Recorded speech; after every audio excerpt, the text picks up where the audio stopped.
This guy's one of our so desperate for views and subscribers like some forum admin that he ran out to a graveyard to livestream. Lo and behold, midstream he spots a gorgeous girl standing right in the middle of a field of graves wearing a red dress, no less. Absolute smoke show. Convinced his moment had finally arrived, he dropped to one knee in front of 3,000 live viewers. Thought the girl was about to send him straight to his ancestors. But plot twist said yes, just like that. And so they did a whole lot of things that day. Yeah, totally unreal. Tonight at 1200, if any of you want a wife, just follow the admin to the graveyard and hunt one down. Anyway, no more rambling, let's get into it. It happened and the admin made it happen. Enjoy the show, folks. The story opens on a grim, shadowy scene, a single candle burning bright, surrounded by drops of crimson red. Have you ever heard the legend of the Princess Tomb? The Princess Tomb, said to be the burial site of a princess from the Jiang dynasty, a short-lived kingdom from ancient times. In a dark, freezing forest stripped of all life, nothing but the mournful black of circling crow sand, right in the center sits a tomb draped in a red cloth.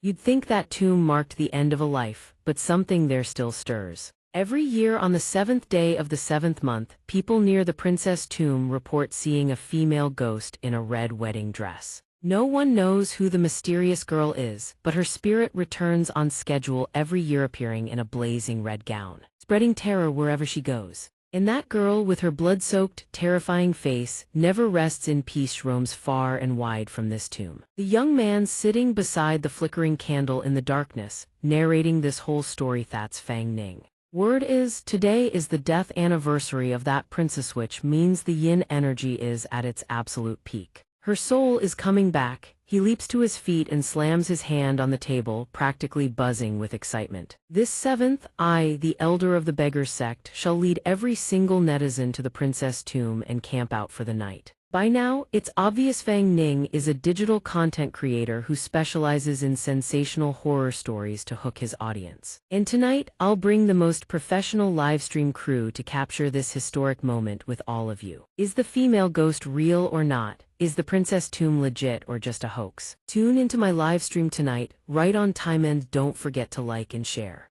Right now, seen through someone's phone screen, he's still rallying people to support his video. I am the supreme elder of the beggars sect. We don't quit until we see this through. Of course, just sitting in front of a camera and spouting a few lines isn't enough to reel in a big crowd, which is exactly why he has director Wang on payroll. Mr. Fang Ning, we've already posted the promo video. Fang Ning sits back in his chair, arms folded, listening to the man report results that exceeded all expectations. In just one day, the video has crossed 1 million views. You could say it's blowing up. He's more than satisfied with the social media traction his content has generated. Fang Ning rises to his feet and offers the man a word of praise. Well done, truly a professional team. Director Wang, tonight's livestream is all on you. Make sure you plan it to perfection. The man wipes the sweat from his brow and replies with a grin, "You flatter me, Mr. Fang Ning." But inside, he's absolutely seething. If business hadn't been tanking lately, I'd never have dragged myself to this godforsaken place for some half-baked livestream. Fang Ning's crew has already started packing gear and setting up for tonight's stream. Boss, where'd you even find this gig? Didn't we used to just shoot low-budget short videos? Who knows? Just stop talking, this whole area gives me the creeps. Suddenly, the kid in the middle of his task darts over to Director Wang. Director. Turns out, to hype people up about paranormal stuff, they fabricated the whole thing from scratch. The kid then reports that the female hostess says this place is too remote, something came up, so she'll be late. Director Wang is absolutely livid. She's just an extra and she's pulling diva moves. He's obviously not about to scrap the entire live stream over one person, so he orders the kid to get her here ASAP. No delays. The kid snaps back immediately, "Yes sir, of course." With the livestream fast approaching airtime, everyone scrambles to get everything ready. According to plan, filming kicks off at exactly 11:30 p.m. It's 7:30 now, 4 hours to go. Everyone move it, get the gear ready. Fang Ning meanwhile doesn't lift a finger, just stands there looking smug. Worth every yuan of that $1,000 he spent hiring a pro crew and director. Once tonight's livestream wraps, the profit is guaranteed. Real or not, the Princess Tomb doesn't matter, it's all about the atmosphere. He just has to ad-lib a little and he'll be trending for sure. Seeing everything running smoothly, Fang Ning decides to catch some rest. "Wake me 5 minutes before we go live," he says. The director agrees on the spot. "No problem, rest easy, we'll make sure everything's perfect for you." But just when they thought the live stream would go off without a hitch, they hit a crisis at the 90-minute mark. What the hell is going on? "We go live in 10 minutes. The actress Bylade. The kid from earlier tried everything he could, but now he's completely out of options. I've been calling her for the past hour, nobody picks up." Director Wang looks like a chicken with its throat queued absolutely fuming. "When we get back, I'm reporting her ass." Seeing the situation is now critical, Director Wang makes a ruthless executive decision. "There's no time, kid, put on the red wedding dress." The kid is absolutely floored. "Me?" But the director doesn't let him finish, he kicks him hard and barks his orders. "What are you dithering about? That's an order, go memorize the script, don't blow our cover." But as the kid reaches for the red wedding dress, he freezes. "Wait, director, look." When they look up the hillside, there she is, the silhouette of a girl in a red wedding dress, standing plain as day on the ridge. Look up on the ridge, I think the actress actually showed up. No one knows for sure, and whether the fully veiled girl is really the actress remains a mystery. But down below, everyone can't stop murmuring and whispering about the figure that just appeared. "When did she get here?" "She brought her own costume. That outfit looks more expensive than the one we prepared." But the live stream is moments from going live. They can't just stand around gawking. "Stop gawking," the actress is in position ready to roll. Once the final setup is complete, they quickly notify Fang Ning. "Mr. Fang Ning, it's time. Is the stream connected?" "All set, we can start," proceeding as planned. He places the red hood on his head. Perfect. Not wanting to keep his beloved audience waiting a second longer, Fang Ning gets down to business. The livestream begins. The crew has indeed prepared everything meticulously. A large flashlight illuminates the path ahead. And the moment has arrived. Fang Ning starts the stream and waves to the viewers who have tuned in tonight. "Hey everyone, welcome." Fang Ning gestures toward the tomb. "This right here is the princess tomb. If you grew up in Heishi City, you've definitely heard the legends about this place. Paranormal incidents around the world have been skyrocketing these past few years, and this site alone has produced over 5 reports of a female ghost." After delivering a monologue like that, Fang Ning thinks to himself, not bad. Pretty solid performance. Oh, the engagement's looking great, who knows, this time might be a real payday. No more wasting time, Fang Ning dives right in. "No more talking then, let's get exploring." He edges closer to the grave. Meanwhile, comments from viewers flood the screen in rapid succession. In case no one knows, Fang Ning reintroduces the backstory. Her vengeful spirit has lingered for ages. According to the records, on the 7th day of the 7th month, she appears to voice her grievances. Right in the middle of his passionate monologue, a stone drops from above, landing near his head. Everyone freezes in terror, silently praying under their breath and clinging to Fang Ning. But the viewers have no idea all of this is staged. He raises his index finger, signaling that everything is going perfectly to plan. Fang Ning then looks up toward where the girl stands, runs through the next beat in his head, and moves toward the actress, pushing the scene toward its climax, just as scripted. Now that's a professional actress, money well spent. The young crew member, phone in hand, sprints over to Director Wang in a panic. The director whips his head around, irritation written all over his face. "What is it? We're at the critical moment here." Director Wang glances down at the phone and checks the live viewership numbers, and his face lights up with glee. "We're trending, this time we're actually trending." The live stream has blown past 1 million viewers and cracked the top 10 of the trending chart. He imagines the payout from this stream and feels like he just hit the lottery. "For the contract, we take a 10% cut. We've struck gold." Director Wang is grinning ear to ear, practically drooling with excitement. The young man clearly has something urgent to say, but the director brushes him off completely. "Get lost, stand over there, don't want your paycheck anymore. You dare interrupt me right now." Director Wang turns back and directs everyone to set up the next scene. "All units, listen up, we are almost at midnight. Mr. Fang Ning, move closer to the actress. Actress, begin your scripted retreat now." Another crew member grumbles under his breath but complies. "All units, there are only 5 people on this team." He looks up at the figure on the hillside, and something suddenly clicks. Director, when the livestream started, the actress still hadn't picked up her earpiece. A sudden gust of wind tears through them, plunging the temperature even further into bitter cold. The icy blast sends a chill straight down the young man's spine. What kind of weather is this? Wind coming out of nowhere like that? The words barely leave his mouth before his face goes white as a sheet, like a cow spotting a funeral procession, and he yells for the director. The young man points upward and drops a bombshell. She's gone, she's vanished. Seeing the crucial moment slip away with the girl mysteriously gone, director Wang loses it and smacks the script right over the guy's head. Useless, he snaps. I gave her the script last night, she's probably just in position already. After leaving the young man with a lump on his skull, he immediately grabs the walkie-talkie and calls Fang Ning, confirming the actress is ready. Head up to the hillside now. One missing actress isn't going to derail this livestream. Fang Ning doesn't forget he's live on camera. He puts on a look of genuine unease. That cold breeze earlier really gave me the creeps. I never believed in ghosts or spirits before, but right now, I'm starting to have second thoughts. With acting skills worthy of Hollywood, Fang Ning gazes ahead with a look of deep suspicion. I'm honestly starting to wonder, could the ghost of that former dynasty princess actually be real? Fang Ning slowly makes his way up the hillside, the viewers hanging on every suspenseful second. The young man rushes back to Director Wang, determined to get his point across this time.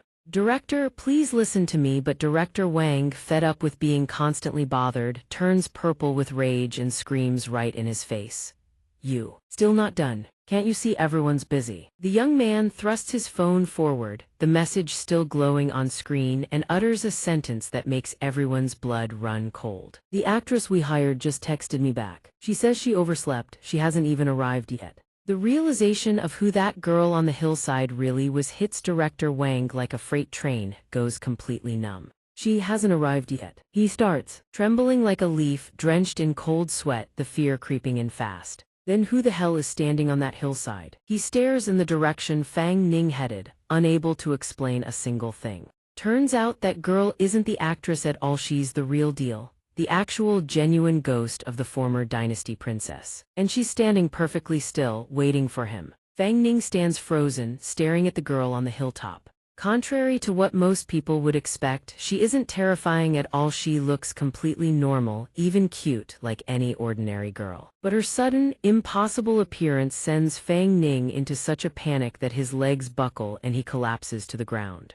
The others scramble to aim their flashlights toward her. His eyes lock onto her, wide with disbelief. Incredible, this actress is too good, he didn't even sense her approach. But something about this doesn't add up. Fang Ning's body shakes uncontrollably as he stammers out, who are you really? Director Wang can't explain the mysterious appearance either, so he grabs the young man by the collar and demands. Our actress never showed up, so you tell me, who the hell is that on the hillside? The young man throws his hands up in defeat. How should I know? I told you earlier, I tried to warn you. But before anyone can process what's happening, a blood-curdling scream rips through the air. Director, the cameraman is in full panic mode, his eyes glued to something that makes his skin crawl. Her feet, look at her feet, everyone look. Hearing the terror in his voice, everyone scrambles to look at the monitor, desperate to see what's unfolding. Whatever Director Wang sees on that screen sends him into blind terror. He shrieks and leaps into the young man's arms, clinging on for dear life. The female specter's appearance has been captured on the livestream.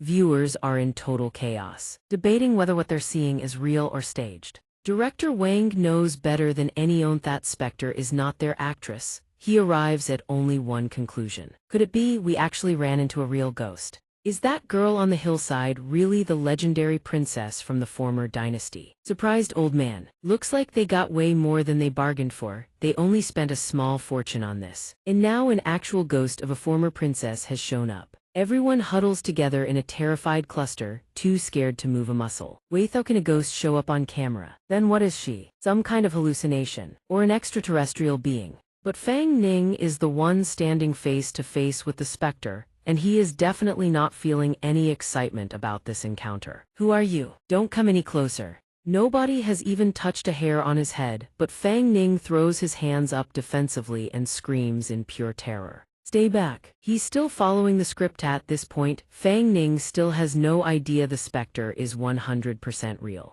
Since when did the director get this resourceful? That's exactly why Fang Ning can't help but admire the sheer craftsmanship, from the costume to the perfectly styled hairline. The quality of the outfit, the white dyed hair, every detail is immaculate. Incredible. Absolute perfection. Fang Ning realizes his luck is hitting different today and sprints off to execute the next phase of his plan. But little does he know his nightmare is just about to begin. Finding their crew really was the jackpot move. Time for his big moment. Fang Ning grips the flashlight in his hand and aims a blinding beam of light straight at the female ghost. "I'm not afraid of you." Then, right on cue with the over-the-top script he'd rehearsed, he belts out the most fearless words with absolute conviction. "This young master was born under sunlight and raised in green. Winsome mere ghost can't even get close to me. Every single move, every gestural of it gets captured on camera." Meanwhile, the livestream chat splits into two opposing camps. Everyone except Fang Ning knows the female ghost is the real deal, so when they see him acting like some fearless badass, their jaws hit the floor. Is this guy insane? Pissed off, the female ghost clenches her fists and extends her claws forward. Blood-dripping nails bared for the kill. And right at that moment, the camera feed hits the livestream and sends everyone into shock. Just as the viewers had been commenting, her nails are slowly extending, growing longer by the second. Seeing things escalate to actual mortal danger, director Wang can't just sit there anymore. He grabs his walkie-talkie and orders Fang Ning. "Mr. Fang Ning, stop the livestream immediately and fall back. We've got a real ghost on our hands." But whether Fang Ning even hears him is another story, because something far worse just happened. A strange electromagnetic wave suddenly surges in front of the director. "I think we've lost the signal. Can't reach them up ahead anymore." The cameraman, a supposed tough guy with broad shoulders, turns out to be a total coward and starts pushing director Wang to move. "Director, forget about him, let's get out of here." But it's already too late. Running is no longer an option the moment the female ghost launches her attack on them. Both sides of the road ignite with a neon green glow, and a blast of wind carrying blood-soaked feathers hurtles straight toward them. Everyone freezes in pure terror, too stunned to even lift a finger. The three of them value their lives too much to die this early in the story, so they drop to their knees and beg for mercy. As for Fang Ning, the ghost grips his throat coldly and lifts him off the ground like he's nothing more than a chicken. For all the trash he talked earlier, he's now completely speechless, scoped silent by the ghost's iron grip on his neck. His eyes lock directly with the ghost's and he can't look away. Suddenly, a gust of wind rips the ghost's head covering away. And just like that, the ghost's true face is revealed. As expected of a former princess, she possesses a beauty so stunning it could make fish sink and geese fall from the sky. Before such an ethereal vision, Fang Ning completely forgets she's a ghost and his heart starts to stir. She's so beautiful. The ghost's appearance also flashes across the livestream screen in real time. Every single viewer floods the chat with praise for her stunning looks. That's when it hits Fang Ning, what he's experiencing right now is nothing like what he planned. Wait, what the hell is happening? Why is this going off script? How does a girl like her have this kind of power? I can't breathe. Still gripping his throat, the ghost slowly rises into the air. The scene confirms beyond any doubt for every viewer that she's 100% real. Fang Ning's face turns green as a leaf. If she doesn't let go in a few more seconds, he'll be meeting his ancestors for real. What is this? Is she actually trying to kill me? I'm losing consciousness. The three crew members still don't dare move a muscle, flat on the ground, prostrate. Director Wang sees Fang Ning dangling by a thread and starts praying for his own life. "We're done. If this keeps up, we're all dead." The cameraman has zero intention of dying young, so he pushes the director harder. "Director, think of something, I'm still young." But against a supernatural force like this, even the director has to admit defeat. "What do you expect me to do? You see that freezing wind behind us, and the cracks in the ground, you think you're tougher than stone." Fang Ning's body hits its absolute limit. His grip falters and his hand slowly slips. 3 parts helplessness, 7 parts surrender. Perhaps Fang Ning has accepted his fate. He shuts his eyes tight and stops fighting. Fang Ning feels his body floating weightless in the void, slowly being lowered down. Below him, a pinprick of light flickers, beckoning, waiting to catch him. He seems to be in an entirely different space from reality, where distant stars wrap around him in a warm embrace. But the moment doesn't last. Fang Ning jolts awake from the trance. Whether the ghost before him is real or not, Fang Ning only cares about one thing: his livestream cannot go down. "You have no idea how important this livestream is to me. Just act normal, will you?" But at the very moment Fang Ning teeters on the edge of death, the prayer beads on his wrist flare to life, blazing like divine light beneath a golden lotus throne. And those beads just saved his life. Fang Ning is finally released from the ghost's grip, freed from her stranglehold. After being dropped to the ground with his airway blocked for so long, he collapses into a violent coughing fit. Fang Ning glares at the ghost with pure fury. "Damn, it almost got choked to death." He scrambles to his feet, scanning left and right, searching for the production crew. Where's the professional stunt team? That's how they perform. But moments later he catches himself, eyes still live. He can't afford to lose focus. No, I'm still streaming. I worked too hard planning this. It can't end as a total disaster. He quickly regains his composure, stands before the ghost, and declares with conviction, I never expected there to actually be a real ghost in this princess's tomb.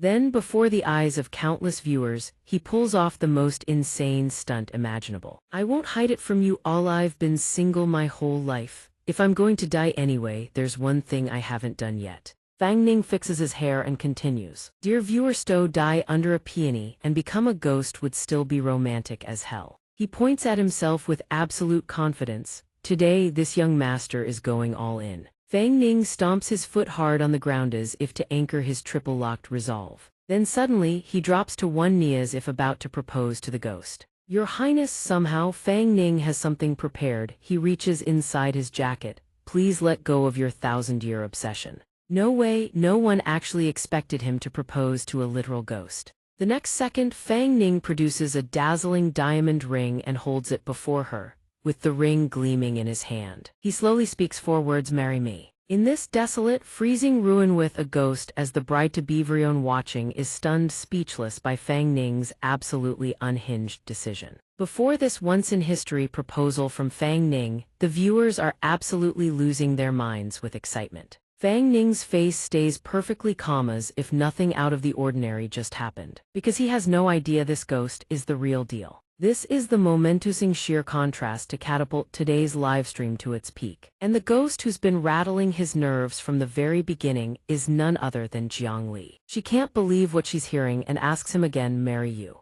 Perhaps this is exactly what she's been waiting for hundreds of years. In Jiang Li's eyes, pure joy and happiness shine brighter than ever. When someone proposes to Jiang Li, she has absolutely no intention of refusing. She reaches out and takes his hand. Fang Ning freezes for a solid 5 seconds. Something feels off. What's wrong with this actress? Why isn't she following the script? According to the plan, wasn't she supposed to be so freaked out by my proposal that she'd run away? But instead of running away, she presses her face even closer to his. The gap between them is now barely a breath apart. Their eyes lock and the scene turns impossibly romantic. Staring at the ring before her, Jiang Li scolds Fang Ning through teary eyes. Why did it take him so long to come for her? Why? Her accusation leaves him frozen, utterly clueless about what's actually happening. All the resentment Jiang Li has been bottling up, it all comes pouring out at once. Tears of bitter longing stream down her face like a broken dam. Why did you make me wait this long?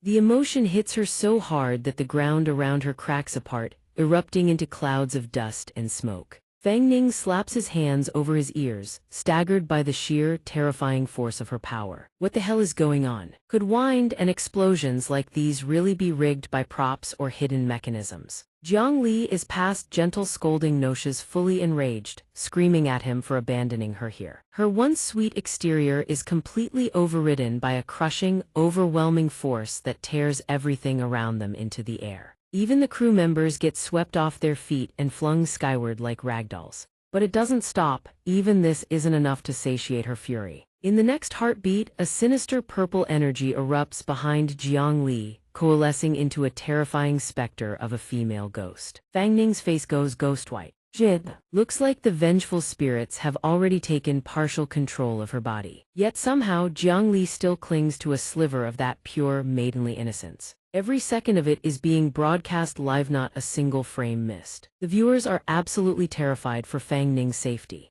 And at this point, after witnessing all the supernatural madness unfolding right before his eyes, there's no way he can write this off as fake anymore. Holy shit, this is actual real deal supernatural. No props could pull this off. Is this really where it all ends for me? Fang Ning is still young, as sure as hell not ready to die here, and he'll fight tooth and nail to survive. I haven't even made enough money yet. I'm not dying today. The moment he makes a move to bolt, Jiang Li's eyes well up with tears, pitiful beyond words. Why do you want to leave me behind? Don't leave me here alone.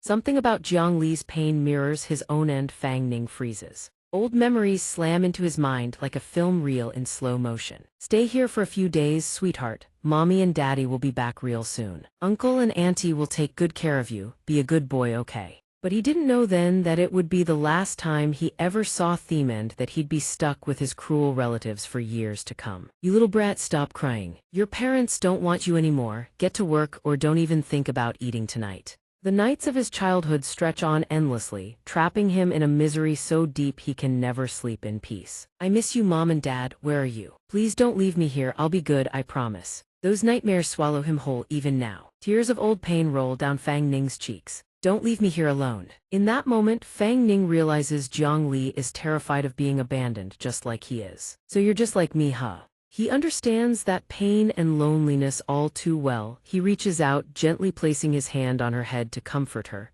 Hey, no more crying. Before this pitiful ghost, Fang Ning pulls out the ring, softly lifts Jiang Li's hand and slides it onto her finger. That simple gesture warms her heart, even if just a little. He doesn't stop there. He pulls her into a tight embrace, unafraid. Then softly he whispers, I came back for you, I'm here to marry you. Those words send Jiang Li's heart into a frenzy, a wave of courage swelling up inside her. But the moment doesn't last. A violent surge of energy blasts out from where they stand, hurling Fang Ning across the clearing. His head slams into a nearby tree trunk with a sickening crack and everything goes dark. When he finally comes to and slowly opens his eyes, the entire crew is gathered around him, faces etched with worry. Mr. Fang Ning, he survived. Everyone looks like they just won the lottery. He's awake, Mr. Fang Ning is awake, he's alive. He grabs his throbbing head and pushes himself upright. What happened? What the hell went down?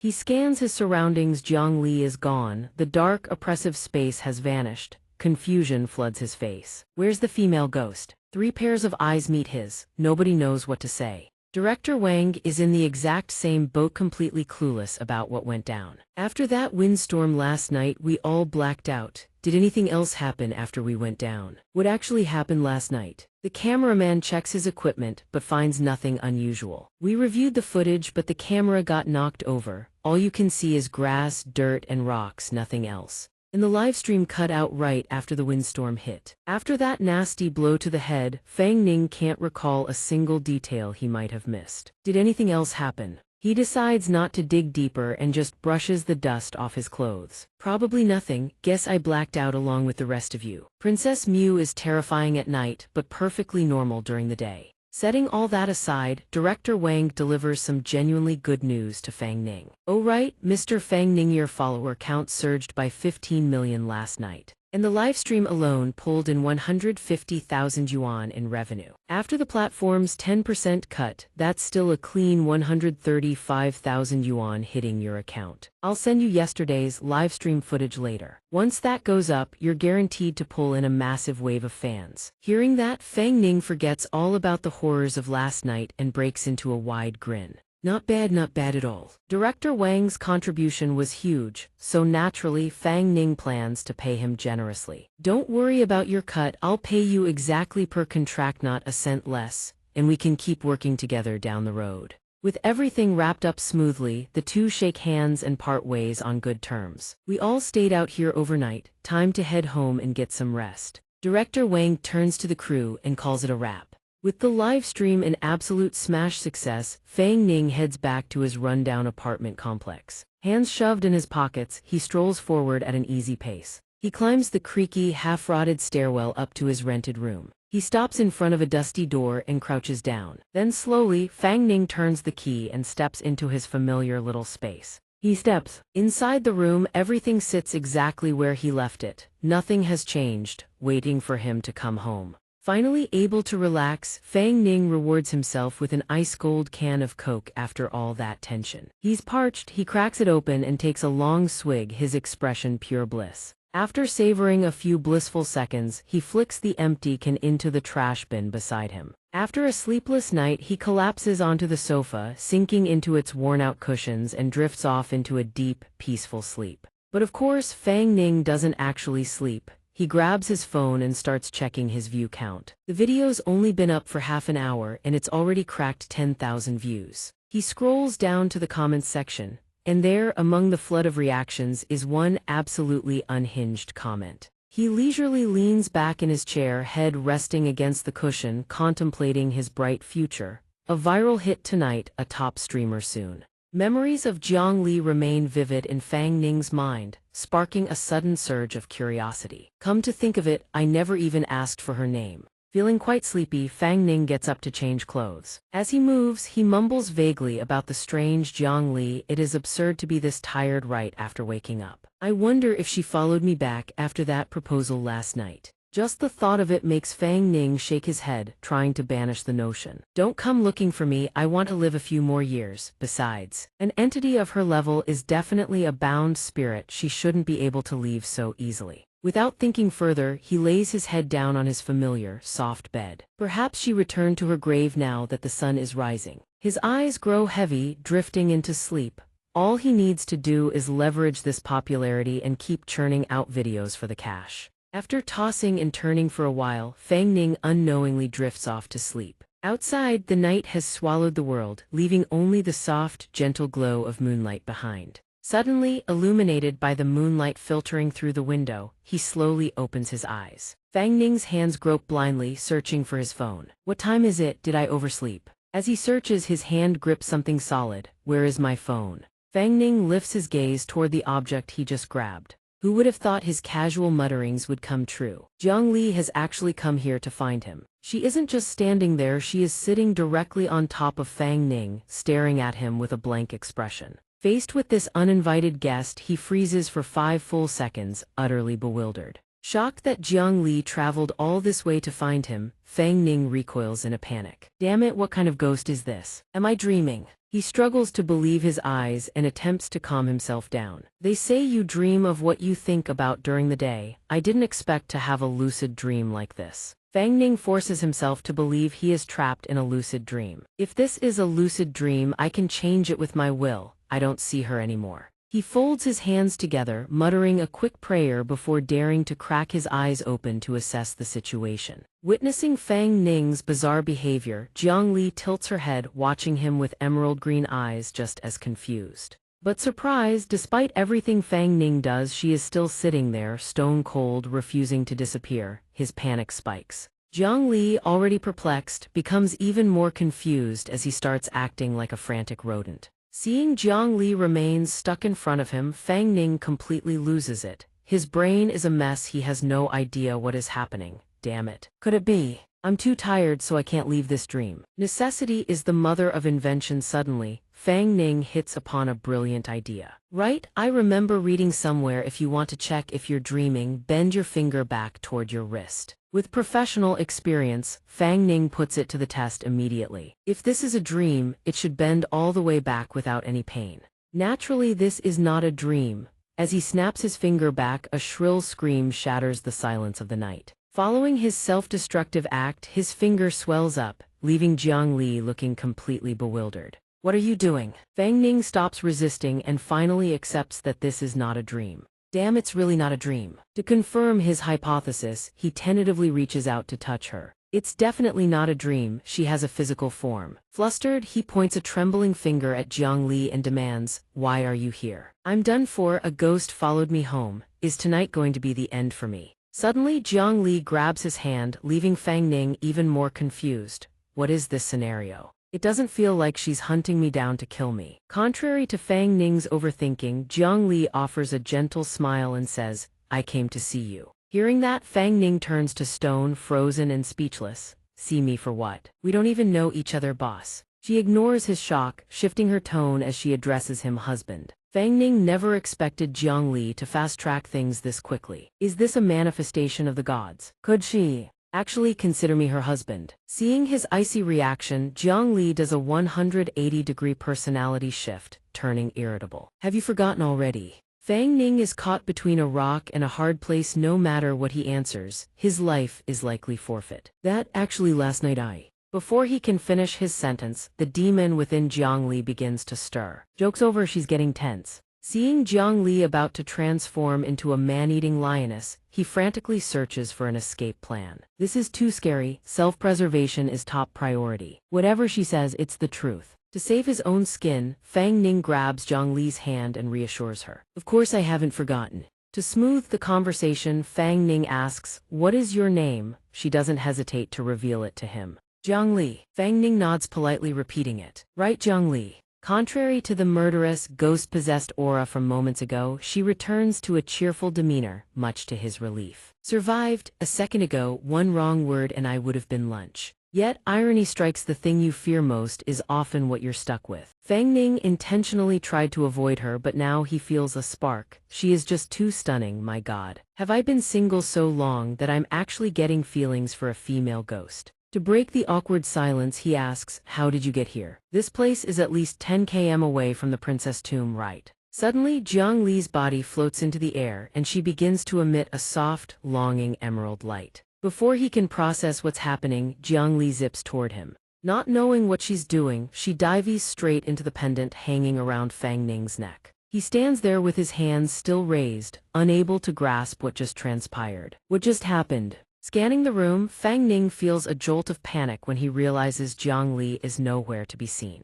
Where did she go? Surprise! The next second, Jiang Li pops her head out of the pendant, scaring the living daylights out of him. I am inside your vessel. He continues to be tossed from one shock to the next. A second later, Jiang Li launches herself out from the pendant. It seems she didn't have a very graceful landing, as she slams onto the floor with a painful thud. Naturally, she can't just lie there forever, so she slowly sits up. Witnessing Jiang Li's innocent, naive behavior stirs strange emotions in him. She seems quite adorable, and she doesn't seem to have any ill intent toward him. With her heavy, weighted red wedding dress, she struggles for a while before she can stand up straight. But reality is harsh and likes to play tricks. As soon as she stands, she trips over her own hem. Jiang Li faceplants yet again, leaving Fang Ning feeling utterly helpless. In this modern world, that dress is a serious burden for her. Realizing this, he suggests that she change her clothes. Wearing that outfit is a bit inconvenient, don't you think? After hearing his words, she tilts her face up toward the ceiling, lost in thought. It seems Jiang Li doesn't need his help at all. She can change all on her own.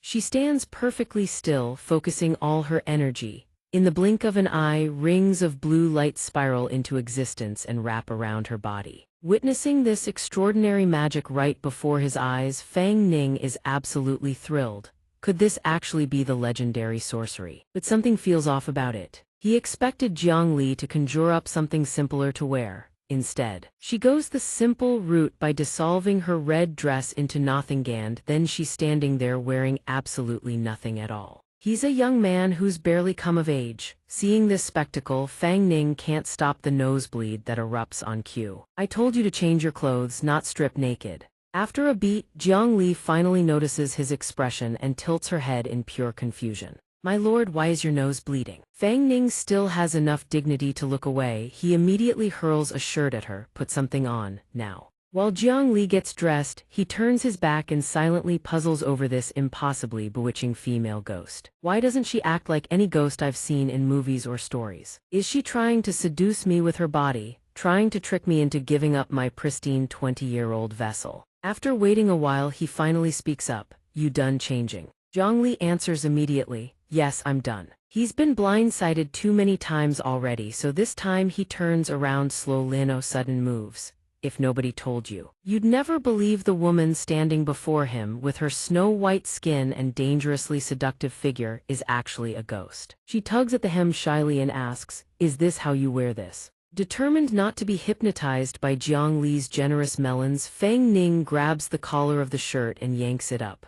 Way up. Once everything that could trigger another strawberry syrup nosebleed is properly covered, Fang Ning finally exhales in relief. Don't even think about making me bleed again. But of course, the shirt turns out to be a problem too. Jiang Li's assets are way too generously sized for his clothes. And she's clearly uncomfortable. It's too tight, she murmurs. The situation can't go on like this, Fang Ning explains while asking for her input. These are my clothes, they're not going to fit you. Besides, are you seriously planning to follow me around like this? Do you actually see me as your husband? Jiang Li doesn't hesitate for a second. She nods vigorously, her conviction rock solid. Where my lord goes, I follow. Whatever my lord does, I do. Hearing her crystal-clear declaration, Fang Ning is completely at a loss for words. This can't be real, I'm not dreaming, am I? She's the female ghost who slept for 1,000 years in a princess's tomb. Everything's already happened and there's no running from it anymore. Fang Ning sighs in resignation.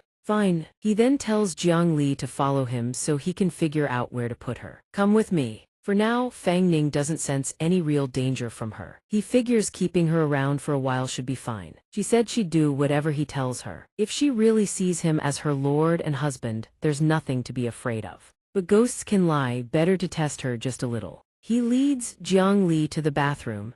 When she pushes open the door and steps inside, she gasps at the mirror so incredibly clear and magical. I can see myself so clearly. My lord, what is this place? Why have you brought me here? Fang Ning rests his hand on the sink and turns to her. You said I'm your lord and that whatever I say you'll do, is that right? Jiang Li's face flushes like a newly bloomed flower as she answers. Yes, that's right, my lord. Then suddenly he lowers his head, his expression turning dangerously serious. You said it yourself. A wicked grin spreads across Fang Ning's face. Now what I'm about to teach you is. Jiang Li holds her breath, heart pounding, waiting to hear what he'll say next. But sure enough, Fang Ning is all bark and no bite. The next second he picks up a toothbrush and declares, brush your teeth. If you want to stay here, you brush your teeth every morning and every night. Without wasting another moment, Fang Ning demonstrates on the spot. When I get the chance, I'll buy you your own cup and toothbrush. For now, let me show you how to use them. First, squeeze the toothpaste onto the brush like this. Jiang Li watches with rapt attention, visibly fascinated by these strange human habits. Then you put it against your teeth and brush up and down to clean them. After that, rinse your mouth with water and spit it out.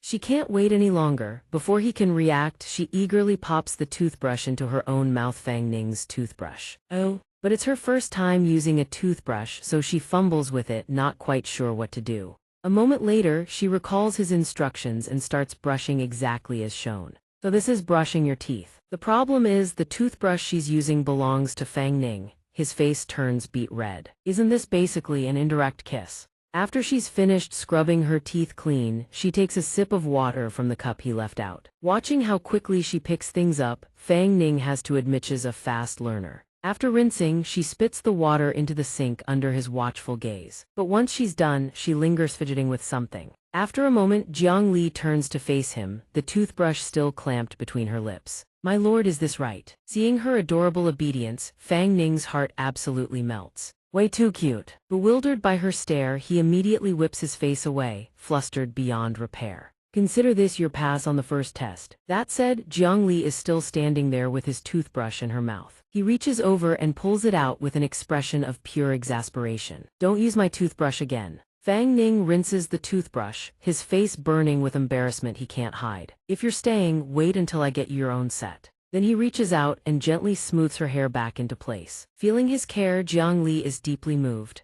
Thank you, my lord, I'm sorry for causing you trouble. But honestly, Fang Ning should be the one saying that to her. It's nothing, but why do you call me your lord? And why are you so good to me? At his question, Jiang Li lowers her head. Even she isn't entirely sure. I can't remember, I think I've forgotten almost everything. I only know that you are my lord and that I have waited for you for a very, very long time. As they continue talking, something seems to click in Jiang Li's mind. She bends down searching for something. And also I think I'm looking for something very important. Hearing her say this, Fang Ning finally begins to understand her a little better. Searching for something, Gand suffering from amnesia, so she approached me for a reason after all. Jiang Li's mind has been through too much. She can barely think straight and trying to remember only makes her head throb with frustration. After digging deep into her fragmented memories, a detail surfaces at last.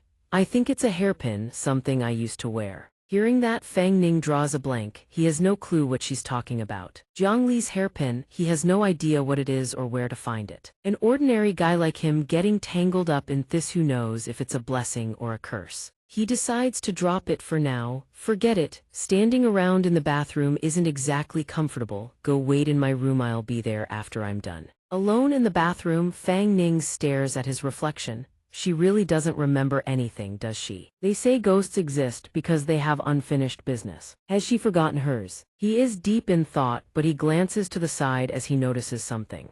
Instead of staying in the room, Jiang Li is poking her nose into his business, standing right beside him. Call her out on it, and she just gets all sensitive. She stares directly at the spot where he is about to unzip his pants to relieve himself. Fang Ning's expression darkens at this perverse behavior from Jiang Li. What on earth are you doing? With the innocence of a deer caught in headlights, she replies with an utterly deadpan statement. Naturally, I am waiting for my husband. Faced with this kind of waiting, Fang Ning is at a complete loss for words. Since men and women should keep their distance, he kicks Jiang Li out of the room to keep her from seeing things she shouldn't. Then Fang Ning slams the door shut. Boom. Wait outside.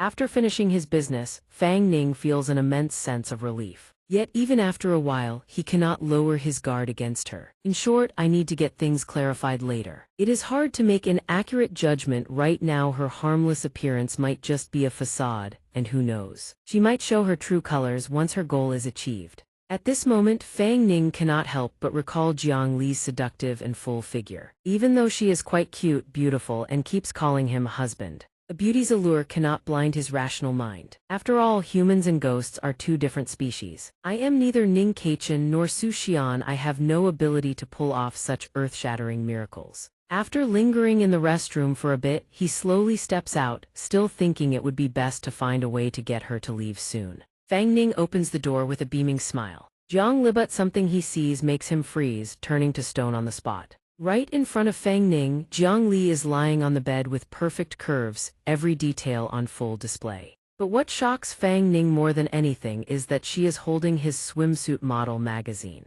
Panicked, he lunges toward Jiang Li to snatch it back, but she lifts her body high, dodging him with ease. Give it back. Seeing her reading his magazine, he asks her, utterly mortified. Where did you even find that book? Jiang Li is still glued to the magazine. I found it on my husband's bed. Then she asks him a series of killer questions that leave Fang Ning speechless. Husband, why are the people in this book not wearing any clothes? Are they all husband and wife? Should I also do those kinds of things with you, husband? Hearing this, his face turns as red as a tomato, ready to explode. Do those kinds of things. He can't let Jiang Li keep saying such things, so he tries with all his might to take it back. I got that when some unsavory person shoved it at me while I was out shopping. Is a ghost's observational power really that strong? She even managed to dig up this precious study material. With Jiang Li's insatiable curiosity, every question she asks makes him even more embarrassed. Why is this girl kneeling in front of her husband with her head bowed so low? Fang Ning dares not answer her curious questions naturally. He just stays silent, face flushed red from shyness. That spoilsport Fang Ning is agitated. After struggling like cats and dogs, he finally yanks the book from her hands.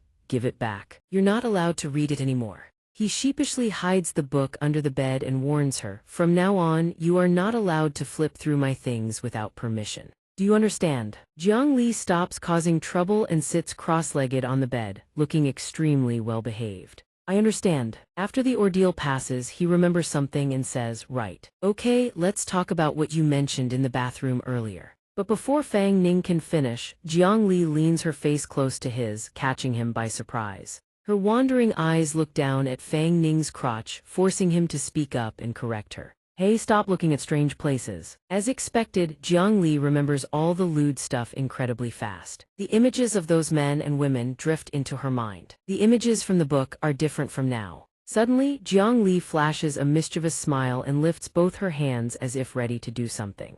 I know now. True to her playful nature, Jiang Li's mischievous hands simply cannot stay still. Hey, what exactly are you trying to do? When it comes to learning and absorbing things, she is number one and no one dares to claim the top spot. Very quickly, Jiang Li wants to practice with Fang Ning. Do as the book says, husband, you should take your clothes off first. No matter how much he likes it, he cannot possibly agree to this. Forget everything in that book. I told you. Seeing she can't entice Fang Ning to do it, Jiang Li acts spoiled and sulky. I wouldn't do it with just anyone. You are my husband, I only want to do it with you. Fang Ning still treasures his own chastity, so he jumps back and dodges her. That's still not possible, we just met. To clear this thought from Jiang Li's mind, Fang Ning keeps his distance and changes the subject. He says, let's sit down, but in reality he is secretly thrilled and can barely control his urges anymore. If she keeps pushing like this, maybe I have no choice, should I just go along with it? Jiang Li stops fooling around and sits cross-legged on the bed, looking extremely obedient. Fang Ning, who was just getting excited, feels a slight sense of disappointment at her silence.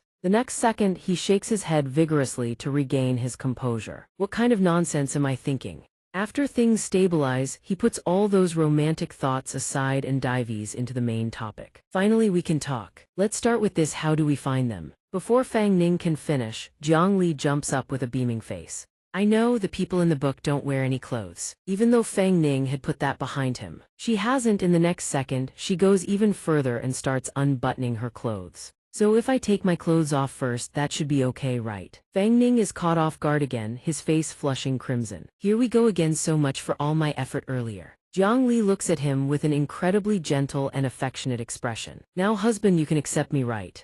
Jiang Li pins Fang Ning against the wall and grabs his hand, making his heart hammer against his ribs. Do you like me that much, husband? As she asks, she slowly presses her face closer to his. Fang Ning's endurance is truly top tier, as he always manages to resist Jiang Li's allure. Put your clothes back on and act normal. Outside, the night has deepened. The moonlight begins to cast its gentle glow upon the world. And inside the room, Fang Ning stands with his back turned while she changes. So he doesn't get dragged into awkward situations like this again, he tells her up front. You done dressing? From now on, stop learning stuff from those books, then I'll accept you. Jiang Li finishes changing. The shirt he gave her hangs loose on her frame, far less revealing than before. Okay. Only then does a question pop into Fang Ning's head. Why didn't you just use your powers to conjure up a whole outfit? Turns out Jiang Li's abilities have limits. She can't just materialize clothes out of thin air. She lifts the sleeve to her nose and inhales. His scent still clings to the fabric, warm, masculine.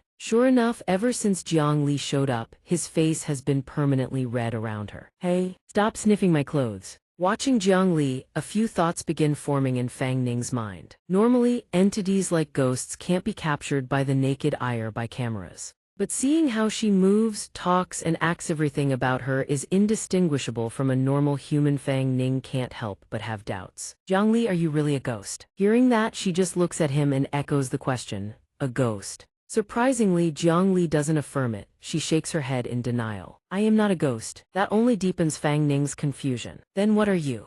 Jiang Li doesn't answer. She just lowers her gaze, a faint sadness clouding her expression. Since she won't give Fang Ning a straight answer, his mind spirals through a dozen different theories. Could it be what he suspects, a spirit body born from some lingering obsession? If he wants her gone, he needs to help her find that hairpin. He pulls Jiang Li toward him and asks again, Hey, do you remember where you lost it? Something this important, and she can't remember a thing, nothing at all. But who would have thought that a female ghost like Jiang Li actually gets hungry just like a human? She tells him exactly how she feels. My lord, I'm hungry. They haven't eaten anything all day, so Fang Ning immediately takes Jiang Li to find something for their stomachs. Can a spirit body even feel hunger? You're hungry. Come with me. He heads to the kitchen and swings open the fridge. Since he still can't figure out what kind of entity Jiang Li actually is, he's hesitant. No idea if a spirit body can even eat human food. Fang Ning grabs a pastry and hands it to Jiang Li. There's nothing else in the house, eat this for now. She takes the pastry and bites into it,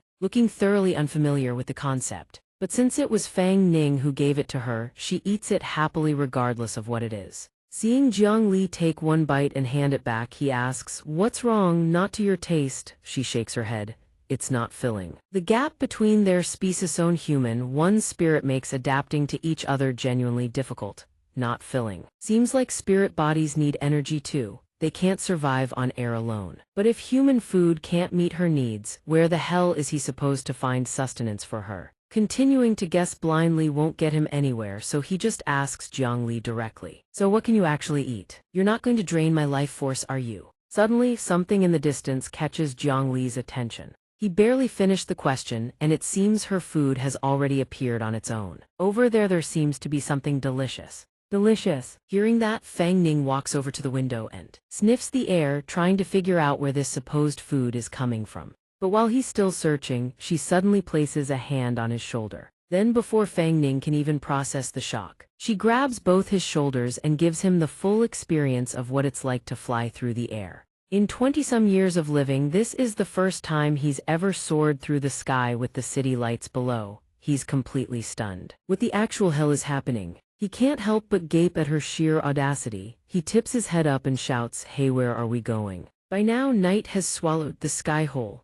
The only light left is the full moon hanging high above. At the same time, a streak of light like a shooting star descends toward the ground. Fang Ning had swapped his slippers for actual shoes beforehand.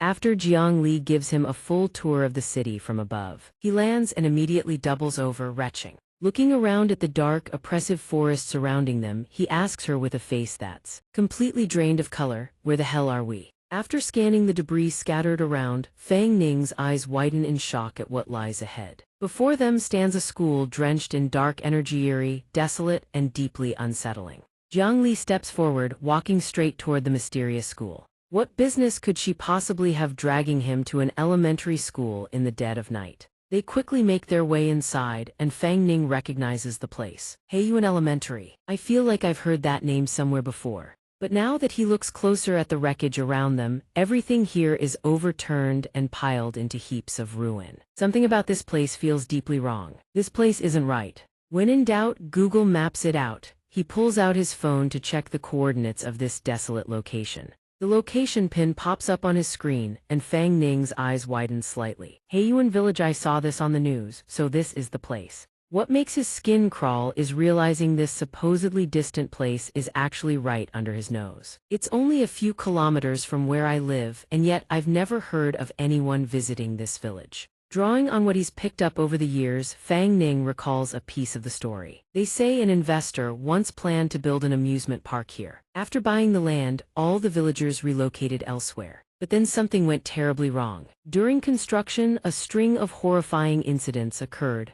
The project was abandoned, and the village has been a ghost town ever since. The memory hits him all at once, and a chill runs down his spine. He turns to Jiang Li. Why are we here? Unlike his wariness, Jiang Li gazes ahead with pure excitement. Food is in there. Hearing that, he stares at the school with a look of dread. She says, "Food, please don't tell me she means the kind of energy that feeds on this cursed place. Does she actually want to eat whatever dark creatures are lurking in there?" There's no way in hell Fang Ning is stepping foot inside that nightmare, so he hugs a tree root and plants himself outside. "You go eat, I'll wait right here. Good luck." But of course Jiang Li won't have it. "I can't be too far from my lord." And with that pouty, irresistible face, she drags Fang Ning along whether he likes it or not. Getting shoved repeatedly, he suddenly remembers he has legs and can walk on his own.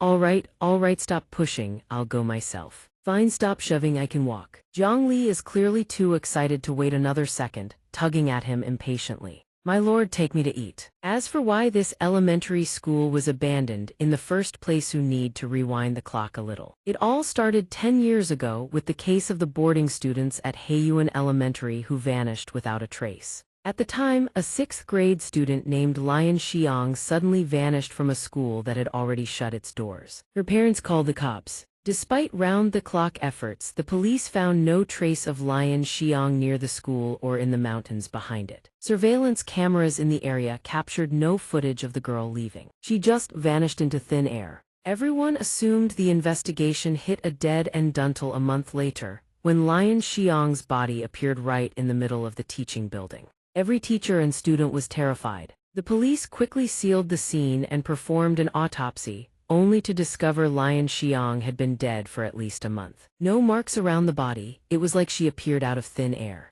And before they could even process that, another tragedy struck. Half a month later, former principal of Heiyuan Elementary Jiang Cheng was found hanged in the faculty building. For no known reason, they moved deeper into the main hall as Fang Ning continued recounting the story to Jiang Li. Ever since, paranormal incidents keep plaguing Heiyuan Elementary. Eventually, the whole school was demolished and abandoned. To this day, Lian Xiang's body vanishing and reappearing out of nowhere, a principal hanging himself for no clear reason. And with non-stop accidents at the construction site on top of it all, this cursed place can't actually be haunted, right? Fang Ning felt like this place was straight-up possessed, but Jiang Li was buzzing with excitement over the delicious food. To him, something about it felt seriously off. While she was busy touching everything in sight, Fang Ning made a suggestion that had enough of wasting time here. "How about we head back?" But Jiang Li hadn't even gotten her treat yet. Fang Ning insisting on leaving pissed her off, shot him a death glare. "Kidding, just kidding." Still, Fang Ning couldn't shake the unease settling in his chest. Sure, Jiang Li was an insanely powerful ghost by his side, so why did she feel so unreliable? Although she definitely looks the part of someone formidable. But Fang Ning is a man, damn it, time to push through the fear. He volunteers to fling the door open first. They creep deeper inside. The place has been abandoned so long that cobwebs blanket the walls while tiny rats claim the floor as their domain. They traverse the inner hallway, passing each classroom with its door sealed shut. This night is going to be a sleepless one, no two ways about it. Mid-step, Jiangli suddenly tugs Fang Ning back, pointing upward. Master's up ahead. He obliges, placing one foot carefully after another on the stairs leading up. The classroom signs are caked in dust, rotting so badly they're about to drop. The floor above offers no improvement. Glass and shattered fragments litter the floor, making the scene look utterly desolate. But while they're walking side by side, Jiang Li suddenly ditches Fang Ning and sprints ahead. Wait up! Turns out the spot with the delicious food she'd mentioned is the principal's office. They enter the room together. The space is dim, so Fang Ning pulls out a flashlight to cut through the darkness. Surveying the scattered debris, he feels a jolt. Thighs is the exact spot where the principal ended his life. Since they arrived, the only thing on Jiang Li's mind has been food. Delicious food. While she scans the surroundings with eyes bright as high beams, Fang Ning picks up a comb and blows the dust off it. Examining the wooden comb with its delicate purple flower carving, Fang Ning thinks this place seems far less threatening than the rumors suggested. Other than a slight chill hanging in the air, there's nothing remarkable here. But the comb barely stays in his hands before Jiang Li snatches it away. So this is her version of delicious food. Without hesitation, she drains every last drop of ghostly energy from the comb.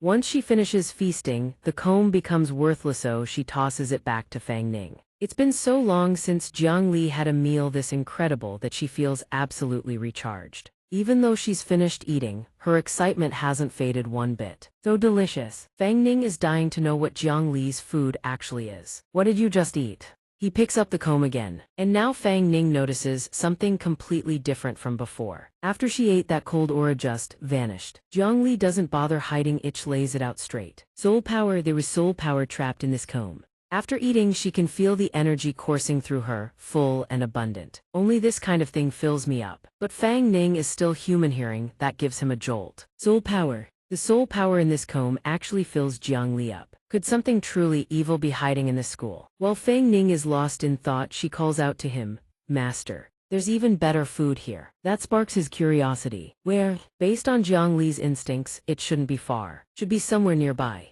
Since they're already here, Fang Ning decides to let Jiang Li have her way for the rest of the night. Fine, we've made it this far, let's hunt for it together. But he's only taken a few steps before freezing. Fang Ning just remembered something that could help them. Exploration videos. Paranormal content. A bright grin spreads across his face as he turns back. That's it. Thai's trip to the abandoned school feeds Jiang Li's hunger and fills Fang Ning's wallet. I've figured out a way to keep her here and make money off it. Jiang Li still doesn't understand what he means, just stares at him with a blank expression. Stay here. Make money. Then Fang Ning suddenly grabs her hand, bursting with excitement. Can you sense where other soul power sources are? Jiang Li taps into her ability and responds, I should be able to pick up the direction. Fang Ning's face lights up. Thighs is a golden opportunity. Getting rich isn't hard. This is perfect. He starts brainstorming ways to profit off Jiang Li. If I leverage the Princess Murong hype and film paranormal exploration videos, wouldn't I blow up online? This is a business opportunity. He whips out his phone right away. Tap here first, then press this. Just aim it at me and you're set. Got it. After his patient tutorial, Jiang Li is deeply grateful. I've got it, my lord. Then with her supernatural power, she makes the phone float into the air. Seeing Jiang Li follow instructions so obediently, Fang Ning pats her head with satisfaction. Perfect, keep filming like this and I'll treat you to a proper feast. Upon hearing him mention good food, Jiang Li jumps up with sheer delight. Good food, good food. At this moment, Fang Ning feels like he's hit the jackpot. A ghost body wife who can fly, wield magic and sniff out paranormal objects. Isn't this the ultimate assistant for paranormal exploration videos? All he has to do is take her around to film spooky investigations everywhere and post them online, guaranteed to rake in massive traffic, skyrocket his popularity and make him a ton of money. Fang Ning is more than satisfied with his brilliant plan. After discussing everything they need to do, they get straight to work. You memorized all the steps. Finish filming, then we eat good food. Alright then, let's start shooting.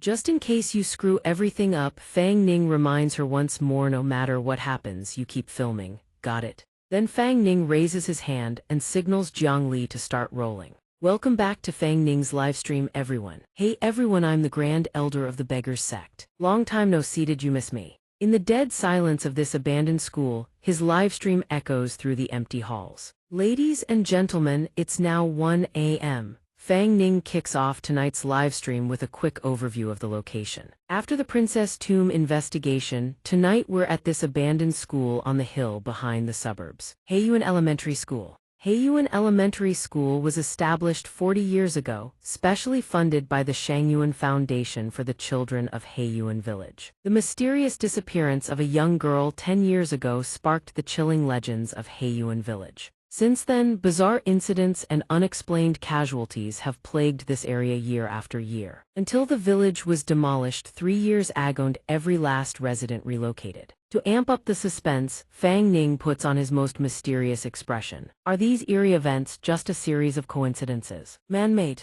Or is there genuinely something supernatural at play? Let me take you all inside this haunted school for a closer look. As you can see, this is the former principal's office. Suddenly, while he's talking, the wooden comb behind him starts to tremble. That comb is no ordinary object, as if controlled by some unseen force, it rises upright on its own. While filming for Fang Ning, Jiang Li's head is completely filled with nothing but foodalicious, glorious food. But she quickly snaps herself back into focus and concentrates on filming properly. Nope, can't eat yet, gotta film this properly. Finish filming, then I get the good stuff. Meanwhile, Fang Ning is narrating the mysterious case of the missing girl to his audience. They say Lian Xiang vanished into thin air. Her body was last seen at the entrance to the principal's office. All he has to do is talk. Handles all the filming. And the principal who took his own life also died in this very room. So this is where it all began. The clue I just discovered is a very feminine-looking wooden comb sitting right on the principal's desk. To prove he's not making stuff up, Fang Ning reaches out to grab the comb. Right, Harith is one.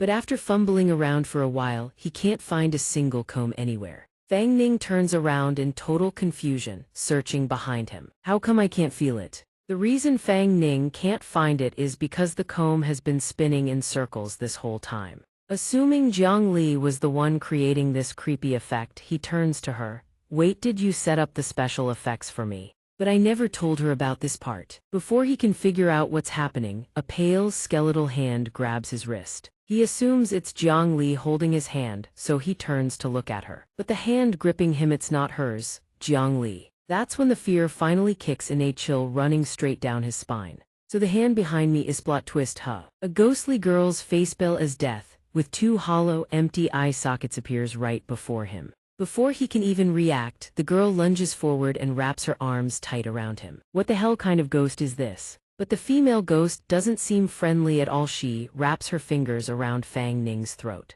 His slender neck fits perfectly in her grip. Fang Ning trembles like a leaf, his face twisted in pure terror. He can't speak, even his body seems to freeze solid. Fang Ning is completely under her control, unable to do anything but stare at the female ghost in helpless desperation. Is that some kind of special ability? What do? I can't move at all. Jiang Li, help me. The female ghost doesn't seem like a pushover either. She flashes a sinister, mocking grin at Fang Ning. He's inches from death and Jiang Li still hasn't reacted. Fang Ning can't help but wonder. Jiang Li, aren't you paying attention? Turns out, Jiang Li is completely absorbed in filming and hasn't noticed his situation at all. Finish filming video, then there'll be good food. Meanwhile, Fang Ning is being choked to the point of suffocation, but all he can do is desperately cry out, Jiang Li, help me, I can't hold on. Then suddenly, just when Fang Ning is about to kick the bucket, the bead bracelet on his wrist lights up once more. Fang Ning is way too young to die here. His eyes blaze with fierce determination and unbreakable will to survive. How can I die here? Surprised, huh? The female ghost clearly didn't expect him to fight back and she flinches. In a stunning reversal, Fang Ning seizes her arm with a vice-like grip before she can react. Even the female ghost is shaken. She never imagined a fragile human could pull off something like this. How is this possible? How can he touch me? Payback for the choking. Fang Ning doesn't care that she's a girl. He hurls the female ghost forward with all his might. Breaking free from the ghost's death grip at last, Fang Ning finally gulps down fresh air. After that devastating counter, Fang Ning realizes something deep inside him. A new power has awakened. This newfound strength surges through him, Meanwhile, the ghost sits sprawled on the floor 10 meters away, her long black hair cascading over her face. Why would you treat me like this? She's consumed by rage, slamming both fists into the ground. Naturally, the female ghost isn't about to let this sluggish charges at Fang Ning with killing intent. Before Fang Ning can figure out how to handle this, a voice whispers in his ear, "Duck, dodge left." He has no idea where the voice came from, but he obesan sure enough, he dodges her attack cleanly. Even he's impressed by his own reflexes. Body moves with supernatural agility. Olympic athletes couldn't match this. But she doesn't stop. An author strike comes barreling toward him, making up for the miss. The female ghost sprints toward the door. But just as she tries to escape, some invisible force slams into her and stops her cold. It turns out that mysterious telepathic voice was Jiang Li all along. You can use her to practice, you know. Now everything clicks into place. So the voice in my head was Jiang Li. She's the one who gave me this power. From this point on, Fang Ning's fear evaporates, replaced by pure, unbridled excitement. There's something this good. Alright then, time for the young master's show. Fang Ning swings a devastating punch straight at the female ghost with absolute confidence, and even she's caught off guard. What the hell is wrong with this guy? When the female ghost tries to bolt, he grabs her arm instantly. The female ghost senses something is off. This isn't good, she needs to move, now. But there's no way Fang Ning is letting her off that easily. He's settling this score with her tonight. Got you, you're not going anywhere. No more talking, he unleashes a devastating slash straight at the female ghost before she can even react. Fang Ning slams her against the wall. This time he's going to teach this ghost exactly what pain feels like. You dare ambush me, now that I've got you, don't even dream about running.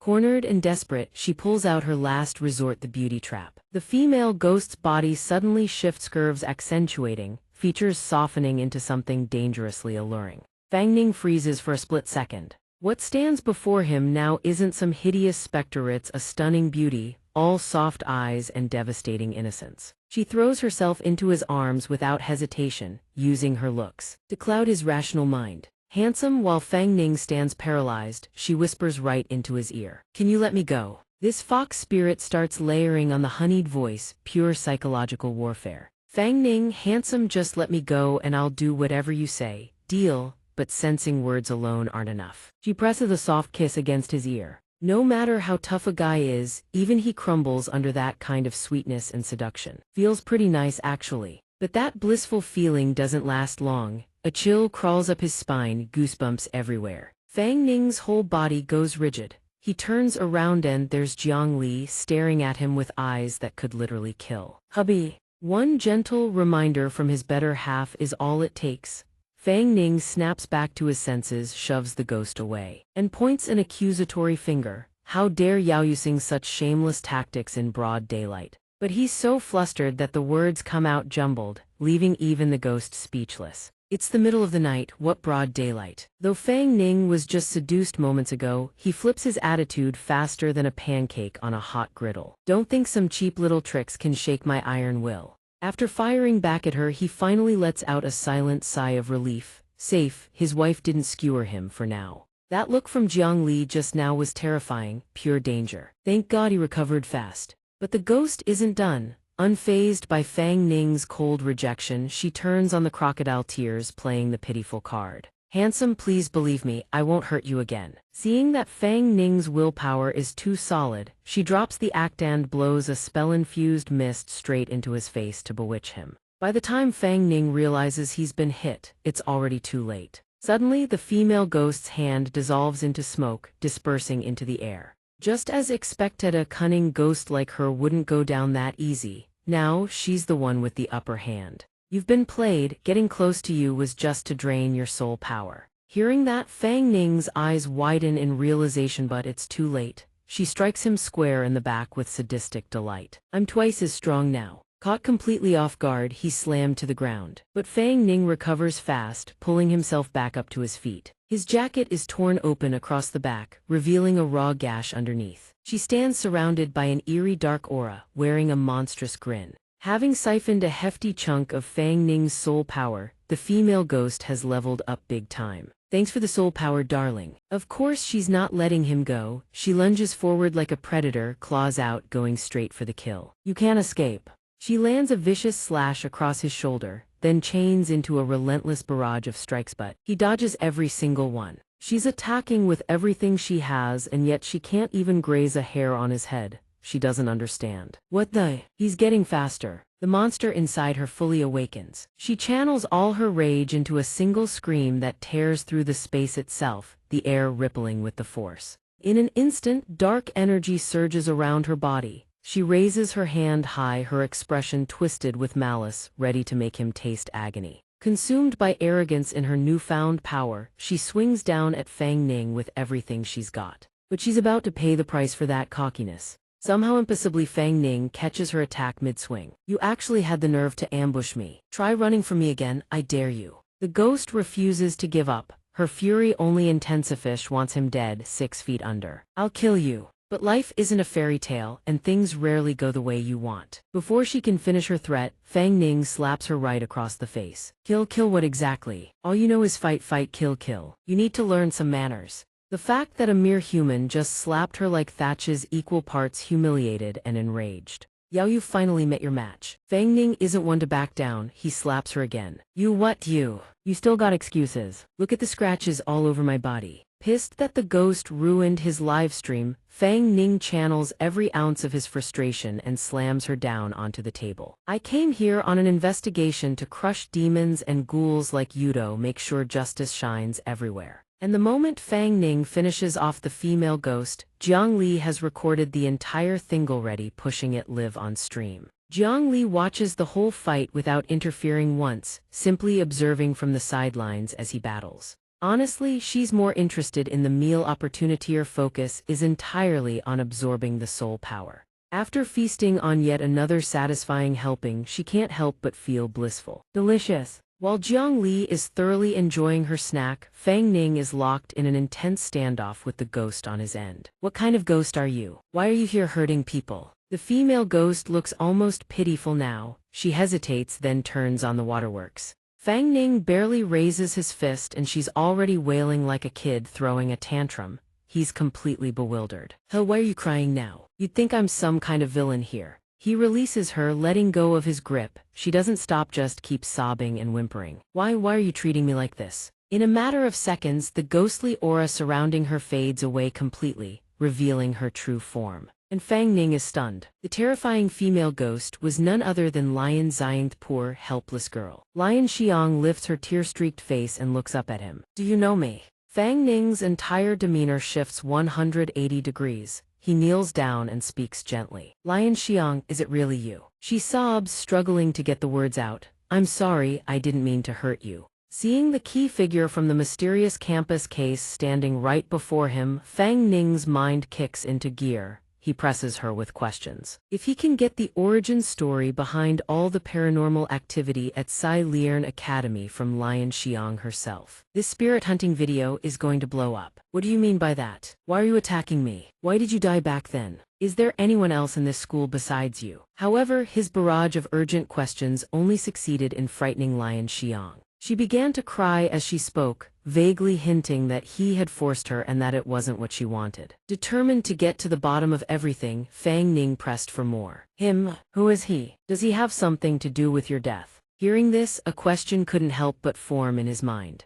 Who could be cruel enough to do such a thing? Who would have the heart to harm such a poor, innocent girl? He gritted his teeth, suppressing the surge of anger within him. Fang Ning's compassion wouldn't allow him to stand by, so he pulled her into a tight embrace. Tell me who he is and I'll help you. Lian Xiang looked up at Fang Ning and asked, You'll really help me? He nodded, confirming it once again. After hearing that she would finally be saved, she felt more at ease and began to speak hesitantly. He is. Before Lian Xiang could finish a single word, a bottomless, yawning void appeared right behind her. She was instantly pulled into the depths of the void. Fang Ning reached out to grab her, but it was already too late. Lian Xiang. Her face was filled with pure terror as she was dragged away. She reached out toward him, but her hand grasped only empty air. Lian Xiang looked utterly helpless, crying out in vain. Help me! It didn't stop there. Grotesque, writhing black tentacles emerged from the space. Seeing such a bizarre and horrifying sight, Fang Ning couldn't help but feel a chill run down his spine. What is that?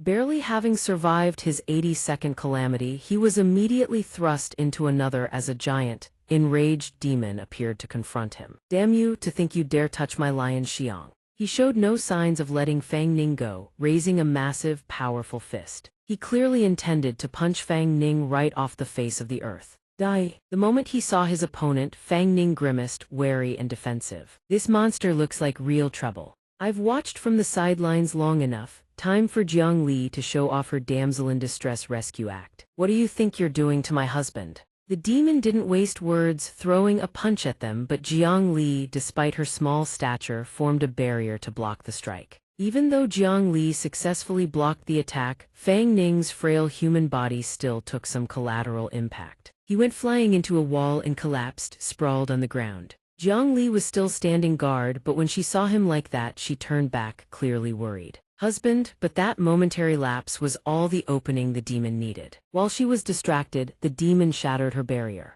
Before Jiang Li could retaliate, he slashed at her chest, sending her flying away. In a daze, Fang Ning whispered her name, Jiang Li. Who would have thought this trip would lead to them being separated? The demon dragged Jiang Li away right in front of his eyes. He thought both of them were finished in that cursed school. But when Fang Ning opened his eyes, he saw Jiang Li right in front of him. Seeing him fully awake, Jiang Li looked as happy as if she'd just won the lottery. The two were sitting near a tree close to the school. Seeing that Fang Ning was unharmed, she beamed with a radiant smile. "Husband, you're awake." After experiencing so many calamities with the ghosts in the school, Fang Ning was still in a state of shock. He panicked so much that he jumped right off her, completely forgetting they were perched on a very high tree branch. Naturally, seconds later, Fang Ning plummeted toward the ground, his face pale with terror. He braced himself for another bump on his head, but his descent stopped abruptly just before he hit the ground. It turned out Jiang Li had saved him once again. Floating in midair, he looked around and realized they were outside. "What is this place?" "The gate of Heiyuan Elementary. Did we actually get out?" But the thing Fang Ning was most worried about was Lion Xiang. "Damn Lion Xiang, we got out, but what about her? And what was that black monster?" Jiang Li's mind, however, was filled only with thoughts of good food. There was something very delicious back there. Hearing her say that, Fang Ning guessed, the black monster that appeared at the end. "How powerful is it? Can you beat it?" She weighed her current capabilities and seemed quite cautious. "Not enough soul energy right now." Putting that aside, Jiang Li excitedly showed Fang Ning their live stream. The video was recorded, just as the husband wanted. Thinking of his earlier promise, she couldn't contain her excitement. "I'm about to have a feast." In front of Fang Ning lay a massive, ghostly giant finger. It must have come from one of the demons. "What kind of ghost thing is this? Where did you even pull this from?" Since he was curious, Jiang Li didn't hide it, boasting happily, "It's delicious. I just grabbed it on the way out while carrying you." Staring at this enormous, freakish finger, he couldn't help but wonder about the cooking process. "How do you even eat this? Am I supposed to stir-fry it for you?" She shook her head immediately and demonstrated exactly how to consume it. She began to inhale all the ghost energy from the finger just like this. In no time, Jiang Li had harvested every last drop of ghost energy. After her delicious meal, Jiang Li let out a sigh of pure satisfaction. So delicious. Perhaps because she had just eaten well, her mood was excellent and she felt recharged. Not only did Jiang Li gain energy, but a portion of that miraculous power was shared with Fang Ning as well. "What is this? The exhaustion I felt before seems to have vanished." He noticed Jiang Li's soul body looked much more solidified. It seems high-yin energy like this is the best way to nourish a soul body. Now that they were in a safe place, Fang Ning asked, "Right, Jiang Li, what happened after I blacked out? How did you get me out? And what was that energy in my body, the one that let me react faster than an ordinary person?" Jiang Li began to speak. "Actually, husband," he suddenly felt a warm, ominous sensation behind him. Jiang Li quickly turned her head to observe the surroundings. She leaned in close, suggesting, "Husband, we're home." He quickly agreed. "Yes, yes." Then, to save time, Jiang Li grabbed him and flew off. They flew as fast as the wind. In no time at all, they had arrived back at Fang Ning's home. Strangely, Jiang Li keeps hiding in the shadows, trembling violently, not daring to step into the light. Seeing her so terrified, Fang Ning immediately understands and pulls the curtains shut. As expected, the soul body still fears sunlight. To keep the room from being too dark, Fang Ning flips the light switch on. With everything settled and no more terrifying ghosts to face, he finally sits on the bed and lets out a long sigh of relief. Suddenly, Jiang Li lunges forward and hugs him tightly, making him blush. Husband, for some reason, Fang Ning pushes her away and asks her to sit down, leaving Jiang Li puzzled. Just sit still for a moment. Feeling like she's been given the cold shoulder, Jiang Li puts on a pouty face that leaves Fang Ning speechless. Why does she look like a small animal wagging its tail? And so clingy and needy too. But the next second, Jiang Li gets what she wants when he reaches out to pet her cheek. Her joy is clearly written all over her face. Suddenly remembering something crucial, Fang Ning warns Jiang Li. The curtains here don't block light very well. When the sun rises, they might not be enough. Do you want to hide? Jiang Li doesn't seem to care, as she knows she has a safe place to shelter. I can enter my husband's body. Then with a grave expression, Jiang Li reminds him of one thing. Husband, you've already signed a contract with me. As long as you are here, I will not perish.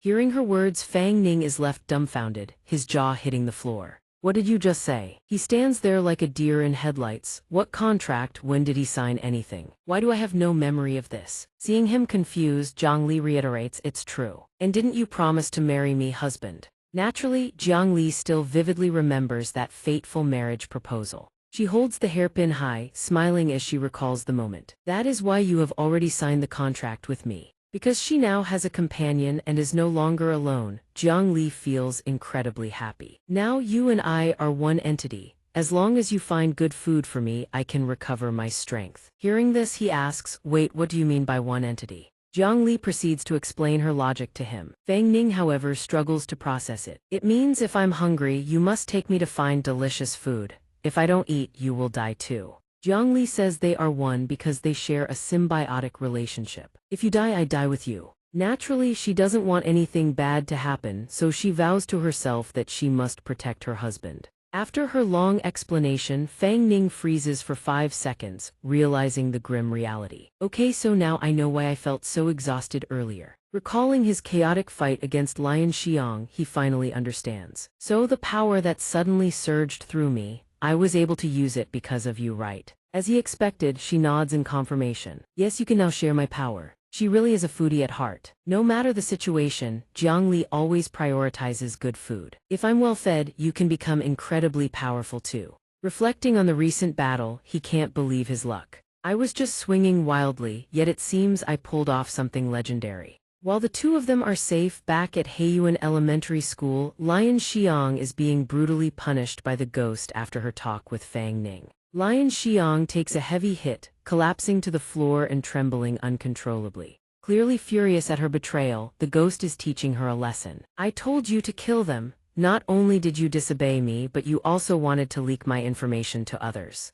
The ghost grips Lion Xiang's throat, causing her immense pain. He squeezes her neck while whispering threats. You should know that if we don't kill them, we will be the ones who die. She is choked so hard that she cannot breathe, her face turning deathly pale. This ghost is truly a soul body with extreme possessive tendencies. He is determined never to let Lion Xiang go. You are mine. I will never let you leave me. Never. On her face, one can see helplessness mixed with disgust, realizing she has no escape. After letting them slip away, the ghost decides they will pay for this. I can feel that they will return. Next time I will personally slaughter them here. Cut to a sunny morning. Fang Ning has put the paranormal mess behind him to treat himself to a bowl of noodles. Uncle, is my beef noodle soup ready yet? A piping hot bowl is served immediately. Coming, Zio Ning, you're up early today. Usually you only show up after I start cleaning. Fang Ning beams, responding, yeah. I have some things to take care of this morning. A fragrant bowl topped with generous portions is placed before him. Extra large bowl, spicy, no green onions, no cilantro, right? Indeed, Fang Ning is just like Jiang Li, they both have bottomless stomachs. He picks up his chopsticks hungrily. Smells amazing, thanks Uncle Zhang. After serving him, Uncle Zhang goes back to work. You really are a sweet talker, kid. Eat slowly, I'm heading back to work. As he lifts a clump of noodles, he transmits a message to Jiang Li. By the way, didn't you say earlier that your soul energy was depleted? Jiang Li, currently inside his body, quickly responds, I have lost much of my power. To recover, I must absorb soul energy. Fang Ning asks curiously while slurping his noodles, what kind of places can help you recover? Jiang Li ponders for a moment. Like the delicious food from yesterday that can restore a bit of power. Aside from that, I can absorb the fear of others. Fang Ning mid-slurp freezes. Fear. She explains briefly, before when I met you I received a lot of power. Before that I was in a semi-conscious state, unable to communicate. Remembering the ghost stories he knows, he finds it makes sense. It seems that for a soul body, scaring the living and absorbing their soul energy is a way to grow stronger. That explains why those ghost stories are filled with so many horrific scenes. Recalling his Princess Tomb livestream, he finally understands why Jiang Li got such a power boost that day. It seems the 100,000 people watching his livestream provided a massive amount of fear, helping Jiang Li restore her consciousness. After finishing every drop of broth, he puts the bowl down and bids Uncle Zhang farewell. "Uncle, put it on my tab. I'll pay it all at the end of the month." Uncle Zhang agrees easily and waves him off. "All right, you little brat, next time you're free, come help me out a bit." Fang Ning flashes a thumbs up as he leaves. Back home, Fang Ning stares at his phone, lost in thought about his live streaming career. If live streaming works, surely recorded videos would too, right? It's incredible. Even though it was her first time touching a phone, she used her magic to control it perfectly. And the stability and camera angles were top tier. With Jiang Li as his secret weapon, he is certain they will achieve massive success. If he edits this video well, adds some BGM and puts in some commentary, this is destined to be another viral hit. On top of that, they could probably scare a ton of viewers, generating enough fear to replenish Jiang Li's soul power. Truly killing multiple birds with one stone. When it came to the livestream's success, Fang Ning naturally couldn't forget Director Wang's contribution. Director Wang's crew last time was solid and the price was reasonable. Let's keep working with them. After careful consideration, Fang Ning also wanted to discuss this matter with her, that is, Jiang Li. Suddenly, she pressed her face right up against his, making Fang Ning's cheeks flush crimson with embarrassment. It turned out Jiang Li's unhappiness all stemmed from the cold, distant way Fang Ning had been addressing her. "Husband calling me, that is so distant." Since she put it that way, he felt completely at a loss for what to call her. "How about later then?" Jiang Li, hearing her new nickname, beamed with delight, her smile blooming like a flower. "Yes, husband." Fang Ning was completely at his wits' end with her. "What have I got myself into?" Wasting no more time, he got straight to the point. "Later, that thing we encountered at the school last night, that thing." Before he could finish, Jiang Li cut him off. "That thing was delicious." Hearing that, Fang Ning's eyes lit up as he pressed further. "So you have a way to kill that delicious thing?" The reason Fang Ning asked Jiang Li this was simply he wanted to turn this into an unprecedented masterpiece. Yesterday's footage was still incomplete. If they could re-enter the campus, uncover the truth about Heiyuan School, and turn it into a full documentary, it would blow up even bigger than the Princess Tomb video. Not to mention, he had already promised Lion Xiang that he would help her. No matter the reason, he was going to investigate what happened at Heiyuan School. But contrary to Fang Ning's determination, her current capabilities didn't allow it. "I can't do it right, no, not unless I find my hairpin." Since his mind was already made up, Fang Ning grabbed Jiang Li's hand and asked, "The hairpin you mentioned before. Have you remembered where it is? Then let's go right now." Unfortunately, Jiang Li still couldn't remember anything. "All that delicious food I ate recently brought back some memories. Half a year ago, my hairpin was stolen. Back then, I was only acting on instinct." Occasionally appearing at the Princess Tomb, I still hadn't regained full consciousness. Jiang Li suddenly turned pouty, insistently demanding that he help her find it. "Okay. Husband, help me find it, please. That hairpin is incredibly important to me." He didn't refuse, gently patting her on the head. "We're bound together now. If it's important to you, then we'll find it together. But with this hairpin, could you really beat that thing from last night?" Jiang Li didn't hesitate for a second, confirming immediately. "I'm certain if I can get my hairpin back, I'll absolutely destroy him." But saying it was one thing, actually doing it was another. "So how exactly do we search for it? I don't even know what the hairpin looks like, let alone the face of whoever stole it. Where do we even start?" Jiang Li paused, racking her fading memories. "I vaguely recall it was 3 grave robbers. 2 of them I scared half to death, they went insane. But the third one somehow escaped using some unknown method. The hairpin is most likely in his hands." Hearing this, Fang Ning felt like his last hope had just been snuffed out. "But it's been half a year, he's probably long gone from this city by now." But Jiang Li refuted him. "No, after absorbing that bit of soul power yesterday, I can now faintly sense the jade hairpin's location. It's vague, but I'm sure he's still somewhere in this city." Hearing that, a smile finally returned to his lips. "Good, at least for now they had a direction. Then let's go find the jade hairpin first. Once we find Zhen Yu and she recovers her power, we'll head to Heiyuan Elementary School, continue filming, and dig up the truth." Jiang Li didn't refuse, she agreed eagerly, excited to go back and snack on the good stuff. Fang Ning wasted no time, he got straight to work. Can't afford to stall, let me dig up what I can on those Tomb Raiders first. Just as he reached for his phone, a new message popped up. Fang Ning picked it up and saw it was from Director Wang. A message from Director Wang. They already finished editing my video that fast. But it turned out that wasn't it at all. The message Fang Ning was reading was actually from the police. Content: multiple cases of intentional assault have recently occurred across Haicheng. Residents are advised to avoid going out at night and to travel in groups. The police are actively pursuing leads and will apprehend the suspect. Reading the warning about the assaults, he felt a bit confused. Wait, since when do simple assault cases get so serious that the police blast a public alert to everyone?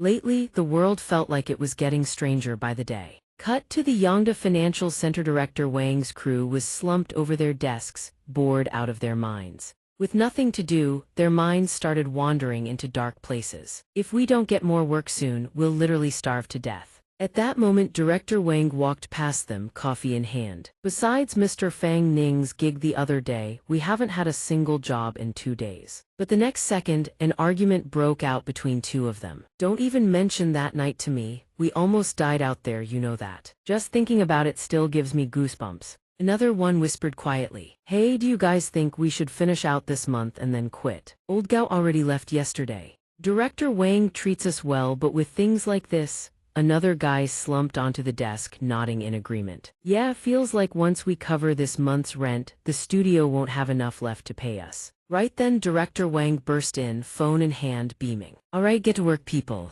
The moment he appeared, everyone swallowed their complaints and scrambled to their stations. One guy still smoking asked curiously, so boss, what's the job this time? Director Wang slammed his hand on the table with a grin stretched ear to ear. I've already dropped the details in the work group chat. This gig also from Mr. Fang Ning. The guy was blindsided. Fang Ning, didn't we just go film at some creepy tomb with him? Boss, I value my life more than a paycheck. Maybe we should pass on this one. But Director Wang waved him off. No, not this time, it's just a video editing job, simple editing, and it pays 1,000 yuan. If the video blows up, we even get a cut of the revenue. I've already downloaded the files. Hearing it was easy money, the guy did a complete 180 and plopped into his chair, firing up the editing software. Looks like another one of those paranormal investigation videos. Unless they run into an actual ghost like last time, there's no way it goes viral. There are a million videos like this already. The others watched along, offering their 2 cents. Yeah, the fact that nobody died at that place last time and the video was a hit, that was pure luck on his part. And ours. Editing this video for 1,000 yuan is not a bad deal at all. Director Wang is determined to nail this job, so he gives his subordinate a nudge. No, this time it is different. It is guaranteed to be a hit. Just open it and see for yourselves. Director Wang suddenly shouts in alert he has struck gold.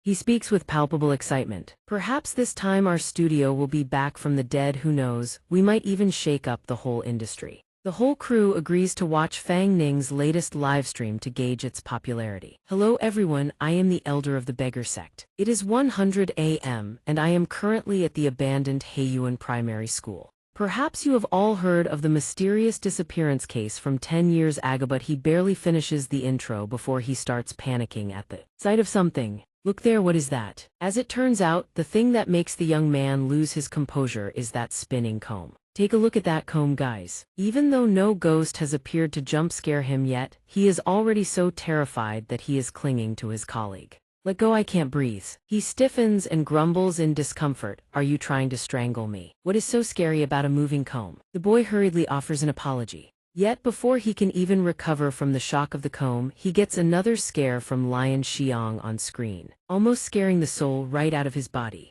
Who would have thought that the guy who was talking big just a moment ago would be the same one passing out from fright? The smoker is trembling like a leaf. He sits up slowly and points at the screen in utter disbelief. How on earth did he pull this off? Is it CG? Or is there some kind of mechanism on the table? Is this some kind of magic trick? With his years of experience, Director Wang knows for a fact that this is 100% authentic. At first I thought so too, but then this monster actually liquefied and reassembled itself. What is truly terrifying is that with my decades of production experience, I can't find a single trace of editing or post-production. After skimming through the scenes between Lion Xiang and Fang Ning, including the footage of Jiang Li stepping in to protect him from the demon, they still can't believe their eyes. Is it over? The director replies, yeah, that's all of it. I've watched it over and over, but every time I do, it still makes my skin crawl. By now, he is fully convinced that the video is real and that a mysterious supernatural story is hidden behind it. So how did Lian Xiang actually die? Who is the mastermind behind all this? Does this video really have a connection to the cold case from 10 years ago? To increase the credibility of the video, director Wang puts in the effort to find supporting evidence. I specifically went to the city library to check the archives and copy the newspaper clippings. The girl appearing in the video really looks like the one from the news report. Raw footage like this can certainly grab the attention of veterans like us. I believe once the video is finished and released, it will definitely be a hit. Plus, Mr. Fang Ning said that if this video goes viral, we'll get a commission. If the commission is high enough, I can give you guys a bonus. Hearing about a bonus, everyone's eyes light up like car headlights. They are completely powerless against the allure of money. A bonus. Never mind the nature of the work. If there's a bonus, they are ready to dive in with full passion.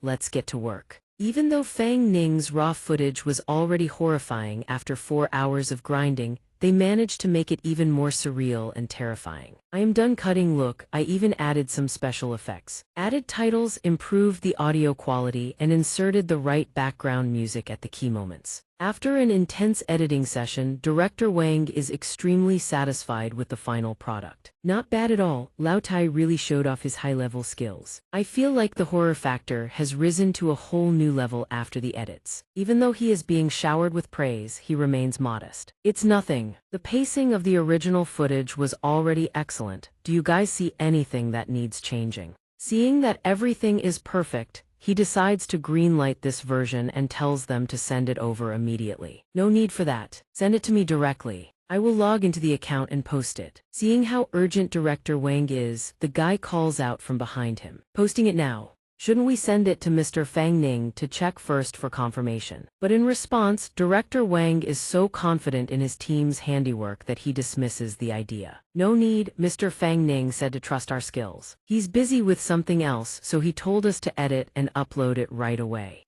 The scene shifts to a massive building known as the B Station headquarters. Inside the agency, everyone is hard at work. And the man with glasses sitting in front of the computer is Dao Ping, a B Station video reviewer. The video he is currently reviewing is none other than Fang Ning's edited livestream. What is this? Girl commits suicide at Heiyuan Primary School. A real event from 10 years ago turned into a horror exploration video. Although Dao Ping usually has a lackluster impression of such content, he finds this one isn't half bad. Lately, there are too many videos like this, mostly clickbait, poorly made, and lacking substance. This seems to be more of the same, doesn't it? However, the thumbnail is quite nice, but he barely finishes the thought before he is startled after watching just a segment of the video. How about a surprise old man? Before Dao Ping's eyes is the hideous face of the ghost that attacked Fang Ning the other day. The demon's truly horrific and grotesque appearance is enough to make him jump and spill boiling water all over himself.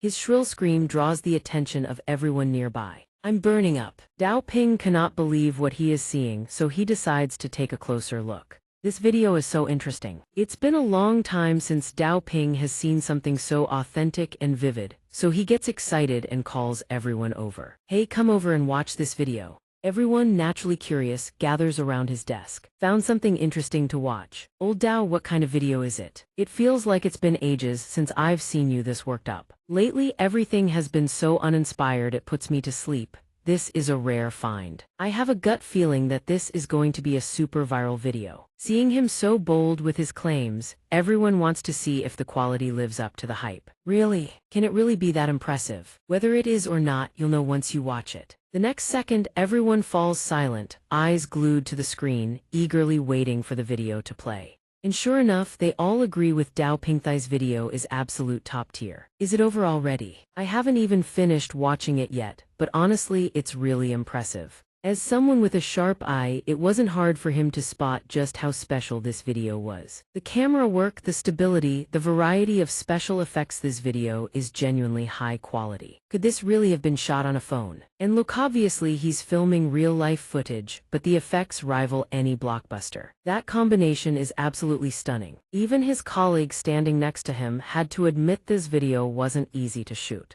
After watching Fang Ning's video, everyone was dying to know who he really was. Look who's the genius who made this video. Meanwhile, Fang Ning is yawning his head off, the total opposite of the cool persona in his video. Under the afternoon sunset, he strolls slowly down the street, lost in thought. I've been digging into the leads based on what you told me. Half a year ago, near a village by the princess's tomb, 3 suspicious-looking individuals were spotted seemingly searching for something around the area. The police responded to the villagers' report immediately, but only managed to catch 2 of them. Both were documented as repeat tomb raiders, but the third one had vanished into thin air. The 2 arrested were in near total mental collapse. They'd clearly witnessed something absolutely terrifying. In the end, the police could only chalk it up to extreme psychological pressure. Both were thrown into detention for cultural artifact theft. But here's the strange part, there's something genuinely suspicious about this whole thing. The police found no excavated ground anywhere near the princess's tomb. The 2 who knew what happened have both gone insane. Whether they actually robbed the tomb and where remains a total mystery. If they could take your hairpin, they clearly weren't ordinary people.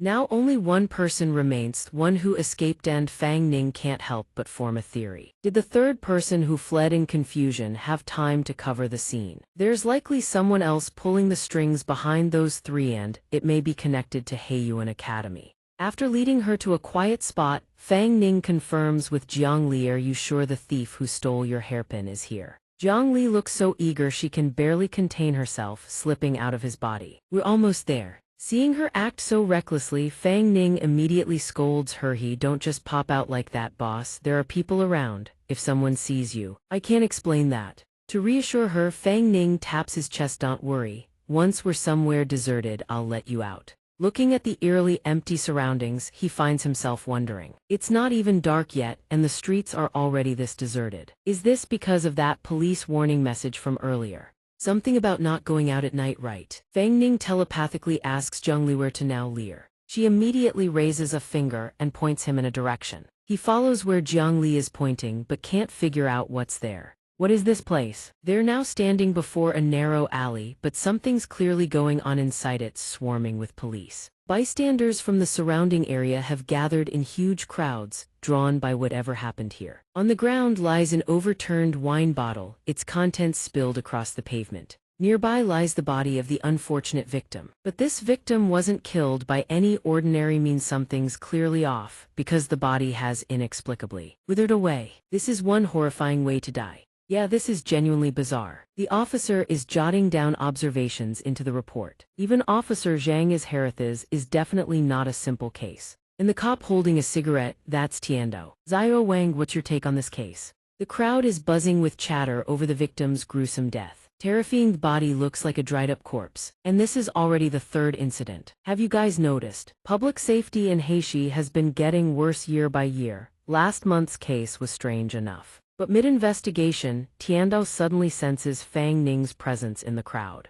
Xiao Wang's question snaps him back to reality. What do you make of this case, kid? He draws from his notes and delivers his analysis. Based on my observations, the victim likely died around 3 a.m. last night. No signs of physical assault on the body, and no trace of the perpetrator at the scene. The killer seems extremely familiar with the nearby surveillance blind spots. CCTV footage turned up 0 suspects. The body is quickly sent for autopsy. Same as the previous 2 case, forensics determines the cause of death as sudden cardiac arrest. But here's the kicker, none of the 3 victims had any history of heart disease. Tiandao clearly doesn't need to hear that part and tells him to move on. I'm asking what you can deduce from the crime scene itself. Comparing this to other cases, Xiao Wang Venturesi think this is a serial killer, and a random one at that. He then points toward the surveillance cameras and boldly asserts the killer dodged every single camera with pinpoint precision. No contact traces with the victim at the scene, so poisoning is a possibility. But Tiandao, with all his experience, knows this case isn't that simple.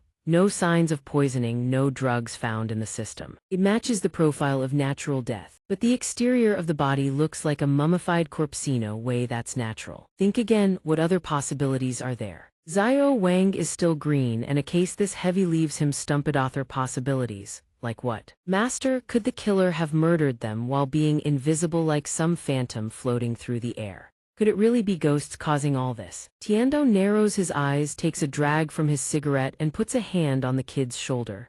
Eliminate the impossible, and whatever remains must be the answer. Given the severity of the case, he decides prevention is better than letting this nightmare keep repeating. Get ready, I've already requested a national alert from headquarters. Citizens should avoid going out at night. The rest is beyond our jurisdiction. We hand it over to the other department. After wrapping up everything at the scene, he urges Xiao Wang along. Let's go, kid, this world isn't as simple as you think. Scene change. An abandoned house sits in the middle of a desolate, empty lot, dead of night. Inside that cold, pitch-dark space, a mysterious young man lights a small candle. The man before us is the thief who stole Jiang Li's hairpin. Jing, it's time. No sooner does he finish speaking than the freshly lit candle is snuffed out. Then a massive, grotesque demon with multiple eyes sprouting from its head materializes. This is the soul infant, the entity Jing serves. It begins licking its lips, ravenous. Is it time to hunt again? Jing remains on his knees and reports. Night has fallen, my lord, we can depart at any moment. The soul infant, thoroughly pleased with his loyalty and efficiency, bestows its praise. Well done, boy, picking you out of those three was worth it. The moment it finishes speaking, the soul infant shrinks down and latches onto Jing, making his skin crawl. Your lordship's regard is this humble servant's greatest honor. While sweat beads on his forehead, the soul infant pats his neck and assures him, besides, I'll make sure they never find you. The police won't get anywhere close. The reason the soul infant is so smug, it now possesses Jiang Li's powerful hairpin. With this soul artifact in my hands, even a level 4 soul spirit would be easy pickings, let alone fragile humans. By the time those slowpoke soul hunters arrive, we'll have already leveled up and vanished. After rambling on, the soul infant doesn't want to waste any more time and urges Jing to move out. Let's go, tonight we claim the last one. The hunt begins. It seems everyone has caught on by now. This chaos-inducing duo is responsible for the wave of terror gripping the city. Now, with the city swallowed by night, lit only by the glare of neon signs, they are still roaming the streets. The streets are completely deserted, like a ghost town. Only their footsteps echo. Can you feel it? Contrary to his expectations, Jiang Li isn't doing so well. No, that presence has become faint since a moment ago.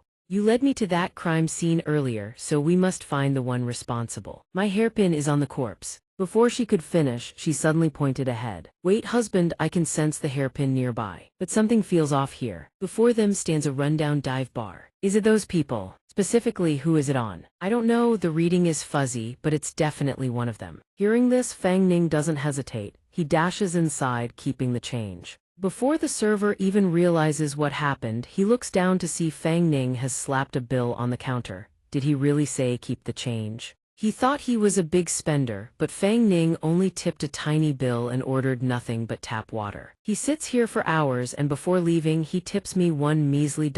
Am I supposed to be insulted? How can someone be so cheap? While the waiter boils with rage, Fang Ning is also fuming because of the forced pressure. Can you pinpoint his location now? They are in the middle of a crowd, making it nearly impossible for Jiang Li to focus. It's too packed, it's messing with the tracking. Since he's already here, Fang Ning decides to go all in. He's finding the target no matter what. Fine, I'll check each person one by one. You should be able to sense it when I get close. Suddenly, while he's on his mission, an innocent-looking girl approaches him. Hey, handsome, want to have a drink with me? Let me treat you to a drink, then we can go somewhere else and discuss the mysteries of life. She presses her cheek against Fang Ning's, leaning in close, causing him to blush. But because he has important business, he pushes her away. She accidentally slips her hand, leaving him frozen for 5 seconds. Sorry, I'm busy, don't be like that, brother. Don't tell me you're a virgin. Unable to watch this display any longer, Jiang Li reaches out and pinches him hard. Realizing the boss of the house is giving him a warning, he pushes the girl away decisively. Ouch! To everyone's surprise, her fall attracts the attention of the surrounding crowd. What's going on? Why did she fall? Looks like an argument. Before he could achieve anything, Fang Ning is now in trouble with the local thugs. You've got some nerve, kid, causing trouble on our turf. Not wanting to escalate things, he tries to explain. It's a misunderstanding, everyone, let's not get physical. I'm worried I won't be able to hold back. They don't seem interested in a peaceful resolution and start getting aggressive. I guess you won't repent until you see the coffin. Big talk. Come on, let's take our guest to the conference room to chat. One of them places a hand on his shoulder. Move. But if Fang Ning doesn't permit someone to touch him, they'd better not try. The next second he stops holding back, grips the thug's hand, and in a heartbeat slams him to the floor. The leader watches the display and gives a mocking clap. Impressive skills. But this isn't the place for you to flex. The tension spikes as Fang Ning finds himself surrounded. He and Zhang Li share a quick, quiet conversation. Husband, these people are annoying. Should I just kill them all for you? Boss, don't stir up any more trouble. I don't want to go to jail. While he isn't looking, they circle behind him for a sneak attack. Cut to a drunk uncle staggering under the streetlights. Business is getting harder. If I don't drink, I can't close deals. I don't even know if it worked, but I've had too much. Gotta get home to my kid. But on his way home, his luck runs out. He runs into Quijang. The uncle, not knowing his life is about to end, looks up and says, "Thanks a lot, brother." The man leads him forward while the uncle stays stumbling. "You should come by my place when you're free. I'll treat you." But everyone knows that when you meet Quijang, it's time to log out. He wears a sinister mask, laughing savagely. "I'm afraid you won't have that chance." As he speaks, he throws Zhang Li's hairpin at the uncle. The uncle is bewildered. "What?" The uncle seems completely manipulated by Quijang. He whispers in his ear, "Just walk down this alley and you'll be home."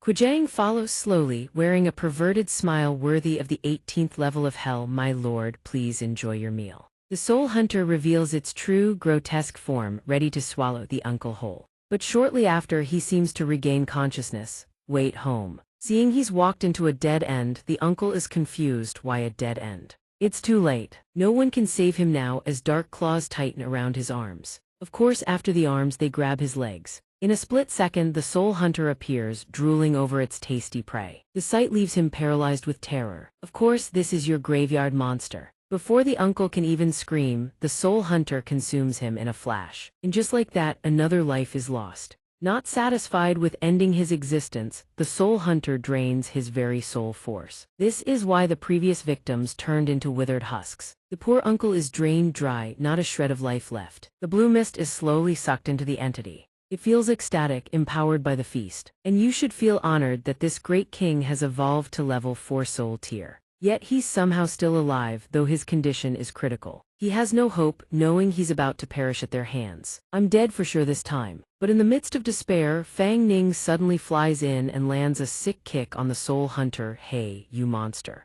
Isn't he amazing? One kick from Fang Ning sends it flying into the distance. The soul hunter, caught off guard, crashes into the wall behind it, leaving a cloud of white dust. Fang Ning, who usually lets Zhang Li do the saving, finally steps up as a hero to save the uncle in the 90th minute. After showing the soul hunter the meaning of pain, he turns to check on the victim. "Are you alright? You okay?" Though the uncle looks a wreck, at least his life is intact. "I'm fine." But even humans have their limits. The poor guy can't take it anymore and collapses. Part of the reason Fang Ning attacked was that the soul infant was most likely holding Zhang Li's hairpin. "Can you confirm, Zhang Li?" "Yeah. The hairpin is on it." After Fang Ning dealt it a bone-crushing blow, the soul infant is absolutely livid about the interference. "Who the hell are you, brat?" "A soul hunter. I didn't expect you lot to respond this fast. Do you even know who you're messing with? Leave no, let me devour that fat man and I'll forgive your little intrusion." As if a few words are enough to scare Fang Ning. He doesn't flinch, instead he flips it the middle finger right in its face. "You dare prey on innocent people in broad daylight. This guy can't just sit back and watch."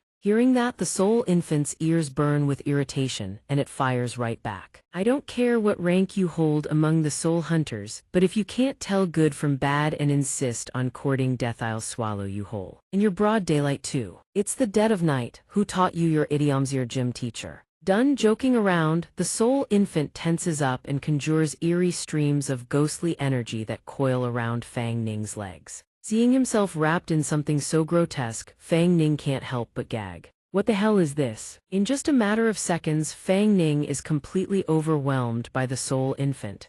And now, the thing is laughing with sadistic glee. You'll die a wretched death beneath my soul technique. You shouldn't have poked the wrong hornet's nest. But it's not that easy to mess with outsiders. A spectral green hand emerges from within him, neutralizing the soul infant's technique on the spot. Instantly, Fang Ning breaks free from its hold. What the hell is that? Disgusting. But right now, the soul infant is absolutely dumbfounded by Fang Ning's seemingly impossible abilities. Impossible? How did you break through my soul technique? His abilities might be limited, but with his signature over-the-top confidence, Fang Ning channels a burst of energy and replies. Obviously, because I'm the better-looking one. Can't let the show go on without a spotlight, can we? Today, Fang Ning decides to shine. My turn. With his raw power, he rockets forward at breakneck speed and slams into the soul infant. No way, just you wait. Seeing the soul infant about to bolt, Fang Ning calls her out to finish it off for good. Jiang Li naturally isn't about to miss a good meal.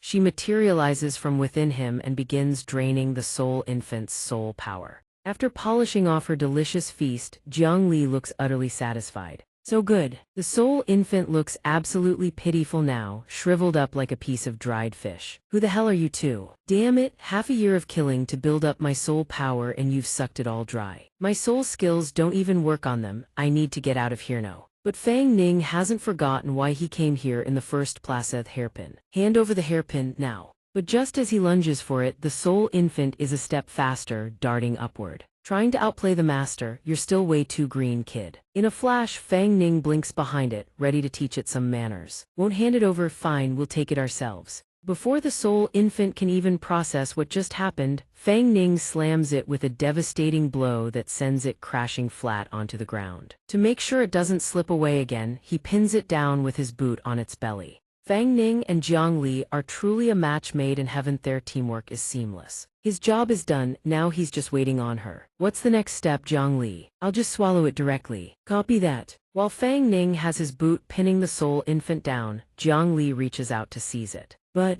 the soul infant is a cunning devilvin. If it means its own destruction, it refuses to let them have their way. It yanks out Jiang Li's hairpin and unleashes a vicious blast of green energy straight at them. Burn in hell. Neither of them expected the soul infant to pull a stunt like this. Neither can react in time. And just like that, they're blown apart in opposite directions. While both are caught off guard, the soul infant seizes the opening and bolts. As they're about to give chase, wouldn't you know it, the runs straight into Xiao Wang on patrol. Hands up, don't move. Fang Ning gets mistaken for the culprit, and Xiao Wang immediately moves to restrain him. Seeing Fang Ning won't cooperate, Xiao Wang grabs him harder and barks, I said hands up, are you deaf? Out of the frying pan and into the fire. Fang Ning came here to catch a ghost and now he's the one getting caught. Master, I've got the suspect. Apparently Tiandao thinks Fang Ning looks suspicious enough. Without a word, he levels his gun at him. But after a long, measured look, he holsters his weapon and tells Xiao Wang, let him go, he's probably not our guy.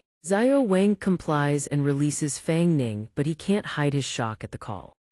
Just then, Xiao Wang's attention lands on the middle-aged man sprawled out on the ground. Master, look at the position this man was lying in. It matches the previous victims exactly. If he's not the perp, then who is? Not wanting to be misunderstood any further, Fang Ning raises his hand and explains. Dead? What dead? Officers, I'm an upstanding citizen. You can't pin this on an innocent man. Tiandao then asks, were there any signs of outside involvement in the previous cases? Based on his recollection, Xiao Wang denies it.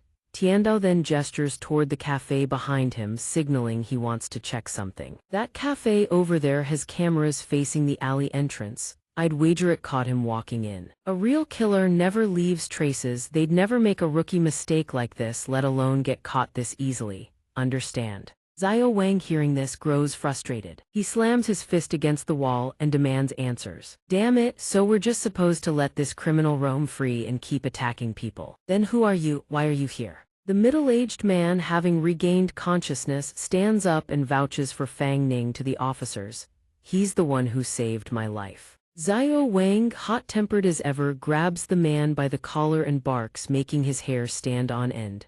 Saved your life. You're actually alive. What happened here? Do you remember? Do you know? You're the first person to survive that killer's hands. The man hesitates for a long moment. But having just survived something so horrific, the man has no strength left. he collapses against Xiao Wang. Calling for backup, we need an ambulance. District 3, Lingju Street, West Heishi. After witnessing the event, Tianda walks over and asks, "You, kid, are you a soul hunter?" He asks back, "A soul hunter." Fang Ning suddenly recalls the words of the ghost. Right, that demon mentioned this earlier. Could it be a government agency for paranormal affairs? Better play dumb for now. Zhang Li and I might be on their hit list. Better to stay cautious. Fang Ning does not answer directly and hesitates. Tiandao jumps in. Looks like you've never heard of awakened soul hunters. He flicks his cigarette butt to the ground and reassures Fang Ning. Although he is clueless, there is no need to panic. The kid is still too young. All his thoughts are written on his face.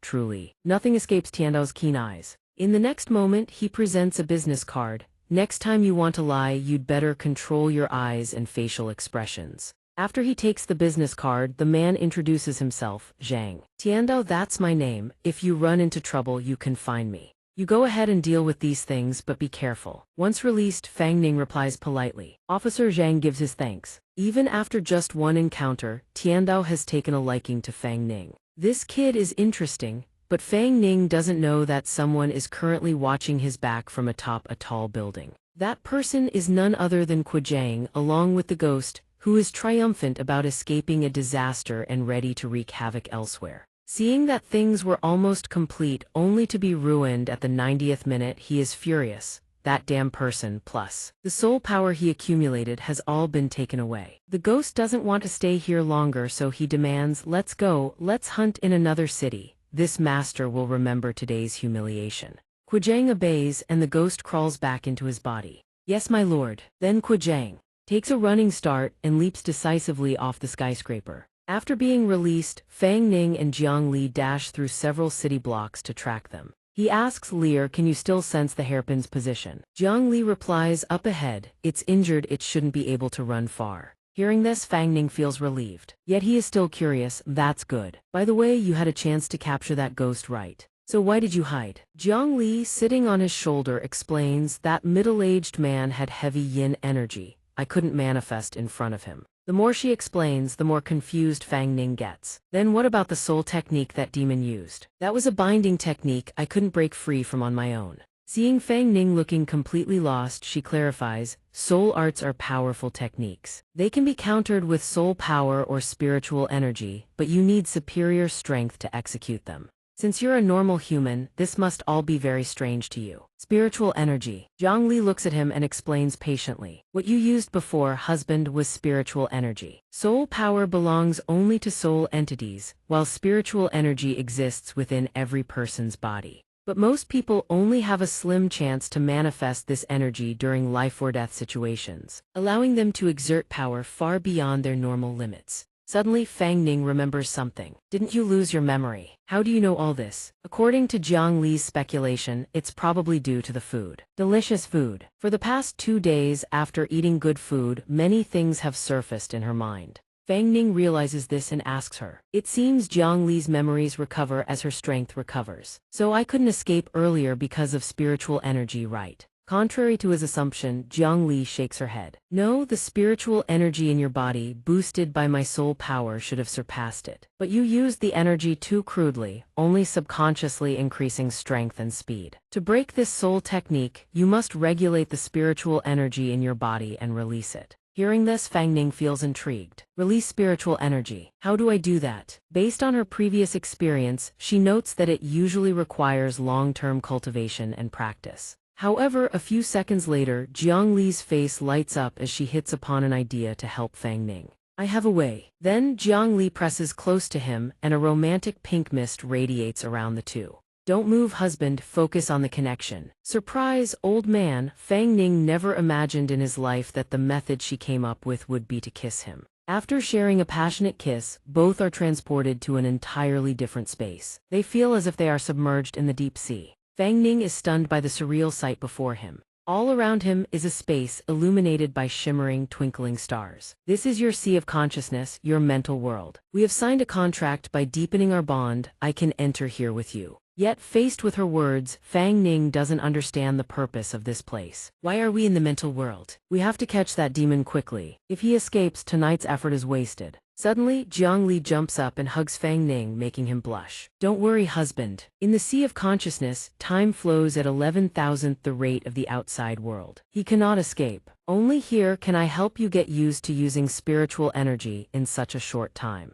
He was already shocked by the kiss, but seeing they were both in a state of undress in the next moment shocks him even more. Hey Lear, what's going on? Where are our clothes? To keep Fang Ning from being embarrassed, she explains that clothes heavily interfere with sensing spiritual energy, so they must be removed. Although he is red as a tomato, Fang Ning follows her lead. Close your eyes and feel the movement of spiritual energy starting from your dantian. Jiang Li doesn't hesitate to slide her hand down to his abdomen. Follow the movement of my fingers, try to control the spiritual energy. With Jiang Li's help, Fang Ning is now able to radiate his own stream of spiritual energy. In the real world, he is also exuding a wave of energy. Sure enough, with his boss guiding him, Fang Ning has undergone a total transformation. His eyes gleam with intense light. After a long while, he is finally enlightened. So that's how it is. Having a bit of spiritual energy really makes a difference. With the abundant energy he just discovered, he launches himself high into the air. This is spiritual energy. Observing the surroundings, Jiang Li spots their trail and informs Fang Ning, over there.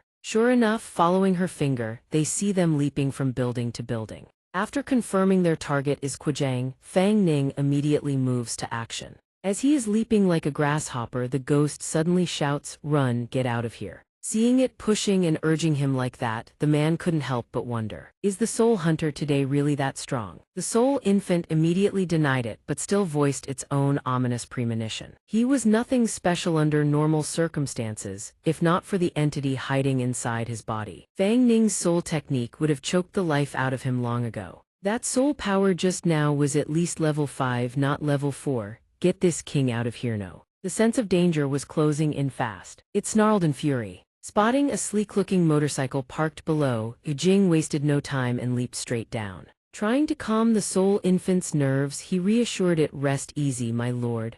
Our hideout has a boundary and soul power traps set up. If that soul hunter dares show up, he'll never leave." Yujing didn't linger another second. He jammed the key into the ignition. Right on cue, as if summoned by name before they could even make a getaway, Fang Ning's voice cut through the air and froze them both in place. So that's how it works. You hitch a ride inside a living host, split up to throw the authorities off your trail. The moment his secret was exposed, Kajing's head snapped up. Fang Ning had already caught Yup, and now he sat perched on top of a traffic light, looking impossibly cool about it. "You're the third grave fugitive. Escaped from the third tomb, didn't you?" Just then, the details from that bounty notice Fang Ning had investigated before flashed through his mind. "Your name is Jing, if I remember right." Hearing Fang Ning nail his name down to the exact syllable, the man's face went pale with shock. But Fang Ning had zero time to waste bantering. He dropped from the traffic light in one fluid motion and launched a surprise strike straight at Jing. Jing whipped out his dagger instantly, ready to fight. The soul infant couldn't hold back any longer. It manifested in the open. "Kid, don't push your luck." Hearing such words come out of a disgusting wraith made Fang Ning almost laugh. "Push my luck. When you were snuffing out lives left and right, did you ever think this day would come? Hand over the hairpin, and I might make your end quick." Seeing Fang Ning hunt it down relentlessly over the hairpin, the soul infant actually broke into a smug grin. It finally understood his true objective. "So that's what you're after, this king's soul artifact. If you want it so badly, this king shall grant your wish." Naturally, a creature as shameless as the soul infant had no intention of handing over the hairpin. Instead, it turned the hairpin into a weapon and attacked. A shadow fell. The ground and the surrounding space were instantly engulfed in a blood-red mist that looked utterly grotesque. The soul infant had just played its trump card. It summoned a vicious black dragon and stood atop its head. "You dare provoke this king, forcing me to burn through this much of my origin soul power. I've had enough of you, Fang Ning. Today, I'm going all out. Yuan, that soul body on Yuthai's king will make you wish you were never born." But none of that was enough to slow Fang Ning down. In a single beat, he obliterated the soul technique as if it were nothing. Seeing it pour every last ounce of power into that technique only to have Fang Ning crush it so effortlessly, the soul infant started praying for its own survival. "How is that possible? How can you break my soul technique?" Its fury finally hit its breaking point. The soul infant commanded its savage dragon to charge straight at Fang Ning. "Die!" A true master rises to the challenge. Fang Ning was no pushover, dropped into a defensive stance and began channeling his energy. In that instant, Fang Ning's awakened power surged to a breakthrough realm. A roaring pillar of fire erupted forward and shattered the dragon into nothing. Before Fang Ning's unyielding power, the soul infant was reduced to a complete laughingstock, racking up defeat after defeat at his hands. It had no moves left, its entire body trembled with fear. How?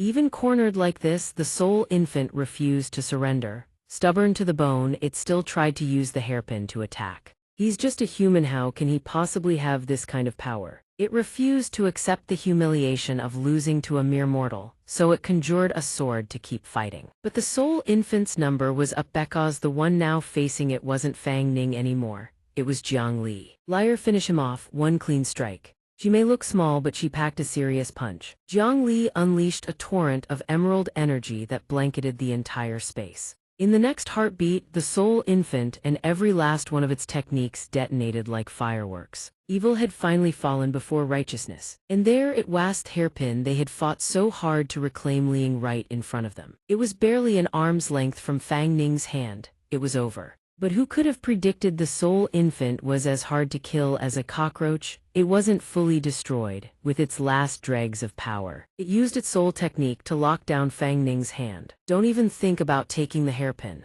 It poured every remaining shred of energy into generating waves of eerie, ghostly aura that coiled around Fang Ning. Even in death, it swore he would never get that hairpin. The soul infant hurled a blast of dark energy straight at Fang Ning. Instantly, Jiang Li swooped in and absorbed the ghostly qi, shielding him. Seeing this, the soul infant went berserk, screaming, "My ghost qi, my hairpin." Fang Ning began summoning his fire attribute spiritual power and spoke in a low, commanding voice. "Just now, you borrowed power from Jiang Li's hairpin and could only barely suppress me, but now," he paused, "the hairpin is in my hand." The moment the words left his lips, he launched a massive fireball straight at the soul infant and roared, "Go burn in hell." It began dissolving into nothing, yet still managed to choke out, "Give me back my soul artifact. I was supposed to become a level 4 soul spirit." Its entire body seemed to melt into the air. All that remained was a single arm and a voice full of bitter resentment. "I haven't had my revenge, I need to get stronger, I refuse to accept this."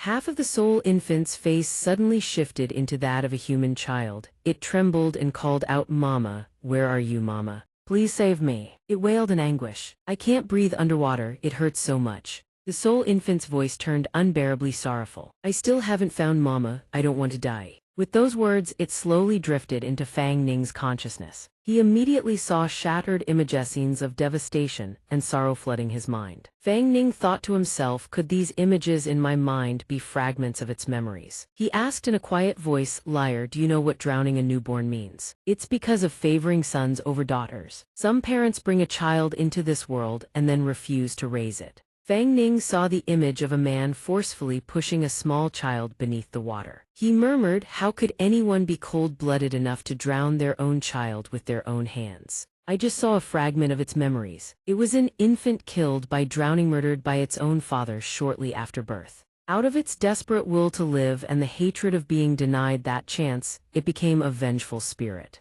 Fang Ning continued, "Those people who did this were the image of its own father. By tormenting them, drowning them, making them die in agony just as it did in life, it was releasing a fraction of its rage and resentment toward the world." A faint sadness laced Fang Ning's voice. Fang Ning glanced over at Jiang Li, who was absorbing the ghostly qi, and silently wondered, "Then what about you? Liar, what obsession kept you anchored to this world for over 1,000 years? Always in the princess's tomb, never wanting to leave." Suddenly, from behind, a figure lunged forward wielding a razor-sharp blade. Fang Ning reached out, caught the blade barehanded with practiced ease, and spoke without a flicker of emotion. "The soul infant you were hiding behind is gone, and you still have the nerve to come at me." He turned to look at Gijing, his voice cold as ice. "Honestly, I thought you'd have slipped away during the chaos." With that, Fang Ning snapped the blade clean in half with barely any effort. Gijing's legs gave out. He collapsed to the ground, shaking uncontrollably. His face was drained of all color, mouth open in a silent scream. You actually killed it. I'm done for, I'm dead. They'll find me, I'm as good as dead, dead."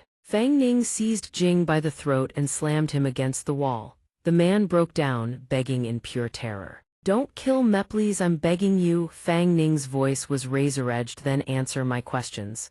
Understood, Jing nodded frantically. Fang Ning released him immediately and began the interrogation. Very good. Now answer me, how do you and that spirit know each other? He answered slowly. Half a year ago I went to Chang Beidao to scout for information. He said he had a big job for me. Jiang replied, trembling. I was short on cash at the time and the pay was extremely generous, so I recruited 2 partners to take it. Fang Ning asked curiously, who is this Chang Beidao? He explained, he's an information broker in our line of work. He has a vast network of information and seems to be the spokesperson for a colossal power. He knows exactly where things are buried. I landed a lot of work through his connections. Jiang said in a low voice. The order was to go to the princess tomb to dig something up. But he didn't say anything, he just gave me a plain jar and said only a princess could open it, and that I had to use this jar to find the target item. He confessed, after I returned I was curious and opened the jar right at the hotel. As a result, this ghost was inside. Jiang recounted the nightmare of that night. It was terrifying. I was tortured by it all night, and it even possessed my body. Just like that, it controlled my every thought. He continued fearfully. By the time I regained consciousness, I was already at the princess tomb with my 2 partners. When we reached a certain spot, for some reason, it released its control over me and dove into the ground. This was a good chance to escape it. I told my partners everything. Just as I was about to run, it lunged out of the ground with a hairpin in its hand and latched onto me. Jiang whispered his account. At that same moment, countless ghosts emerged from all directions and began attacking us. I didn't want to die. I had no choice but to agree to its demand to slaughter prey, and only then did it let me escape. But my 2 partners were dragged deep into the forest by the ghosts. The next thing I heard about them was that they had gone insane and were captured. It forced me to kill. It said if I cooperated, it would grant me great wealth and help me avoid being hunted by the police. He spoke, crying with indignation. If I didn't help it slaughter prey, it would kill me. I had no choice but to cooperate. I want to survive. I still need to save up for my son, who is seriously ill. My son is waiting for me. I can't die. Fang Ning said sternly. You are the one who took it out to hunt, so you are an accomplice. You say you can't die, so were those people worth dying? They had their own families too. Their families are suffering even more than you now. Jiang kowtowed and begged urgently, I am sorry, please have mercy my lord, don't kill me and don't turn me in to the police. He pleaded with tears in his eyes. I admit I have committed unforgivable sins and hurt many families and people. But my son is critically ill and I have to save money for him. His mother passed away, he only has me left. Fang Ning grabbed his collar and shouted, don't apologize to me. The ones you must apologize to are those who lost their sons, husbands, and fathers. Understand? He suppressed his anger and asked strictly. One last question. Where is Chang Beidao? How do you contact him each time? Jiang replied, Chang Beidao is very mysterious. His whereabouts are uncertain. He continued, he issues most tasks online. Our goods are delivered to a designated spot, and money is wired to an offshore account. The only time he appears is when he comes to find us. We never know where he is.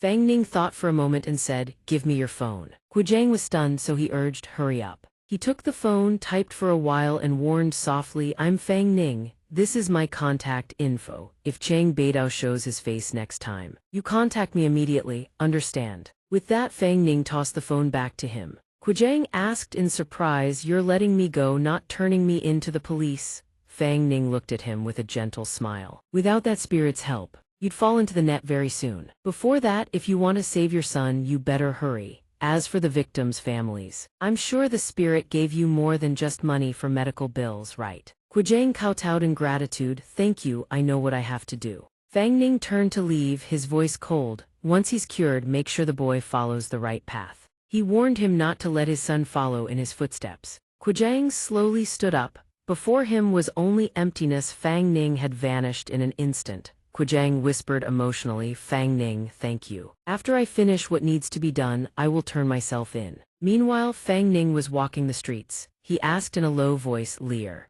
do you think what I did was right? Even though he had his hardships, he still harmed so many people. He recalled memories of the past and said sadly, I don't want his child to become like me. Jiang Li emerged from within him to comfort him. Husband, if you've already decided, don't dwell on it. You've grown so strong in such a short time, and you were even able to defeat such a powerful spirit. She quickly lunged at Fang Ning, happily saying, "And you took the time to find the hairpin for Lear. You did very well. Lear wants a hug." He pushed her away bashfully and quickly changed the subject. "I already know, stop fussing. Even saying that, you didn't lose that hairpin by accident. There was someone behind that spirit. Do you have any impression of this Chang Beidou?" Jiang Li rubbed her chin in contemplation. A moment later she said nonchalantly, "No." Fang Ning said resignedly, "And you took so long to think about it?" Jiang Li acted sulky and explained, "I don't remember anything at all. You kept asking, so I could only try to remember." Recovering strength and memories surely takes time. Fang Ning finally compromised. "Fine, I apologize, let's go home." She jumped with joy and shouted, "Home, we're going home," he thought to himself. Thinking too much is useless, regardless of who is behind this. Finding the hairpin means we've disrupted their plans. Fang Ning suddenly remembered something. He stopped and called out, "Right, Lear." Jiang Li wasn't paying attention and slammed right into his back. She immediately held her head and glared at him. He handed Jiang Li the hairpin and said softly, "Here is your hairpin."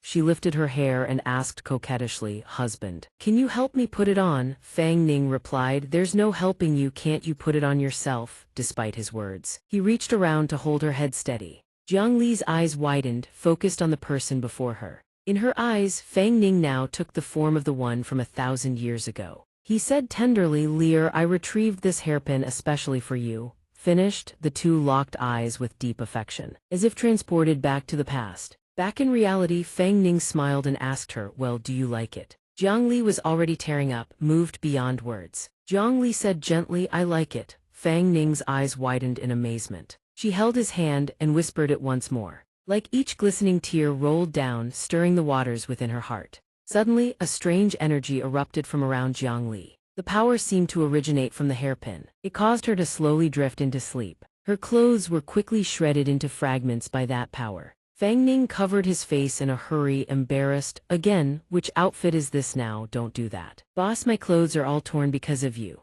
Jiang Li was immediately dressed in a new red robe. Anklets also appeared on her feet. Jiang Li had now transformed into a beautiful fox spirit girl in red and white attire.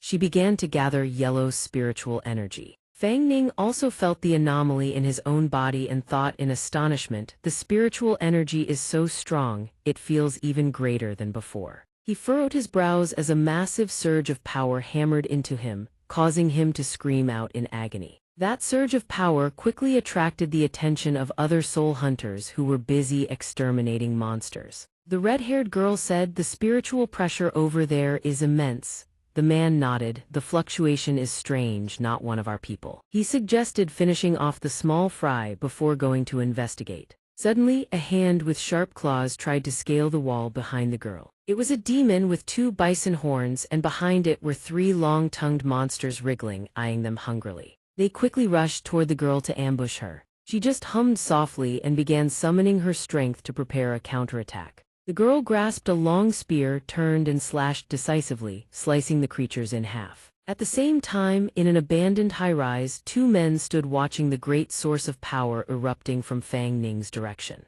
On the ground, another man kneels, trembling from head to toe. Xuan Dun crosses his arms and speaks in a low voice. "The soul infant's aura over there, it's gone. Was it a soul hunter?" "Idiot, I told it not to draw attention." Chang Beidou waves a hand, his tone ice cold. "Forget it, it was just a test subject. Dead is dead, but what exactly happened? We still need to find out who made the move. Otherwise, when the doctor asks, I won't even know what to report. Let's go, we've squeezed this guy dry, nothing left. Dispose of him." Xuan Dun flashes a sinister grin and raises a hand toward the trembling man. "Yes, boss." He lifts the man into the air with one hand. The guy panics, screaming, "Don't kill me. Please, I already told you everything you asked. You said you'd let me go." Xuan Dun's eyes gleam with malice. He sneers, "I lied." With that, he crushes the man's throat with a single squeeze. A strangled, agonized cry rips out, and then the heavy body crashes to the floor. Lifeless. Somewhere else entirely, a lit cigarette is flicked to the ground and crushed underfoot. Zhang Tiandao stares at a thread of mysterious energy, his eyes narrowing. That's Xiao Wang walks up from behind, puzzled. "Master, what's wrong?" "Something over there," he shakes his head. "It's nothing, think I forgot something." Tiandao turns to leave. Xiao Wang, head back and get some rest. The kid nods quickly. Oh sure, see you at the precinct tomorrow. He watches his master's retreating figure, muttering what's up with him. On the other side, Fang Ning is gasping for air, his breath ragged and heavy. Sweat pours down his face in rivulets. His legs buckle, he drops to one knee, heart hammering. That was way too close, I thought I was gonna blow apart. Jiang Li rushes to his side. Steadying him, someone's coming, we need to move. Now, Fang Ning nods without hesitation. The two of them shoot off like arrows, vanishing into Fang Ning's apartment. He yanks the curtains shut, anxiety etched across his face. That pillar of light was massive, please tell me it won't end up on the news tomorrow. Jiang Li answers calmly, it won't. Spiritual power doesn't form a visible body unless it's been condensed. Ordinary people can't see it. Fang Ning frowns, then why was there so much of it this time? She thinks for a moment. A small portion was probably the soul infant's residual soul power, but the rest, most of it was my own strength stored in the hairpin. I'd estimate about 1/10 of my peak power was sealed inside it. He freezes. He stammers. Oh, 1/10. Fang Ning's mind reels, just 1/10. How terrifyingly strong must Jiang Li have been at her peak? Oh right, did your memories come back? Fang Ning asks suddenly. Remember anything? Jiang Li's voice goes quiet. A little. She presses a hand to her head, hesitant. He gently places his hand on top of hers. It's okay, if you can't remember, don't force it. She brightens instantly, throwing her arms around him. No matter what happens, I will always be by your side, my lord. Right then, Fang Ning's phone buzzes with a notification. Director Wang, Mr. Fang Ning, our video just went viral. He practically shoves Jiang Li aside and dives for his desk, eyes blazing with excitement. It went viral. The video viral. Let me see. Fang Ning stares at the view count, his lips moving as he counts. 10, 100,000, 1 million. 1 million views, and it's only been 3 hours. Comments flood in at breakneck speed. OMG, this is incredible. Now I'm seeing a beautiful ghost girl pouting at the start. Thighs is hilarious. I feel like I was actually there. I know this isn't the time, but any discount codes? Also, how is anyone on this planet brave enough to face that dog-headed ghost? Fang Ning throws his hands up. It blew up, it actually blew up. He leans closer to the screen, grinning like a kid. Even bigger than the Princess Tomb video. His mind is already racing endorsements, brand deals. Live streaming merch, wants it all. My lord, come look at this. Jiang Li's voice cuts through his fantasy. He glances around, confused. She peeks out from his chest, whispering, look inside the consciousness sea. She wraps her arms around him, and together they slip into the inner world. Fang Ning looks around, stunned.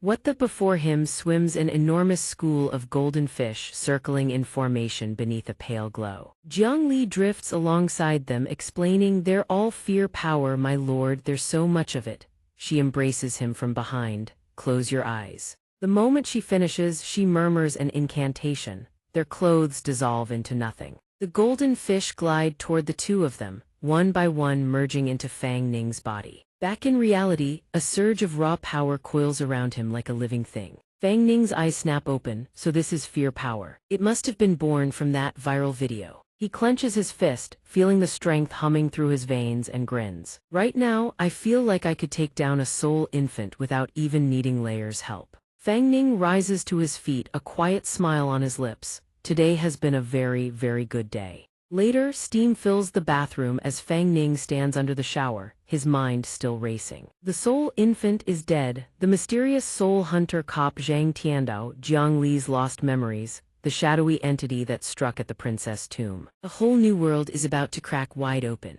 Water streams over him, he exhales slowly. More exciting but far more dangerous. I signed the contract, there's no turning back now. He pushes his wet hair back, jaw set with quiet resolve. But I will survive. I'll live long enough to hunt every last one of you down. That night, Fang Ning sleeps soundly in bed. Jiang Li materializes beside him. She brushes her fingers across his forehead. My lord, with a whisper of power, her robes fall away. She lifts the blanket and slips in beside him, soft and silent. Jiang Li gazes at him, her eyes shimmering with unshed tears.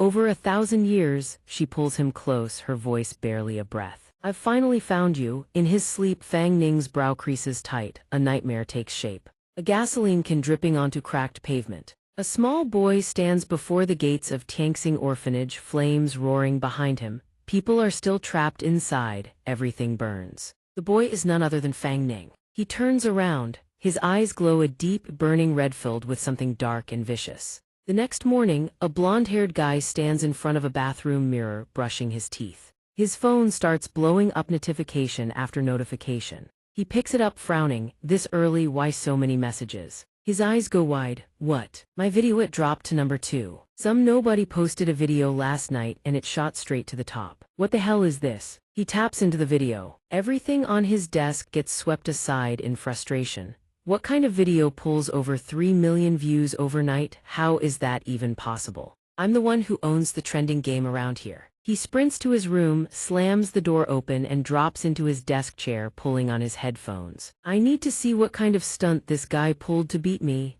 1 hour ticks by on the wall clock. He slumps back in his chair, utterly spent. I concede, this video is on another level. I can't compete. No wonder it blew up overnight. He logs in with his handle flying potato and drops a comment. Yo, can we get a part 2? I need to know what happened to Lion Xiang. He leans back with a smirk. The internet's got some real ones hidden out there. Dude, let me boost you. Others spot the comment immediately. Hold up, did Flying Potato just retweet this? Leader of the Beggars sect has spoken. Bro, your officially famous Flying Potato gave you the stamp of approval. Is this some new rising star video? I gotta see what could dethrone the great Flying Potato. Someone who can actually outtrend Flying Potato, this I have to see. Meanwhile, in Fang Ning's small apartment, a gentle breeze flutters the curtain, letting sunlight spill inside. He and Jiang Li are still sound asleep. On her ankle, the red anklet glints softly in the morning light. Fang Ning has his arms wrapped around her, dead to the world. Sunlight floods the room, he doesn't stir. He starts mumbling in his sleep. Buns, steamed buns, eat. Images of braised pork, mapo tofu, and tomato stir-fry flash through his dream. He's lounging on a giant bun, grinning, so good. Suddenly his attention latches onto a steaming hot, impossibly soft steamed bun right in front of him. He reaches out and squeezes it everywhere, drooling. This rice cake is so soft, smooth, and pillowy, must be delicious. Fang Ning snaps awake. Wait, was that a dream? Then why does my hand still feel something so real? He gives it another experimental squeeze. A soft, breathy sound escapes right beside him. Fang Ning's eyes fly open. Wait, thighs feeling his hand is cupping Jiang Li's chest, she lets out a quiet moan. He bolts upright, face blazing crimson. Jiang Li. His scream jolts her awake. She sits up, rubbing her eyes, completely unbothered.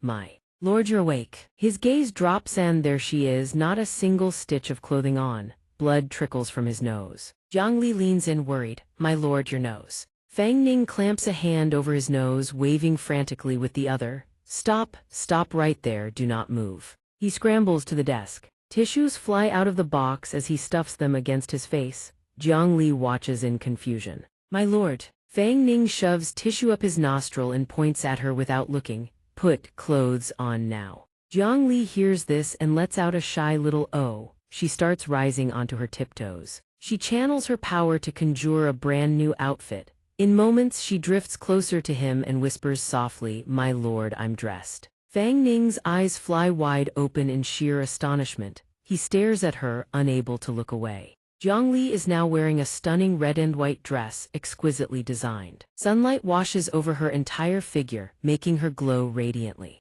Fang Ning asks, bewildered, wait, why aren't you afraid of the sunlight anymore? She skillfully guides the hairpin into place and smiles. Because part of my power has been restored, he presses further. And this outfit looks different from before.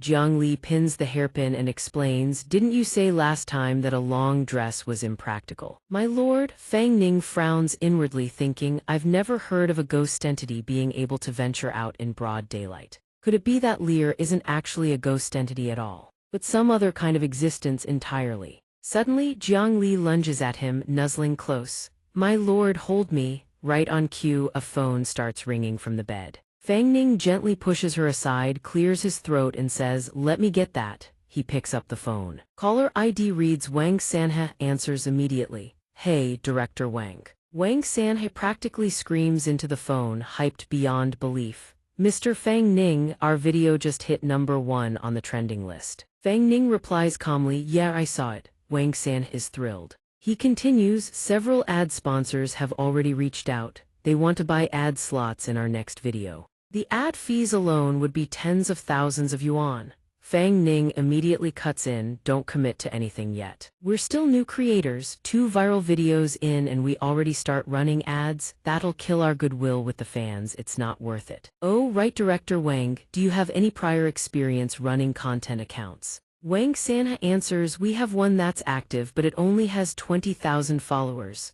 Nowhere near the kind of audience you pulled in overnight, Mr. Fang Ning. Why do you ask? Fang Ning proposes, I'll probably be too busy with the actual filming. I'm hoping I can hand the account over to your team for management a long-term partnership. What do you think? I handle the shooting and content creation, you guys handle editing, operations, and we split the revenue. We grow this thing together. Wang Sanha is stunned. He stammers, asking about the partnership terms. You mean us, can we really? We're just a tiny studio. With your momentum and potential, we're afraid we might hold you back. Fang Ning cuts him off decisively. It's fine, I'm very happy with the 2 collabs we've done so far, and honestly, everyone at S Studio left a great impression on me. He continues in an even tone. So, Director Wang, are you saying you don't want to work with me? If Director Wang doesn't want to hearing this, Wang Sanhe nearly loses it with excitement. We do. We absolutely do. He blurts out nervously. For the revenue split, how about we just take 20%?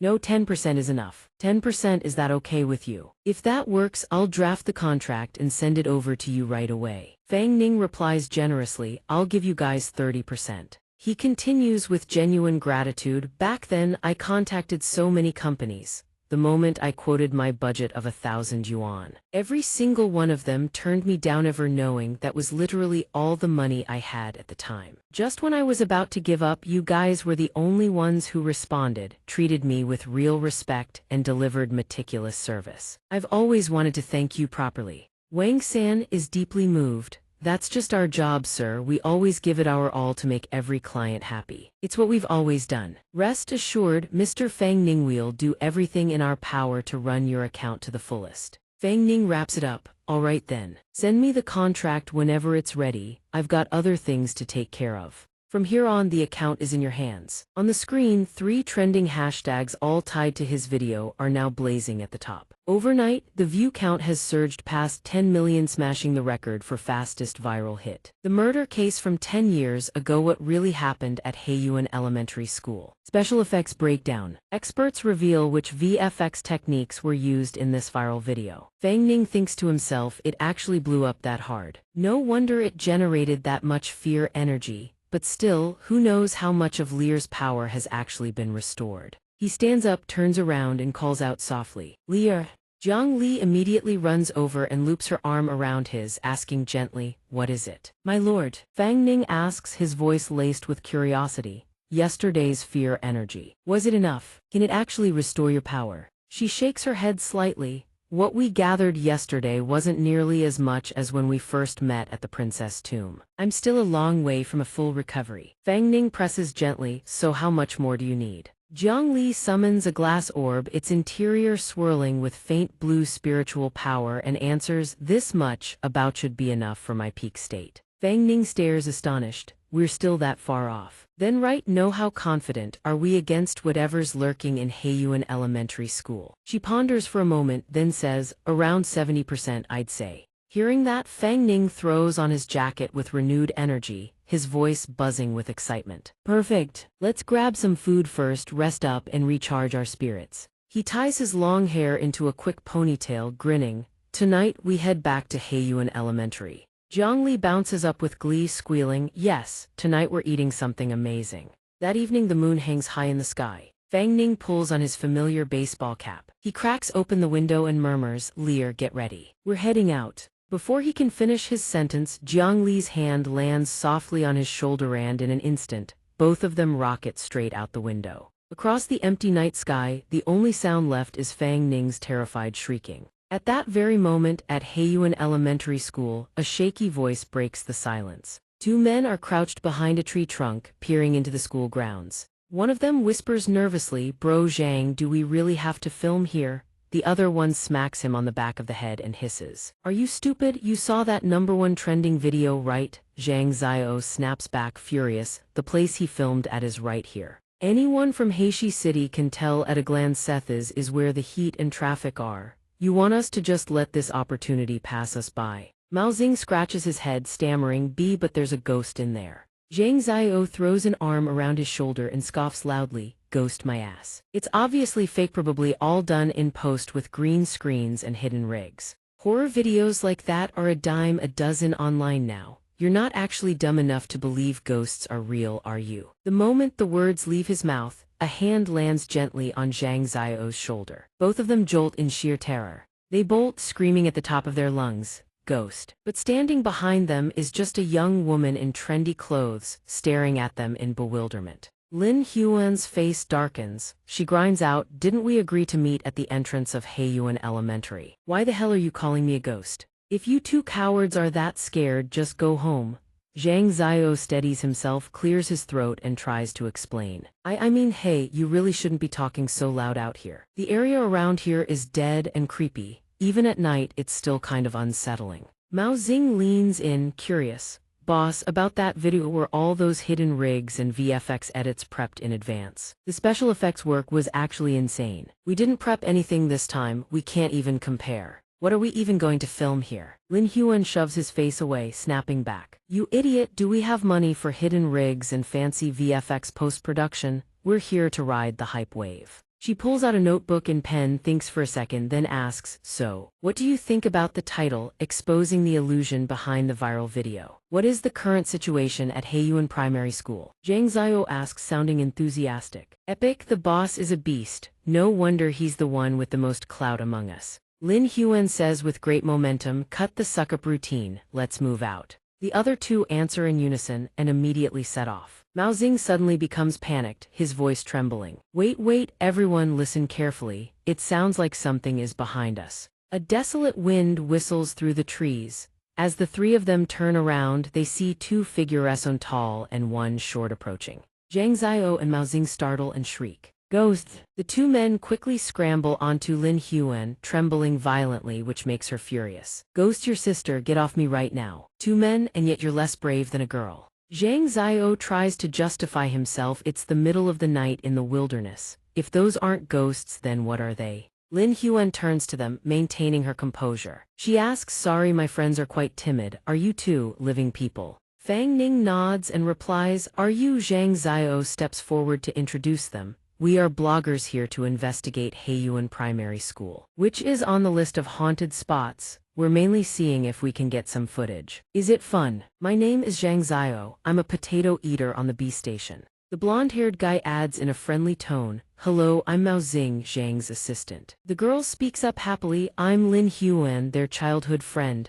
I'm currently live streaming on B station, focusing on food and outdoor adventures. Mao Xing looks at Fang Ning and suddenly realizes something. He exclaims in shock, wait, aren't you the top creator from that crew? Zhang Xiao asks, confused, who? He replies, it's the #1 trending most powerful newcomer on B station this year. Isn't that why we came here after watching his video? Hearing this, Lin Huan pushes Zhang Xiao aside and rushes over, looking excited. Your videos are incredible. I've already followed you on B station. She asks eagerly, can I get an autograph? I can't believe we actually ran into you guys. Oh, and this young lady appeared in your video too. Are you two a couple? Jiang Li looks at him with a serious expression. Fang Ning signs the autograph and hesitates before replying, she is my wife. He clears his throat and continues, if you want to live stream or film at Heiyuan Primary School, I suggest you come back tomorrow morning. Zhang Xiao asks with a serious tone, why? Does this place not have your name on it? Are you not letting others film here? Fang Ning walks straight inside and warns, there are real ghosts here. I'm not joking, if you wander in at night. His expression becomes grim as he continues, you could be putting your lives at risk. Zhang Xiao doesn't believe him and shouts, risking our lives, don't think we can't tell. Your videos are all just special effects, there are no such things as ghosts. If it's actually dangerous, how did you get out last time, and why are you coming back in to film again? Are you saying this just because you're afraid we'll ride on your coattails for clout? A powerful gust of wind blows past, accompanied by a voice. If you don't want to die, get off this mountain and go home. I've said what I needed to say, believe it or not, that's up to you. Mao Xing asks, doubtful. That wind just now, it was strange. In front of them, Fang Ning's figure has disappeared. He asks in surprise, did they go in already? Could they be here to film the sequel to the Heiyuan Primary School video? Zhang Ziyo speaks excitedly. Exactly, if they are filming a sequel and we follow them, we can secretly record the behind-the-scenes footage and post it.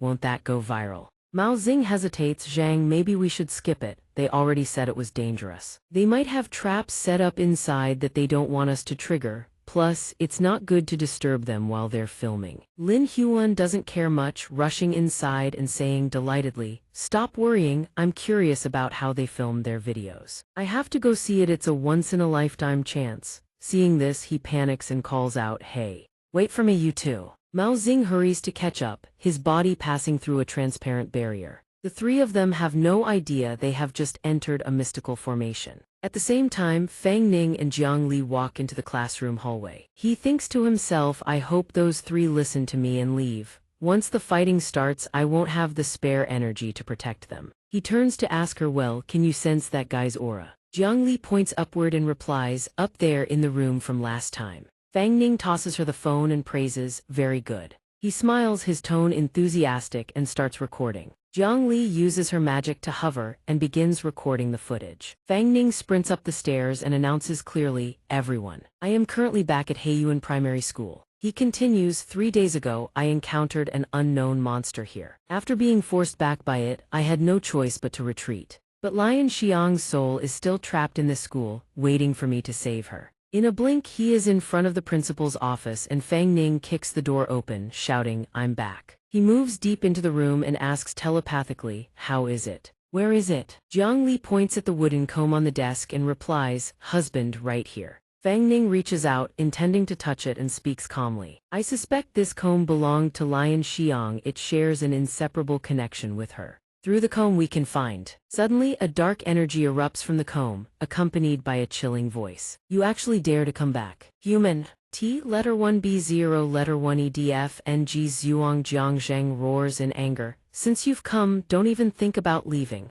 I've set up a barrier you cannot escape. Fang Ning scoffs, nothing new, still using the same old tricks. With that, he blocks T letter 1B0 letter 1 EDF NG Zhuang's punch with his bare hand, creating a massive shockwave. The arm that took the hit is torn apart, causing T letter 1B0 letter 1 EDF NG Zhuang to scream in agony. He asks in confusion, in such a short time, how could you have become so strong? Could it be that you were hiding your strength as a soul hunter before? Yes, you must be a soul hunter. Fang Ning says confidently, I haven't become strong. My strength has always been this way. You just make excuses because you can't beat me. You haven't increased your power in all these years. Have you even been training hard? Being mocked like this makes T letter 1B0 letter 1 EDF NG Zhuang fly into a rage. Wretched fool, you dare mock me. An iron foot stomps hard into the ground, causing it to crack. T letter 1B0 letter 1 EDF NG Zhuang has now transformed into a giant clad in iron armor that looks incredibly durable. He growls, do you think that's enough to win?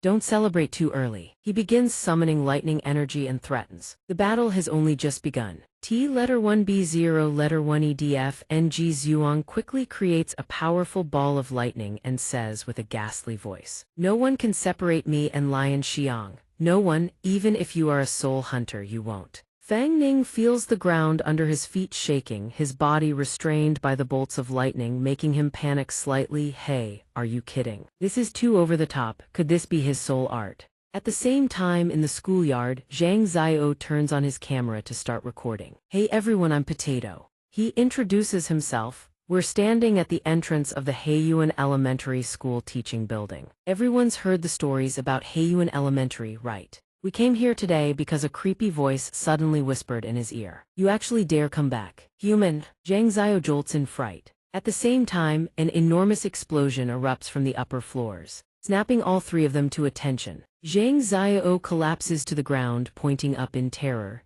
That's it, Fang Ning just got thrown from the top floor. Zhang Ziyo screams, the old man at the front desk. Lin Huan's eyes go wide. Holy shit, that's a 5-story building is dead for sure. From the window Fang Ning was launched out of, a strange glow shoots out after him. It's Jiang Li. She rockets downward at blinding speed, reaching for Fang Ning. She catches him just in time, using her power to slow their descent to the ground. The two of them land safely, right before the stunned eyes of the onlookers. Mao Xing asks terrified, Bro Zhang, tell me I'm not seeing things. Did they just fly? Zhang Xiao stubbornly insists it was cable shad to be cables. Then a figure bursts out from the highest floor window. Jiang Chang slams into the ground so hard the concrete cracks and splinters beneath him. The three onlookers are absolutely floored. The shockwave is so powerful it sends Zhang Xiao flying. Mao Xing shouts in disbelief, "You gonna tell me that was cables too?" Lin Huan grabs both of them and bolts, screaming, "What are you still filming for? Are you stupid? Run!"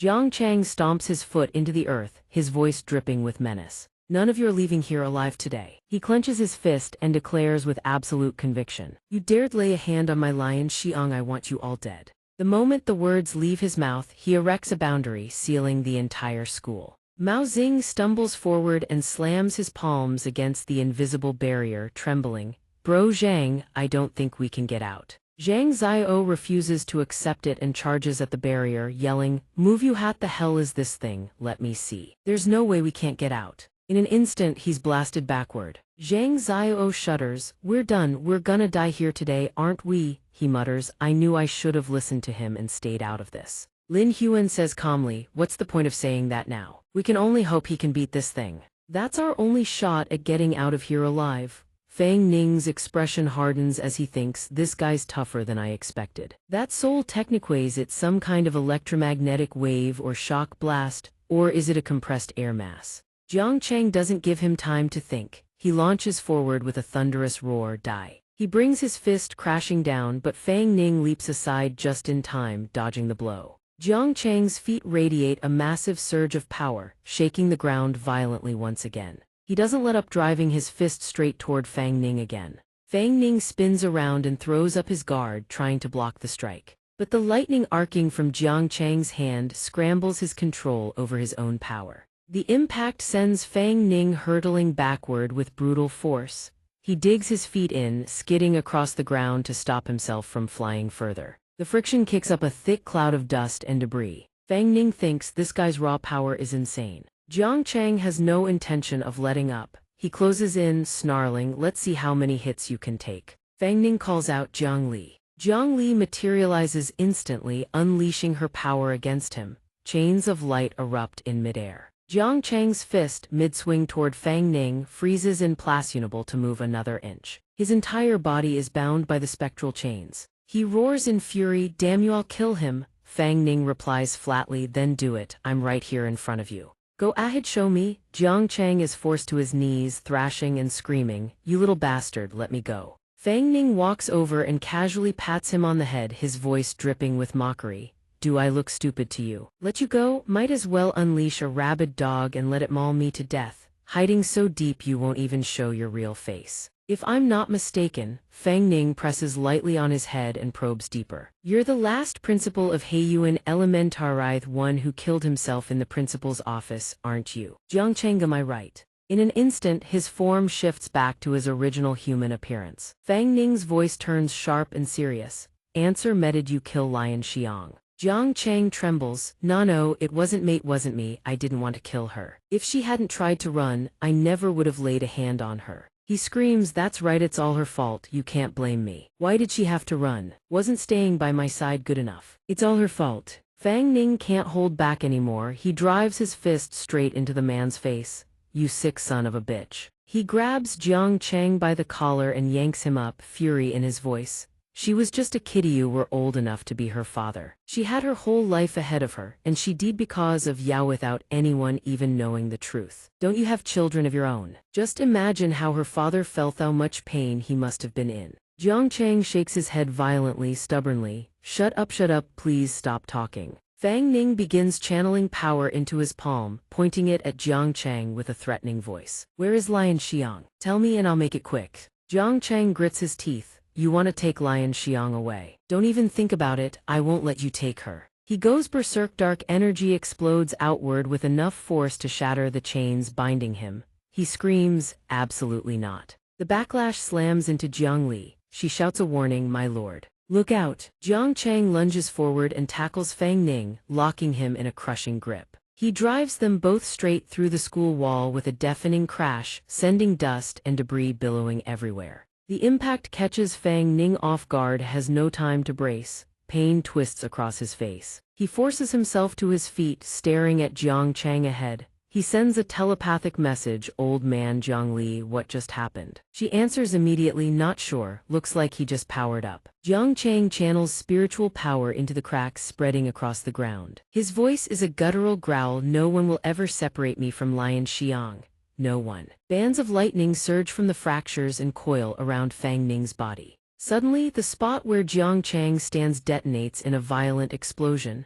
Fang Ning's body is flung backward by the shockwave. Fang Ning thinks grimly, "Damn, I've actually powered up mid-fight." In every story, the villain dies because they won't stop talking, but he's the villain here, not me. Was I being too cocky just now? Jiang Li grabs his arm and channels her power, sending the spectral chains hurtling toward Jiang Chang. He blitzes forward at full speed and smashes the chains aside with a single swipe. Just like that, his face is twisted and grotesquely deformed now. In an instant, he's right in front of Jiang Li, letting out a bone-chilling laugh. Jiang Chang throws a devastating punch straight at her, but Fang Ning throws himself forward, taking the blow with his own body. The impact launches him across the field, a scream of agony tears from his throat. Fang Ning slams into the wall at blinding speed, sending a shockwave of dust and rubble in every direction. Fang Ning forces himself back to his feet, coughing up blood. Jiang Li rushes over. "Darling, are you okay?" He wipes the blood from his mouth, his voice firm, "I'm fine." "Get back inside, Medite, in the defensive perimeter." Fang Ning bolts, his mind racing. This leveling up crap is straight up broken. "We can't brute force this, we need a plan." Jiang Chang begins chanting, summoning his power, and roars, "You will stay here forever." He hurls a volley of energy spheres at Fang Ning, but Fang Ning dodges nimbly. Explosion after explosion rocks the grounds. Fang Ning sprints, barely staying ahead of Jiang Chang's relentless assault. He thinks fast, head for the principal's office. The boundary has sealed off everything else. If there's any weak point in this trap, it has to be there. Massive impact craters scar the school grounds, but charged energy spheres suddenly materialize right in his path. Fang Ning curses under his breath. Not good, can't dodge anymore. Stopping now means losing all momentum. He clenches his jaw and makes the call, all in. He commits. Fang Ning launches himself into the air. He threads through the gaps between the orbs. They streak forward and detonate, sending a massive shockwave ripping through the space. Fang Ning's reflexes save him, clears the blast just barely. He glances back and lets out a breath of relief. Way too close, one life saved, now time to find Lion Xiang. Fang Ning furrows his brow, thinking hard. Lion Xiang only ever appeared near the principal's office, and every time he touched that comb, she materialized. She has to still be in there. Decision made, he sprints toward the principal's office, no, a blown-out ruin. Jiang Chang appears behind him, his voice dripping with menace. "You're not getting away." He raises his voice into a threat. "Not just you, those 3 brats outside and the woman hiding inside your body. All of you die here. No one interrupts my life with Lion Xiang. No one." Fang Ning smiles, calm and collected. "Lion Xiang, if I'm right, you've got her stashed right here, haven't you?" Jiang Chang freezes. Fang Ning raises his hand, ready to slam it down on the wooden comb sitting on the desk. Jiang Chang panics, screaming, "No!" Fang Ning channels every ounce of his power and smashes straight into the comb without a shred of hesitation. Fang Ning replays the clues in his mind. Lion Xiang's body vanished first, and she was last seen in this very office. And right here was the first time he caught a glimpse of Jiang Chang's true reaction. That means there's a hidden space sealed inside this office, and this desk is the trigger. Jiang Chang lunges at him, fury blazing. "So what if you figured it out? I'll never let you in." "Die." Jiang Li materializes, shouting a warning. "Darling, watch out." Jiang Chang gnashes his teeth and shatters her defensive cyclone. He swings his arm in a vicious strike, his eyes gleaming with triumph. "It's over." Jiang Li can't hold, staggers back several steps. A deafening explosion rips through the air, dust and debris erupt into a choking cloud. Jiang Chang smirks coldly, then his eyes widen in shock at what he sees through the haze. Fang Ning has already swept Jiang Li out of harm's way, dodging the killing blow entirely. Jiang Chang is stunned. How is that possible? A shadow darts past both of them and plunges into the dark rift. Inside, the atmosphere is suffocating and grim. A girl is bound in chains. Lion Xiang notices the disturbance at the entrance. Fang Ning carries Jiang Li inside and spots her immediately. Lion Xiang calls out, her face lighting up. Fang Ning rushes toward her. I told you I'd come for you, I'm here. He channels his strength and shatters the chains, setting her free. Exhausted, Lion Xiang stumbles and collapses into his arms. Jiang Cheng bursts in, howling, "Stop, let her go." Fang Ning's voice turns ice cold.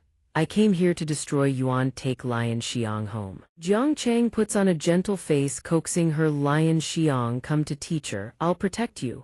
But Lion Xiang flinches and hides behind Fang Ning. Jiang Cheng's demeanor shifts instantly. "Lion Xiang, you chose him." His jaw clenches so hard his teeth creak. Power erupts from him as he screams, his face twisted with rage. "You chose him." The force of it makes all three of them wince. Outside, the others exchange confused glances. They heard the crash when the combatants charged in, but now, dead silence.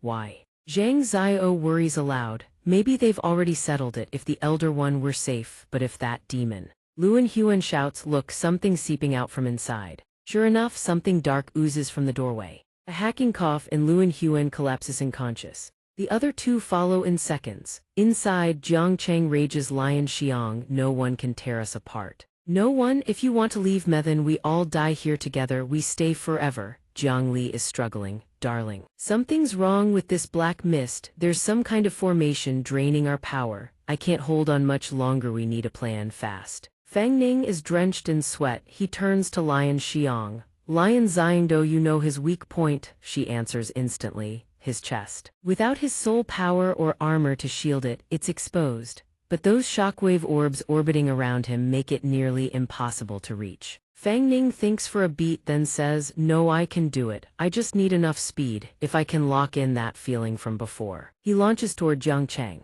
"This is it, this is the feeling, this is my soul skill." Jiang Cheng sneers, looking to die. Fang Ning grits his teeth. "Let's find out who dies first." He throws a straight punch right at him. Jiang Cheng still can't believe it. How? Inside the space, a mass of power coalesces, then detonates with a thunderous boom.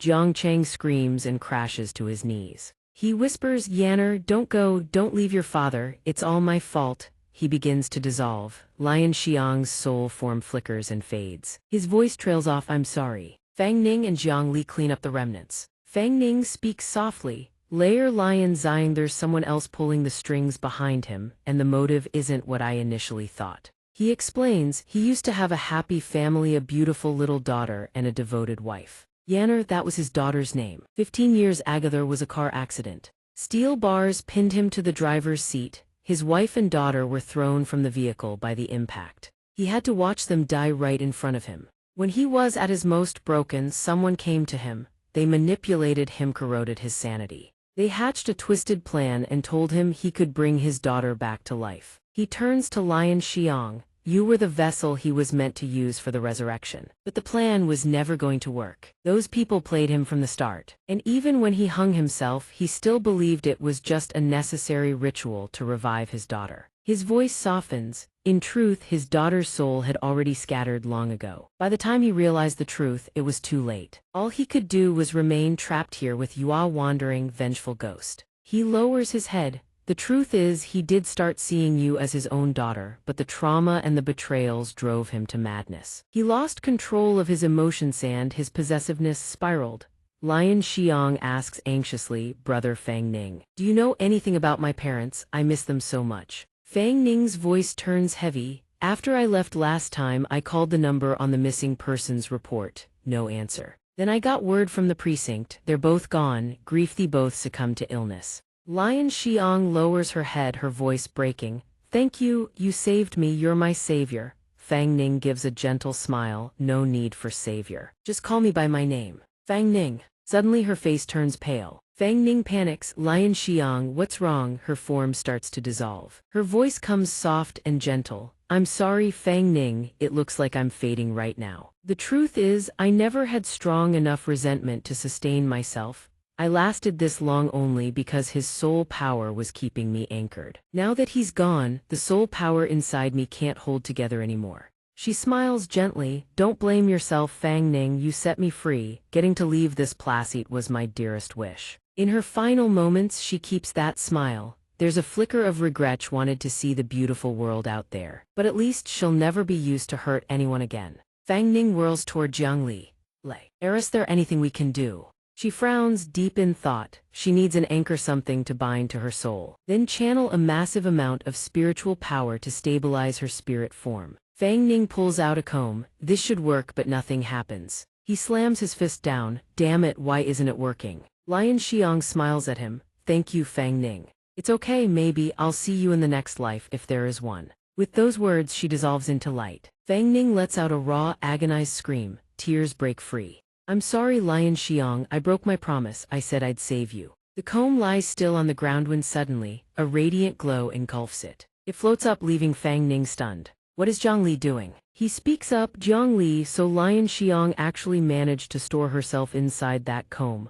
Fang Ning asks in surprise. This is. Zhongli calmly replies, if the attacker wanted to bring her back to life, then I will find a way to make it happen. I just split a portion of my soul origin force for her, plus the soul force gained from the headmaster's recent collapse. It should sustain her existence. She leans on his shoulder, weakly saying, her soul force is very weak now. She needs time to recover and cannot come out yet. There is a small space inside the comb where she can cultivate. Zhongli angrily pinches him hard, making him jump. She warns, I can save her for my husband, but in your eyes there can only be me. Fang Ning yelps in pain. Ouch, don't pinch, he explains. She was only 13 before she died. What are you thinking? I don't have such weird tastes. Let's treat her as our younger sister, okay? He gently takes her hand. Thank you. Later, the two leave together. Zhongli asks curiously, by the way, husband, the speed you burst out just now, could it be that you've awakened a soul technique that belongs only to you? He confirms. That's right. He holds her as he flies out and explains, it seems to be a time-space type ability.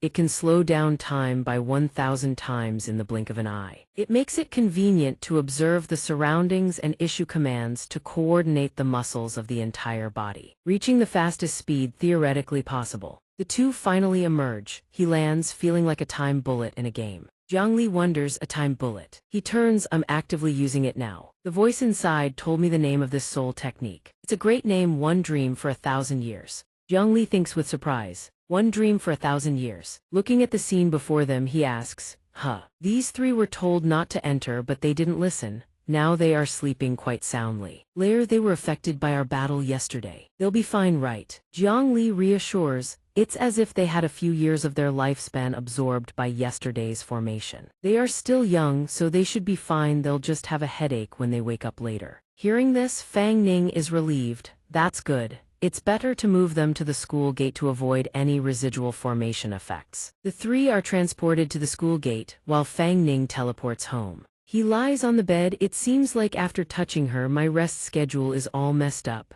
Zhongli sheds all her clothes and flies toward him. Let's sleep. Fang Ning blushes in embarrassment. Don't. He runs to the closet, rummaging through clothes. He grabs a blanket. Sleep on different sides, that's more comfortable. Zhongli frowns in annoyance, but Fang Ning doesn't care. He jumps onto the bed. I'm going to sleep first. She silently climbs onto the bed to sleep as well. Finally, a peaceful sleep. The next morning, at Heiyuan Elementary School, the three others are still sleeping there. Lin Huan is the first to wake up. She slaps the two beside her hard. Hey, get up, stop sleeping. Mao Xing asks groggily. Breakfast is over, Lin Huan shouts at him. Breakfast? We almost lost our lives, wake up a bit. Lin Huan thinks seriously, we've been saved. What actually happened yesterday? Mao Xing is clutching his face, it's swollen. He was injured yesterday. Lin Huan suddenly remembers. She screams, where is the video we recorded yesterday? Get it out quickly. The three scramble to check the video. They find the phone and the strange video is still there. I remember I had the phone in my hand before I passed out yesterday. Why is it in my pocket now? Lin Huan urges, stop wasting time, upload the video quickly. Looking at the whole video, all the memories come flooding back. Mao Xing says in surprise, could it be that the elder chairman of the beggar sect saved us? Lin Huan purses her lips, it could only be him. Zhang Ziyo says happily, this time we've really captured a supernatural video. Let's edit it and upload it online. This will definitely go viral. Ignoring them celebrating, Lin Huan stands to the side in deep thought. So, the videos he uploaded before weren't using effects. No wonder they were so stimulating. That elder chairman of the beggar sect has always been fighting against real evil spirits. What is his motive for doing these things? Lin Huan wonders, and his wife, could she really be a female ghost from the princess tomb? over on Fang Ning's side. He just woke up. He sits up. Every time he sleeps until the afternoon, he feels a strange sense of loss. He instinctively turns to look at Jiang Li. She is still fast asleep with her eyes closed tightly. He smiles and instinctively reaches out to touch her head, but suddenly his phone rings. He quickly answers it. Hello. The director screams, Mr. Fang Ning, our video has reached 90 million views. Fang Ning calmly replies, oh, that's not bad. The other side replies, not bad, Mr. Fang Ning, you are too humble. The director says excitedly, do you know? This video's traffic has ranked highest in the charts. Plus, you're just a newbie, never been famous before, and now the whole internet is discussing you. Fang Ning says only one word and there is a loud noise on the other end, making the director ask in confusion, Mr. Fang Ning, what's wrong? Fang Ning replies sheepishly, no, it's nothing, I still can't guard against it. Jiang Li murmurs, husband, it's so soft. Fang Ning sits still, thinking, once I earn money, I must rent a larger room and definitely buy pajamas for her. Watching her golden cicada shed's shell sleeping posture, Fang Ning looks away. If it's like this every day, I really can't control myself. He goes out to the living room and says, Director Wang, please continue. On the other end of the line, Director Wang is serious. It's just that the platform sent me an invitation just now. They want us to join the platform. The entry fee is 50,000 yuan, but all future videos we release will get recommended traffic, and we'll get a commission based on views. I just calculated that based on the current views, we'll get at least 50,000 yuan as a share. Fang Ning hears this and responds excitedly, 50,000, then why not sign it immediately? That's more than I made in a year. After talking for a while, he sighs, it's only been a few short days since I met Jiang Li, and I've already earned this much money. He muses, not just money but also contact with soul bodies, spirit force, and soul techniques. These are supernatural phenomena, a world I couldn't imagine. He turns to look at the girl in the room. Everything is for her. Recalling the first day they met, although he almost got strangled by her during their first encounter, Fang Ning is lost in thought. However, she has now become an inseparable part of his life. Perhaps I should take the initiative to help her find it. Those lost memories, whether she leaves me after finding them or not, I will respect her choice. He walks into the bathroom still thinking, I need to find more soul force or fear energy to help her recover her strength and reclaim her lost memories. So I need to continue making videos. Through videos, I can get a stable portion of fear energy. The new video from yesterday needs a little editing before sending it to Wang San.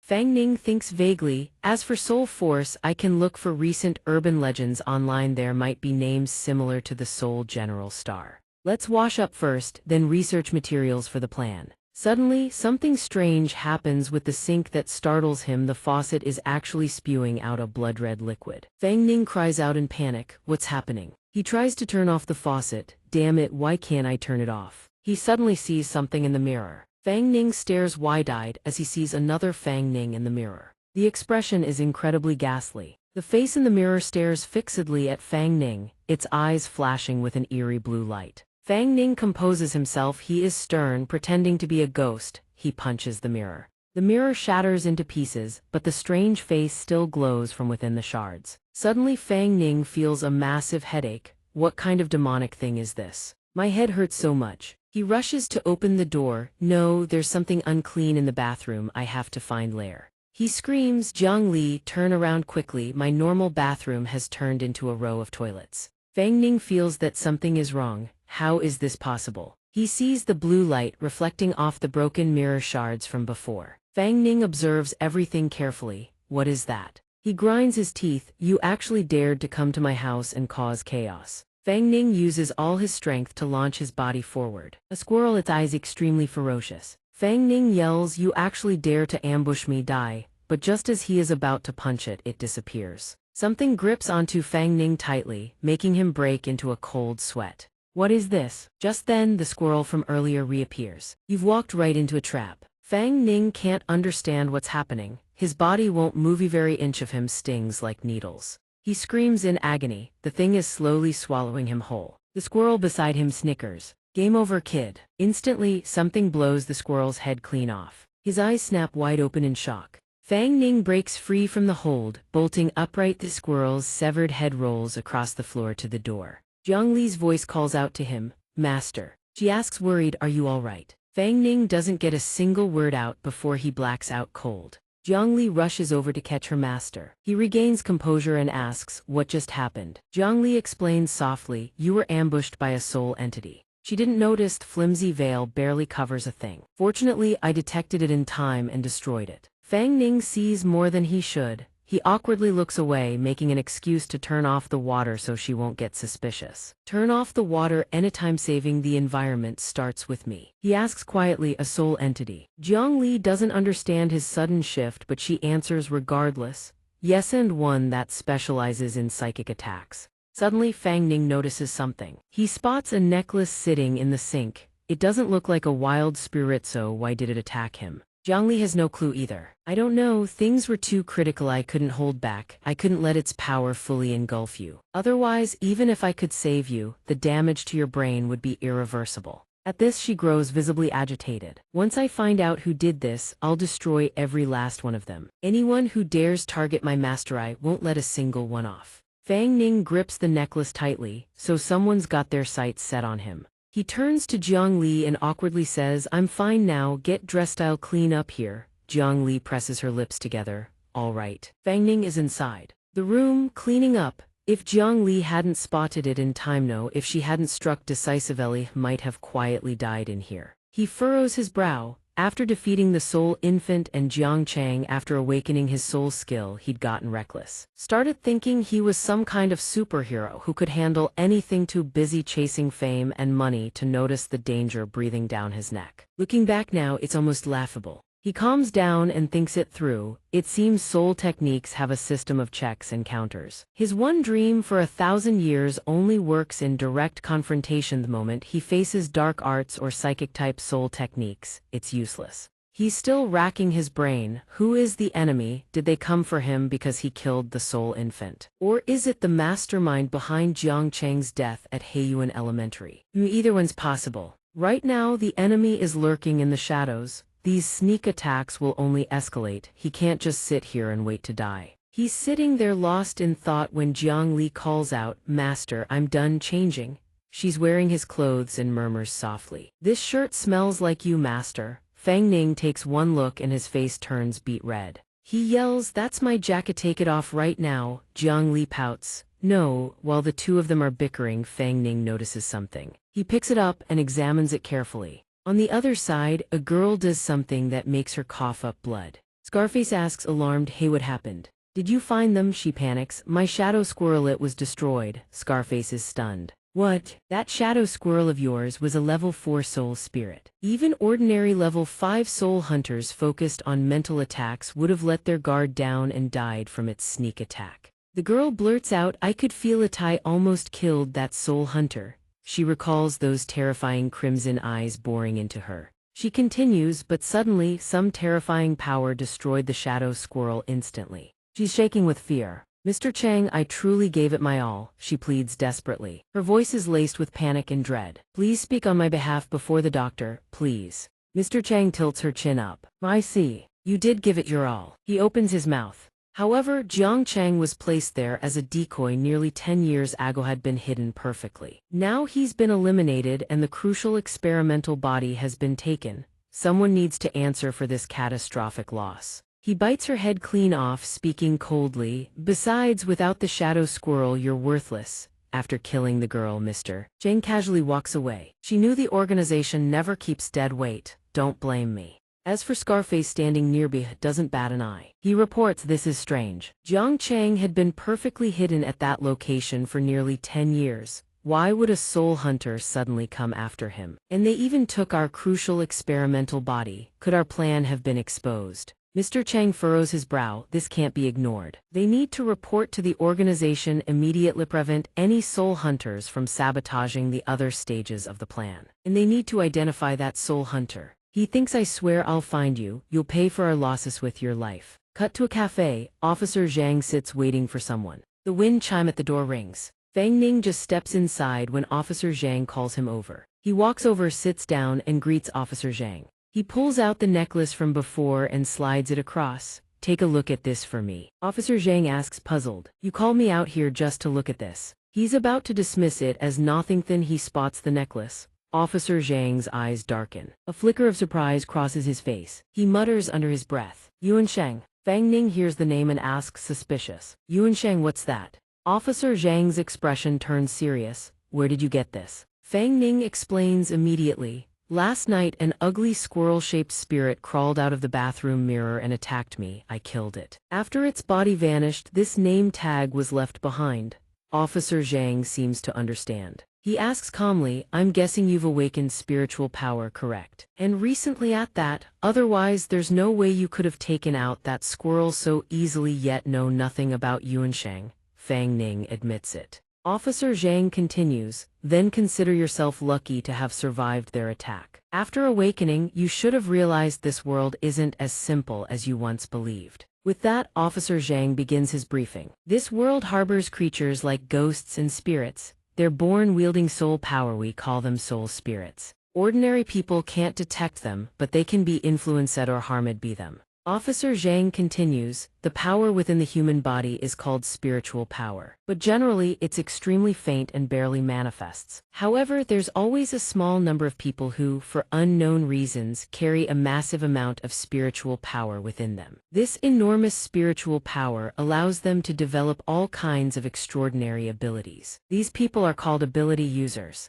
He continues, most ability users are born with varying levels of spiritual power and innate awakening. Those who awaken later, like you, only make up about 1/10 of all ability users. Additionally, both humans and soul spirits are divided into 8 tiers based on their energy reserves. Humans range from ability user level 1 to level 8. As for spirits, once they break past level 6, they gain a special kind of suppression power. The ability to suppress and control lower-level spirits. Their classification differs slightly from humans. Spirit tiers include level 1 through level 6, plus 2 special ranks Soul General and Soul King. Fang Ning asks curiously, but with such a huge population there should be plenty of ability users, so how come I've never heard of any? Officer Zhang replies quietly, because the government doesn't want to cause panic among ordinary citizens or breed hostility toward ability users. They use special soul techniques to fabricate or erase memories, making the world of ability users and monsters completely invisible to the average person.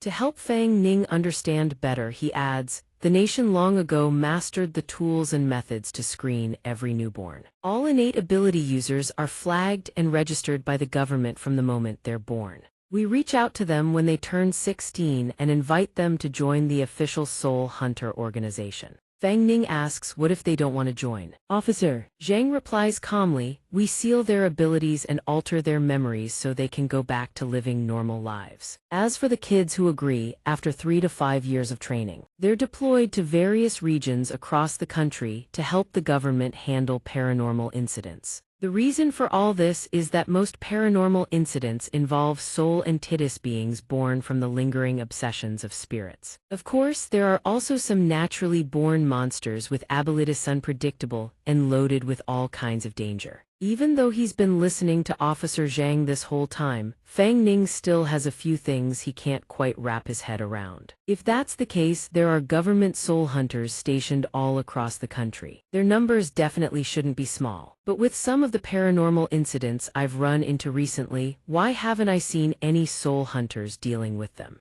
At this, Officer Zhang explains calmly, that's because for reasons no one can explain. Paranormal incidents have been occurring more and more frequently over the past few years. In the process of handling such massive numbers, soul hunters have been injured or killed coupled with a catastrophic event 40 years ago. It's caused a severe shortage of soul hunters. His expression hardens as he continues, speaking of which, there's a group even more dangerous than the spirits and aberrants. Fang Ning is taken aback. Officer Zhang confirms that's right. Aside from the naturally awakened individuals we just mentioned, there are also 10% who awaken later in life, people like you, unless they actively reveal their abilities. It's nearly impossible for us to detect them. For example, say you're walking down the street and you spot someone, maybe a few people nearby start mocking them without a clue. Look at that guy, he's so ugly, I swear he looks just like. I need to go look at something pretty to cleanse my eyes. But the truth is, these people hide among ordinary citizens, possessing abilities far beyond normally it, driven by desire or 1,000 other reasons. They go astray.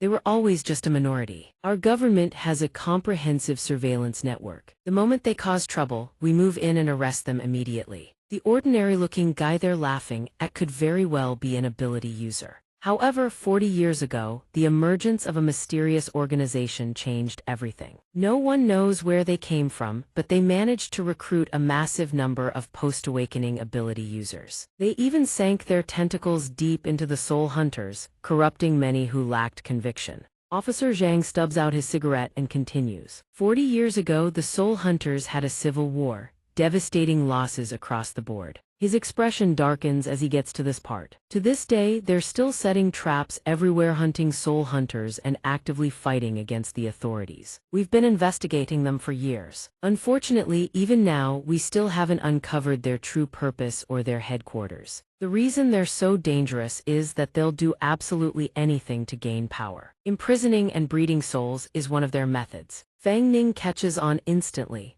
Wait, Officer Zhang, are you reading my mind? The older man nods approvingly. Not bad. He explains, I've seen that necklace before. I recognize the markings on it. The ones who attacked you are from Yuan, as in the abyss, Shang, as in above the mysterious cliff. Fang Ning asks, curious, but why would they come after me? I'm not a soul hunter, I have no connection to any of this. Officer Zhang shrugs. That I can't tell you. Maybe you disrupted or interfered with one of their operations somewhere along the line. Honestly, retaliation sounds like the most likely explanation. Hearing this, Fang Ning thinks back. It must be related to the soul infant incident, or perhaps Jiang Chang was being manipulated by Yuanshang all along. He frowns. Is there any way to track them down? Officer Zhang shakes his head. I'm sorry, if we could find the people from Yuanshang, we would have rounded them up a long time ago. He adds, we've actually captured some of their operatives before, but unfortunately they'd had some kind of curse technique implanted in them. The moment certain trigger words are activated, they self-destruct completely from the inside out, dead on the spot. Officer Zhang's eyes light up as he continues. Oh right, you probably know about soul techniques, don't you? It's a power that originates from deep within the soul. The effects vary wildly from person to person, strange and unpredictable. Among all ability users, only a rare handful of geniuses can ever master it. Hearing this, Fang Ning smirks to himself. Of course he knows what soul skills era even has his own. Doesn't that make him one of those rare geniuses Zhang's talking about? Officer Zhang continues, soul skills are incredibly difficult for humans to master. But for soul entities and aberrants, it's an innate instinct. They can unleash the full power of a soul skill without any training. That's exactly why being a soul hunter is so dangerous. You can never predict what kind of soul skill your next enemy will throw at you. Fang Ning breaks into a cold sweat. A wave of unease washes over him. If they can't be found, doesn't that mean he's just a sitting duck waiting to get ambushed? Officer Zhang suggests, I could recommend you for recruitment into the Soul Hunters. Once you become a Soul Hunter, you'd have the organization's protection. Within the organization's bases, Soul Hunters are shielded by protective boundaries. Yuanshang wouldn't be able to breach them. Fang Ning furrows his brow, thinking it over. After all, he awakened through Jiang Li's power. It's a bit different from the so-called post-awakening cases. Plus, if Jiang Li ever regains her memories and chooses to leave, she might take his current abilities with him. He'd be back to being ordinary. Explaining that later wouldn't be easy. Reading his expression, Officer Zhang makes a judgment call. Looks like you've got a secret you'd rather keep to yourself. Fang Ning smiles politely and declines. I'm sorry, I can't join the Soul Hunters right now. But you won't erase my memory or put me under surveillance, will you? Officer Zhang pulls something from his jacket pocket. Normally, all post-awakening individuals, and especially anyone with ties to Yuanshang, would be subject to monitoring and investigation. But I trust my own eyes. He sets a card down on the table. Besides, I remember the last time we met. You were tracking a demon that was preying on people and you saved someone's life. Fang Ning picks up the card, eyeing it with curiosity. Officer Zhang explains softly, this is a credential for non-regular members of the Soul Hunters. It's a new policy introduced to bolster manpower after the Soul Hunter Civil War 40 years ago. For post-awakening individuals who don't want their abilities sealed, they can join as non-regular operatives after passing an assessment. He takes a sip of tea before continuing. with this credential, you're free to use your abilities as long as you don't threaten social order or cause public panic. However, if you encounter dangerous spirits or paranormal incidents, you're obligated to assist local soul hunters in neutralizing them. Officer Zhang sets his teacup down. I've told you everything I know, so be careful out there. He tosses a book onto the table and gets up to leave. The information you're looking for should be briefly covered in this booklet. If you make any new developments on your end, make sure to contact me immediately. Fang Ning is stunned for a moment. He grabs the book and calls out, Officer Zhang, what exactly are you? Officer Zhang pauses mid-step. He glances back and leaves just one sentence, right now, just an ordinary cop. Fang Ning sits back down, lost in thought. Yuan Shenghe. He opens the book and reads intently. Looks like coming to Officer Zhang was the right call, at least now he knows who the enemy is. He stares at the card in his hand. Suddenly, a faint image flickers to life on its surface. Pretty high-tech. This must be designed specifically for ability users. He sees the words inscribed on it, External Soul Hunter. It's probably similar to the spiritual energy signature he used to emit before. Invisible to ordinary people. He tucks the card inside his jacket. He thinks to himself, can an ordinary cop really know this much? Recommending him to the soul hunters, handing him an external operative credential. Yeah, right. Even a fool wouldn't buy that. Just as he's about to leave, a waitress rushes over. Sir, you haven't paid the 58 yuan yet. Fang Ning blinks confused. He says helplessly, I haven't even touched a single sip. The girl replies cheerfully, your friend ordered them. He told me he had something important to discuss with you and asked me not to interrupt. Fang Ning grinds his teeth. I have to hand it to you, old man. So that's why Zhang Tiandao chugged his coffee and bolted. Not even looking back, playing it cool like some grandmaster. He strolls down the street with Jiang Li, but the Yuansheng threat looms overhead. Time is running out. He needs to help Jiang Li restore her strength. In fast. He turns to Jiang Li. Lear, we need to help you recover your power. Besides eating good food and absorbing the energy of fear, does she know any other method? Jiang Li thinks for a moment. Probably not. He presses on. Is there a specific mechanism or rule for absorbing the power of fear? He wonders aloud, maybe there's a better way to harvest fear energy than through videos and live streams.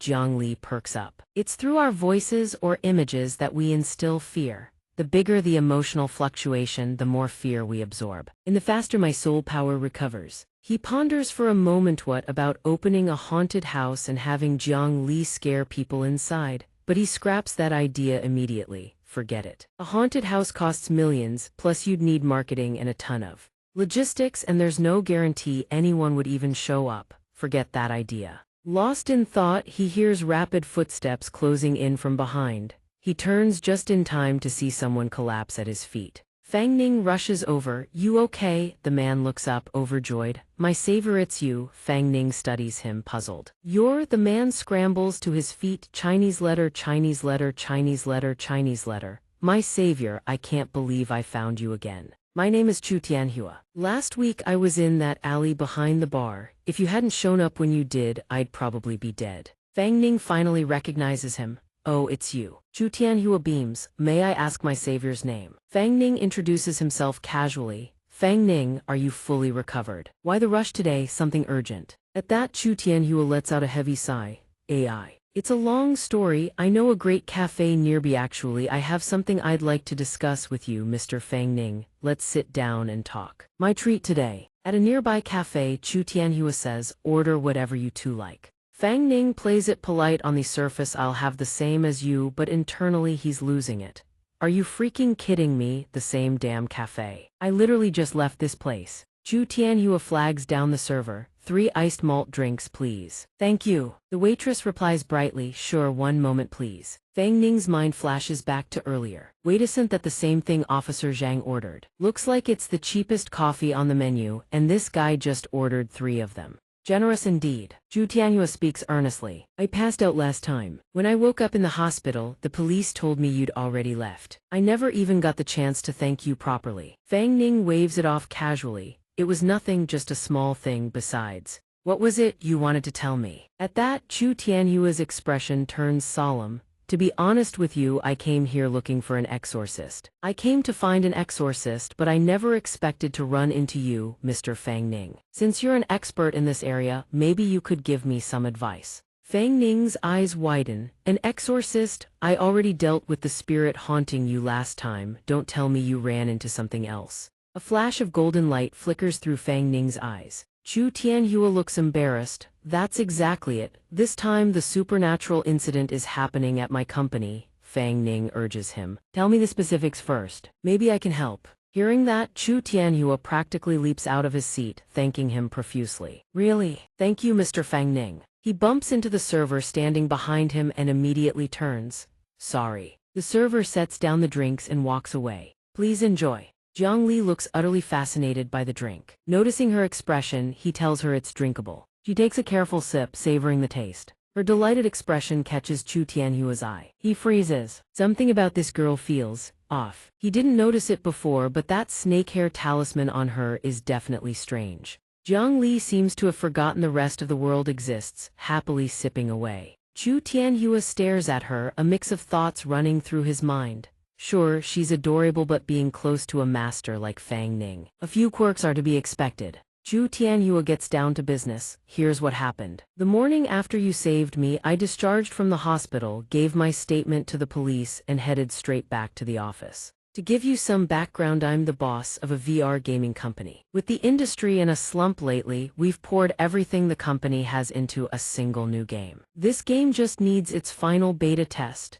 Its success or failure determines whether my entire company lives or dies. I had to be there. That's when all the weirdness started. He continues, this was the first internal test after the game was completed. It was critical. Make sure you record the tester's heart rate fluctuations throughout gameplay clearly so we can adjust the storyline accordingly. His employee responds, yes, boss. But then the staffer reports screen sharing is live. The first test round has begun. He reports that everything looks normal so far. The character creation interface is standard. Inside the game, a notification pops up entering the game now. The game tester is stunned when he sees the scenery. Doesn't this look exactly like our office? The observation staff freeze in their seats. Something's wrong. The game has been tampered with. We never built an office environment like this. And what the hell is that? Red spirits float and swirl all around the virtual office. Chu Tianhua rounds on his team, furious. What the hell is going on? Where did this environment come from?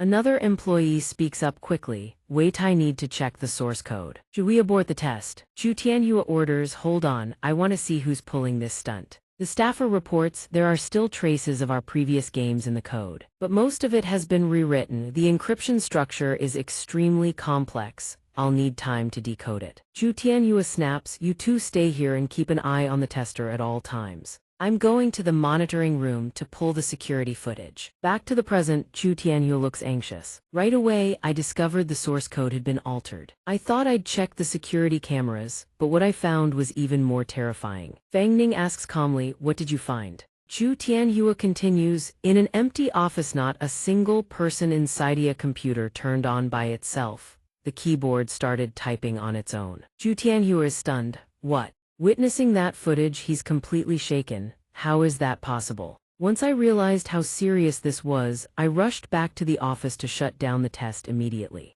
But that wasn't even the worst of it. When I got back to the office, I saw something beyond imagination. The game tester was screaming in agony. Chu Tianhua grabs one of his employees by the collar, helpless, and demands, what's happening? Shut down the test now. His employee is trembling all over, muttering, it's a ghost. There's a ghost. There's a ghost in this office. Chu Tianhua rushes toward the tester. He hastily rips the test headset off, but the scene that follows is even more horrifying. The tester's face is twisted in sheer terror, who appears to have lost consciousness entirely. Chu Tianhua barks out orders. Call an ambulance now. The person beside him stammers, why yes, right away. Chu Tianhua grits his teeth. Because of these incidents, multiple employees have already submitted their resignations. The game's development has hit a dead end. If these ghosts keep causing havoc, all my years of blood, sweat, and tears will go down the drain. He furrows his brow and continues, I can't just sit here waiting for disaster, pacifying my employees with empty words. So I told them to take leave first, then spent a fortune hiring a famous exorcism expert in the industry, Master Zhizheng. That night he brought along tools like a black donkey hoof, golden rice, chicken blood, and a crucifix to drive out the evil spirits. He asked me and the head of security to follow along and watch. He performed his exorcism. Fang Ning listens and furrows his brow. This isn't some blood-sucking vampire. How could those tools possibly work? Besides, Master Zhizheng, that name sounds pretty dubious. Zhu Tianyue scratches his head with a sigh. Ah, as expected of Mr. Fang Ning, you've hit the nail on the head. He recounts inside the office, Master Zhizheng had set up a formation array and assured them that everything would be perfectly safe. Then he declared excitedly, it's merely a petty little ghost. This monk has already reduced it to ashes. But Chu Tianyue and the others didn't think so. They trembled and warned him, Master, behind you. The master panicked, drenched in sweat. And all three of them scattered in terror, screaming about the Luo Qisheng ghost. Hearing this, Fang Ning is utterly speechless. To be fair, Chu Tianyue is quite sincere. Originally, I had an appointment with another renowned expert in the field, xianxia. I never expected to encounter you, benefactor. Perhaps this is the will of heaven. Your abilities are extraordinary if it's you. I'm certain you can help me deal with that ghost. He looks utterly pitiful. Please, I beg you to help me. If that thing keeps haunting my company, I'll go bankrupt for sure. If I go bankrupt, my wife will take our son and divorce me. I'll lose my house and my car. Listening to his endless sob story, Fang Ning can't take it anymore. He quickly cuts in stop. Fang Ning replies, fine, stop crying already, I'll help you. But he adds, I'm usually quite busy, so fitting this into my schedule won't be easy. Zhu Tianyue reads the room instantly. I understand. He then produces a golden bank card and slides it in front of Fang Ning. If Mr. Fang Ning can help me resolve this trouble, consider this 50,000 yuan a token of my gratitude. Fang Ning's jaw drops at the number. He never expected this. 50,000 yuan for exorcism work, it really pays this much. Plus, it could help Lear recover her strength. Isn't that killing two birds with one stone? Seeing his expression, Chu Tianyue mistakes it for dissatisfaction. Does Mr. Fang Ning think it's too little? Mr. Fang Ning once saved my life. You are my savior. If you can help me settle this, it would be like saving my life all over again. Chu Tianyue senses something is off. He quickly adds, I can also throw in another 20,000 yuan. However, company funds are tight right now. Could you wait until my game launches for the rest? Fang Ning smiles faintly. No rush. Meeting Mr. Chu was fat. Talking about money would be rather vulgar. He adds with a modest grin, well, if Mr. Chu is in such a hurry, your sincerity speaks for itself. Then let's do it tonight. Send me your company's address. Fang Ning reminds him. Oh, and the bank card pin too, of course. Of course. I'll be troubling Mr. Fang Ning tonight then. Scene change. Fang Ning is back to live streaming. Good evening, everyone. I am the elder leader of the beggar clan. It's been a few days. Did you miss me? It is now 1100 p.m. He stands at the reception desk of a well-known game company. He introduces it confidently to his audience. You might not be familiar with the company name, but when it comes to their game Sword Immortal 7 Heroes Legend, Ocean City, Phantom Sword Chronicles, plenty of you have probably played them. He says. Then he stands up. This company was on the brink of bankruptcy a few years back.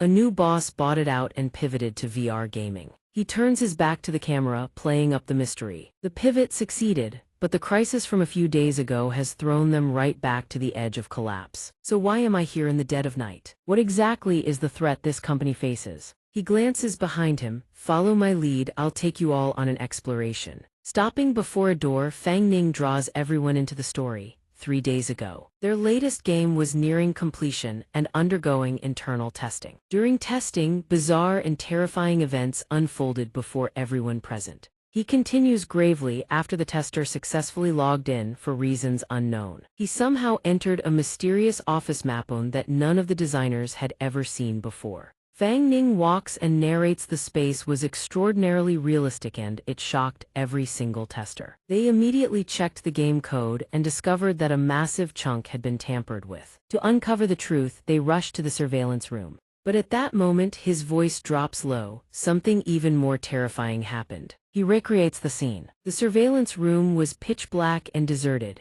yet the computers had somehow powered on by themselves. Then the keyboards began typing on their own, controlled by some unknown force. They took the elevator to the 3rd floor, and there, a paranormal event straight out of legend actually unfolded before their eyes. Fang Ning furrows his brow. They rushed to halt the test, but it was already too late. The game tester had been struck so hard he nearly lost his mind. He was rushed to the hospital. His gaze hardens with iron resolve. It seems like someone or something doesn't welcome my presence here. A line of text flickers before his eyes. Welcome to the game. Fang Ning holds up his phone to the camera. Right now, my phone has 0 signal. Even the emergency call button in the elevator isn't responding. Does it want to trap me here? Jiang Li pushes the door open. Fang Ning keeps his composure, but this can't stop the beggar clan leader. All those years watching spy thrillers weren't for nothing. He finally manages to escape. Walking down the dark corridor, Fang Ning remains excited.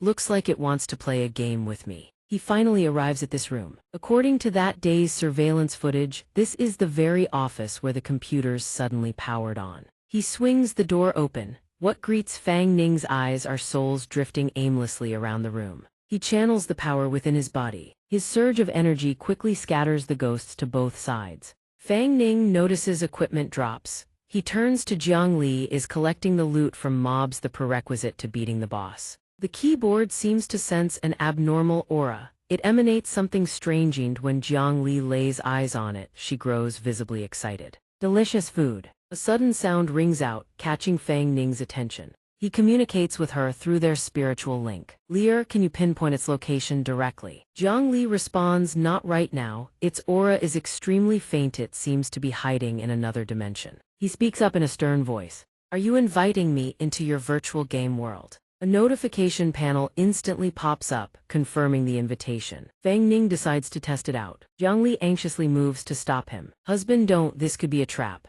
But Fang Ning doesn't think so. It seems like the entity wants to communicate with him through this device. Don't worry, just now it clearly could have caused the elevator to plummet, but it only cut the power. That proves it doesn't want to hurt him. And according to Chu Tianhua's account, it has never taken a life before. Perhaps it's like his and Jiang Chang's spirits from before. He instructs her, but they still can't afford to let their guard down. We still don't know its true intentions. If you sense anything wrong, wake me up immediately. Jiang Li nods hastily. Mem. Fang Ning feels his body become weightless. He closes his eyes. He snaps them open. Holy shit, this game is way too realistic. His previous impressions told him this level of fidelity was impossible. Could this be the spirit's power? He looks up and calls out, I'm in, you can show yourself now. A bolt of lightning surges into the device, channeling its power source.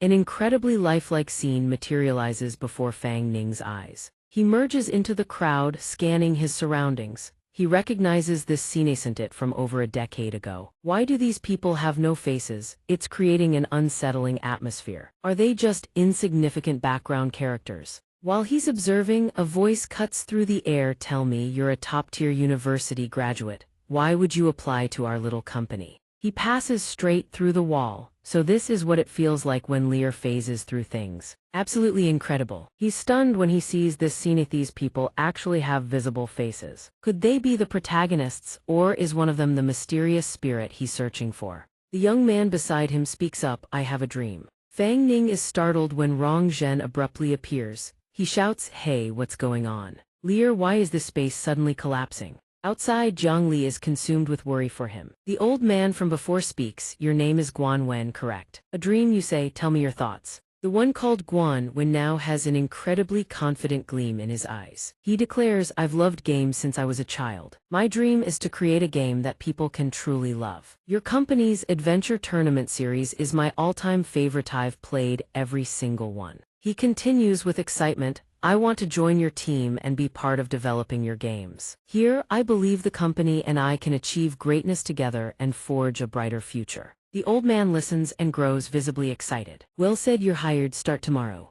Fang Ning still stands there witnessing everything. Guan Wen burns with ambition. Thank you, Boss Song, I won't let you down. Boss Song encourages him, I reviewed your test project. You truly live up to your prestigious university's name. Your programming skills are genuinely exceptional and your passion for games is evident. I believe you will become a pillar of our company in the future. Boss Song pats his shoulder. The Director B position could very well be yours someday. When that time comes, the games you create will be famous across the entire nation. As for money, you won't need to worry about that. The company won't mistreat you. Witnessing this display, Fang Ning scoffs inwardly. What a load of crap, just the same old empty promises. So what is this exactly? An immersive experience, a 5D film. It seems the protagonist of this vision is this person named Guan Wen. He rests his chin in thought. Is he the mysterious spirit? Why is it showing him all of this? While he's lost in contemplation, a figure drifts past him. The young man calls out, "Hey Guan Wen."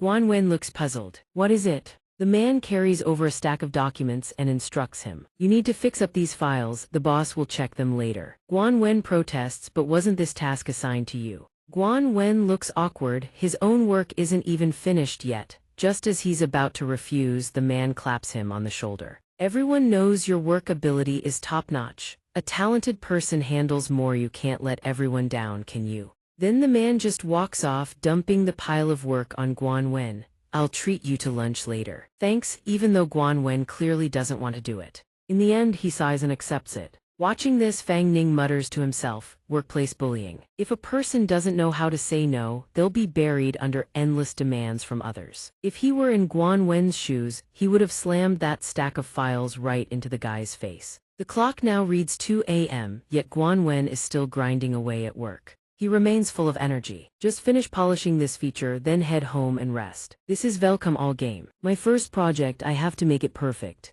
Dad, look, I won't let you down. Then he falls asleep right there at the company. The next morning, everyone arrives to find him passed out at his desk. They mock him. I'm telling you, this top university guy's got something wrong with his head. The boss doesn't even pay overtime. Why is he working himself to death? What the hell do you know? It's called chasing a dream. LMAO. They all burst into laughter. Isn't it just for show, just pretending to work hard to get a promotion? Seeing how fast he works, I kinda wish I could dump my entire workload on him. How about I split some of my tasks with him this afternoon, so I can knock off early? Fang Ning furrows his brow in disgust. Lazy idiots laughing at someone who actually works hard. Disgusting. Is this why this game company teeters on the brink of bankruptcy? While they're still chattering away, someone bursts in shouting, "Hey, did you guys hear?" He blurts out in panic. The funding for our main project has been pulled by the investors. Hearing this news, Guan Wen jolts awake. What did you just say? At Tianhua Company, Boss Song tries to comfort him. Little Guan, I understand your feelings.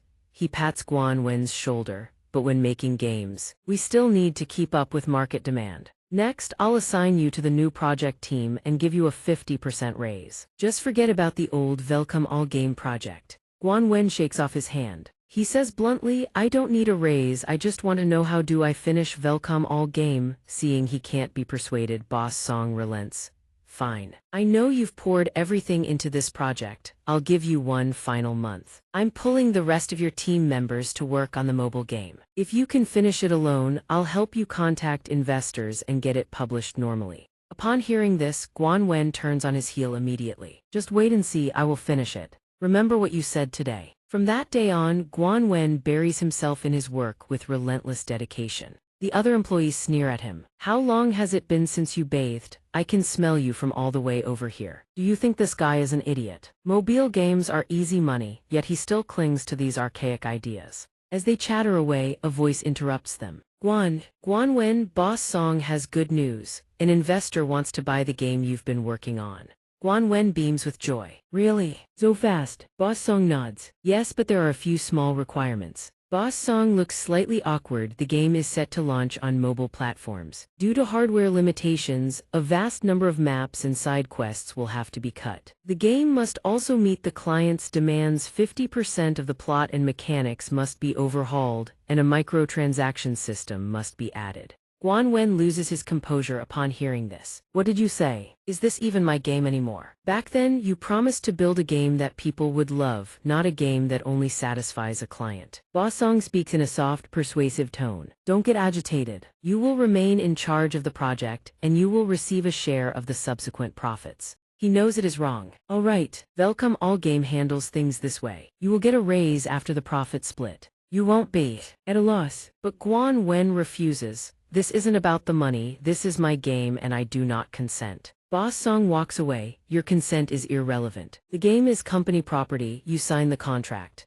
He continues, if you don't want to do it, leave the source code and get out. I'll have someone else take over this project. Guan Wen grits his teeth. Suddenly he senses something is wrong. He coughs violently, blood spurts from his mouth and he collapses. Everyone panics and shouts, "Boss, he doesn't look well, an ambulance, call an ambulance now." Fang Ning speaks up, is this what you experienced while you were alive? Guan Wen manifests, his voice soft, forgive me. Soul Hunter, you and your companions are too powerful. I didn't dare to reveal myself until now. Fang Ning counters, oh then why dare you reveal yourself now? Are you not afraid I'll exorcise you on the spot? Guan Wen scratches his head, if it is my fate to be erased, there is nowhere I can run. Besides, if I don't let you out, the entity outside might just tear this building apart. He snaps his fingers and a chair manifests in the space. If you can, I beg you not to destroy me yet, let me finish this game and publish it, I can guarantee you. I have never harmed a soul. That tester accidentally stepped into my unfinished game.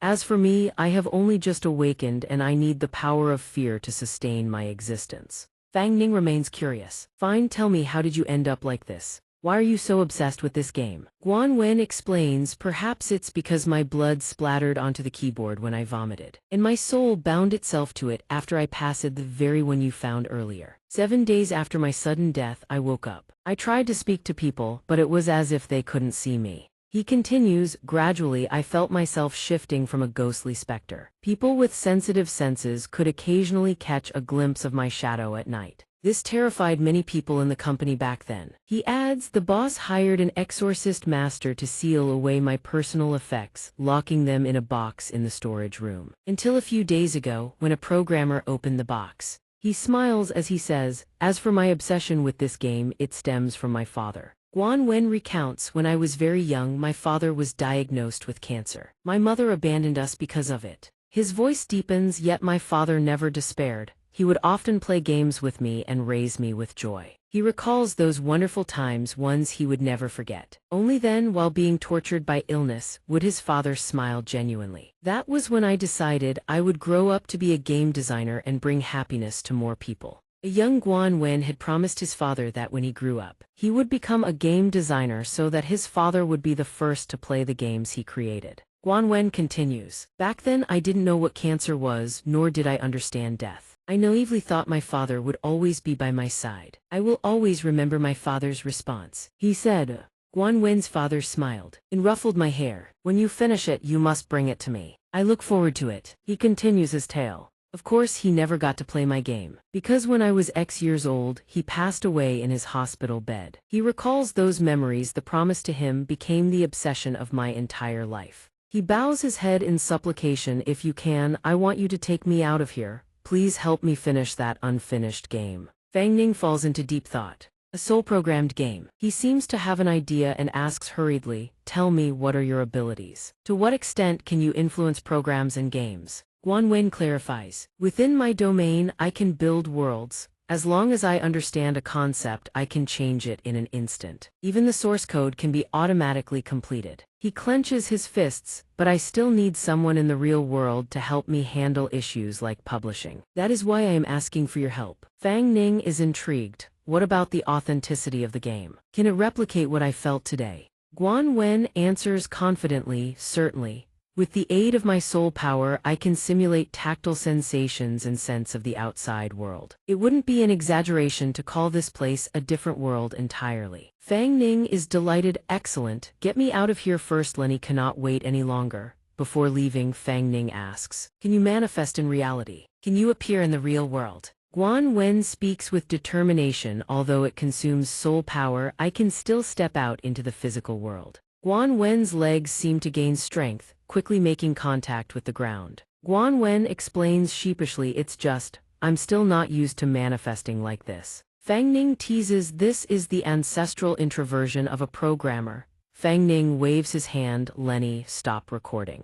Jiang Li immediately stares at Guan Wen with glowing eyes, asking innocently, can I start now? Husband, Fang Ning immediately clarifies, no, this person Thiz Ghostie's actually quite useful. I have a new plan that requires his help. Jiang Li is so furious that she puffs up in annoyance. Fang Ning softens his tone, patting her head. Don't worry, if the plan goes well you will never go hungry again. Hearing this, Jiang Li nods obediently. Lenny trusts you, husband. Zhu, Tianhua asks Fang Ning with a worried look. His fearful expression falls under Fang Ning's gaze. How is it? Have you dealt with the filth here yet? Fang Ning smiles and announces, the problem is naturally resolved, but I also have a business opportunity to introduce to you. Zhu Tianhua asks, puzzled. Business? What kind of business? On the screen, Guan Wen suddenly pops out, giving Chu Tianhua a massive fright. Damn it! He immediately dives behind Fang Ning. Fang Ning, help me, he has appeared, quickly destroy him. Fang Ning sighs, wondering why everyone loves hiding behind his back. Calm down, be composed. Mr. Chu, this is Guan Wen, a soul entity within your company. You have already experienced this twice, haven't you? For an existence like a soul, you should be used to it by now.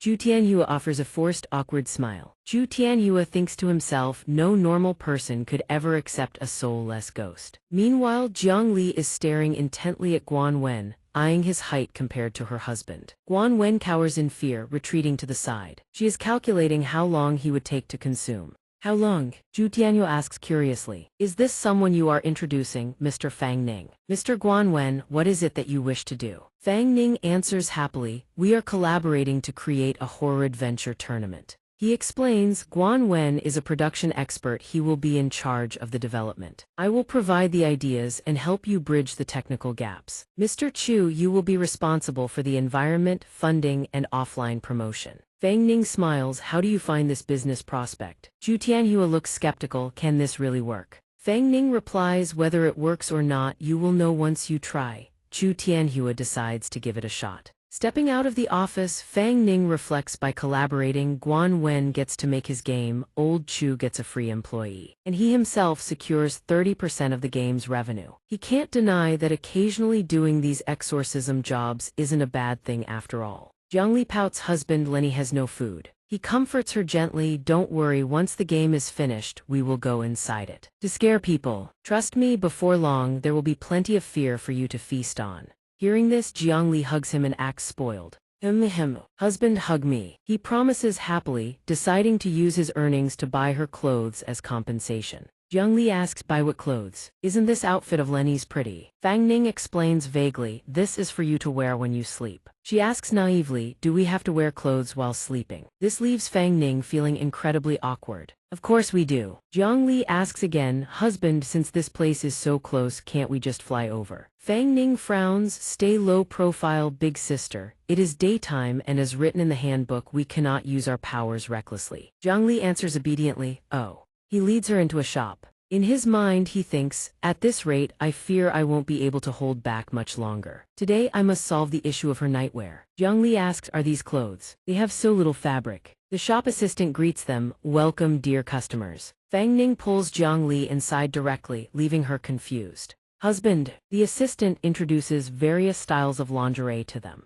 The assistant greets them cheerfully. Hello handsome, are you buying something for your girlfriend? Fang Ning pushes Jiang Li forward. That's right, please help me see which lingerie fits her. The assistant introduces enthusiastically, what is her bust size? I can make some recommendations. Jiang Li feels shy. Bust, just thighs. Fang Ning immediately steps in, please help her measure it. The assistant answers happily, sure, as she grabs the measuring tape. Now raise your arms. She measures Jiang Li. The underbust measurement is 80 cm. Jiang Li turns beet red from embarrassment and immediately runs away from the spot. Her expression so annoyed that the assistant is left completely confused. What is wrong? Fang Ning runs to comfort her. Lenny, be good, they are just measuring your size. Jiang Li asks why did they measure there. Fang Ning has to explain that since these clothes are different from what she used to wear, the measurement method has to change. The shop assistant continues her task. The top bust is 975 cm. Oh beauty, you have such a wonderful figure, a standard 36D. She then excitedly introduces, here are all our D-cup bras, see which style you like, mature, conservative, we have them all. Then she brings out an item that makes both of them feel extremely embarrassed. Of course we also have risque ones. Jiang Li acts spoiled, husband, can Lenny choose not to wear it? Fang Ning finds an excuse for the assistant to leave. You go ahead and do your work, I'll help her choose. The assistant responds happily, sorry for the trouble. Very well, take your time and call me if you need anything. Fang Ning asks seriously, what did you say? Why don't you want to wear it? Jiang Li explains, because the fabric is so thin and it feels very tight. It's not very comfortable. Fang Ning tries to persuade her this is lingerie worn under regular clothes like a wrap. If the size is right, it won't be uncomfortable. He pushes her into the changing room and instructs, go try them on, just pick a set that you find comfortable. As Jiang Li looks at the pile of clothes, Fang Ning waits outside, wondering how Guan Wen and Chu Tianhua are doing. Surely they are fine, right? Recalling earlier, Chu Tianhua asked him in surprise, benefactor, you are leaving him here. Fang Ning reminded him at the time, that is natural. If he doesn't stay here, how can he make the game? Just give him a separate room and it will be fine. Guan Wen, friendly demeanor, I look forward to working with you. Chu Tianhua hesitates, but Fang Ning persuades him. Think about it, he doesn't need a salary, doesn't need rest, and one of him can do the work of 20 people. Where else are you going to find an employee like that? He won't harm you, and if another spirit attacks you, he can protect you. Guan Wen stands to the side, nodding in strong agreement. Meh. Chu Tianhua falls silent, mulling it over. Chu Tianhua reluctantly agrees. Fine, then here's to a pleasant partnership. The scene shifts back to the fitting room from earlier. Jiang Li whispers softly, husband, are you there? Fang Ning is puzzled. What is it? He freezes the moment he sees the sight before him. Fang Ning stares at the alluring scene before him, utterly speechless. Lear, what exactly are you trying to do? Jiang Li asks. Husband, how do you wear this thing? Fang Ning's face flushes red as a tomato from sheer embarrassment. Turn around, don't turn back without my permission. No, Lear doesn't understand why. Just let me help you put it on. Remember how to wear it now. The others are the same. Try them on yourself. He walks away while reminding her. Stay put, I'll go find something to match.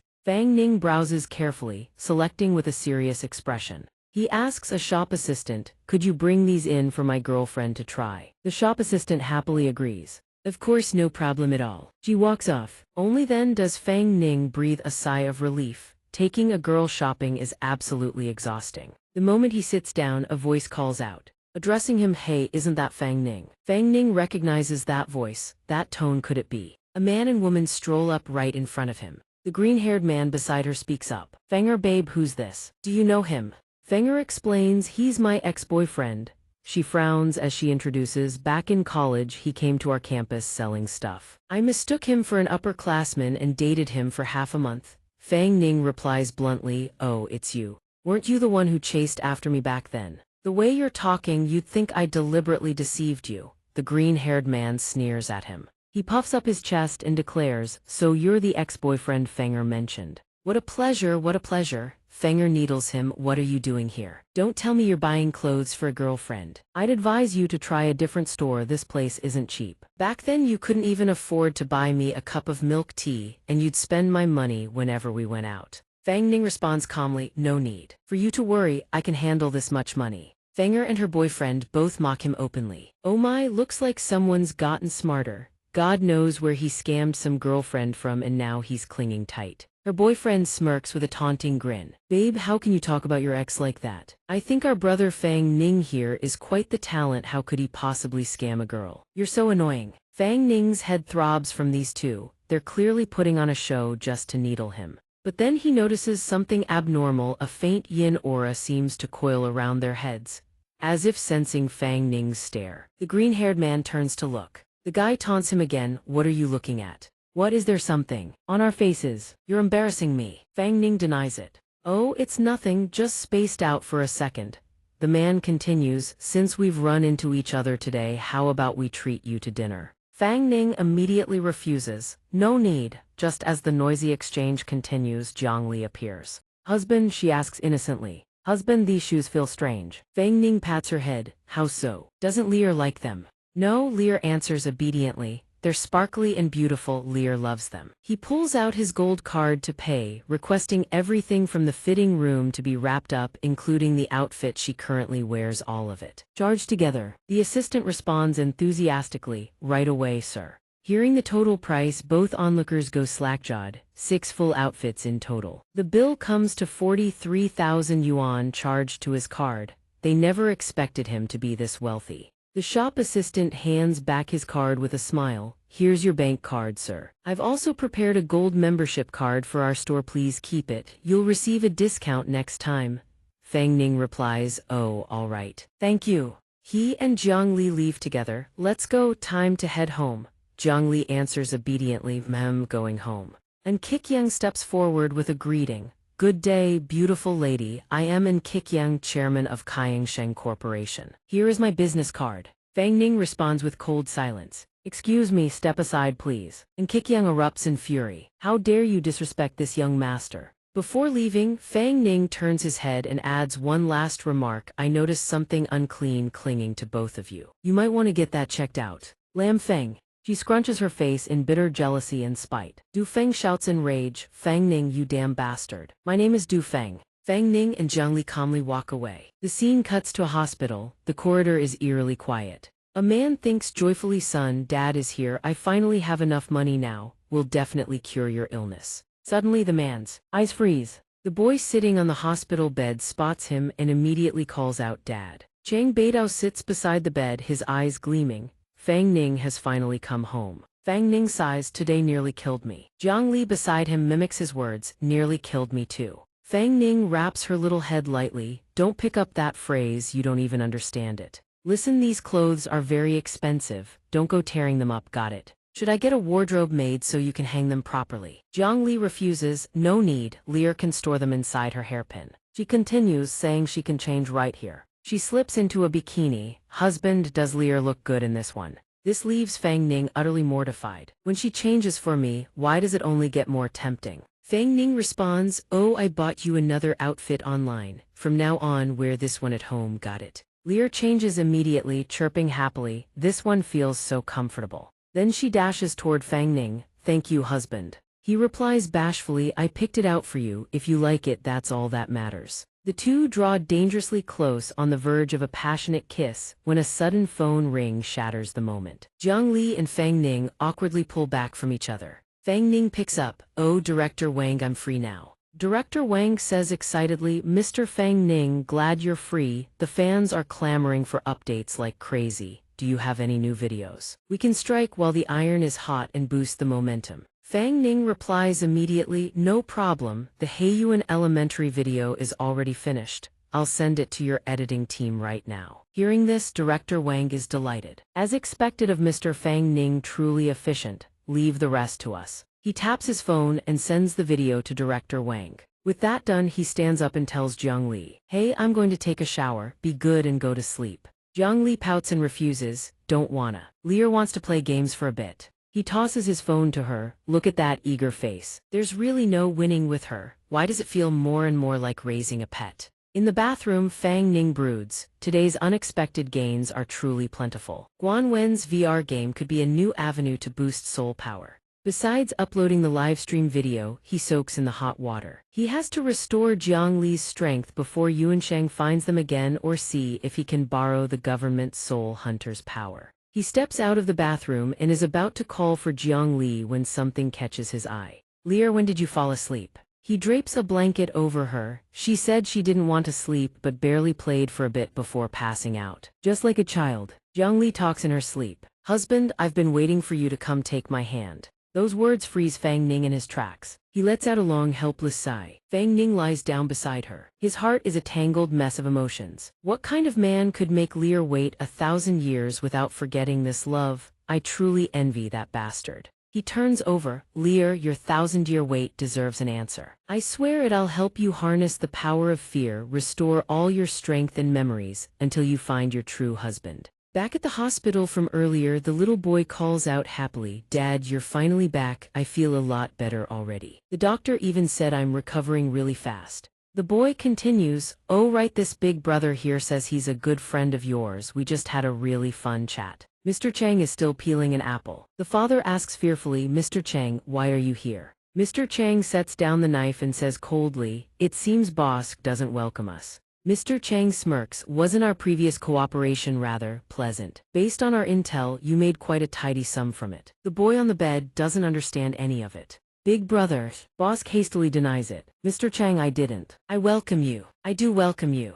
Mr. Chang furrows his brow. Then tell me. He bares his teeth and roars, how did his soul die? Who killed it? Bosk is so terrified he collapses to his knees. I don't know, I really don't know. Mr. Chang, please spare us. Mr. Chang waves his hand. Oh, what a pity then. The boy is instantly lifted into the air, screaming in terror, Dad. Dad, save me. The boy writhes in agony, only able to cry out for his father. Bosk loses all composure. Stop it right now. Mr. Chang murmurs beside his ear like a demon. Has Bosk remembered anything yet? He recalls gritting his teeth. Mr. Fang Ning. The boy is tortured, blood splattering everywhere. Bosk can only watch helplessly as his son is brutalized. He kneels frantically. Damn it, I'll tell you everything, just stop hurting them. Mr. Chang says with satisfaction. Very good. Bosk recounts the man called himself Fang Ning. This is his phone number. He said if Mr. Chang shows up again to let him know. Mr. Chang's eyes narrow. Yes, this number was indeed added at the very moment his soul perished. Bosk rushes to embrace his barely breathing son.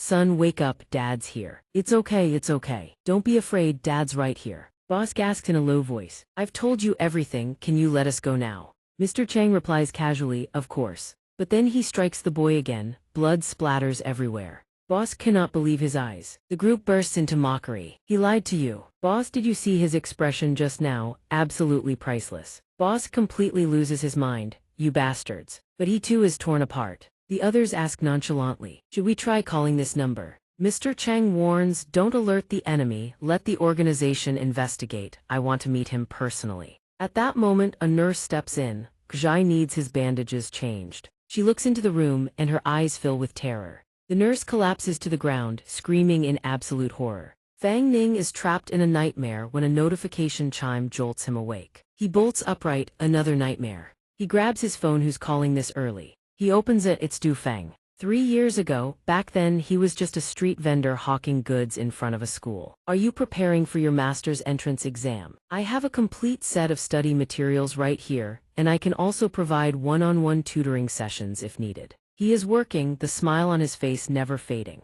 A group of girls spots him, Du Feng among them. That guy is so handsome, is he really our senior? You girl lovesick much, he definitely wouldn't like you. Only our campus beauty Fenger stands a chance. Du Feng turns crimson as her friends tease her. Stop talking nonsense, have you no shame? The girls only tease her harder. Campus violin Seth, campus beauty beats someone up. Eventually the two of them cross paths, and just like that they drift together into a relationship. The two fall in love, everyone knows. So the rumors start swirling. Have you heard? He's not even a senior at our school. He's just some unemployed drifter hanging around campus. I heard he never even went to college. I've sat in on his class, it was actually good. He can't be faking all of it, can he? Du Feng's friends hear the rumors and confront Fang Ning. Fraud, get the hell off our campus. And then Du Feng leaves him too. Stay away from our Fenger, you're not worthy of her. Du Feng walks away, though a hint of regret lingers in her eyes. Back to the present, her expression turns somber as those memories resurface. Fang Ning finally arrives, her cheeks flush and a radiant smile blooms across her lips. Du Feng calls out his name, Fang Ning. She throws her arms around him, overcome with emotion. You finally came. I knew you'd come. Jiang Li fixes her with a razor-sharp glare and shoves her away from Fang Ning. Du Feng flushes with embarrassment. I'm sorry I got too carried away. Jiang Li bristles with jealousy. Don't you dare lay a finger on my husband. Fang Ning speaks in a low, stern voice. Why did you drag me here so early in the morning? Your call was all over the place. I could barely make out what you were saying. Something about encountering something. Du Feng recounts yesterday's events. The paranormal phenomena. Didn't you say yesterday that there was something unclean clinging to us? Sure enough, something strange happened last night. My boyfriend is still stuck in bed, he can't get up. I honestly didn't know who else to call. Remembering what you said yesterday, I figured you might actually understand. That's why I called you. Fang Ning asks seriously, is he in there? Let me take a look first. Du Feng answers, the bedroom is upstairs on the 2nd floor, follow me. He asks, you didn't call the police or an ambulance. Could the authorities even handle something like this? Du Feng asks anxiously. Supernatural phenomena. The police wouldn't believe us, would they? He continues, they would. The government has a specialized division that handles these anomalous cases. They're called the Soul Hunters. She asks, suspicion in her voice. Soul Hunters. He explains, that's right, I only found out about them recently myself. He furrows his brow at the scene before him. The soul power radiating from the man's body is indeed stronger than yesterday. Kikyang speaks in a feeble voice. Save me, please save me. His face suddenly twists into something vicious, then he clamps his own hands around his throat, sending Du Feng into a blind panic. Qiqiang, what's wrong with you? Don't scare me like that. Fang Ning shoves her aside. Move. He unleashes a technique, striking Qiqiang. Wake the hell up. No time for pleasantries, and words are useless anyway, so Fang Ning delivers a vicious slap to snap him awake. The blow sends in Qiqiang reeling, stars exploding across his vision. Sorry, the situation was urgent. I accidentally used too much force. Du Feng rushes over, her face full of worry. Qiqiang, how are you feeling? Are you all right? Fang Ning reassures her. Relax, the filthy soul power residue lingering in his body has been obliterated by my punch. He adds, when he fully recovers he might even thank me. And Qiqiang finally calms down. And Qiqiang exclaims, I really do feel better now. He scrambles over and clings to Fang Ning's leg. Thank you, Mr. Fang Ning, you drove that monster away, didn't you? It won't come back again, will it? Fang Ning shakes his head. It's not that simple, that was merely a trace of soul power that thing left inside you. Qiqiang bows his head low. Please. You must have a way, please, I beg, Yao, save us. Fang Ning probes. Tell me first what exactly happened to you last night. Qiqiang recounts the events. It was around midnight. We were about to sleep when we heard a strange sound outside the bedroom door, like a hand with razor-sharp claws gently turning the handle. At first I thought it was just a stray cat or mouse passing through, so I ignored it, but the sound grew louder and louder. Du Feng murmurs, what kind of ghostly noise was that? Couldn't sleep. Qiqiang, go check it out. Qiqiang tries to dodge the task. It's probably just mice or the wind howling through this old house. In the end, he has no choice but to get up and go investigate. It's nothing, don't be scared, Fenger. I'll go check and we'll find out. He continues the account, his voice trembling with fear. I walked to the door and tried to open it, but suddenly, the door wouldn't budge. No matter how hard I tried, it was as if the door had been nailed shut.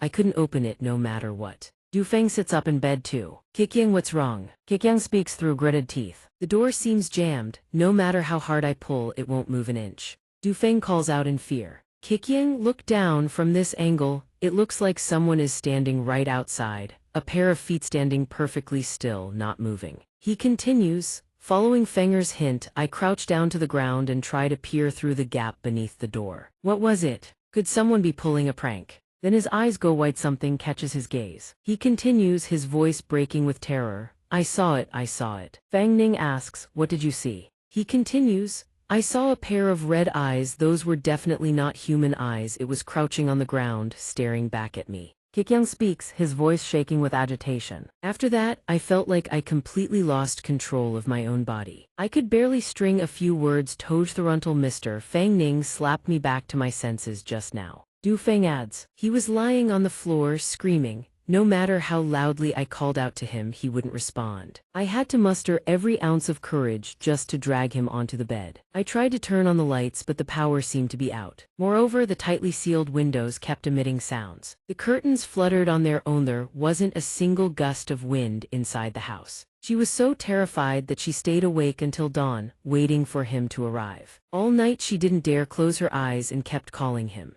Fang Ning probed, have either of you been to any strange places recently or come into contact with anything unsavory? The couple clearly seemed to be hiding something. No, nothing unusual lately, right, dear? Recently, we really haven't done anything at all.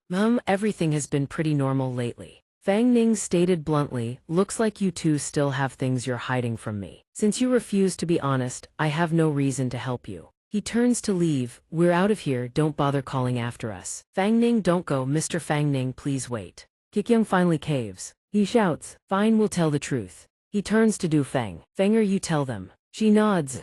She speaks up. I think what we've encountered might be related to Qiqiang's business. Fang Ning asks curiously, oh, what kind of business? She hesitates. Qiqiang has been secretly using the corporation's shipping channels. She continues, smuggling antiques. Fang Ning's eyes narrow. No wonder you didn't dare call the police. If this gets exposed, you're looking at 10 years behind bars easy. Qiqiang forces himself up from the bed, his expression grim, and proposes. Follow me. They descend a long staircase. He explains, a few days ago, I received a ring from an old client. He triggers a mechanism hidden in the bookshelf. Fang Ning's eyes widen as the concealed door swings open. They step into a hidden corridor. He continues, "This is it. When I held it in my hand yesterday, a piercing headache struck me out of nowhere. Then I heard a strange voice echoing inside my head. After that he threw it away. I felt the thing was sinister, so when I went outside I tossed it into a trash bin." He was stunned when it mysteriously reappeared at his bedside that night. He hands the object to Fang Ning. "If there's anything unusual lately, it's this." A faint, amused smile crosses Fang Ning's face, and Qiqiang introduces, "This is a fine piece, a genuine door opener." He continues, "According to my estimation, these are very likely relics of the ancient Guqiang kingdom, dating back thousands of years. If Mr. Fang Ning is interested, once this matter is settled, consider it yours a gift. Would that be acceptable?" Fang Ning murmurs, "Relics of the Guqiang kingdom."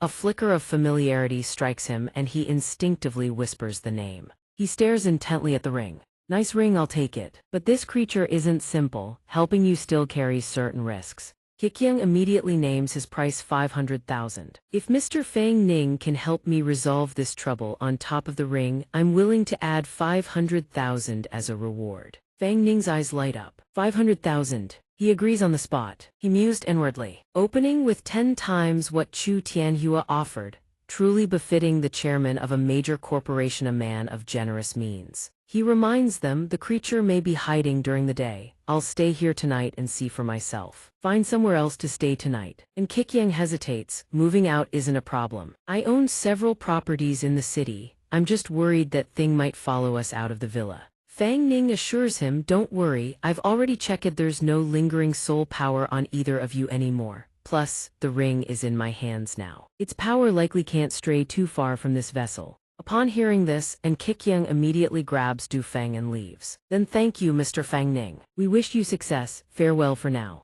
Fang Ning calls after them, "Don't forget to prepare my 500,000. With that settled, he settles leisurely into a chair. He asks, "Is it still here? Can you try to locate it directly?" Jiang Li scans the surroundings. "It's in this house, but it's hiding well. I can't pinpoint its exact location." Fang Ning accepts it. It seems they can only wait until nightfall for the creature to reveal itself. He tosses the ring to Jiang Li. "By the way, Qiqiang said this is a relic of the Guqiang kingdom. Does it look familiar to you?" Jiang Li studies it carefully.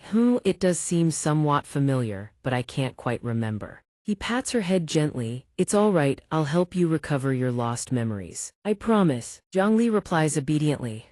"I trust you, husband." He muses, "This ring must be the vessel it's parasitizing, right? Can we just destroy it by force and flush the creature out?" Jiang Li cautions him. "Vessel objects are protected by certain rules. They are virtually indestructible. The spirit can only be freed if it devours the host soul or if the vessel itself is annihilated." She adds, "But a spirit cannot stray too far from its vessel. It's still in this house. Moreover, once midnight arrives and the yin energy reaches its peak, I can locate it through the faint connection between the vessel and the spirit." He realizes if the creature doesn't want to sit and wait for death, it will have to strike before then. Jiang Li nods in agreement. Exactly." Night falls. Fang Ning sits motionless on the floor. Suddenly, the lights flicker on without anyone touching the switch. His heart jolts with tension, but it's only Jiang Li turning on the lights. He asks, "Why did you turn on the lights?" "You're ruining the atmosphere. I spent all that effort building up." Jiang Li reminds him, "But husband, you've been sitting there frozen like a statue for hours and nothing has happened."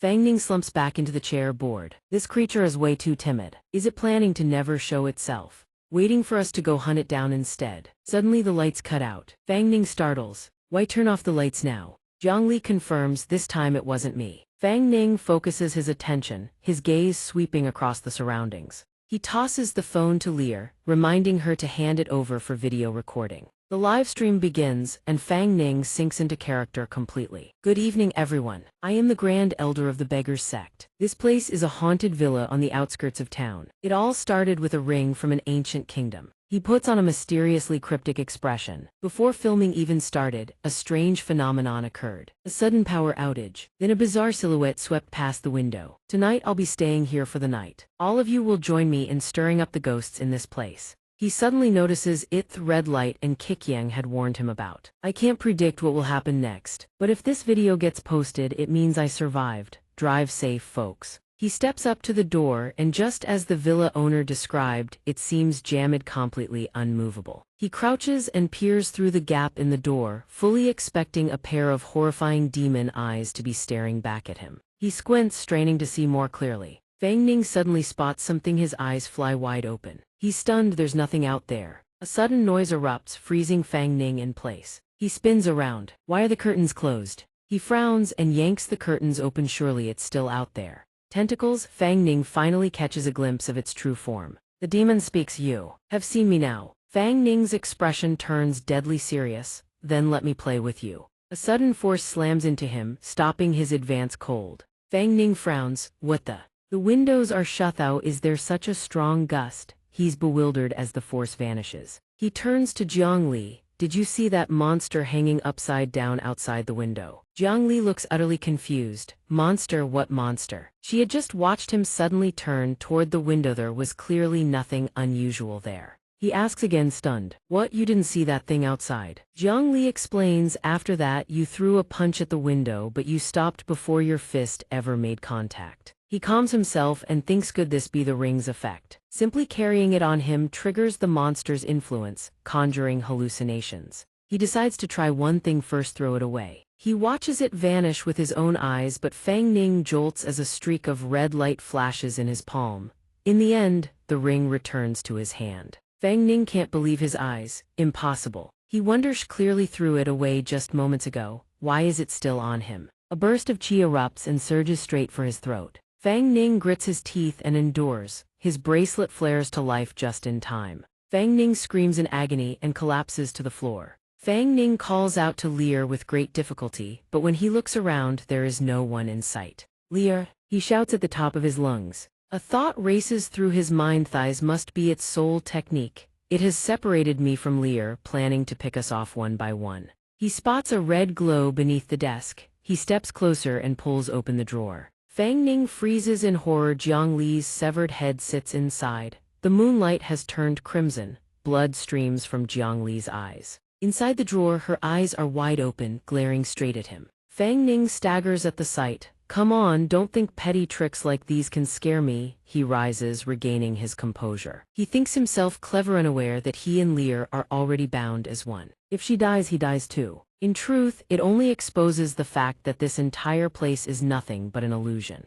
He glares at the door ahead. Fang Ning shouts furiously, if you're so tough, then show yourself. All you can do is hide and scare people. Or maybe you simply don't have the power to harm me. The atmosphere falls dead silent. Fang Ning strides toward the door, frowning. Let's see what else you've got. The door swings open on its own. Fang Ning sees a gory scene before him. He sweeps the curtain aside. The bathtub is draining on its own, the water inside a vivid crimson. Fang Ning scoffs and twists the faucet shut. Same old tricks, nothing new. When did that monster get behind him? It shoves him toward the bathtub of blood. Die. Fang Ning refuses to be overpowered. He slams his fist straight into its face. Fang Ning punches while mocking it with every blow. All right, enough with the screaming already. Ugly as you are, don't try playing some ghostly beauty emerging from the water act. The monster can't believe he actually hit it. How can you? He smirks and fires back. Why am I not scared, you ask? He explains with absolute confidence. First, your tricks are too cliché, straight out of a B-horror movie. He continues, analyzing. Second, all fear stems from the unknown and a lack of firepower. Up until now, you haven't shown a single real ability that threatens me. What do I have to be afraid of? The monster speaks. A mortal who's fallen into my soul technique still dares to speak without shame. You don't even realize what situation you're in. He says calmly, it's just an illusion, isn't it? You're trying to drag my consciousness into that ring, aren't you? He hits the nail so precisely that the monster actually looks flustered. How did you figure it out? He explains clearly, Lear and I are bound by a life and death contract. Your biggest mistake was putting her head in the drawer. The monster is bewildered. What? That white-haired one is a tier 6 soul entity. How could she sign such a contract with a weak, short-lived human? While the monster stands there dazed, Fang Ning punches it so hard it slams into the wall. He cracks his knuckles. Give up, you don't stand a chance. The stubborn monster speaks. Give up? Hilarious. So what if you know this is an illusion? Don't even think about leaving here alive.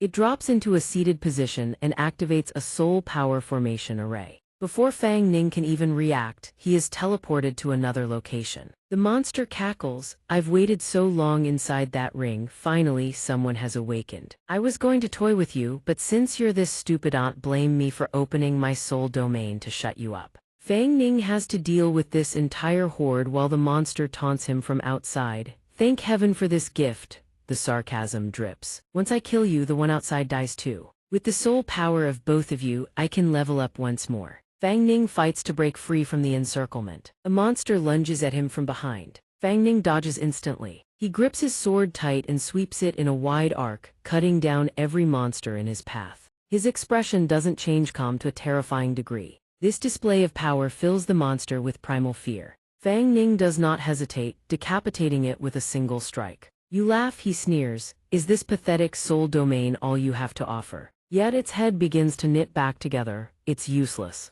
Within my domain, unless you possess the strength to shatter the entire space, I am immortal," the creature gloats.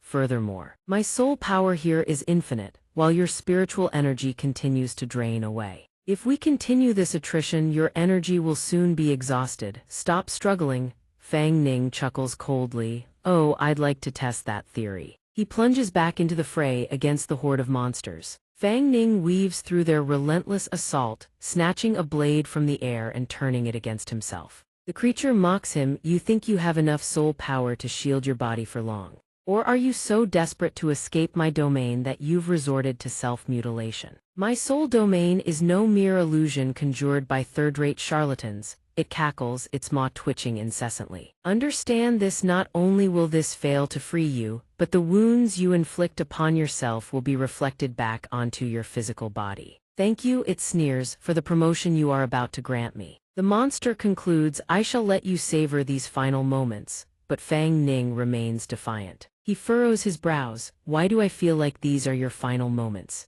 I can see the death aura radiating from your back already." The creature grinds its teeth, putting on a brave front. Suddenly, all the other monsters vanish. The creature shrieks in shock. "What?" Sensing something amiss, it spins around and snarls, "Who goes there?" Jiangli emerges before it. She glares at the beast with icy disdain. Panic begins to take hold of the creature. "How did you force your way in here?" It clenches its fists, attempting to strike Jiangli, but every blow passes through her as if she were a ghost. The monster is trapped. Jiangli asks coldly, "You dare to harm my husband? Die." Jiangli narrows her eyes. "Hand it over." A blood-curdling scream erupts from the monster. Fang Ning keeps his eyes shut tight. When he opens them, he is back in the real world. Jiangli is in the process of consuming the monster. Fang Ning's hand is bleeding, a red ring clutched in his palm. Jiangli gently tends to his wounds. Fang Ning reassures her, "Don't worry, it's over now. While I was inside its soul domain, how much time passed out here?" "What's the situation?" Jiangli replies, "In total, barely 10 seconds have passed. At first I thought you were just contemplating the ring, but then a cut suddenly appeared on your palm. I sensed something was wrong immediately, so I entered your consciousness and surged through our soul contract." He frowns. "Where's that monster now?" Jiangli chirps excitedly. "When I shattered its domain, it simply dissolved into thin air.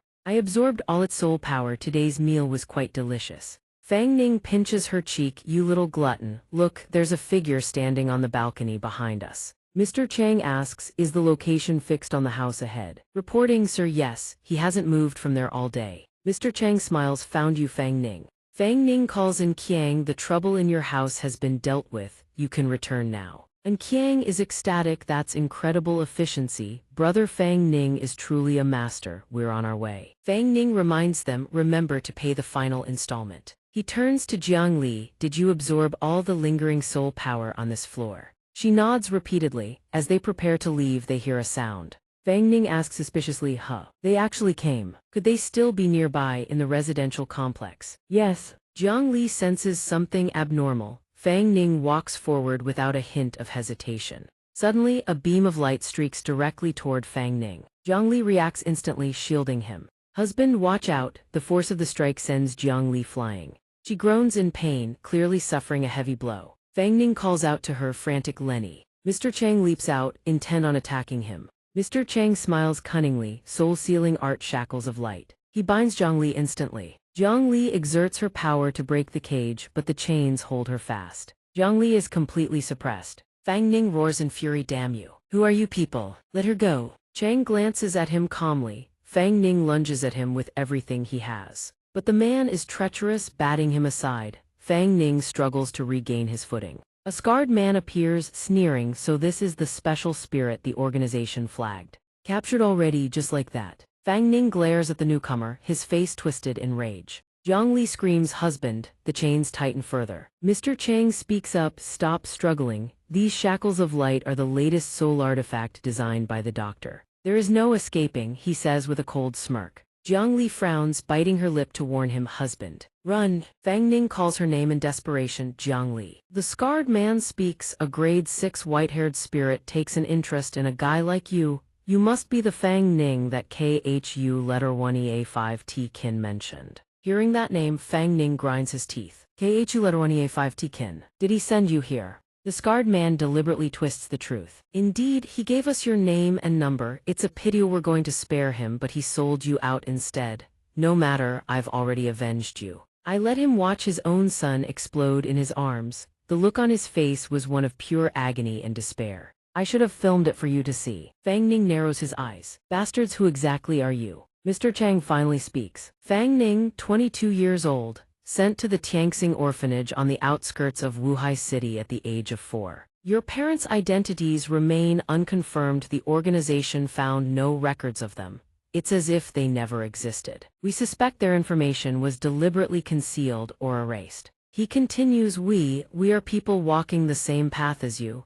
16 years ago, a fire broke out at Tianxing Orphanage, nearly burning the entire building to the ground. However, the fire miraculously spared all the children. Only the director and 3 staff members perished. According to the police report, human intervention was ruled out as a cause of the accident. The director and his staff allegedly caused a dust explosion due to poor maintenance and operational errors while counting supplies in the kitchen. Later, while clearing the rubble, police found evidence linking the director to a child trafficking ring. They followed the leads and dismantled the entire criminal operation. The defendants, My XX and Fan XX, were prosecuted for child abduction. After the fire, the authorities transferred the orphans to nearby facilities. However, one orphan vanished during the transfer process. It took 10 years for the police to find that child again, by which time he had already become self-sufficient. After receiving government assistance, he chose to live alone. He spoke up and asked, "The orphan in these records, that's you, isn't it, Fang Ning?"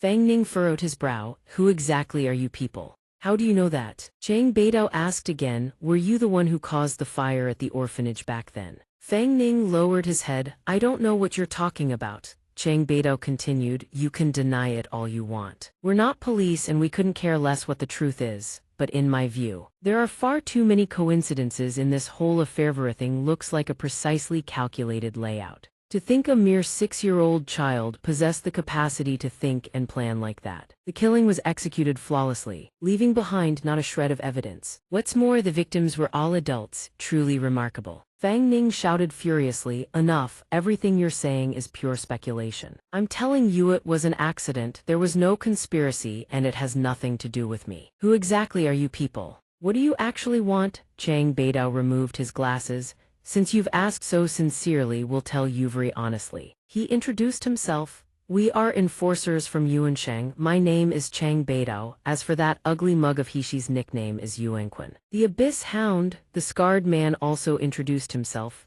"This humble one is Yuandun," Chang Beidao pressed on. "The soul you killed. If I'm not mistaken, you also destroyed our arrangement at Heiyuan Elementary School. Do you have any idea that Tiang Chang was the key to the artificial soul project?" His death infuriated the doctor. Fang Ning asked curiously, "The artificial soul project?" Chang Beidao explained more clearly. "The genius of our organization and our great leader, the doctor, proposed a plan transcending the ages, decades, agonon other than the artificial soul project. To put it simply, souls are born after the deaths of people consumed by deep resentment, and each one possesses extraordinary power. We discovered how to harness souls and forge them into weapons, but naturally occurring souls are far too few, and each one is extremely difficult to handle," he continued. "So the doctor proposed creating tragedies to deepen human resentment before death, massacring parents. For instance, Cedo artificially birth souls. Mother, father, how could this happen? Who did it? Who is responsible? I want to kill him, I want to kill him." After that, we waited by the stump for the hair catching the soul the moment it was born at its weakest. Yuan handled the cleanup. The matter was dealt with. 7 days later, we sent people to harvest the soul from the site. The facts proved the doctor right. From that point on, we had stolen a portion of divine power. He continued, in this manner we continuously created souls, erased their consciousness, and transformed them into weapons to enhance our capabilities. Chang Beidao frowned. Unfortunately, for some reason, souls induced through this method cannot level up. Due to this deficiency, the doctor proposed the second-generation artificial soul project. He said calmly, Lian Xiang and Tiang Cheng are the products of our second-generation project. Hearing this, Fang Ning could no longer contain himself. He roared, "You've caused countless human tragedies just for some bogus research and weapon manufacturing. Those are living, breathing people, not your test subjects. You're nothing but demons." Chang Beidao put on an innocent expression. "No, you were wrong. In this era, only awakened beings like us new humans can truly be considered human." Yuanqun and Yuandun cackled sinisterly. "It's an honor for these pigs to contribute to our research." Then they burst into maniacal laughter. Chang Beidao even tried to brainwash him further. "Don't normal humans also experiment on monkeys and apes? Why don't you consider them evil and wicked?" Fang Ning was done with these people. "You're insane." Chang Beidao tried to persuade him. "Very well, everything that needed to be said, I've said. You're exceptionally talented, and I truly appreciate you. We are all awakeners new humans. There's no reason we should become enemies. I can give you the opportunity to join us and build a better world together." Turning his attention to Jiang Li, he continued, "As for that special soul, I can put in a good word with the doctor, keep her alive temporarily." He raised an eyebrow, his tone turning threatening. "But if you refuse to join Yuanshang, then you can bid her farewell forever." Fang Ning's face gradually darkened. Chang Beidao pulled out all the stops to lure him. "Come, join us. Wealth, power, beauty, everything others chase their entire lives will be within your grasp." Fang Ning fell into deep thought, weighing something in his mind. Chang Beidao reminded him, "Have you still not decided?" "Our patience has its limits." Fang Ning immediately replied, "I've decided." He shook hands with Chang Beidao, who was immensely pleased. "A wise choice. Mr. Fang Ning is indeed a smart man." Just as Chang Beidao was happily welcoming him, "Welcome aboard, Fang Ning." Fang Ning attacked him. "Join my ass." He roared furiously, putting on a show. "Watch me smash that dog head of yours." Chang Beidao never expected this. "You actually dare?" Fang Ning slammed him to the ground. "You think I wouldn't dare?" He launched into a frenzied assault. "Die, you lunatic." Then he drove his fist down hard. Immediately, Fang Ning sensed something was wrong. Something's off, it didn't connect. Was that teleportation? He had no idea when, but Chang Beidao had already appeared behind him. "You're courting death." Chang Beidao struck at Fang Ning with a soul technique thousand-year dream. "Submit and die." Fang Ning gritted his teeth. "Let's see if you've got the skill." Chang Beidao charged toward him as well. The two collided head-on. Fang Ning was blasted backward. He gnashed his teeth and confronted him. A sneak attack. Chang Beidao furrowed his brow, staring at him. Fang Ning calculated his ability might be teleportation. Only by deploying a time-type soul technique could he hope to match that speed. Chang Beidao lunged at him, but Fang Ning swiftly dodged. Chang Beidao cackled wildly. "Let's see how many times you can dodge." He spoke arrogantly. "Your domain hasn't even awakened yet. You can't beat us now." Fang Ning took a devastating blow. By momentum, he was hurled toward the door. His body couldn't withstand the impact. It coughed up a mouthful of blood. Chang Beidao turned and ordered, "Chextable, your turn, Yuandun." Yuandun immediately responded, "Got it, boss." He activated his soul technique tenfold gravity well. Fang Ning struggled to sit back up. He gnashed his teeth, thinking, "Damn it, my body feels impossibly heavy." Chang Beidao continued to tempt him. "You just used a time-type soul technique, didn't you? I didn't expect you could keep up with my speed. I'm growing more and more impressed with you. Right now, you are no match for me whatsoever. Come with us. Once you join Yuanshang, perhaps you too will be able to." Fang Ning fell silent. He remained resolute in his choice. These people and he could never coexist under the same sky. Chang Beidao furrowed his brow. "She still has soul power." That blow was devastating, but sadly for Yao, you missed. Fang Ning smirked coldly. "This isn't your illusion." Chang Beidao noticed. He whipped around to look behind him. The chains shattered under a tremendous force. Fang Ning shouted, "Lear, I've given it everything I had. From here on I can only count on you." Chang Beidao said confidently, useless. The doctor's soul-binding cage absorbs the soul power of the imprisoned spirit within and repairs itself as long as you don't shatter it in a single blow. Unless the soul body reaches the soul general or soul king level, there is no escape. The cage had already healed itself completely. Fang Ning thought helplessly, is this really the end? Fang Ning was on the verge of collapse, his body trembling in violent spasms. Suddenly Jiang Li spoke, husband. She wept, tears streaming down her face. Jiang Li tore off the talisman on her head. Every chain vanished instantly. Even Yuandun was stunned by this display of power. He tried to stop her. Yuandun shouted, boss, something's not right. Chang Beidao shot back, how is this possible? Fang Ning felt a surge of hope. He called out her name, Lear. The iron cage has been destroyed. Jiang Li was very different Noah's, though a malevolent demon had erupted from deep within her. Jiang Li screamed wildly, I'm free, finally I'm free. Chang Beidao couldn't believe his eyes. How? How did she shatter the doctor's soul-binding cage? Could this special soul spirit be in existence above level 6? He was baffled. How could she possibly raise her soul power out of thin air? Even so, Evan, if you're above level 6, once I open my soul domain, I can still fight.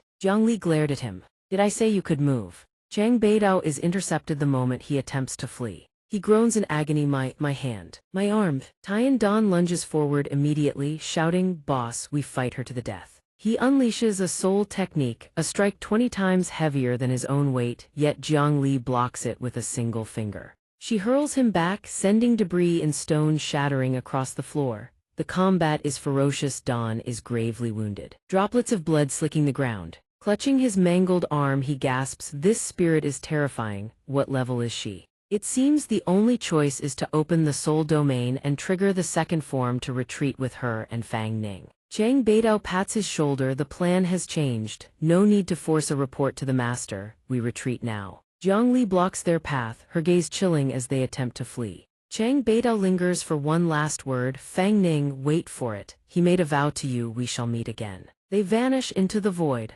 Fang Ning struggles to remain steady, turning to speak with Jiang Li. Forget it, Lenny, she possesses teleportation. Once she has shifted away, catching her is impossible. But in the next instant, a sight leaves Fang Ning stunned. He asks in confusion, Lenny, what is wrong? Yet she only stares back with frigid eyes. Who is Lenny? He shouts in a panic, wake up, it is you. Your name is Jiang Li. We are bound by the life-death contract. Lenny, do not scare me like this. Fang Ning pauses. She gasps for breath, her spirit spiraling out of control. Who am I? Jiang Li seems to awaken. She screams, I remember, I am the princess of the Jiang kingdom. I am waiting for someone, waiting for someone. Her eyes and tone are flooded with murderous intent. Yes, I am waiting for a fraud who claimed he would marry me. I want to kill him. That is right, kill him. Fang Ning hesitates, trying to reason with her. Lenny, no lie, are you all right? You are frightening me. Suddenly, she lunges, her fingers tightening around his throat. She loses control. Yes, husband, you are my husband. I will kill Yao once you are dead. Everything ends.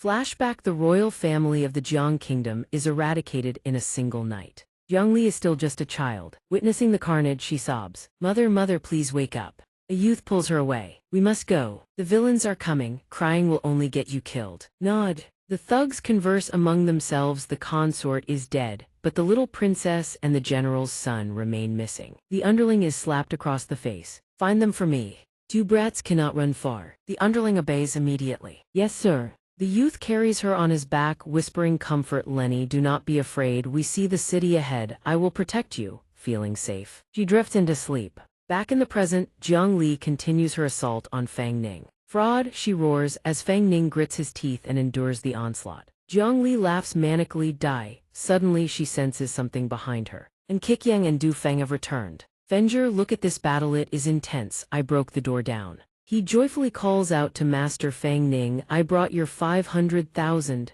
but the suitcase drops from his hand. He is terrified. He recoils in horror. What is happening? Jiang Li glares at them and Qiqiang asks in confusion. Did they not say all the ghosts were cleared? Fang Ning gasps for air, warning them, run, both of you, she has lost control. Jiang Li sneers, do not be in such a hurry, I will eat 2 appetizers before I finish you. And Qiqiang turns to bolt, abandoning Du Feng. Ghost. Poor Du Feng clings to his leg. She pleads, Qiangji, save me, my legs won't move. Qiangji, help. He grits his teeth, makes a cold decision, and kicks Du Feng away. My apologies. And Kikyang flees. Du Feng screams Qiangji. Du Feng looks back in sheer terror. Jiang Li fixes her gaze upon her, murder radiating from her eyes. As Jiang Li lunges, Du Feng shrieks for help. Fang Ning finally breaks free and lunges forward. Lenny, stop, with a burst of speed. He throws himself in front of Du Feng to take the blow. She is stunned to see him. Fang Ning. They are sent flying, shrouded in a cloud of dust and rubble.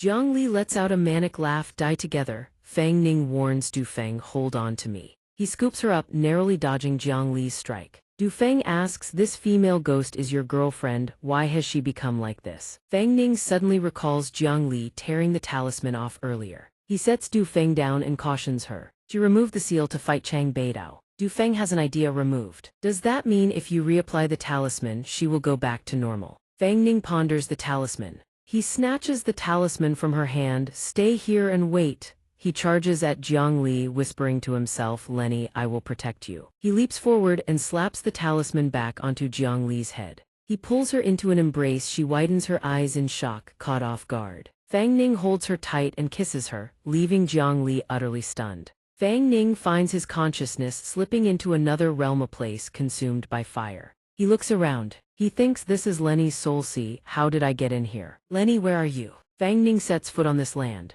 He stands before an ancient Scythe ruins of Jiang Li's home. He scans the surroundings. The people here are strange. Why is this ancient city filled with corpses? He notices a black vortex swirling above the city gate. What are those spectral shadows hovering in the sky? He steps forward to investigate and sees a crowd gathered there. Fang Ning senses an overwhelming amount of resentment. He sees Jiang Li sleeping peacefully within that vortex. Lenny is trapped inside. He places his hand upon the vortex just like the others. Is this the reason she lost her sanity? As he touches it, a sharp pain courses through Fang Ning. He is being pulled, swallowed into the abyss. The scene cuts back to the kiss from earlier. He holds her tightly in his arms. Their lips finally part. Those eerie auras have vanished. Jiang Li's strength drains away. She collapses unconscious in an instant. Fang Ning catches her urgently. Lear, he calls out, cut to the Xuansheng organization at a certain stronghold. Chang Beidao and Yuan Dun have returned together. The people around them catch sight of their battered state and break into hushed whispers. Heavens, is that really the 12 sentinels? They've been beaten this badly. Was it a soul hunter ambush? Thank goodness Lord Xuan Quan had the teleportation lunar disc in hand. Otherwise, they might never have made it back, right? Suddenly 2 figures appear and report. 2. Lords, please follow me. The doctor has been waiting for you both for quite some time. Yuan Dun wastes no words. He kicks the underling aside without a moment's hesitation. Yuan Dun roars in fury, stomping on the man without pause. You brat, can't you see we're covered in wounds? If you want us to go, at least let us heal first. Chang Beidao stops him. Yuan Dun, that's enough. He speaks gently to the underling. Please forgive the trouble, young friend, lead the way. The underling scrambles to his feet. Why yes, my lords. With that, the group departs, leaving the man lying on the ground behind them. He clenches his teeth and spits out a name through gritted teeth, Yuan Dun. Fang Ning holds Jiang Li's body securely in his arms. Du Feng approaches, looking at the 2 of them. How is she? Is she all right? He gazes at her for a moment, then replies, she's fallen asleep. She should be fine. Fang Ning quickly lifts Jiang Li and says to Du Feng, the ghosts in this room have been purged. The commission is complete. We'll be taking our leave. Seeing him about to leave, Du Feng calls out after him.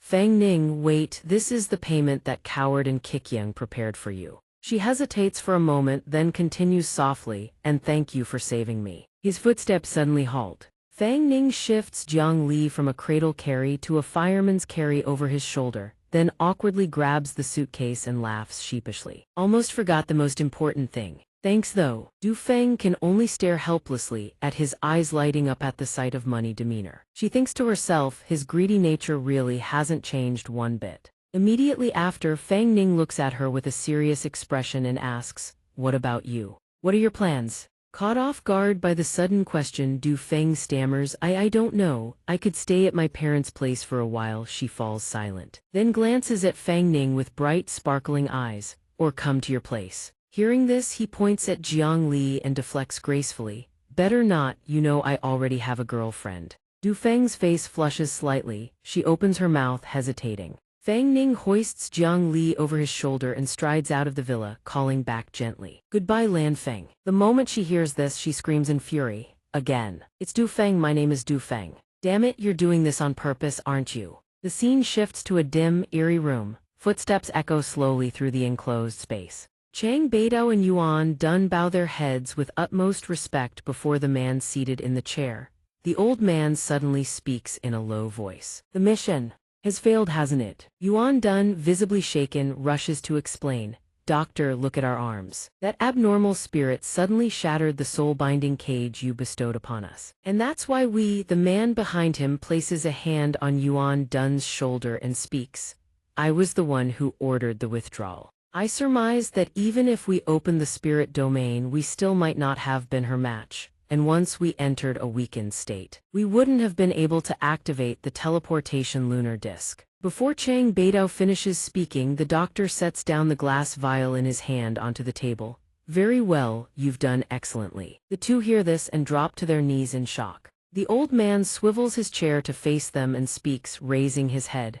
You have done nothing wrong. Immediately after, the doctor places his hand on the man's shoulder. The doctor pats Chang Beidou's shoulder with deceptively casual ease and says, but remember, your abilities were granted by me. Don't try such petty tricks in front of me again. Then the doctor produces a red orb and speaks coldly. I'm confiscating your moon disk as punishment for the failed mission. Heal up well, I'll arrange someone else to take over the special soul. Beidou's gaze follows the red orb in the doctor's hand, trembling as he calls out, Doctor, The doctor has no interest in listening. He asks with puzzlement, what, you have an opinion? Beidou instantly bows his head in terror. Shen Quan wouldn't dare. The doctor then swivels his chair toward the computer screen and orders, go write a detailed report on today's battle and send it over. Xuanden quickly hauls Beidou to his feet. The two respond in unison, yes, doctor. Immediately after, the two support each other and stagger out of the room. The moment they leave, the doctor's fury erupts, clenches his fist so hard the glass bottle in his grip shatters. His rage at the two good-for-nothings barely contained.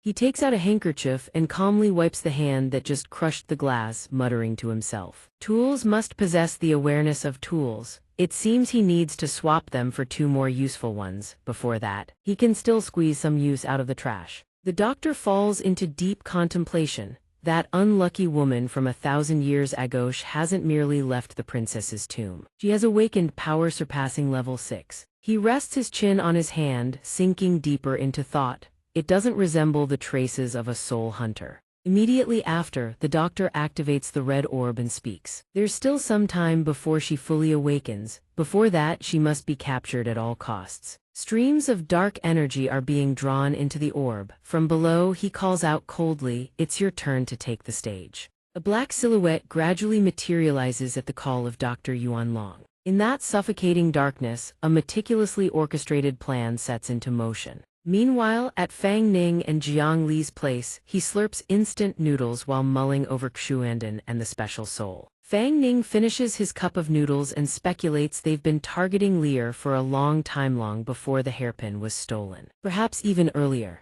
He walks over to the bedside. He puzzles over it. There's no doubt Lear is one of Yuan Shang's targets, but why would they invite him to participate? Fang Ning gently wipes Jiang Li's face with a cloth as he ponders. He wonders what Chang Beidou meant about expanding the spirit domain. Is it similar to the domain expansion released by the monster ring? It seems like a method to enhance one's strength. He's not sure if Lear knows about it. He gazes at her for a moment, then murmurs in puzzlement, why hasn't she woken up yet? Maybe I should enter her sea of consciousness and take a look. Just as Fang Ning lowers his head, Jiang Li's eyes snap open. He jolts upright, face flushing with embarrassment. You're awake, I was just about to. While Fang Ning stammers through his explanation, Jiang Li's eyes well up with tears of emotion. Jiang Li throws herself into his arms and cries out. Lear thought she would never get to see her husband again. Fang Ning places his hand on her head, soothing her. It's all right, Lear drove all the bad people away. Jiang Li's face flushes slightly as she asks doubtfully, really? He reaches up to wipe her tears and answers solemnly, really. When she had torn the talisman off her head, who could have known how powerful she'd become? It was as if she had transformed into a completely different person. Before Fang Ning finishes recounting, Jiang Li interjects with a question. The talisman was removed. Hearing this, he nods vigorously. That's right. She tore off the talisman, forced Chang Beidou into retreat, and then lost control. Jiang Li herself isn't entirely sure what happened. She picks up the talisman from atop her head. Lear doesn't remember where this talisman came from, she says, dazed.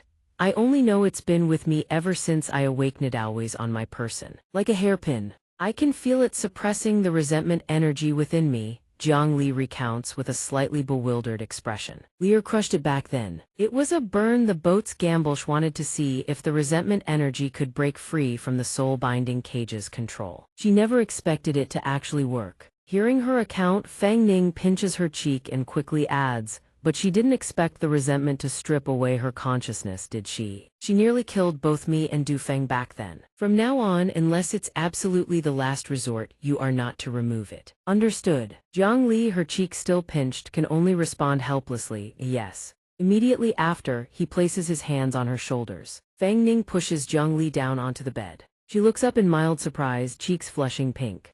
Husband. Seeing Fang Ning draw closer and closer, Jiang Li squeezes her eyes shut. At that moment, he presses a gentle kiss to her forehead, a gesture of reassurance. While Jiang Li is still frozen in a daze, Fang Ning has already pulled the blanket over her. After tucking her in, he turns to leave. Get some sleep early, I'm going to pack our things, we need to move soon. She lies in bed, blinking in confusion. Move. 3 days later, Fang Ning sits slumped in a pho restaurant. In his hand is a phone SIM card, along with a tangled web of thoughts. Yuan Shang already knows his identity. He has to change this SIM card and find a new place to live. After snapping the SIM in half, Fang Ning drops it into a glass of water. Fortunately, a portion of the income from his previous livestream covers the cost of a new place without issue. Once finished, he slumps back into his chair, gasping for air. Fang Ning's face is deathly pale, his eyes shut as if in a deep slumber. Simultaneously, he feels himself sinking into a vast, dark river.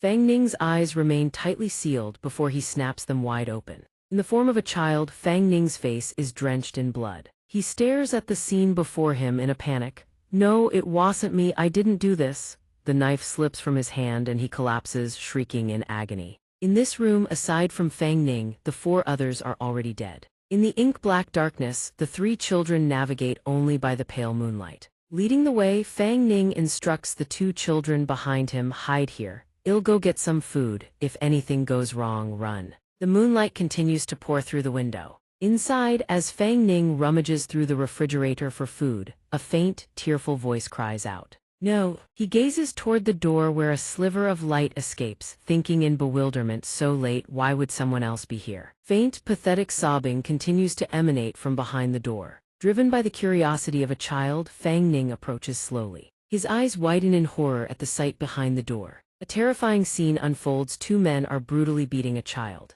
Fang Ning recoils in terror, and in that moment, he accidentally knocks over an apple, causing a noise. The 2 men inside immediately scan the doorway with suspicion. One rushes to the door, finding nothing but an apple lying on the floor. He snatches the apple from the ground. Seeing Mr. Wang adjust his clothes and approach, he asks, what was that just now? The pot-bellied man answers calmly, just a little rat stealing food, ran off pretty fast. The pot-bellied man suddenly asks, why is it silent in there? You didn't kill the girl, did you? The man explains, don't worry, I know my limits, she probably just ran out of strength to scream. Seeing Mr. Wang drape an arm around the man's shoulder, he says with a smirk, pity old Jiang likes boys. Otherwise the 3 of us could have had some fun together. The pot-bellied man warns, don't get careless if this leaks out. The man appears unfazed and speaks indifferently. Why be so cautious? If they die, we just report them missing. The 2 continue talking as they walk, unaware of Fang Ning hiding under the cupboard. He presses a hand over his mouth to stifle any sound at their words. We've sent them to Yuan Shang. Plenty of kids have died in these experiments, isn't this how they are always handled? We can't let Director Wu find out otherwise. The door slams shut.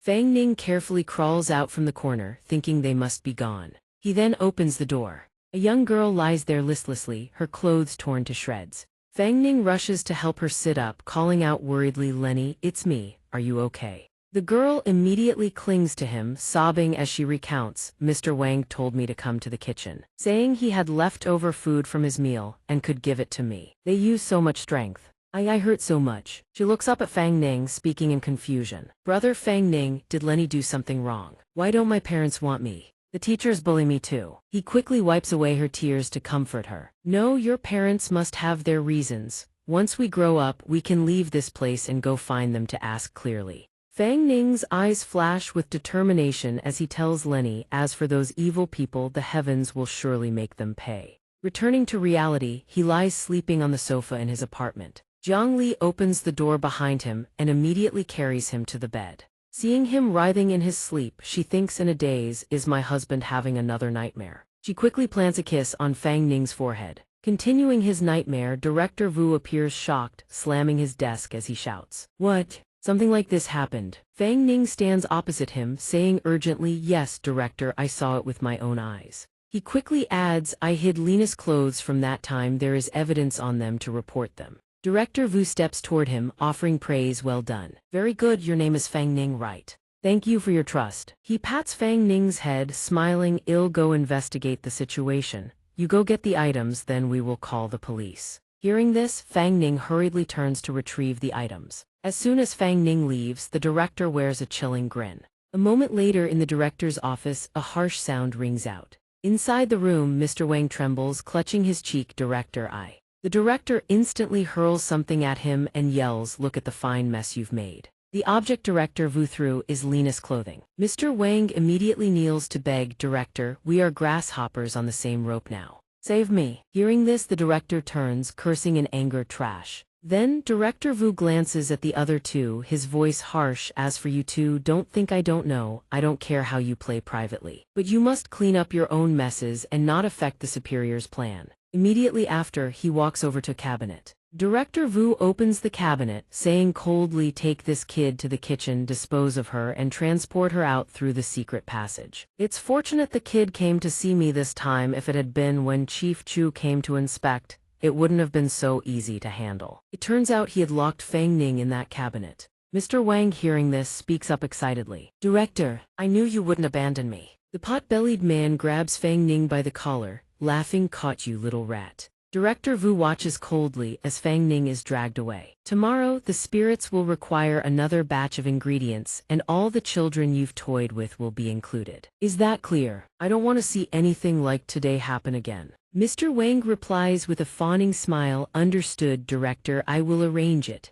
Elsewhere, water overflows from a faucet. Mr. Wang punches Fang Ning hard in the stomach. His eyes burning red with fury, he grabs the boy's hair. "You're quite clever, aren't you? Causing me to get slapped. Don't worry, I'll treat you very well." He hurls Fang Ning against the wall. Still unsatisfied, Mr. Wang steps closer. "Didn't you know how to report people?" His foot stomps ruthlessly onto young Fang Ning's face. "Go on, say it again for me." As the boy's eyes dim toward unconsciousness, his expression of despair alarms Jiang Li. Husband, what's wrong with you? Wake up." Watching Fang Ning writhe in the nightmare, she places a confused hand on his forehead. "So hot, does he have a fever?" Jiang Li closes her eyes, a green light enveloping her body and flowing into Fang Ning. A moment later, Jiang Li opens her eyes, stunned. "Within my husband's body, two colossal forces compete for dominance. One of them resembles the power of the ancient ring I absorbed. The other is utterly bizarre." She picks up a cloth to wipe Fang Ning down, deciding for now, there is no immediate danger. Once these two forces dissipate and merge, he should awaken. By then, this blessing in disguise will have greatly increased his spiritual power.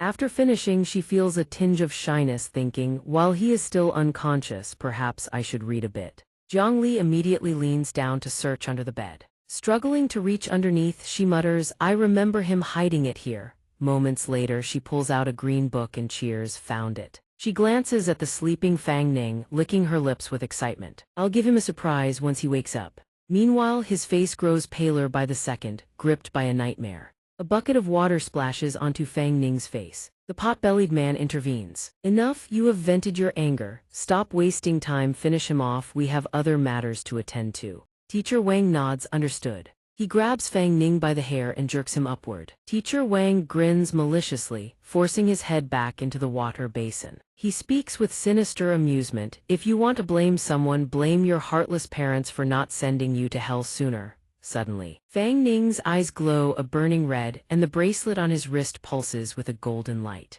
Seeing the radiance, Teacher Wang screams in shock. "What?" Black wisps of aura slowly seep into Fang Ning's body. A silhouette akin to an alien monster manifests before the three men. Terrified, Teacher Wang stares at the monstrous transformation, trembling. "What is this?" His tone turns to a desperate plea as the monster grabs his throat. No, no, let me go. A stream of fresh red blood sprays out, followed by a massive hand with sharp, jagged claws. The crimson blood flows slowly down those talons. The monster Fang Ning tosses teacher Wang aside. Seeing this, the pot-bellied man screams in horror, run, run away. Seeing old Jiang blocking the door, he bellows, why are you still standing there like a statue? Open the door. Old Jiang replies with a shaking voice. I can't open it. Chilling, slashing sounds ring out from behind them. The pot-bellied man spots a knife on the door, grabs it, and, as if emboldened by madness, charges toward Fang Ning. Life rarely follows dreams. Fang Ning delivers a single strike. A violent kick to the face shatters the pot-bellied man's teeth. He is sent flying backward with the force of an express train. Fang Ning steps forward slowly, his hand gently retrieving the knife. A crimson killing intent swirls around him, painting a ghastly scene. He stalks toward old Jiang, knife in hand. The man begs in terror, no, don't kill me, I was wrong, little Ning, it was them who bullied you, not me. Fang Ning remains silent. Old Jiang raises his hands in surrender. Think about it, how well have I treated you? I fed you, I took care of you. Fang Ning, clearly annoyed, kicks him in the chin. Shut your mouth. The man collapses, shivering, screaming as the blade descends. Panic-stricken, old Jiang wheezes, don't do it, I can help you. In the director's office, Director Vu is busy organizing files. Suddenly his phone rings. He answers immediately. Hello, old Jiang, are you finished yet? A frantic voice comes from the other end. Director, something happened in the kitchen, come down here. The line cuts to a dial tone. Director Vu stares at the phone, perplexed. Hello, old Jiang, what's going on over there? Hello. The line is dead, the phone has been crushed into a mangled mess by Fang Ning. Old Jiang clasps his hands, pleading for his life. The director will be here soon. He is the mastermind, I was just forced by him. Seeing Fang Ning pause, he adds, can you let me go, you just promised. Fang Ning replies with a flat, Before the man can celebrate, he adds, I will make you die a little faster. Old Jiang's face turns pale with shock. A cage constructed of black and red aura manifests, from which a final, agonizing scream echoes. Director Vu walks down the hall, calling the other three, but only receives an automated machine voice. I am sorry, the number you have dialed is currently unavailable. Please try again later. He growls in frustration. What are they doing? Little Li and teacher Wang aren't picking up. Director Vu kicks the door open, muttering complaints. What a bunch of trash, they can't even handle a simple task. He bellows, not answering, are you all dead? The sight inside renders him speechless. A pair of lifeless eyes stare directly at him. Faced with the blood-soaked scene, the director finally reacts, screaming in terror. How could Fang Ning let him escape? He flicks his hand, launching his power forward. The black aura, like a serpent, instantly ensnares the director. Dragged into the room, the director can only choke out a silent, helpless plea. The door slams shut, leaving only a sign, authorized personnel only. The fridge door hangs open, smeared with blood. And the director sits slumped against the wall, his face a mask of gore. The dark aura slowly flows out of Fang Ning's body. It retracts, disappearing into the bead bracelet on his wrist. Fang Ning slowly opens his eyes. He looks horrified at the scene before him. The four men lie in a pool of blood, completely still. Fang Ning stands alone, dazed.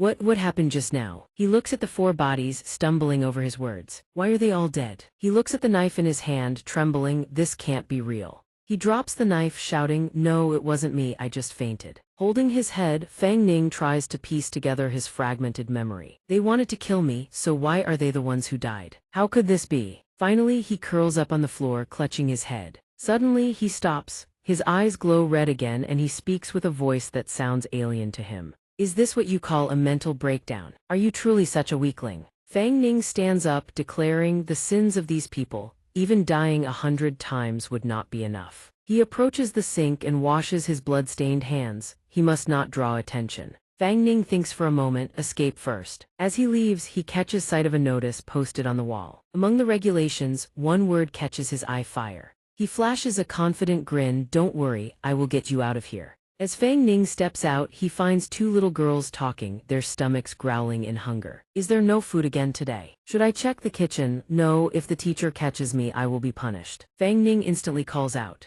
He wears an innocent smile, pointing outward as he says, I just saw a rainbow, everyone come out and take a look. A moment later, all the children from the orphanage run out into the yard. The children chatter excitedly among themselves. Didn't you say there was a rainbow outside? Yes, that's what the teacher taught us in class about the refraction of sunlight, but I've never seen it with my own eyes. Just then, a young boy speaks up, who said they saw it outside just now. Suddenly, a deafening blast erupts. The children standing outside scream in terror. Watching the orphanage engulfed in flames, they can only shriek, "Fire! Fire! Fire!" After a while, the fire trucks arrive. The firefighters spring into action. Fang Ning is carried out by a firefighter, though he cannot help but cast a glance back. Police cruisers follow, and eventually the blaze is extinguished. A firefighter notices a man with light blue hair standing nearby and calls out, "Are you Officer Zhang Jun, the one in charge of this incident?" He replies, "Yes, that is me." Zhang Jun stares at the charred corpse before him and asks, "Has the cause of the explosion been determined?" The firefighter quickly explains, "Based on current conditions, it appears to be a dust explosion caused by improper storage of materials." He paces, asking further, "Besides the 4 victims found here, are there any others?" The firefighter walks alongside Zhang Jun, answering, "Currently, no other casualties have been found." He looks out at the yard, confused, and asks, "All the children at the orphanage are unharmed?" The firefighter confirms, "Yes." According to their accounts, they heard a child shout about a rainbow outside, so they all ran out to watch. The explosion happened afterward, so none of the children were trapped inside. Perhaps it is a case of good fortune amidst tragedy. Zhang Jun appears to be deep in thought as he looks toward the group of children. Hands on his hips, he approaches them with a smile. "Can you tell me who said they saw the rainbow?" Zhang Jun stoops down, pressing, "Was it you who told everyone to run outside?" Following his question, the children part ways, revealing a single figure. Fang Ning's expression is sullen as he stares ahead. Young Fang Ning stands face to face with Officer Zhang Jun. A firefighter standing nearby watches, somewhat startled. To think the officer in charge of this case is so young. Another officer explains, "He is a genius in our department. He is only 23, graduated at the top of the police academy 2 years ago, and was assigned to our unit." The firefighter still seems skeptical. Why would the superiors put him in charge? He is far too young. The officer retorts, "Age is irrelevant. As long as he has the ability to lead us to solve cases, that is all that matters. He has cracked several cold cases in the past 2 years, and besides, he is the younger brother of that person." Hearing this, the firefighter asks, "Whom?" The young officer introduces the legendary figure of their precinct. He is the brother of Zhang Tiandao. Back with Fang Ning, Zhang Jun rests a hand on his shoulder. Maintaining his warm smile, he kneels down and says, "Little friend, what is your name?" Fang Ning does not shy away from Zhang Jun's hand, but answers with visible vigilance. The officer's expression darkens slightly, though his smile remains fixed. "Was it you who shouted that you saw a rainbow outside?" Fang Ning reverts to childish behavior, swatting Zhang Jun's hand away. "It was me, but I think I saw it wrong." Just then, a young woman approaches the officer. She clutches a small notebook, walking toward him in a rush. "This is the ledger we found in the director's office safe." The safe was made of fireproof material, and most of its contents are intact. The red-haired woman holds the book out, adding, "Along with it, we discovered a large quantity of gold, gems and foreign currency." Zhang Jun opens the book, his expression turning to shock. His face grows stern as he issues orders. During further investigation, who would have thought such a big fish would surface from the ashes? Zhang Jun ponders for a moment. The autopsy report and crime scene findings should be available soon. Make sure to bring them to me as soon as possible. She turns to leave, calling back, "Understood, understood." Fang Ning tugs at the hem of his coat. "Officer, may I go now?" Zhang Jun immediately leans down and pats his head. "Wait a moment. I have other things I need to ask you. Could we step aside and talk privately?" Fang Ning grows solemn, bowing his head as his hands clench. "Yes." A moment later, in a park, Zhang Jun sits on a swing and starts the conversation. "Here, there is only the 2 of us. Let me be direct. I suspect this fire was not an accident, but an act of foul play." He looks directly at Fang Ning regarding this. "Do you have any clues?" Fang Ning immediately puts on an innocent smile. "Officer, what are you talking about? I don't understand." Zhang Jun decides not to dance around the issue. A dust explosion requires an enclosed space and suspended dust particles to reach a certain concentration with oxygen. Yet the 4 people in the kitchen remained in such an environment, with no one opening a window to ventilate or attempting to leave. As a police officer, I have seen it all. A leader must have the right intuition. He reveals his theory. This irrational scene points to one possibility: before the explosion, their actions were controlled, or they were already dead. Zhang Jun stands up from the swing. The only 4 adults gathered in the kitchen died together, yet not a single child was injured. He stares at Fang Ning. It is all too coincidental, and it is the biggest flaw in this case. You leading those children to watch the rainbow is the key to answering all these questions. Zhang Jun puts a hand on his head with a steady smile. Can you tell me what happened last night and what role did you play in it? Fang Ning seems finished with hiding and he breaks into a smile. The beads on his wrist begin to glow. Just then, the red-haired woman rushes over. Officer Zhang, I've been looking for you all day, so this is where you were. She runs up to him, panting for breath, and hands him a stack of files. I have brought you the autopsy and crime scene reports. Notably, our scanning equipment detected abnormal energy fluctuations in the kitchen. She places a hand on her chest to stabilize her breathing. We may need to notify our superiors and request specialized personnel for assistance. Zhang Jun waves her off absent-mindedly. Fine, wait until I call my brother. You go and get to work. I still need to understand the situation from this child. She looks unhappy and puffs out her cheeks in protest. Hey, I am your senior, don't just treat me like your secretary. He shoves her away slightly. How about I treat you to a big dinner tonight? The red-haired woman clears her throat. Given your sincerity, I suppose I can agree. She departs, leaving Zhang Jun to examine the documents. A moment later, he speaks up. He shows the report to Fang Ning with quiet confidence. My reasoning was correct. The windpipes of the 4 victims showed no traces of soot,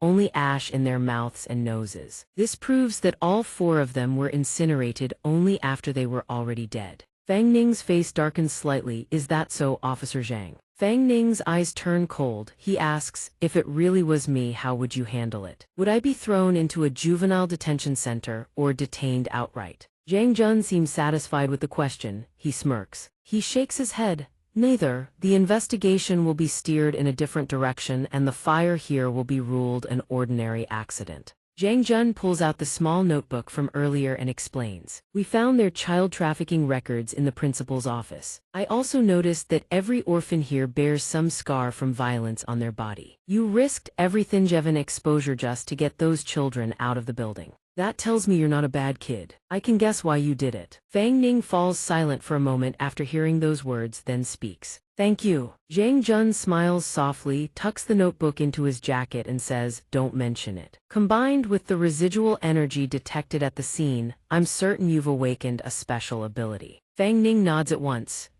Zhang Jun ruffles his hair and beams. Never thought someone so young would awaken an ability. Once this case is wrapped up, I'll recommend you to the special department. His hand slides slowly from Fang Ning's head down to his shoulder. He reveals a secret. My name is Zhang Jun. My brother and I were orphans too. That's probably one of the reasons I helped you. Zhang Jun proves himself a true adult by giving Fang Ning a piece of advice. Remember, don't let hatred cloud your eyes. There's still plenty of good in this world. He then sits back down on the swing. Zhang Jun speaks, the warm smile still lingering on his lips. Go join your friends, a car will come pick you up soon. Fang Ning obeys and leaves, but after walking a fair distance, he stops. Oh right, I forgot to tell you something. With a look of mixed emotions, he says, the swing you're sitting on is broken. Zhang Jun blinks, slightly puzzled. He asks back, huh, what did you just say? An instant later, the chain snaps. Zhang Jun crashes straight to the ground. After a moment, Zhang Jun can only rub his backside and haul himself up. He watches Fang Ning's retreating figure and says helplessly, kid. You little brat. Next, Zhang Jun pulls out his phone and calls his brother. Yo bro, I came across an interesting kid in today's case. Yeah, looks like the kid's awakened an ability. Scene shifts to the orphanage. Fang Ning, with his small frame, swiftly leaps out of the vehicle. He slips away into the shadows. Fang Ning heads toward the forest ahead, finds a clearing and starts digging into the earth. A moment later, he pulls out a black pouch. Suddenly, a noise comes from behind. He ducks into hiding at unseen spots Beidao and Yuandun approaching. Beidao stands there speaking to someone on the phone. Doctor, I'm very sorry, your test materials may have been compromised. Yes, a fire broke out at this location. Beidao watches Yuandun climb into the orphanage while continuing his call. It's still unclear whether Zhang Jun, the officer handling the case, has discovered the connection between us and the orphanage. Fang Ning hears what the man says next and is so horrified he claps a hand over his mouth. Eliminate him. He and his brother are soul hunters. That could prove troublesome. Understood, we'll arrange for him to die in an accident. Fang Ning bolts immediately, sprinting at full speed. At the police station, Fang Ning shouts in a panicked voice, "Officer, officer." He urgently asks another officer nearby, "Is Officer Zhang here? I have something urgent, I need to find him." The officer scratches his head, thinks for a moment and replies, "I think he just left, said he had a date tonight." Before the man even finishes, Fang Ning has already bolted out the door, leaving him bewildered. "Hey kid, where are you going?" He continues his desperate search for Zhang Jun's figure. Suddenly, Fang Ning spots a familiar-looking silhouette standing by the roadside. It's Zhang Jun excitedly holding a beautiful bouquet of red roses. Fang Ning's face lights up as he calls out, "Found him!" Before he can say another word, a car comes speeding past. Fang Ning's face drains of all color. He screams, "Officer Zhang." The white car barrels straight toward Zhang Jun. At a bustling restaurant, Yuangu hides her mouth behind her sleeve. She stares at the person across from her in amazement. "You can really put it away." A red-haired man calmly wipes his mouth. Yuangu calls him Yuanlong. He glances toward Uncle Zhang and says, "Boss, the check." The woman sitting across from him lets out a weary sigh. "This damn neighborhood is huge. Where are we supposed to find Fang Ning now?" Uncle Zhang overhears the name and inquires warmly, "You too know little Ning?" Yuangu pipes up instantly, "Yes, yes, yes. We're colleagues from Fang Ning's new company. He hasn't shown up to work lately, so we came to check if he's fallen ill. We didn't expect to forget his apartment number once we got to the gate. Do you happen to know which unit he lives in?" Uncle Zhang beams upon hearing this. "Oh, so you're friends of little Ning. The kid comes here for noodles all the time. I know exactly where he lives." He jots down Fang Ning's address on a slip of paper and hands it to the two, adding, "Come to think of it, I haven't seen the kid at the shop in a while. You two should go check on him." Yuangu snatches the paper eagerly. "Great, thank you, boss. We'll go pay him a visit." In stark contrast, Yuanlong's face looks utterly blank as if he'd lost his rice ledger. Uncle Zhang watches the two of them leave, at a loss for words. He stares at their retreating backs and thinks to himself, what kind of clothes do little Ning's colleagues wear? Those outfits are bizarre. A moment later, Uncle Zhang thinks of Jiang Li and figures it out. "Ah, I get it. Young people these days love that cosplay stuff. Last time the kid brought a girl with a white wig to eat noodles, probably from the same company." At Fang Ning's apartment, her voice rings out nonstop. "Husband, husband." Jiang Li lies draped across him, her ear pressed against his chest. "Strange, why hasn't husband woken up?" Suddenly her face flushes crimson. Jiang Li glances behind herself, puzzled. "That spot feels hard." Suddenly, Fang Ning, who had been fast asleep, furrows his brow. He bolts upright, his face collides straight into her chest. He stares at the twin peaks before him, bewildered. "Jiang Li, what is?" Before he can finish, she hugs him tightly and shouts with joy, "Husband, you're finally awake." Fang Ning, crushed by her embrace, can barely breathe. He wheezes, "My lungs and bladder are about to burst." A moment later, the light switch clicks on. Fang Ning rubs his head. "What time is it?" Jiang Li puffs her cheeks, pouting. "It's 1100 a.m. Husband, you've been unconscious for 3 whole days. 3 days, he shouts in disbelief. She immediately begins recounting everything in detail. That day, Lenny saw her master sleeping on the sofa, so she moved him to the bed. Unexpectedly, no matter how she called him the next day, he would not wake. Fang Ning, caught off guard, places a hand on his head and groans. "My head feels so tight." Jiang Li quickly supports him, her voice filled with worry. "Master, are you all right?" Deep in his mind, he is already lost in thought. So what happened before was all a dream, a long, agonizingly vivid dream. Could I have been dreaming for 3 whole days? She helps him to the chair and asks softly, "Master, what did you dream about? I saw you sleeping with such a strained expression, mumbling about upper origin and some institute." Hearing her words, Fang Ning's eyes snap wide open. He recalls their sinister laughter, his mind deepening into contemplation. Right, the Upper Origin Foundation. Even the Heiyuan Primary School was funded by them. No wonder they so easily gained the trust of Principal Chuang Zhuang. Moreover, in my dream, I remembered that this foundation and the Tianxing orphanage were secretly conducting human and child trafficking experiments. Fang Ning's eyes narrow as he recalls his own accident and Officer Zhang Jun. He quickly pulls out his phone, thinking, it is time to contact Officer Zhang, and initiates the call. "Hello, Officer Zhang." "Yes, it is me."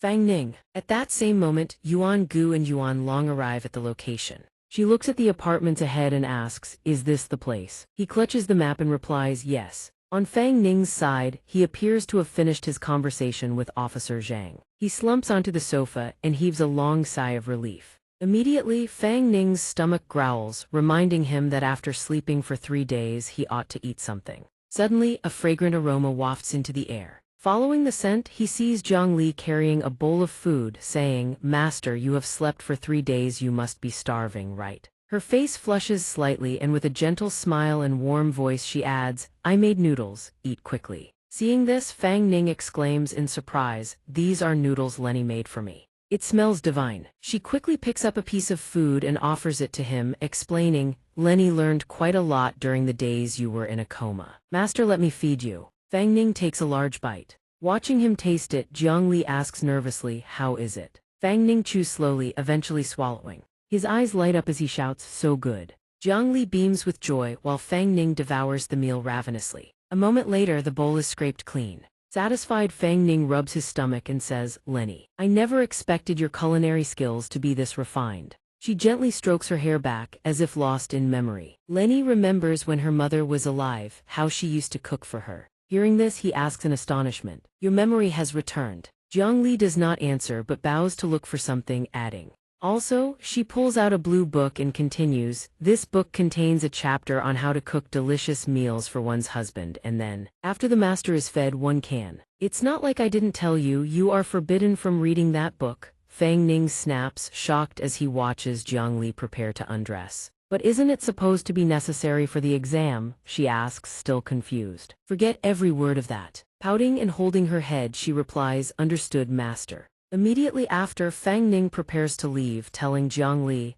"I am going to bathe and change." Excited, she lunges toward him with a beaming smile, "Master, I want to bathe with you too. I can apply the body wash and then." Fang Ning slams the door shut, shouting, "Wait outside like a good girl." Jiang Li puffs her cheeks in indignation, but her expression shifts into a sly grin. Her gaze, sharp as a little fox, flits to the door as she mocks, "You think a mere door can keep me out?" Inside the bathroom, Fang Ning strips off his clothes, lost in thought. "Didn't I hide that book away? How did she find it? I feel like I'm corrupting someone from the ancient era." The water from the shower rains down along with his drifting thoughts. Yuanshang, the Upper Origin Foundation. Fang Ning muses while washing his hair. "It doesn't matter who you are, or how formidable the power behind you may be. My eyes have never been sharper," he vows inwardly. "If you dare to lay a hand on me or Lenny, I will make you pay the price." A short while later, Fang Ning finishes his bath. As he dries his hair, he hears something and squints to look. Jiang Li, clad in a bikini, slips through the door toward him, saying, "Master, let me show you." Fang Ning flings his towel at her, shields himself with another, and bellows.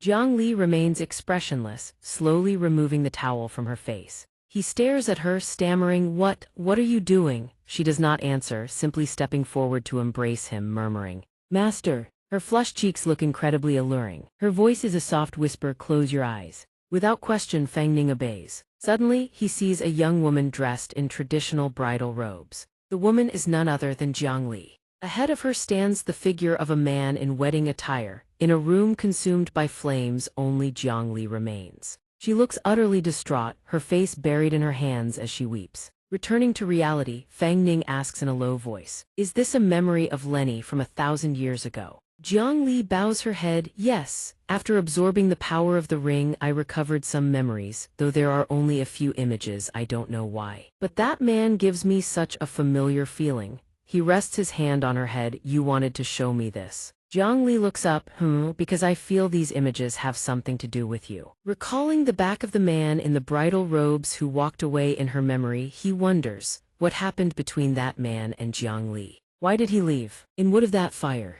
Fang Ning rubs his nose, thinking, and why does the back of that man seem so familiar? Suddenly, Jiang Li alerts him someone is at the door. He quickly dresses and moves toward it. "Coming." Fang Ning places his hand on the handle and turns it. He looks visibly surprised by what he sees. Standing outside, naturally, are the two who had been searching for him all morning, Yuan Long and Yuan Gu. Fang Ning opens the door and exclaims, "You're fast." Tiandao stands outside holding a basket of fruit. "Didn't you say you had a lead regarding Yuan Shang?" "I hung up and came directly to this address." Fang Ning sheepishly scratches his head, inviting Tiandao in with a forced smile. Apologies, I just moved in and there is still so much to tidy up. It's a bit of a mess. Tiandao sits on the chair and places the fruit on the table, indifferent. No matter. Let's get to the point, what you mentioned over the phone. Fang Ning sets a glass of water on the table. I was ambushed by Yuan Shang again. The opponents were two individuals calling themselves enforcers of Yuan Shang, codenamed Yuan Gu and Yuan Long.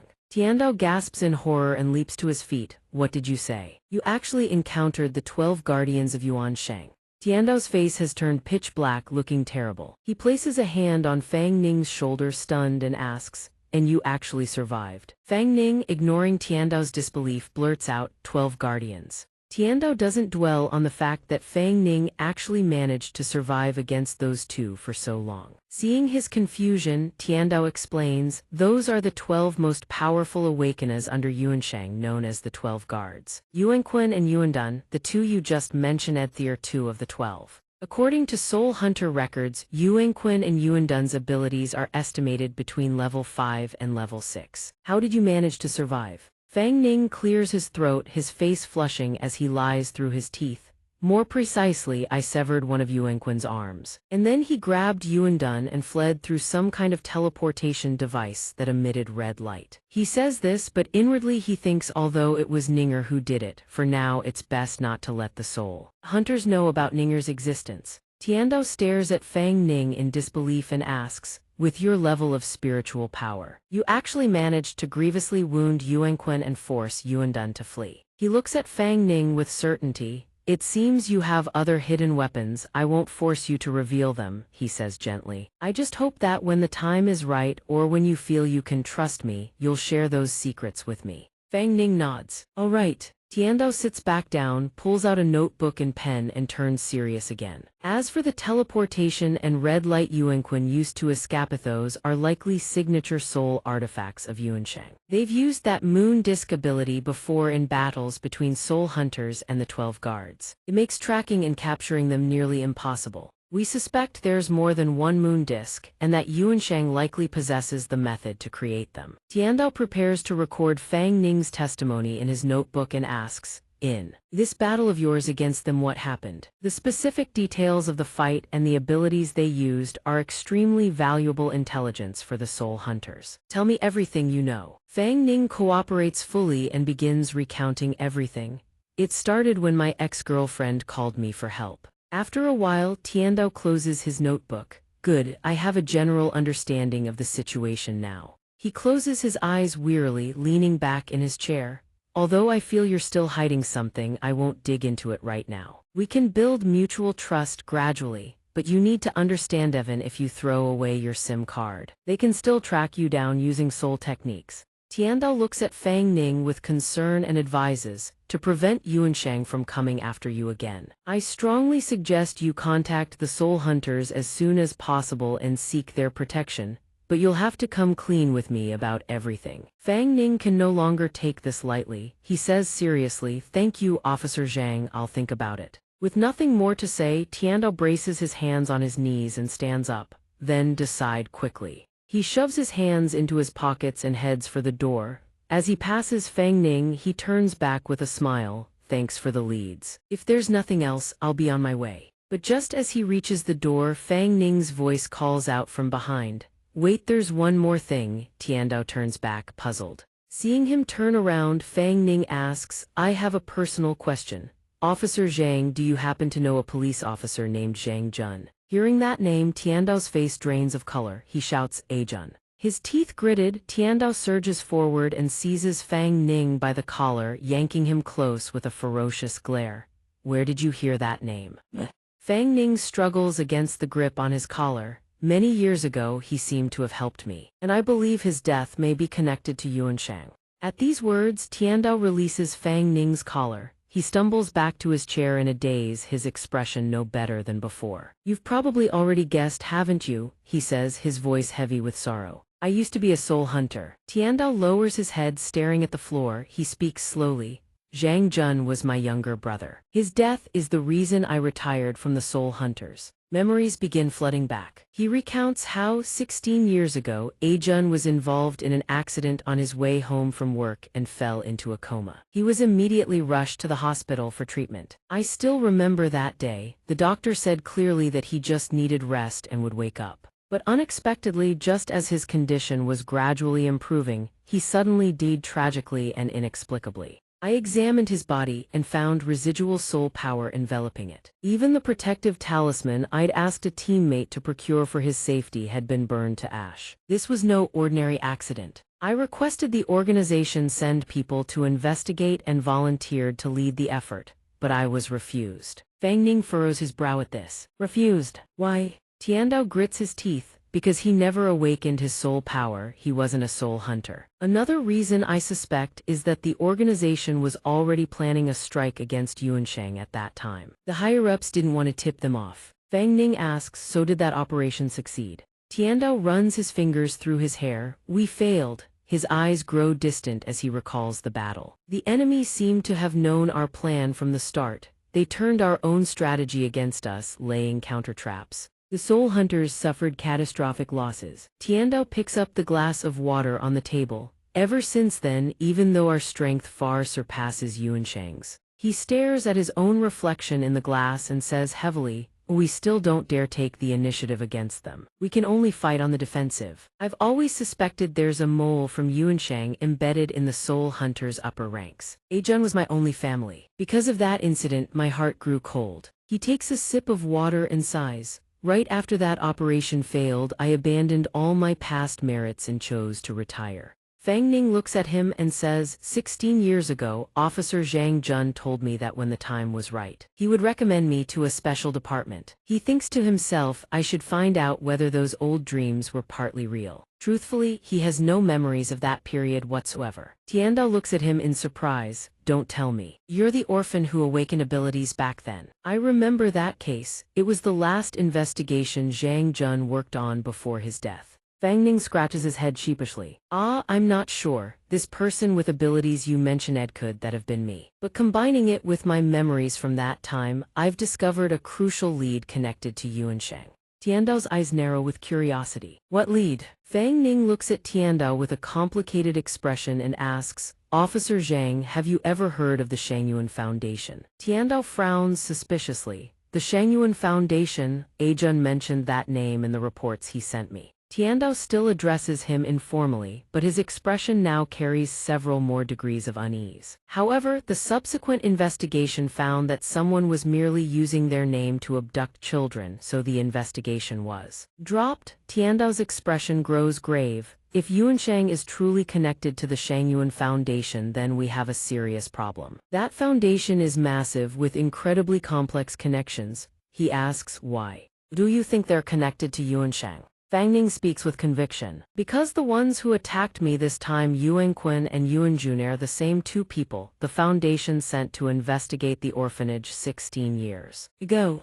He recalls the faces of those two and says with a complicated expression, I even heard them say they wanted to eliminate Officer Zhang Jun to prevent him from uncovering the Shangyuan Foundation's secrets. Hearing this, Tiandao slams his glass down and slaps the table. Is that true? Are you certain you didn't see wrong? Fang Ning leans back uncertainly. It's been over 10 years, so my memory is a bit hazy. I'm not entirely sure. He then poses another question. But Officer Zhang, haven't you noticed something extremely peculiar? Tiandao asks with curiosity. What's so peculiar? Fang Ning furrows his brow and counters. The two characters Shang Yuan, if you reverse them, what do you get? Realization dawns on Tiandao. His face darkens with shock. Yuansheng. At this, he can no longer sit still. He leaps to his feet and says urgently, Fang Ning, thank you for this lead. This could become the breakthrough we need to strike at Yuansheng. The Shangyuan Foundation's headquarters is in Beijing. I'll investigate along this trail. He hurries toward the exit, but anxiety forces him to turn back.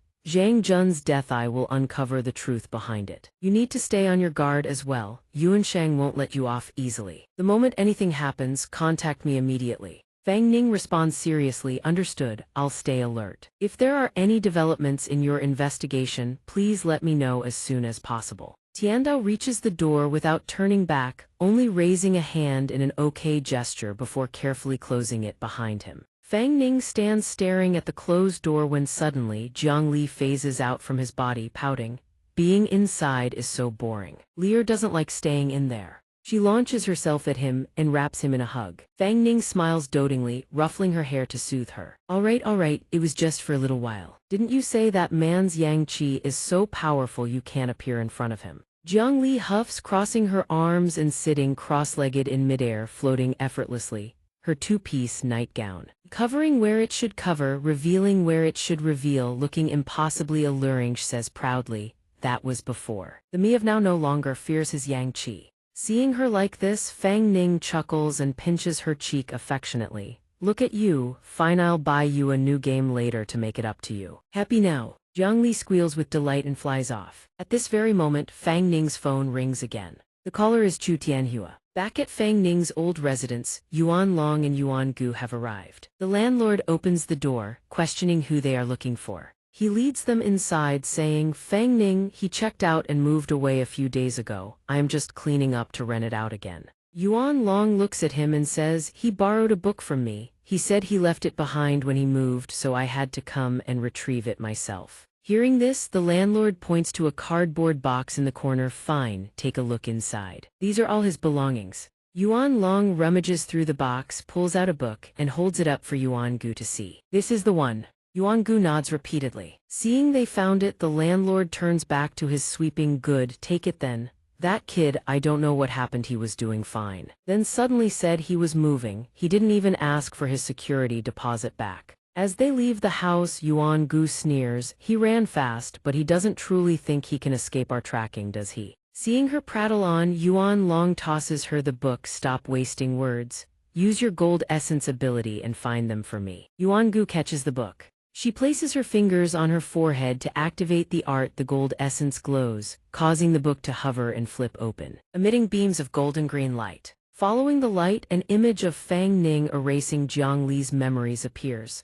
She laughs excitedly. Found him. The scene shifts to a road lined with dense forests where a taxi speeds along. Inside, Fang Ning and Jiang Li sit in the back. Jiang Li has fallen asleep, while Fang Ning sits in deep thought. He recalls what Tiandao said, JBS is merely one of their tactics. Once they know who you are, even if you change your SIM card, they can still track you using their true soul tracking techniques. At this thought he wonders, true soul tracking. Fang Ning props his chin on his hand, looking out the window. He thinks to himself that soul techniques are too bizarre and unpredictable to guard against. Is joining the soul hunters the only way to be protected? Yet Lena's existence cannot be known by the soul hunters. Suddenly, Jiang Li leans onto Fang Ning's shoulder, causing him to turn around in surprise. Fang Ning looks at her with compassion, thinking, Lenny fell asleep so quickly. Perhaps she didn't get enough rest while I was in a coma. He blushes slightly and kisses her forehead, whispering to himself, the future will be dangerous, but I will face it all with you. A contented, unconscious smile spreads across Jiang Li's face. After some time, the taxi comes to a stop. The driver calls out, Sir, we have arrived. When no one responds, the driver wonders why the passengers haven't gotten out. He turns around to call out again, only to find Jiang Li and Fang Ning wrapped in a deep slumber in each other's arms. Seeing them being so affectionate while he remains a lone dog, the driver is annoyed. Suddenly hit with a wave of dog food, he shouts at Fang Ning to wake him. Wake up, handsome, we're here. Fang Ning jolts awake, rubbing his eyes in surprise. We're here. Seeing Jiang Li still sleeping soundly beside him, he gently nudges her. Lenny, we've arrived, wake up. She blinks her eyes, still groggy. Jiang Li wipes a tear from her eye, but not before realizing she has drooled onto his shirt. Fang Ning, 3 parts helpless and 7 parts doting, wipes the drool away. Big boss, Urea Solar. A young lady, are you drooling while you sleep? This gesture causes Jiang Li to widen her eyes in shock. She recalls her past life when her husband reached out to her and said, Lenny, wait for me, I will ask my father to speak to the emperor. It won't be long before I can take you as my bride. With that, her husband had turned and departed. Jiang Li cried out in panic, husband. She reached out to grab his hand, but he moved too quickly for her to catch him. Her body felt as if it were submerged in the flames of despair as she screamed, husband, don't leave. Just then, a voice calls out, Lenny, snapping her back to reality. Fang Ning calls her name again. Seeing her dazed state, he shakes her, stop spacing out. Let's get off the car, we're holding up the driver. Looking at the figure before her, which resembles her husband, Jiang Li tears up. Husband, she bursts into happy tears and throws herself into Fang Ning's embrace. After the taxi leaves, Fang Ning stands there. Hey, big boss. You can let go now. Ever since they prepared to exit, she has been clinging to him. He wonders what's wrong with Lenny. Why is she so clingy after waking up? Jiang Li refuses to let go. No, Lenny can feel that if I let go, husband will leave again. Lenny doesn't want husband to leave. Fang Ning pulls her face back to look at him. He presses his face against hers and says seriously, I promise I won't leave you. No matter what happens, we will face it together, understand? Jiang Li slowly climbs down from him. She asks again, filled with doubt. Really? Fang Ning pats her head to reassure her. Of course it's real. We are bound by a life-death contract. Even if you wanted to leave, you couldn't go far. At that moment, Tianhua pops his head out from behind, seeing them being so intimate. He blushes and coughs a few times. Jiang Li looks up, startled, while Fang Ning turns to him with a judgmental look. He thinks, what's with the coughing, haven't you seen this before? But he brushes it off and asks, Old Chu,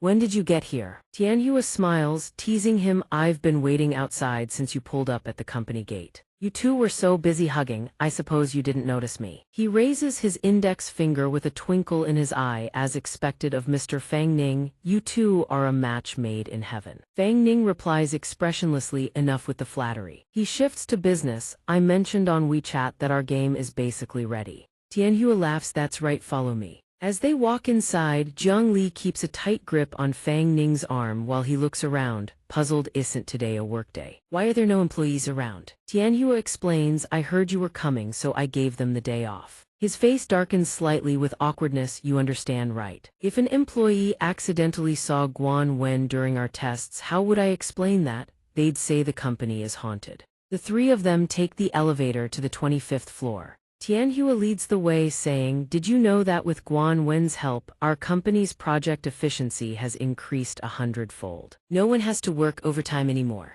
Standing before a room, he knocks and calls inside. Guan Wen, Mr. Fang Ning is here. Guan Wen replies from within. All right, come on in. The trio enters to find Guan Wen multitasking like a creature with 3 heads and 6 arms, working with incredible efficiency. Seeing Fang Ning, he turns to greet him. Mr. Fang Ning, long time no see. Guan Wen flies through the computer screens to shake Fang Ning's hand. He replies, not that long, just over a week. Guan Wen scratches his head and laughs, I was so focused on work I lost track of time. Has it really only been a week? I thought it had been 2 months. Tianhua approaches and pats Guan Wen's shoulder. Fortunately, we have Guan Wen otherwise, given the scale and complexity of this game. Forget a week, Kevin, 2 months wouldn't be enough for anyone else, let alone a few years. Guan Wen flies back to his station. Mr. Fang Ning, based on the footage you provided and the blueprints I gathered from the internet, I have fully recreated the Heiyuan Elementary School within the game. I have also designed mini quests, branching paths and endings. I believe this game will definitely become the epic-making online haunted house you once imagined. Fang Ning sits in the chair. Very good. Now we can harvest even more power from fear. He turns to Tianhua. What about the physical machine test? Have you done it? Tianhua scratches his head and laughs. Not yet.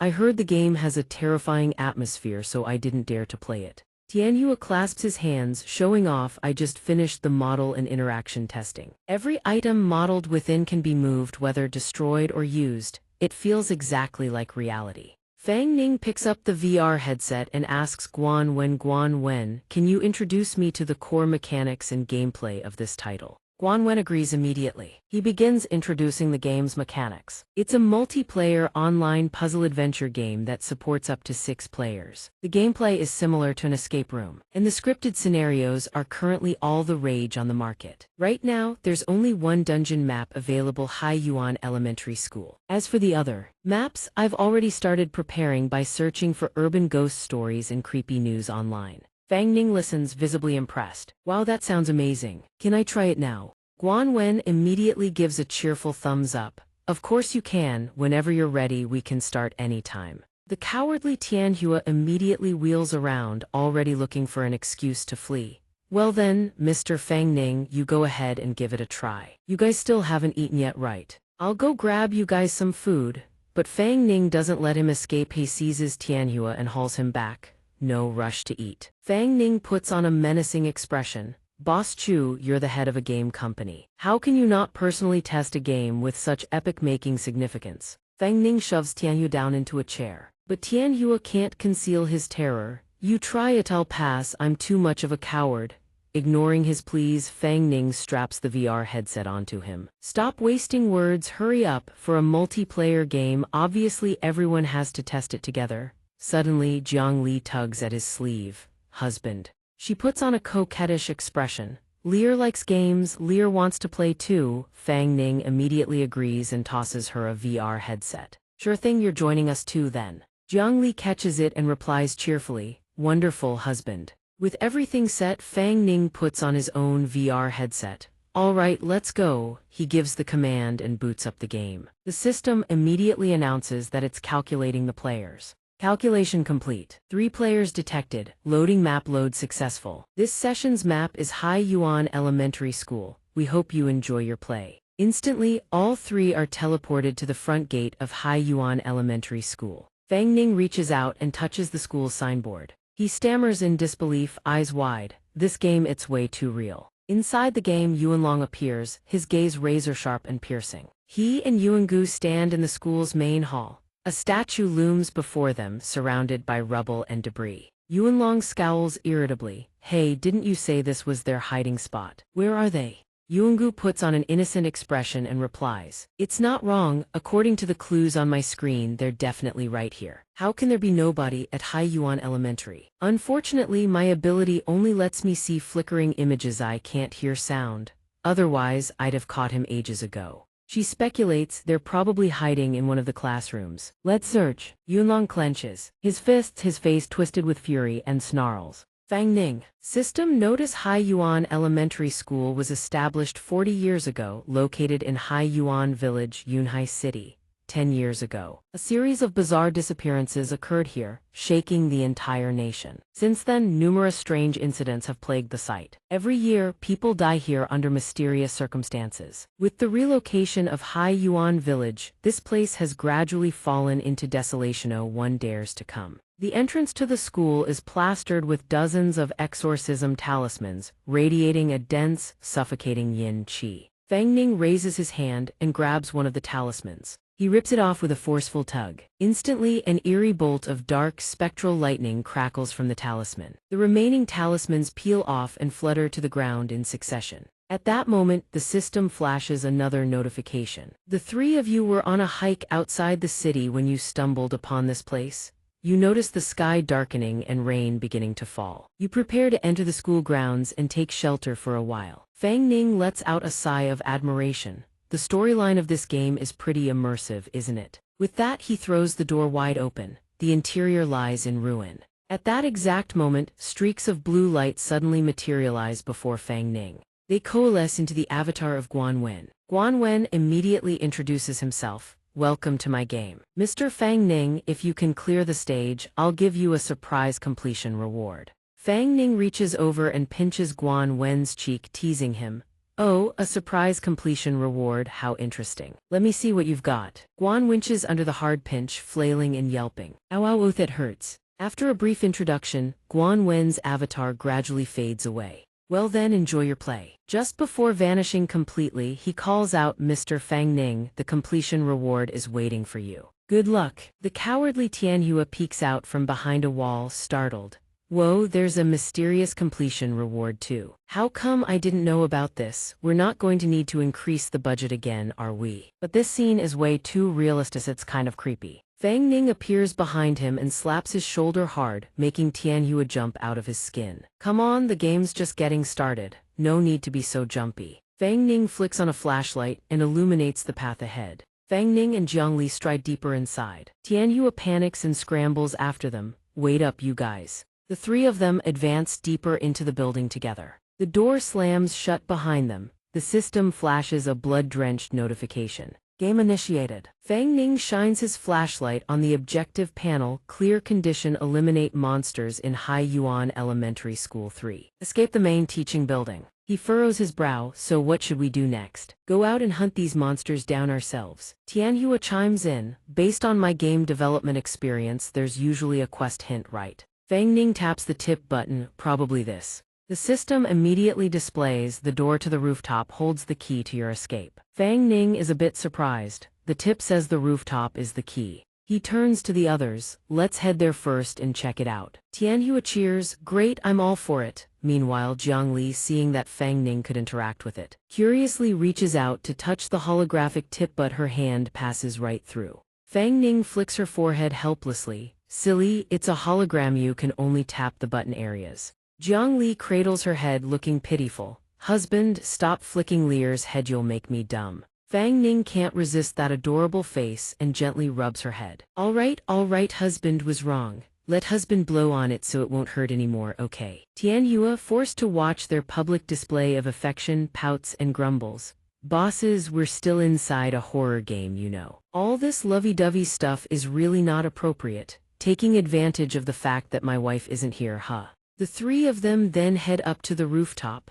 None of them notice that behind the wall a head peeks out, watching their every move. It appears to be the first monster sporting long hair and a face covered in stitch marks. Fang Ning shines his flashlight on a door plastered with talismans. 3 round indentations mark its surface as if it has been sealed. Tianhua points at the door. This door won't open right now, the prerequisite conditions probably haven't been met yet. Fang Ning deduces 3 monsters to eliminate, which matches the 3 indentations exactly. The key items for clearing this stage probably drop after we kill the monsters. He turns to Tianhua, how about we split up and search? It'll be more efficient to find clues on the monsters that way. Tianhua goes pale at the mention of splitting up. No, let's stick together, we can look after each other. At that exact moment, a thick red liquid drips from somewhere above, landing squarely on Tianhua's shoulder. He looks up at the ceiling, wondering, strange, is the ceiling leaking? But strangely, the spot where that liquid dripped down moments ago shows absolutely nothing out of the ordinary. What was that? There's not a single water stain on the ceiling. Could it have just been his imagination? But Fang Ning's face turns deathly pale as he points behind Tianhua and screams, old. Ju, look behind you. Contrasting his terror, Jiang Li's eyes light up brilliantly as she licks her lips with hunger. Tianhua spins around and sees the creature that had been stalking them now standing inverted on the ceiling, its body twisted a full 180 degrees. Grinning right at him, Tianhua screams in absolute terror. In an instant, he bolts away as if a motor has been strapped to his legs, leaving Jiang Li and Fang Ning stunned. Jiang Li's face remains brimming with excitement as she licks her lips and says, delicious. But Fang Ning grabs her hand and drags her along. He runs at full speed with the monster in pursuit, shouting, run, this is inside the gamer, real-world powers can't be used in here. He's impressed by Tianhua's speed and thinks, who knew old Chu could run this fast? I seriously underestimated him. Tianhua frantically shoves open a classroom door and rushes inside. He slams the door shut at once, his terrified face gasping for breath as he hides inside, muttering, just. Now was way too terrifying, surely I've shaken it off right. Then something catches his attention, forcing him to turn around. Tianhua's face turns even paler, he thinks, this place doesn't feel right either. Before him hangs a corpse, suspended by a noose from the ceiling fan. Tianhua scratches his head with an awkward smile, bows politely and says, sorry for the intrusion. Without another word, he charges back outside at once, snot streaming from his nose in fright, thinking, that scared the hell out of me. I need to get back to Fang Ning.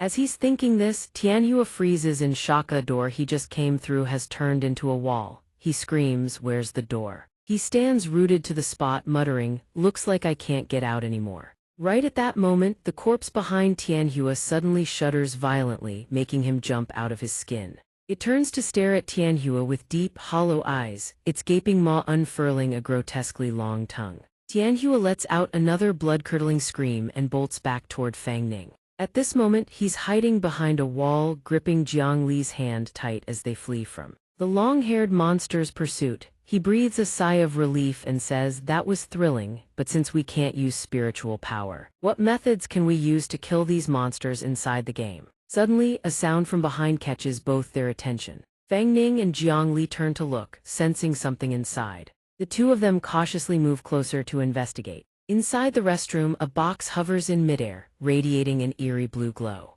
A blinding flash of light erupts the moment the box is opened. Fang Ning pulls out a glowing sword and 2 talismans, exclaiming in surprise. This is Jiang Li quickly reminds him. Husband, look, the system interface seems to have updated. Fang Ning immediately checks, opening the system notification. Tip 2: Yang treasure chests will randomly spawn in hidden corners of the map. Players can find items inside to fight against ghosts and demons. Go find them. Tip 3: But be careful while you're focused on searching for chests. Ghosts and demons may appear behind you at any moment. Fang Ning looks at the talismans with a smile and says, "So to defeat the monsters and clear the instance, we have to brave the outside and hunt for Yang treasure chests. This also means players could easily fall into traps. Because of those evil demons, this game is getting more and more interesting." Suddenly, a piercing scream rings out, making both of them whip around. Fang Ning recognizes the voice. That sounds like old Chu. The hanging corpse from earlier has its tongue coiled tight around Tianhua's neck, making him shout furiously, "Fine. I'll admit I barged in without knocking and that was wrong, but I already apologized." But the monster doesn't hear a word of it and immediately yanks him into the air. Tianhua can barely breathe anymore. He thinks, "It's over. Am I really going to die like this?" Even though it's just a game, the sensations feel far too real. He can't take it anymore. Tianhua summons the system interface and shouts, "Log out, I want to log out of the game." No matter how frantically he hammers the logout button, the system remains completely unresponsive. He's baffled. He thinks, why can't I log out? Could the system consciousness be failing? Tianhua's vision blurs as he feels himself slipping, as though he's about to meet his ancestors. Right at that moment, the classroom door bursts open. A razor-sharp sword strike severs the creature's tongues clean off. Tianhua falls. Fang Ning arrives just in time to free him from the monster's grip. Meanwhile, in another location, Yuanlong and Yuangu stand together in a classroom, a noose dangling from the ceiling fan. Yuangu slams the table in fury and roars, "Damnable! Hateful! According to the intel the gold essence soul technique provided, they should be here, shouldn't they?" She approaches Yuanlong, who stands in deep contemplation staring at the rope. She asks, "What is it, boss? Any discoveries?" He doesn't respond. Instead, he closes his eyes, brings two fingers together and begins channeling a spell onto the rope. He thinks, "This feeling gets soul power residue." Instantly, a stream of red and black chi emerges from the rope. It drifts over and touches Yuanlong's hand. Yuangu exclaims, "Oh, I understand now. They used residual energy to construct a barrier identical to the scenery here, fooling my gold essence ability." Yuanlong flicks the stream of chi to Yuangu and says, "Stop talking nonsense." She catches it with a grin and replies, "Yes, boss." Yuangu extends both hands to receive it. She immediately channels her own spell into the red and black chi, grinning wickedly. "Then let me give them a little appetizer." She slams her palms together and issues her command. "Would SNC go?" Instantly, the streak of crimson energy rockets forward at blistering speed. On Guan Wen's end, he's monitoring everyone's activity from behind his screens. But suddenly, the power Yuangu just unleashed tears through space itself, materializing right in front of Guan Wen's terminal. He cries out in shock. The moment this power appears, all four of Guan Wen's monitoring screens glitch out completely, rendering observation impossible. The game screens for Fang Ning, Jiang Li and Tianhua are no exception. They all crash. Fang Ning's VR headset displays the letter E as electrical arcs crackle around it, as if the device is short-circuiting. This is the root cause. The game itself has malfunctioned, trapping Tianhua inside with no way to log out. The hanging corpse raises its hand high, channeling power into its limb as it prepares to strike. It breaks into a sinister cackle, "Die all of you." Fang Ning immediately whips out the two talismans he received from the Yang treasure chest and shouts, "Stick." He slaps them onto both of Tianhua's temples, startling him. The hanging corpse charges straight at Fang Ning. Tianhua cries out in alarm, "Mr. Fang Ning, didn't you stick those on the wrong person?" Fang Ning has no time to explain. He draws the glowing sword he received and readies for battle. Fang Ning surges forward to intercept the monster's attack. The two forces collide, sending both the creature and Fang Ning flying in opposite directions. Tianhua still can't figure out why the talismans were stuck on him and calls out. But it seems unable to touch him, so it redirects its attention to Tianhua and flashes a ghastly grin. In a blink, the monster punts Tianhua, sending him crashing into the wall. Though the wall cracks, Tianhua is completely unscathed. He wonders, why doesn't it hurt like before? There's no pain at all now. Could it be the effect of those two talismans?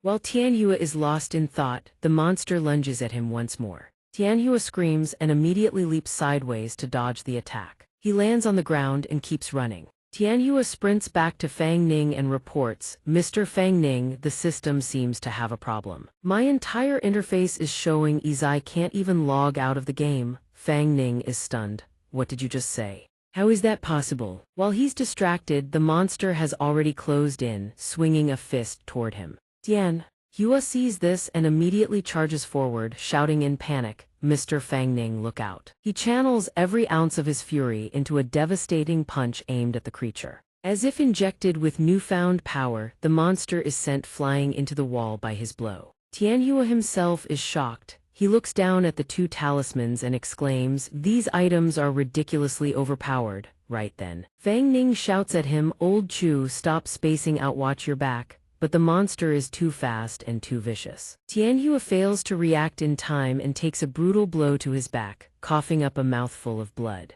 Fang Ning charges in with his sword, clashing with the monster while shouting. The Vajra talisman isn't invincible, tree not to let it land a direct hit. Fang Ning throws a punch into the creature's gut and calls out, "Guan Wen, are you there? What's the situation? The system has encountered an issue, we can't log out."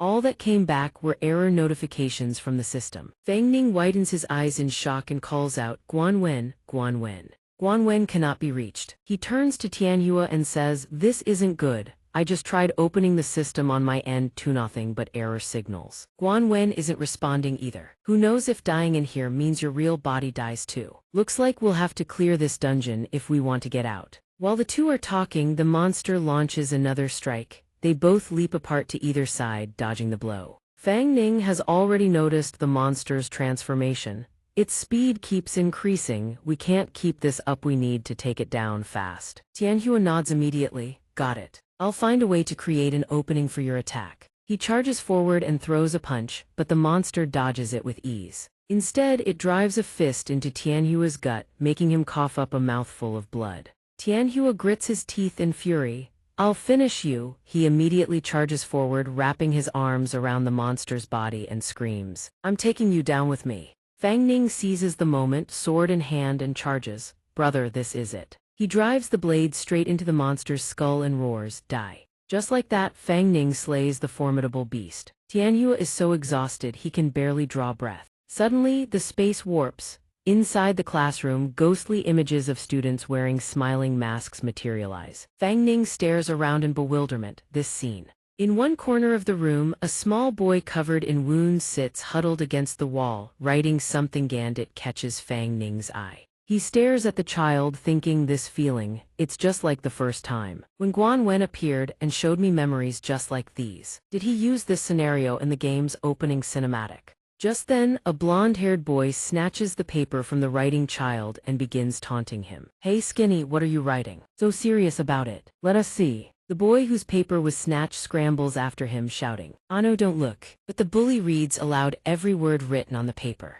"Zio Yun, ever since we first met, all I can think about is the moment I laid eyes on you." After reading it, the blonde boy sneers, "Oh my god, you wrote a love letter to the class beauty. Reading this line alone makes my teeth rot." He bursts out laughing. The boy whose paper was stolen shouts furiously, "Give it back." But the blonde boy refuses, waving it teasingly, "Come and take it." Nearby, a black-haired boy hears the commotion and calls out to a red-haired boy, "Zio Yun, boss isn't that the girl you've been chasing? Do we need to?" The red-haired boy hears his crush's name and slams his book shut in fury. "Wait until after class." After class, in the boys' restroom, the gray-haired boy's face is slammed into the sink. The red-haired brat grabs him by the head and threatens him. "Didn't expect this little punk to have such big guts. Daring to chase after the girl I've got my eyes on. Have you ever looked in a mirror?" The gray-haired boy, battered and bruised, breaks down crying and begs for mercy. "I'm sorry, I didn't know you liked her too. I won't dare do it again." The red-haired brat slams a fist into the boy, sending him crashing into the wall, and roars, "Sorry, does saying sorry fix anything? I'm in a bad mood right now, and I need someone to take it out on." The gray-haired boy drops to his knees, sobbing, "It hurts. It's all my fault. I was blind. Please stop hitting me. As long as you don't hit me, I'll do anything you say." Hearing this, the red-haired brat slaps the boy's shoulder. "Fine." They all gesture toward a toilet bowl still filled with unflushed filth. "Then crawl over there and eat what's inside for me. I'll consider letting you off." Well, every last one of them bursts into laughter, each face twisted behind a cruel, grinning mask. Seeing the boy refuse to comply, the red-haired brat leans in close, his face inches away, and threatens. "No rush, you don't have to eat it. We've got all the time in the world, we'll play with you." Slowly. Helpless, the boy crawls toward the toilet on all fours, but they don't stop at forcing him to eat filth. They pull out a camera to record everything. A scene this spectacular has to be captured on film. Haha, after it's over, the boy vomits violently and rushes to rinse his mouth. The red-haired brat grins with satisfaction. "Good boy, I'm a man of my word. I'll let you off this time. But if you dare snitch," the very next day, the video those brats recorded has already gone viral across the internet. Viewers spread it like wildfire. There's a super hot video on the school forum from last night. Have you guys seen it? You have to watch it. Everyone online is talking about it. The students in the gray-haired boy's class see it too and ridicule him. "That's absolutely disgusting. Are people so desperate for fame these days? Doesn't that person look kind of familiar?" The gray-haired boy stands behind them, hearing every word. His face goes dark. He clenches the paper in his trembling fist, humiliation nearly driving him to tears. That afternoon, he decides to end it all. The gray-haired boy pushes the chair off the ledge, lets his legs dangle, and takes his own life. Back in the present, a system notification materializes. Exorcism of spirits hiding in Heiyuan Elementary School, Progress 13. A rope item materializes before Fang Ning. He stares at it in surprise, thinking this is the first story. Is the theme about school bullying? This story feels far too real. Could it be a story based on something that actually happened? He reaches out and takes the rope, murmuring, "Interesting. Now I'm actually looking forward to what Guan Wen mentioned. What exactly is the final reward for clearing this dungeon?" In another scene, inside a music room, a woman named Wang Guan with flowing red hair plays the piano deep into the night. Her eyes and mouth are sewn shut with needle and thread. Her bandaged hands are riddled with stitches at every joint. Sitting across from her, Jiang Li's eyes glow crimson. She listens in silence to Wang Guan's performance and then claps. At that moment, Fang Ning and Tianhua arrive at the music room. Fang Ning asks, "Was that piano music coming from downstairs just now?" Tianhua heard it too and replies, "Yeah, but why did it suddenly stop?" Fang Ning, fearing danger, turns to Tianhua.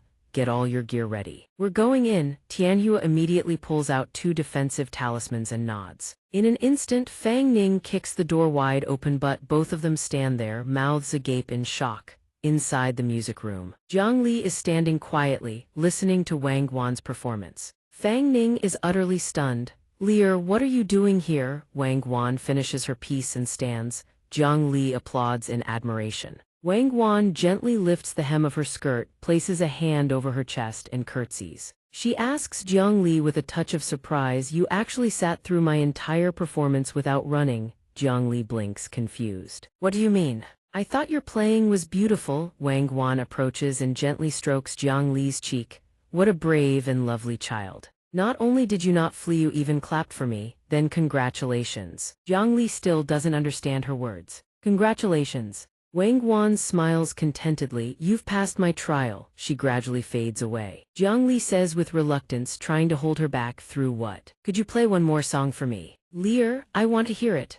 At this moment, Wang Guan materializes in a beautiful, spectral form, no longer the terrifying visage from before, and replies, "I have to go now, next time." She gradually fades away into the void. Once again, the scene shifts, just as it had when Fang Ning experienced it moments ago. In the music room, a father and his child step through the door, clapping enthusiastically for Wang Guan's performance. The father smiles and praises Wang Guan, saying, "Miss Wang truly lives up to her reputation of studying at a conservatory abroad. That piano piece truly captivated me." Wang Guan rises to her feet and asks, "You're Luo Luo's father?" The father steps forward, shaking Wang Guan's hand, and says, "Ah, I've registered Luo Luo for an international children's piano competition. The competition is in about 2 months. I'd like you to train him after school. Of course, it won't be for free, we'll pay you double the rate per session. What do you think?"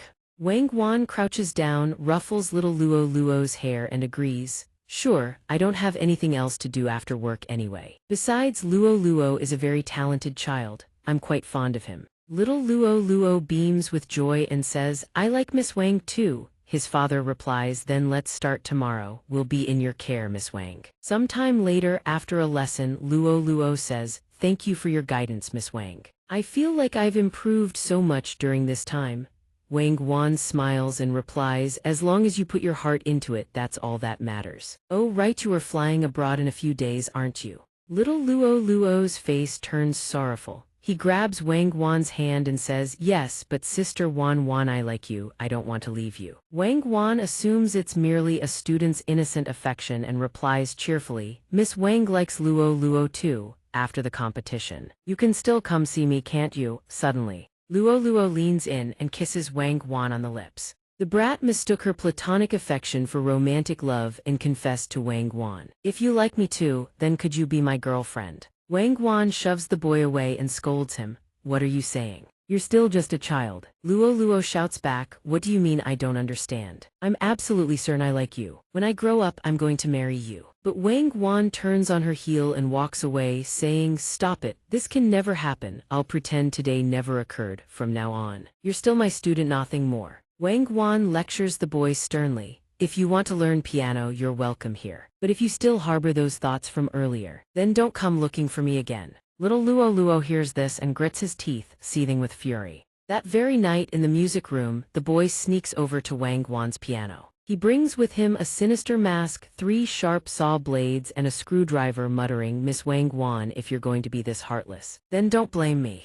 The next day, when Wang Guan plays the piano, the lid rigged with the saw blades Luo had secretly attached it slams down violently onto her hands. Wang Guan's hands are instantly mangled, gushing with blood. She clutches her hands in agony and screams, my hands. The following day, under a torrential downpour, Wang Guan stands lifelessly in the rain, clutching her injured arm. She recalls in anguish when the doctor examined her and said her case would require extensive rehabilitation should forget about playing piano for now. Unable to bear the shock, Wang Guan collapses to her knees. Wang Guan cries out in sobs of utter despair. Why did this happen? Why did it turn out like this? Suddenly, someone comes to shield her with an umbrella. It is the boy, Luo. He holds the umbrella over her with one hand and reaches out to support her with the other. Wang Guan sees him appear and asks in confusion, Luo, what are you doing here? It wasn't you. But Luo immediately cuts her off. I heard from classmates about what happened to you. You're in this state, how could I have the heart to go compete?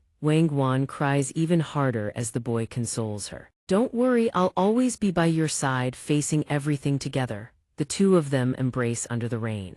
Only then does Luo reveal a sinister expression on his face. Scene transition, Wang Guan is suddenly struck by a devastating blow. It is Luo's mother who attacked her. She screams at the top of her lungs for everyone around to hear. Everyone, come take a good look at this fox spirit of a teacher we have here. Luo's father piles on as well, adding fuel to the fire. My wife caught her red-handed. This shameless woman saw our family had money and decided to sink her claws in. He kicks Wang Guan while cursing at her. You wretch, my Luo already confessed you seduced him while teaching him to play. I never imagined you were such a person, and I actually let you tutor my Luo. After the beating and verbal abuse, Wang Guan walks down the corridor, but everyone stares at her with contempt in their eyes. They even whisper and gossip amongst themselves. She got expelled from the school. Other schools probably won't dare hire her either, that's for certain. Her reputation is completely destroyed. She always seemed so proper. Who would have thought? You can know a person's face but never their heart. Maybe she did this with other boys too. The scene transitions once more. A night of exquisite moonlight and stars. Wang Guan sits in a black dress playing the piano under the moon. After finishing the piece, Wang Guan drinks a bottle of poison to end her life. As her hands go limp, her life shatters just like the poisoned vial. Wang Guan's story ends. A system notification appears: Ghost Exorcism progress at Heiyuan Elementary School 23 complete. Fang Ning exclaims in shock, we cleared it. Jiang Li only now notices his and Tianhua's presence and asks, oh husband, when did you two get here? At this moment, an item materializes, a musical score. Jiang Li cheerfully praises Wang Guan. Big sis, your piano playing earlier was amazing. Fang Ning accepts the item and replies, is that so? It seems the way to clear this dungeon isn't just through combat, it's about helping them fulfill the regrets they carried in life. Fang Ning glances at Jiang Li and thinks to himself. But any ordinary person who hears strange music and sees ghosts in such a terrifying environment would have fled without a second thought. Perhaps only someone with a heart as pure as Lear's could have passed this stage. Jiang Li suddenly throws herself into Fang Ning's arms, clinging to him coquettishly. "Husband, where did you go just now?" Lear wants a hug. He chuckles and pats her head. "Good Lear, if I hadn't shown up in time just now, Tianhua would have been scared to death. This game seems to have something seriously wrong with it. It keeps glitching. It looks like if a ghost injures us, we feel real pain and we can't log out until we clear the stage." Jiang Li listens in shock. "We can't log out." Tianhua chimes in, "Right, I can't get through to Guanwen either. We have no choice but to clear this stage as fast as possibly, then might we figure out what's going on." Fang Ning adds, "Let's split up and move out. There's only one ghost left. Speak of the devil and the devil shall appear." The remaining ghost plummets from the rooftop straight toward the three of them. It crashes into the ground like a meteor, triggering a shockwave that sends all three flying. Fang Ning is hurled the farthest, skidding across the ground in a long streak. He clutches his chest and gasps, "It's here." Fang Ning, having taken the brunt of the surprise attack head-on, thinks to himself, "Is this still a game or is this reality? It hurts so much." Tianhua looks at him in terror and cries, "Mr. Fang Ning, what do we do now? Of the 36 strategators, retreat is the wisest." Fang Ning bolts at full speed, shouting, "Run!" Tianhua frantically chases after him, screaming, "Hey, Mr. Fang Ning, wait for me." He and Jiang Li sprint for their lives, completely ignoring Tianhua's frantic wailing. Back in the real world, Fang Ning has also coughed up a mouthful of blood. Guanwen stares at him anxiously and asks, "How is this possible? These bugs can cause the game to affect the real body. Moreover, the wake-up program is also out of control now." He rushes to the computer, thinking these bugs need to be fixed as soon as possibly, otherwise Fang Ning and the others will be in grave danger given the current situation. Guanwen frantically analyzes the bugs and mutters, "But where are these bugs coming from? I clearly ran multiple confirmation checks before. Could there be something wrong with the soul power I collected at Heiyuan Elementary?" Bang! Exhausted from being tormented by the horde of ghosts, the group is cornered at the edge of the rooftop. Fang Ning, wounded, spits out a mouthful of fresh blood and thinks, what's going on? We clearly completed the mission. We took down 3 ghosts and used their tokens to unlock the rooftop door. So why hasn't the game ended? He looks again at the horde of ghostly creatures surrounding them while the system endlessly flashes error warnings. Chu Tianhua, his clothes torn to shreds and face pale as a sheet, says to Fang Ning, "Mr. Fang Ning, we've used up all our items. What do we do now?" But do those ghostly monstrosities give them time to devise a plan? They lunge forward. The horned one raises its arm and brings it smashing down at Fang Ning. He leaps upward, dodging the flame-laden limb that cleaves downward. Fang Ning flies backward in retreat, sighing in relief at his close shave. But before he can even savor his luck, he reaches the edge of the rooftop and suddenly tumbles backward. He plummets, his face draining of all color as he lets out a blood-curdling scream. The other 2 see him falling and leap after him. Tianhua screams, "Forget it, if we die together." Jiang Li desperately reaches for him, crying, "Husband," leaving the ghostly creatures standing above, eyes glowing as they watch, just as Jiang Li grabs hold of him. Tianhua screams at the top of his lungs, praying to every ancestor of the Chu clan to bless old Chu through this crisis. When a brilliant golden light erupts, and chains of data characters form into a rope, pulling them all inside. They are dragged into another space entirely. The glitching, windowless error fragments gradually fade and fall away. Data fragments slowly coalesce into images from their mission. Tianhua gasps for breath, cracking his eyes open to look around. He glances this way and that, then speaks the same question burning in the hearts of the other 2 as they survey their surroundings. "Where are we? Are we dead?" Fang Ning steadies the person beside him and speaks. "Calm down, we can't determine where this place is yet, but we're definitely not dead." The words barely leave his mouth when cracks form behind them, spawned by arcs of electricity as if trying to forge a gateway. All 3 stare toward it in bewilderment. From within, Guanwen steps out, beaming. "Finally got in, good to see you're all okay." All 3 shout his name in shock at that moment. The system panel suddenly materializes with an announcement. "Congratulations, players Fang Ning, Tianhua, and Jiang Li, you have perfectly cleared the instance Heiyuan Elementary School. Mission rating S. Game exploration 99%. game score 100. Congratulations, player Fang Ning, you have received the title Campus Butcher. Campus Butcher obtained by eliminating over 10 evil spirits within the game. When this title is equipped, all damage dealt on campus maps increases by 10%. After the announcement concludes, the system panel vanishes, leaving the four of them in varying states of shock. Fang Ning speaks up, "What kind of title is this? Doesn't sound very heroic." But behind him, Tian Yuaho has been hiding at his back this whole time, stares at Guan Wen in terror and says, "Mr. Fang Ning, grab him, we couldn't log out of the game, just know it must have been him pulling the strings from behind the scenes." Guan Wen jumps in fright, waving his hands desperately to explain. No, I didn't do it, please listen to me." Fang Ning looks at Guan Wen's flustered expression and cracks a small smile.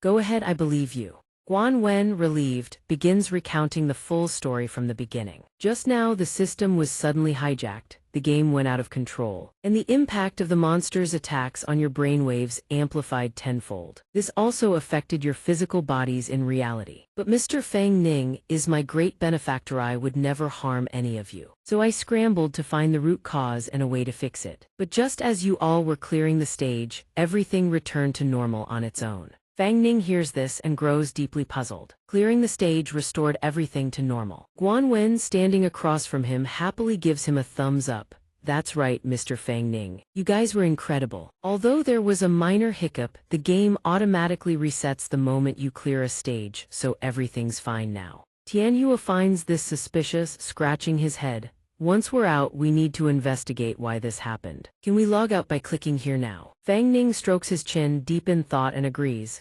Something feels off. Guan Wen also reassures him, "Right, I'll fix the bug." "Just kidding." He grins and conjures 3 glowing golden motes. But right now, it's time for the stage clear rewards. With one hand adjusting his glasses and the other waving forward, the 3 golden motes fly toward the 3 of them, each transforming into a gift package. Guan Wen announces, "Congratulations to the 3 players for clearing the stage. You are the first group of players to clear this game's inaugural instance. I've prepared mystery gift packages for each of you." Fang Ning holds the file Guan Wen gave him, eyes wide with surprise. "This is the clearing reward, a report on domain expansion." Guan Wen explains, "This is a document I found on an old computer in the principal's office when I went to map out Heiyuan Elementary School. In fact, by the time I found it, the entire hard drive had been wiped clean. But I sensed a massive concentration of soul power lingering on it. I managed to recover it and extract this document. I figured it might be useful to you." Fang Ning turns to him with a bright smile. "Thank you." Tianyua holds up the handful of golden talismans, utterly bewildered. "So what's mine then? They look kinda like the items from the game earlier."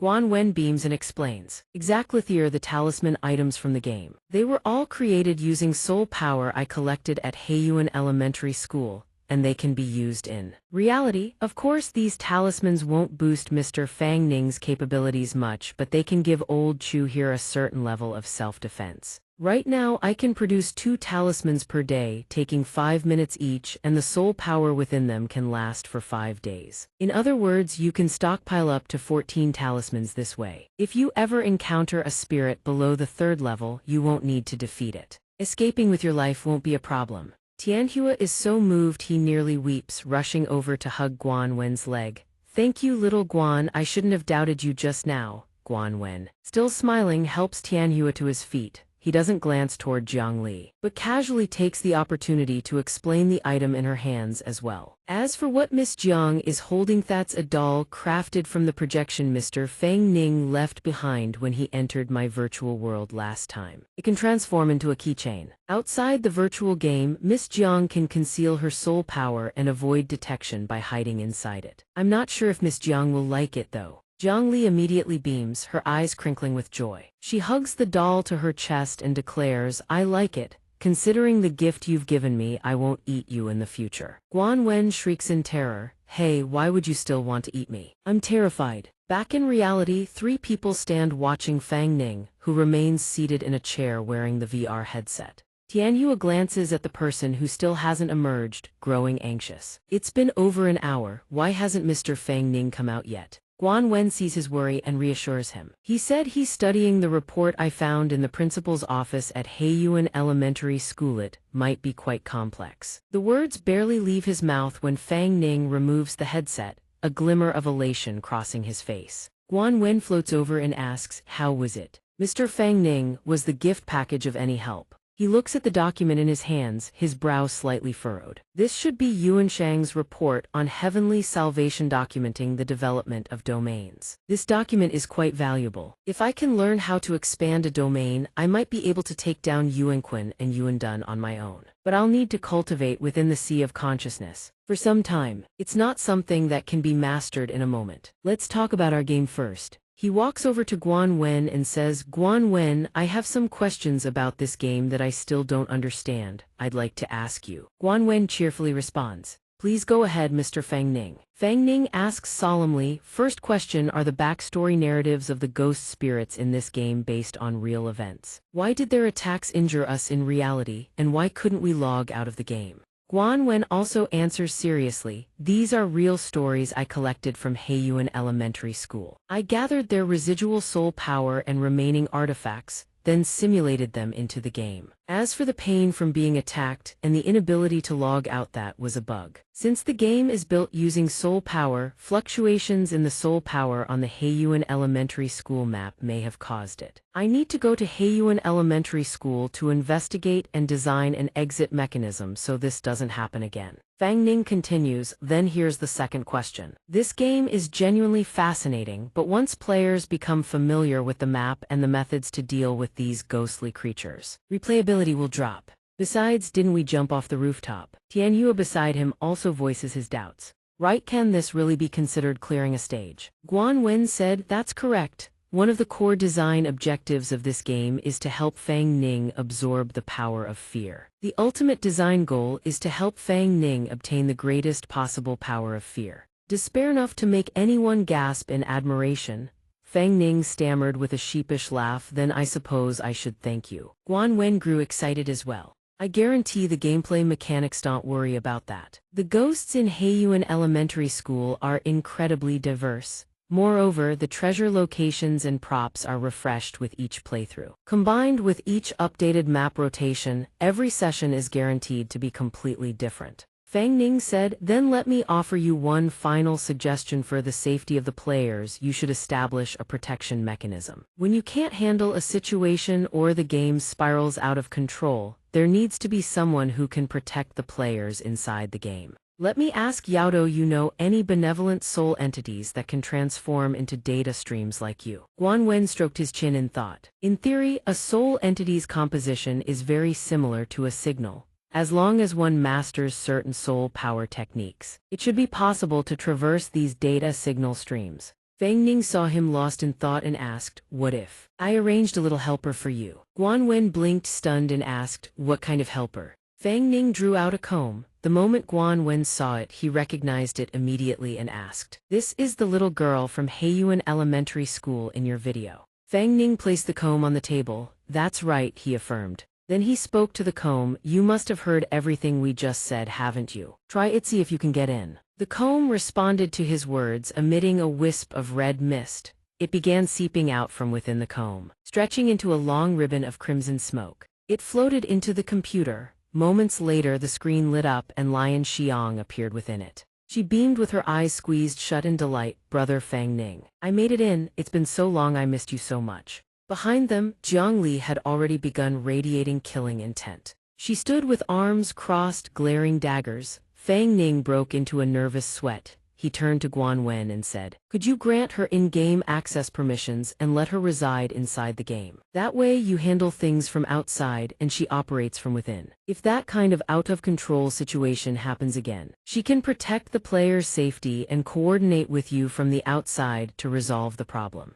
Upon hearing this, Guan Wen readily agreed. "Of course that's possible. I've already reviewed Lian Xiang's profile in the database. Nice to meet you, little one." Lian Xiang inside the computer responded happily, "Yes." Seeing everything was settled, Fang Ning stepped closer to the computer and gave his instructions. "Lian Xiang, stay here for a while. This will also be good for you. Your soul power is currently too weak. You can use the game to harvest some of that fear energy and recover quickly. Lion Xiang said joyfully, Thank you, Brother Fang Ning, you're always so kind. I'll listen to Brother Guan Wen. Once I've recovered, you'll come pick me up, right? Lion Xiang immediately gave her assurance. Yes, Lion Xiang promises to be good. Fang Ning nodded and said, then it's settled. Leave the game's finalization to you, Guan Wen. Take good care of Lion Xiang for me.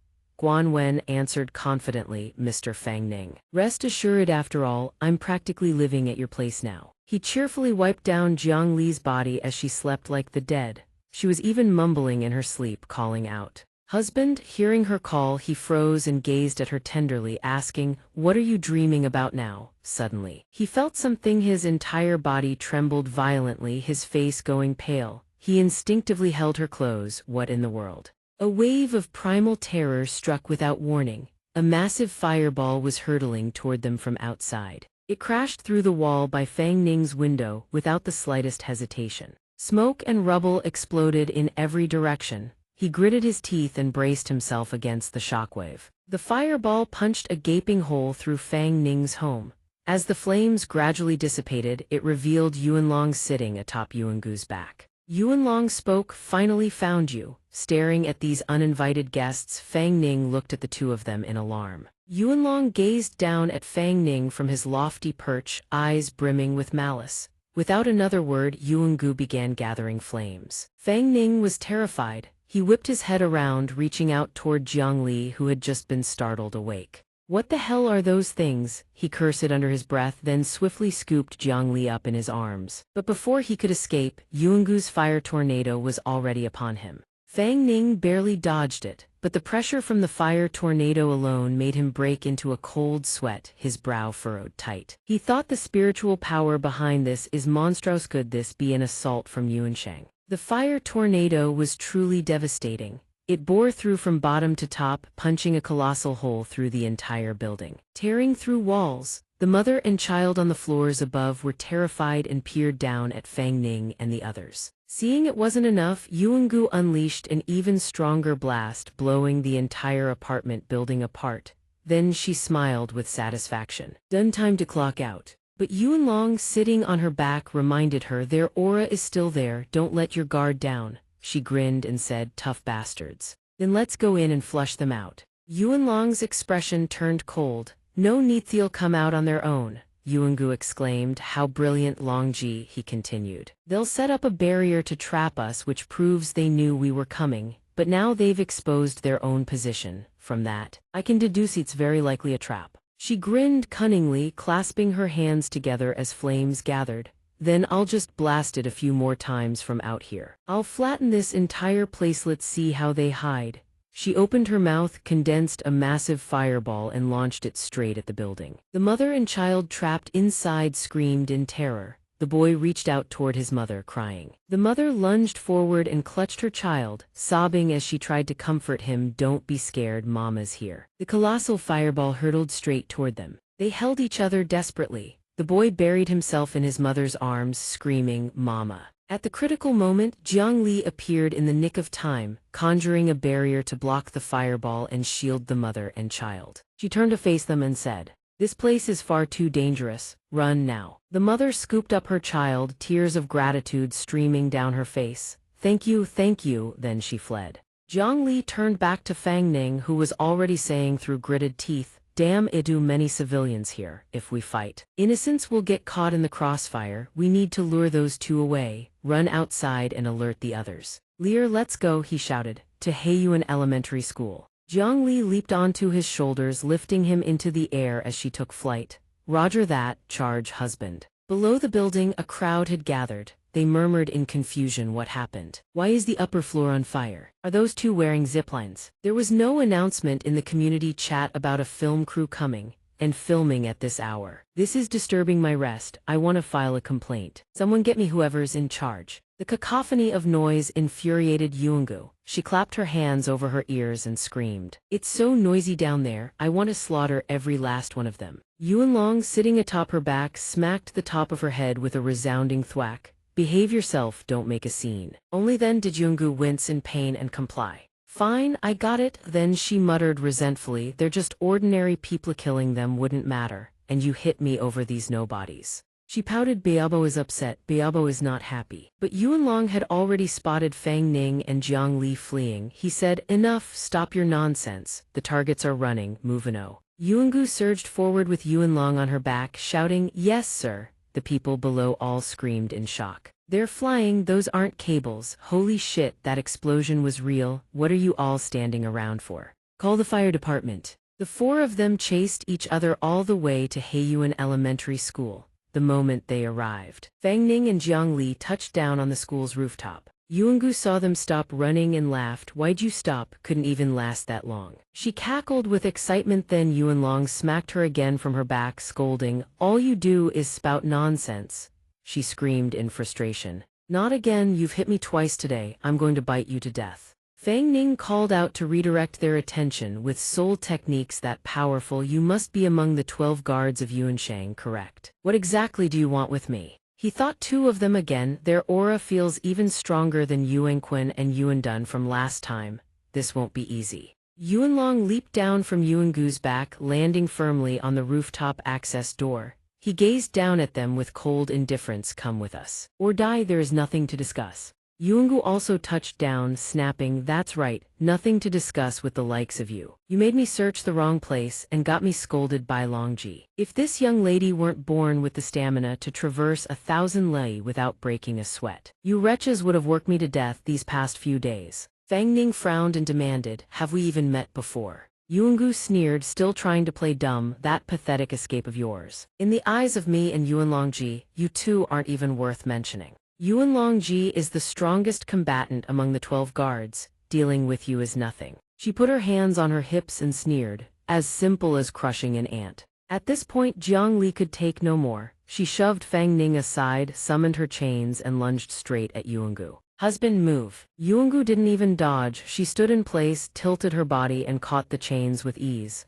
A sneak attack. First you tricked me and made me furious, and now this again. I was going to toy with you a little longer, but since you're so eager to die, she raised her fingers toward them with a sinister grin. Then allow me to oblige. Then it unleashes a barrage of fireballs, fire essence. Fang Ning scoops Jiang Li into his arms to dodge the flames, holding his breath as he shouts. Hey, why would I lie to you? It's our first meeting, isn't it? Are you not going to be reasonable? Yuangu leaps down from above, telling them to cut the chatter. She strides toward Fang Ning, who is still holding Jiang Li in his arms, and grins. As expected of a rare time attribute soul technique, dealing with it is a bit troublesome, of course, only a little. Fang Ning realizes a battle is imminent. He turns to Jiang Li and says, Lear, hide inside my body first. It'll be easier for us to move. Jiang Li obediently nods. Yes, husband. Once Jiang Li merges into his body, he watches Yuangu and thinks, is she trying to increase the density of that fireball? If I fuse with Jiang Li, our chances of escape should be much higher. The thought barely crosses his mind before Yuangu activates water essence. Her eyes widen as she channels her power, generating a massive water vortex within her domain. The water freezes mid-spin and takes the shape of a hexagonal prism, hurtling straight toward Fang Ning. He desperately dodges, gritting his teeth. Damn it, no wonder she's one of the 12 guards of Yuanshang. What the hell is her capacity? She can wield both water and fire energy simultaneously. Yuangu watches his frantic struggle and cackles with delight. It's all futile. Fang Ning glances at his frozen arm and thinks, her technique, any area struck gets encased in ice and turns rigid. He spots several shards of ice barreling toward him and makes his decision. I need to pour everything into taking down one of them before my entire body is frozen solid. Yuangu commands the ice shards to surge toward him, triggering a massive explosion. She lets out a laugh, it's over. But suddenly her expression twists in horror. Behind her, a teleportation gate has appeared out of nowhere. Fang Ning materializes behind her, channels a concentrated blast of energy and hurls it at Yuangu. The ice weapon she barely manages to conjure shatters on impact. Fang Ning's eyes narrow. Something is wrong, I've been had. This is just an ice dummy shaped like her. Where is she now? Before the thought fully forms, Yuangu appears behind him and places a single hand on his shoulder. A sinister, mocking smile spreads across her face. Water essence absolute freeze. Fang Ning is instantly encased in ice, only his face remains exposed. She leans close to his frozen form.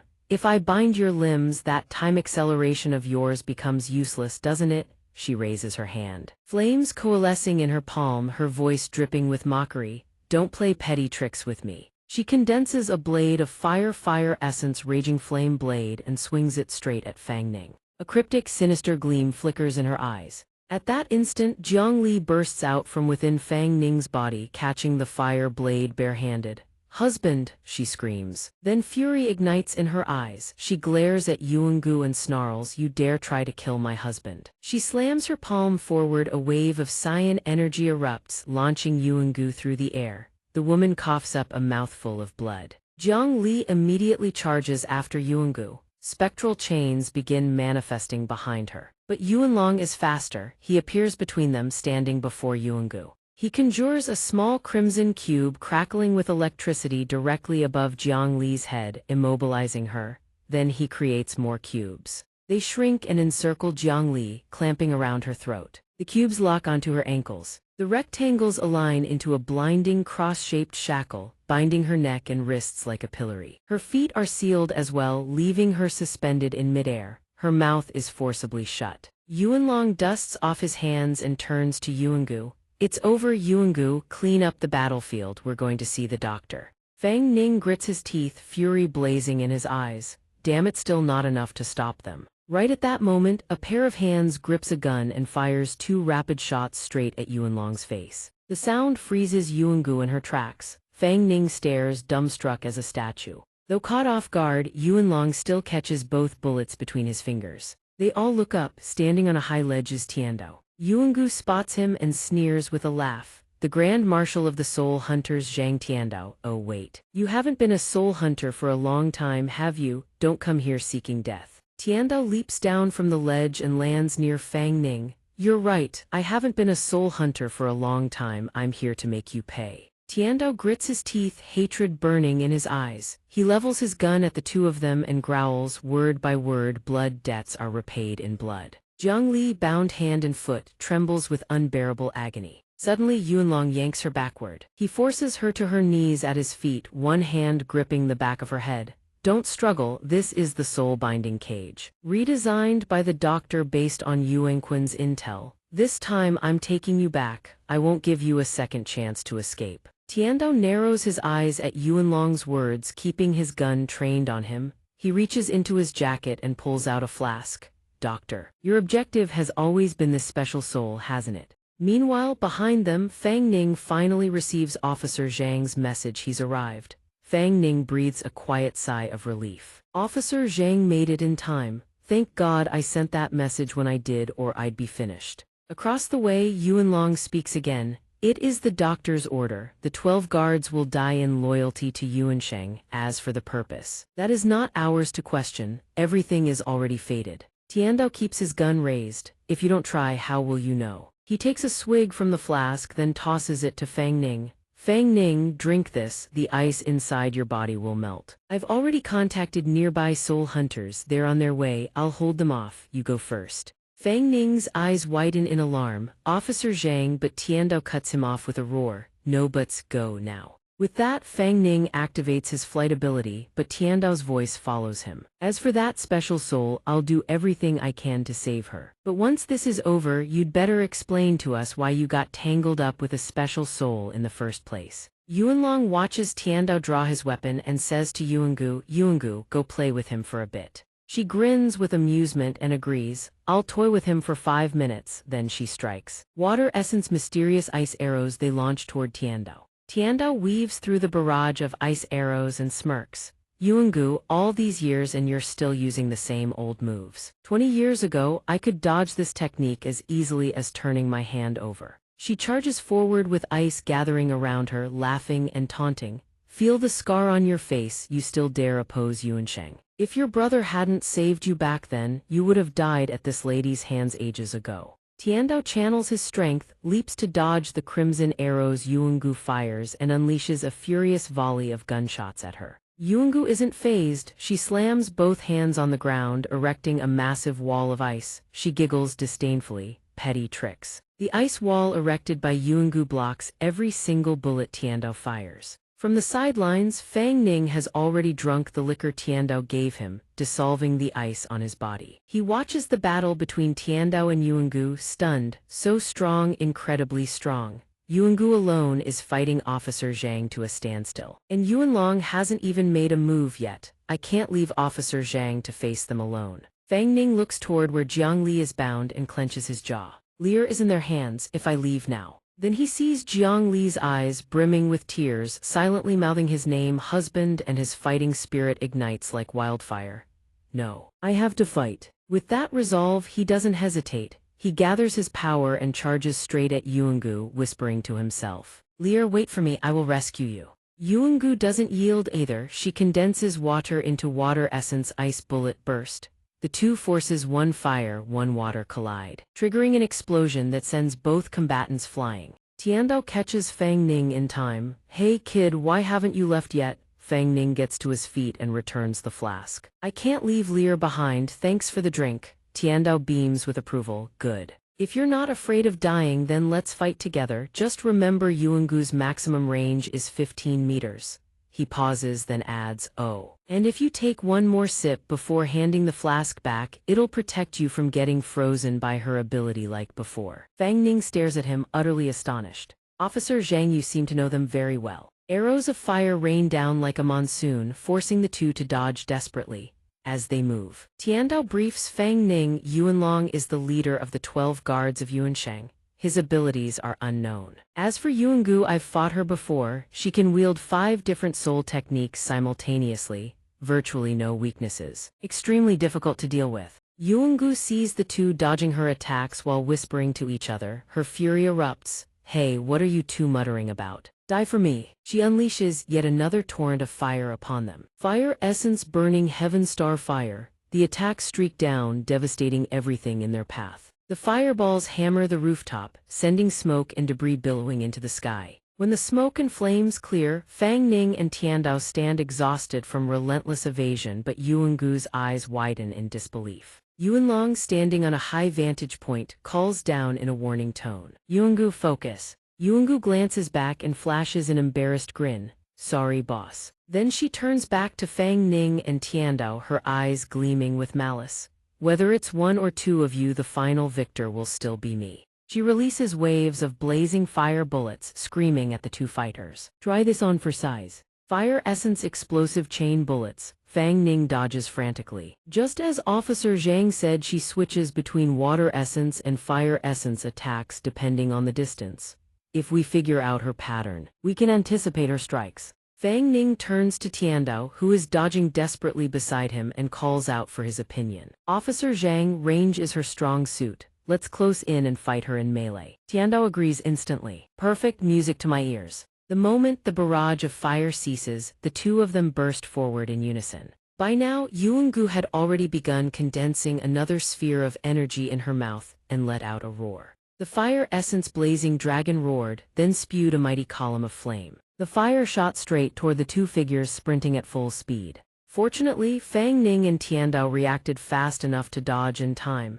With wind-like speed, she swooped in to close the distance on Fang Ning. Seeing this, he raised his leg and kicked toward Yuangu, but she dodged it. Yuangu planted her hands on the ground for leverage and lashed out with both legs at Fang Ning, simultaneously evading Tiandao's incoming kick. The battle grew intensely tense. Unable to use fire, she switched to deploying water essence. Like gale force winds, Fang Ning and Tiandao were sent hurtling far away. The two were knocked back by momentum but immediately fought to regain their footing. However, Tiandao's alcohol bottle flew out of his grasp and shattered on the ground. Yuangu stomped on the shards with vicious fury, then sneered smugly, clever idea, trying to neutralize my long-range soul techniques with close combat. But that weakness from 20 years ago. The me of today has long since reinforced my sensory and close combat capabilities with gold essence. Tiandao heard this and felt helpless. Prepared for both range and melee, doesn't that make you invincible? Fang Ning also couldn't believe that attack could send them flying so far. Yuangu laughed heartily and said, if you want to get close to me, go train for another 20 years. And brace yourself, let me show you my new technique, Fire Dragon Killin. A homing fireball that cannot be dodged, no matter how high you fly. no matter how high. Tiandao snorted coldly and said, a new move, then let me show you something too, a soul technique I invented specifically for you. One hit, and you won't be able to gather spiritual power. Yuangu immediately sneered with mockery. Hey, hey, hey, old man losing your memory in your twilight years. That Zhuofeng spirit bullet you used 20 years ago, right? This young lady is now a level 6 awakener. What kind of soul technique could that little pop gun of yours possibly fire that could actually hurt me?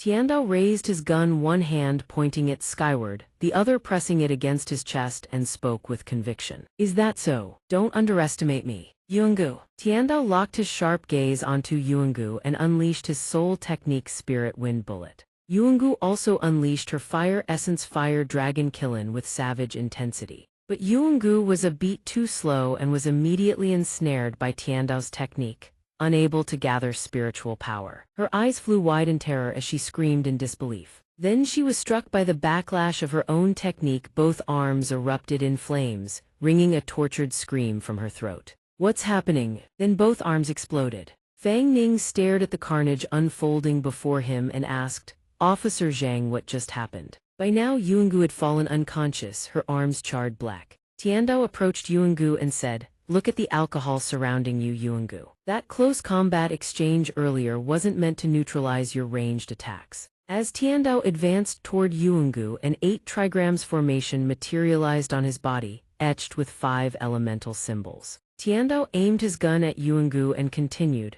instead, this alcohol 96% proof was doused all over your body. The moment you launched a fire element attack, it ignited everything around you and burned you alive. I knew full well you don't fear ordinary flames or soul technique bullets, so I turned your own fire essence power against you. He pulled the trigger, firing point blank at the figure standing dead center. But in the blink of an eye, the figure vanished. Tiandao froze in shock and shouted, what? Then he whipped around and barked, Yuanlong. The two stood locked in a staring contest. Fang Ning watched from afar and couldn't help but marvel Yuanlong had made his move. That speed. But at that moment, Tiandao could no longer hold back. He erupted in fury and roared, what's the matter? Been watching the show for half the day, and now you finally decide to step in. Fang Ning, watching from a distance, grew wary and called out for him to calm down.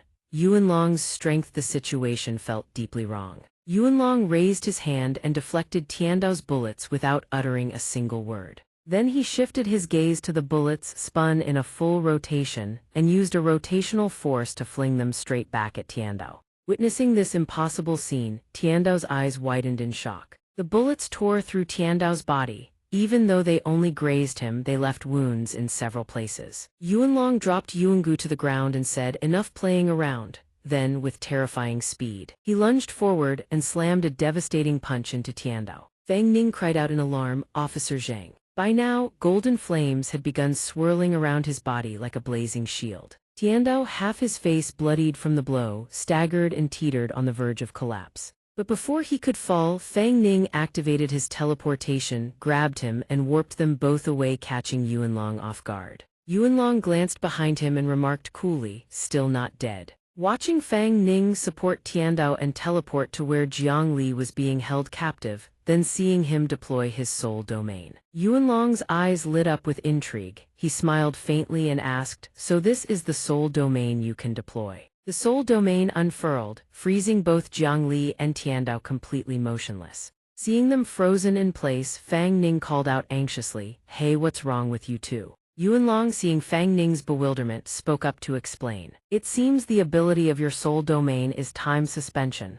Interesting. Fang Ning murmured in response, my soul domain. Then in his mind the realization hit. Everyone else's time has been frozen. With that thought, he immediately burst into motion. Moreover, his soul technique, Thousand-Year Dream, also had the effect of accelerating his own movements. Fang Ning gathered his power, a thrill of hope surging within. There was a chance to win. But Yuanlong sidestepped Fang Ning's strike effortlessly and sneered, dream on, kid. Fang Ning was stunned. What? Yuanlong wasted no words. A holy sword materialized from his palm and he drew it in one fluid motion. Fang Ning froze once more, staring at the holy sword leveled at his chest. He asked in terror, don't tell me you're also a time-type awakener. The moment he finished speaking, Yuanlong's sword pierced straight through his chest. Blood erupted in a violent spray. As he was impaled, the soul domain he had deployed dissipated. Jiangli witnessed the scene and was overcome with anguish. Her eyes flew wide, tears streaming as she tried to rush toward him, but she was bound and could do nothing.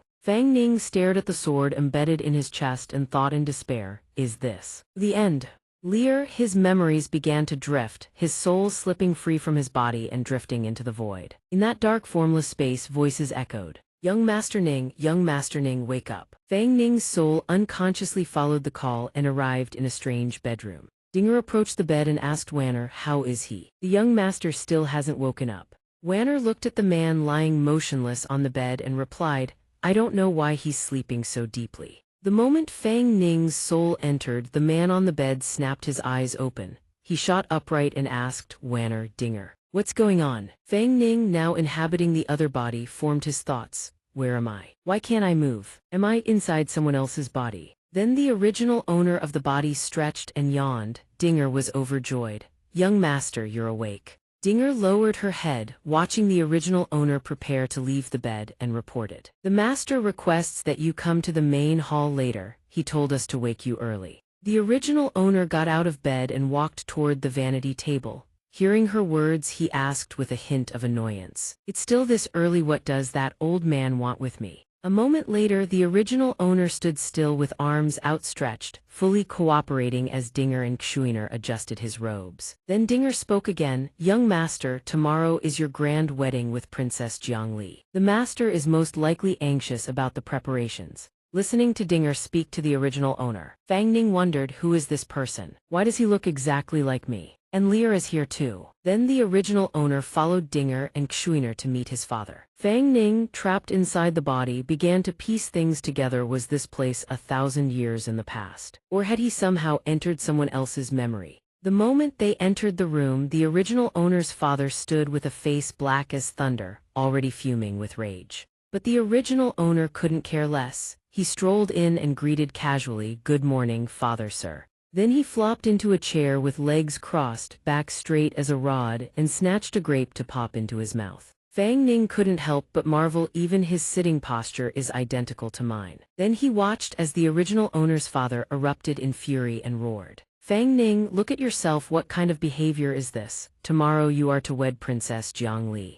His conduct was utterly improper, yet the original owner couldn't care less. He tossed another grape into his mouth, picked up a teacup, closed his eyes and waved his hand dismissively. Why must it be so grand? Lear and I are childhood sweethearts. Our feelings for each other run deep. This wedding is merely a formality. Then he leisurely raised the teacup to his lips, enraging his father even further. The old man jabbed a trembling finger at his face and roared. Insolent brat, I am your father, the Grand General of the Imperial Court, and you are the sole heir of the general's estate. Jiangli is, in every right, a princess of this dynasty. You represent the very face of our Jiang kingdom. Seething with rage, he lunges forward and slaps the teacup out of the original host's hands. The young man stares in shock as his father's tirade continues. Tomorrow, countless nobles and officials, regional lords and vassal generalsal will be in attendance. How can you act so reckless? Where does that leave the honor of our general's manor? The dignity of the Jiang kingdom's court? He shakes his head helplessly. Father, what good does all this lecturing do? Isn't it all just for the sake of everyone's face? Fine, fine, fine. Tomorrow I'll be on my best behavior. I won't embarrass you, father. Is that good enough? The father watches his son accept another cup of tea from Wanner, then straightens his posture and gets down to the real business. That will do. You must know the capital has not been peaceful of late. Within, vassal lords stir restlessly, plotting their moves. Without, the Yuanshang organization schemes in the shadows, ceaselessly sowing chaos. His Majesty's headaches know no end. Your wedding this time will serve as a signal to the outside world, proof of our military and political stability. Our Jiang kingdom. This is critically important given the current situation, and there must be no carelessness. Hearing this, the original host lifts his teacup with a grin. They're nothing but clowns performing a circus act. With Father's needle that calms the sea-standing guard, how could the Jiang kingdom possibly fall into chaos? Inside the original host's body, Fang Ning is stunned. Yuanshang again, could they have already existed 10 years ago? The father hears his son's words and counters. But what if your father dies? The original host laughs at this. Father's martial prowess is unrivaled and your body is in peak health. How could that possibly happen? Before he can finish, his father cuts him off. Last night, your grandfather's spirit tablet suddenly shattered. He takes a sip of tea and continues. These past few nights I keep jolting awake from sleep. You know as well as I, those with immense soul power like us develop a premonition for danger. He furrows his brow and delivers his verdict. I suspect tomorrow's wedding will very likely be met with catastrophe. The original host drops all pretense of humor, his brow knitting with gravity. Father, are you serious? He sets the cup down on the table. I've already made thorough arrangements. Whoever dares cause trouble, I will make them regret it. As for you, just focus on preparing for tomorrow's wedding ceremony. Hearing this, the original host pushes himself to his feet. Very well, if everything is in hand, this son shall take his leave. He takes a few steps, then turns back with a dangerous glint in his eyes. Whoever it may be, if they dare harm Lear or the Fang family, I will show no mercy. I swear I will hunt them down to the very end. With that, he strides away, leaving his father laughing heartily behind him. Good, my son has grown into a man. I only hope you can back those words with action. In the blink of an eye, the wedding day arrives. The original host sits in a palanquin carried by bearers as citizens gather around from all directions. He sits inside the palanquin in his wedding robes, chin propped on his hand, gazing happily outside. Wanner announces softly, "Young Master Ning, we've arrived." The original host steps out of the palanquin, his eyes turning joyfully toward the palace ahead. Inside the original host's body, Fang Ning beholds a night sceneth grand palace aglow with light, delicate pink petals fluttering through the air. Palace maids stand in 2 neat rows, bowing in respect. The original host gapes in shock. He thinks, wait, isn't this the very scene he saw in Lear's memories? The palace that burned to ashes. Then the palace doors suddenly swing open and a servant's voice rings out, "Your Highness, the princess." Jiang Li bursts out in her wedding dress, beaming so wide her eyes squeeze shut, waving at the original host and crying out, "Husband." The palace maids chasing behind her scramble to warn her. "Your Highness, the ceremony hasn't even been completed yet. How can you address him like that? You are a princess, how can you?" The words die in her throat as her face drains of color. Jiang Li has just leaped from the palace steps, throwing herself at the original host while crying, "Husband." He catches her deftly as she barrels into him, pulling her into his embrace. He smiles and ruffles her hair fondly. "Silly girl, wait until the ceremony is over before you call me husband, all right." Jiang Li pouts at his words and retorts, "But we're getting married today, what does it matter?" While the two of them embrace sweetly, the old servant catches up and chimes in. "Your Highness, how many times must this old servant tell you? You cannot come out like this. You must wait for young Master Ning to formally receive you." Jiang Li whips around with a pout. "What difference does it make? Brother Xiao Ning is already at the door. How could I possibly hold back?" While they're talking, a deafening explosion erupts behind them. A towering pillar of fire rockets skyward, thick smoke billowing in every direction. Both the original host and Jiang Li spin around in shock. They stand frozen, unable to comprehend what's happening, but Fang Ning, inside the original host's body, seems to grasp the situation instantly. What's going on? A massive explosion tears through the sky. At that moment, the original host's father appears, his body wreathed in a colossal inferno of flame. Majestic and commanding, a blazing fire sword grips his hand as he charges toward the pillar of fire and bellows. "The Yuanshang rats dare attack our great Jiang." The original host watches his father charge in and mutters, "Father's making his move." His father swings his blazing sword toward the flames, roaring for blood, then brings it crashing down, carving a long fissure into the earth. Below, the original host senses something wrong and draws his sword, rushing forward with a shout of alarm, but before he can plunge in, another explosion tears through the air. The original host freezes mid-stride. "Our Jiang Kingdom's surveillance formation, it failed to activate. That's how Yuanshang operatives infiltrated this place. Unless Yuanshang has planted moles within the Jiang Kingdom itself. If that's true, then father's arrangements may have already been compromised. This is bad." He grits his teeth and looks at Lear, held back by the maids, her eyes brimming with tears as she cries out, "Husband." He swallows his anguish, turns away, and leaves her with one instruction. "Lear, stay here and be good, wait for me." He rises into the air, gazing down at her with tender affection, and makes his vow, "Wait for me. I will marry you no matter what." He rockets toward the direction of the explosion, leaving a streak of crimson in his wake. Behind him, Jiangli calls out, "Don't go." The original host races toward the towering inferno engulfing the palace. As he arrives, he sees Yuanlong gripping his father by the throat, lifting him clean off the ground. He screams in terror stop, only to be met with Yuanlong's icy, soul-freezing glare. Fang Ning's soul is yanked back to reality. His eyes fly wide open, staring at the person who just stabbed him with a dazed expression. Half his face is already engulfed in dark energy. The dark energy has spread across one shoulder and down his arm. At this moment, another presence stirs within his body. Yuanlong watches the person he stabbed begin to transform and speaks with hidden meaning. "It's been a long time." The bracelet on Fang Ning's wrist blazes with light. The wound on his chest slowly mends itself. Fang Ning transforms into an entirely different person. Dark energy erupts from his body in a maelstrom of pure hatred as he snarls every word at Yuanlong. He launches himself like a gale-force wind, hurtling straight at Yuanlong. With savage ferocity, he swings his hands, sheathed in dark energy, and strikes. But Yuanlong dodges with ease. Fang Ning's mind reels. High speed is terrifying. Yuanlong gives him no time to recover. He pivots on his heel and delivers a vicious kick. The kick is devastating enough to send Fang Ning flying. He flips midair to arrest his momentum, steadying himself as he lands.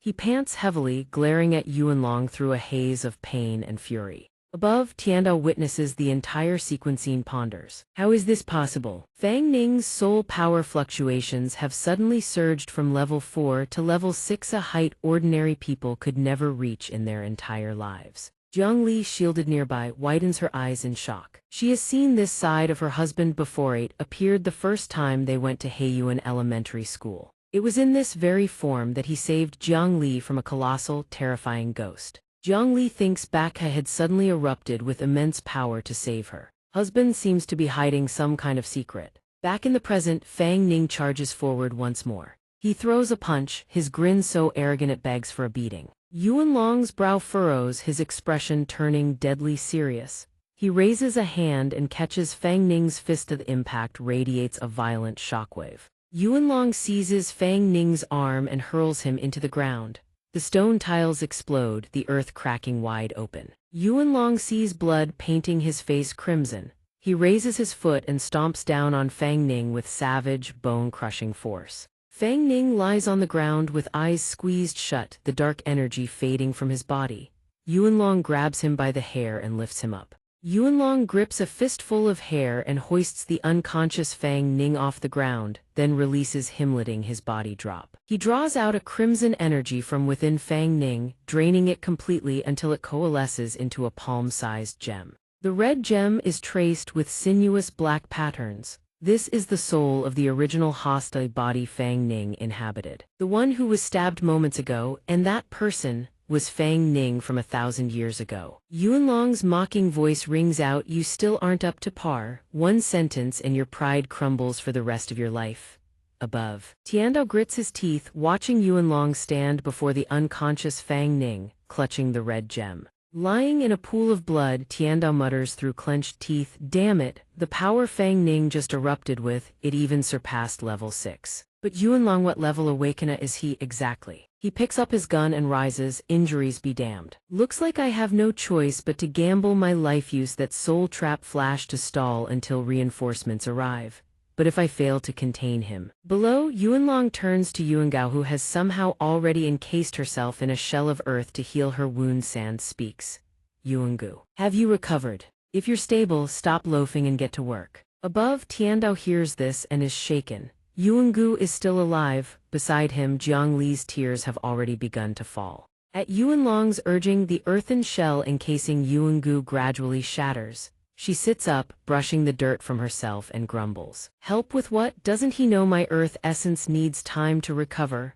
But Yuanlong has already opened a spatial gate and taken the gem. "I'm going ahead. This place is yours to handle." Yuangu yelps in surprise. Just like that, Yuanlong speaks to her with deadly seriousness. "Don't waste. Dr. Luo has new orders." Hearing this, she snaps to attention and salutes Yuanlong with ironclad assurance. "Yes, boss, mission accomplished guaranteed." With that, Yuanlong impatience burning transforms into a plume of inky black smoke. Carrying the gem, he vanishes into the dark gate. Watching his boss vanish, Yuan Gu stomps toward Fang Ning, gloating. If not for my own carelessness, I wouldn't have needed Big Brother long to intervene. I could have easily dismantled you all and dragged you back myself. While he preens, Lian Huang's soul-infused hairbrush flies through the air, smacking Yuan Gu squarely in the skull. Infuriated, she wheels around and bellows, "What the F?" A lightning-wreathed orb streaks past. Chu Tianhua leaps down, grinning. "Your grandpa Chu is here, Brother Fang Ning, I've come to save you." Guan Wen follows, floating in the air with a keyboard and monitor, shouting, "And don't forget me." Seeing them, Guan Wen yells, "She's too strong, you are no match for her." Flee at once. Yuan Gu sneers, eyeing the newcomers with disdain. "Pathetic, your spiritual energy is so weak. Did you come here just to provide a laugh?" She thinks to herself, "No wonder my gold core didn't even issue a warning." Guan Wen remains silent. He immediately launches a digital slash at Yuan Gu, but it fails to harm her in the slightest. She manifests an icy barrier to block the strike. Yuan Gu suddenly realizes something, switching her icy barrier for a treacherous orb of fire. "So this signature is yours. You're the one who built the barrier that mimics reality. You've made me lose face in front of Brother Long." She fires the blast toward the two Tiandao members above, screaming, "Watch out." Guan Wen and Chu Tianhua narrowly dodge the assault. Yuan Gu yawns in boredom. "Killing weaklings like you offers no sense of accomplishment." She steps toward Chu Tianhua, oblivious to the hairbrush behind her beginning to glow. Standing before Chu Tianhua, Yuan Gu gathers fire essence. "Time to end this boring game." At that instant, Lian Huang lunges from the brush. Trailing a power cord, she plugs it directly into Yuan Gu's head, causing her to freeze as the flames vanish. Guan Wen clutches his keyboard, shouting in triumph, "Connection successful, loading game." Yuan Gu stands frozen, staring at the data streams coursing around her. She thinks, strange, why won't my skills activate? Just like that, she is dragged into the game as a red system frame appears. "Welcome to Heiyuan Elementary School." Yuan Gu stands in the middle of the school rooftop as thunder rumbles and rain pours down. She scans the rooftop and mutters, "I fell for it. Is this the inside of the barrier that deceived us before?" Horrific ghouls of all shapes and sizes emerge, shrieking. Watching them swarm, she sneers, "I've already exhausted too much spirit power. If I want to obliterate these mongrels and break the barrier, I must activate the Star Destroyer." Her eyes turn cold. How troublesome. I'll have to hunt down another Esper with the corresponding element later.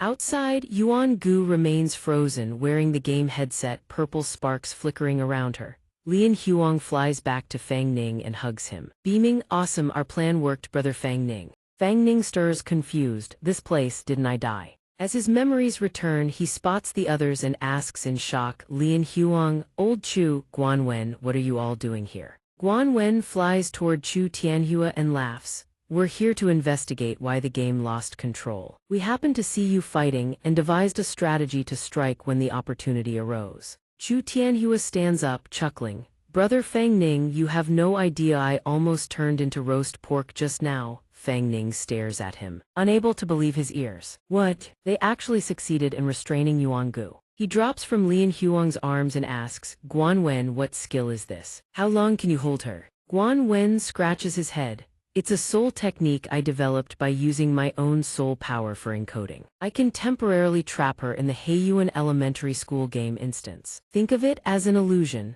but don't attack her if you disturb the soul code surrounding her. She'll wake up instantly." Fang Ning grabs Guan Wen's shoulders, trembling with excitement. "Soul codingi's there any way you can use it to unlock the shackles on Lenny?" Guan Wen nods, drifting over to Jiang Li with his keyboard and computer, and begins to type. "I can try to analyze the structure of the spirit force. It will take 5 minutes. There's a good chance I can find a solution." Inside the game, Yuan Gu has begun to execute her Star Destroyer. A blast of fire erupts, creating a pillar of light that reaches the heavens, incinerating the ghouls and shattering the game world itself. Outside, the sheer force of the explosion causes everything to ignite, startling them all. Fang Ning shouts in disbelief, "What?" A torrent of fire descends from the sky, enveloping Yuan Gu's body and radiating outward. The flames swirl, forming a tornado of fire that lashes out at the surroundings. Seeing this, Lian Huang and the others scramble to safety. The fire intensifies, triggering tremors. The overwhelming power devastates the area, causing Guan Wen to cough up a mouthful of blood. He's using his hands. He wipes his mouth, looks up, and frowns. Damn it, how did she break it so quickly? It hasn't even been a minute. Fang Ning, his body battered, stares at the sky, his expression etched with tension. He thinks this heat is even more terrifying than during our battle just now. A moment later, Yuan Gu withdraws her power and claps her hands. Looking down from above, she sneers. To think you ants could push this lady to such lengths. The price for using the Star Destroyer is the death of everyone here save for the special souls.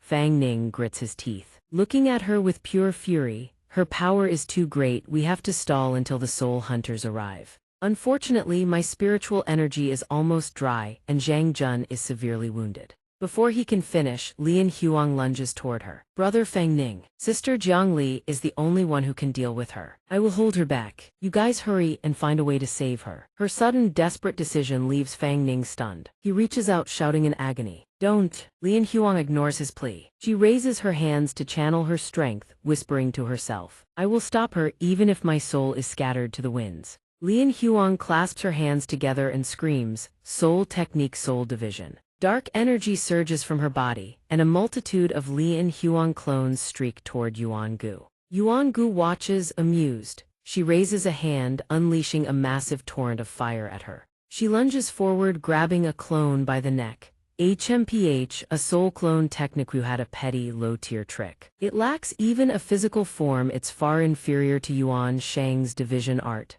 With a casual flick, she obliterates the clone, she taunts. How long can you sustain this soul-depleting gamble? Above, the battle rages. Below, Fang Ning supports Guan Wen. How is it? He asks anxiously. Can you break the soul shackles? I tried my best, Guan Wen rasps, his face deathly pale with agony. Unfortunately, I only managed one crack. Seeing this, Fang Ning screams, Guan Wen. He rushes to catch the fading figure, his eyes filled with shock. Guan Wen looks at him, whispering, I can't hold on anymore, I leave the rest to you, Master Fang Ning. As his essence vanishes completely, Fang Ning clutches the keyboard, growling, damn it. Over at Jiang Li's side, she struggles against the chains, trembling. Husband, it's no use, I can't break free. Seeing her plight, Fang Ning rushes forward, his gaze frantic as he tries to soothe her. Lenny, wait, I'll get you out of here. He grips the chains with his bare hands, trying to snap them apart. Veins pop on his arms, he lets out a roar of pain. High above, Yuan Gu kicks Lian Huang in the stomach, gloating.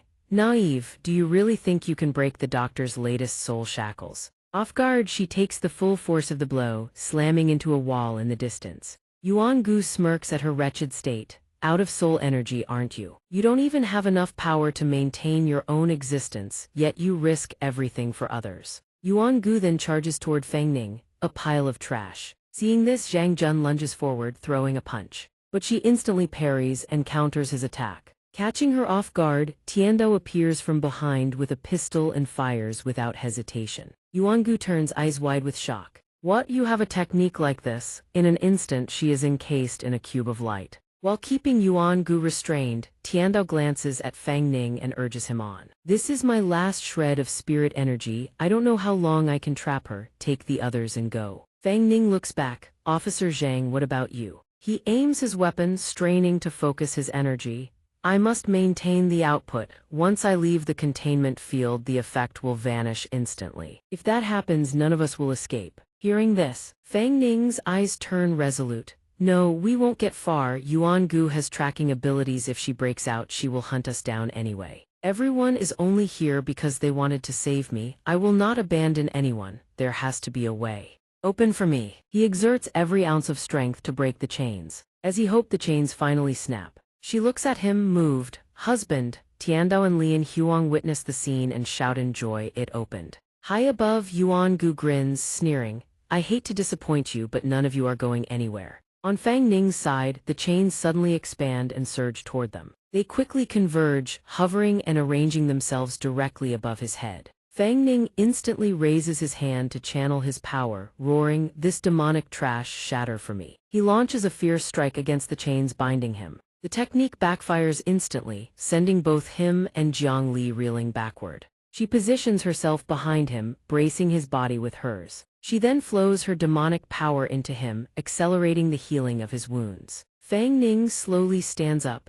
I have recovered. We must get out now or else Officer Zhang and Liangxiang will be in grave danger. Suddenly Jiang Li grips his hand tightly. Fang Ning turns in astonishment to look at her, clenching his teeth. His gaze is filled with hesitation as he thinks it seems this is the only way. Noticing her expression, Fang Ning asks, "Lear, what is it?" Without warning, she lunges forward, pulling him into a deep embrace and kissing him. Immediately, a surge of energy envelops them both. They clasp hands tightly, and their clothing begins to fade away. Their bodies entwine, merging into one. Outside, within Tiandao's cube, Yuangu begins to unleash his power to shatter the containment. His hands dissolve layer by layer, revealing only bone. Tiandao smiles and exhales, "You have reached your limit." He slumps to the ground, his vitality waning. Tiandao places a cigarette in his mouth and calmly lights it with a lighter. Freed from restraint, Yuangu cackles triumphantly and charges at him. "Old man, I am out. You truly could not hold on for long." Tiandao, unfazed, lifts his lighter toward his mouth and speaks. "Tuaner, you have arrived. I have kept you waiting."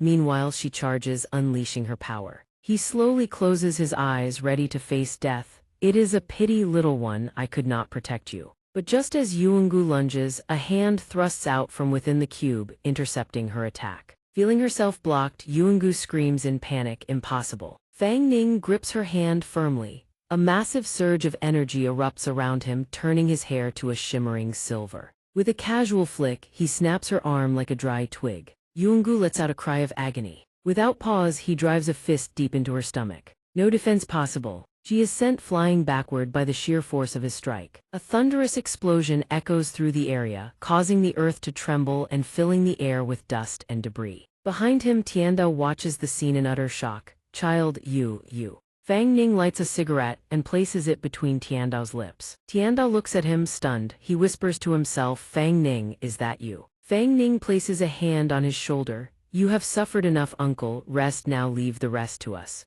Yuangu, refusing to yield, forces herself back up and charges at him again.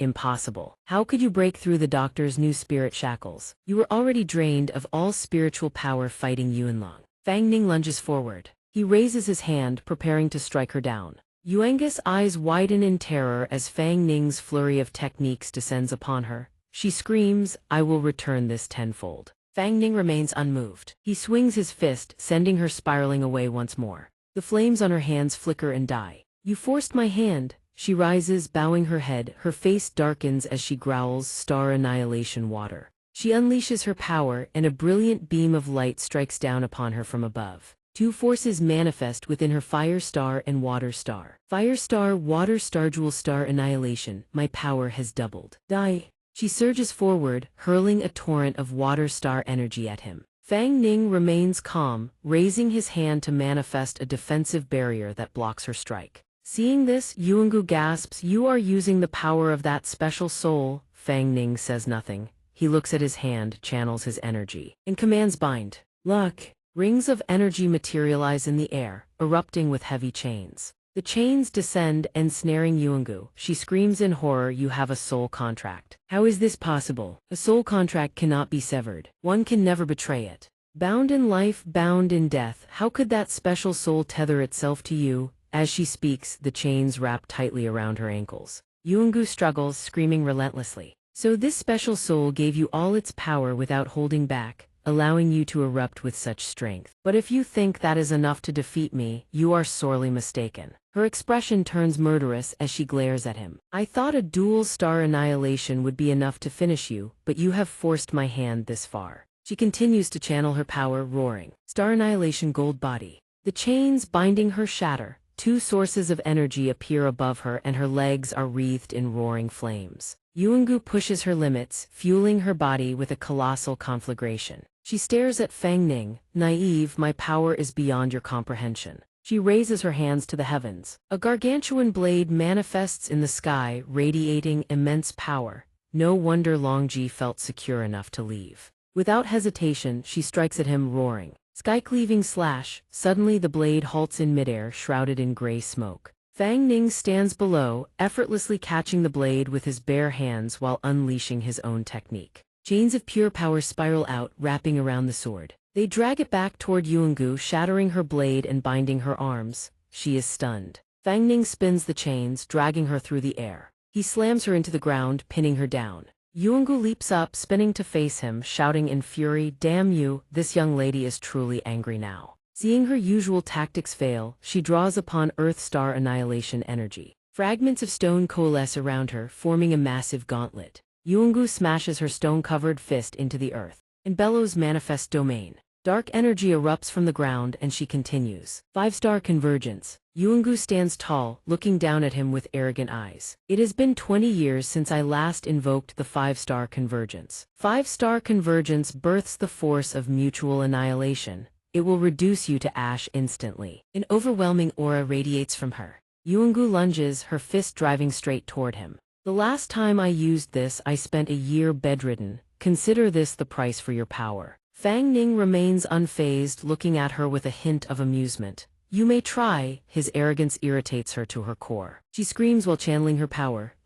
Let me tell you, after 5-fold star annihilation, my power has surged 5 times over. The outcome is decided. I will be the one standing at the end. They both strike, their palms meeting in a direct collision. Seeing that she cannot push him back, she stares at Fang Ning in disbelief. Fang Ning exerts force, easily sending her flying away. Yuangu slides across the ground, glaring at him in fury. Why is my annihilation power ineffective against you? Who exactly are you? He reaches behind him, unleashing his power as he retorts, you ask who I am. Did the Yuan sect not investigate me clearly enough? He lunges forward, bellowing, it ends here. Impact strikes her and she lets out a shrill scream of agony. She collapses to the dirt. Realizing she is no match for him, Yuangu raises her hands in surrender. Don't kill me, I was wrong. Please, I beg you, spare me. You are a good person. You spared Jing before, so surely you will spare me too. Right? That is the case, isn't it? Yet he refuses to show mercy. Fang Ning raises his hand, surging with power as he glares at her.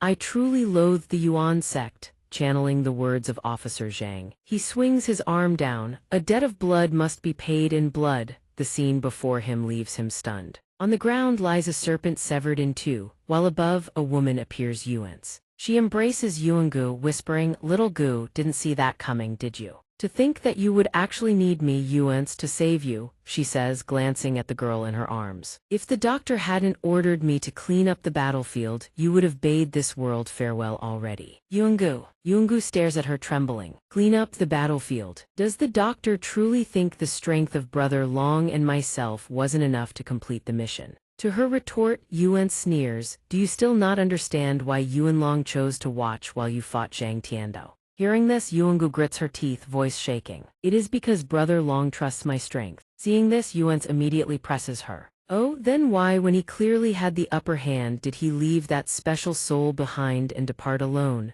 Before she can finish, Yuangu coughs up a mouthful of blood. Yuan watches the unconscious Yuangu, smiling. Yuangu, this temporary slumber is a pity, but do not worry. I will not let your life wither away here. Together we shall drag Yuan Long from his throne. Those 3 seats are but toys, easily within my reach. She descends slowly to the ground. Carrying Yuangu, she stands directly opposite Fang Ning. He glares at her, frowning. Are you also from the Yuan sect? Yuan sticks out her tongue and answers, indeed, this one is Yuan's.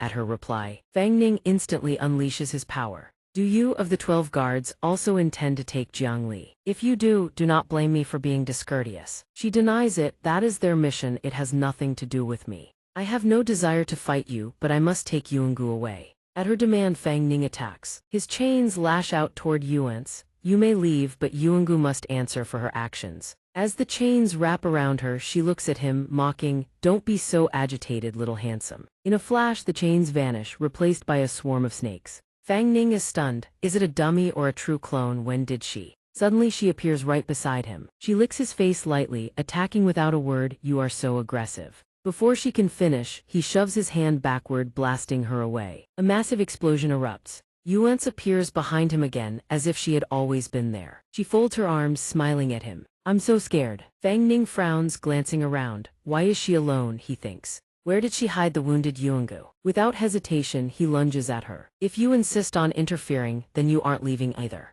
As he strikes, she vanishes again, leaving only snakes behind. Standing behind him, Yuan splits into 3 clones, looking at him with arrogance. Calm down, little handsome, don't be so rash. You don't even understand my abilities, so how could you hope to defeat me? As far as I know, your soul contract fusion consumes massive amounts of spiritual power. You have been fighting for so long, how much is left? How long can you last? Come on, strike me, use more force. Fang Ning lunges, striking the first figure, but as he touches her, she turns into a snake. Recognizing the trick, he glances at the other two. The two serpents coil around him from both sides. Little handsome, give up, you can't hurt me like this. Why don't we play a different game? I guarantee it will be a pleasure for you. He remains silent, erupting with power and blasting her clones away. But strangely, innumerable Yuan's clones appear around him. Fang Ning scans the area thinking, Lear, can you pinpoint her true form? Nearby, Jiang Li thinks, no, husband, in my spiritual sense they are all real. He gasps internally, they are all real, how is that possible? One of the snakes looks at him taunting. Why have you stopped?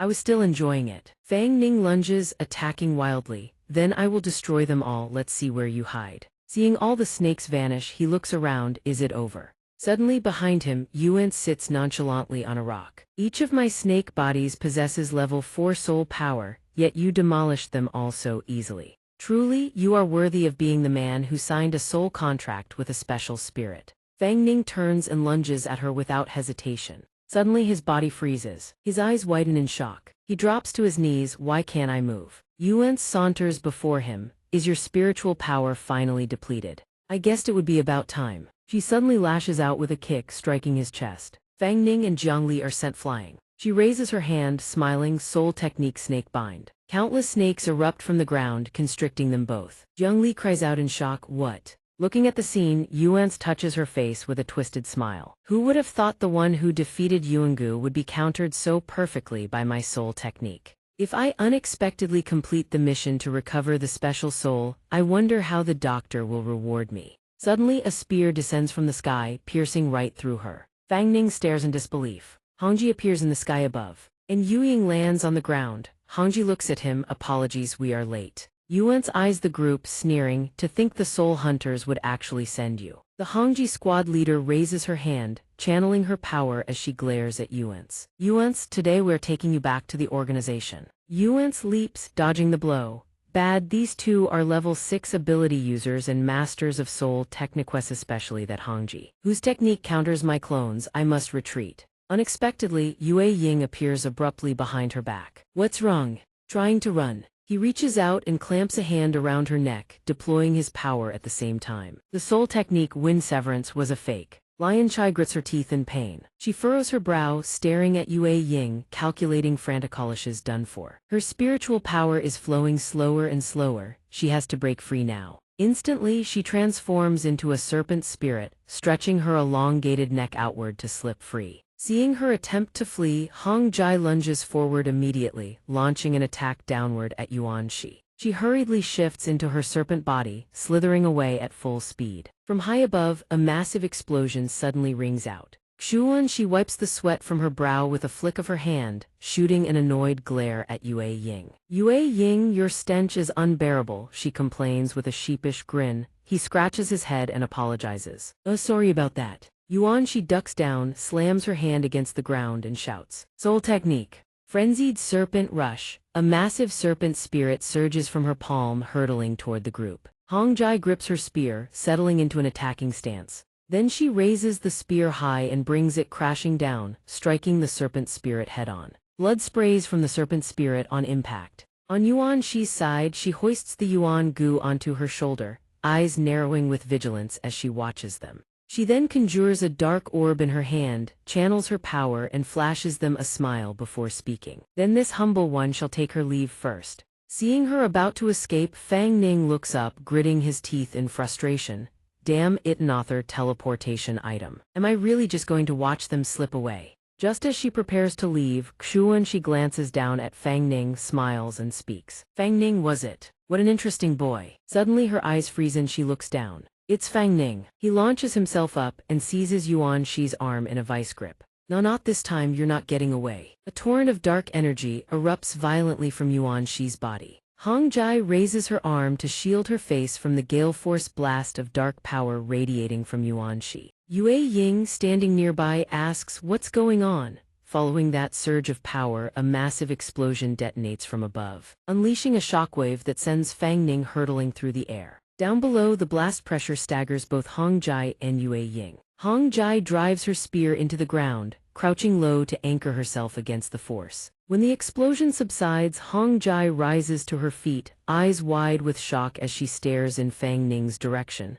No, I can't believe it. Yue Ying chimes in from beside her. That kid actually dared to block the moon disk teleportation on Fang Ning's end after being blasted away. He crashes to the ground and tumbles several times, clutching Yuan Shi's severed arm. Fang Ning slams his hands into the ground to stop his momentum, then pounds his fist against the earth in fury. Damn it, thee still got away. His voice is laced with regret and anger. Hong Jai walks over, bends down to pick up the severed arm, then turns to glance at Yue Ying before speaking. Yue Ying, go check on Instructor Zhang's condition. I'll handle things here. He acknowledges the order. Yes, Captain. Hong Jai then reaches into a case at her hip and pulls out a specialized containment pouch. She lifts the severed arm and examines it carefully. Hong Jai places the arm into the pouch, then walks over to him. Getting one of Yuan Shi's arms this time will greatly aid our analysis of her abilities. Your contribution will be reported to the organization. She reaches toward his face, concern in her eyes.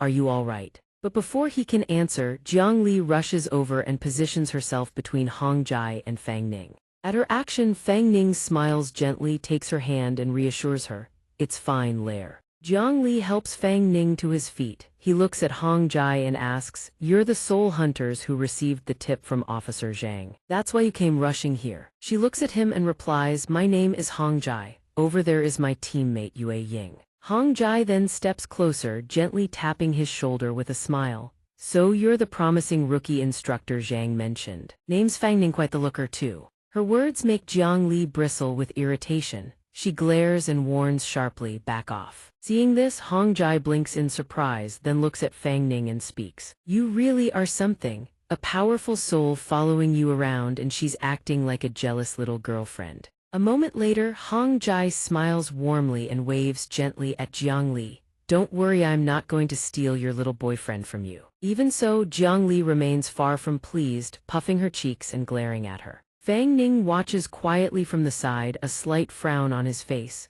From the way this soul hunter behaves, she doesn't seem to hold any hostility toward souls. Surprisingly, Hong Jai lightly taps his chest and asks, what? Well, find it strange the way I treat the soul beside you. She explains, we used to be hostile toward all souls because most of them inevitably drift toward evil by instinct. And purging souls is our duty. But your case isn't unique. In recent years, there have been documented cases within the organization of ability users forming soul contracts with spirits. From a distance, Yue Ying supports Tiandao as they make their way toward the group. Captain Hong Jai notices and immediately asks, how is Instructor Zhang's condition? Yue Ying glances at Tiandao and replies, his injuries are somewhat serious. We need to rush him back to headquarters for treatment. Listening to their conversation, Fang Ning asks curiously, he was your instructor? Yue Ying answers, yes, both Hong Jai and I were his disciples, but after he left the Soul Hunters, he always investigated alone and never kept in contact with us. It wasn't until recently when he finally uncovered some leads on the Yuan Gao that he reached out to us again.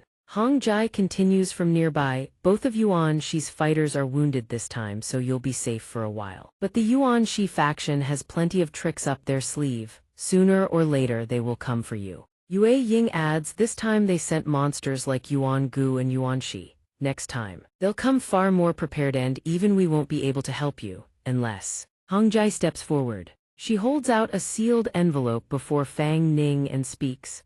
Unless you officially join us Soul Hunters and seek the protection of the Grand Hunter. He stares at the envelope in shock. Meanwhile, his mind races. I just asked her how Soul Hunters treat souls that have formed contracts. But she deflected the topic toward Officer Zhang. This issue must still be debated internally among the Soul Hunters. Jiang Li reaches out and takes the envelope. Seeing this, Fang Ning looks at her with worry. Lair, if the Soul Hunters end up treating you. Jiang Li smiles gently, taking his hand and speaking softly. My love, today's situation was already far too dangerous. Without the Soul Hunter's protection compared to what could happen to me, I'm far more worried about you. Seeing that he has agreed, Hong Jai smiles and speaks. you'll be registered as an external operative in 5 days. The organization will send someone to evaluate you. If you pass, she begins forming hand seals, preparing to depart. Before leaving, Hong Jai turns back to look at him and says with a grin, Soul Hunter organization, welcome aboard.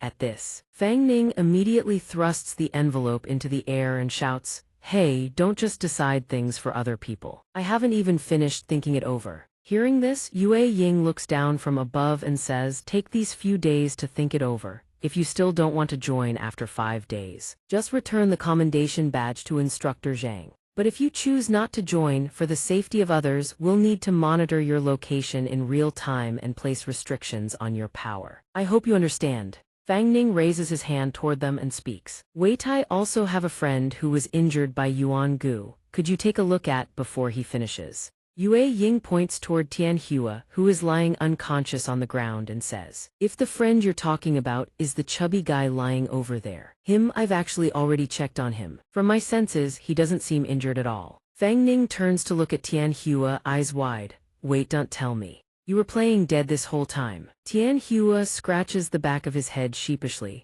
Ah well, the diamond talisman already absorbed the impact for me. But I used up all my talismans. Staying alive was the priority, so. Hearing this, Fang Ning lets out a helpless sigh. Seriously, you really are something. I wasted all that worry on you for nothing. Evening at the cemetery. A security guard patrols with his flashlight when a sudden loud crash makes him jump out of his skin. At that moment, Yuan Shi bursts out of the spatial vortex, carrying Yuan Gu's badly wounded body on her back. Then both of them crash to the ground. She coughs up blood from the severity of her injuries. Those damn soul hunters, and Fang Ning, the one who contracted that special soul, just you wait. Yuan Shi clutches the moon disk in her hand, grinding her teeth as she hisses, damn it, to withstand the spatial chaos. I've taken heavy internal damage too. My spiritual power is nearly depleted. She has no idea where she is. Yuan Gu is unconscious. The moon disk the doctor gave her is also destroyed. From the distance, a figure approaches. She whips her head around in panic. Could it be a soul hunter? She quickly drags Yuan Gu behind a nearby tombstone. Anxiety floods Yuan Shi's mind. Damn it, does it have to be right now? The guard shines his flashlight and spots a trail of blood. Horror flashes across his face as the beam follows the crimson streak, straight toward the two of them. The horrifying sight before him makes him gasp. Oh God, so much blood, what happened to you two? Yuan Shi smiles, then she flicks out her long, forked tongue. She draws closer, fixing him with a bone-chilling stare, her lips curling into something inhuman. He stumbles backward, voice trembling. WH, what are you smiling about?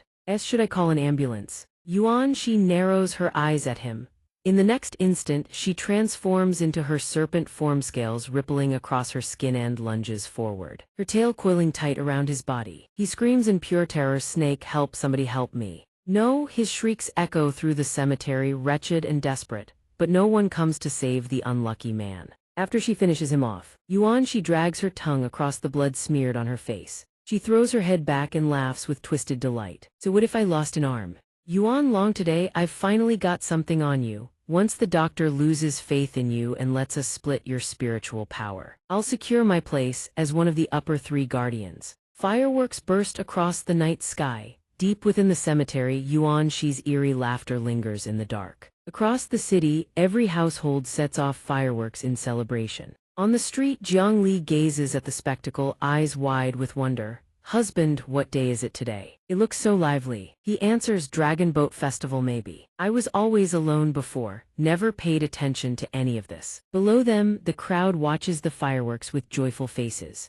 The two of them walk together toward a hotel. Fang Ning glances up at the sign. The cheapest hotel in the area is this one, but something feels a little off. The receptionist greets them with a bright, eager smile. Welcome, welcome. You two have come to exactly the right place. We offer a wide variety of themed rooms: hospital, nurse, classroom, bus, airplane, you name it. We also provide matching costume rentals, guaranteed to satisfy both of you. At the receptionist's pitch, Jiang Li tilts her head and looks at Fang Ning in confusion.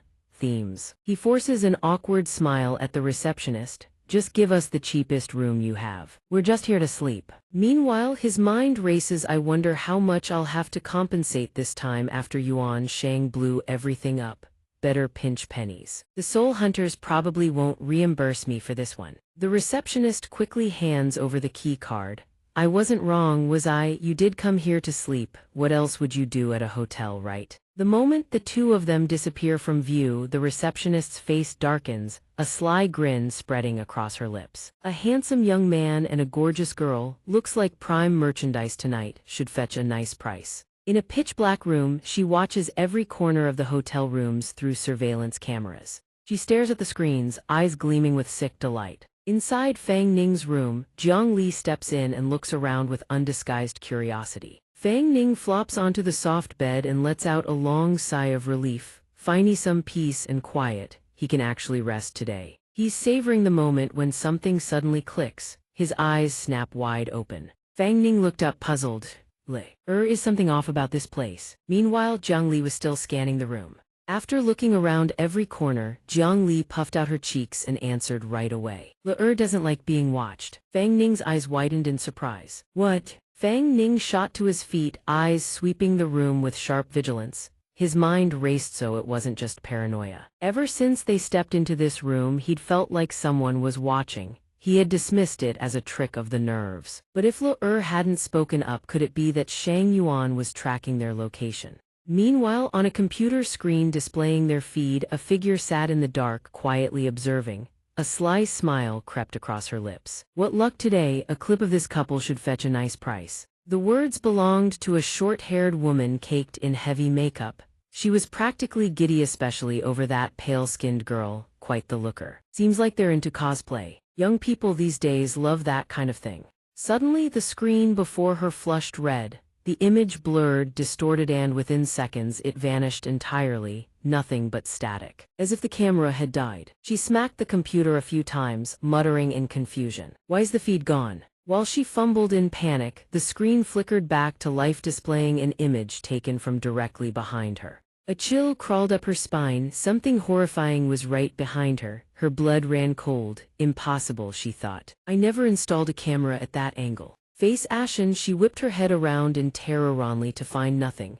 Absolutely nothing there. She exhaled in relief, hand pressed to her chest. Must have been seeing things, but the words died in her throat. Her eyes went wide. Something was wrong. She stared back at the screen, voice trembling.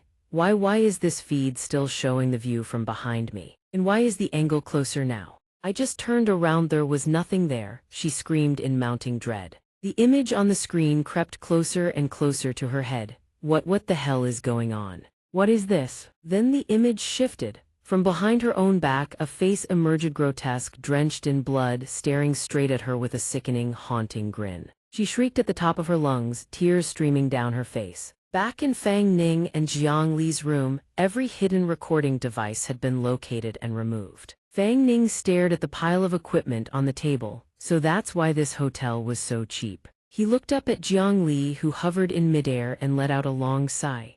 This power of Fury's this what the landlady supplied. We only meant to give her a light punishment. You didn't go overboard, did you? Jiang Li, a talisman sticker dangling from her forehead, replied gently. Don't worry, my dear husband, she fainted from the fright. She'll have headaches for a few days, plus 1 to 2 months of mental exhaustion. That's all. Fang Ning smiled and nodded approvingly, reaching out to tousle her hair. Our is truly amazing. Fang Ning then walked into the bedroom alone. Fortunately, he'd stayed sharp. If that woman had captured footage of Jiang Li floating in midair or anything else abnormal, it would have been a real headache. The Yuan couple had attacked tonight, and plenty of ordinary residents in the rental district had witnessed it. He wondered how the soul hunters would handle the situation. Fang Ning sat down and picked up the remote. A news broadcast appeared on the TV screen. A male reporter at the scene spoke into the camera. At approximately 8:00 p.m. tonight, a massive explosion occurred at the Eastern Sea City morgue. After receiving the emergency call, the Eastern Sea City Fire Department immediately mobilized rescue teams to the scene. Fang Ning watched the broadcast and thought, with an explosion that big, it was bound to make the news. The broadcast continued. Those injured were rushed to the hospital for treatment. The cause of the fire is still under investigation. Meanwhile, Jiang Li floated over, pointing at the screen in wonder. Husband, is this magic? How are there people talking inside this thing? Fang Ning chuckled and explained. It's a TV, just like the clips we recorded. It's other people filming and putting it in there. This is a remote control, you use it to switch channels. He tossed the remote into Jiang Li's hands. Play around with it for a bit, I'm going to take a shower. Jiang Li beamed with delight. Okay. Watching her happily fiddle with the remote, Fang Ning thought to himself that they had a computer and TV at home. But they'd been gathering dust as decorations never once turned on. So today was Lu Er's first real encounter with them. She was adapting to modern life more and more each day. He still remembered how, when she first arrived, she didn't even know how to brush her teeth. And yet that felt like it was only yesterday. His gaze drifted to the trash bin overflowing with blood-stained bandages. He continued. Fortunately, Quan Van and Lian Huang were both fine. According to Li their souls were stable. They simply couldn't condense their physical forms in the short term. To restore their previous appearances, they would need to absorb a massive amount of crisis energy. Whether for Guan Van and Lian Huang's recovery or for boosting Li power. The public inspection event needed to be put on the schedule immediately. Fortunately, Lao Zhou was well connected in this area and had already started making arrangements. Fang Ning soaked leisurely in the bathtub and sighed. He'd have to find a new place to rent soon, but if he joined the Soul Hunters, he had no idea what kind of housing they'd arrange for him. Soaking really was better than showering. It felt like every pore on his body had opened up. He could fill a fresh tub for Li to try later. While Fang Ning sat with his eyes closed, relaxing, a series of sounds suddenly reached his ear, sounds that made his face flush red. What the heck is that strange noise outside? Is it coming from another room? The soundproofing here is absolutely terrible. But in the very next instant, he jolted upright and shot out of the bathtub. Wait, that sound was coming from the TV in his own room. Fang Ning hastily wrapped a towel around his waist and flung the door open, face burning crimson. Hey Jiang Li, what the heck are you watching? At the sight before him, Fang Ning could only gasp, "Oh my God," and instantly froze like a statue. Jiang Li's stunning figure was on full display in a skin-tight bunny girl cosplay that barely covered her sensitive areas, while the TV continued flashing scandalous images across the screen. Face beat red, Fang Ning lunged to snatch the remote from Jiang Li's hands. Hey, how does a hotel TV even have stuff like this? But every time Fang Ning made a grab for it, Jiang Li instantly floated away, dodging him effortlessly. Oh my God, turn it off, you are not allowed to watch this. The two chased each other around the room, fighting tooth and nail for the remote. Give it to me, he demanded, but Jiang Li flatly refused to hand it over. Face flushed with embarrassment, Fang Ning finally caught Jiang Li. Also, where the heck did you get that outfit? Didn't you say you couldn't materialize clothes? The remote flew out of Jiang Li's hands and clattered away. The two tumbled onto the bed. Fang Ning, bare-chested, pinned her down beneath him. Jiang Li pouted. It was in this wardrobe. Li spotted it earlier while searching for surveillance equipment. Before Fang Ning could respond, his body was suddenly flipped. Jiang Li reversed their positions, now straddling him on top, and asked with an innocent tilt of her head, "Does master like it?" Fang Ning couldn't form words. Jiang Li pressed her body against his, softly whispering, "Master." He stammered in embarrassment, Li what are you doing?" The white blanket flew along with Fang Ning's panicked voice. "Hey boss, can we negotiate? Can we at least turn off the lights and the TV first?" The next morning, sunlight streamed into the room as the TV droned on. According to information tracked by our reporters, last night's explosion at the Veen 2 Thua apartment complex was caused by a gas leak from a GER line. At present, the incident has resulted in 3 deaths and 14 injuries. Meanwhile, the phone on the table lit up an incoming call from a contact saved as landlord Auntie Liu.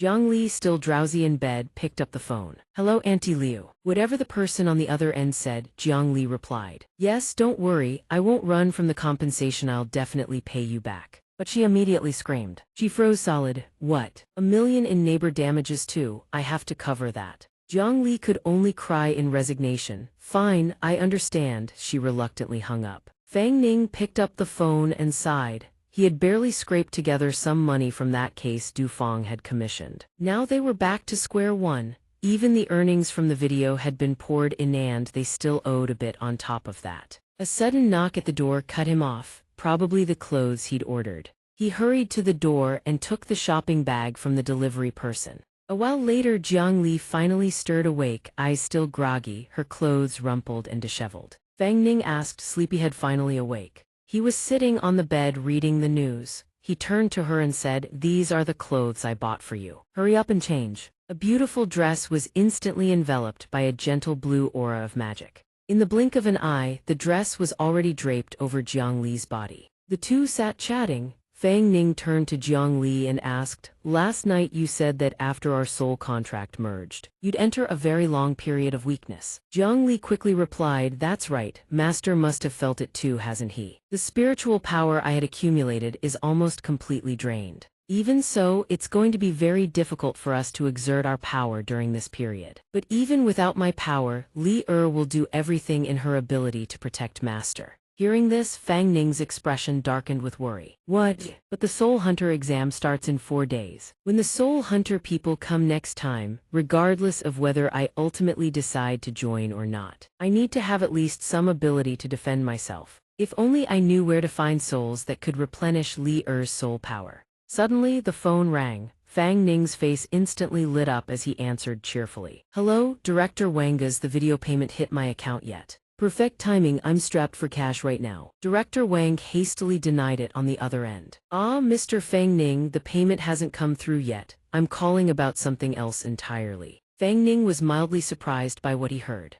"A hospital," he quickly replied. "There's actually a hospital, Director. They've been reaching out through our video contacts to get in touch with me. They say they want to hire an exorcist. But it's all just movie script stuff, right? Surely nobody actually takes it seriously." Fang Ning thought to himself, the Soul Hunter exam in a few days is more important. I shouldn't create any more problems. Even though he'd made himself clear, Director Wang still had his own argument ready. He said, "Mr. Fang Ning, you haven't been online these past few days, have you? There's a gorgeous live streamer named Lin Huan who posted a video of you fighting an evil spirit at Hai Nguyen Elementary School. It's gone completely viral across the internet. Right now, tons of people online are calling you a master exorcist." Hearing this, Fang Ning was taken aback.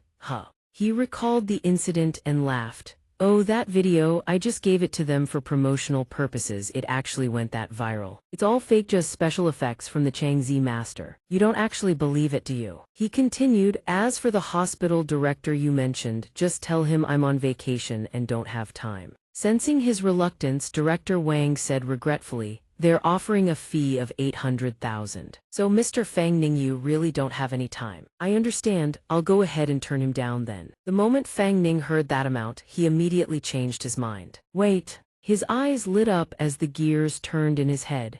800,000 isn't that exactly what I need to solve my current financial crisis? The upper echelon suffered heavy losses this time and drew the Soul Hunter's attention. In the short term, they probably won't make any more moves. With that thought, he quickly spoke up. "Director Wang, you know what they say, time is like a woman's curves. Squeeze a little and there's always some to find. Send me his contact information right away." Director Wang immediately agreed. Sure. Meanwhile, Jiang Li overheard his words and tilted her head in confusion, muttering under her breath, "Just a little." After ending the call with Director Wang, Fang Ning let out a laugh. "Who would have thought, just as I was dozing off, someone hands me a pillow. I was racking my brain over how to pay back the landlord." Besides, he had another reason, remembered there truly were soul spirits here, and if the timing was right, he could help Li recover some of her strength. Outside, rain hammered down as lightning split the night sky. An ancient, sprawling estate emerged beneath dense, tangled canopies. This was the headquarters of the Soul Hunters. A long corridor stretched ahead, lined with guards standing watch in rigid formation. A wheelchair rolled forward. Hong Jai pushed it from behind, carrying the wounded Tiandao. Yue Ying walked beside him. Tiandao swept his gaze around, remarking, "Not a single thing has changed in 10 years, not one bit." Hong Jai heard his words and immediately piped up with a playful grin. "It's not like you don't know, Instructor Zhang. The antiques in the Soul Court are seriously outdated." Tiandao closed his eyes and spoke. It looked like recruiting Fang Ning into the Soul Hunters this time wouldn't be simple at all. The moment his name came up, Yue Ying jumped in. "Fang Ning is a rare talent. The Soul Hunters are in decline right now. And yet the elders still haven't." Before she could finish, Tiandao cut her off. "Yue Ying, don't badmouth leadership behind their backs. An open spear is easy to dodge, a hidden arrow is not. Yue Ying, that loose cannon attitude of yours is going to get you killed someday." Hearing his rebuke, Yue Ying responded, "Understood, thank you, Instructor Zhang." The three of them reached the end of the corridor. Before them stood a colossal gate, and a surge of power from within swung it open. The gates parted wide. Before their eyes, a massive orb hovered in midair. The three stepped past the threshold and entered. Smaller orbs scattered around the chamber immediately shifted, gliding toward their position. From the great orb above, two pillars of blue light descended, silhouettes of something taking shape. Two elders sat imperiously in their seats. One had white hair and held a horsehair whisk. His expression stern and unyielding, the other wore spectacles and a cap, looking far more mild-mannered. Court Elder Sun, the white-haired one, pointed a finger straight at Tiandao's face. "Who gave you permission to bring an outsider with no ties to our organization into the Heicheng City branch?" he thundered. Hong Jai and Yue Ying, standing behind, exchanged tense glances. Hong Jai spoke up. "Court Elder Sun, the situation at the time was extremely urgent." Tiandao immediately cut her off. "Hong Jai, let me handle these old friends of mine first." She obeyed, bowing her head and stepping back. Tiandao raised his head in greeting. "Court Elder Sun, Court Elder Zhu, it's been a while." Court Elder Zhou smiled warmly. "Is that Tiandao?" "Hey, Elder Sun, what exactly did you just say?" Tiandao may have left the organization, but he once earned glorious merits for the Soul Hunters. "How can you say he has no ties?" Court Elder Sun turned his face away coldly. "That was the past, now he holds the status of an outsider." Hearing those words, Tiandao's hand tapped the armrest of his wheelchair with a hint of impatience. He said, "Court Elder Sun, would you rather keep bickering over petty matters, or shall we get to the real issue? Is this how the Soul Hunters waste their precious time?" His provocative words shattered Court Elder Sun's composure. The old man shot to his feet, face red with fury. "You!" Hong Jai and Yue Ying immediately dropped to their knees. "Court Elder Sun, please calm yourself." Yue Ying thought to herself, "Instructor Zhang just finished lecturing me about watching my words, and here he is, saying whatever he wants right to the man's face." Hong Jai, not to be outdone, shot back at her under her breath. "You think you can compare yourself to him? If he hadn't left the organization and wasted his own talent, he'd at least be sitting in the third seat by now. Who outranks whom is still up for debate, you know." Court Elder Zhou hurriedly tried to smooth things over. "Come now, Elder Sun Tiandio, have all fought side by side. We're comrades in arms. Let's not argue and give the younger generation something to laugh at." He then turned to address Hong Jai. "Hong Jai, why don't you go ahead and give us a briefing on this mission?" She quickly rose to her feet. "Understood, this all started when I received intelligence from Instructor Zhang." A while later, Hong Jai presented a bandaged arm and concluded, "And that's the situation. In the end, Yuan Gu and Yuan Shi escaped through the moon compass. However, Fang Ning intervened, and because of him, Yuan Shi's arm was severed and left behind." After hearing her report, Court Elder Zhou asked, "Yuan Shi's severed arm was the work of this Fang Ning kid?" Hong Jai affirmed, "That's correct. At the time, Yuan Shi had the moon compass in hand. If he hadn't risked his life to pin her down, we never would have been able to keep this arm." Court Elder Zhou murmured in awe. "He defeated Yuan Gu. That would require at least a special-class soul hunter to accomplish. That's equivalent to a special-class soul general in terms of soul power. He actually possesses strength of that caliber." Yue Ying spoke up. "Based on my perception, Fang Ning's base soul power fluctuation was around rank 4 at the time.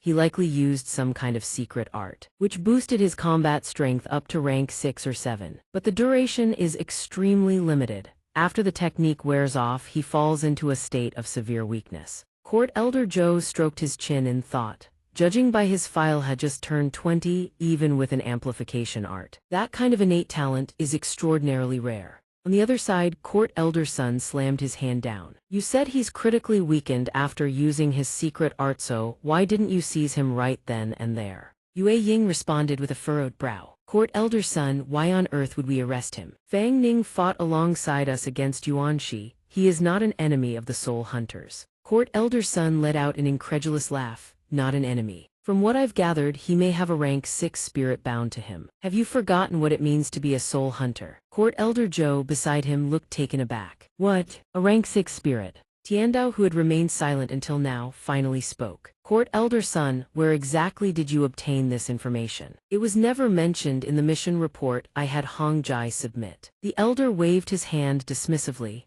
don't you worry about where I got it. Now I'm asking Yaodo, you still remember the rules of the soul hunters? Tiandao's expression grew contemplative. He thought to himself, how did he find out? Is Hong Jior Yue Yinga Mole working for him? Or maybe he obtained the intel from another source and is just trying to sow discord among us. Could it be that there was another soul hunter at the Senion who watched everything unfold but chose to stay hidden in the shadows and never intervened? To answer Court Elder Sun's question, Tiandao replied steadily. The rules of the soul hunters are to apprehend and neutralize all spirits that pose a threat to the world, and to maintain social order. How could I possibly forget? But based on my observations, they have never done anything harmful to this world. Court Elder Sun fired back, they haven't yet, that doesn't mean they won't. The very nature of spirits is to devour and destroy. Surely you understand that much, Zhang Tiandao. Tiandao softened his tone and explained, in recent years the Yuan Shi faction has been growing more active. We soul hunters are losing people deaths. Defections, isn't now exactly the time to recruit new talent. Isn't that right? He pressed on, recruit him. With his talent, in just a few years, he will surely become a vital fighting force for our soul hunters. Moreover, Court Elder Sun, don't forget our organization does have precedent for this, doesn't it? Court Elder Sun's face flushed crimson with rage. He jabbed a finger at Tiandao. How can he possibly compare to Chu Yun? She is the daughter of the Soul Master. Have you ever considered how much damage a rank 6 spirit wandering freely out there could cause to society? Hearing the challenge, Tiandao met his gaze with unwavering resolve.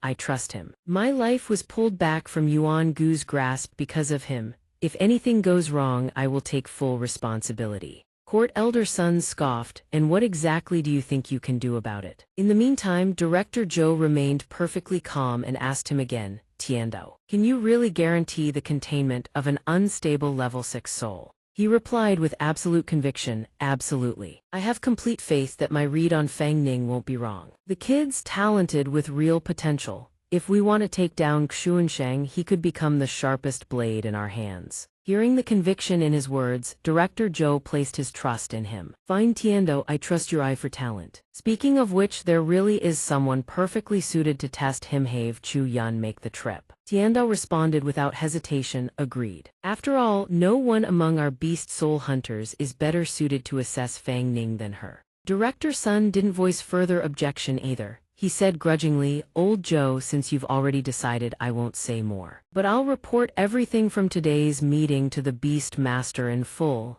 He gritted his teeth. I suggest you all take good care of yourselves. With that he vanished. Director Joe spoke up to smooth things over. I need to be going too. Old Sun only means well for the organization. Tiandao, don't take it to heart. Finally they all departed. Tiandao thought to himself, Fang Ning, kid, I've done everything I can, the rest is up to you. With business concluded, Hong Jai, Yue Ying and Tiandao turned and walked out of the room. Instructor Zhang, Yue Ying asked, are we really letting Sister Chu assess Fang Ning? He countered, why not? Isn't she a perfect fit? Yue Ying voiced her concern. You know Sister Chu's personality, sir. I'm afraid if she doesn't take Fang Ning seriously, the kid will just end up in more trouble. Tiandao laughed, don't worry, I have a feeling those two will have plenty to talk about. Suddenly a soldier burst in, cutting their conversation short. Captain Hong Jai, I've compiled all the unsolved case files from Heicheng over the past 20 years. Just as you requested. Hong Jai nodded, good, leave them in my office for now. He accepted the order. In his hands was a stack of documents. The mysterious disappearance case from Heicheng People's Hospital No. 9. A young female nurse had vanished inside the hospital without a trace. The nurse, surnamed Zhao, was only 19 years old. According to the hospital, she had just finished her overnight shift the day before. By standard protocol, she was supposed to notify her colleagues for the shift handover before she could leave. Thunder cracked as rain hammered down. Inside a certain hospital, a male doctor peeled off his surgical gown with a relieved sigh. The operation was finally over. He could finally go home and rest. Suddenly, the silhouette of a female nurse appeared outside, rapping softly on the door. The doctor said immediately, come in. He hurriedly threw his coat back on, thinking someone coming in for a checkup at this hour. Looks like another all-nighter of overtime. The door swung open on its own. One pushed it. A female nurse walked in, her head bowed low. Her body was drenched in horrifying blood. The doctor still hadn't noticed anything wrong. He gently shook her shoulder. Miss, what happened to you? Your wounds. The woman said nothing. She ripped her uniform wide open. Doctor, look, quick look. Her face shot upward. The expression twisting her features was pure, haunting horror. She laughed. Can I still be saved? The doctor's legs buckled. He collapsed to the floor, trembling. The nurse had transformed into a demon, her ribs and organs fully exposed, a horrifying red consuming the space around them. She lunged at the male doctor, bones pierced into him. All he could do was scream. The silhouette of a bloodthirsty fiend filled that room. On a perfectly ordinary day, at that very same hospital, the wide corridors bustled with people coming and going. Fang Ning appeared, phone in hand, gazing at the screen as he began to speak. I'm currently at Haicheng People's Hospital number 9. As we all know, hospitals are places where mysterious incidents occur with disturbing frequency. Especially at this one, 3 doctors have vanished without a trace in recent days. The police haven't uncovered a single lead. And I, the elder of the Beggars sect, have been invited by the hospital director to investigate. So I'll be taking you all along to get to the bottom of this. The viewers in his livestream erupted into chaos. The comment section is absolutely packed. In his private room, Chief Tan speaks to a mysterious figure draped in a black shawl. You've done well. Keep tailing them. Whatever you do, don't let them get suspicious. If anything happens, report to me immediately. He gives careful instructions. You're dismissed. Leave now. The figure obeys and withdraws. Yes, the door closes, leaving Chief Tan alone in the room. He drops all pretense, revealing his true face. Fang Ning, isn't it? And that 6th-rank soul called Zhang Li too. The net is cast. Let's see when the fish finally bites. He lets out a wicked grin. Back to Fang Ning, who's still chatting away with everyone on his live stream. Can't believe there are already this many people so early in the morning. Welcome everyone to my live stream. Zhang Li trails behind, curiously glancing around at everything. She suddenly peers into a nearby clinic and spots a doctor preparing to give an injection to a crying child. The instant the needle pierces the skin, the child's wails erupt even louder, making Zhang Li flinch in fright. She whips her face away and grabs Fang Ning, who's live streaming ahead of her, hugging him tight.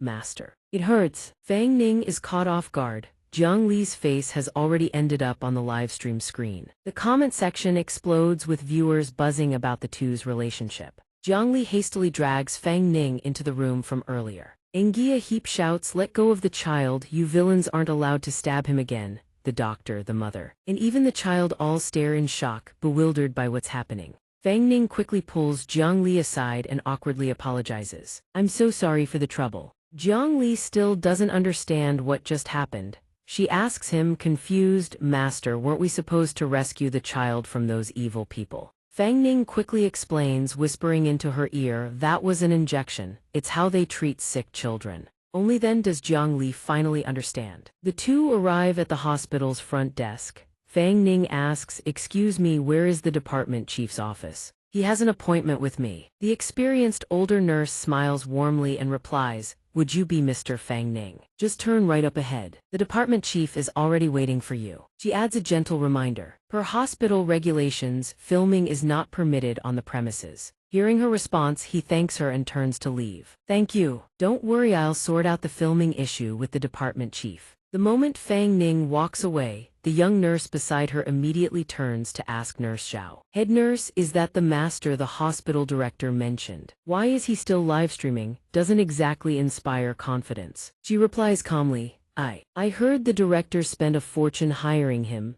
Perhaps he's the type who hides his true power. Fang Ning and Zhang Li stand before the director's office. He glances at his phone screen and says, all right, what comes next is confidential. I'm ending the live stream here. If you want the full story behind all the strange happenings at this hospital, stay tuned for my next video, Master Exorcist, specializing in cleansing the evil spirits lurking within these walls. With that, he lowers the phone and switches it off. Then he calmly knocks on the door. A polite voice from inside invites him in. He pushes the door open and steps inside, finding an elderly man in glasses seated with documents in hand. Spotting him, the old man quickly sets the papers down and rises to greet him.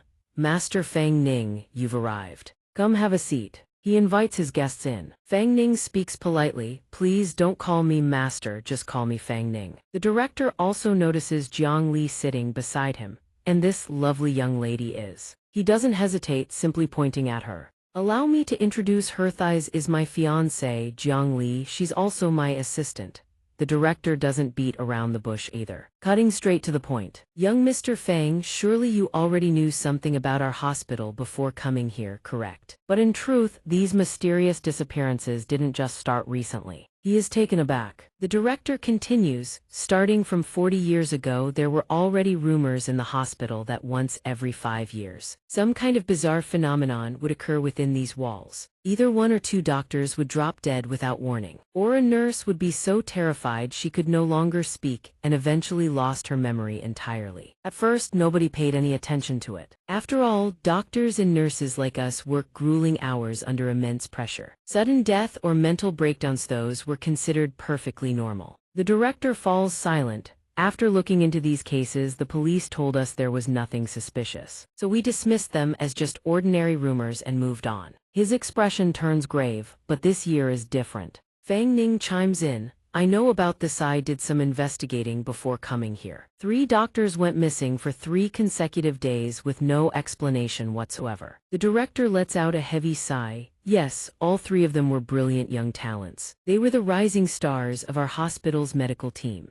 There's absolutely no way they would have taken their own lives just because things weren't going well. More importantly, there were no warning signs before their disappearances. The police came to investigate but found nothing suspicious. Yesterday, I even invited a renowned master from Sizzy Temple outside the city to take a look. He explicitly said there was nothing wrong, and yet another person disappeared last night. That is precisely why I decided to seek you out. Mr. Fang, the director pours his heart out. Having heard the full story, the 2 exchange a knowing glance through their shared thoughts. Fang Ning asks her, Lair Nha, along the way her did you catch any scent that smelled appetizing? She immediately recalls, nope.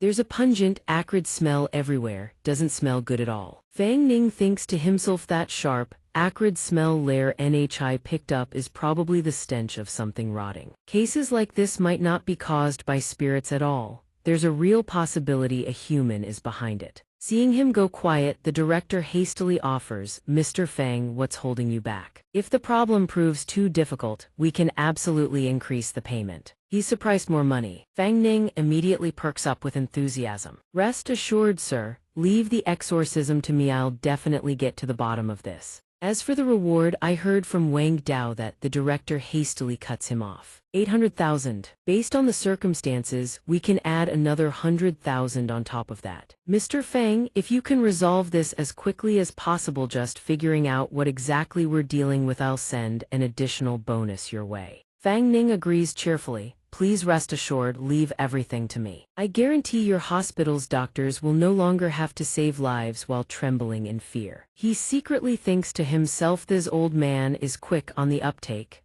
The compensation money he owes the landlord is practically covered now. With business settled, Fang Ning takes Jiang Li's hand and heads out. As he walks, he waves to the director. No more delays, I'm going to start investigating right away. He adds, for the record, I'm actually a channel host, specializing in exorcism and investigation videos. I hope you'll understand.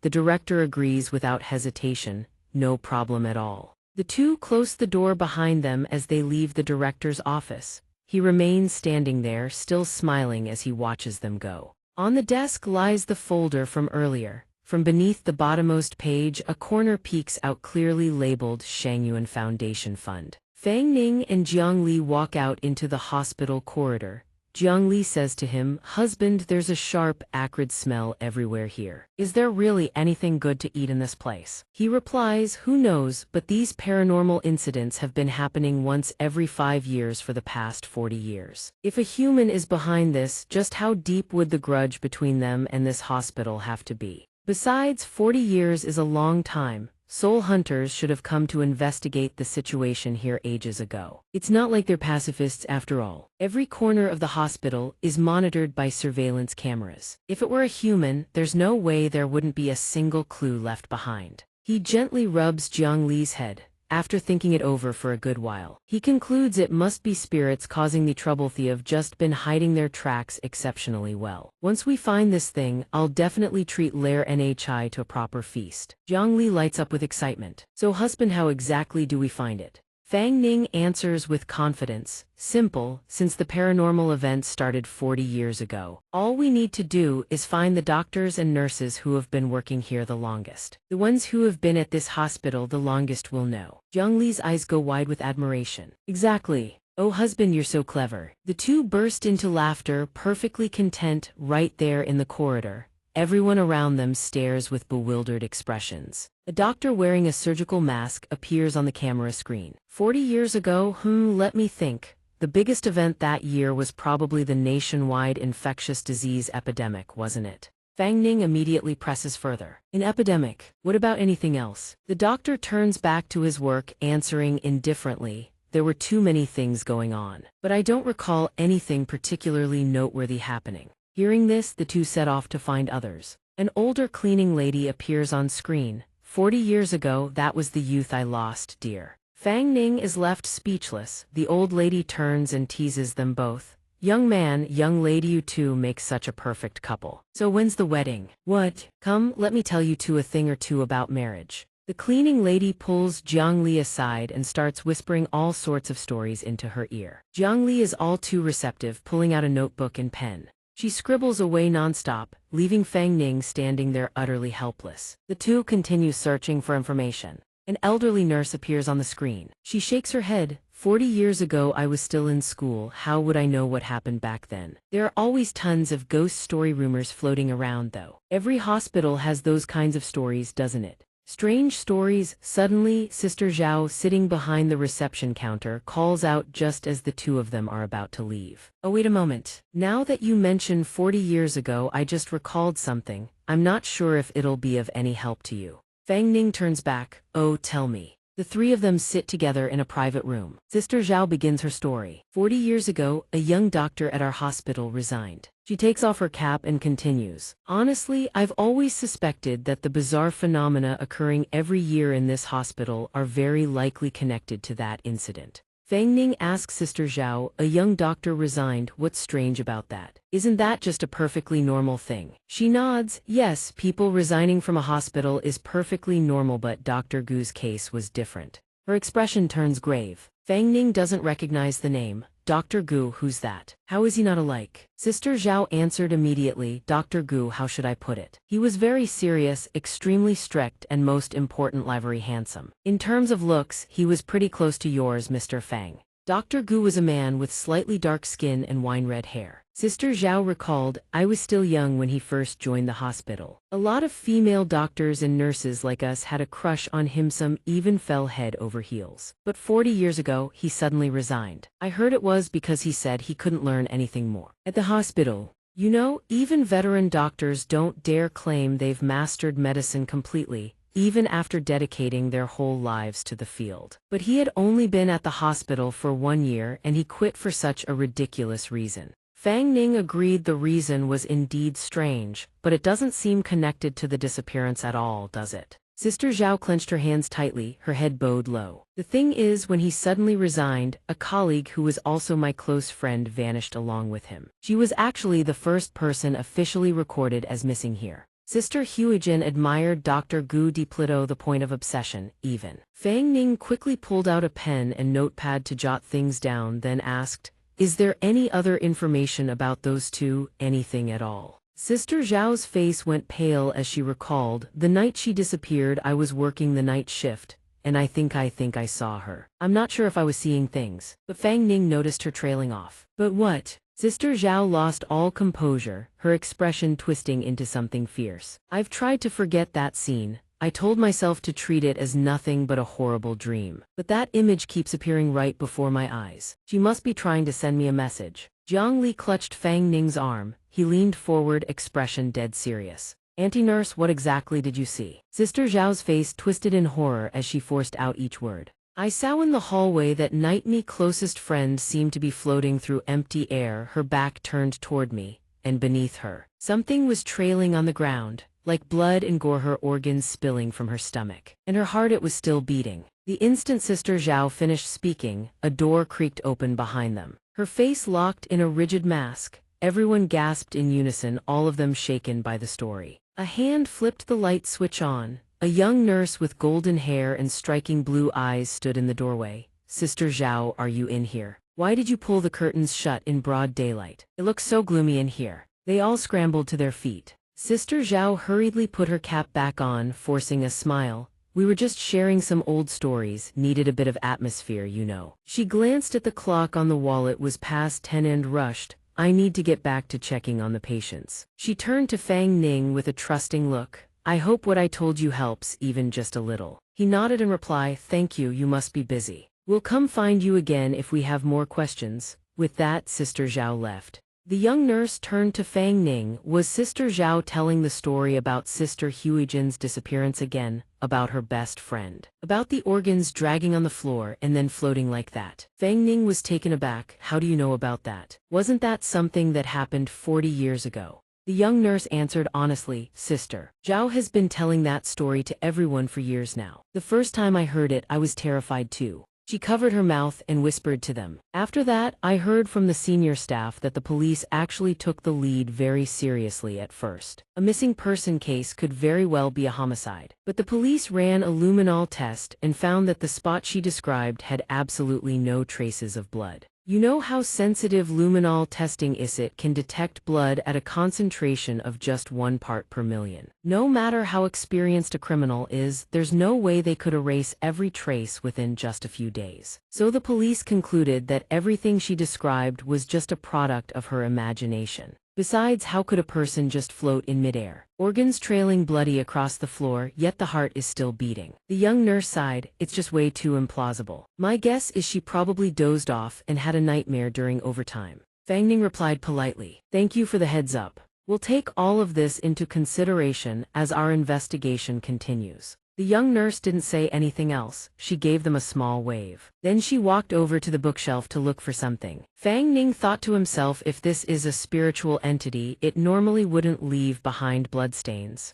Moreover, given that the disappearance happened 40 years ago, it was the first recorded cassettes is far too coincidental. While he was lost in thought, completely oblivious to his surroundings, the young nurse suddenly exclaimed, huh, wasn't it supposed to be right here? Oddly enough, her skirt was so short it nearly exposed her entire thigh. This made Jiang Li burn with jealousy directed squarely at Fang Ning. Jiang Li grabbed Fang Ning's face with both hands and turned it toward her, catching him off guard. He blushed flustered. What's wrong? Jiang Li puffed out her cheeks. If my lord wants to see something, I'll wear it for you myself. You're not allowed to look at other women like that. Fang Ning blinked, confused. You're going to wear a nurse outfit. You're going to cosplay. Jiang Li's face was pure innocence. She couldn't figure it out no matter how hard she tried. Suddenly a thought flashed through Fang Ning's mind. He slapped his hands together in excitement. Ah, I've got it. He immediately pulled Jiang Li into a tight embrace and planted a kiss on her cheek, making her turn crimson. Thank you for the reminder, my dear.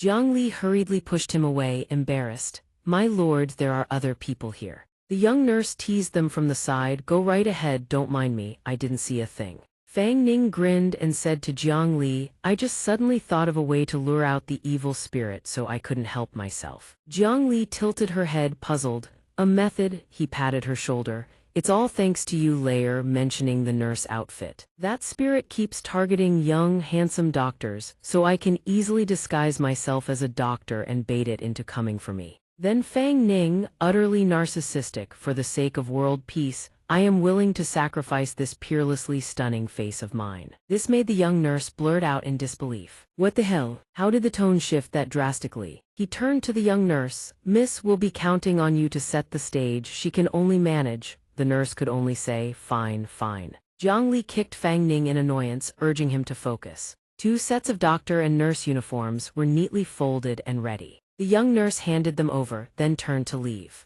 You 2 change here, okay? I've got something to take care of, gotta run. The ward door clicked shut. Fang Ning immediately slipped the doctor's coat on. He thought to himself, it actually suits me pretty well. Here he was, cosplaying as a hospital doctor, might as well be a blushing bride stepping into a palanquin for the first time. The curtain rustled. Jiang Li stepped out, the nurse uniform barely covering her curves. Jiang Li called out softly, my lord. Fang Ning's cheeks flushed red. He thought, I've stopped breathing. Layer is impossibly adorable. Jiang Li's face was full of worry as she called out, my lord, come here quick. Fang Ning rushed over. Layer, what's wrong? Is it the outfit? Does it not fit right? I'll ask them to get you something else. She shook her head. It's not that, my lord. Jiang Li held up the stockings in her hands. She asked cautiously, I don't know how to put these on. My lord, could you come help me? Expecting something serious, Fang Ning squeezed his eyes shut in embarrassment. Just try it yourself. You put them at your feet and pull them up, that's all. Jiang Li grabs his hand and pleads. My lord, please help me, I'm begging you. Fang Ning has no choice but to surrender. Fine, fine, let me help you put it on. Honestly, I just can't say no to her. Jiang Li beams with joy. Thank you, my lord, he adds. Now sit still and behave, don't go messing around. Reminded by him, she tilts her head in confusion. Fang Ning's face burns red at the scene before him. He chants in his head, off limits, can't eat. He shakes his head hard, trying to banish the dark thoughts. The Tao that can be spoken is not the eternal Tao. Form is emptiness, emptiness is form. He recites the mantra desperately. Even with his eyes averted, indecent thoughts still flash through his mind. The only option left is to close his eyes and get it over with blitz tactics. He acts immediately. Jiang Li is caught off guard by his sudden movement, her cheeks flushing bright red. She blurts out, my lord. That spot is off limits. Her hands immediately shield the sensitive area below. Hearing her cry, Fang Ning opens one eye and realizes where his hand just went. Before him is Jiang Li's pouting face, and from his angle, the forbidden triangle zone.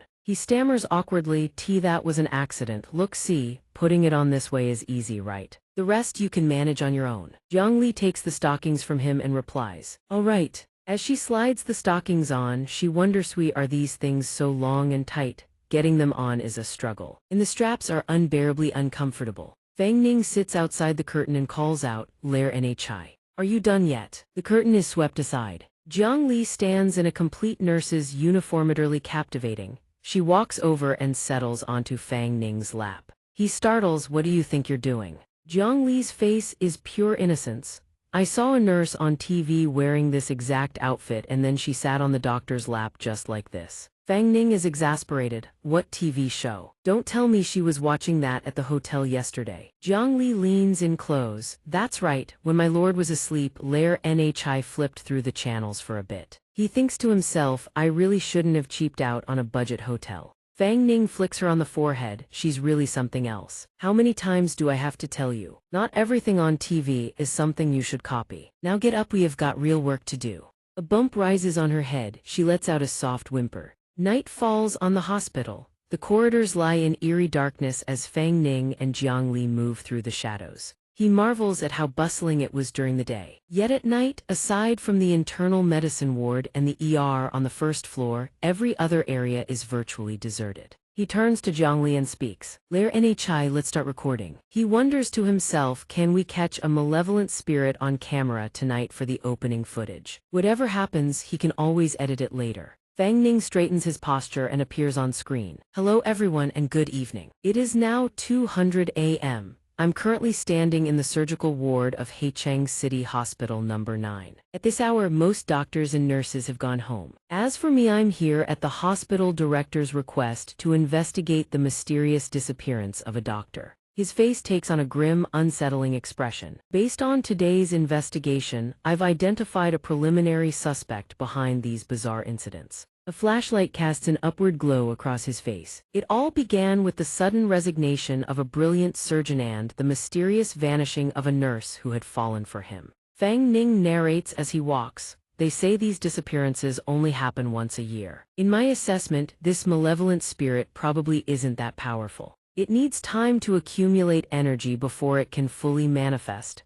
Ahead of him, the office of surgical director Xianxia suddenly appears. He furrows his brow. How did we get here so fast? This building is cross-shaped at my walking pace. I should have covered barely half the distance by now. Fang Ning senses the abnormality. Every room we've passed has the same departments and positions, and the staircases along the way seem to have vanished entirely. He places his hand on the doorknob. A crimson aura seeps from within. Could this be a ghost wall? Fang Ning's expression sinks into deep contemplation. The hospital hallway lights flicker dimly. He twists the handle, but the door doesn't budge, locked tight. He reads the nameplate on the door, Surgeon Xianxia. The two continue down the pitch-dark corridor. Fang Ning reads the name on each room as they pass. Clinic Director Xianxia, Deputy Clinic Director Zhang Jai, a cloth doll sitting on the bench. Then they round the corner and he looks back. It's the same room again. Surgeon Xianxia. Fang Ning scans his surroundings carefully and murmurs, back here again. His spirits immediately lift. He confirms that this is no longer the original hospital layout. It's a pocket space for identical corridors linked together in a loop. Perfect, this malevolent spirit has taken the bait. Jiang Li, floating in the air, warns him urgently, my lord. Look ahead, a red figure at the end of the dark corridor. Fang Ning grins with confidence. So you've finally shown yourself, he charges forward. Where do you think you're going, monster? The figure flickers behind the corner ahead. Fang Ning sprints toward it at full speed. But he's stunned. What he expected to find is empty air. Nothing, just the endless dark corridor and a red silhouette still lingering far ahead. He realizes the distance between them hasn't changed at all. Just a dark shape, he can't even make out its form. Fang Ning refuses to give up. I refuse to believe I can't catch you. He notices every time he accelerates, the figure matches his speed exactly. Fang Ning thinks to himself, Evan Yuan Gu wouldn't necessarily keep pace with my speed. How is some nurse ghost managing this? He turns to Jiang Li. Lair Nhi, have we walked into some kind of illusion? Jiang Li nods in agreement. My lord, this place is most likely a soul spirit illusion realm. Fang Ning is taken aback. Soul spirit illusion realm. Right, the most common ability a soul spirit develops is illusions or hypnosis. The soul spirit illusion realm is one of the most frequently encountered types. But my lord, you mustn't underestimate this ability. The longer the illusion persists, the more dangerous it becomes. Jiang Li suggests, my lord, would you like me to break the illusion? She warns, however, but once it's forcibly shattered, getting back inside will be extremely difficult. Fang Ning asks her, Lair Nhi, if you break the illusion, can you lock onto the soul spirit's exact location? She shakes her head helplessly. It's likely already fled. I can't detect even a trace of its presence. And this illusion doesn't feel like it's being actively controlled by a soul spirit either. Hearing this, he makes his decision. Then leave it. The key clue is probably hidden inside this illusion. Our goal is to find the culprit behind the hospital haunting. If it intends to drag us into an illusion, then I shall play along. Moments later, Fang Ning's face is as grim as a funeral procession. He trudges forward, weary and drained, while Jiang Li remains brimming with energy beside him. Husband, stay strong. Spotting the familiar doorplate ahead, Fang Ning erupts in a roar, mother. Damn it, Director Xing, why is it you again? Every time I turn a corner, it's your office. Have some mercy and change it up for once. A string of uncultured curses follows. Somewhere in a nearby room, Surgeon Xianxia suddenly sneezes, having been blindsided while sitting on the toilet. He wonders, am I catching a cold? No, tomorrow when I get to work, I must have old Wang check me out. Meanwhile, back in the gloomy corridor, Fang Ning turns away, abandoning the pursuit of the shadow. Jiang Li asks urgently, husband, are we not chasing it anymore? He shares his reasoning, they have chased for so long without any change. It is time to turn back and see if something else occurs. Jiang Li agrees instantly. Fang Ning looks back and points ahead, Leer. Help me observe, is she drawing closer to us? Indeed, the shadow has become clearer. Fang Ning realizes this scene is shifting. Jiang Li cries out in joy, exactly, husband. Previously there was a bench to her left, but now it is the trash can in front of the bench. Both are delighted. Fang Ning gloats, is that all? This spirit illusion realm is nothing more than this. I only need to keep retracing my steps to gradually close the distance and capture her. He laughs heartily. Jiang Li showers him with praise, marvelous, husband is truly brilliant. Fang Ning abandons all modesty. Of course, look at who you are dealing with. I am confident that if I fail to catch her this time, I shall write my name, Fang Ning, backward. Suddenly he freezes, jaw agape. It is the same corridor and the same shadow. He coughs softly to regain his composure. Fang Ning asks Jiang Li, Leer, help me look. She seems to have reverted to her original state. I do not understand this situation. Indeed, husband, it is exactly as it was at the start, she says, as he bursts into renewed rage. Damn it, I do not believe this. Leer, we split up, you take the left, I take the right, let's see if we can corner her. The two of them head in different directions. Standing alone, Fang Ning mutters, wait, I just committed the most fatal trope in every horror movie, splitting up. Why haven't you appeared yet? The target remains elusive, but Fang Ning and Jiang Li bump into each other again. Jiang Li leaps forward, husband. Wait, Fang Ning screams just in time. They collapse to the floor, Jiang Li landing squarely on top of him. She scrambles to sit up, my apologies husband, did Leer hurt you? Fang Ning manages to choke out, no, I am fine.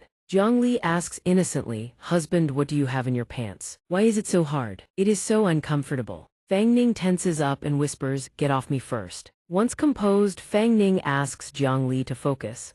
In her recent excursion, did she see any sign of the nurse? He muses silently, he did not see her either. Does she only fail to appear when we are separated? Fang Ning makes a decision. If changes in distance trigger environmental shifts, then turning back is the key to breaking this illusion. There is surely something we missed before. Follow me, we shall try again. Wait. Jiang Li's face is weary as she cautions him. Husband, I feel this illusion's power growing stronger. If we do not shatter it, we may never escape. She suggests, perhaps let me handle it, and we can look for clues after we get out. Fang Ning wipes sweat from his brow, breathing heavily. No need, I have found the method to dissolve the spirit illusion realm. Jiang Li asks curiously, what way? Break it from within, he gestures. I have been observing every cycle. I discovered that beyond the changes in her form and the blood on the walls, there are other subtle variations in this corridor. It reminds me of a horror game called Platform 9. It is an infinite space. One only needs to follow the anomalies and turn back to find the exit. Jiang Li is still lost. She stares blankly. Fang Ning asserts confidently, strip away the strange manifestations, the essence is simply to spot the differences.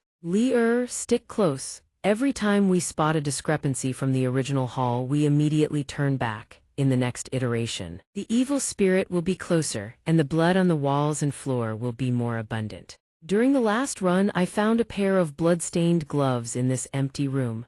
I turned back immediately, and sure enough, her distance shortened. In this last trip, inside Director Xing's office, there was a ghastly patient hanging from a noose. I turned back the moment I saw it. Now, as we pass this corner, she should be in the hallway. At the hospital bed position, as he speaks, he sees the shadow inching closer. Brilliant, truly as expected of my husband, she exclaims. He guides her further. The next step is to shatter this illusion entirely. I want to see what is truly hidden behind all of this. Jiang Li agrees enthusiastically. A bandage on a chair turns into a severed finger. Thee turn back. Exactly, Jiang Li exclaims. The door handle bleeds. Thee turn back. Bingo, this time. No issues found, keep moving forward. They rush straight toward the corner of the corridor. A grin spreads across Fang Ning's face. He finally reaches the shadow right before his eyes. He places a hand on her shoulder. Got you. Fang Ning has finally caught up to her. He taps her shoulder and greets her cheerfully. Nurse sister, good evening. He demands in a low, grim voice. It is the middle of the night. Why aren't you in bed instead of trying to scare people? The nurse slowly turns her head.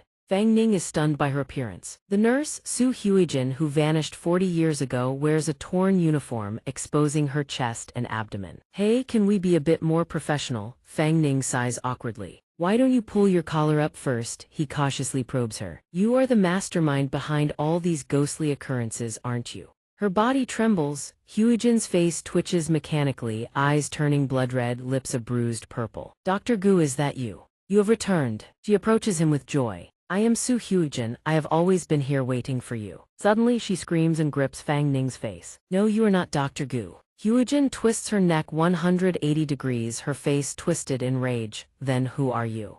Fang Ning pushes her back, a trail of blood appearing on his cheek from her claws. He coughs, thinking, let's say I am the doctor here. Why does this evil spirit sense something is wrong? Better handle this for now. Huijin smiles. Doctor, how wonderful. Can you treat me? Fang Ning looks her over. Treat you? You don't look injured. At his words, Huijin lets out a sigh. Her lips curl into a ghoulish smile, her body trembling uncontrollably. Then how about this? She shrieks, clawing her own abdomen open. Blood splatters everywhere, painting the surroundings crimson. Jagged white bones pierce through her skin. Jiang Li and Fang Ning are sent flying backward by the shockwave. Her stomach morphs into a gaping maw, her spine jutting out like jagged fangs ready to crush any prey. Huijin begins to beg, each word dragged out between sobs. Doctor, please save me. She hovers before Fang Ning, repeating the words over and over. Save me, save me, save me, save me, save me. Finally, she screams at the top of her lungs. Save me. Then she lunges straight at Fang Ning. The bones protruding from Huijin's body lash out, reaching to seize Fang Ning.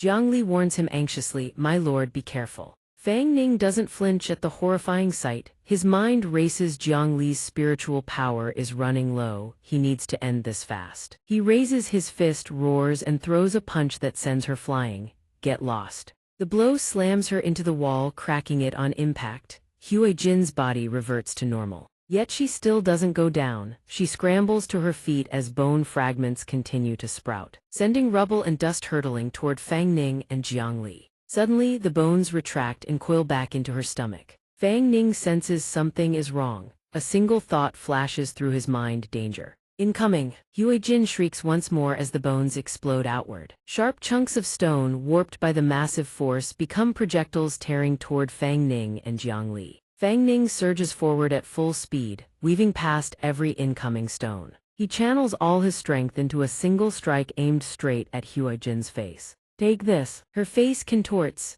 One cheek swells with a dark purple bruise as her body hurtles across the room. Before she can recover, Fang Ning snatches her ankle and slams her into the hard floor with one arm. He pins her down with his foot and turns to Jiang Li, who is still busy recording a video. Jiang Li, take a look, thy spirit seems a bit off. Jiang Li doesn't understand. She tilts her head, confused. My lord, what's strange about her? She's just an ordinary rank 3 spirit, isn't she? He presses further. Before this, we've encountered plenty of spirits, haven't we? Jiang Li thinks back and nods. Child spirits, wraiths, and several others, yes. He explains, the spirits we met before, whether they were benevolent ones like Lion Xiang and Guan Wen, or the malicious child spirits that killed thee, could all communicate. But her, he points down at Hue Jin, who is thrashing and wailing beneath his foot, she can't. Jiang Li, ever kind-hearted, offers a thought. My lord, looking at her state, it seems she still has some unresolved obsession. Perhaps we can help her. Helping a ghost, Fang Ning thinks with a raised brow. Now that's a first. Fang Ning grabs Hue Jin by the hair, forcing her head up. He speaks in a firm, measured tone. Listen, you are no match for me. I'm willing to let you go. How about we sit down and have a proper talk? Hue Jin's hand reaches out and touches him. Dr. Gu, please save me. Fang Ning immediately pulls back, dodging her grasp. Hue Jin, perhaps we can help you. What happened 40 years ago, can you tell us? The moment he finishes speaking, she transforms again, hovering in midair, bones bristling from her body. Fang Ning turns back to Jiang Li, exasperated. See, completely uncommunicative, she's like a puppet, only responding to certain trigger words. With that, he pivots, balances on one leg, and delivers a devastating kick that sends Hue Jin airborne crashing into the door opposite them, her bloodied body smearing across it. He casually turns back to continue his conversation with Jiang Li. Also, have you noticed, she's nearly been destroyed by now, but her soul power hasn't scattered at all. Jiang Li furrows her brow. You're right, that's strange. Her current soul energy isn't even at rank 1 level. Fang Ning disregards the anomaly and strides toward Hue Jin. He doesn't care what she is anymore. If peaceful communication is off the table, I'll just take her down myself and hand her over to the hospital director. With those words, every ounce of his strength channels into his fist. She suddenly lets out a pained whimper, a long, agonized moan. It hurts, Dr. Gu, it hurts so much.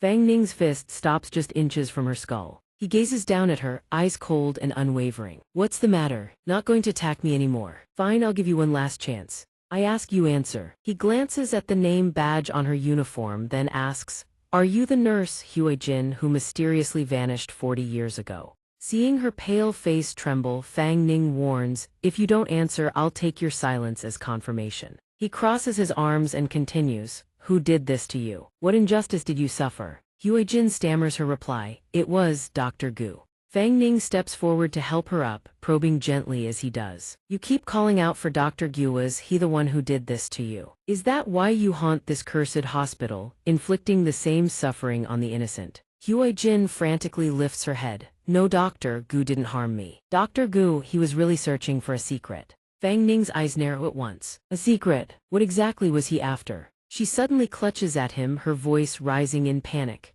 I don't know, I really don't know. Hue Jin stares at him with terrified eyes and warns, Dr. Gu forbade me from speaking, but if you're going to find him, you must be careful. That secret, it's truly terrifying, it will hurt so much. She turns her gaze to the phone still recording and murmurs softly, Dr. Gu, did you ever find the truth of the world? Her voice is thick with longing and bewilderment. Jiang Li, hovering in midair, asks in confusion, the truth of the world. Fang Ning, standing face to face with Hue Jin, furrows his brow and speaks. What exactly is that? She suddenly clutches her head and screams, no, I don't, something's getting in me, head, it hurts, it's going to burst. Then Hue Jin's face begins to split apart.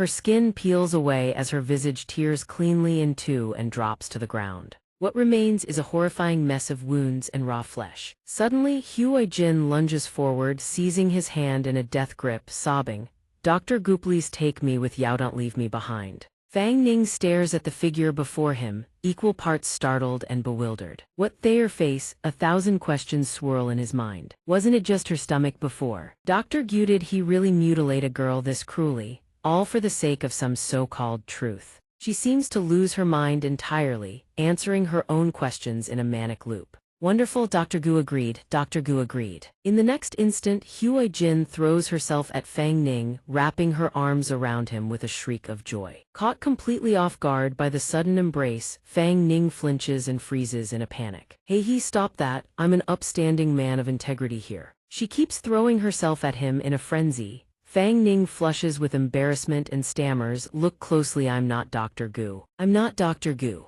Calm down first, just calm down a little, okay?" Watching the scene unfold, Jiang Li's fury ignites. "Unhand my lord," she thrusts her palm toward Huai-jin. Fang Ning sees her about to attack and shouts urgently, "Jiang Li, wait," but Jiang Li ignores him completely, unleashing a blast of power straight at Huai-jin. Right after, the illusions shattered and dissolved. The scene before them gradually brightened, losing the eerie gloom from moments ago. Fang Ning couldn't help but sigh in exasperation. "Don't rush, first we need to find the answer," she replied with a hint of embarrassment. After all, who told her to cling to her husband like that? The moment those words left his mouth, Jiang Li pouted and shouted, "Only I am allowed to be intimate with my husband. No other woman is allowed." He could only sigh helplessly and ruffle her hair. "Forget it, there are still questions left unanswered. But the soul illusion has been broken and Huai-can's ghost has been located. We can report the quest results to the hospital director now." He then gave an order, "Lear, turn off the camera." As for who murdered Herand, what the so-called truth of the world that she kept mumbling about actually was, we'll save those questions for later. During the investigation time, she obediently nodded. Suddenly his phone rang. Fang Ning quickly pocketed his phone and turned around.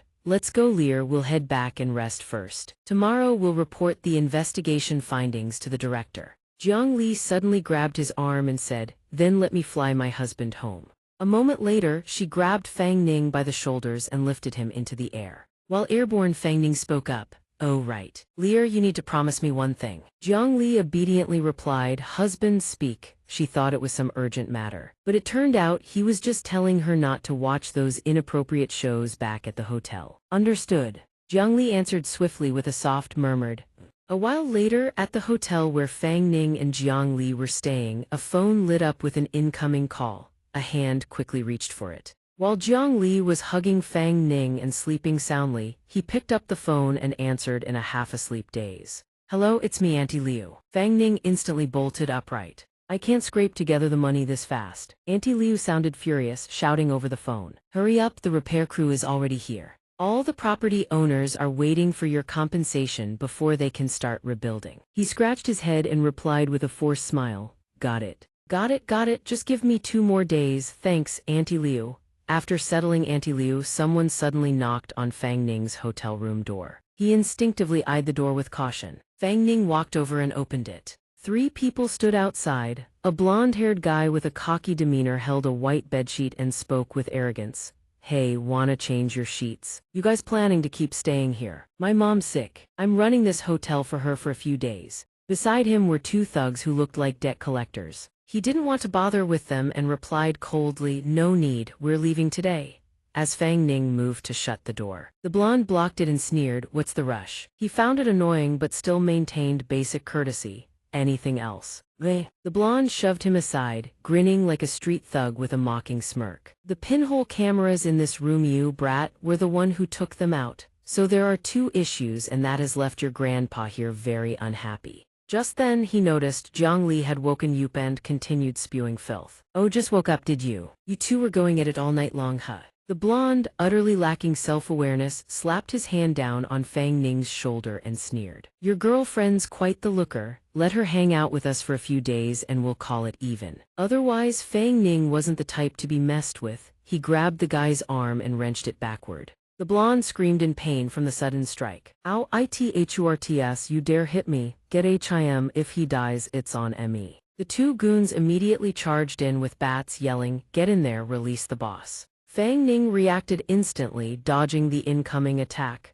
In one swift motion he snatched the bat from the goon's hands. His cold eyes swept over them like a blade. While he was dealing with the three thugs, Jiang Li sat wrapped in a blanket, watching the commotion with a newly woken expression. All three were beaten to the ground. Fang Ning stood blocking the doorway, dusting off his hands. His expression darkened, looking genuinely dangerous as he spoke. Get lost. The blonde forced a grin and quickly bowed his head. Why yes, boss. This little punk was blind today and offended you, boss. We're leaving right now. Fang Ning immediately shut the door. He looked at Jiang Li, who was draped in a blanket and yawning lazily. He thought to himself, looks like we need to switch to a nicer hotel. She had just woken up, still rubbing her eyes and calling out in a drowsy voice, good morning, husband. Fang Ning replied quickly, morning, get ready, we're heading out. She obediently nodded. At the hospital, the director's voice rang out, filled with astonishment. There really ghosts. In this hospital, seeing the fear on his face, Fang Ning explained, yes, there were, but I've taken care of them. The director couldn't help but express his gratitude.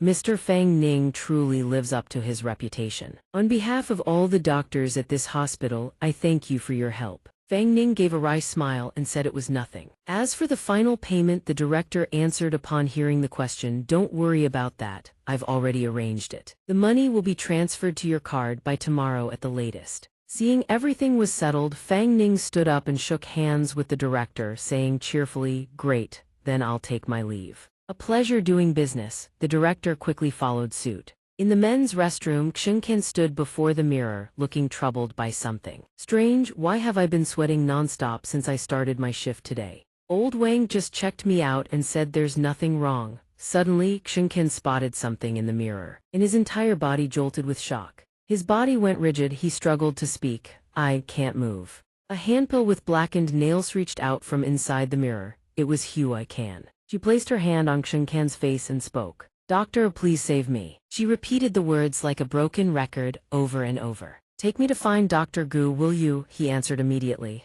Okay. Hua Can's hand melted away from the mirror and dripped down onto the floor. As the streak of red traced its way to the center of the mirror, Xianxia stumbled forward in a daze. Dr. Gu, where are you? He drifted through the hospital corridors like a man without a soul. Dr. Gu. Everyone in the hallway couldn't help but stare as he passed. A foot stepped onto the ledge. Xianxia now stood on the hospital rooftop, reaching his arms toward the sky. Below the hospital, a shadowy figure seemed to be silently controlling his consciousness. He screamed like a madman. Dr. Jiu. Meanwhile, Fang Ning was about to step through the hospital's front entrance. Behind him, an orange-haired nurse was chatting with Sister Zhao. Sister Zhao, did you hear? The missing person case at the hospital has been resolved by Mr. Fang Ning. She asked in confusion, when did that happen? Since when? The orange-haired nurse let out a sigh of relief and quickly answered. The director just announced it a moment ago. Now it's all good, everyone can finally stop worrying about coming to work. The moment she hears that, she hurries after him. The orange-haired nurse standing behind calls out in confusion, Sister Zhao, where are you going? As he walks, a voice calls out, Mr. Fang Ning. Wait a moment, he immediately turns around to see Sister Zhao running over. Mr. Fang Ning, did you find Sister Huijin? She speaks with emotion, her voice trembling. Is she? He looks at Sister Zhao for a moment and answers calmly. I encountered her spirit. She died 40 years ago. She can't help herself, lunging forward. How did she die? Was it Dr. Gu who did it? Fang Ning looks at Sister Zhao for a moment and replies slowly, I can't confirm it yet, but he's the prime suspect. He tries to comfort her, don't worry, next time I come I'll get to the bottom of this. Before Fang Ning even finishes speaking, he feels something behind him. A heavy crash thud, a body slams into the ground. Everyone nearby cries out in shock. What? Watch out, Fang Ning quickly spins around to look. From the ID badge peeking out beneath the bloodstains, the one who has fallen is Xianxia. Sister Zhao looks at the fallen figure in horror, her voice trembling. That's Director Xing from surgery. Didn't he just receive the Outstanding Employee Award? That's impossible. Xianxia's body lies completely still, not the slightest movement. Xianxia's face is now drenched in blood, yet red veins still pulse visibly across it. Fang Ning senses something is very wrong and shouts urgently, "Call the police first." Meanwhile, Jiang Li, hidden from sight, transmits a message to him through their bond. "My lord, there's residual spiritual power in his body. It's the aura of that nurse's spirit from last night." The moment he hears this, he falls into deep thought. As expected, this case is far from over. Before, people disappeared at night, but now deaths are happening in broad daylight. Could shattering that phantom spirit last night have changed the entire situation? Fang Ning rushes into the hospital, not forgetting to shout, "Sister Zhao, take care of things here," she calls after him in a daze. "Oh, Mr. Fang Ning, where are you going?" As he sprints, he reaches out to Jiang Li through their mental link. "Layer, can you pinpoint the location of this spirit?" She quickly responds, "No, my lord, this kind of soul power doesn't persist, there's no way to trace it." On the fourth floor, Fang Ning rushes toward Xianxia's workspace. He makes his way to the room that has already drawn a crowd of nurses. Ahead of him, a group of people chat outside a room from which a faint red and black aura emanates. "I heard Director Xing's child is only 7 years old, just started first grade this year. He didn't seem depressed at all recently. He treated everyone so well. I heard his family life was really happy too. Who knows, maybe the work pressure was just too much. Wasn't it the same with Dr. Li a few days ago? Died for absolutely no reason, just like that." As he passes by the group, he suddenly catches a piece of information. The Dr. Li case was truly terrifying. Do you know how he died? He used a scalpel to cut open his own stomach. Fang Ning's footsteps stop dead in their tracks. He seizes the nurse who was speaking. "What did you just say? Who cut open their own stomach?" The nurse flinches in fright. "Mr. Fang Ning." She turns her head away, saying reluctantly, "I can't talk about it." Fang Ning's brow furrows slightly. "Can't talk about it, huh?" He turns around, walking away while saying casually, "Fine then. I told you all clearly, there's a ghost in this hospital, and anyone could lose their life at any moment. If you're not afraid of dying, then I won't bother either." The group can't help but shudder at his words. A ghost? Is this some kind of horror movie? The nurse quickly calls out, "Wait a moment. Mr. Fang Ning." He glances sideways at her and speaks. "So you've thought it through?" The nurse answers, "I know a little, because I was the one who found Dr. Li's body." She quickly tells Fang Ning everything. But when the police investigated, both the scene and the autopsy concluded it was suicide. "So the hospital director ordered us to keep it quiet for the hospital's reputation." At that moment, a male doctor bows deeply. "Mr. Fang Ning, please, you must help us, we're counting on you." He turns to leave, saying over his shoulder, "I know, rest assured I will help you catch whoever is behind this." They all bow deeply and solemnly the moment they hear his words. In the men's restroom, Fang Ning stands before the ominous red and black circle and speaks.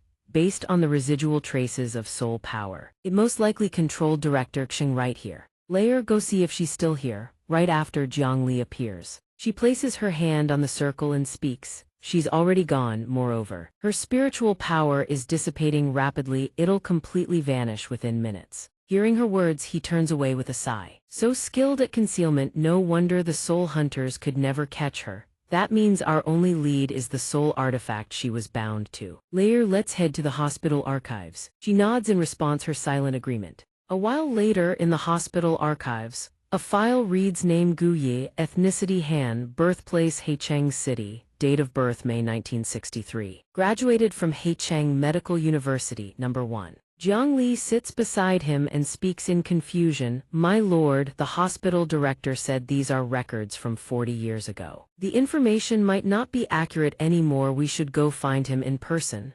Fang Ning can't help but recall Huijin's silent, melancholic expression. It might be a wasted trip, but if they don't try, how will they ever know? 40 years have passed, yet Zai Huijin still harbors an incredibly intense obsession with Dr. Gu. And Dr. Gu happened to resign right around that time. All of this is far too much of a coincidence. He gazes out the window. If only I could ask Dr. Gu directly what exactly happened all those years ago. Fang Ning then turns to Jiang Li. "Layer, what do you think of the hospital director? Sense anything off?" She immediately understands.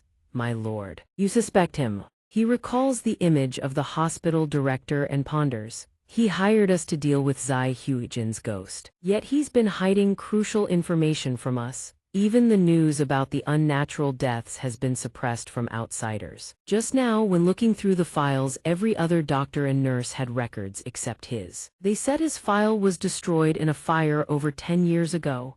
Fang Ning stares at the photo in his hand, his suspicions deepening. 40 years ago, he was in his 20s. He's learned from other doctors that he and Dr. Gu were classmates, both came to this hospital after graduation. Looking at the old photos of the hospital, his mind only grows more troubled. As for Zai Huijin's death, could he have been involved in that too? How much does he know about the so-called truth that Dr. Gu was searching for? Cut to a narrow street, a taxi rolls through. The car comes to a stop and a foot steps out. Fang Ning looks at the scene before him and asks in confusion, "This is the place, right?" Suddenly, the driver slams the car door and yells, "Hey, pay up kid, I'm in a hurry." The shout startles him. Fang Ning forces an awkward smile and pulls out his wallet. "Sorry about that bro, I forgot." The driver snatches the money with a scowl. Grumbling about how Fang Ning was muttering creepy nonsense the whole ride, probably binged too many ghost stories. Then he speeds off. Fang Ning glances at her with slight awkwardness. Later, let's find someone to ask. According to the records, Dr. Gu's house is deep in this alley. Jiang Li bounces up cheerfully. Got it. A while later, the two stand before an old apartment. She lifts her chin with absolute confidence. My lord, see, I wasn't wrong, was I? After so many years, he's definitely moved away. Fang Ning can't help but flick her on the head in annoyance. Nobody's home is nobody's home. What are you so happy about? Seriously. Then he approaches a door and knocks. Fang Ning calls toward the door, "Hello. Anyone home?"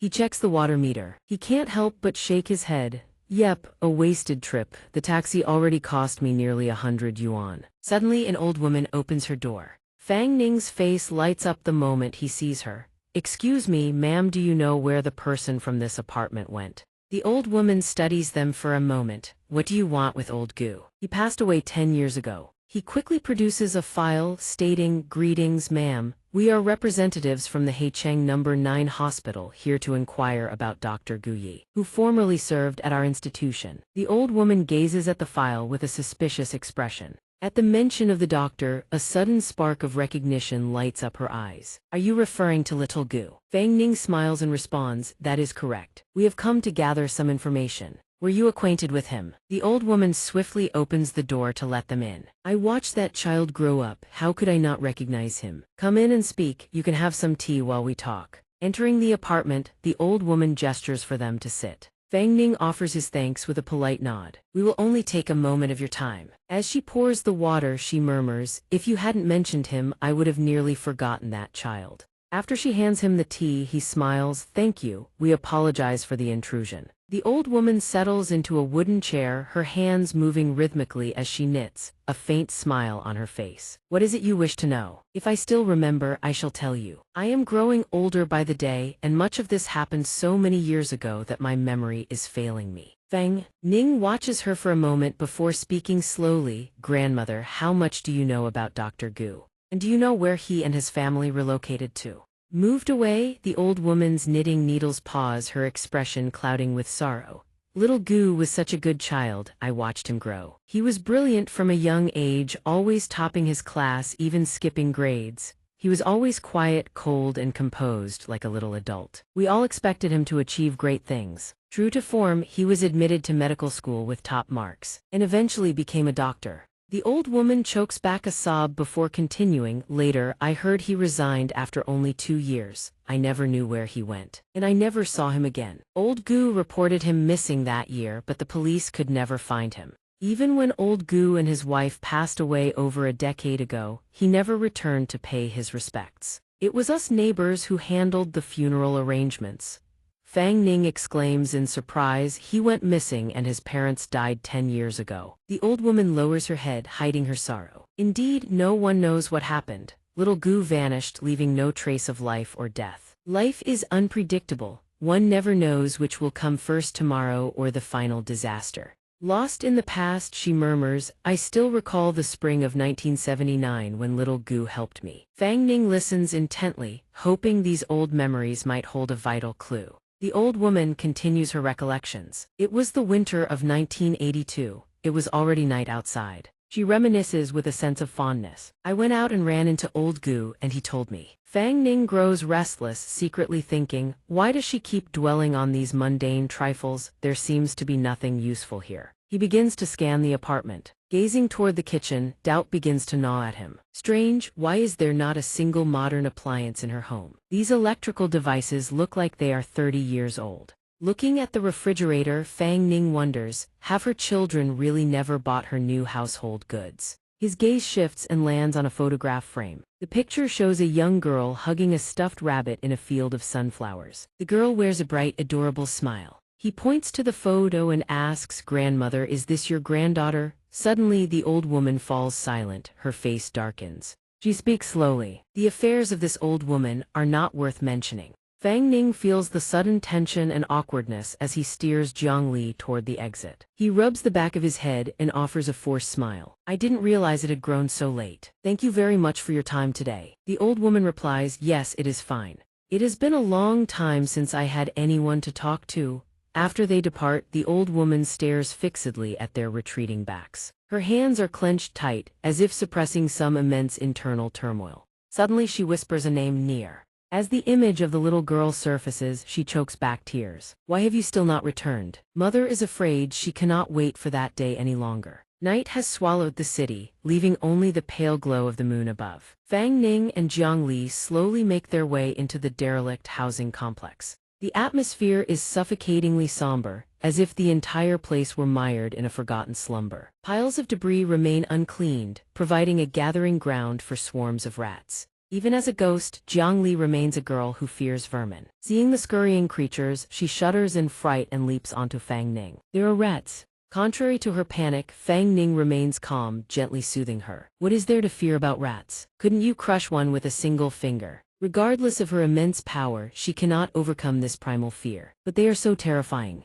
Their fur is disgusting." Fang Ning says nothing more, simply stroking her hair to comfort her. There, Goodlair, don't be afraid." Seizing the moment, Jiang Li acts coquettishly. "This place is so filthy and foul-smelling. Does Su Huijin really live here? Are we sure we didn't find the wrong place?" To answer her doubt, Fang Ning leads her deeper inside. "We shall see once we go up." After checking the note, they finally arrive at the target address. They stand directly before room 401. He double-checks building 4, entrance B, room 401. Deciding there is no need for further delay, Fang Ning knocks on the door. "Is anyone home?" His assumption proves correct. A moment later, Mr. and Mrs. Su open the door. When they ask who they are, Fang Ning introduces himself without hesitation. "Greetings, are you Mr. Su? We are investigators from Haicheng No. 9 Hospital." Upon hearing that, the old man freezes. "The hospital?" Perhaps Mr. Su harbors some dark history with the hospital, for at the mention of it, he becomes so agitated that his cane clatters to the floor. He grips Fang Ning's shoulders and begins to pepper him with questions before he can even respond. "Do you have any news of little Can?" Although Fang Ning knows exactly what happened, his conscience prevents him from speaking the truth. To tell them their daughter died a miserable death, was vivisected and turned into an evil spirit, and harmed so many others. That would be far too cruel for these two elderly people. Mrs. Su, seeing her husband's deteriorating state, urges him to go inside and rest. "Calm down, dear, your blood pressure is high. Let's go inside and talk about this." She helps him inside and invites Fang Ning and Jiang Li to follow for a conversation. "Please, young man, come in and sit down. I'm so sorry suddenly caught wind of the fact that you were from the hospital back then. Our daughter's case has him a bit worked up." Fang Ning simply smiled and scratched his head. "It's fine, we understand." Jiang Li knew full well that his expression was just a front to reassure them, so she played along with sympathy. "Detective Fang, you don't need to feel awkward. Sometimes the truth hurts, but a clear answer at least gives closure." Once everyone was seated in the living room, old Mr. Zai cut straight to the chase. "Kid, have you found Xiao Jin's remains?" Mr. and Mrs. Zai were now bracing themselves to hear the truth from Fang Ning. "Go ahead, after all these years we've prepared ourselves mentally." Even though he already knew the full story when he finally faced them, he still couldn't bring himself to tell them the truth. "The reality is, right now we have no way to confirm whether Nurse Su Huijin is dead or alive." The moment they heard Fang Ning say that, a heavy sadness sank into their hearts. Both of them lowered their heads without a single word. Jiang Li noticed that Fang Ning was still hiding the truth and couldn't help but wonder, "Husband, aren't you going to tell them what really happened?" Fang Ning responded in kind, "Let them hold on to a little hope for now. Once I've investigated everything and caught the culprit, I'll tell them then." Then Mrs. Zai wondered what brought them here. So what brings you two here this time? Fang Ning explained clearly. I traced things back to the source and discovered that the first person to go missing was Nurse Su Huijin 40 years ago, so I came to bother you two and see if you have any leads. Mr. Zai showed full cooperation and agreed to hear Fang Ning out. Someone else has gone missing. Go ahead and ask. Whatever we know, we won't hide a thing.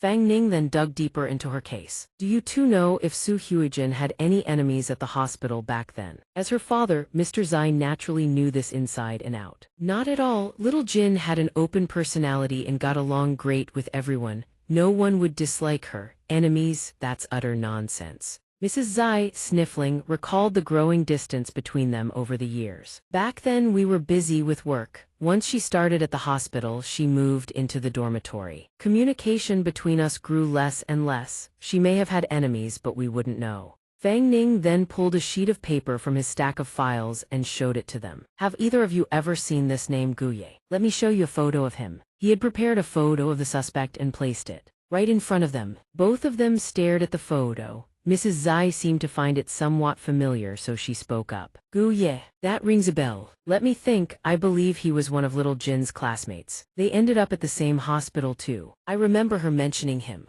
To make things as clear as possible, Fang Ning told them where he'd found his information. I found this photo in the medical records archive. Both Gu Yi and Su Huijin are in it. Mrs. Zai quickly picked up the photo and added more details. We actually have a copy of this photo at home. Look, Harithiz was little Jin's very best friend at the time. A girl surnamed Zhao. Then she pointed at a man in the photo. This boy I remember well. He was chasing after our little Jin back then, even came to our house a few times. He followed little Jin into medicine. I've heard he's now the director of that very hospital. Upon hearing this, Fang Ning couldn't hide his shock. This man was actually connected to the case. What? You're saying this person is currently the director of hospital number 9? Mrs. Zai confirmed. That's right. Why do you ask? Hearing this, he continued to probe. It's nothing. It's just that when he asked me to investigate, he never once mentioned this connection. Is there anything else unusual you can think of? Since Fang Ning knew the details inside and out, he couldn't help but sense something fishy here. Dr. Gu's whereabouts were unknown and Su Huijin had vanished too. Could the hospital director have turned love into hatred? A bold thought flashed through his mind. After sitting and listening for a while, old Mr. Zai finally spoke up, having remembered something. I recall that among little Jin's belongings the hospital returned to us, there was a very strange photo album. Most of the photos in it were of someone else. That's right, I remember now, it was this Guyi fellow. But back when little Jin disappeared, the police investigated him too. That doctor was cleared of suspicion. Hearing this, Fang Ning grew extremely curious. What could be in there? A photo album, then? Do you still have it? May I take a look? Mrs. Zai immediately stood up and went to retrieve the album for him. Of course, wait just a moment, let me find it. Mr. Zai never imagined that these old belongings would one day help clear his daughter's name. Little Jin's things are all kept in the master bedroom. We never moved them. Her room has always been left exactly as it was. Never did we expect that keeping it would mean keeping it for a lifetime. Watching Mr. and Mrs. Zai wait for their daughter in vain all these years, Fang Ning's heart twisted with pain. For over 40 years, her parents had kept their home exactly as it was before she left. Deep in their hearts, they must have hoped she would return one day, but that day would never come.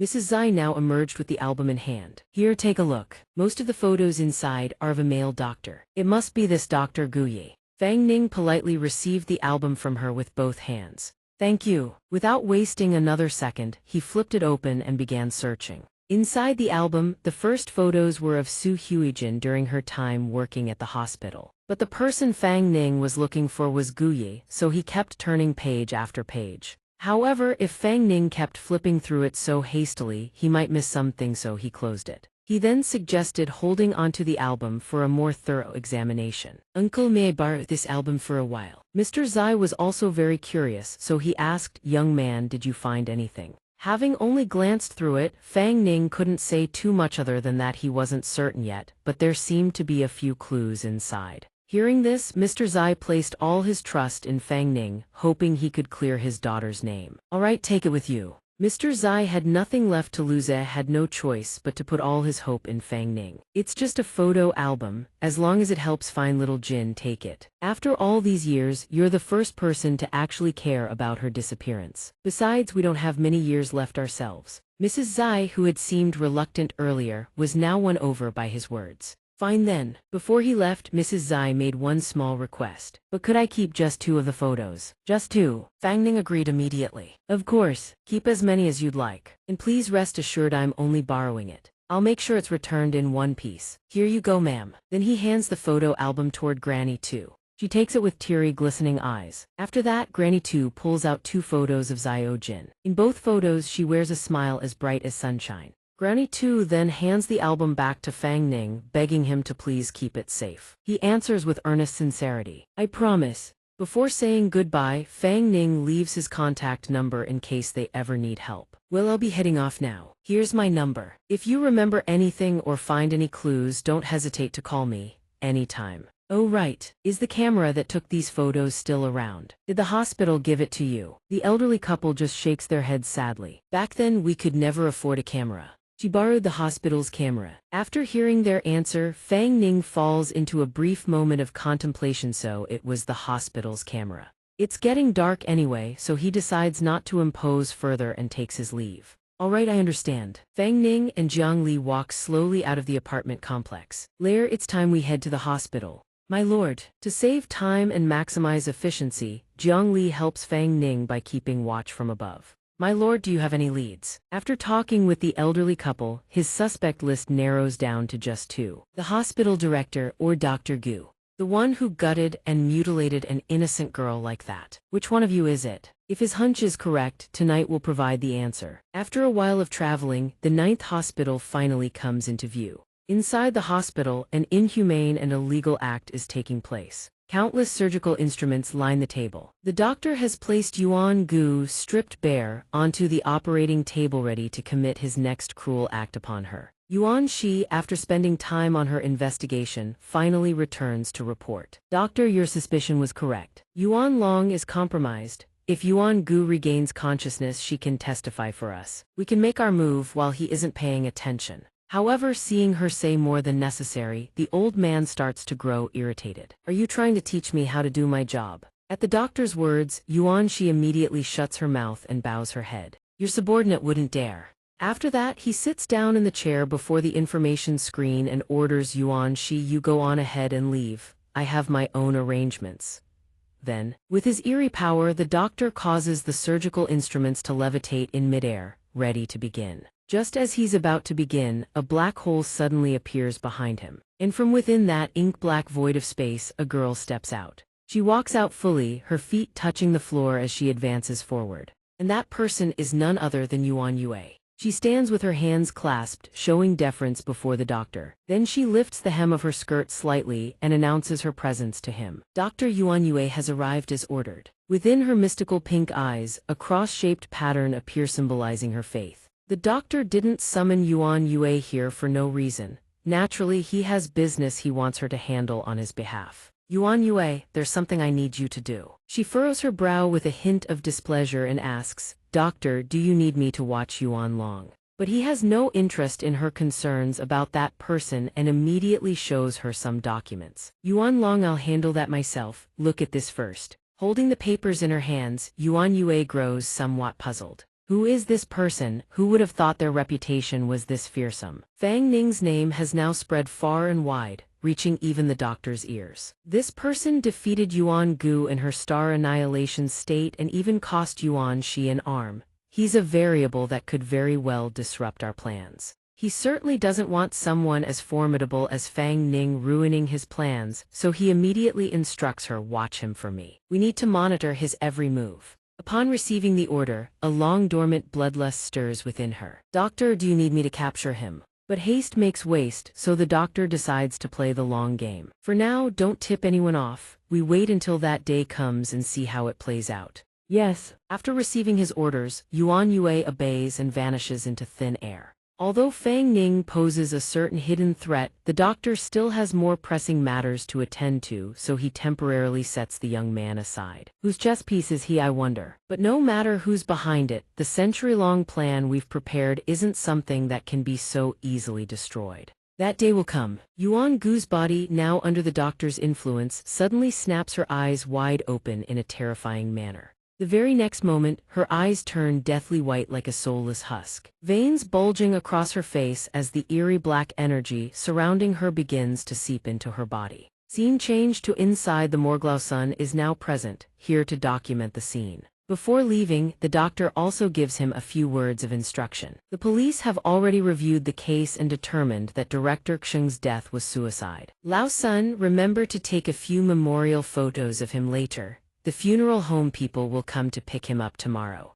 Lao Sun quickly agrees. Leave it to me, you can head off for the day. After the doctor leaves, only Lao Sun and Director Xing remain. The atmosphere turns bone-chillingly cold. At the sight of Xing Shan's lifeless body, he can't help but express his regret. Director Xing, I wonder why he couldn't find another way. What a pity, his body no longer carries the color of life, only the ashen gray of death. Part of Xing Shan's skull is missing, still exposing raw red flesh beneath. To complete his task, Lao Sun quickly grabs his camera and takes a few photos. Lao Sun carefully frames the shots and snaps several more of Xing Shan. Impressed by the camera's top-notch quality, he lets out an appreciative whistle. This old film camera, it's been in my hands for years now, and not a single thing has ever gone wrong with it. After finishing, Lao Sun sets the camera down in a corner, tucks it away, and then closes the door behind him. For reasons unknown, Lao Sun then lifts Xing Shan's body into a sitting position. But who would have guessed? Xing Shan, believed to be long dead, suddenly breaks into a sinister grin.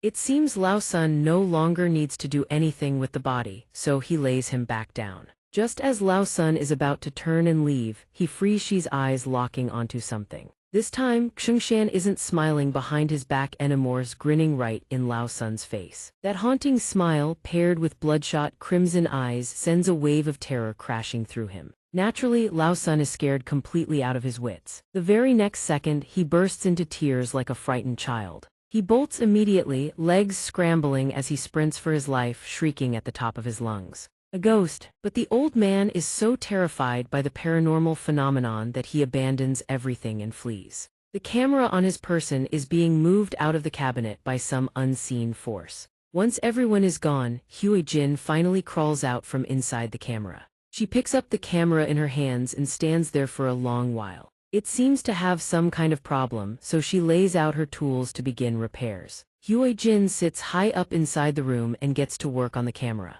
But she has no idea that Fang Ning has already arrived at the hospital and he's standing right outside the hallway. Footsteps echo into the dim, eerie mortuary. Sure enough, Hui Jin senses Fang Ning's presence instantly. She whips around with blood-red eyes. Her head twists a full 180 degrees, eyes fixed on the doorway, tense with anticipation at his arrival. Fang Ning has zero patience for pleasantries, kicks the door clean off its hinges. Hui Jin isn't one to just sit there and take it. She drops into an attack stance, ready to fight back. But jumping straight into a brawl the moment he walks in isn't exactly professional. Fang Ning decides to put on a little show first. Damn it. With the composure of a CEO, he raises a hand to his face and calls Hui Jin out. Just as I suspected. You've been hiding in this mortuary for years, Hui Jin. Fang Ning steps forward as he lays out the truth like a detective unraveling a case. The disappearance case of Hospital Number 9. Surely you've all heard of it. They say that for the past 40 years, every 5 years Haicheng City Hospital Number 9 experiences all kinds of paranormal events.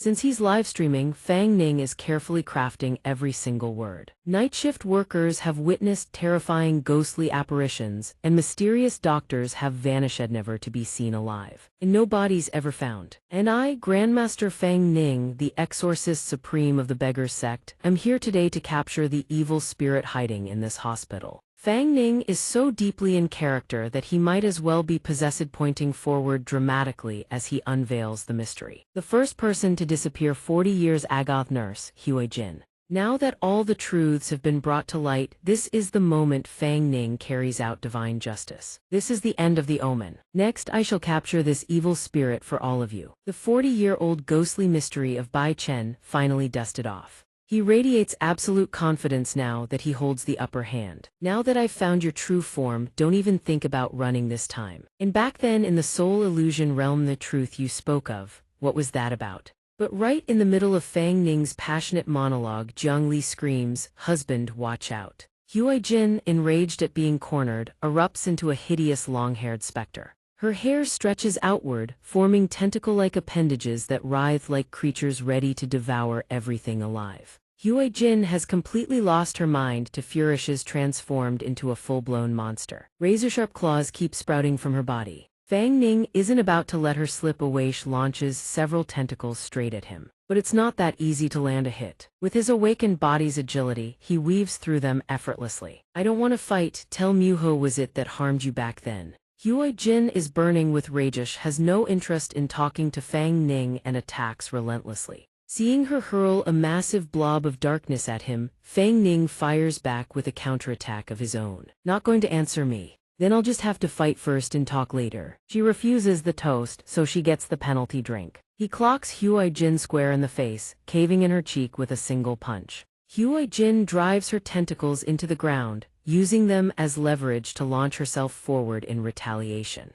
But Huai Jin is still green, far too green. While she's lunging headfirst, Fang Ning has already vaulted into the air. And the very next second, he teaches her a lesson she won't forget, slamming his foot down on her shoulder with devastating force. Huai Jin can't withstand the crushing blow. She crashes to the ground with a bone-rattling thud. Fang Ning absolutely magnificent, you bet he is. Those wriggling tentacles of hers can't faze him at all. He catches them barehanded without breaking a sweat. And naturally, after putting Huai Jin down in record time, he doesn't forget about Jiang Li hurling a tentacle straight toward her. This is the gourmet meal Jiang Li has been waiting to devour. Dinner served, today's special squid tentacles. In an instant, Jiang Li drains every last drop of soul power from the tentacle. After wolfing down her meal, she looks like she wants seconds. "So delicious, thank you, husband, I want more." Indeed, when it comes to pampering, no one dares claim the top spot over Fang Ning. He keeps ripping tentacles off Huai Jin's body and tossing them to Jiang Li. "All right, if likes it, eat as much as you want." Now, Huai Jin is no longer a raging demon. She's reverted to an ordinary soul that can feel pain and sorrow. Seeing her calm down, he crouches gently beside her. "Now can we have a proper conversation? Look at this photo album, see if anything comes back to you." Huai Jin, tears still glistening, looks up at the person in the album and stammers. But before she can finish, a wave of agony crashes over her. "It hurts." Huai Jin had just barely calmed down, and now she's back to square one, screaming without end. Even Fang Ning is overwhelmed by the sheer force and clamps his hands over his ears. What the hell? Over half her soul power got drained. How does she still have the strength to fight back? But thankfully, just a few seconds later, everything returns to normal. Jiang Li and Fang Ning are suddenly transported into an entirely new space. Could this be the soul illusion realm? The two of them now stand in a corridor bathed in warm sunlight. Finding himself dragged into an unfamiliar place, Fang Ning doesn't flinch. His iron will holds firm. He even taunts back. "No other tricks left. You couldn't trap me last time. This time I'm the one catching you." Suddenly, Jiang Li lunges from behind and wraps her arms around him.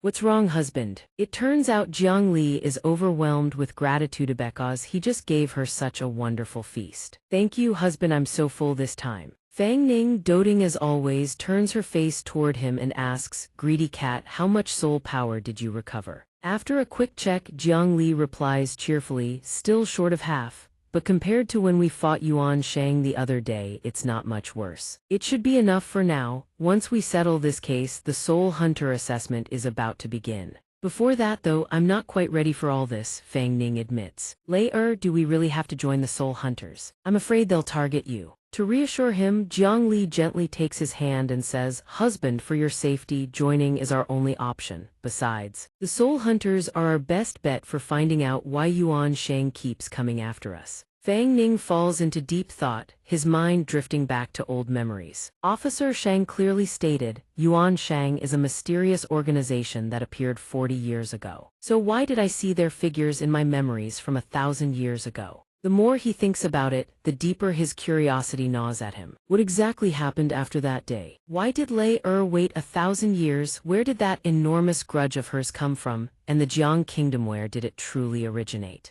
Only someone who has lived for 1,000 years can give him the answers to everything. Xuan Long, we will meet again. I will defeat you and unravel every last mystery. Fang Ning is a different man now. He is determined to protect everyone. Never again will anyone he cares about suffer such tragedy. Fine, we'll join the soul hunters, but mark my words, whoever dares lay a finger on Lear will pay a price they can't afford. Seeing the depth of affection he has for her, Jiang Li is overjoyed and throws her arms around him in a tight embrace. Husband, you're the best. To Lear no one compares. Fang Ning still feels a bit awkward, so he gently pushes her away and says, all right, we're still trapped in an illusion. Business first. And of course, a moment this dramatic absolutely needs to be recorded. Jiang Li immediately flips out all her gear. Husband, I'm starting the recording now. While she films, Fang Ning takes out a magnifying glass and scouts the surroundings for any clues. Naturally, if he's going to do something, he goes all in. He doesn't skip the armor crate either, flipping it over to inspect underneath. Fang Ning flips through the notebook while walking steadily forward. Jiang Li stays right by his side the entire time. Isn't Fang Ning incredible? In just half an hour, he's already become the boss of this entire zone. I've memorized every single detail of this hallway. He is absolutely confident that he can find his way out of here. No eerie transformation escapes my eyes. But the very next second, Fang Ning is completely lost, running in circles like a country river. He freezes stiff. He's walked straight into the same spot again. Jiang Li can't help but rub it in a little. Husband, this illusion is nothing like the one before. Looks like it's not so easy to crack after all. They're in trouble again. The hallway details he painstakingly memorized, completely useless now. The more Jiang Li talks, the redder Fang Ning's face gets, mortified down to his ears. It's trying to lower my guard. The moment I let my defenses down, it'll strike and trap me here for good. Right, that's exactly it. Keep filming. But while they're still at a loss, a new event suddenly unfolds before them. Husband, look up ahead, something's changing. Fang Ning whirls around in surprise. Sure enough, 3 nurses are frolicking down the hallway right in front of him. All 3 lean out the window, faces beaming with excitement, gazing down at Gu Ye. Look, Dr. Gu is over there. He's seriously so handsome. Naturally, when you're ogling a handsome guy, you have to call your friends over. Xiaojin, get out here quick. The Dr. Gu you've been crushing on is about to leave. Everything unfolding before Fang Ning's eyes now plays out like slow-motion footage. Huijin comes running out excitedly, clutching a camera. Coming.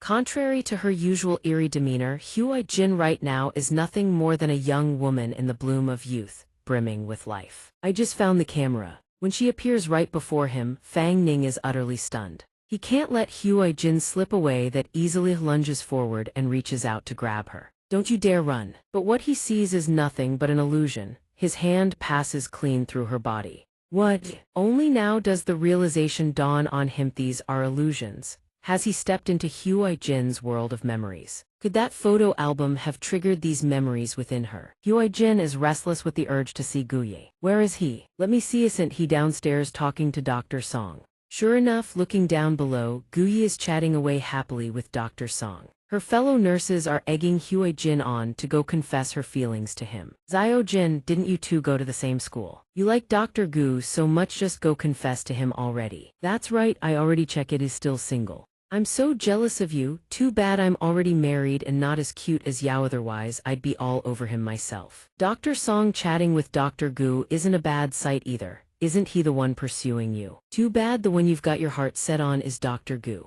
Despite everyone's encouragement, Huijin still hesitates. I'm not worthy of Dr. Gu. Just being able to secretly take a few photos of him is enough for me. Senior Song isn't what you all think. He only sees me as a little sister. While the 2 men chat below, Huijin raises her camera from above and snaps a photo capturing a moment with all of them in the frame. Fang Ning is the sole witness to this scene, but he can't manage a smile. All he can do is let out a deep, heavy sigh. Then Fang Ning picks up the album in his hands and flips through the pages rapidly, as though searching for something. The instant he opens the album, all the illusions surrounding Fang Ning dissolve into nothing. That moment when Huijin took that photo is preserved inside the album. Her face overflows with pure joy from having taken a picture alongside Gu Ye. Fang Ning continues flipping through page after page. With each page he turns, Huai Jin's memories unfold before him like a film being projected in real time. Nearly every photo she ever took contains Gu Yi's silhouette somewhere within the frame. With her quiet crush on Gu Yi, all Huai Jin ever dared to do was secretly snap photos of him from afar and look at them alone. Wonderful, I got another photo with Dr. Gu today. Each page flipped reveals her memories rising to the surface before his eyes. There is joy, there is sorrow, and there is despair. The happiness of working alongside Gu Yi doesn't last long before she is forced to part with him. What did you say? Dr. Gu is resigning. Huai Jin can't believe it. She grips her colleague's shoulders, demanding answers. Xiao Jin, you're hurting me. Only then does Huai Jin realize her mistake and let go. I'm sorry. Then Huai Jin immediately presses her colleague for details. Sister Zhao, where is he? The words that follow shatter Huai Jin's heart to pieces. The hospital director already stamped his approval. He's in his room packing his things. He's leaving today. It's not like you can never see him again just because he resigns. If you want, go find him. Besides, there are so many men chasing you in this hospital, it doesn't have to be him. But no matter what her colleague says, every word bounces off Huai Jin like water off a duck's back. After standing frozen like a soulless statue, Huai Jin suddenly bolts, sprinting away before her colleague can react. Hey Xiao Jin, where are you going? It's pouring outside. This might be the last time Huai Jin ever sees Gu Yi. She doesn't care that she's wearing heels, charges straight into the downpour. Wait for me, she pours every last ounce of strength into reaching him one final time. You have to wait for me. Her colleagues can only watch helplessly as Huai Jin sprints with everything she has to reach Dr. Gu. Finally, after braving the torrential downpour, she reaches Dr. Gu's room and throws the door wide open. Wait for me. Soaked to the bone like a drowned rat, Huai Jin stumbles slowly into the room. Gu Yi is inside, packing up his belongings. Seeing her drenched from head to toe, gasping for breath, he looks puzzled. Is something wrong? For reasons unknown, Huai Jin's throat turns as rigid as Stanino words can escape. Dr. Gu is about to leave this place for good, and she doesn't want to miss this last chance. So she summons every ounce of her courage and confesses, I like you. Yet before her confession, Gu Yi's expression remains cold as ice. He says nothing. Then Gu Yi turns around and responds, but his reply is utterly indifferent. That's it. I'm asking you, is that really all you wanted to say? His icy demeanor freezes Huai Jin stiff as a board. Can you please not resign? But not only does Gu Yi show no concern for her, turns it back on her with a reproach. You've wasted 1 minute and 21 seconds of my time. If it's just for something this pointless, get out. The result of her confession is painfully clear. After nurturing these feelings for so long, a bucket of ice water is thrown in her face. Despair crashes over her and she collapses to the ground. Huai Jin's heart shatters into 100 pieces. Tears roll down her cheeks one by one. After packing up his things, Gu Yi walks right past her without a shred of mercy. It seems some part of Huai Jin still refuses to let him go. Her hand instinctively grabs the hem of his coat. Gu Yi doesn't rush off, he turns back and asks anything else. Even after being rejected to her face, Huai Jin forces the brightest smile she can manage and asks, Dr. Gu, can you take me with you? I'll resign with you. Gu Yi hears this and with a flicker of amusement, asks for confirmation, come with me. Do you have any idea what I'll be doing after I resign? But fueled by the depth of her devotion, Huai Jin answers without hesitation. I don't care, just take me with you, let me do whatever you need. Hearing that, Gu Yi's lips curl into a sly, cunning smile. Anything you say. Fine, come with me. As it happens, I've just uncovered a piece of this world's truth hand. I need a test subject. Hearing this, Huai Jin brightens as if it's a festival. Serving the doctor is what I do best.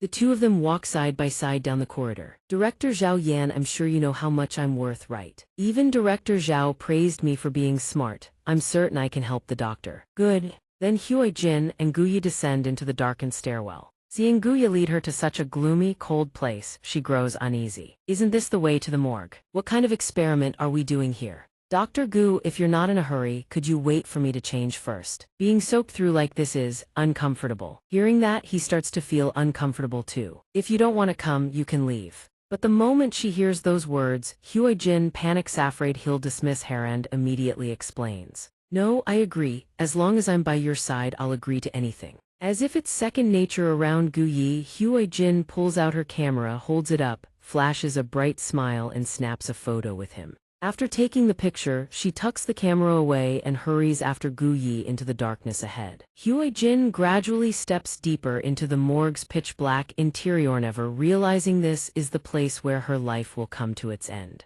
A true grave for love. The door to hell slams shut behind them, and then the inhuman, blood-soaked acts are carried out by Gu Jai upon Hue Jin's body. No matter how endlessly she begs for mercy. Dr. Gu, please stop, it hurts so much. The agonizing memories inside Hue Jin's mind rapidly fracture and collapse. She clutches her head and crumples onto the freezing floor. Fang Ding curses in fury. Gu Ji, so it was you all along, you goddamn monster. No matter where you hide, I will track you down. Hue Jin, her face covered in wounds, weeps and trembles. Dr. Gu, it hurts so much. Fang Ning crouches down and speaks gently. Nurse, we're here to help you. Hue Jin stares blankly at her surroundings, murmuring to herself, where is this place? Haven't I already died? Fang Ning recalls the body that had been slashed repeatedly and answers in a somber voice, yes, you're already dead. You died here 40 years ago. Hue Jin sobs and stammers, then, what am I now? He begins to probe further. Do you truly not know what you've become? Are you saying the deaths and disappearances over these 40 years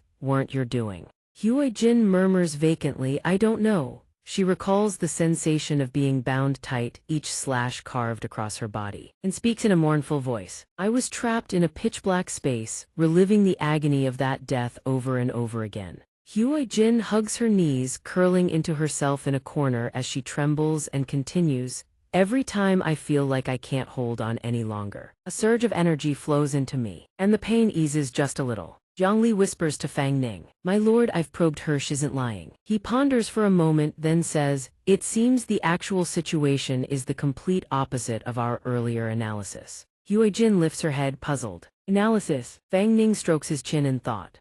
We assumed that every 5 years you deliberately attacked people because your strength wasn't enough to act more frequently. But now it seems those may have been subconscious behaviors, instincts driving you to prevent yourself from dissipating entirely. Hearing this, Hue Jin is utterly stunned. I killed people. That's impossible. I've never even thought about killing anyone. He hands her a stack of case files and speaks calmly. Over the past 40 years, every 5 years there have been mysterious disappearances of doctors, as well as suicides and sudden deaths among physicians and nurses. According to my investigation, the culprit is right here. Fang Ning emphasizes, it's you, Hue Jin. She takes the files with trembling hands, stammering, no, that can't be, how could it be me? Hue Jin buries her face in her hands, her voice shaking with rage and anguish. I was enduring pain and torture in that horrible space every single moment. Just then, noticing her losing control, Fang Ning lowers his voice and asks Jiang Li, Layer, what's happening to her? Have you ever seen anything like this before? Jiang Li asks, puzzled, my lord, do you still remember her memories from the painting? Fang Ning's eyes widen as realization hits. Could it be that she didn't form naturally? That what she's become is the result of that so-called experiment by Dr. Gu? She nods in confirmation. That's right. I discovered that the mouth on her abdomen and the tentacles on her back were somehow surgically grafted onto her spiritual form. Hearing this, he furrows his brow and falls into deep contemplation.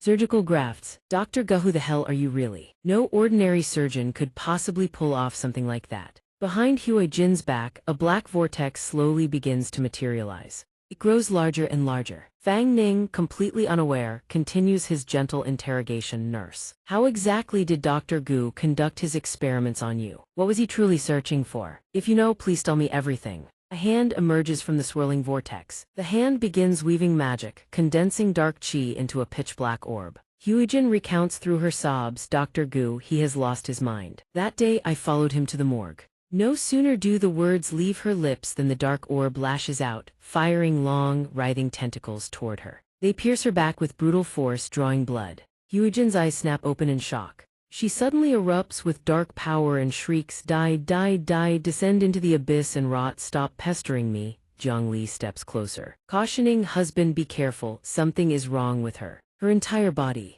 Hue Jin is lifted into the air, wreathed in a suffocating shroud of black mist. She begins to murmur, I must wait for Dr. Gu, I must help him complete his experiment. I am useful, he will surely return to me, surely. Suddenly, a massive, grotesque mouth filled with jagged, serrated teeth tears open across her abdomen. Hue Jin's face twists into a wicked grin as she hisses, he is here. Yes, he is right here, I can feel him. Her insides are ripped apart as she lunges wildly at Fang Ning, who shouts in alarm, Su Huijin, what are you doing? Did you not just regain your senses? Controlled by the gaping, monstrous maw, Huijin attacks Fang Ning from all sides, her lips never ceasing to plead. Come out, Dr. Gu, I beg you, come out and see me. Anyone who blocks me from seeing Dr. Gu must die. Fang Ning refuses to harm her, forced to evade her strikes. Suddenly, he lunges forward, seizing her arm. Nurse Sai, Fang Ning throws her to the ground with a grunt, urging, wake up, panting heavily. He asks, liar, can you find a way to suppress her and return her to normal? Jiang Li nods, I can, husband. She swiftly summons chains that streak toward Huijin. Let me try. The chains bind her limbs tightly, rendering her unable to move. Huijin falls heavily to the ground, restrained by the spectral bindings. Jiang Li raises her hands, channeling her spiritual power to manifest a colossal, ghostly palm. With grave focus, she attempts to subdue Huijin. The hand strikes, clamping the jaws of the hideous monster shut. Instantly, a deluge of blood sprays from Huijin's abdomen. The monster writhes out from her body, causing her to scream in agony. It hurts so much. Jiang Li struggles to hold it, gasping, husband. It's no use, because of the nature of the experiment, if I destroy this monster, she will die too. Fang Ning catches Huijin, asking anxiously, liar. Think is there any other way? Xianxia was dissipated like this before, but you still saved her, didn't you? Jiang Li replies helplessly, no. It is not the same, husband. Over these many years she has completely merged with the maw. Fang Ning whispers, Nurse Sai, are you awake? Huijin looks at him with eyes full of piteous, desperate entreaty. I cannot hold on much longer. It is dragging me back into that dark abyss. Please kill me. Tears stream down her face as she sobs, I don't want to live like this anymore. I don't want to hurt anyone. The monstrous mouth grows larger by the second. Jiang Li exerts every ounce of strength to keep the monster's jaws sealed. She screams, husband, hurry, the power of the maw in her gut is skyrocketing, I cannot suppress it anymore. Fang Ning's expression darkens as he answers in a low voice, understood. A sharp glint flashes in his eyes. Fang Ning gathers his spiritual power into his palm, forming an orb, and whispers, Zai. Zai, I will grant you release. The monster thrashes violently, and Jiang Li's giant spectral hand loses its grip. The creature plunges back into Huijin's abdomen as fresh blood splatters everywhere. Fang Ning grits his teeth, focusing his total might for a decisive strike. He pours all his internal energy into the maw within her, forcing a guttural, agonizing shriek from her throat. Huijin manages a faint, relieved smile and murmurs, thank you. A blinding light erupts around her, forcing both Fang Ning and Jiang Li to shield their eyes. Huijin transforms into a radiant beam, illuminating the entire room. She returns to her original, beautiful form and says gently, finally, no more pain. As Huijin slowly closes her eyes, a piece of paper flutters out. It drifts to the ground, and Fang Ning reaches out to retrieve it. He stares at it, his voice heavy with sorrow. I guessed wrong after all. It is the last photograph Huijin took with Gu Yi. Fang Ning says grimly, so this was your soul artifact. The photograph's soul energy quickly seeps into his mind. Visions of Huijin's tragic life flicker into view. Fang Ning surveys the room and says softly, liar, I will surely bring this Dr. Gu to justice and avenge her. Will you support me? Jiang Li replies, that man is pure filth. Cherished memories of Huijin's family, friends, and loved ones flash past. Fang Ning sighs. Nurse Sai was truly a kind girl, even though her death was agonizing. The only memories she left behind were beautiful ones. A filial daughter full of love for her mother. Footage of happy conversations with her hospital colleagues also surfaces. Fang Ning murmurs she was surrounded by friends who cared for her. Gazing at the moment she confessed her love to Gu Yi, he says sadly, she clearly could have had a perfect life, a beautiful love, and a career. Remembering the state of Huijin's body, he says with fury, yet, because she encountered a degenerate like Dr. Gu, everything turned to ruin. He warns her, therefore, liar, do not easily trust anyone you meet out there except for your parents. Fang Ning tucks the photo away and cautions her. In this world, though evil people are in the minority, the damage caused by one such monster cannot be undone by meeting 1,000, or even 10,000 good people. Jiang Li nods obediently, liar only trusts husband. Fang Ning turns to leave, speaking calmly, let's go, it's finished, can I have my phone back now? It is late, let us find a new hotel first, he adds quietly. Tomorrow we return to find the dean and collect the money, she gasps in surprise, and the two quickly depart from the gloomy room. Suddenly, a black vortex manifests in the room, constantly leaking in eerie, dark mist. The vortex continues to expand. A girl dressed as a maid wearing glasses steps slowly from the rift. She pulls out a small notebook stamped with a strange symbol. Jingyu begins to record observation target Fang Ning. Special soul, tier 5 initial strength. Has not yet opened a spirit domain, must be at tier 6 peak. To manifest a spirit domain to control time-based techniques. She adds a note, both of them reek of disgusting love, weakness. They are each other's weakness. Tianyu closes the book and whispers, doesn't seem too hard to resolve. She stoops to pick up Huijin's camera and speaks with a veiled tone. Who would have thought Yuangu and Yuans would be so savage? Jingyu muses, is this that legendary subject 0? Her eyes glint with malice as she mutters, the starting point of the doctor's artificial soul project, yet you two managed to find it. Jingyu sneers with contempt and mocks. Little slut, you weren't even fit to be near the doctor, yet you dared to ask to be his assistant. With that, she crushes Huijin's camera. Jingyu begins to fantasize, drooling with craving. She moans, I really want to see the doctor carve her open, while she begs and screams. Jingyu wears a twisted, ecstatic smile, whispering, standing quietly by the doctor's side, watching the despair on her face. It must be incredibly interesting. Acting like a patient having a fit, she bites her fingernails and murmurs, it's been so long since I've found such a fun toy. I hope this guy named Fang Ning can provide me with some real amusement. The next morning at the hospital, a voice echoes, this is the situation from 40 years ago. Dr. Gu killed Nurse Zai for his insane experiments. Fang Ning continues slowly. The mad doctor sewed Nurse Su's soul and the evil spirit together. All the disappearances and every suicide in this hospital over the years were all caused by that evil spirit. He speaks in a sorrowful voice. Unfortunately, Nurse Su couldn't maintain her sanity anymore. She lost control of both herself and the evil spirit. If she wasn't destroyed, there would only be more victims. Given her plea, the only thing I could do was destroy her along with the evil spirit. The hospital director removes his glasses, wiping away the tears rolling down his cheeks. He whispers softly, it's over now, that's all that matters. Thank you for your hard work, Master Fang Ning. He suddenly remembers something and asks, have you checked your balance? I had the finance department arrange the transfer yesterday. It should have gone through by now. Fang Ning takes out his phone and checks. He sees 90 million has been credited to his account. He replies promptly, received. Fang Ning rises to his feet, ready to leave. All right, we've got other matters to attend to, so we'll be heading out now. His footsteps suddenly halt. Fang Ning's face darkens. He speaks in a low, grave voice. I have one last question for you. You've known Nurse Su and Dr. Gu for a long time, haven't you? Then why did you always hide it? Why didn't you ever say anything? The hospital director's tears begin streaming down his face. He answers hesitantly, because I was afraid. Fang Ning turns his head back, confused. Oh, afraid of what? The director buries his head in his hands and confesses everything.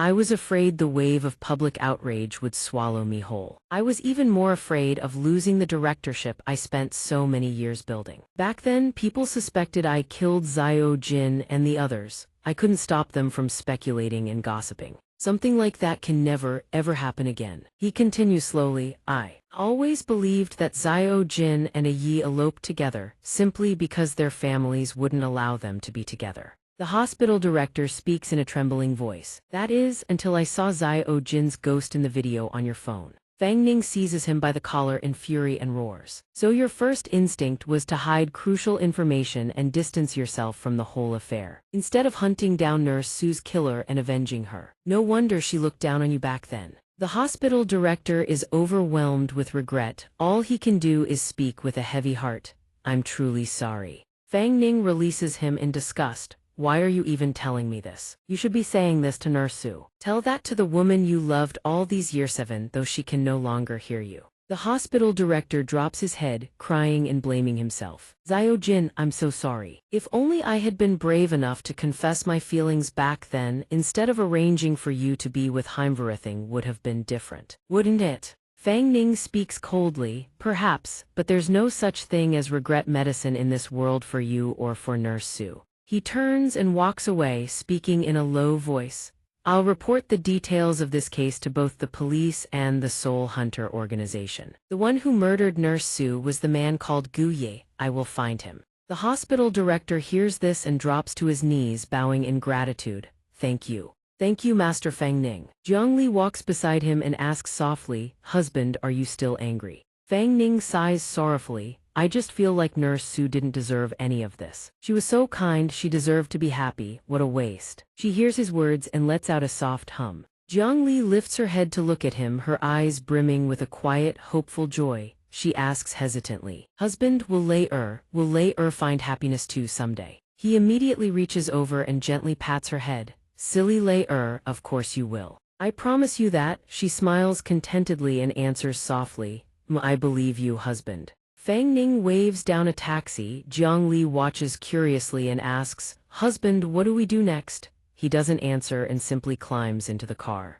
Jiang Li hands money to the driver and says, driver, take us to the Tianhua Gaming Company, please. A while later, at the gaming company, Tianhua hurries over to greet them. What brings the famous exorcist Master Fang Ning, the internet celebrity, to my humble little office? He gives Fang Ning a light punch on the chest and asks cheerfully, I watched the preview cut of your video already. Did you get the commission from Haicheng City Hospital number 9? Fang Ning replies confidently, of course, how could a little wraith like that give me any trouble? He speaks as he walks, I just collected the final payment so I came straight here. How are Lian Xiang and Guan Wen recovering? Tianhua answers with obvious displeasure. Why do you always ask about them and never check on me? I also put in a ton of effort and got seriously injured back then, you know. Fang Ning raises an eyebrow, looks him dead in the eye and calls his bluff outright. What acting is this? If that's the case, then maybe I should have asked the soul hunters to bring you back to headquarters for treatment. The way you woke up thrashing around, my legs nearly flew out of my 3-bedroom apartment. Did you know that? Tianhua hears this and forces an awkward laugh. Fair point.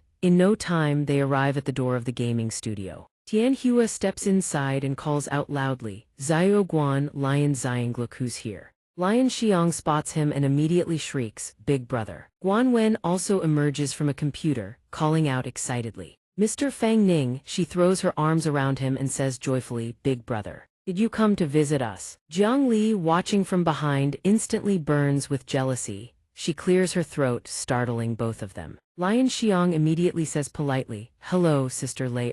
Fang Ning pats the girl's head and asks with concern, how's everyone's recovery going? It's only been a few days and the two of you are already able to leave the computer system. Tianhua laughs heartily, his voice brimming with pride. And that's not even counting the fact that I've been running internal playtests of our new games right here in the company. So I had them haunt our latest game prototype and scare the living daylights out of my staff. He continues excitedly, everyone was terrified. Sure, but they all unanimously praised the game. Said it felt incredibly realistic and thrilling, scary as hell, but they couldn't stop playing. Fang Ning is visibly surprised. Oh, so you've basically completed the entire internal playtest in just 2 days. Guan Wen answers promptly, that's right. The issues we ran into before didn't show up at all during the subsequent internal tests. Director Chu has already submitted the report to headquarters. If everything goes smoothly, in 2 to 3 days our game will be ready for a nationwide public beta.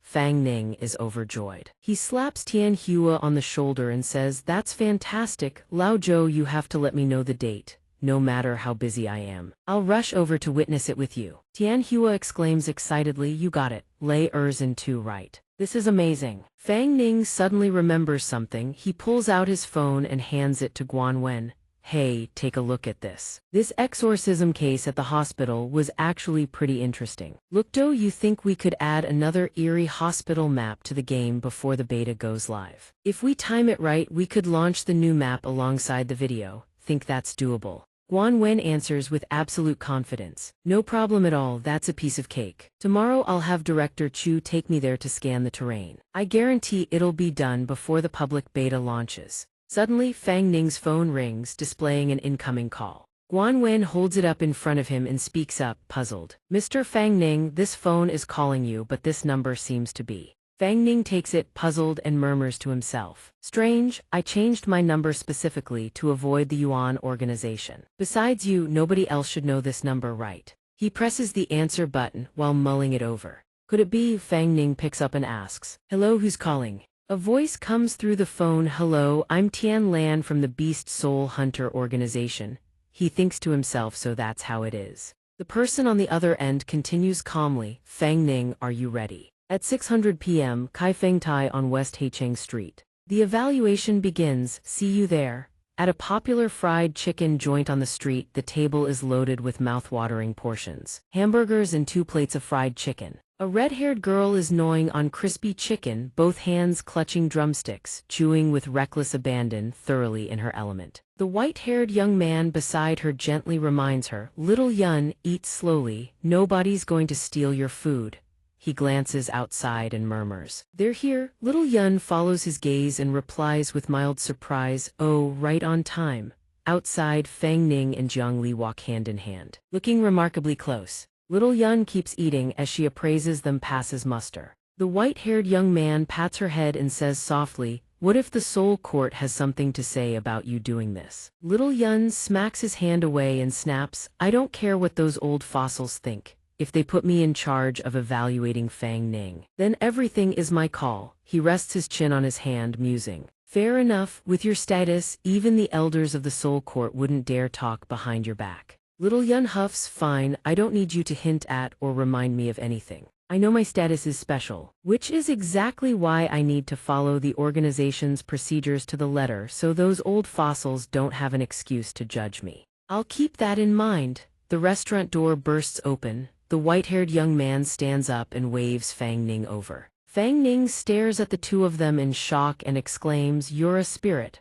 Jiang Li points at the food and asks innocently, that's good food. Hubby, can I eat that? Fang Ning pulls her aside and coaxes gently, that won't work. I'll find you other delicious things later. She lets out a disappointed oh. He glances at Little Yun devouring her chicken and asks, you're Tian Lan, the one in charge of evaluating me. Little Yun promptly shoves a big drumstick toward him and declares with easy confidence, I'm Chu Yun. Fang Ning takes it in a daze. She quickly explains, Tian Lan is the one who contacted Yaosh, was my liaison. Sit down, let's talk while we eat. The white-haired guy nearby grins and says, looks like Xiao Yun's first impression of you is pretty good. She usually doesn't share food with anyone.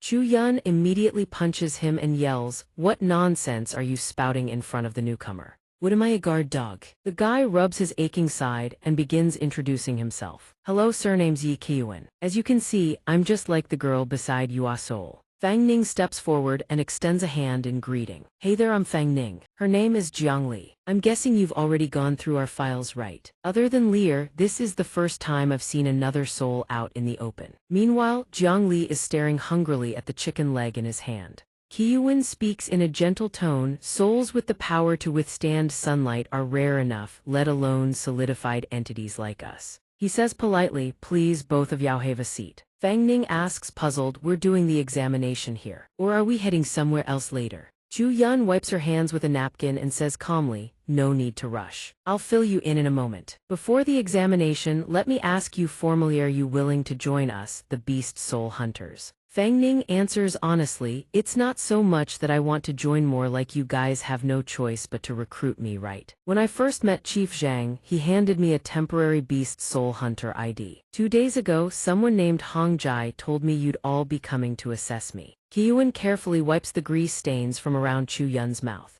Meanwhile, she continues nonchalantly, same difference. With your current situation, joining the Beast Soul Hunters is your best option. Qiuan asked gently. You must already know the identity of the Yuan Shang members who came looking for you a few days ago, right? Fang Ning replied softly. Officer Zhang told me they're the 12 guardians of Yuan Shang. Chu Yun explained in a measured tone, that's correct. The 12 guardians of Yuan Shang are composed of 12 individuals wielding the most powerful dark abilities. They are one of the strongest combat forces of the supernatural organization operating in the South China region. Yuan Gu and Yuan Shi among the 12 guardians are only considered mid-tier. Meanwhile, Yuan Long, the one who left earlier, is actually one of the upper 3 guardians. Fang Ning asked in confusion, the South China region, does that mean? Before he could finish his sentence, Chu Yun cut him off with absolute certainty. That's right, even though you can temporarily wield power reaching level 6 during your spirit fusion state, Yuan Shang is not something you can take on alone. You're far from enough. If the upper 3 guardians appear together, or if Yuan Shang members from other regions attack, you won't have the slightest chance of resistance. She pointed at Jiang Li and reminded him. So if you want to protect her, joining the Beast Soul Hunters is your best option. Fang Ning spoke with lingering doubt. Oh, the real question is whether you people still have some hidden agenda for Lear. Chu Yun crossed her arms and smiled warmly. That's exactly why they sent me to recruit you. You and I are alike. Once you join the Beast Soul Hunters, you'll become one of our comrades. We'll do everything in our power to protect Jiang Li's safety. Fang Ning still hesitated, murmuring softly. Meanwhile, both Chu Yun and Qiu Wen waited anxiously for his answer. Fang Ning asked hesitantly, the Beast Soul Hunters house the pay and benefits. Hearing that, both of them nearly collapsed on the floor. Chu Yun struggled to her feet and replied reluctantly, I guarantee you'll be satisfied. Fang Ning smiled and quickly agreed. All right, I'm in. Chu Yun grabbed a glass of Coca-Cola and took a big gulp, then told Qiu when she'd talked so much her throat was bone dry. Wen, go ahead and brief him on our Beast Soul Hunters situation. Qiu Wen spoke in a gentle tone. She's just naturally straightforward like that. Don't take it to heart. Let me give you a brief overview of the Beast Soul Hunters so you can understand us from the ground up. He began to explain in detail. Our Beast Soul Hunters is a semi-official organization. The leader is known as the Beast Sovereign, held by the most powerful individual among the Beast Soul Hunters. Beneath the Beast Sovereign is the Soul Council, which handles all daily hunting decisions and operations. For example, your recruitment was a decision made by the Soul Council after thorough deliberation. Qiu Wen continued at a measured pace. The elders of the Soul Council are typically veteran soul hunters of advanced age. When a beast soul hunter grows old or for other reasons can no longer continue fighting and doesn't wish to retire, they may join the Soul Council. He spoke calmly. Below the Soul Council are the Beast Soul Hunter Division and the Logistics Department, Xiao Yun, as well as Yue Ying and Hong Jai, whom you've already met. They're all Beast Soul Hunters. They serve as the organization's primary combat force, carrying out field missions. The words of high-ranking Beast Soul Hunters within the organization carry no less weight than those of the Soul Council elders. Fang Ning was surprised. Oh, high-ranking Beast Soul Hunters, so there's a tier system too? Qiu Wen nodded. That's correct. He broke it down in detail for convenience during operations. Beast Soul Hunters are divided into 4 tiers based on their strength zenith. The highest tier followed by Extinguished, Terminus, and Null below it. Missions are also divided into these 4 tiers based on difficulty. For instance, a Terminus tier mission is typically completed by 1 Terminus rank Beast Soul Hunter and 3 Null rank Beast Soul Hunters. Fang Ning glanced over at Chu Yun, who was happily chugging down her Coca-Cola, and asked in confusion, so what rank are you? Hearing his question, she set her glass down on the table. Chu Yun smiled proudly. Zenith rank. Fang Ning mulled it over. So by the power level of the individual, that means. Qiu Wen quickly clarified.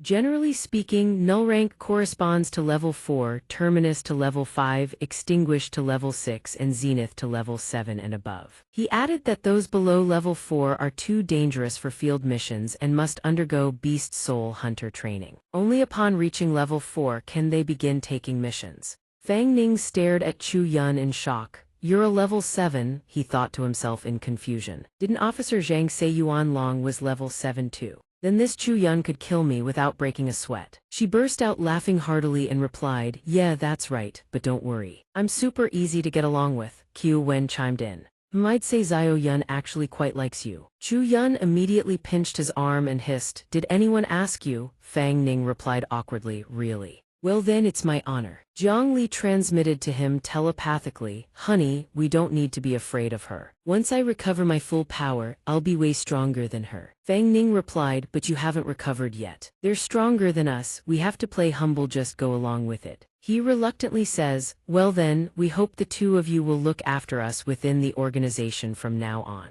Jiang Li chimes in, yes, Grandpa, Grandma, please take good care of me and my husband. Chu Yun asks back in confusion. Qiu Wen, feeling stung, asks, do we really look that old? Fang Ning immediately covers her mouth. He hastily explains, oh no, said D, as in take care, so please look after us more. Maybe the 2 of you misheard. He transmits his voice to her angrily, I told you to pretend to be humble, not to actually become their grandchild. She hears this and just lets out a soft oh. Chu Yun asks in confusion, what do you mean? Fang Ning quickly changes the subject. Right, you also mentioned there's a logistics department. What does the logistics department mainly handle? Qiu Wen speaks gently. The logistics department is also the largest division among the beast soul hunters responsible for logistical support and supply. Give Tian Lan a call to let her know. Tian Lan is the liaison officer of the logistics department. She's an ordinary person. There are also soul analysts, doctors, trainers, and specialized staff who handle post-incident affairs. Fang Ning remarks admiringly, sounds pretty professional. Chu Yun says proudly, naturally. This hierarchical structure is the result of the beast soul hunter's gradual development over many years. Every department has its role, none can be omitted. Qiu Wen suggests Zio Yun, why don't we have him lead a team on a C-rank mission as a test? She responds casually, why go through all that trouble? Just count him as having passed already. Qiu Wen says sternly, the examination must absolutely be conducted. Otherwise, why would the Soul Court have sent us here? Just to have a chat. Chu Yun says helplessly. Fine, I know. Let's just do as you say, do it quickly so I can go back and report to those old fogies. Fang Ning asks in confusion. A C-rank mission does that involve dealing with spirits. Qiu Wen answers while tapping on his phone. Of course, we are beast soul hunters. Our primary duty is to capture or eliminate malevolent spirits. There are also investigation missions, but usually those aren't too high in difficulty. He points at his phone and continues, it just so happens there's a suitable mission on the city outskirts. On the phone is a photo of a couple completely stark naked, hiding behind trash cans to escape from a procession of demons marching in formation overhead. Qiu Wen speaks slowly, according to the mission brief. Several couples went on late-night dates on the city outskirts and ran into the 100 Ghosts Night Parade. Although there have been no casualties so far, the number of spirits reported is very large. So it's been temporarily classified as C-rank. Fang Ning asks in surprise, the 100 Ghosts Night Parade. Jiang Li licks her lips excitedly and says, honey, 100 of them, that's so many delicious treats, I'm going to eat myself absolutely stuffed. At a KFC fried chicken restaurant, Jiang Li hugs her bulging belly and exclaims, so many yummy things, I ate way too much. Fang Ning sees her adorable expression, smiles and says, you really are a greedy little cat. Jiang Li puffs out her cheeks in anger when he pinches her like that. Chu Yun finally speaks up. Fang Ning, be honest with me, have you been letting Zio Li devour other spirits to level up and replenish her spiritual power? Fang Ning replies nonchalantly. Didn't Brother Yi get stronger by devouring other spirits? Qiu Wen immediately interjects, I would certainly never devour other spirits. My strength depends entirely on Zio Yun. I'd also strongly advise Yao never let Zio Li devour spirits. Fang Ning asks why. Qiu Wen explains because when one devours a spirit, its obsession and malice flow along with the spiritual power into the body. Although you'll become powerful in the short term, it will eventually backfire. The more you devour, the more resentment accumulates. They become more violent, more greedy, and lose all reason. Chu Yun adds solemnly, exactly, if you let Zio Li devour spirits. Based on our experience, after consuming just a few, she won't even remember you anymore. She'll become a mindless, evil spirit, knowing nothing but killing. Jiang Li bursts into tears upon hearing this and turns to Fang Ning, honey, I don't want to forget you. Lei Lei won't be greedy anymore. Qiu Wen sees her like this and offers comfort. Seeing how innocent and kind Zio Li is, she surely hasn't devoured any spirits, has she? Even if she swallowed 1 or 2 weak, low-level spirits, it's nothing to worry about. As long as she stops devouring, it won't have too great an impact on your Zio Li. Fang Ning hugs Jiang Li and thinks to himself, no, it's far more than just 1 or 2 spirits. The souls of Jiang Chang, Yang Songzi. Not to mention the monster lurking in the ring and most recently Su Huijin. All of them were level 4, even level 5 spirits. In the livestream footage, they likely noticed something earlier. Maybe I should just come clean first. After a moment's thought, he tells them the truth. No, Lei has already devoured several spirits, both level 4 and level 5 ones. She ate them like they were nothing. Chu Yan and Qiu Wen both freeze, staring at him in disbelief. What? That's impossible. She should have lost her sanity long before that. Why would she? Fang Ning shakes his head, eyes cast downward. I don't know either. There haven't been any visible side effects so far, so I assumed it was normal. Qiu Wen cuts in immediately. No. Unless she had done what I did, forming a soul contract with someone possessing powerful ability spirits, primarily replenish their spiritual power, and level up by absorbing fear energy from humans. She trails off, her voice faltering, but that path is painfully slow. It typically takes centuries of accumulation. Which is why some spirits turn to more efficient methods. Chu Yun's expression hardens, his jaw tight with barely restrained fury as he finishes the sentence. They kill. The raw power of despair and terror that erupts in the moment before a human dies. On the contrary, the shortcut I can think of is one where a soul levels up by killing. She added that this method has a clear drawback. A soul that powers up through slaughter carries an unmistakable scent of blood. There's no hiding it from my eyes. Then there's only one explanation. Your little Li is different from everyone else. Fang Ning glanced at Jiang Li with a hint of surprise as Chu Yun spoke. She is a special case. He recalls the man with the eerie face telling him about Jiang Li. Could this special soul actually be a rank 6 existence or above? After piecing the whole chain of events together, Fang Ning finally grasped the full picture. No wonder the people from Yuan Shang called little Li a special soul. Thinking this far, Fang Ning recalled the time Jiang Li had choked him, and a wave of unanswered questions surged through his mind. But the last time the talisman on her forehead was removed, little Li had completely lost her reason. And in little Li's fragmented memories, those vengeful spirits and that suffocating resentful energy, were they actually caused by that talisman? Who had sealed that talisman onto little Li in the first Placido help her suppress the resentful energy? After learning that devouring other souls had no negative effects on her, Jiang Li's eyes lit up instantly.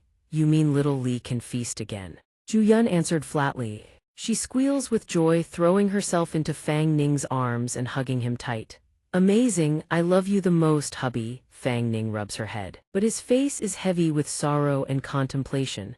Are the visions I saw from 1,000 years ago really what happened back then? The one who looks like you, the one La Nhi always waited for. Could it be? The more he thinks, the more questions flood his mind. Why after why after why? Why did La Nhi end up like that? What exactly happened in the Jiang Kingdom 1,000 years ago? And Yuan Longwei, did he spare me? I was completely defenseless, yet he let me go. What's more, Yuan Long also appeared in that dream from 1,000 years ago. Qiu Wen rises to his feet, shattering the storm of thoughts swirling in Fang Ning's mind. Let's go. The car's here. A black sedan pulls up and comes to a stop. Fang Ning eyes the car and says, this ride isn't going to cost me, right? Qiu Wen smirks, $50 and I'll call it even. Night descends, the car tears down the open road. Qiu Wen nudges him awake. Fang Ning, little brother, we are almost at the mission location. Qiu Wen turns to Fang Ning, his tone shifting to something more serious. About this inspection mission, there are 2 things I need you to keep in mind. Fang Ning's expression tenses. Brother Yi, go ahead. Qiu Wen lays it out. First point, do your best to keep your actions hidden from ordinary civilians. Our logistics division can clean up the mess afterward, but it still creates unnecessary headaches. Second, the mission site is most likely on the outskirts, so you probably won't run into any civilians. But if someone wanders in by accident, you must do everything in your power to guarantee their safety. Fang Ning commits both points to memory immediately and nods. Understood. I've got it memorized. Qiu Wen catches his tense expression and offers a reassuring smile. Relax, it's just a low-level mission. With your strength and the support of an outstanding team, you'll clear it with ease. Fang Ning blinks in surprise. An outstanding team? There are others running this mission with me. Qiu Wen nods. Yeah, it's just a routine mission, that's all. We included it as a test also to help you quickly get familiar with how beast soul hunters operate and the mission process. Us. Fang Ning responded eagerly. All right, I'll give it my all. The car came to a stop at their destination, a stretch of forest. Someone stepped out and slammed the door shut. Fang Ning and Jiang Li got out of the car, scanning the surroundings. Qiu Wen held up a Cory communicator, leaned his head out the window, and called out, Fang Ning, put this earpiece on. Communications will relay mission instructions to you through the earpiece shortly. He reminded him carefully, remember that. During the mission, Chu Yun and I won't be showing up. Completing the mission will be entirely up to you two. Fang Ning took the Cory and replied. He put it on and turned to Jiang Li. Let's go later. Let's go later. The two turned back and waved. See you both later. On the way, Fang Ning asked Jiang Li. Later, it seems like you're quite fond of Chu Yun, huh? Jiang Li nodded vigorously. Honey, Lair feels like she's really kind. Fang Ning stiffened the moment he heard the word kind come out of her mouth. Jiang Li propped her chin on her hand and replied, Lair can sense that Ms. Chu has no ill will toward us. Fang Ning clutched his head in exasperation. So earlier in the car, when you were acting all cutesy and massaging her shoulders, that was you pretending to be the good little grandchild. Jiang Li answered with full confidence. Exactly, didn't you say we can't beat her right now, so we have to play the obedient grandchild? Chu Yun, listening through the Cory in the car, went stone-faced the moment she heard those words. Qiu Wen, sitting beside her, burst out laughing and clutched his stomach. She called you Ms. Chuthi's gold. Chu Yun, taking her anger out on the nearest target, punched Qiu Wen square in the arm. On Fang Ning's end, he received a signal through his earpiece. A purple-haired girl appeared on the small display and introduced herself. Hello, Mr. Fang, I'm Tian Lan. For this mission, I'll be your logistics support operator. Up next, I'll brief you on the mission scope, coordination protocols, and emergency response procedures. Fang Ning replied politely, got it, thank you. Tian Lan continued. This T-rank mission originated from a police report filed by a couple last night. According to their statement to the police, they came to this area to camp and had already set up their tent. They were just getting intimate when they suddenly heard strange sounds outside the tent. They took a deep breath, braved themselves, and peeked out obsidianly to see hundreds of ghostly spirits flying in formation toward the same direction. One of them fainted on the spot. The other fled and called the police the moment the ghost procession passed. After receiving the report from the police station, we immediately dispatched personnel with specialized equipment to conduct reconnaissance. Indeed, large-scale spiritual power fluctuations were detected in this area. After reporting to the Soul Council, since this area had no prior supernatural incidents on record, the Council temporarily classified it as T-rank. Notably, an awakened member from our logistics department was able to extract memory images from the witness. We discovered that the entire ghost procession was wearing palace attire from the Jiang Kingdom over 1,000 years old. Furthermore, there is a Jiang Kingdom ruin approximately 10 km to the west. Our analysis suggests this ghost procession most likely originated from there. Fang Ning's expression shifted the moment he heard that. The Jiang Kingdom, are you sure? Tian Lan responded. Based on nearby archaeological excavations and historical records, we can essentially confirm it. But this can only be considered supplementary information for now, because this ruin has stood for thousands of years. Besides grave robbers and archaeologists, we beast soul hunters have surveyed it multiple times as well but still found nothing. Fang Ning nodded, got it, I understand. Tian Lan then sent over a mappa blue dot marking where Fang Ning and Jiang Li stood. With 3 red dots farther out, Fang Ning, I've sent you the map, please rendezvous with the other team members first. He replied with a curt acknowledgement. Meh. In an instant, Fang Ning leapt Wu's H-branch to branch his body surging with raw power as he and Jiang Li rocketed forward at breakneck speed. As he moved, Fang Ning's thoughts churned. Was the inspection mission really assigned at random? And it just so happens to involve the Jiang Kingdom, what a coincidence. Cut to another location, an open clearing where 2 boys and a girl stood waiting. One of them, a boy named Fai Wu, 16 years old, had his arms crossed tight against his chest, his face twisted with impatience. How much longer are they going to make us wait? A girl with green hair braided into twin tails, Liu Hua, 22, turned around and gave him a warning. Fai Wu. I heard our temporary squad captain this time has an ability rank all the way up to 6. Watch your mouth, I just finished training. This is my very first field mission. I am not about to get dragged down with you and end up pissing off a star extinguishing level senior. He turned away with a sneer. Rank 6, so what? He's just somebody with connections, some guy who shows up out of nowhere and gets handed captain. Fine, let him be offended. Liu Hua turned away with a shrug, her voice dripping with sarcasm. Right, big brave you isn't scared at all, and you're the one calling someone else a Nepo baby. Who doesn't know you're the son of director Sun Din Truong, unlike Mizero background, 0 connections. I still have no idea how I got assigned to the same team as 2 second-generation rich kids like you. Fai Wu's jaw clenched, teeth grinding at her jabot before he could fire back. Liu Hua darted behind the hulking figure of Ban Yan, 19 years old, muscles rippling like boulders, and stuck out her tongue teasingly. Ban Yan scratched his head with a good-natured smile. Liu Hua, Fai Wu, come on, stop arguing, we're all gonna be comrades from here on out. Fai Wu turned away, nose still in the air, and let out a dismissive snort. I'm not wasting my breath on you two, he's just a postnatally awakened. Anyway, rode his connection with Zhang Tiandao to get where he is, that's all. For all we know, he could be a mole planted by the Yuan leadership. Liu Hua refused to back down. Hey, you got any proof? No proof? Then keep your mouth shut. I trust Sister Hong Jai's judgment.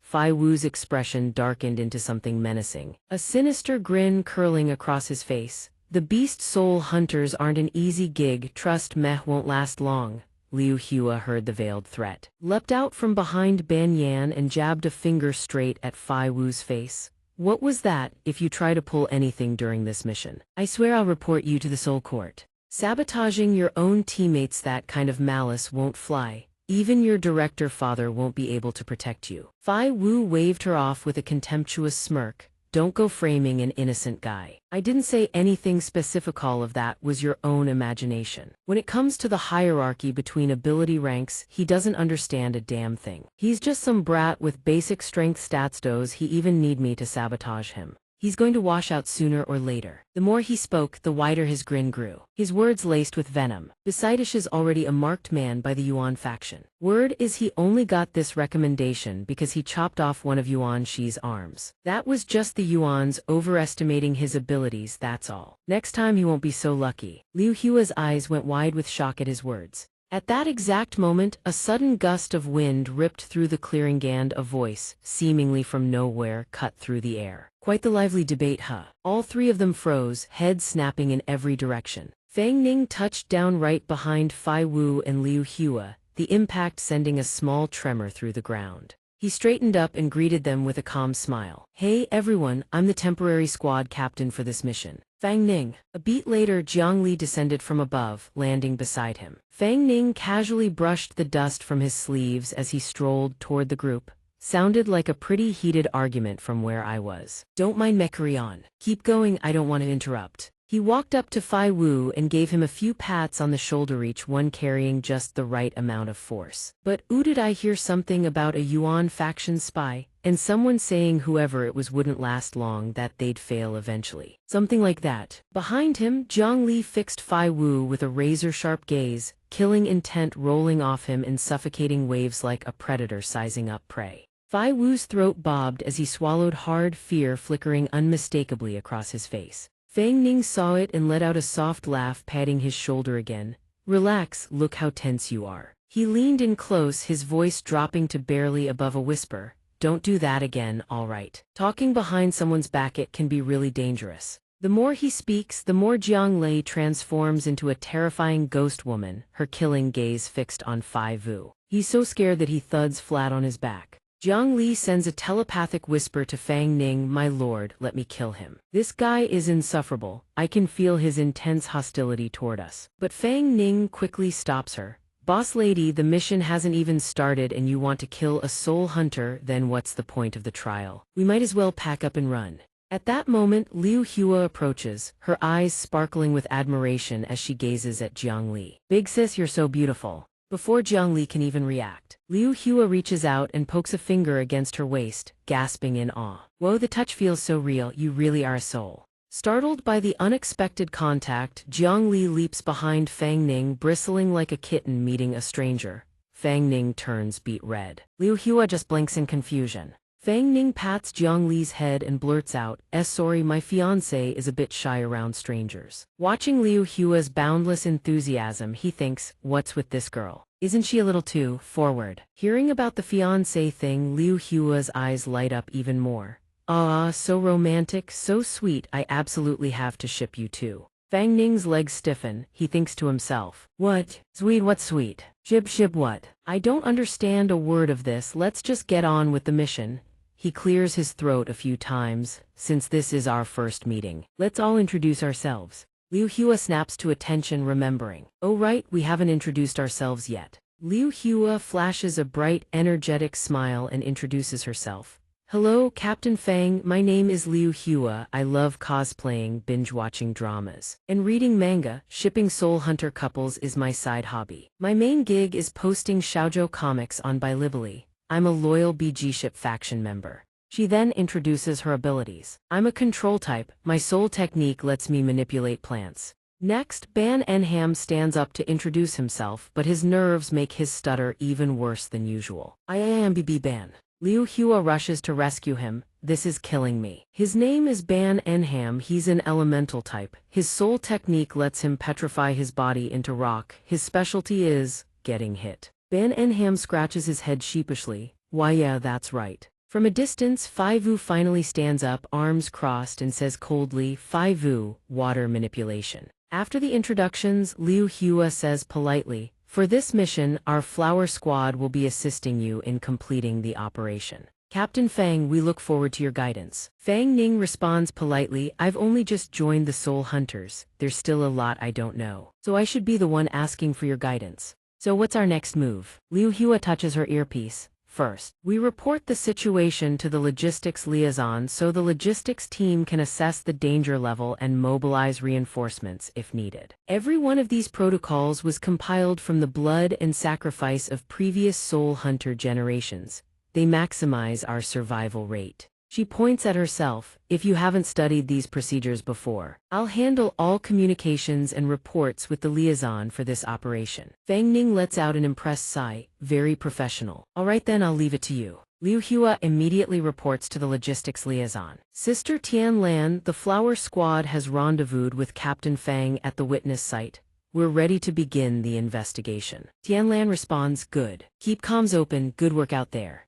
Fai Vu still wears that contemptuous look. He lets out a cold snort. Somebody who knows absolutely nothing yet dares call himself captain. In response, he receives killing glares from both Liu Hua and Jiang Li. Fai Vu turns away, shrugging. Fine, do whatever you want, I'll keep my mouth shut. Fang Ning turns to Liu Hua. This is the spot where that couple witnessed the 100 Ghosts Night Parade, right? Did you find any clues when you arrived here first? Liu Hua hesitates, then points in a direction. The residual spiritual power from the 100 ghosts gradually intensifies from east to west. Based on the decay pattern, we estimate this spirit procession has been heading west. The original sighting location isn't the procession's starting point. The couple just happened to catch them passing through. Fang Ning lets out a surprised oh and asks, really? I assume you all have equipment to detect spiritual power. Ban Enham reaches into his pocket, right here. He pulls out a scanner, this is it. With everything confirmed, Fang Ning takes the lead and strides forward. Then let's move, let's see where they're heading. Liu Hua follows immediately, thrusting her hand high in the air and shouting, Academies, let's go, leaving Ban Enham and Fai Vu behind. Ban Enham turns to Fai Vu, let's follow them. Reluctantly, Fai Vu follows with a scowl. HMPH rank 6, let's see. Is he really all that? Scene switch to Chu Yun, she lets out a long yawn. Chu Yun rests her arm on the chair, so sleepy. How long are they going to take? Yikyuan smiles, fair enough. We just finished a rank Joe mission and haven't even rested before the Soul Court sent us out for this recruitment trial. He hands his jacket to Chu Yun, if you're sleepy, take a nap. Chu Yun takes the jacket and asks, your mirror flower. Water Muniu placed it on Fang Ning right. How much longer can it hold? Yikyuan answers, when I handed him the earpiece, I secretly attached the technique to his clothes. It'll hold until dawn, no problem. Don't worry, I've got watch. Get some sleep first, I'll wake you if anything happens. Reassured, Chu Yun wraps the jacket around herself. Alright, I'll leave it to you. After Chu Yun falls asleep, Yikyuan immediately activates Mirror Flower, Water Moon. Fang Ning's image flickers to life before him. Yikyuan thinks to himself, Fang Ning, you won't let Xiao Yun and me down, will you? Scene switch to the western outskirts of Haicheng City, Long Tu Mountain. An owl perches on a tree branch. Suddenly, a procession materializes nearby, radiating an eerie green glow. It passes through, sending the owl shrieking as it whooshes into the night sky. A horse hoof stamps down hard. A soldier in heavy armorized burning crimson rid appears at the vanguard, leading a cavalry of mounted troops. Behind them, a column of figures follows on foot. They are eunuch pale-faced, heads bowed, shuffling forward. Above them float handmaidens, every last one is a spirit. At the very rear is a grand carriage drawn by 4 war horses, majestic and imposing. From a distance, Fang Ning and Jiang Li spot the procession, found them, the two of them along with the flower squad. Stand on tree branches observing the scene. Liu Hua touches her earpiece and reports, Sister Tian Lan, we've confirmed the target matches the witness description. Spirit count exceeds 100. Based on solo entity scans, the individual spirits aren't strong rank 2 to rank 3 range.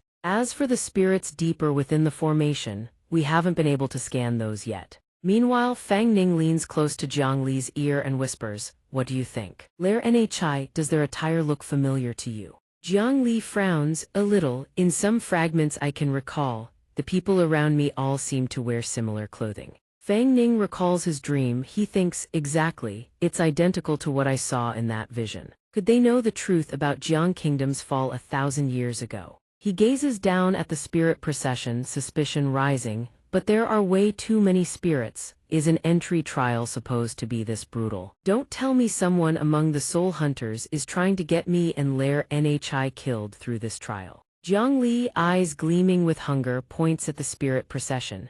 "My lord, look, delicious food down there." Fang Ning asks worriedly, "Lair Nhi, I know it all looks delicious, but there are too many spirits. Can you really eat that much?" Jiang Li shakes her head. "It's not that many, my lord." She leans close to his ear and whispers, "All of them." Fang Ning's jaw drops. "What?" But Jiang Li's face brims with absolute confidence as she declares. In other words, even if La Nhi is right here, the others might not be able to detect her. Fang Ning asks doubtfully, "You mean this evaluation is actually?" Jiang Li nods furiously. Hubby, don't worry, just go for it." Fang Ning ruffles her hair and smiles. "All right, I understand. Having La Nhi really is a blessing." Liu Hua lands beside them and calls out, "Captain, there are too many souls out here. Sister Tian Lan is asking whether we need reinforcements." Fang Ning replies with a calm smile, "No need, it only looks like a lot. None of them pose any real threat to us. You're the captain and the strongest one here. Everyone will wait while you scout ahead for a bit." He thinks to himself that he trusts La Nhi's judgment, and even if something goes wrong with his and La Nhi's combined strength, they can definitely retreat in time. But Liu Hua says uneasily, "Captain, we should still be more cautious. Sister Tian Lan said there's a rank C squad nearby. We don't need to wait too long." Fang Ning still insists on going in to scout.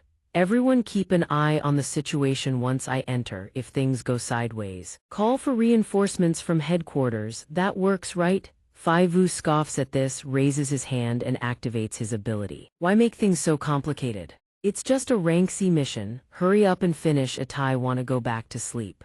If you all want to sit around chatting, be my guest. I'm charging in first." Saying that, Fai Vu waves his hand to conjure a water surfboard and swoops down without Fang Ning's permission. Liu Hua shouts after him in a panic, "Fai Vu, get back here. Don't be reckless. Captain hasn't given the order yet. More guts than brains." At his age, there's no talking sense into him.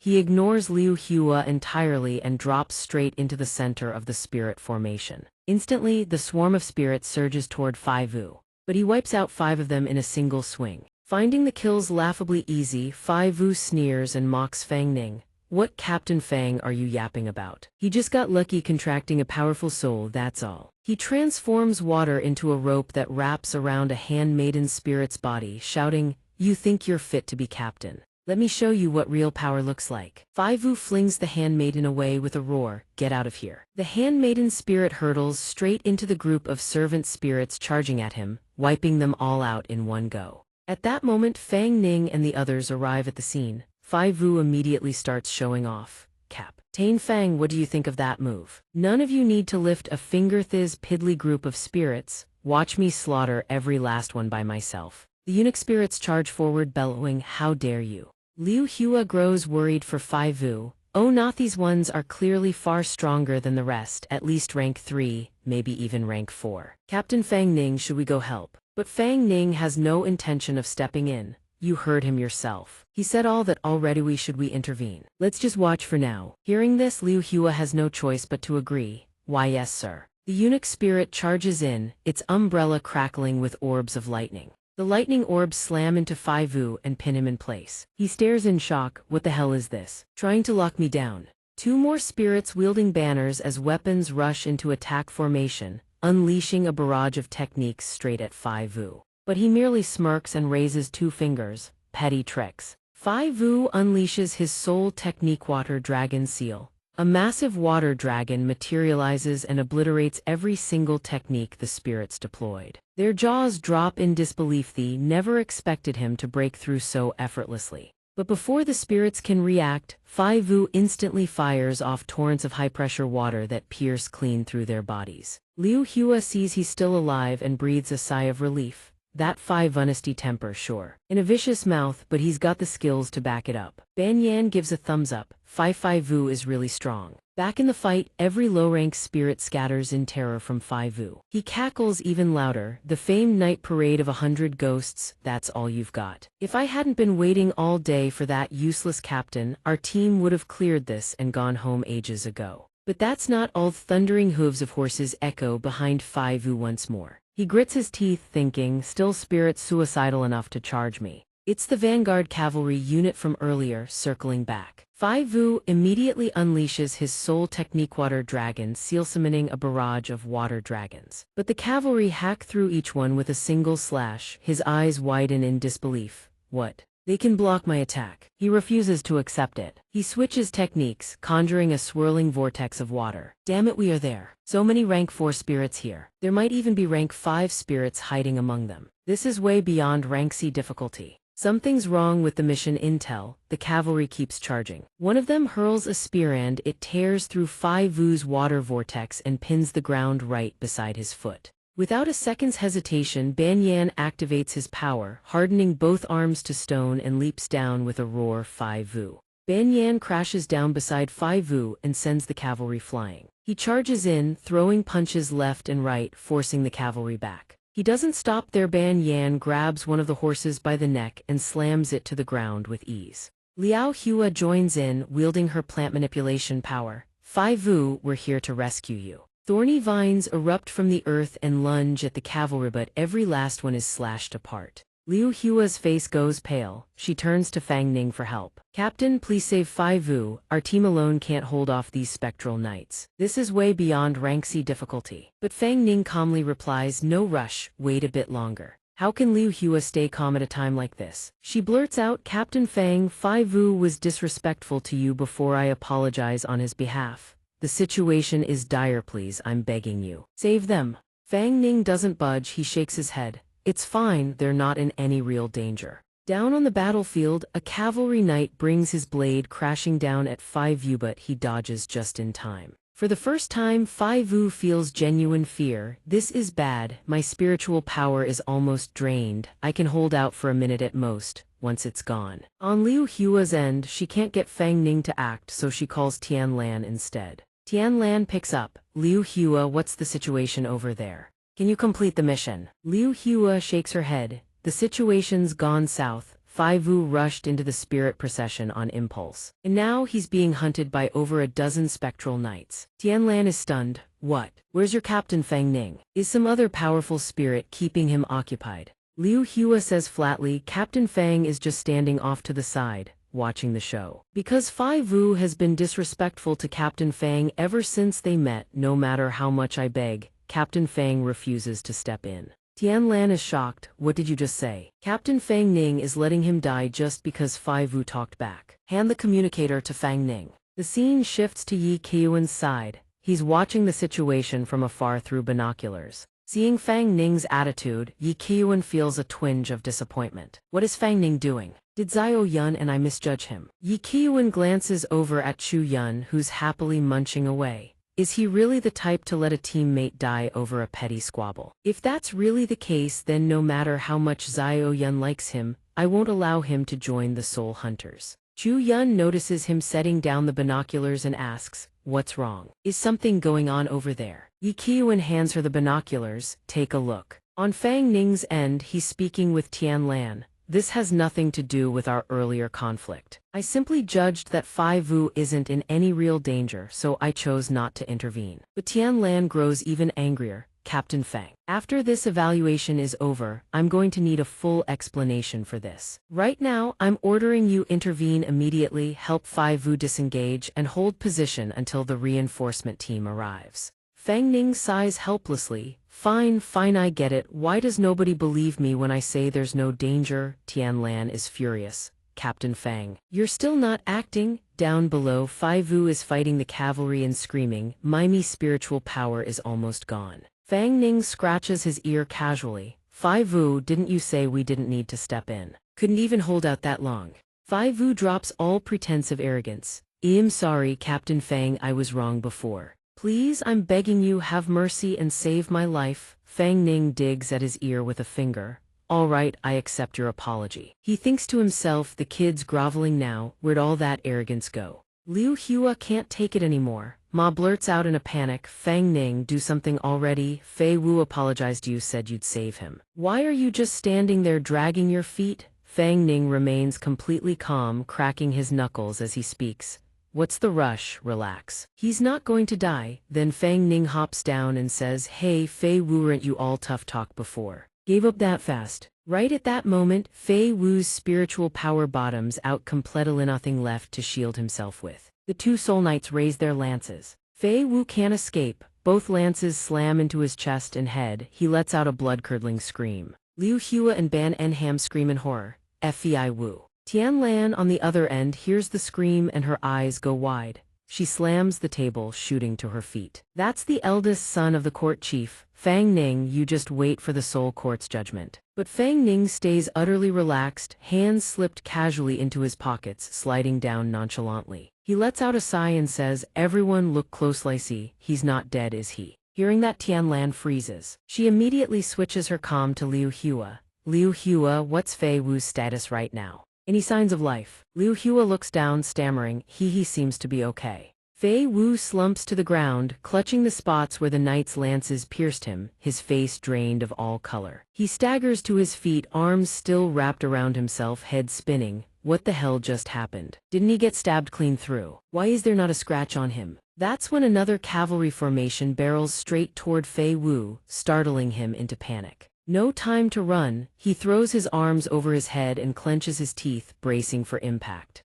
Strangely enough, the cavalry passes straight through him. Ban Enham, fighting off to the side, watches in utter disbelief. Fang Ning steps forward and speaks. 100 Ghosts Night Parade. He and Jiang Li stand confidently before the mass of spirits. None of you have seen through its true face yet, have you? Liao Hua asks, confused. True face. Fang Ning continues.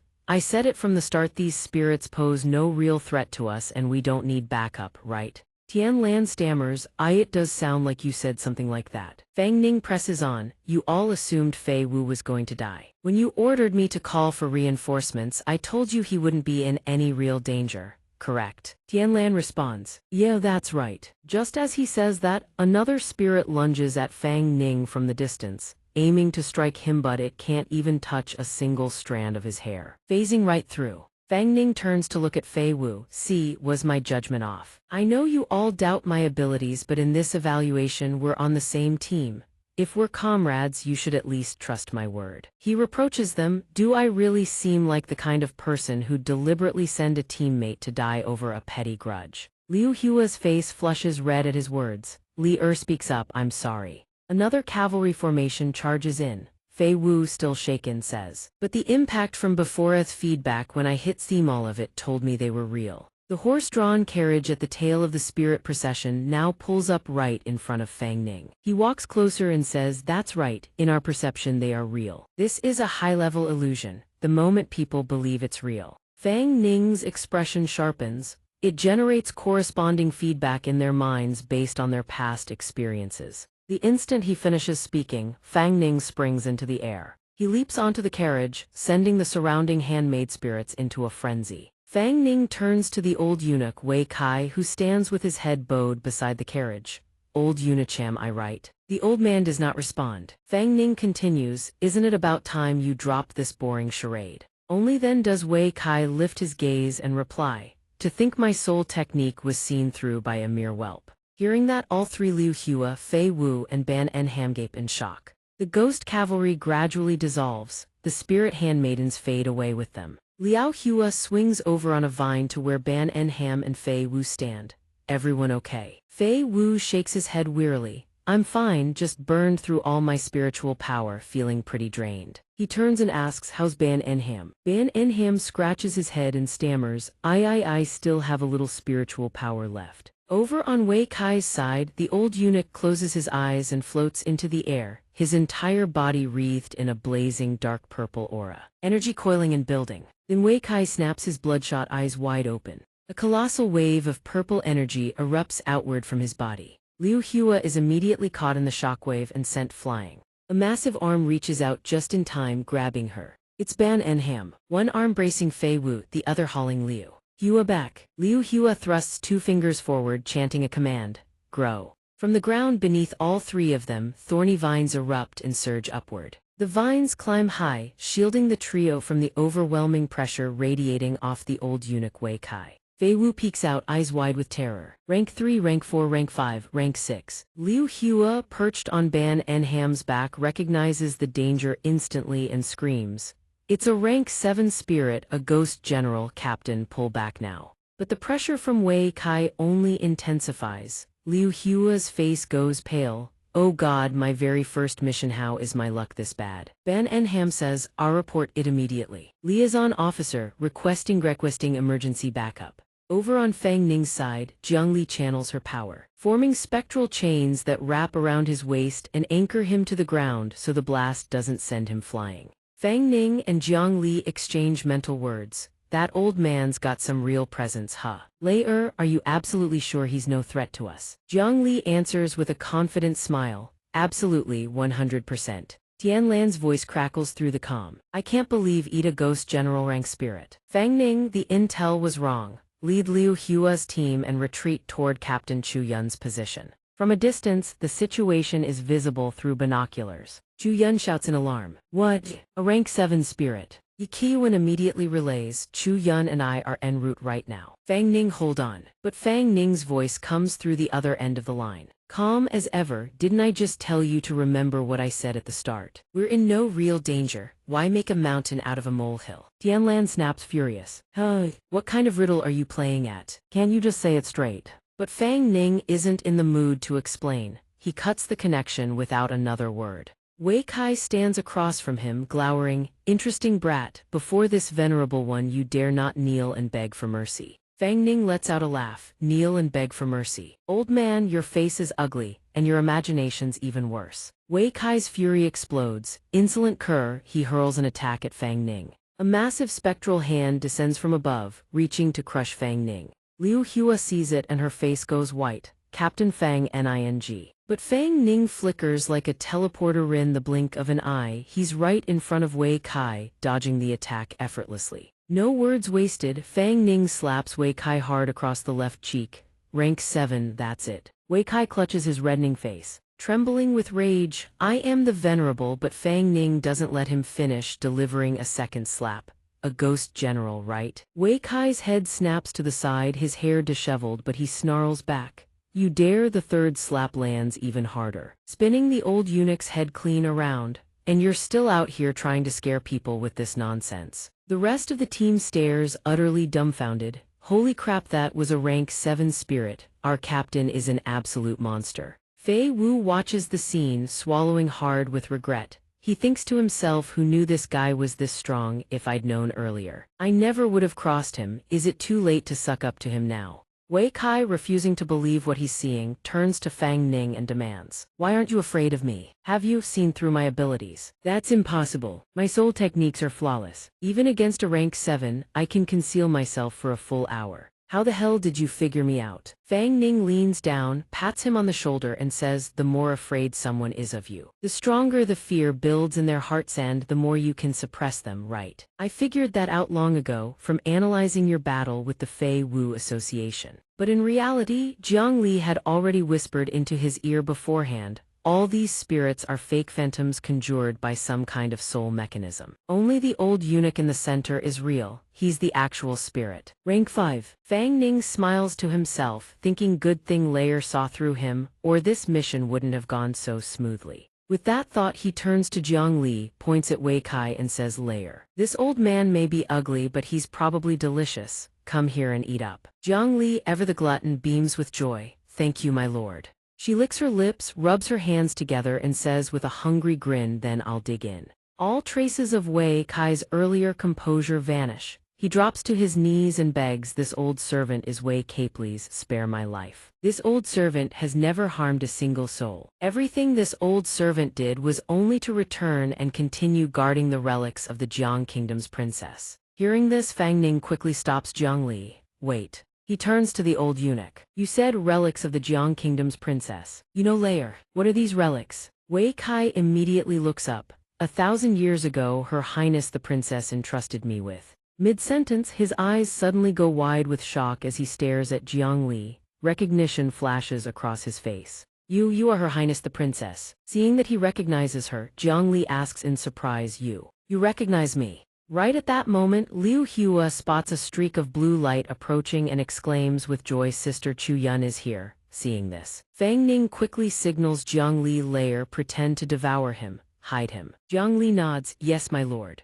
She pulls out a golden hairpin adorned with a pure white flower. Jiang Li grips the hairpin and channels her power, forcefully drawing the old eunuch inside it. As his soul gets pulled into the hairpin, Wei Kai screams, Your Highness, it's me little Wei, please don't. Watching his soul being absorbed into the pin, Jiang Li still hasn't recognized her old acquaintance. From behind, it looks exactly as if Jiang Li has truly devoured the old eunuch's soul. Fei Wu panics, Shush, aid him. That was a rank 7 ghost general. Liu Hua is equally stunned, that's strange. The gap between rank 6 and rank 7 is enormous, even with a type advantage. She shouldn't have been able to dominate him like that. Just then, Yi Qiuan arrives carrying Chu Yun, landing in front of the three of them. Liu Hua rushes over to Chu Yun in tears, Sister Chu Yun, that old eunuch's aura was terrifying, I nearly pissed myself. Chu Yun smiles gently to reassure her. Hua, don't be scared. With Big Sister Chu here, he can't cause any real trouble. Where's that ghost general? Why did his aura suddenly vanish? Liu Hua starts to answer, oh, the rank 7 ghost general was, but Fang Ning steps forward. Cutting her off mid-sentence, there was no rank 7 ghost general. It was just a rank 5 spirit with a special ability.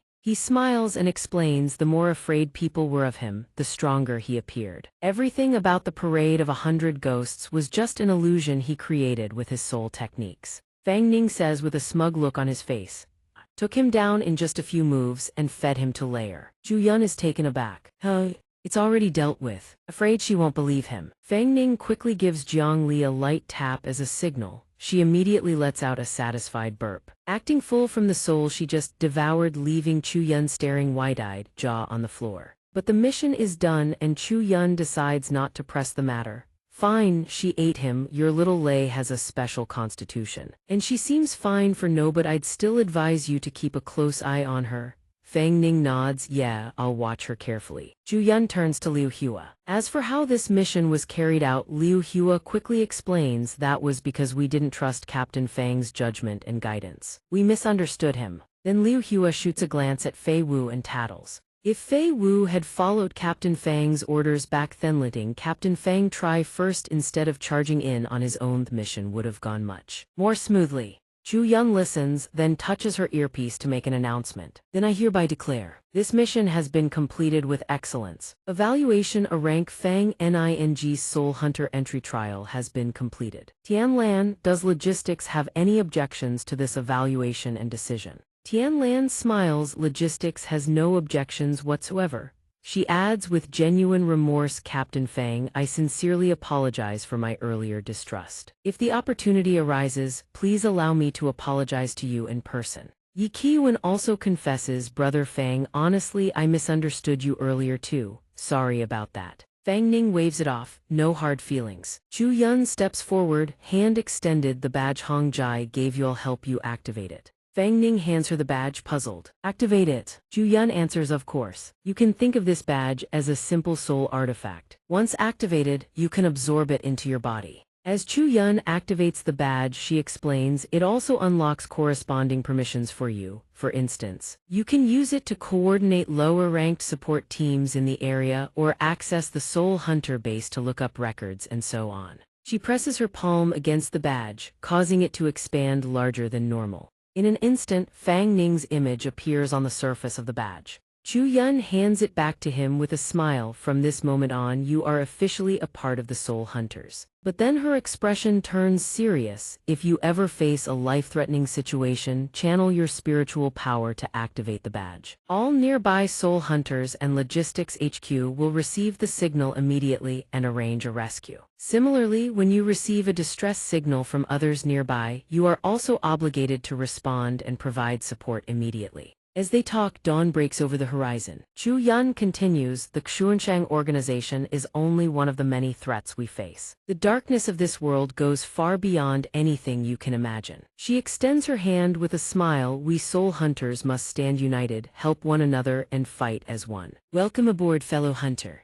Fang Ning reaches out and shakes her hand. Yeah, one last question. Chu Yun responds. Emma, what is it? Fang Ning scratches his head and asks. So when you join the Soul Hunter Stow, you have to clock in for work every day. Liu Hua bursts out laughing. Of course not. If I had to clock in every day, when would I have time to draw my comics? Chu Yun adds, that's right. When there are no active missions, soul hunters are free to go about their own business. When a mission surfaces nearby, the badge will react. All you need to do then is put on your earpiece. With that, she turns and walks away, waving goodbye to everyone. All right, if there are no more questions, your soul hunter onboarding officially ends here. You two do whatever you want. I'm heading home to get some proper sleep. Yi Qiuan scoops up Chu Yun and woos H. They take off into the sky. Liu Hua waves goodbye. See you later, Sister Chu Yun. Then Fang Ning turns to Liu Hua. How are the ones heading back to the central district planning to go? Maybe I should tag along, he thinks. Such a ride, maybe pick up some intel on the beast soul hunters along the way. Fai Vu grabs Ban Enham's arm and says, we came by sports car, only 2 seats.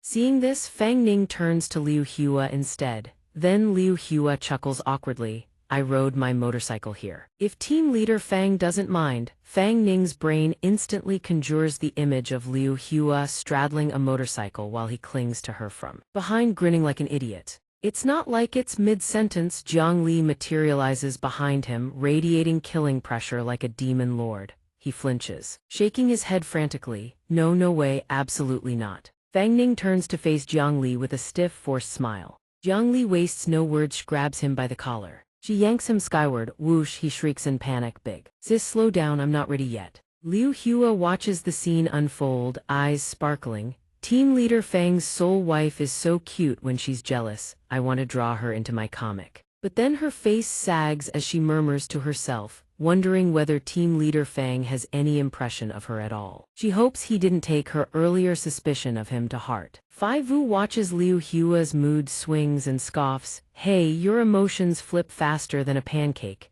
You look like you've got split personality disorder. He crosses his arms. Do you really need to care that much about him? He's a star extinguishing class beast soul hunter now. He'll be leading other squads from here on out. We're just absolute rank hunters. Unless we rank up, we probably won't cross paths with him again. Ban Enham scratches his head. What a shame, team leader Fang is unbelievably strong. Liu Hua nods in agreement. Yeah, when that old eunuch soul unleashed a level 7 pressure wave, I genuinely thought I was a goner. Who would have thought team leader Fang could read his strengths and weaknesses with a single glance? Didn't even need a soul skill, just a few casual slaps and he went down. She sighs wistfully. If only he could stay our team leader, going on missions would feel so much safer. Fai Vu keeps his arrogant composure, turns on his heel and snorts. Sure, he's strong, but if you think I, Fai Vu, will ever submit to him, don't hold your breath. Ban Enham scrambles after him. Hey Fai Vu, wait up. But,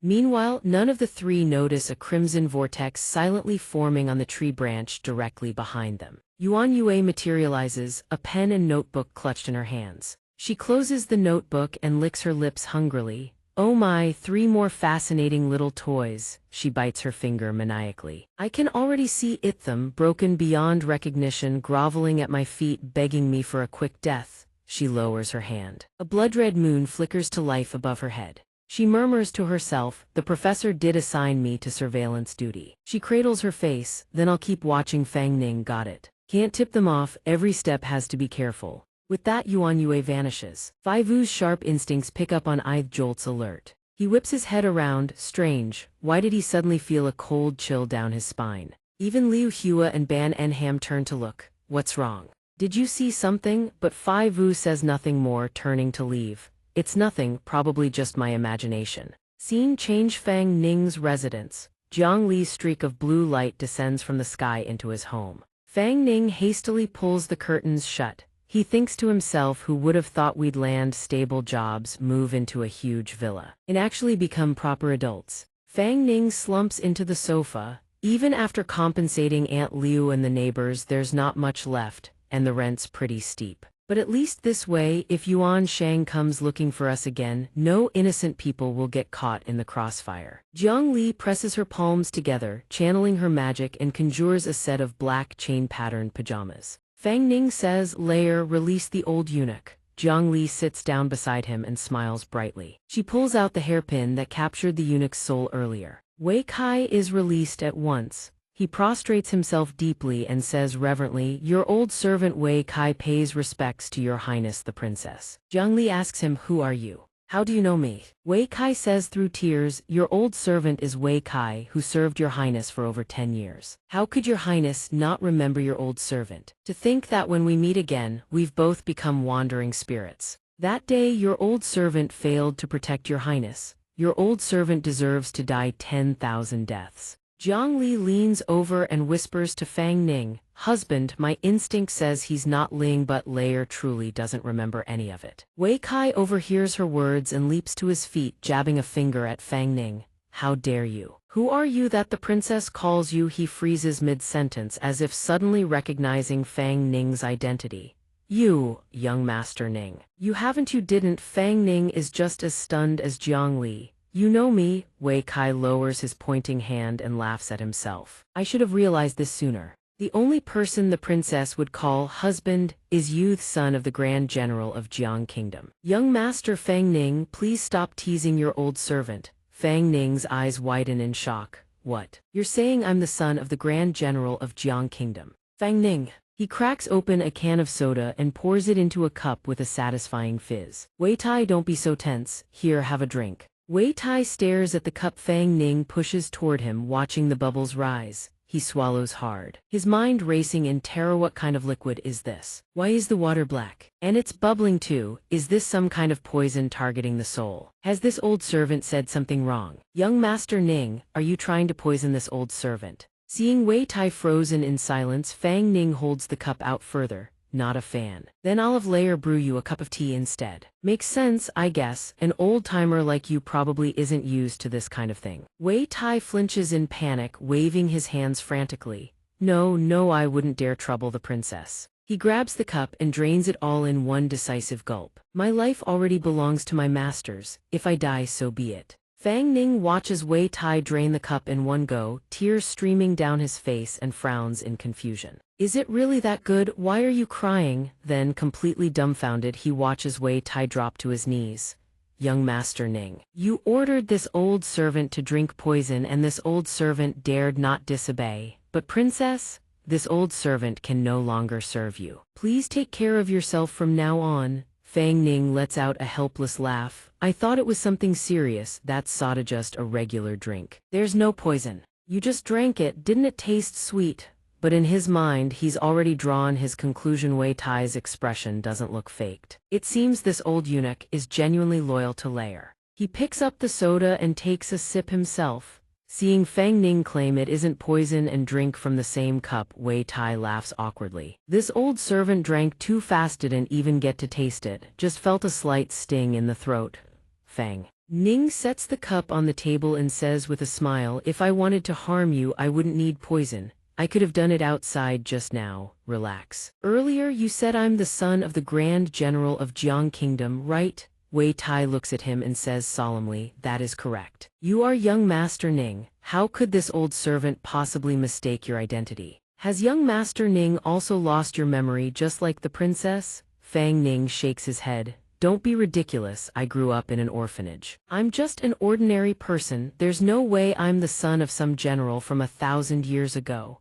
Wei Tai immediately springs to his feet. "Utterly certain. Perhaps this old servant's eyes are failing and my mind has gone muddled, but the resemblance is uncanny. Identical, in fact. The way you carry yourself, your demeanor, it's no different at all." Furthermore, the Grand General's son was also named Fang Ning. Fang Ning glances at Jiang Li sitting beside him. He asks, "The Grand General's son was also named Fang Ning?" He recalls the fragments of memory he's glimpsed and furrows his brow. A coincidence, this bizarre, not just the same appearance but even the same name. Jiang Li's eyes brim with tears as she looks at Fang Ning. "Whether it's 1,000 years or 10,000 years, you will always be Layer's husband. Layer would never mistake you." Her words leave Fang Ning frozen in place. Wei Tai watches the two of them, so full of emotion, and raises a hand to cover his mouth as if holding back tears. Young Master Ning. It seems the princess from 1,000 years ago had already foreseen this reunion of yours. When she entrusted that relic to this old servant, she said, "Guard it carefully. No matter how much time passes, I will surely retrieve it together with young Master Ning." Fang Ning listens intently. He zeroes in on the key detail. A prophecy. Tell me, what exactly is that relic? How has it been separated from you for over 1,000 years? Where have you been all this time? And why did you suddenly appear in that forest and cause such a massive commotion? Wei Tai answers, reporting to young Master Ning, the princess's relic is a long brocade box with no seal. This old servant dared not open it without orders, so I have no idea what's inside. As for where this old servant has been all these centuries and why I was separated from it, that story begins from the very beginning. Wei Tai's eyes grow distant as he begins recounting the past. This old servant doesn't know how long I had been in slumber. One day, I suddenly woke up and found myself inside a palace belonging to the current dynasty's princess. And the relic the princess had entrusted to me was lying right beside this old servant's corpse.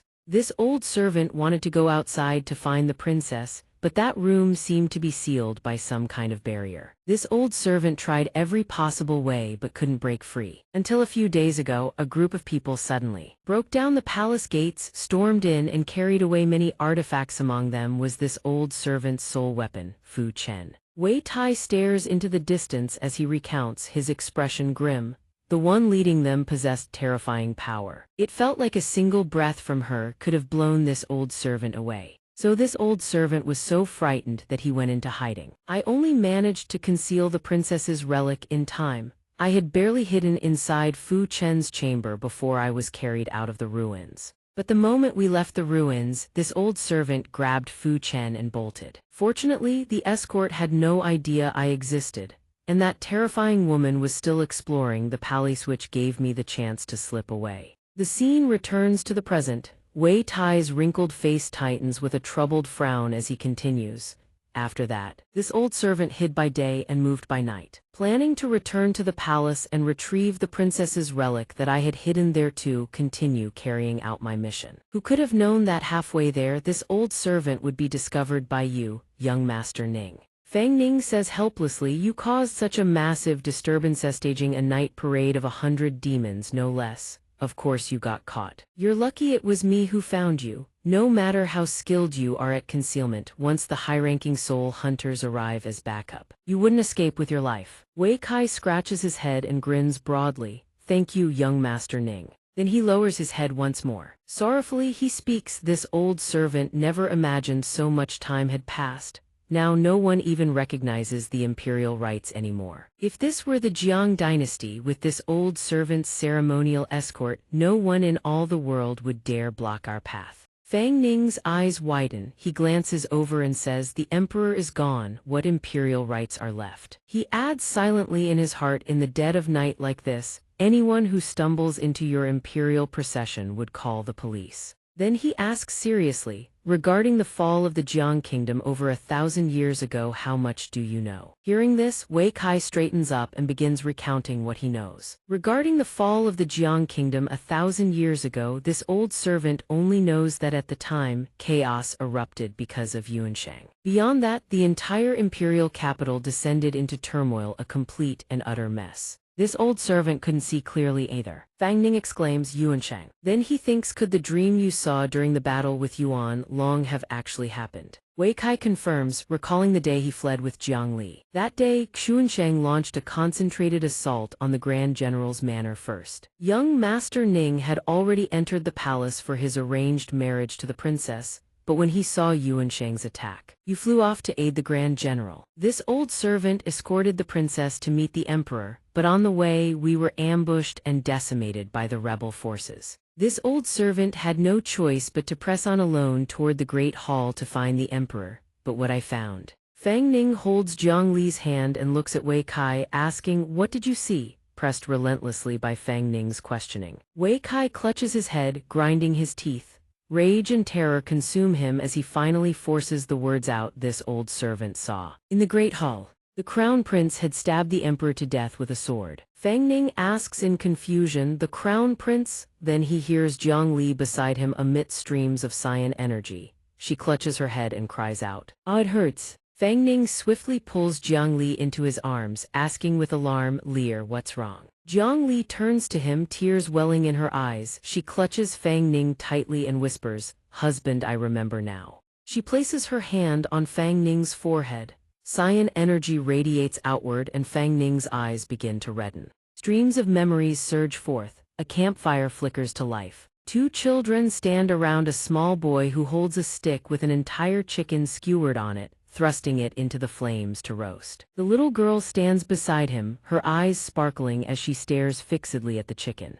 These are Fang Ning and Jiang Lihui as children, over 1,000 years ago. The chicken is cooked. Little Fang Ning tears off a drumstick, grinning ear to ear, and hands it to little Jiang Li, whose eyes gleam with excitement. "Zio Li, this is for you. It's a dish Big Brother learned from the barbarians at the Eastern Market. Try it, see if it's good." Little Jiang Li takes the drumstick, beaming, "Thank you, Big Brother." A little older now, Jiang Li runs into the study of the Yuan master, the crown prince, and asks with a radiant smile, "Imperial brother, I heard you're getting married soon. Is your bride beautiful?" The Yuan master lifts his brush, a faint smile playing on his lips. Without looking at her, he answers, "Beautiful, very beautiful." Jiang Li's eyes light up. She runs over excitedly, "Really? Then when will the two of you get married?" The Yuan master closes his eyes and says, "Father Emperor says the wedding will be held after the Lantern Festival. By then, your new sister-in-law can keep you company so you won't have to bother me anymore." Jiang Li claps her hands together, her eyes squeezed into happy crescents. "All right, from now on I'll just find sister-in-law to play with. I won't bother with that Fang Ning anymore."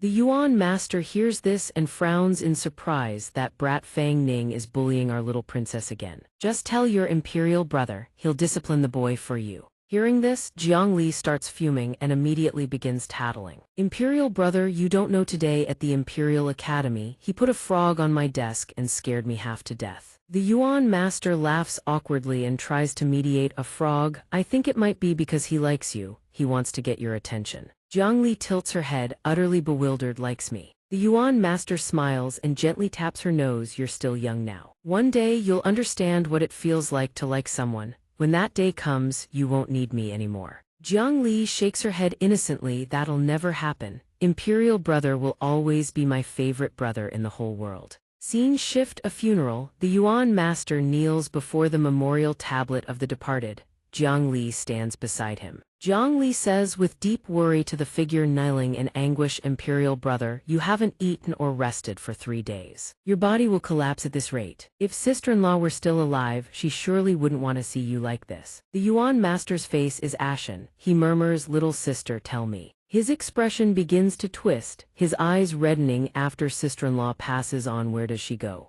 I want to find her again." Hearing his words, Jiang Li hastily reaches out to support him, offering comfort. "I still remember when mother passed away. I wept until I was half dead. Fang Ning and I told each other she would go to a beautiful, joyful place free from all sorrow, happy for eternity." Seeing her own imperial brother so utterly devastated, Jiang Li's own tears begin to fall. Imperial sister-in-law was so kind and gentle. Surely she too has gone to that place. The Yuan master pushes her hand away, his face gaunt. He says, "Leave me be, sister. Let me have a moment of peace alone." Jiang Li stands outside, tears streaming down without end. She stands there and the scene shifts. A eunuch bows respectfully and speaks, "Princess Li. His Highness the eldest prince is discussing important matters with the master of the Xuanshang organization. He has instructed that no one is to disturb him. Please do not make things difficult for this humble servant." Jiang Li's expression hardens with displeasure. What could possibly be more important than his most beloved sister's wedding? "Move aside at once, or I will drag you in there myself. Today I will see him no matter what." At that moment, the chamber door swings open. A figure steps out and speaks coldly, "Jiang Li, do not cause a scene." Seeing who emerges, Jiang Li rushes forward. "Imperial brother, I understand you cannot let go of sister-in-law's passing. But 3 years have gone by, you must let go. Tomorrow I will marry Fang Ning. You will surely come to bless us, won't you?" The Yuan master's face darkens, his expression twisted with displeasure. he speaks coldly, "Very well, I will not miss your wedding. I shall prepare a grand gift for you and Fang Ning." From behind, Wei Kai cups his hands and reminds her gently, "Your Highness. It grows late, tomorrow is the great celebration, you must rest well tonight. Moreover, the eldest prince has given his word, he will surely follow through. Let us return." Zhongli turns and takes her leave. "Very well, I understand." Imperial brother still loves Lear the most. The scene shifts to the wedding day. Jiang Li bursts through the palace doors and cries, "Imperial brother. There are traitors loose in the palace who must evacuate Father Emperor at once." She freezes in shock, eyes widening as she gasps, "Father Emperor." Before her lies her father, mouth agape, eyes staring lifelessly at the ceiling. A blood-soaked sword drips crimson, drop by drop, onto the floor. The Yuan master stands over the emperor's corpse, his face twisted with malice, and slowly turns to look at Jiangli. The capital of the Jiang Kingdom, 1,000 years prior, engulfed in raging flames. Pillars of black smoke choke the heavens as fire devours all in its path. People flee in blind terror. Only Fang Ning, shrouded in a hooded cloak with a heavy pack slung over his back, walks with unhurried steps. Everywhere he passes, the ceaseless moans of the suffering fill the air. "Eyes, it hurts so much, what the hell is happening?" As he walks, he spots a child darting through the inferno, crying out again and again, "Mama, where are you, mamas?" Then from somewhere within the flames, a mother's desperate voice rings out, "Zuhan, where is my son?" A spectral figure stumbles out from the blaze, nothing but the lingering soul of a dead mother still searching for her child. Her eyes are pitch black, her body charred and burning, yet she continues to call out, "Zuhan, Zuhan, Mama is here. Zuhan." Then she collapses to the ground. The boy rushes to her in a panic, clutching her scorched hand as he sobs, "Mama, Mama, speak to me, what's wrong with you?" Fang Ning approaches the child, who watches his mother's hand slowly disintegrate between his fingers, weeping uncontrollably. The boy looks up at Fang Ning, wiping his tears as they continue to pour down his face. He sobs, "Big brother, can you save my mother? I don't know what kind of sickness it is. Everyone just suddenly fell ill for no reason." Then the boy looks down at his own hands, which have already begun to decay.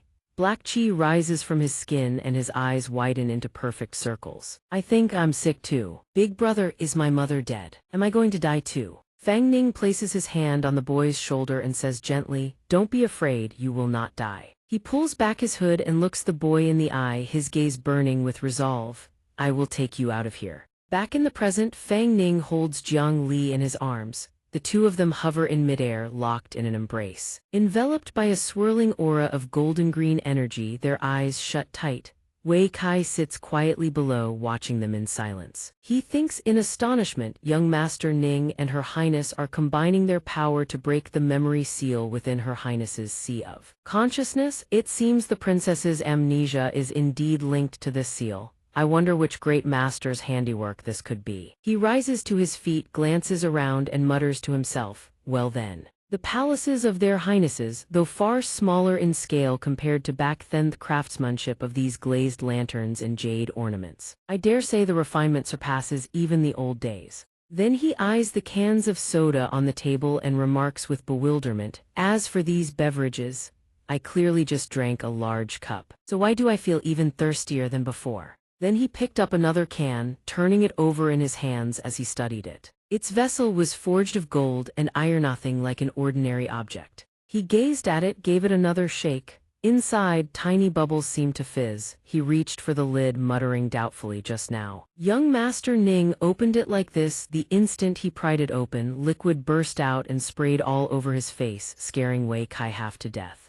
Above them, Jiang Li's brows knitted tightly in discomfort. The two still held each other, but the power surrounding them began to thicken, cocooning them both. Below, Wei Kai wiped the splattered drink from his face and muttered, "No good could it be that the old man opened it the wrong way. I need to clean this up before young Master Ning's group wakes up." Jiang Li's frown deepened, her consciousness spiraled back into the past. She trembled, her eyes widening in terror as she saw her eldest imperial brother standing upon the high platform.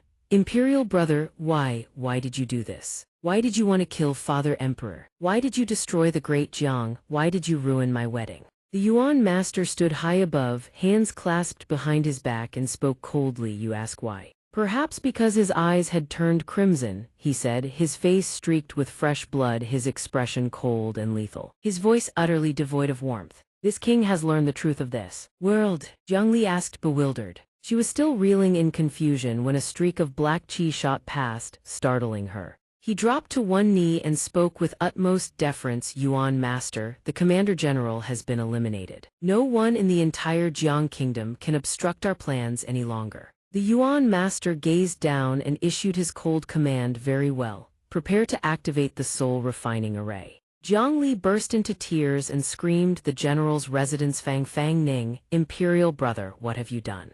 Yuan Long stepped forward, answering on the Yuan Master's behalf. Fang Ning is the son of the Grand General, isn't he? He sneered, tilting his head with a sinister grin. He fled, like a dog. Jiang Li's mind went blank upon hearing those words. The Yuan Master sheathed his sword and turned away. Only then did he speak. You heard it yourself. That Fang Ning has already fled. You should go as well. Leave the Jiang Kingdom. The soul refining array has been activated. The dragon vein beneath the Jiang Kingdom, its life force is severed. If you remain, there is only death. Jiang Li's tears fell like rain as her eldest imperial brother spoke. Letting you go is this king's final mercy toward you. Jiang Li collapsed, covering her face. She coughed up a mouthful of blood. She opened her once beautiful eyes, now brimming with tears, and stared at the ground, her voice breaking with sorrow. Imperial brother, how did you become like this? How? At that very moment, Yu Sheng burst in, sending 2 guards crashing to the floor with a single punch. Like a gust of wind, he shouted, Your Highness, this old subject Yu Bai has arrived to rescue you. Please follow me at once. He lifted the dazed Jiang Li from the ground and said, Your Highness, now is not the time to be dazed, Your Highness. His eyes wide with urgency, he scooped the unconscious Jiang Li into his arms and dashed toward the exit. Forgive the offense. Yuan Long saw him fleeing with her and, swift as lightning, teleported to the doorway, blocking their path. Yu Sheng charged forward without hesitation, throwing a fist at Yuan Long. Red, black, and white streams of power collided with a thunderous boom. Yu Sheng, still carrying Jiang Li, was sent stumbling backward. The Yuan Master frowned and turned, issuing an order. This seat said, let them go. Yuan Long turned to his master, frowning. Yuan Master, releasing the tiger back to the mountain will bring endless future calamity. The Yuan Master saw that Yuan Long had disobeyed. Dark crimson-black energy surged at his fingertips. Yuan Long immediately clutched his chest in agony, dropping to his knees, trembling. Yes, Yuan Master. Seeing the path cleared, Yu Sheng embraced Jiang Li and dashed out. Your Highness, I will take you back to the princess's manor. There is a secret underground palace there, built by the Grand General under the late Emperor's orders. He comforted Jiang Li, who lay dazed in his arms. You must stay conscious. If young Master Ning survived, he will surely find his way to you. The scene shifted once more. This time Fang Ning reaches out desperately to catch Jiang Li. Half her face is consumed by creeping darkness as she plummets into the blazing inferno below. He catches her and calls out over and over, Lear, wake up. The two embrace and plunge through the flames, then crash into the water with a tremendous splash. They sink deep into the cold, lightless depths of the sea. Fang Ning holds Jiang Li close, calling out, Lear, wake up, it's me. Jiang Li opens her eyes, staring blankly. Why did you leave me? Fang Ning says nothing in response. Instead, he leans down and presses his lips to hers. Jiang Li frees. The dark qi staining half her face gradually fades away. Fang Ning watches as reason begins to return to her eyes. Don't tell me every time you lose control I have to do this all over again. Do you remember me now? He smiles and ruffles her hair. I told you I would never leave you alone.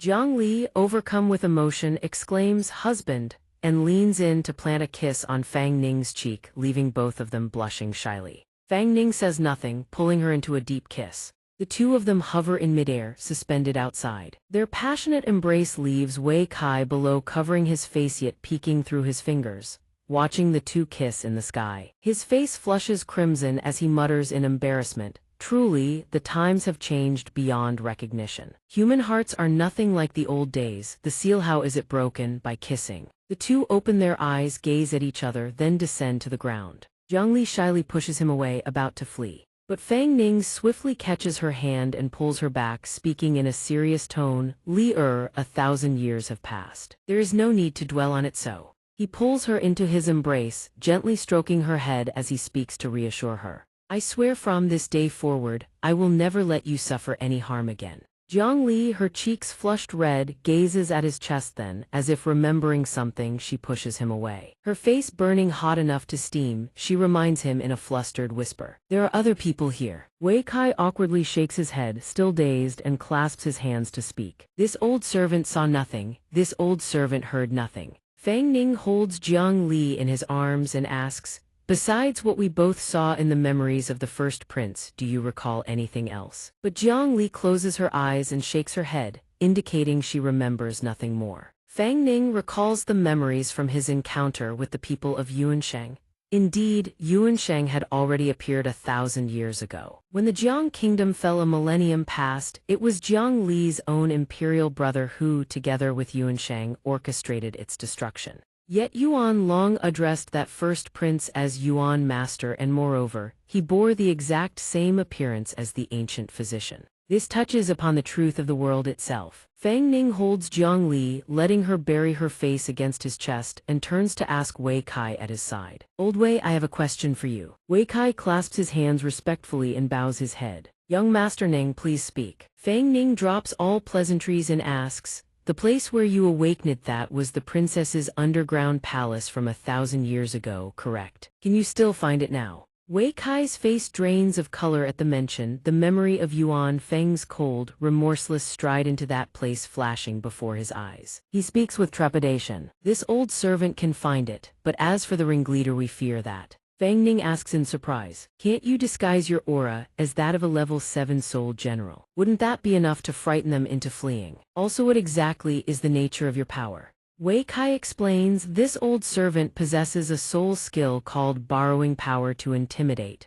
It merely creates illusions to frighten others. But it absolutely cannot deceive anyone of level 7 strength or above. And that ringleader possesses abilities of at least level 7. To avoid detection, this old servant could only hide the princess's relic first, then sneak out in secret, intending to return another day. He then opens his eyes wide and declares with fierce conviction, but young Master Ning need not worry, this old servant has guarded that place for 1,000 years, even if those people remain. This old servant can guarantee to escort you and the princess into the princess's residence without anyone being the wiser. Fang Ning, seeing such confidence, nods approvingly. Having that confidence is enough. His expression then hardens, his entire being radiating a dangerous aura as he thinks. That way, we infiltrate the princess's residence while avoiding a direct confrontation with those people. It is the best course of action for now. No matter what happens, I must bring Li Er's relic back. Then he voices the one worry gnawing at him, whether those people have already seized the relic. Wei Kai declares with absolute confidence, they certainly have not. The princess's residence is vast. Their numbers are few, so the area they can explore is severely limited at most. They could only search the outer palaces.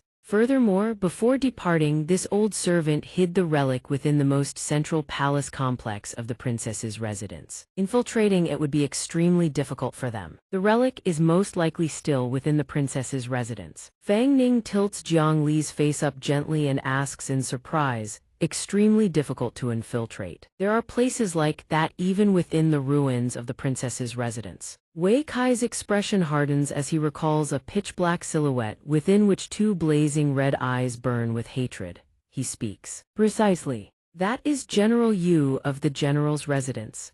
After his death in the old days, he transformed into a level 7 soul general. Standing guard at the entrance to the palace complex, 1,000 years have passed since then. At this, Fang Ning's mind flashes back to the scene of Yu Sheng punching through the gate guards to rescue Jiang Li. He murmurs, General Yu of the general's residence? Uncle Yu. Fang Ning makes his decision at once. Since that's the case, let's go and see for ourselves. Wei Kai asks in confusion, we depart right now? But Fang Ning merely yawns lazily and says, of course not. We've been busy since last night, at the very least let me get some sleep first.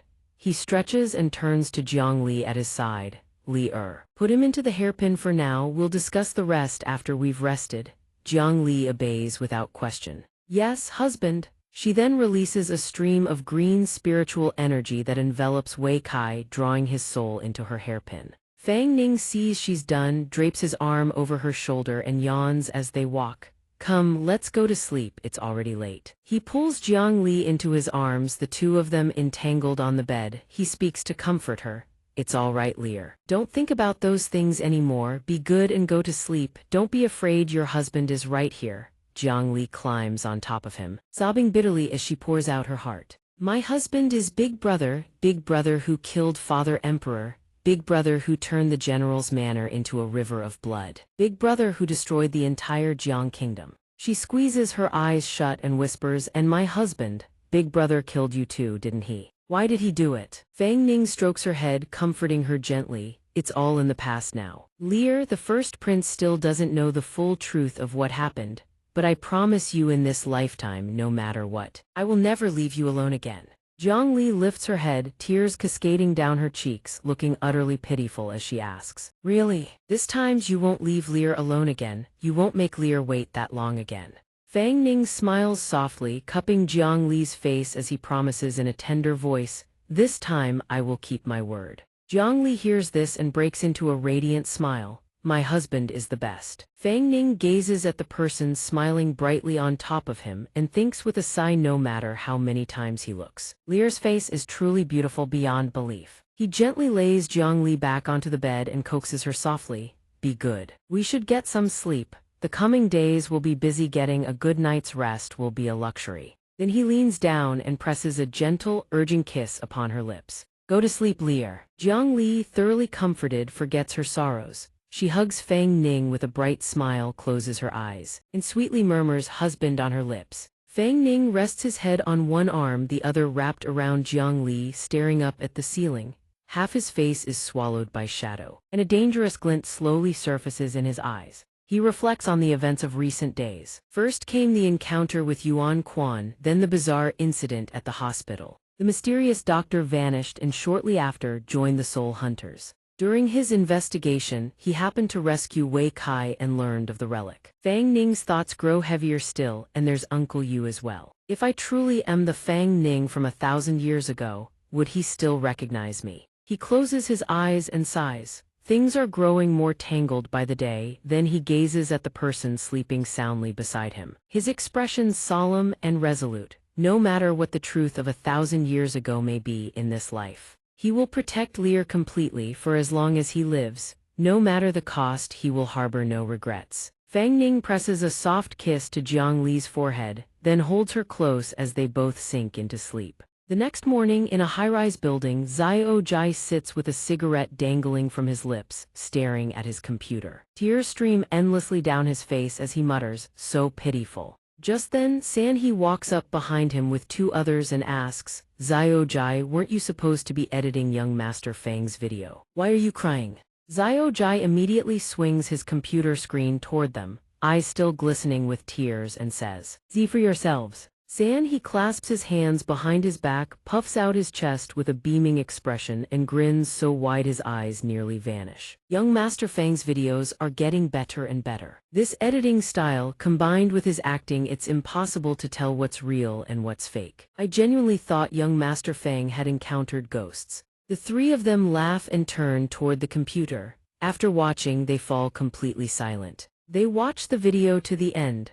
The final scene freezes on the image of a nurse pressing close to the camera, flashing a peace sign with a smile, and a male doctor walking out the door. All four of them burst into tears together. The long-haired young man with his hair tied in a bun speaks up, that little nurse, she's so pitiful. Sanhe also says through choked sobs, this video by Fang Ning is truly incredible. I can't fathom how much attention it'll attract if it goes online. Though still crying, Sanhe regains his composure remarkably fast. He grins and claps Xiao Jai on the shoulder. Once the edit is done, upload it right away. The online demand for new releases is growing by the day. We should strike while the iron is hot. Xiao Jai looks up at him with a cheerful expression and responds, yes sir. The moment the edit is complete, he clicks to upload the video. Dusk settles on a mountainside. Three figures stand within the forest. Zhang Xiao and Lin Huan stand watch from above while Mao Xing furiously digs a pit in the earth beside them, setting a long wooden box into the ground. Mao Xing raises his head, his entire face smeared with dirt, wipes the sweat from his brow and says to Lin Huan, boss, is this hole deep enough? Lin Huan stares intently at her phone, not having heard a single word. Zhang Xiao notices her fixation on the phone, sidles closer with a flattering grin and asks, "What's going on now? Who's got on your nerves this time?" The moment he glances at his phone, he sees Lin Huan watching a horror video, with comments in the section below flooding in non-stop. Wang Jiao Xian Huang, level 5, confirmed this is genuine footage, not some new horror movie with special effects. Rain stops falling, level 6. I'm in Heiyuan. The strange incident at the Third People's Hospital. Never imagined the truth was actually like this. I've heard about this place countless times. Sihua River, the Beggar Sect Elder's latest masterpiece. The Soul level 6 mystic storyteller, watching to the very end, genuinely brought me to tears. Zhang Xiao finishes watching. Beside him, Peng Huang jabs a finger at the phone screen and exclaims, "Good heavens. How much money did it cost to make this?" Mao Xing peers up from the dirt pit. He asks with a helpless laugh, "Boss, is it even worth continuing to dig this thing?" Lin Huan kicks the annoying fellow in frustration and snaps, "Dig, keep digging." Lin Huan chucks the phone down to Mao Xing and says, "Look at this. See how viral videos like this get." Then he points at the coffin propped beside them, the one holding the mummy, and continues, "Hurry up and finish digging this hole. Then stuff this thing in. We'll imitate that video, let's call it Exploring the Paper Cemetery in the Yellow Forest." Brimming with confidence about the future, he pumps his fist heroically and declares, "We're guaranteed to rake in a fortune. Xianxia can hold the candle for us from behind." Down in the pit, Mao Xing finishes watching the video and can't help but marvel. The production on this thing is frighteningly realistic. He says nothing more and goes back to watching intently. Night descends, moonlight bathes the world in silver. Motes of ghostly green light drift and hover in the void. They trail after one another in long spectral streams, all gliding toward the same direction.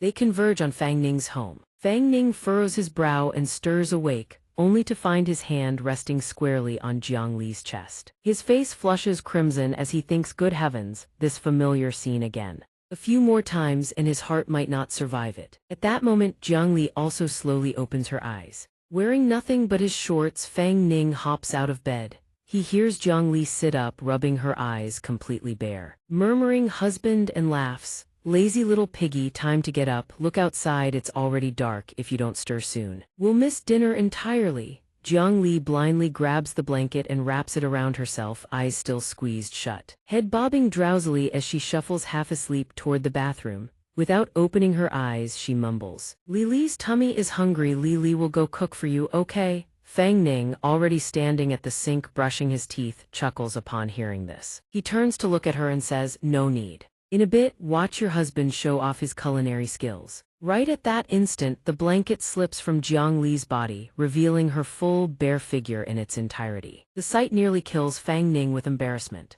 He shouts across the house, "If you're up, put on some clothes. Come in, boss." The clock strikes the appointed hour. A pot of purple stew bubbles violently on the stove, with unidentifiable objects floating ominously on its surface. It looks absolutely terrifying. Fang Ning, wearing an apron, gazes at his pot of soup and smiles with quiet satisfaction. Jiang Li clings to his back, peering past his shoulder. She asks anxiously, "Husband, are you sure you don't need Lily's help?" Fang Ning waves his hand with absolute confidence, addressing Jiang Li, whose face is darkened with suspicion as she eyes his soup.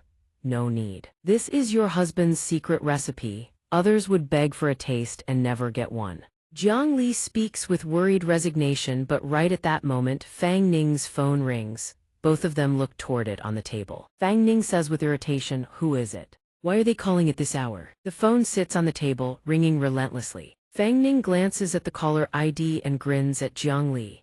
"Xiao Li, money's calling." The moment he picks up, Sanhe director Wang announces excitedly, "Mr. Fang, the Third People's Hospital video has exploded. Absolute wildfire. As of now, total views across every platform have surpassed 1 billion. Fang Ning's eyes go wide with shock, his jaw dropping. He thinks, over 1 billion views, how much money is that? After a stunned moment, Fang Ning manages to respond, "Over 1 billion views, not bad at all." Sanhe, on the other end, is practically ecstatic, laughing boisterously, his booming voice rattling through the speaker. And it's not stopping there. "Mr. Fang, I've already reached out to quite a few advertisers in advance. we've negotiated ad fees based on the video's trending metrics. This time, our total revenue will definitely surpass 1 million. Feng Ning's excitement nearly does him in. He turns to Jiang Li, who stands there bewildered, and tells San He, "Good, I understand. I don't care about the details, just calculate your cut and transfer the rest to me." He ends the call, then whirls around and lifts Jiang Li off her feet in excitement. "This time we've really struck it rich, Xiao Li." Jiang Li hears this and joyfully wraps her arms around Feng Ning, showering him with praise. "My husband is truly wonderful." A while later, a steaming, fragrant bowl of picture-perfect noodles is placed on the table. Feng Ning picks up his chopsticks, looks at Jiang Li with a puzzled expression, and asks, "Xiao Li, why is there only one bowl of noodles?" Jiang Li rests her chin in her hand, gazing at him with a smile. "Has my lord husband forgotten? Lear as a spirit doesn't need to eat mortal food." Besides, she licks her lips, her cheeks flushing rosy red as she looks at Feng Ning and says, "Lear wants to share a bowl with her husband." Feng Ning picks up a strand of noodles with his chopsticks, smiling indulgently as he looks at her. "All right. Fine, if you want to eat, then eat. I truly don't know what to do with you." The two of them hold their chopsticks and pick at the noodles in the bowl. Jiang Li rests her hand and leans to the side, gently lifting a strand of noodles to her lips, then opens her eyes and gazes seductively at Feng Ning. Feng Ning holds one end of the noodle strand in his mouth, the other end still connected to Jiang Li's lips. He looks up at her. Jiang Li sucks the noodle into her mouth, eyes closed, gradually drawing closer to Feng Ning's face until his entire face burns crimson. Both of them blush furiously as Jiang Li draws near and presses her lips against his. The two stare at each other, breathless. Jiang Li pulls back, licks her lips, and beams with her eyes curved into happy crescents. As expected, the general's noodles taste the best. Feng Ning grips his chopsticks, his heart pounding wildly, so embarrassed that steam practically rises from his head. The clock strikes midnight. 12 o'clock. Feng Ning turns to Jiang Li. "It's time, Lear. This time the video went viral. Your power must have recovered quite a bit, right?" Jiang Li smiles behind him and says, "That's right, my husband."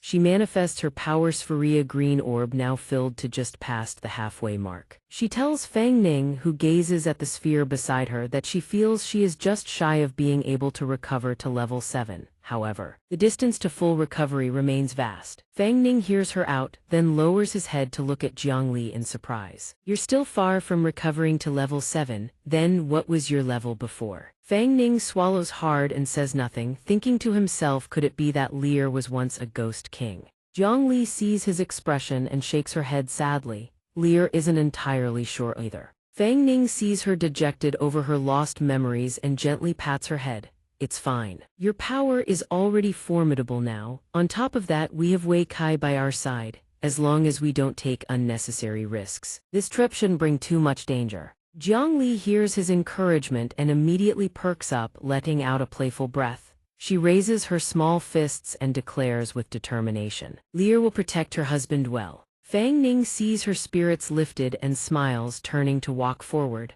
"Then let us set out to reclaim the relic that belongs to you." Deep midnight at Longshu Mountain. Peaks and ridges rise and fall in endless waves. Two groups of people stand before the gates of the princess's manor. Zhu Yun crosses her arms, sneering with contempt. "I never would have thought that the renowned figure ranked among the top 3 of the top 3 guards in the Hidden Phoenix would stoop to grave robbing in a place this deep and remote. Your business ventures are truly expansive, I have to say. I'm impressed." Ling Feng presses her lips together. "These Jiang Kingdom ruins were originally pioneered by our Yuanshang. You soul hunters showed up uninvited, that a bit rude." Chu Yun hears this as though she's heard the funniest joke in the world. She feigns courtesy then bursts into wild laughter. Chu Yun smirks at Ling Feng. "Since when do we owe courtesy to the likes of Yuanshang?" Ling Feng refuses to back down. "I have no desire to kill without cause. You'd best leave this place at once. This is not somewhere you can meddle." Chu Yun smirks. "I've long heard that among the 12 guards of Yuanshang, you Ling Feng are the most peculiar one of all. But I truly didn't expect to hear such words from your mouth. You really are an oddity among Yuanshang." Ling Feng closes her eyes, bows her head, and speaks in a measured tone. "There's nothing strange about it, we simply differ in ideals. For one general to rise, 10,000 bones must pile into graves. Killing is merely a means to an end. To protect the truth of this world, certain people must be sacrificed. they should feel honored for it. Ling Feng's eyes snap open, razor-sharp, and she fixes Chu Yun with an icy stare. As for you soul hunters in our eyes, you are nothing more than rabid dogs lunging out to bite at everything in sight. Chu Yun claps her hands and laughs. That's right, we soul hunters are rabid dogs who bite. And you lot from Yuansheng who look down upon life itself, who long for the world to descend into chaos, dare to call yourselves the protectors of the world's truth. Chu Yun's expression hardens to ice. She fixes Ling Feng with a frigid stare. You people are so far gone it's laughable. Ling Feng hears this and her patience snaps. Flames engulf her hands. Enough talk. The fire spreads down to her feet, wrapping around her entire body. Ling Feng speaks. Now I'll ask you just one question. The flames surge upward, engulfing her thighs and climbing over half her torso. Fire swirls around Ling Feng's body. Crimson patterns surface on her left leg. She condenses a fireball and asks, "Leave here, don't leave." Chu Yun raises her hands, condensing water into her palms. Moisture from the surrounding air converges into both her hands. She smiles and asks in return, "And if we don't?" Ling Feng hears this and the flames around her blaze even fiercer. She says coldly, "Then turn to ash right here." Fang Ning lies atop a distant mountain across from them, watching from afar. He furrows his brow and turns to ask Wei Kai, "Old Wei, didn't you say there was a secret passage nearby leading straight into the depths of the ruins? Can we really trust this? Could those people have already discovered us?" Wei Kai lowers his head, cups his fists, and speaks. "Young Master Ning, please rest assured. That secret passage was once the emergency escape route built for the princess's manor in the old days. Aside from this old servant, absolutely no second person knows of its existence." Fang Ning listens while watching the brawl unfold below. "We can't afford to delay while they're too preoccupied to notice us. We'll slip into the princess's manor, grab Layer's relic, and leave." Fang Ning turns his head. "Old Wei, lead the way." Wei Kai bows. "Please, follow this old servant." Wei Kai leads Fang Ning and Jiang Li away. Only then does Fang Ning suddenly remember. He turns to Wei Kai and asks, "Wei Kai, those two women just know which one was the one with terrifying power you mentioned? The one who made you too afraid to show yourself?" The direct question startles Wei Kai so badly he trembles uncontrollably. He whips around in fear and says, "Young Master Ning, the one at the very front, woman dressed in red, wreathed in blazing crimson flames." Fang Ning breaks into a cold sweat the moment he hears this. His sixth sense screams that something is terribly wrong. He curses under his breath. Thighs is trouble. Sister Chu is a level 7 ability user. If even she is on high alert, then that woman is definitely no easy opponent. If she's level 7, we simply have no way to fight back. Right at that moment, Jiang Li flies over in a pout, grabs Fang Ning's wrist and whines, "My husband, Layer, used to be even stronger than all of them." Fang Ning stifles a laugh, turns to pinch Jiang Li's cheek and says, "Silly Layer, you said it yourself, that was the past." Then he pats her head and gently coaxes her, "Don't worry, Layer. If things truly get dangerous, we can still count on Sister Chu. She won't just stand by and watch us die." Wei Kai, having witnessed the couple's tender exchange and heard Fang Ning's words, asks with curiosity, "Young Master Ning, if that's the case, then why did we need to hide in the first place?" Fang Ning crosses his arms, closes his eyes, and explains. "Chu Yun appeared here in the dead of night. Who knows what she came for? What if the soul hunter's target is also the relics inside the princess's manor? With our current strength, we simply cannot contend with her. Openly taking Layer's relic is impossible, let alone the fact that Yuansheng's people are also involved." At this, Fang Ning furrows his brows and lays out their objective. "So our best move is to quietly take Layer's relic. Whatever else lies in the ruins, let them fight over it among themselves." Wei Kai listens and can't help but sigh in admiration. Young Master Ning's foresight is truly impeccable. Jiang Li hears her husband being praised and lifts her chin proudly, hooking her arm through his. "He is Layer's husband, of course he's the best." Fang Ning can only cast her a sideways glance. Seeing this, Wei Kai chimes in with flattery as well. "Your Highness, the princess's eye for people is truly extraordinary." This old servant is thoroughly impressed time and again. Jiang Li lifts her chin even higher and declares proudly, "That goes without saying." Fang Ning stands beside her, utterly speechless. Suddenly, Fang Ning's eyes snap wide open in alarm. All three freeze in shock as the ground beneath them begins to tremble. Below, Chu Yun and Yuan Feng poised to clash are also startled, whipping their heads toward the source of the disturbance. The tremors grow more violent with each passing second. Yuan Feng sees the entrance to Rongjin Manor on the verge of collapse. Something clicks in her mind. She abandons Chu Yun and her group, bolting away with the two figures behind her. Chu Yun sees the three fleeing and immediately gives chase alongside Hong Jai and Yue Ying, shouting as they run. Meanwhile, Wei Kai has already led Fang Ning and Jiang Li to the hidden passage leading into the heart of the princess's manor. Just as they are about to step through the passage entrance, Fang Ning senses danger. He turns to look back, unable to shake the feeling that something catastrophic is about to unfold. Jiang Li seems to sense Fang Ning's unease. She steps forward, hooks her arm through his, and asks with concern, "Has something happened, my husband?" Fang Ning closes his eyes and sighs. "I don't know either, but that sound it seemed to come from the direction of the ruins entrance. We can't afford to delay, let's go in now." Wei Kai stands at the passage entrance, cups his fists, bows, and announces, "Young Master Ning, this is the entrance to the secret passage. Please, both of you, follow this old servant inside."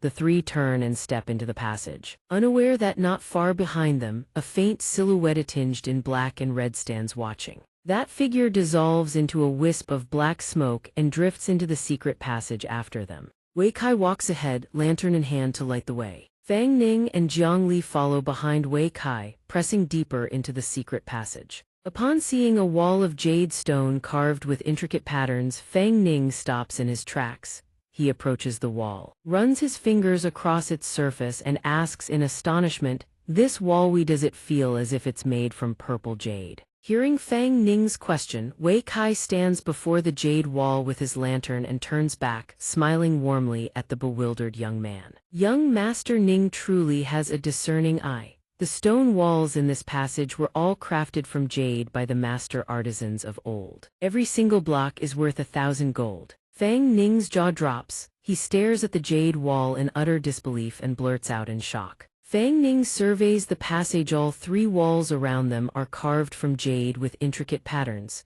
He lets out an odd sigh. "This is far too extravagant. Every single brick is worth 1,000 gold. How much did it cost to build this entire passage?" His eyes light up, practically drooling as visions of money dance before him.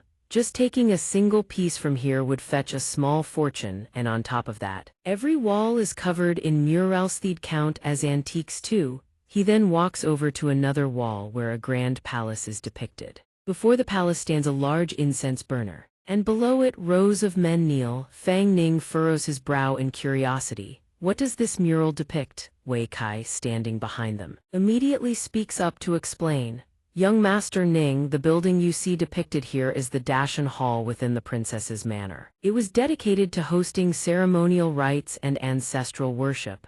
The scene above depicts a ritual of reverence." Fang Ning startles slightly upon hearing this and turns back to ask, "Was every ceremonial altar this lavish?" "I thought it would be a grand hall befitting the imperial palace's center," Wei Kai laughs. "It is only because young Master Ning has not seen it yet. In truth, this place was once a secret underground palace built beneath the princess's mansion by imperial decree." Fang Ning and Jiang Li follow Wei Kai deeper inside. As they venture further, Wei Kai leads the way and speaks, "That royal hall of yours is but the tip of the iceberg. Beyond that there are imperial prisons, the Tenli Blossom Pavilion, the lake boat ride, and many other structures all modeled after the imperial city itself."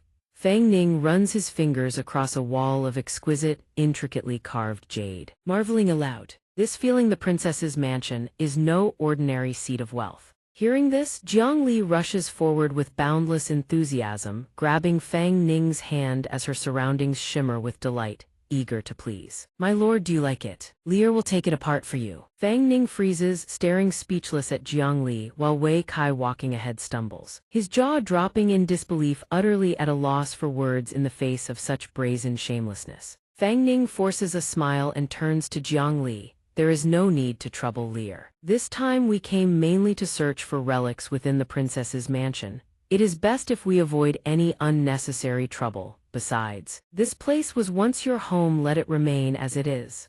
Jiang Li hears his words and tears immediately well up in her eyes as she speaks, her voice full of grievance. This was once Lear's home, but now, wherever my lord is, that is Lear's true home. Fang Ning is deeply moved by her words. The two gaze at each other with tender, besotted eyes. Fang Ning murmurs her name with longing, Lear. Wei Kai, unable to stomach another bite of this dog food, clears his throat several times to announce his continued existence. Fang Ning and Jiang Li, startled by the sound, jump apart in a panic. Wei Kai, acting as if nothing happened, smiles brightly and gestures toward the door at the far end of the cavern. Your Highness, Princess. Young Master Ning, ahead lies the exit of the secret passage. Fang Ning and Jiang Li are utterly mortified, their faces flushed crimson. Steam practically rising from their heads, they avert their gazes from Wei Kai and say nothing. Wei Kai does not tease them further. He steps aside to let Fang Ning and Jiang Li approach. Fang Ning reaches out to push the door open, but Wei Kai blocks his path. Young Master Ning, please wait a moment. Fang Ning turns to him in puzzlement.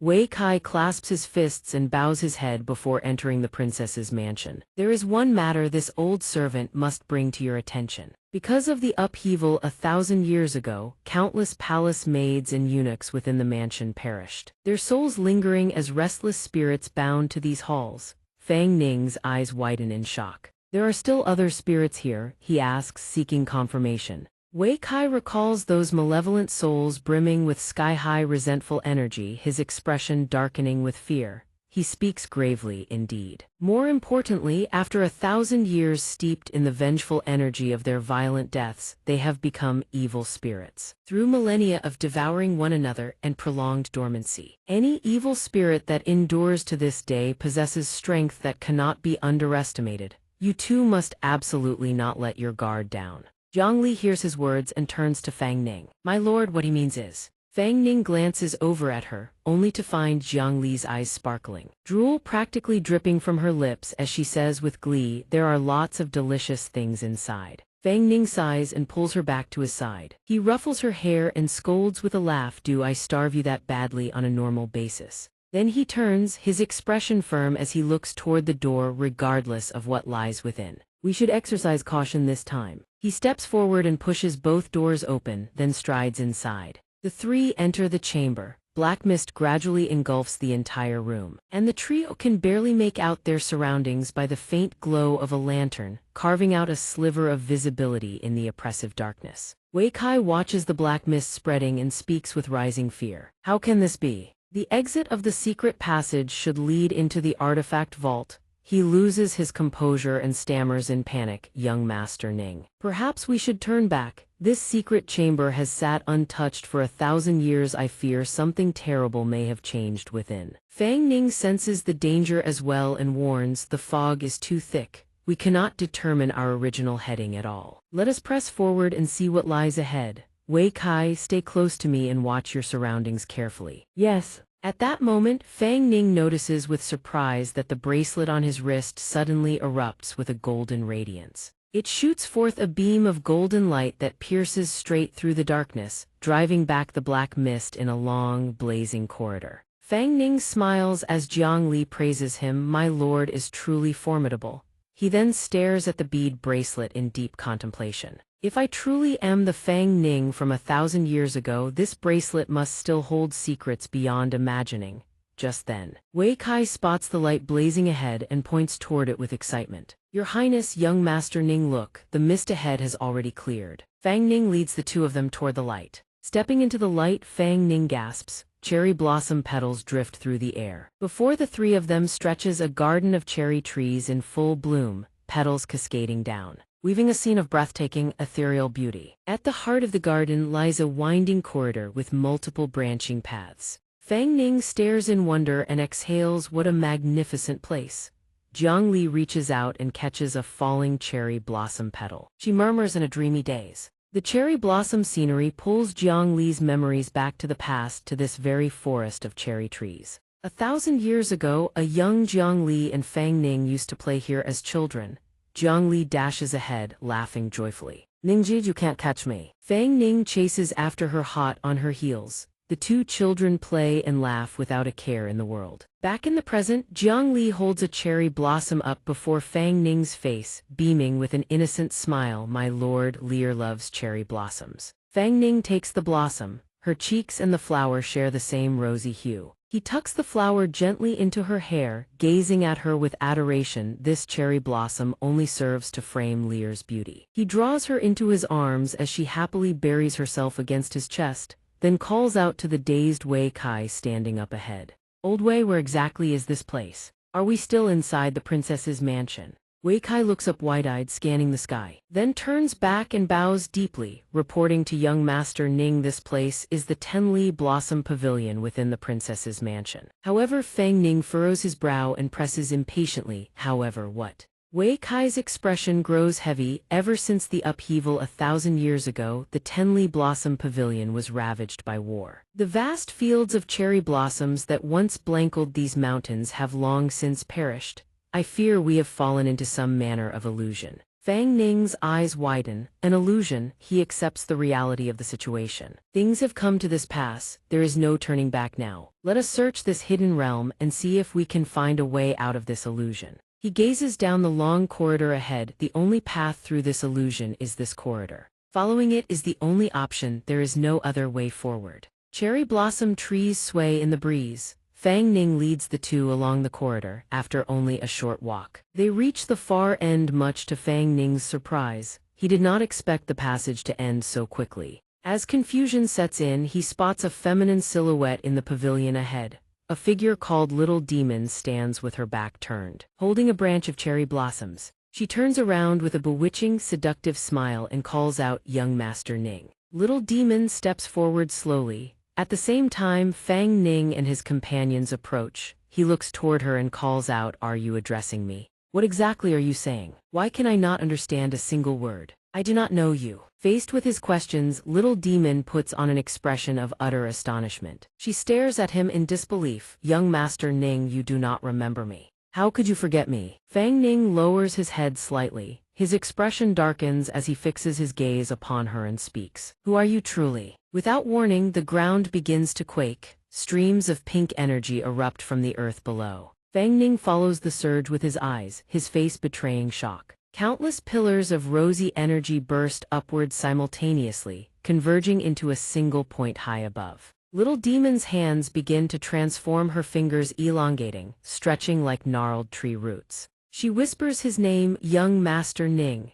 She extends her hand forward and all the coalescing energy funnels into her palm, forming a massive sphere of concentrated power. "These 10 miles of cherry blossoms, Little Demon, planted every last one of them for you, and yet you dare forget what we once shared. But no matter, from this moment on, you will remain here with Little Demon."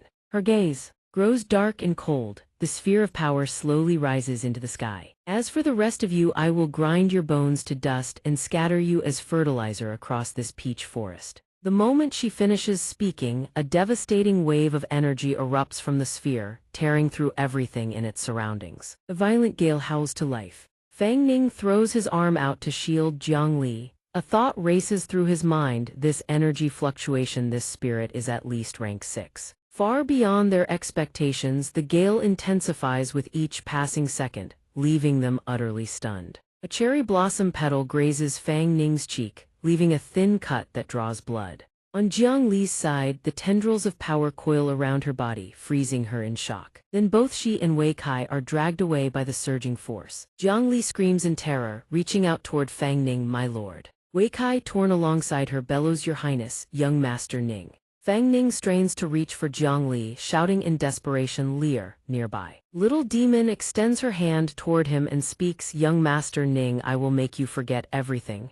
We shall start anew." She intones, "Souls falling blossom adhere." A torrent of power surges forth and gathers into Little Demon's palm. The instant she finishes her incantation, the energy engulfs Fang Ning's body entirely. A single cherry blossom petal pierces through the air and strikes straight into his forehead. Having broken free from the binding force, Jiang Li immediately charges forward. She and Wei Kai touch down at the same time. Jiang Li surges ahead, screaming his name, "My lord." Wei Kai trails behind, calling out urgently, "Your Highness, please slow down." Yet she pays no heed, pressing forward without pause, crying out his name again and again. "My lord, where are you?" Wei Kai follows from behind, his voice rising in frantic succession, calling out without end. They called out for young Master Ning repeatedly, yet there was no sign of him appearing. Wei Kai stepped forward, looked toward Jiang Li and reported cautiously, "Your Highness, the evil spirit from that banquet has vanished as well." Young Master Ning was most likely taken by her. She did not reply. Without a word, she extended her hand forward and unleashed her power.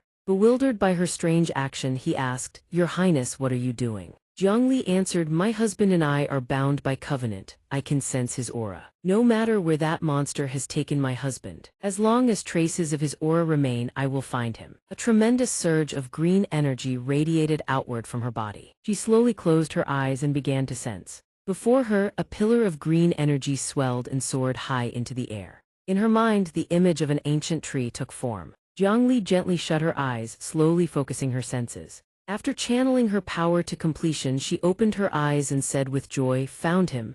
In Xiao Yao's room, on the bed. Fang Ning lay quietly with his eyes closed, unconscious. He clenched his teeth, his expression twisted in unbearable pain. In Fang Ning's dream, as children and Xiao Yao held each other's hands tightly. The two of them walked forward hand in hand. Xiao Yao looked up at him and asked, "Ningji, when exactly will we get married?" Fang Ning smiled and replied, "Soon." Then he suddenly turned to her and gently ruffled her hair. "So my little Xiao Yao is that eager to marry me?" Caught off guard by his sudden move, Xiao Yao spun away, crossed her arms and pouted, feigning anger. "Not at all, I never said I wanted to marry Ningjij." Seeing this, Fang Ning stepped forward with a grin and teased, "Oh, so Xiao Yao doesn't want to marry me. What if Ningjij is the one who wants to marry Xiao Yao? What should he do? Please Xiao Yao marry me." Xiao Yao looked at him and refused. "No way." Then she turned and ran forward, teasing, "If Ningjij catches me, then I'll marry you." Hearing her words, Fang Ning grinned with delight and exclaimed, "It's a deal. When I catch you, don't you dare go back on your word." She laughed as she ran, "You'll never catch me," and he happily chased after her. Outside the dream, Xiao Yao gently stroked his head and softly called his name. "Young Master Ning, when you wake, we will hold our wedding ceremony. You will be Xiao Yao's husband." As if sensing something, her gaze instantly froze. Near the doorway, a flash of green light burst into existence. It was Jiang Li. In the same instant, she unleashed her power in a devastating attack toward Xiao Yao. Xiao Yao's neck was instantly wrapped tight by Jiang Li's chains. Without a flicker of emotion, Jiang Li surged forward and slammed Xiao Yao's body into the ground. Then she rushed to his side and cried out anxiously, "Husband." Seeing him unconscious, Jiang Li whipped her head toward Xiao Yao and demanded with fury, "What have you done to my husband?" Xiao Yao smiled smugly and answered, "Your husband won't be yours for much longer. Even if he is your husband, so what? When the time comes, young Master Ning will remember only me. Young Master Ning saved me. I have waited for him all these long years. The one he should marry is me." Hearing her answer, Jiang Li understood everything. Her expression darkened, killing intent flooding her eyes as she spoke. "You dare covet my husband. All who covet what is mine deserve to die." Instantly, a surge of green light engulfed Xiao Yao. Xiao Yao screamed in agony. At that moment, her very soul was being slowly devoured by Jiang Li. On Fang Ning's side, he still clenched his teeth, his expression twisted in unbearable pain. In the dream, Xiao Yao hid behind the trunk of a massive tree. He rushed forward and wrapped her in a tight embrace, laughing joyfully. "Caught you. Got you now." She laughed in return and answered, "Ningjij," then suddenly turned to look at him and called out, "Ningjij." He looked at her and softly whispered, "Xiao Yao." Suddenly his eyes snap wide open, his expression one of utter shock. He clutches his head in agony. Xiao Yao's anxious voice rings beside his ear, "What's wrong, brother?" In his mind, a desperate thought races, "It's not her. Snap out of it, Fang Ning. Lear is waiting for you." His eyes blast open. Fang Ning jolts awake, his expression wild with panic as he screams Jiang Li's name. The instant the name leaves his lips, Jiang Li surges forward and throws herself into his arms. "My husband. I'm here, my husband." "Wow, husband, you're finally awake. You scared Lear half to death." Fang Ning has yet to regain his senses. His glazed eyes stare vacantly as he softly calls her name. "Lear." She clings to him, tears streaming as she speaks. "Lear is here, my husband." Suddenly his eyes flush bloodshot. Then without warning he seizes her hand. His expression goes blank as he shoves Jiang Li's body down with brute force. Bewildered by his strange behavior, her eyes widen in shock. She lets out a soft gasp. "Husband!" Fang Ning pins her down. He presses Jiang Li onto the bed, locking his hands around her wrists. Without a moment's hesitation, he violently tears his own shirt apart. She lets out a soft cry, "Husband," but Fang Ning wastes no time, his hands already gripping the fabric of Jiang Li's clothes. Then he tears hers apart with equal ferocity. Jiang Li shrieks in shock, the shredded fabric flutters to the ground. She hurriedly raises her hands to cover her chest. She looks at him shyly and murmurs, "Husband, what's wrong?" His face burns a deep crimson, sweat cascading down without pause. Fang Ning softly calls her name, Lear. Then he gently reaches out and traces his fingers across her lips. Before she can react, he lowers his head and claims her lips, leaving Jiang Li no time to respond. After a long moment, he finally releases her. He grasps her calf and gently draws it toward himself, softly calling Lear. Jiang Li's legs tense and wrap tightly around his waist. She speaks with worry, "Husband, this illusion isn't safe." Sweat cascades down his face without ceasing, hot breaths escaping his lips in rapid succession. Fang Ning looks utterly disheveled. He gazes at her and pleads, "Lear, be good, I'm in so much pain. Will you help me just a little?" His sudden assault catches her off guard. She cries out in pain. He presses down over her body, one arm wrapping tight around her to pull her flush against him, the other hand clasping her fingers in a vice grip. Fang Ning lowers his head, gently savoring Jiang Li's softness. Amid the feverish heat of their union, soft, breathy moans drift through the air. After a moment of gentle tenderness, Fang Ning once again strikes with sudden, overwhelming intensity. Drawing a sharp gasp from her lips, lewd sounds echo without pause through the chamber. Fang Ning's assault grows fiercer by the moment. Jiang Li can endure no more, her eyes fly open wide, staring up at him. Her expression is one of utter bewilderment, tears spill forth uncontrollably. She panics inwardly, "What on earth is wrong with my husband?" Jiang Li's tears break beyond all restraint, streaming down in torrents. Back outside the ruined city, a level 6 evil spirit is sent hurtling through the air by a devastating blow, crashing into a stone pillar. Yue Ying raises her fist toward it and sneers, "This level 6 evil spirit can't even withstand a single punch from me. Pathetic." Hong Jai raises her hand, spinning her spear in a fluid arc. Her gaze is steely as she levels the weapon at the evil spirit. While channeling her power, she declares, "We must eliminate it completely, no room for carelessness." Then she hurls the spear straight at it. The spearhead pierces clean through the evil spirit's skull. It wails in agony before dissolving into nothingness. Nearby, Chu Yun stands with arms folded, scowling in frustration. "Those Yuansheng bastards are truly cunning. They lured us here, then vanished faster than the wind. We couldn't even catch a glimpse of their shadows." Su Wen glances toward Hong Jai and continues, "Who would have thought that beneath the ruins of the princess's manor, a place like this was hidden all along? Judging by the sheer scale of this underground palace, it is truly beyond grandiose. In ages past, the imperial capital of the Jiang kingdom was no greater than this." The four of them stride forward toward the palace together, a gloomy, oppressive atmosphere coiling around them. Chu Yun's eyes instantly blaze with fury. A torrent of terrifying killing intent erupts from her body. "Yuan, Phoenix, the next time we meet, I will pluck every last wild feather off you." Before her rage, Qiu Wen steps forward and gently places a hand on her shoulder to comfort her.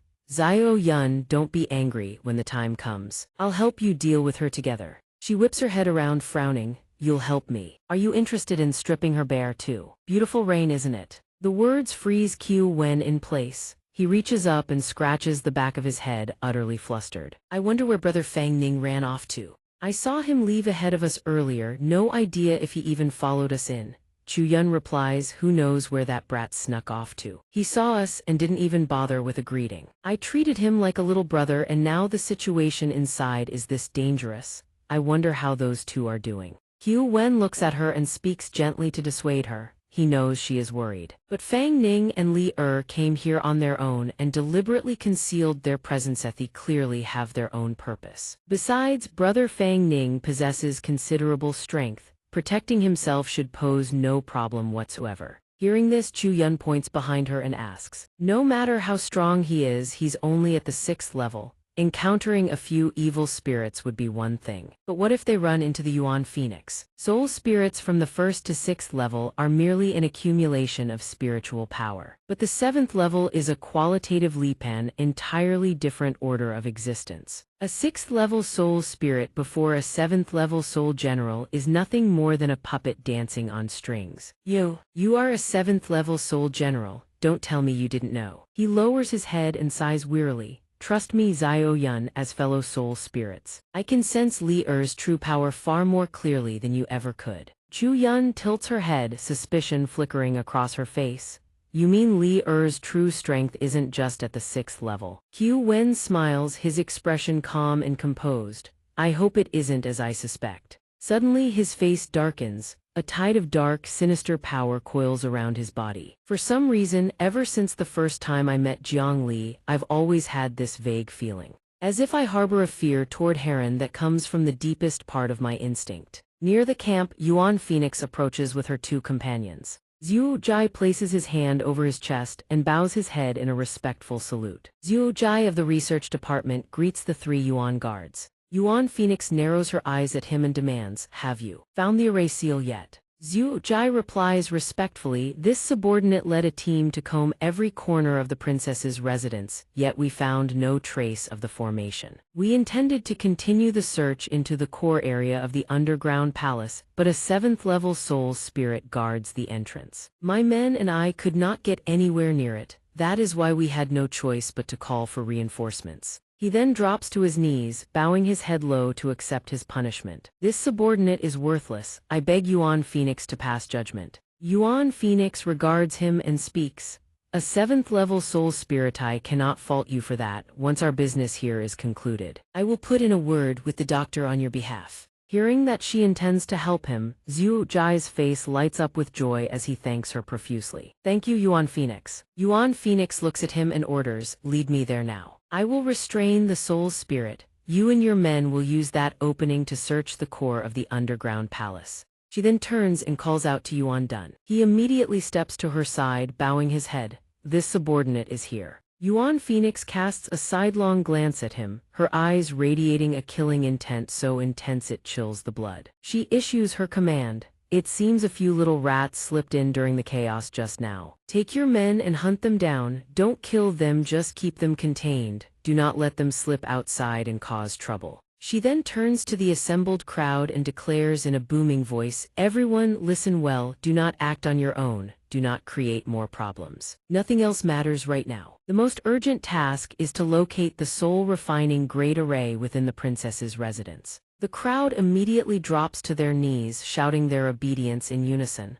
Understood, your subordinates obey. Back in the dream realm on the bed, Fang Ning slowly opens his eyes. What is this? What is pressing down on me? The sight that greets him is himself and Jiang Li, both without a single stitch of clothing, lying tangled together. She wraps her arms around him in a gentle embrace and murmurs in a coquettish voice, husband. Fang Ning's memory of last night's fervent passion comes crashing back. His face instantly flushes scarlet, his expression one of sheer panic. Jiang Li squints her eyes, sits up in a drowsy haze and rubs the sleep from them before asking, husband, are you all right? Seeing that he does not answer, she tilts her head to look at him, her expression utterly bewildered. Then her gaze drifts downward. Husband, are you still uncomfortable? When he still does not respond, she raises her hand and reaches toward him. Li Er will help you. But in the very next instant, Fang Ning catches her hand. He looks at her with an awkward smile and gently declines. No need, I'm not uncomfortable anymore. Thank you, Li Er. She tilts her head, suspicion in her eyes. Really?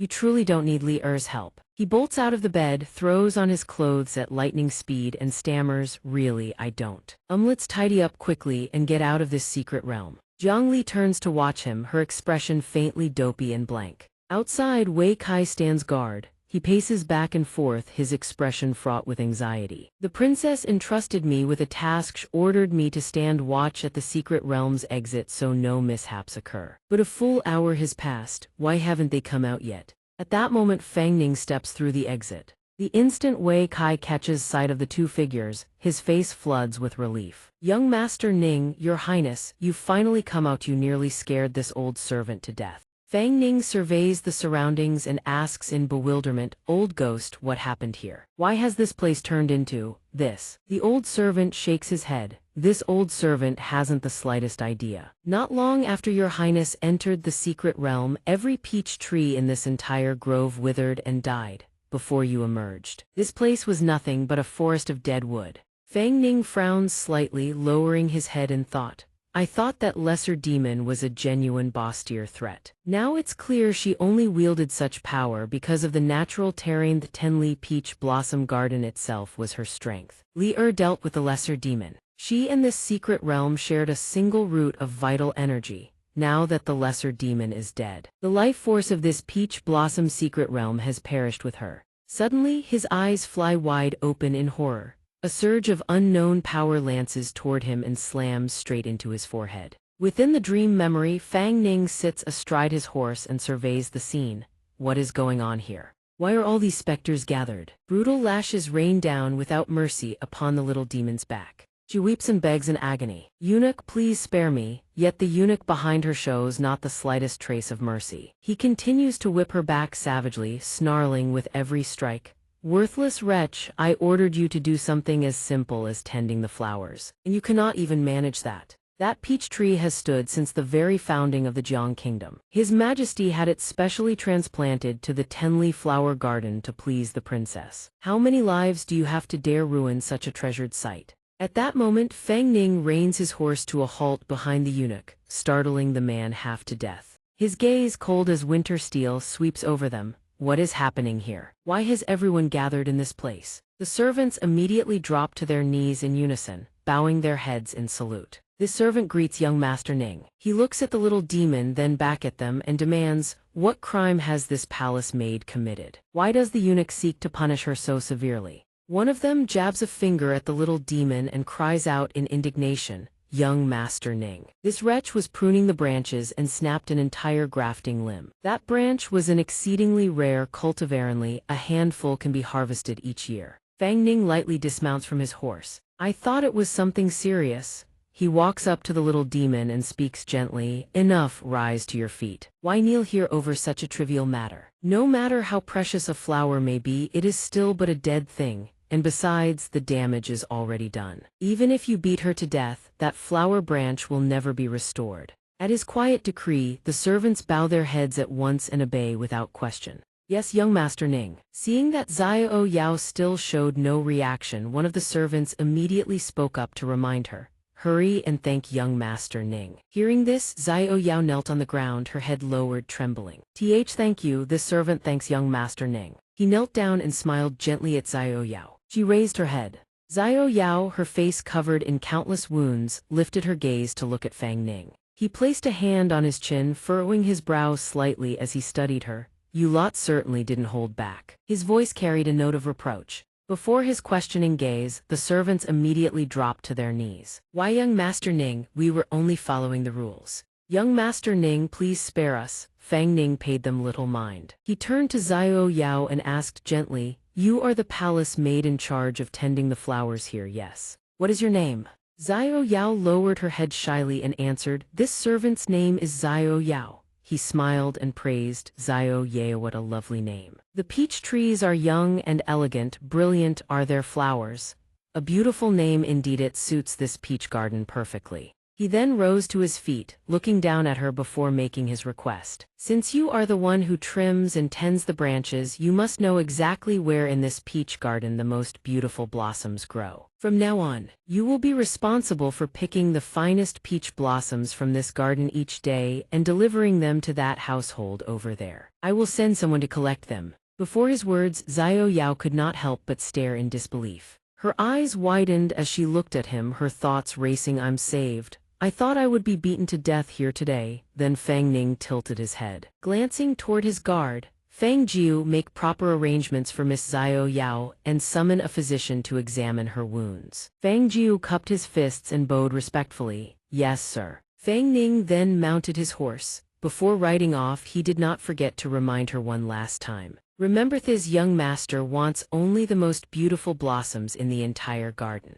After he departed, Xiao Yao stood in place, watching his silhouette gradually fade into the distance. She gazed after him, a faint smile forming on her lips as she whispered her gratitude. Thank you, young Master Ning. Sometime later, while picking peach blossoms, Xiao Yao overheard a group of servants behind her whispering. Did you hear? Our princess is about to marry young Master Ning. Another voice hissed, keep your voice down. What, afraid someone will overhear? Young Master Ning and our princess are a match made in heaven. Golden boy and jade girl, a union ordained by fate. Not like some people who can't even tell who their master is, yet dare to harbor such delusions of grandeur. Xiao Yao stared at the peach blossom in her hand, her mind murmuring he is getting married. Then she suddenly smiled faintly to herself. Indeed, why should I feel disappointed? Hadn't I already known his true identity all along? To have received young Master Ning's kindness is a blessing others could only dream of. I should not be greedy enough to ask for anything more. As if remembering something, Xiao Yao suddenly jolted, nearly dropping the branch in her hand. She immediately grabbed her flower basket.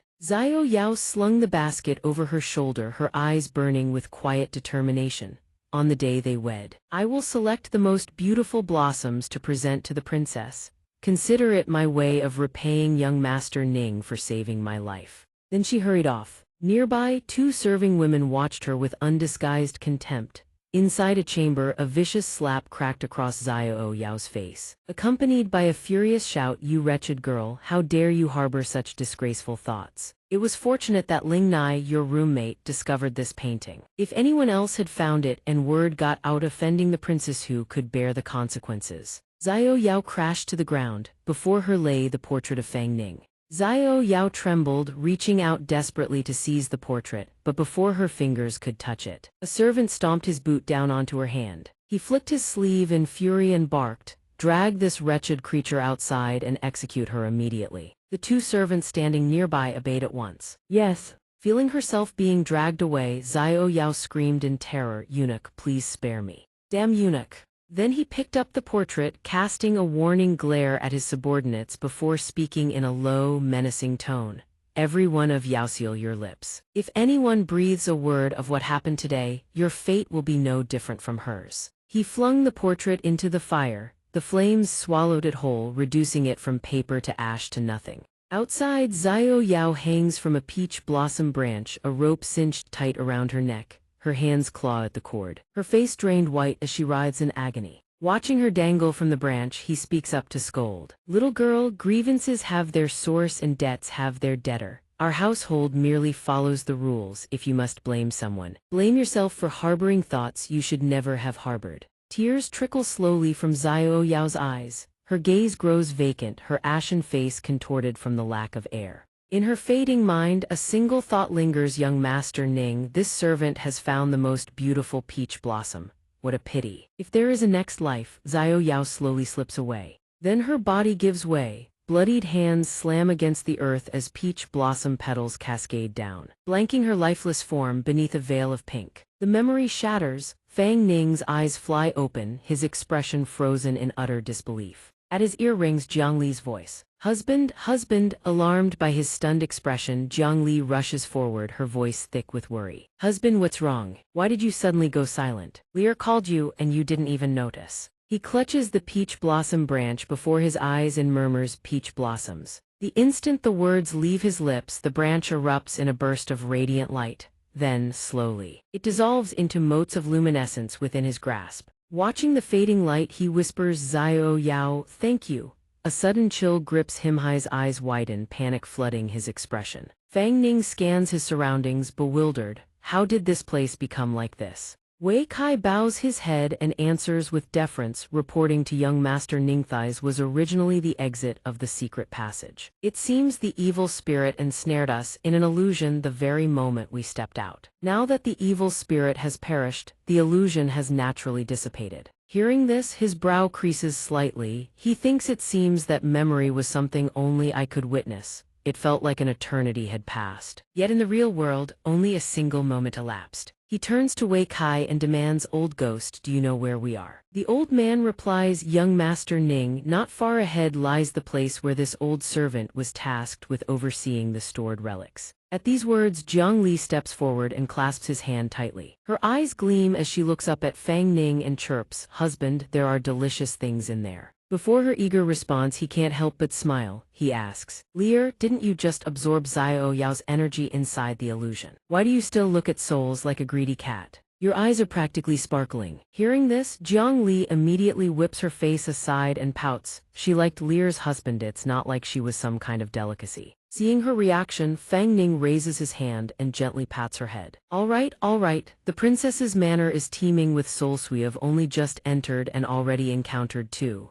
Today, I'll make sure Lear eats to her heart's content. Jiang Li nods contentedly, a satisfied hum escaping her lips. Husband is the best. At the miscellaneous supervision hall, the two of them push open the doors together and step inside alongside Wei Kai. Fang Ning glances at the grand surroundings. A thought forming in his mind, the Jiang kingdom truly is wealth-adjust. A single storage room is built with such magnificence. Suddenly, a presence prickles at his senses. He tenses, every nerve alight with alarm. He fixes his gaze forward and bellows, "Who's there? Show yourself." A soul spirit drifts out from the shadows, slow and deliberate. He stares at the soul spirit and frowns, a level 3 soul spirit. Wei Kai once said the souls still lingering in this underground palace mostly possess formidable power, otherwise they would have dissipated long ago. How is a mere level 3 soul spirit still surviving? The instant she spots the soul spirit, Jiang Li lunges forward, mouth wide open, ready to devour it whole.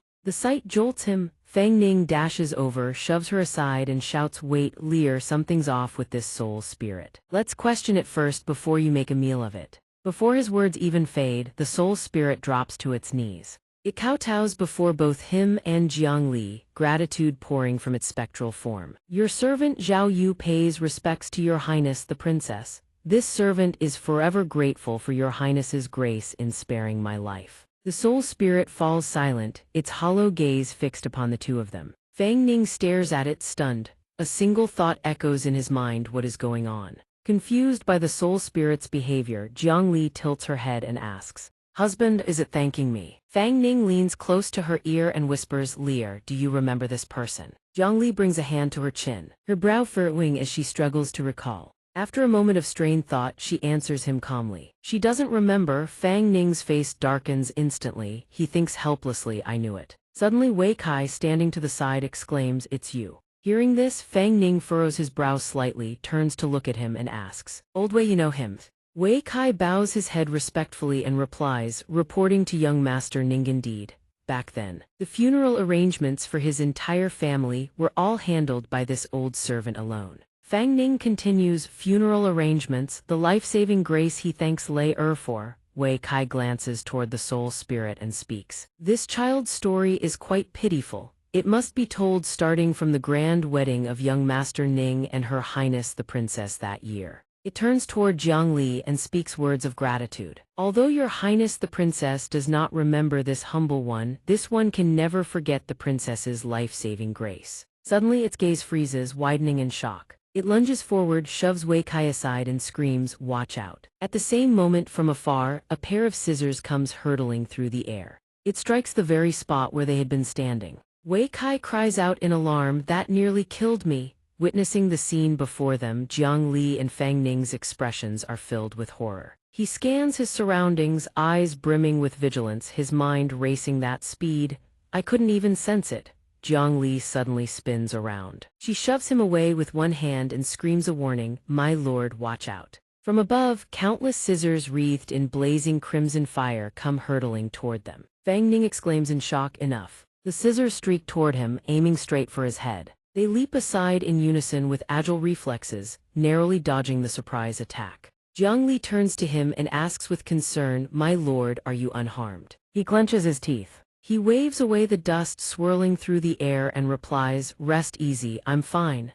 Then he fixes his gaze on the white smoke ahead and roars in fury, "Stop hiding, show yourself." 2 consecutive assassination attempts and the enemy still refuses to reveal themselves, truly the height of cowardice. Within the smoke, a red glow flickers. Seeing this, Jiang Li swiftly thrusts her hand toward the glow. "Playing tricks are we?" Her chain pierces through the smoke in an instant. The smoke gradually dissipates. Before their eyes lies an enormous pair of scissors, completely entangled by Jiang Li's chains. The moment he sees it, his eyes widen in astonishment. What in the world is this thing? A soul tool or a soul spirit? Lei, can a lifeless object truly transform into a soul spirit? Jiang Li frowns and answers, Lei doesn't know either. At this moment from a distance, the soul spirit supports Wei Kai as they approach. He speaks as he walks, "Your Highness the Princess, young Master Ning." Normally, scissors cannot become soul spirits, however. This pair of scissors can simultaneously fuse the soul spirits of many individuals. It is an exceedingly rare type of soul spirit known as a weapon soul. Hearing this, Fang Ning blurts out, "Exceedingly rare. Do you think this is some kind of lottery game? Then our luck must be impossibly good. We drew the jackpot right from the start." Without warning, the scissors spring open, seize Jiang Li's chains, and slice through them with ease. Seeing this, she raises her hands before her chest and unleashes her power. A stream of azure light radiates from her body, converging beneath her palms. Jiang Li closes her eyes softly and says, "My lord, leave this one to Lei Er." Having completed her preparations, she immediately lunges toward the scissors. From behind, Fang Ning calls out with concern, "Lei Er, be careful." She glances back at him, a smile gracing her lips. "Rest easy, my lord." A smile forms in Fang Ning's mind. That's right, given Lei Er's current strength, handling this pair of scissors surely won't be a problem. He then turns and walks toward Wei Kai, asking, "Old Wei, you spoke with such detail, just know what exactly is the story behind these scissors?" Wei Kai hesitates, glancing toward the soul spirit beside him. At the same time, Fang Ning also furrows his brow in confusion. Looking at the soul spirit bows its head and speaks, "These scissors were originally an heirloom of our Zhao family. Back when Her Highness the Princess held her grand wedding, our Zhao family received the imperial order to craft a tribute gift for the royal house, precisely this pair of dragon spirit scissors." Turning back to the past inside the forging chamber, the voice of Zhao Tai rings out. "Why dragon spirit?" The workers labor without rest, pushing themselves to the limit. He begins to explain. Dragon spirit refers to the longest, softest, and most resplendent feather on the body of a dragon. He then places his hands on his hips, beaming with pride. "Her Highness the Princess is about to hold her grand wedding. The master of our Zhao Forjai, Zhao Tihave, received the Grand Supervisor's order to craft the dragon spirit scissors as tribute to the imperial family." Zhao Tai's expression grows solemn as he surveys the workers in the workshop. "This is a matter that will bring glory to our ancestors. Brothers, every one of you must focus your spirits. Whether the weapons of our Zhao family can become renowned throughout the land all depends on this very endeavor." The moment he finishes speaking, every worker responds in unison, their voices booming with fervent enthusiasm. At this moment, from within the crowd, Zhao Wu steps forward, looks at his father and asks, "Father, may I try?" He smiles, ruffles the boy's hair and replies, "Silly child, this is an important matter. Just stand to the side and watch, don't trouble your uncles." Seeing that his father won't allow it, Zhao Wu shoots him an annoyed glance. Then, with his gaze fixed intently on the steel being forged, he begins to channel his own energy. Suddenly, the steel shatters into countless fragments. Zhao Tai holds a shard in his hand, bewildered. It broke again. Why does it keep breaking every single time just before it takes shape? Another worker shares his bewilderment. Indeed, it's truly strange. This has happened several times now. These scissors simply refuse to take shape. Zhao Wu gently tugs at his father's hand and calls out, "Father." He then points at the steel and speaks. "I think I can hear a voice. It says it doesn't want to take shape." Upon hearing this, Fang Ning cannot help but exclaim in shock, "Doesn't want to take shape?" He speaks in disbelief. "It's merely a lump of raw iron. Yet it possesses such sentience." The ghost of Zhao Wu speaks righteously, indeed. Just as the saying goes, the common man is innocent, possessing the jade is the crime. He cannot contain his hatred, his teeth grinding audibly. "That is why, apart from me, over 100 members of the Zhao family, all of them died. Every last one." Each word drips with fury, his crimson eyes blazing with rage. The moment Zhao Wu finishes speaking, he strikes. Resentful energy erupts from his palms. Wei Kai sees this and instantly knows something is wrong. His face turns deathly pale. He reflexively extends his hand and shouts a warning. "Young Master Ning, watch out." In the blink of an eye, a pair of scissors radiating an eerie, ghostly aura materializes. Zhao Wu's face twists into a grimace of pure malice as he assumes his combat stance, ready to strike. He thrusts the scissors straight at Fang Ning. Fang Ning leaps to dodge, but fortune is not on his side. He fails to evade completely and suffers a wound. After the strike, Fang Ning moves with lightning speed.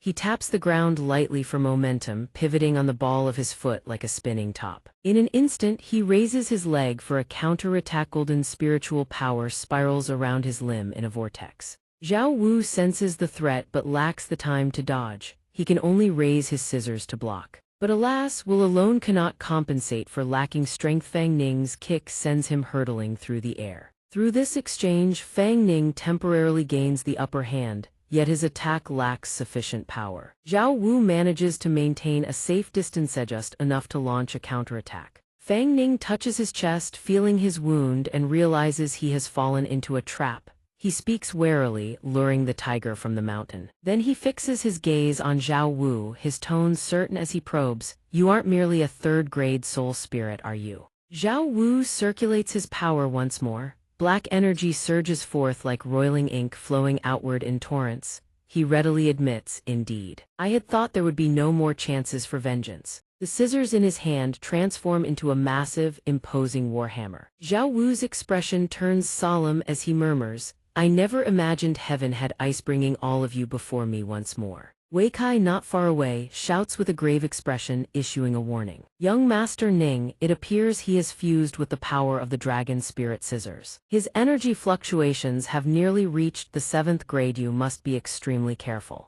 Wei Kai, ever the pragmatist who knows his own limits, ducks behind a boulder. Fang Ning waves his hand dismissively. "Old Wei, hide yourself well. That earlier was just a momentary lapse, nothing to fret over." Having reminded his own people, he breaks into a confident smile, absolutely certain of his judgment. "If my guess is correct, the fact that he went to such lengths with those sneak attacks proves he has no confidence in defeating us outright." As if provoked by those words, Zhao Wu soars into the air, swinging his hammer and bellowing, "Die." Wherever he flies, an aura of death radiates in his wake. He brings the hammer crashing down onto the spot where Fang Ning stands, smashing out a massive crater. His momentum is overwhelming, impossible to take lightly. Having anticipated the trajectory of the attack, Fang Ning easily retreats. In the blink of an eye, he materializes at Zhao Wu's flank. He roars ferociously, "Take this!" His arm shoots out straight as an arrow, rocketing forward like a cannonball. Zhao Wu cannot dodge in time but manages to switch his weapon. The war hammer transforms into a shield, saving him from the blow. But Fang Ning's punch proves far more devastating. It shatters the golden shield to pieces. Zhao Wu swiftly drops the shield and leaps backward, summoning the hammer once more while muttering a soul technique. After several exchanges, Zhao Wu learns from experience. Without waiting for Fang Ning to react, he immediately casts his spell. Golden spiritual energy flows like surging streams, rising in a tidal current. Streams of golden spiritual power swirl around him. Zhao Yu says leisurely, "Young Master Ning, obediently become a pile of minced flesh in my threads." Fang Ning's expression shifts to one of alertness. "What the hell is that?" Spiritual power flows endlessly like vines wrapped in razor-sharp thorns, slicing through flesh with ease. They close in on Fang Ning tighter and tighter, leaving him no avenue of escape. In moments like these, only the wife can save her man. Jiang Li appears in a flash, summoning a whirlwind that tears the threads of spiritual power into shreds. Jiang Li stands with absolute dominance, planting herself protectively in front of her delicate husband Fang Ning. Her expression darkens as she demands, "What do you want with my husband?" The aftershock of the vortex sweeps through. Zhao Yu's robes are disheveled as he collapses to the ground. His expression darkens, he mutters, "Do what?" "Today I will." When he raises his head, his eyes blaze with ruthless resolve. It is clear at a glance he is prepared to go down fighting to avenge the Zhao family. The scissors are summoned once more, its body surging with powerful spiritual energy. In an instant it swells to colossal proportions. The space around the scissors twists and warps, birthing 8 ominous black holes. Zhao Yu shouts the command, a ghost art of spiritual resonance. Black matter erupts from the holes like jagged spikes, hurtling toward Fang Ning and the others. He seizes Jiang Li's wrist and runs, glancing back over his shoulder to dodge the incoming attacks. Zhao Yu simply lets the black entities roam free. One of them swoops straight toward where Wei Kai is hiding. Seeing the spike suddenly bearing down on him, Wei Kai's heart nearly leaps from his chest. Heaven send, such a dire moment, one would expect Wei Kai to unleash his martial prowess. Instead, the old fool turns pale as stone, wailing that he is done for. He buries himself among the rubble, flailing two arms in panic while digging for an escape, chanting under his breath, "You can't see me. None of you can see me." Jiang Li lets her husband pull her along for a moment before she strikes. She extends her hand, expression fierce, and shouts. Green spiritual power transforms into chains that bind both the scissors and Zhao Yu, rendering him completely immobile. Fang Ning syncs with her perfectly, leaping forward with a devastating fist. Pure golden spiritual power converges around his hand. They thought that would settle things, but the golden scissors rattles several times, slicing through the chains and liberating itself. The instant it breaks free, it rockets straight for Fang Ning. Even he had not anticipated this. Fang Ning reflexively leaps backward to dodge. Jiang Li, rather than shielding her husband, charges forward instead. Her target is Zhao Yu. Her finger, radiating green spiritual light, taps lightly against his forehead. A single thread of spiritual power shoots out, gently shattering Zhao Yu's vengeful soul into strange fragments of black and red. The moment Zhao Yu's spectral form dissipates, the golden scissors abandons Fang Ning and whips around to attack Jiang Li, its body emitting a hoarse, rasping sound. Fate shared in life, fate shared in death. She catches the scissors between just two fingers. One would think the situation is now under control, but it is far from over. The scissors suddenly explodes with a deafening bang, shattering into countless tiny fragments. The self-detonation acts like a flashbang, blinding Jiang Li completely. Rewind to when the Zhao family still existed, when the scissors was nothing more than a lump of ore. Zhao Tai exclaims in shock. It refuses to take shape. Is such a thing even possible? Little Yu, are you certain you did not mishear? The craftsmen in the forge exchange words. With all our years of forging experience, failing this repeated lithas is truly bizarre. Old Zhao, how about we swap it out for a normal piece of ore? But just as they consider retreating, their conversation is unfortunately overheard by another. He bursts into laughter. To think such a sentient spiritual ore exists, is this not a blessing bestowed by the heavens upon great Jiang? The forge doors swing wide open. The gleam of spears announces the arrival of court soldiers. The entire Zhao family is surrounded by officials from every direction. There is essentially no escape. A eunuch with a fox-like face saunters in his shrill voice. He mutters his calculations if this ore is forged into a fox and presented as a wedding gift for young Master Ning and Princess Jiang Li's ceremony. Offered up to his majesty, would he not soar to the heavens? Who among the Zhao family dares to object? Bowing with utmost respect, he inquires, Governor Li, isn't the delivery deadline still 3 days away? Why has your excellency arrived so early? Dei Cheng sneers with open contempt and mockery. Had I not come, wouldn't I have missed out on this spirit iron? Tell me, are you lot truly planning to swap it for ordinary iron blocks to forge with? Zhao Tai makes no attempt to hide anything and speaks frankly. If your excellency has already heard everything, then surely you also heard what this humble one's son said. This spirit iron refuses to take shape. We are helpless against it. Dei Cheng doesn't show a hint of anger. He walks over and pats the man on the shoulder, thump several times before speaking with a cryptic smile. Zhao Tai, don't sell yourself short. You really think I don't know? You are the master of the Iron Seal Manor in this city. Would I entrust the forging of imperial tribute to some ordinary blacksmith? He promises with a knowing tone, don't worry. Once the dragon spirit scissors are completed and the emperor is pleased, you most certainly won't be lacking in rewards. Though the offer sounds tempting, Zhao Tai still harbors his reservations. But Dei Cheng's face shifts the instant he senses reluctance. The man turns hostile without hesitation. His expression goes cold as he speaks in a commanding tone. Well, you dare defy my words. The soldiers raise their crossbows in unison. Zhao Tai cannot risk the lives of his clansmen. He has no choice but to lower his head and accept the task.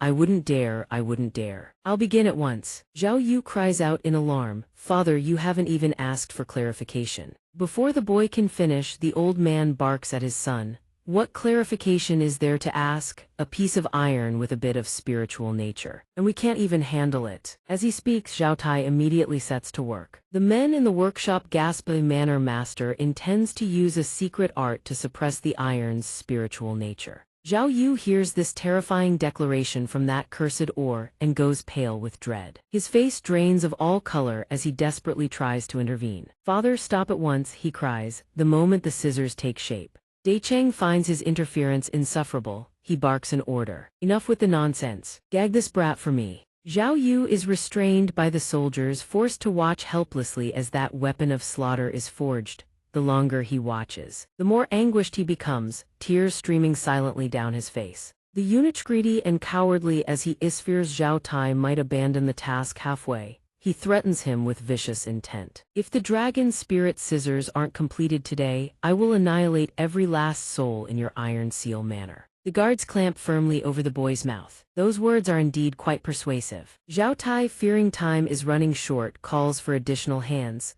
Old Chu, old Zheng, come help me. Those called upon step forward without hesitation, taking up their assigned roles. Throughout the entire forging process, Zhao Yu is completely restrained by the officials, left with nothing but wide, horrified eyes as his old father leads the others on what looks like a march toward death. Time trickles away, hammers fall in steady rhythm against the ore, gradually coaxing it into form. They are truly master craftsmen. A few precise strikes are all it takes to mold the metal into any shape they desire. Every step proceeds smoothly, even the final quenching in cold water completes without a hitch. The men toil for an entire day before the work is finally done. Zhao Tai gazes upon the scissors with satisfaction and exclaims, "The dragon spirit scissors are complete." The instant the final step is finished, a hoarse, rasping voice rings in the ears of every soul present in the room. The moment the scissors take shape, calamity descends. Whether by accident or design, the scissors clatter to the ground.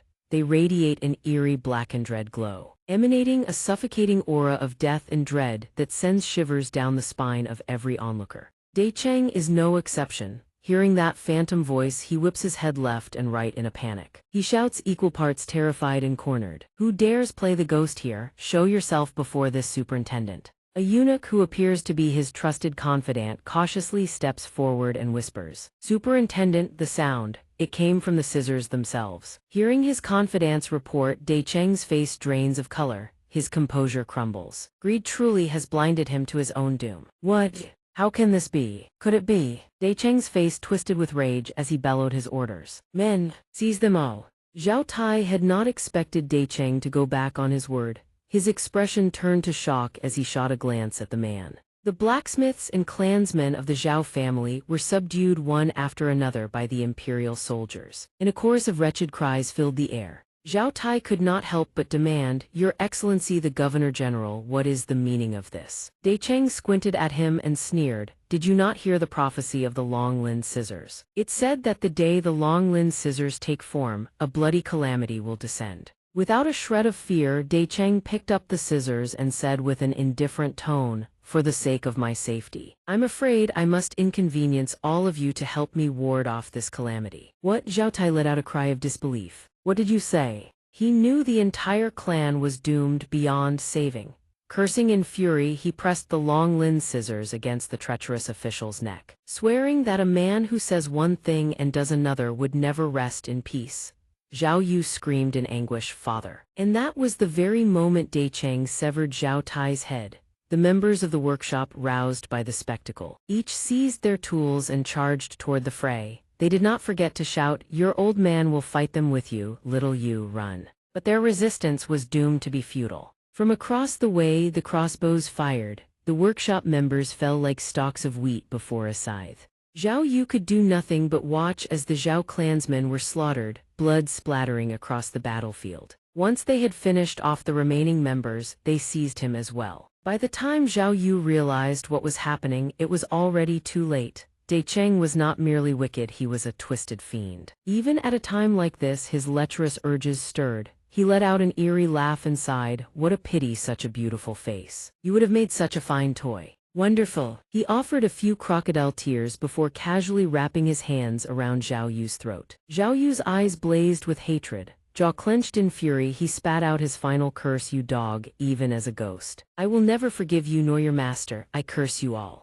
Cheng paid those words no mind. He savored the look of helpless hatred on the boy's face. Grinning like a man who had lost his mind, all that defiance amounted to nothing more than screaming into the void. Zhao Yu's fall marked the true end of the Zhao family. Where his body lay, a strange black mist billowed and swirled. The long-limbed scissors absorbed that ominous dark substance, and the glow surrounding the blade turned more sinister and dim than ever before. Decheng suddenly turned the scissors toward his own neck. His expression was one of pure bewilderment. The surrounding guards had no idea what in the devil he was doing. They hesitantly called out, "Your Excellency," but when the eerie glow of the blade pressed firmly into his flesh, Decheng finally realized what was happening. The coward's bravado shattered. He shrieked, "No! No, what is this? What's happening? Help me!" But it was too late. The scissors had already claimed him. Before he could even react, the bloody calamity descended upon him. Truly poetic justice. That was the last thing he saw. Fang Ning jolted awake, his eyes snapping open, a trace of agitation lingering within. While he was unconscious, Jiang Li had calmly tidied up the aftermath. She had absorbed all of that dark substance to prevent it from causing further harm, and Wei Kai had reverted to his human form. The moment she saw him regain consciousness, she flew over to greet him. "My dear, you're awake. Did you see another vision?" Fang Ning's head throbbed as though struck by a hammer. He leaned against the wall, steadying himself. Once the headache subsided, he cut straight to the matter. There was a governor-general named Li Decheng. "Lair, does that name ring any bells?" Jiang Li heard the name, held her face in thought for a moment, and replied, "No, nothing comes to mind." Wei Kai, standing nearby, was the first to press the inquiry. "From what this old servant has gathered, Li Decheng died under mysterious circumstances while investigating the treason of the Mountain Villa's master, Zhao Tai. That Zhao Yu was implicated because of his father's crimes. Could it be that there is more to this affair than meets the eye?" Fang Ning slammed his fist against the wall and answered through gritted teeth, "That man committed every evil imaginable." Hearing that tone, Jiang Li and Wei Kai both knew something was amiss. Wei Kai hurriedly asked, "Why does young Master Ning say so?" The blood-soaked image of Decheng butchering the Zhao family resurfaced in his mind. Fang Ning spoke with a grave expression. "Both the Zhao family and it was this person who forced them to forge the dragon's spirit harpoon. After the harpoon was forged, he turned on them and slaughtered the entire manor." Wei Kai never imagined the calamity they suffered was brought about by a eunuch's meddling. His face drained of all color, taut with shock. Fang Ning had no desire to dig deeper into this topic. He waved his hand and said, "Enough. Let us retrieve Xiao Li's relic and leave this place at once." The other two nodded softly. Not long after they departed, a small black void materialized from thin air. From that void, a woman dressed in a Western-style maid outfit stepped out. She walked to the spot where the dragon's spirit harpoon had perished. Xingyue swiftly assessed the remnants strewn across the battlefield.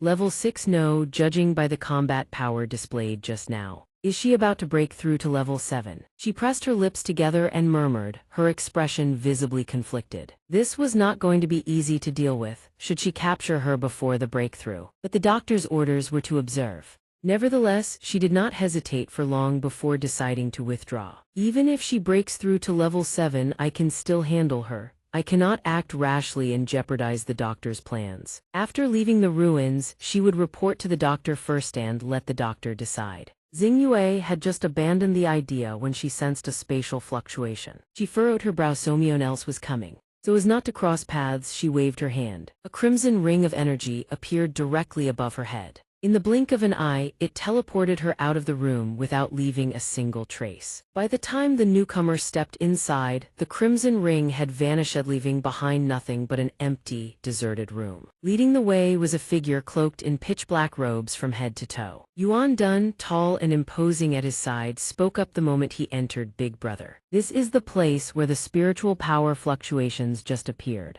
Both of them approached the shattered harpoon to examine it. Yuan Dun scanned the room back and forth, then muttered, "Looks like we arrived too late. The little rats that the Yuan Phoenix boss ordered us to find are already gone." The cloaked man, more cautious by nature, picked up a fragment of the harpoon and remarked quietly, "The spiritual power fluctuation, it's far too familiar." Hearing that, Yuan Dun grew visibly agitated and cried out, "It's that special soul spiritan the brat named Fang Ning." Yuan Dun's expression turned deeply grave. "According to our intelligence, they have already joined the Beast Soul Core. Moreover, their abilities have rapidly advanced to level 6. I fear they will be even harder to deal with than before."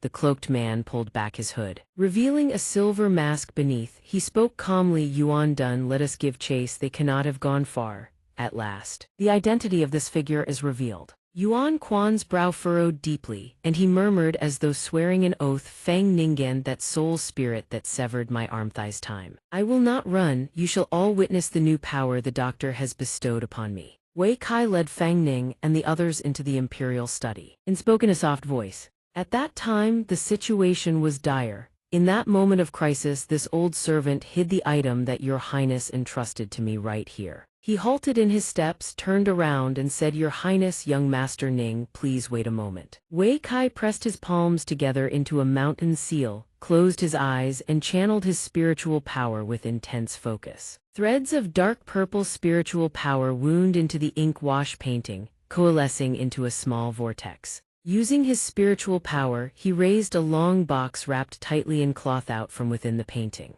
Watching this unfold, Fang Ning could not help but reassess his impression of the old man, offering genuine praise. Not bad at all. No wonder even the people from Yuansheng, confident as they are, couldn't find it. Wei Kai beamed with joy and presented the item with both hands. Young Master Ning flatters this old servant far too much. The moment Fang Ning took the box from Wei Kai's hands, ancient memories surged to the surface. That day the entire estate was engulfed in roaring flames. Jiang Li, already dressed in her bridal gown, carried the box and sought out Wei Kai for help. Uncle Wei, this package must not be lost under any circumstances. It is of utmost importance to Brother Fang Ning. She entrusted the item to him with desperate earnestness. If today I do not await Brother Fang Ning's arrival, then in the days to come you must ensure it reaches his hands. Wei Kai respectfully accepted the entrusted object, his aged face filled with urgency. Your Highness, let us flee together. The fire is spreading. If we do not leave now, it will be too late. But Jiang Li refused. She placed the bridal veil over her face and declared with unwavering resolve, No, today is the day of our wedding. The flames roared ever fiercer, but she paid them no heed. I must stay here, I must wait for him to come and marry me. Seeing her gamble everything for love, Wei Kai was struck with terror. He hastily grabbed Jiang Li's sleeve, desperate to dissuade her. No, Your Royal Highness, this old servant. She turns on her heel and strides into the bridal chamber, sweeping her sleeve in a cold, commanding gesture. This is an order, Wei Kai. Do you dare defy it? Jiang Li had issued such a decisive command. What more could he say? His face frozen in shock, he stood rooted to the spot like a statue. After a few seconds of contemplation, Wei Kai knew Jiang Li would never listen. His expression fell and he let out a long, weary sigh. There was nothing he could do but accept the decree. Though his knees trembled and his voice quavered, he answered, This old servant obeys the command. Jiang Li had only been waiting for these words. She lifted her wedding veil, revealing the glistening tears at the corners of her eyes, and said softly, Uncle Wei, I'm counting on you. Wei Kai clutched the box tightly to his chest and sprinted toward the gate. His heart heavy as lead, he called out, Your Royal Highness, this old servant will never fail the task entrusted to me. After Wei Kai vanished from sight, Jiang Li, having exhausted every last shred of her strength, collapsed and sat down weakly. In a faint voice, she murmured, Fang Ning Jij. She lifted the golden hairpin with trembling hands, tears streaming down her cheeks as she whispered, You will definitely come back to marry me, won't you? The memory ended. Fang Ning lifted the box, murmuring curiously, Something incredibly important. What could it be? He carefully unwrapped the cloth layer by layer. The two ghosts Wei Kai and Jiang Li peered in with equal curiosity.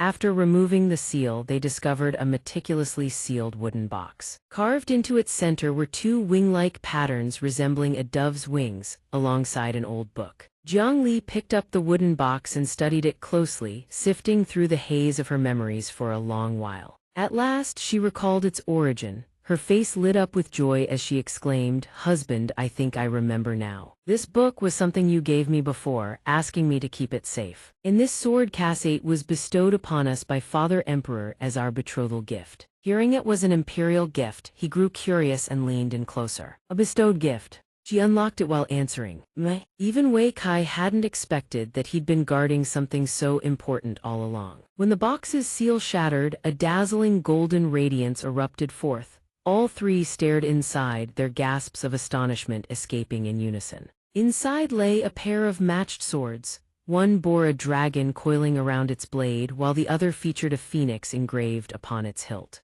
Jiang Li lifted the phoenix sword, her expression overcome with emotion. Father, even Wei Kai couldn't help but murmur in awe. To think of twin swords of national protection. Fang Ning's face went blank with bewilderment. What? The twin swords of national protection. Wei Kai glanced over at him and asked, Young Master Ning, do you know who founded the Jiang dynasty? Fang Ning answered calmly, Jiang Wui, the grand ancestor, right. I may have grown up in an orphanage, but I still know a thing or two about basic history. The image of an elegant, dignified beauty surfaced in his mind. Even in old age, she would have looked supremely noble. Jiang Li rubbed her eyes and added, It's true that Grand Ancestor Father founded the Jiang dynasty, but Grand Ancestor Mother also made no small contribution. Wei Kai's expression turned solemn as he began to recount, Her Highness speaks the truth. Overturning an era and forging a new dynasty was no easy feat. The Grand Ancestor began his great undertaking with neither title nor rank, enduring countless battles, victories, and defeats alike. In victory or defeat, the Grand Ancestor Empress was always by his side. He grew more animated with each word, his tone brimming with unmistakable pride. But after the Jiang dynasty was established, the Grand Ancestor Empress withdrew into the inner palace. The following year, after giving birth to the Crown Prince, she succumbed to old war wounds and passed away. The Grand Ancestor was devastated beyond measure, and from that day forth, he never took another wife. He grew old alone, walking the final path in solitude. Jiang Li's face clouded with sorrow as she gently caressed the phoenix sword, speaking in a soft voice. These swords belonged to Grand Ancestor Father and Grand Ancestor Mother. They are not merely national guardian blades that absorbed the dragon and phoenix chi of imperial fortune during the dynasty's founding. Ascending to become divine artifacts, they also symbolize the Grand Ancestor's love, steadfast and more enduring than gold. Hearing the profound significance behind the precious swords, Fang Ning said, So that's what they are. Something this valuable would better be careful not to damage it by accident. Hearing these naive yet sincere words, Jiang Li immediately shed her melancholy and laughed. These are divine artifacts, how could they break so easily? Without warning, she pressed her hand to his forehead. Emerald spiritual energy flowed from her fingertips. Jiang Li floated before him and instructed, Husband, don't move. Let me teach you how to bond with and command the twin swords of national protection. Her spiritual energy danced around him, gentle and without harm. After receiving his wife's personal tutelage, he closed his eyes and began to cultivate. Spiritual energy enveloped him, intertwining with the sword engraved with the dragon's likeness. Fang Ning cultivated for what felt like an eternity before finally opening his eyes. Sensing his connection with the sword, he reached out and lightly touched its blade. The dragon's sword dissolved into streaks of light and sank into his hand, leaving behind the silhouette of a sword where it resided. In one swift motion, Fang Ning drew the sword forth. In another, he recalled it. He casually slashed out unseen. An entire shelf of books was cleaved clean in two. After testing the sword, he sheathed it once more with a mere thought. Fang Ning didn't even need to speak. A sword returned to him of its own accord. Having tested its cutting power, he decided to try another method. He extended his hand forward, and the sword shot forth with a sharp whistle. It didn't merely fly in a straight line, it moved fluidly, tracing its master's will. In the blink of an eye, the wooden target was sliced into several pieces. Having finished his tests, Fang Ning smiled with satisfaction and recalled his weapon. In an instant, the sword returned to his hand. Having witnessed its extraordinary capabilities, he couldn't help but marvel. Truly a fine sword from now on. I'll no longer have to face my enemies empty-handed. Weapon testing complete. Fang Ning wasted no time and walked toward the old book. He bent down and picked it up. Fang Ning immediately sensed something unusual about it. Outwardly calm, he thought, this book seems to require spiritual energy to open. This place isn't safe enough, I'll test it when we get back. Having made his decision, he tucked the book away at once. Only after Fang Ning finished did Wei Kai dare to speak up. Young Master Ning, your Royal Highness, the relic has been found. Shall we leave at once? But Fang Ning hesitated, his expression pensive. Should we try to make contact with General Yu? If he still recognizes us, we could join forces to eliminate the 12 guards of Yuanshang who have infiltrated this place. Wei Kai's expression darkened upon hearing this. Before they dragged him away, Wei Kai said in a heavy voice, I looked back one last time. General Yu's entire body was engulfed in demonic killing intent, his state completely deranged. I fear that apart from his obsession to protect the imperial tomb, he has lost every last shred of his sanity.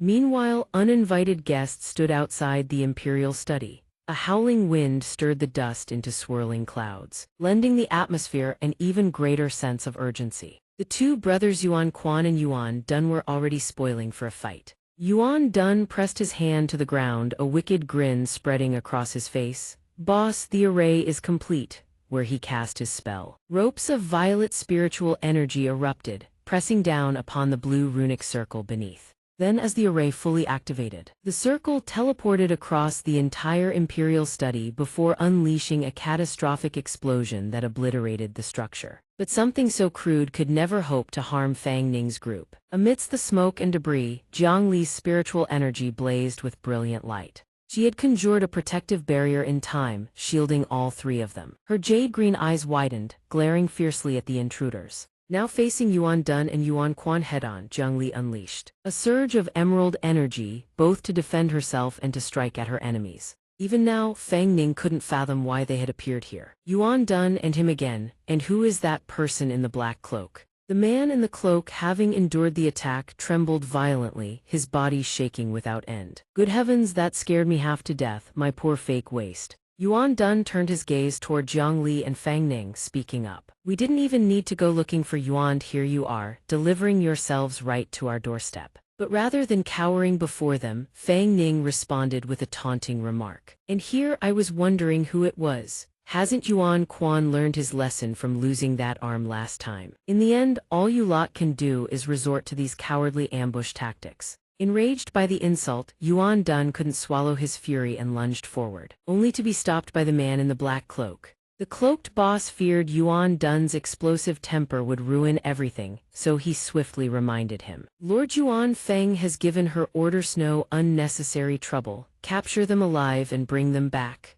Yuan Dun immediately complied. "Yes, boss." But through their exchange, a suspicion began to form in Fang Ning's mind. "Boss, he calls you boss. Could it be that you are Chang Beidao?" The cloaked man, seeing that Fang Ning had guessed correctly without missing a beat, offered a word of praise. "Clever lad." He was indeed Yuan Quan. Fang Ning had assumed the man had perished long ago, yet here he stood once more. "But intelligent and arrogant men like you rarely live long." Hearing Yuan Quan deliver such a self-assured verdict, Fang Ning, a man who never lost his composure, calmly shot back. "Oh, is that so?" In the very next instant, he clenches his fist tight, as though a devastating blow is about to land. Pleased or not, Fang Ning has had enough. He is furious. His eyes blaze with murderous intent, as if he could swallow Yuan Quan whole. Too fast, too dangerous, Fang Ning rockets toward Yuan Quan with fists wreathed in flame. "Then let's see what you've got." Seeing Fang Ning charging at breakneck speed, Yuan Dun shouts a warning to Yuan Quan. "Boss, watch out." But it is already far too late. The warning comes to nothing. At this moment, Fang Ning's fist slams into the black cloak. The sheer force of the punch sends Yuan Quan skidding backward, yet for the time being he appears unscathed, no injuries whatsoever. Seeing that Yuan Quan seems to look down on him, Fang Ning can no longer hold back. He speaks bluntly. "You still think I'm that brat from back then? The one who could barely keep up with your speed?" He is different now. He is no longer the weak Fang Ning who could only endure in silence. He has become someone who can protect himself. "Well, how does that punch taste?" Yuan Quan rises to his feet and dusts off his robes, offering a grudging acknowledgement. "Not bad, brat, you've improved, but so what?" He falls silent, neither speaking nor moving, his gaze fixed straight ahead in an unnervingly still pose. Clearly, Yuan Quan is no man of good conscience. Then, in the very next second, as though a nerve has been struck, he erupts into uncontrollable laughter. "Indeed, quite an improvement over that wretched state you were in back then when I beat you until you could only kneel on the ground and cough blood." After a moment of reflection, Fang Ning cannot help but find something deeply amiss. This isn't right. That punch, though not at full power, was certainly above level 6. How is he completely unaffected? After racking his brain, Fang Ning suddenly realizes the truth. Could it be? But even if he now senses what Yuan Quan intends, it is already far too late. At this moment, a sinister array materializes beneath Fang Ning's feet. Fang Ning has fallen completely under Yuan Quan's control. "My lord." Jiang Li, seeing him in mortal peril, rushes frantically to his side. "What is happening?" She pays no heed to the danger, stepping into the array without a second thought. No, Jiangli reaches Fang Ning's side in an instant. My lord, to ease her worry, Fang Ning immediately moves to calm her. I'm fine, don't be afraid. With his nature steeped in treachery and cunning, Yuan Quan is dead set on imprisoning them here once and for all. Don't worry, I'll make sure the two of you stay together. You were lucky enough to escape last time, don't count on it happening again. He means every word. After flashing a sinister grin, Yuan Quan conjures a torrent of crimson ghost kig hastily and oppressive beyond measure. It turns out his true purpose all along was to flaunt the might bestowed upon him. Now that torrent of spectral energy surges ever thicker, roiling upward. Allow me to show you the new power the doctor granted me. In stark contrast to Fang Ning's calm expression, Wei Kai's face drains of all color. This is bad, how can his aura rival level 7? Even Fang Ning senses something deeply wrong with him, something that felt off from the very start. In their previous clash, Yuan Quan possessed only level 6 strength, yet in such a short span of time, his power has surged by leaps and bounds. While Fang Ning is still reeling over how Yuan Quan could have broken through so rapidly, the man has already begun to act. Soul skill hands of the Yellow Springs. From beneath the array's circle, countless arms erupt upward, no different from corpses clawing their way out of freshly disturbed graves. Those writhing, grotesque hands reach out hungrily toward Fang Ning and Jiangli. Before such a nightmarish spectacle, Fang Ning's blood runs cold with sheer terror. Damn it, what the hell is this? Seeing them cornered and overwhelmed, Yuan Dun seizes the moment, channeling his own power to cut off their retreat. You still think you can run? Soul skill gravity pittance-fold amplification. At this point, he can no longer keep his footing as the ground beneath him churns without end. Those grotesque hands in the blink of an eye seize Fang Ning's legs. With those hands swarming around him, clawing and latching onto every inch of his body, Fang Ning's movements are severely restricted. Damn it, can't I move? It seems Fang Ning is in dire straits now. Advancing is impossible, retreating is hopeless. His body trembles in violent, uncontrollable spasms. Jiangli sees him reduced to such a state, and her heart fills with dread. She cannot simply stand by and watch her husband suffer. Without hesitation, Jiangli traces a small magic circle beneath her feet. She channels every last shred of her energy to conjure a counter-technique, desperate to free Fang Ning. Yet man proposes, heaven disposes. Her technique barely holds for a moment before an unseen force snuffs it out of existence. Seeing her power rendered utterly useless, panic flashes across her face. How is this possible? Yuan Quan, the mastermind behind the destruction of Jiang Li's technique, reveals himself. He cannot help but burst into a delighted, malicious laugh. What's the matter? Has your little sorcery lost its bite? He does not stop there. Yuan Quan raises his hand forward, condensing a sphere of crackling black energy into his palm. This array was prepared especially for the two of you. At this very moment, even Jiang Li cannot escape her Those writhing, ghastly hands swarm over her as well. All soul spirits below level 7 who are trapped within this array will have their abilities completely stripped away, and then be seized by my ghost hands. Just like that, it is over. With her powers rendered useless, Jiang Li is seized by one of those vile hands, clamped over her mouth until tears stream down her face. Yuan Quan swells with triumphant arrogance now that he holds the upper hand. You are mine to dispose of as I see fit. Though Fang Ning himself stands on the razor's edge between life and death, the sight of Jiang Li in peril sends a surge of anguish through him. Lear, who could have imagined that the power of love itself would fuel his desperate surge of resistance? In the blink of an eye, Fang Ning cleaves through several of those arms. Severed and lifeless, they collapse to the ground in a scattered heap. Blood stains the blade of Fang Ning's sword. He willingly wades through blood if it means protecting Jiang Li at all costs. Mood be damned, Fang Ning is done playing nice. Touch anyone else fine, but touch Jiang Li. Yuan Quan has just signed his own death warrant. White pass, you're courting death. Yet even after witnessing Fang Ning reclaim his fighting spirit, Yuan Quan remains supremely confident.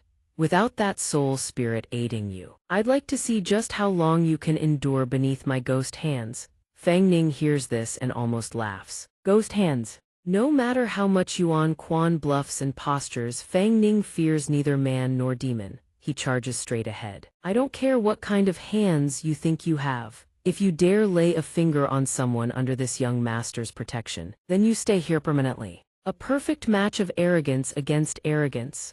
Yuan Quan refuses to yield, hurling his fist forward to meet Fang Ning head-on. You think you alone can stop me? Have you no shame spouting such boasts? Sword clashes against fist. Two titanic forces collide, generating a violent shockwave of friction that tears through the surrounding air. But sure enough, the might of holy power surpasses all else. Instantly, Fang Ning delivers a single devastating slash that sends Yuan Quan hurtling backward. How much Yuan Quan had once looked down on Fang Ning is precisely how stunned he now stands before this overwhelming strength. Damn it, though, is this brat so powerful now? And that sword in his hand, what in the world is its origin? Why does it pulse with such immense energy? That sword may look unassuming, but it harbors devastating power. Fang Ning flicks his sword several times, conjuring streams of radiant light that surge outward at his command. Those streaks of light rocket toward Jiang Li at blistering speed, slashing through every last one of those wretched arms. Freed at last from those nauseating cursed bindings, Jiang Li collapses to her knees. Wei Kai rushes over in alarm. Your Highness Princess, are you all right? Yet despite being severed, the hands lying on the ground continue to twitch and shudder violently. Who could have guessed they were not truly destroyed? They launch themselves back toward Jiang Li, lunging for another attack. Your Highness, look out. Lear. Blood sprays into the air mere seconds later. Jiang Li's eyes fixate on the scene ahead, unable to look away, and Fang Ning is no exception. Yet the shocking truth is that the one pierced through the chest by that arm is none other than Wei Kai. He has accepted the sacrifice of his old body to protect Jiang Li's life. The demonic arm loses its power and falls limply to the ground. Though gravely wounded himself, Wei Kai still worries for Jiang Li above all else. Your Highness, are you unharmed? I am fine.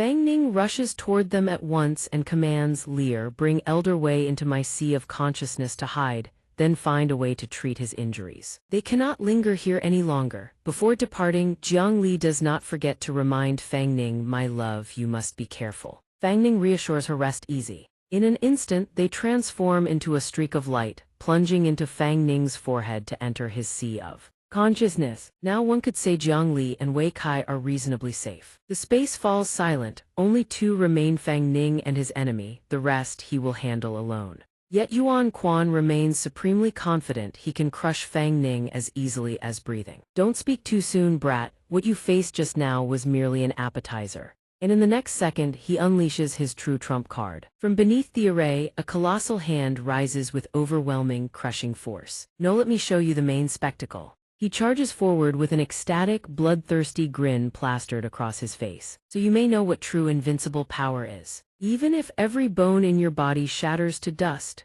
he commands the colossal hand to slam toward Fang Ning in a devastating frontal assault. Watch me grind you into a bloody pulp. Yuan Quan drives the colossal hand downward, slamming Fang Ning into the earth. Believing Fang Ning has perished, his face twists into smug triumph as he bursts into maniacal laughter. I thought you were supposed to be something special. Turns out you couldn't even withstand a single blow. I should actually be thanking you people. Back then, thanks to you lot severing my arm, the doctor granted me this demon arm of limitless power. But what a twist of fate, he who laughs last laughs best. Fang Ning has somehow survived this calamity. You celebrated far too soon. Before Yuan Quan can even comprehend what is happening, Fang Ning reappears sword in hand. He now stands as though descended from the heavens, a radiant aura of sacred power enveloping his entire being. Your grandfather is right here. Yuan Quan, faced with this overwhelming counterattack, is left utterly stunned, staggering backward in disbelief. How is this possible? The doctor clearly said no opponent below level 7 could withstand my strike. Could this brat's strength have already reached level 7?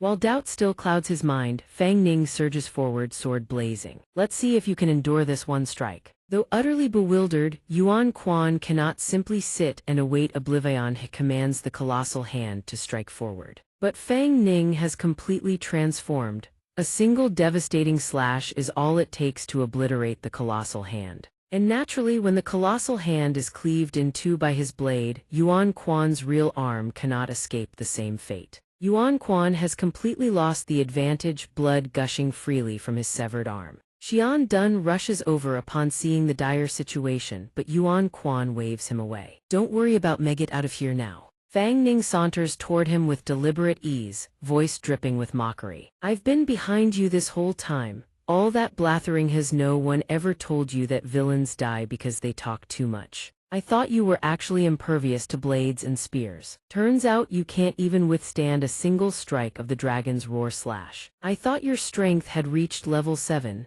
Turns out this is all you amount toned, yet you put on such a grand act. Xian Dun, unable to endure Fang Ning's mockery of Yuan Quan a moment longer, gathers his strength and hurls a devastating punch. His eyes blaze with fierce determination, intent on teaching Fang Ning what real suffering means. Today I will kill you to avenge my boss. But how utterly humiliating this turns out to be. Xian Dun's snail-paced strike fails to land even a glancing blow on Fang Ning. An ambush at that speed, far too slow. A moment ago, Xian Dun was all ferocity and bluster. Now he is a wretched sight, Fang Ning's sword piercing clean through his chest. Struck by an attack he never saw coming, he can do nothing but take the blow and cough up a mouthful of blood. Yuan Quan watches his subordinate fall at Fang Ning's hands and lets out an agonized scream. This is the karmic retribution Yuan Quan must bear. Yuan Quan's blood debts are repaid with the blood of his own comrade. Evil begets evil since you began sowing your wicked deeds. You killed without a shred of mercy, you should have foreseen this day.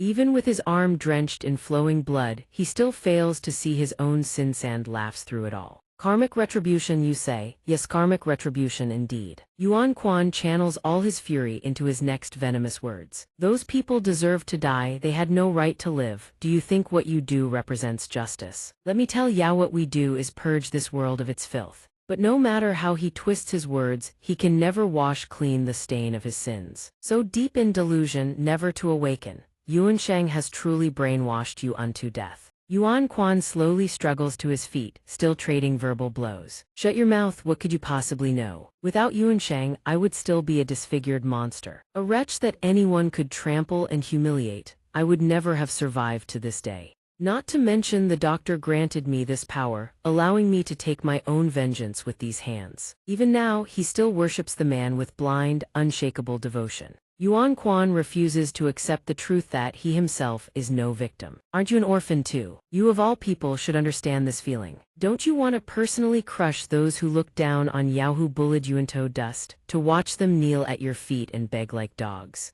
Unable to endure another word of Yuan Quan's venomous filth, Fang Ning silences him with a single, decisive slash. Now his hatred fades along with his life, bringing an end to an endless vendetta. Wasn't Fang Ning magnificent? Swift and without a single wasted motion, he sends Yuan Quan to the pure land beyond. So much talk. Meanwhile, within the sea of consciousness, Jiang Li strains with all her might, channeling her healing arts to save Wei Kai. Hold on, Elder Wei, Lear will find a way to save you. But she has completely exhausted herself, she can no longer hold on. Lear will definitely find a way. In the blink of an eye, Jiang Li collapses, her consciousness slipping away. Her healing arts dissipate into nothing. After a fierce and desperate struggle, Fang Ning finally dispatches both enemies with ruthless efficiency. Judging the situation safe enough at last, he brings Lear and Wei Kai out of his sea of consciousness. He had assumed Jiang Li had tended to Wei Kai's wounds, but now both of them lie sprawled on the ground, completely unconscious.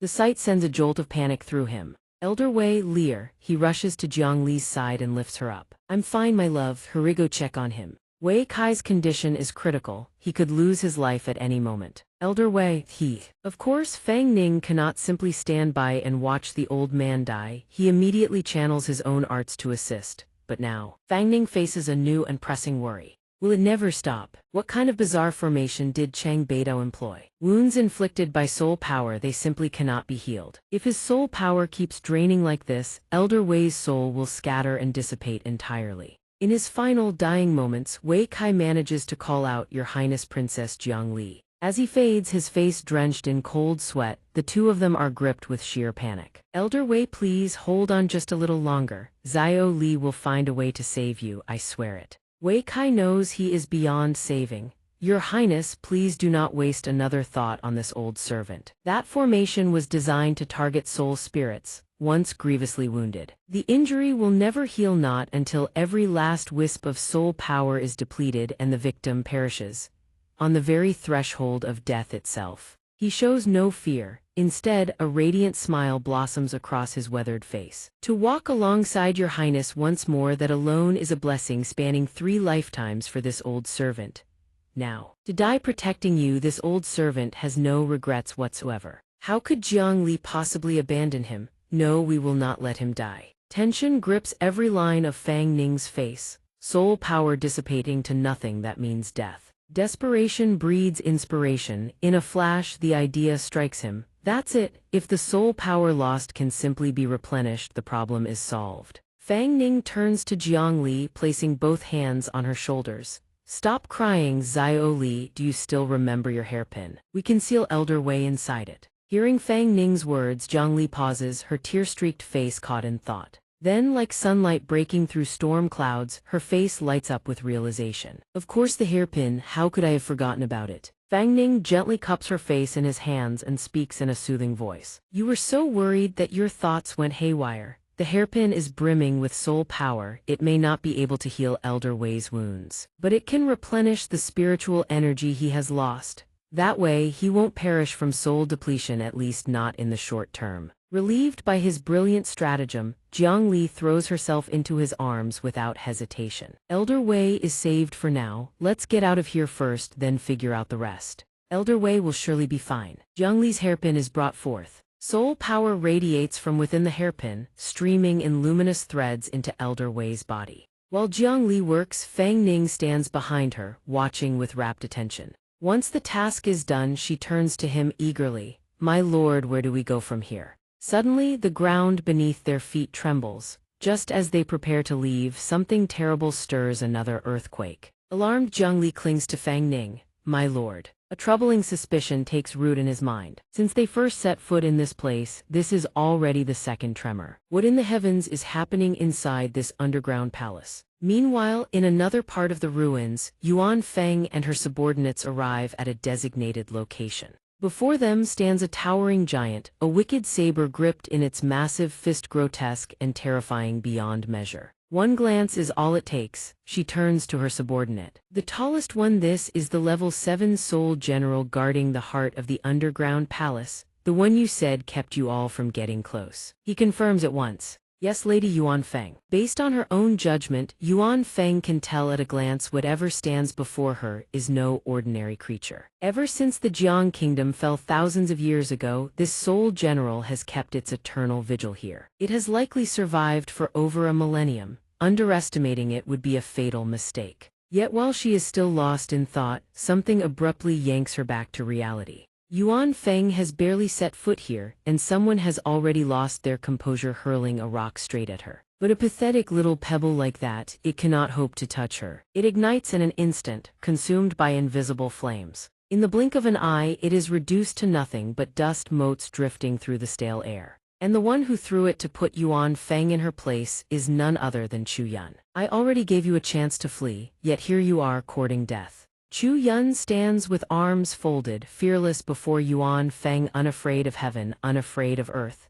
Does this lady look like she needs your mercy? You do better to worry about yourself and that pack of useless dogs behind you. One of Yuan Feng's subordinates senses the danger and speaks up. Lady Yuan, these newcomers mean us no harm. Wait, they don't mean us well. Moreover, they have 2 level 7s on their side. Should we recall Pavilion Master too? But Yuan Feng cuts him off with a wave. No need. Chu Yun, her face thick as a 1,000-layered pancake, grins without a care in the world. So what if I can't beat you? What of it? As long as I can sabotage whatever you lot have planned at Yuansheng, that's all that matters. Besides, my target was never you. All I need to do is slaughter every last one of your Yuansheng subordinates behind you before you can defeat me. Then we'll see what you can accomplish all on your own. That way, no matter what schemes Yuansheng has cooked up in these ruins, they will all crumble to dust. Before her brazen arrogance, Yuan Feng could not help but sneer. Don't be so naive. I'll let you in on a little secret. If every person here perishes, it wouldn't matter in the slightest.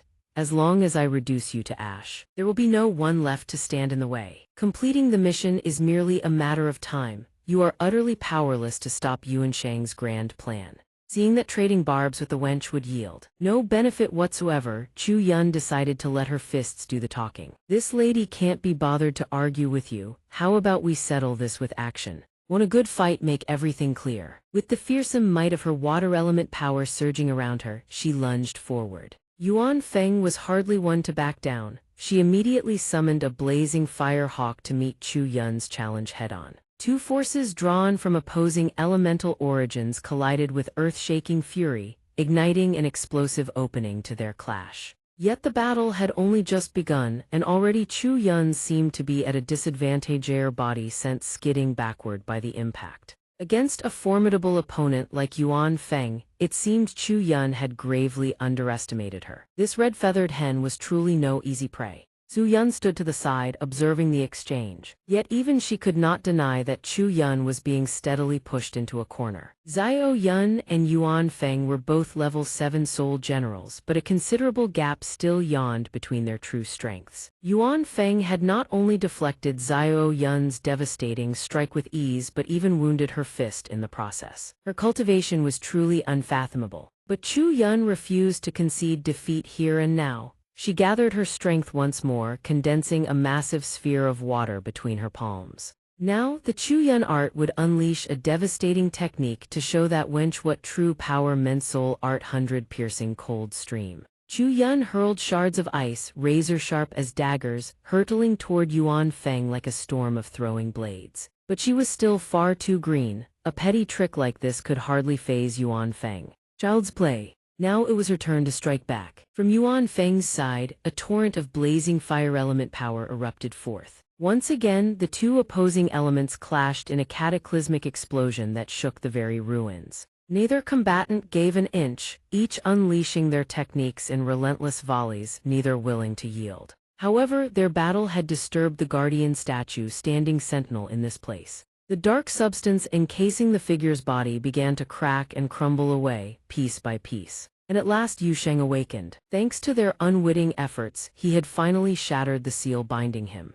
Now both Yuan Feng and Chu Yun jolted with alarm. They had been far too reckless. This ancient ruin was certainly not a place for brawling like wild beasts. Yu Sheng raised the great saber in his hand and brought it crashing down upon the ground in a single thunderous blow, a stark warning. Columns of gray smoke and dust billowed upward from the impact. A saber of terrifying, almost regal presence emerged from the haze. Yu Sheng gripped the blade in hand, standing tall with an aura of overwhelming might. He declared in a voice sharp and absolute, "The young master has commanded, all intruders shall be executed." It seemed their true opponent was no longer each other. It was Yu Sheng, the colossal guardian, standing between them, saber in hand. They could have fought anywhere, yet they chose to brawl right here in the ruins, rousing Yu Sheng from his slumber. Things had just gotten very, very dire. They had assumed he was merely an early-stage level 7 soul general. But the overwhelming aura from that single strike revealed the pinnacle of level 7 strength.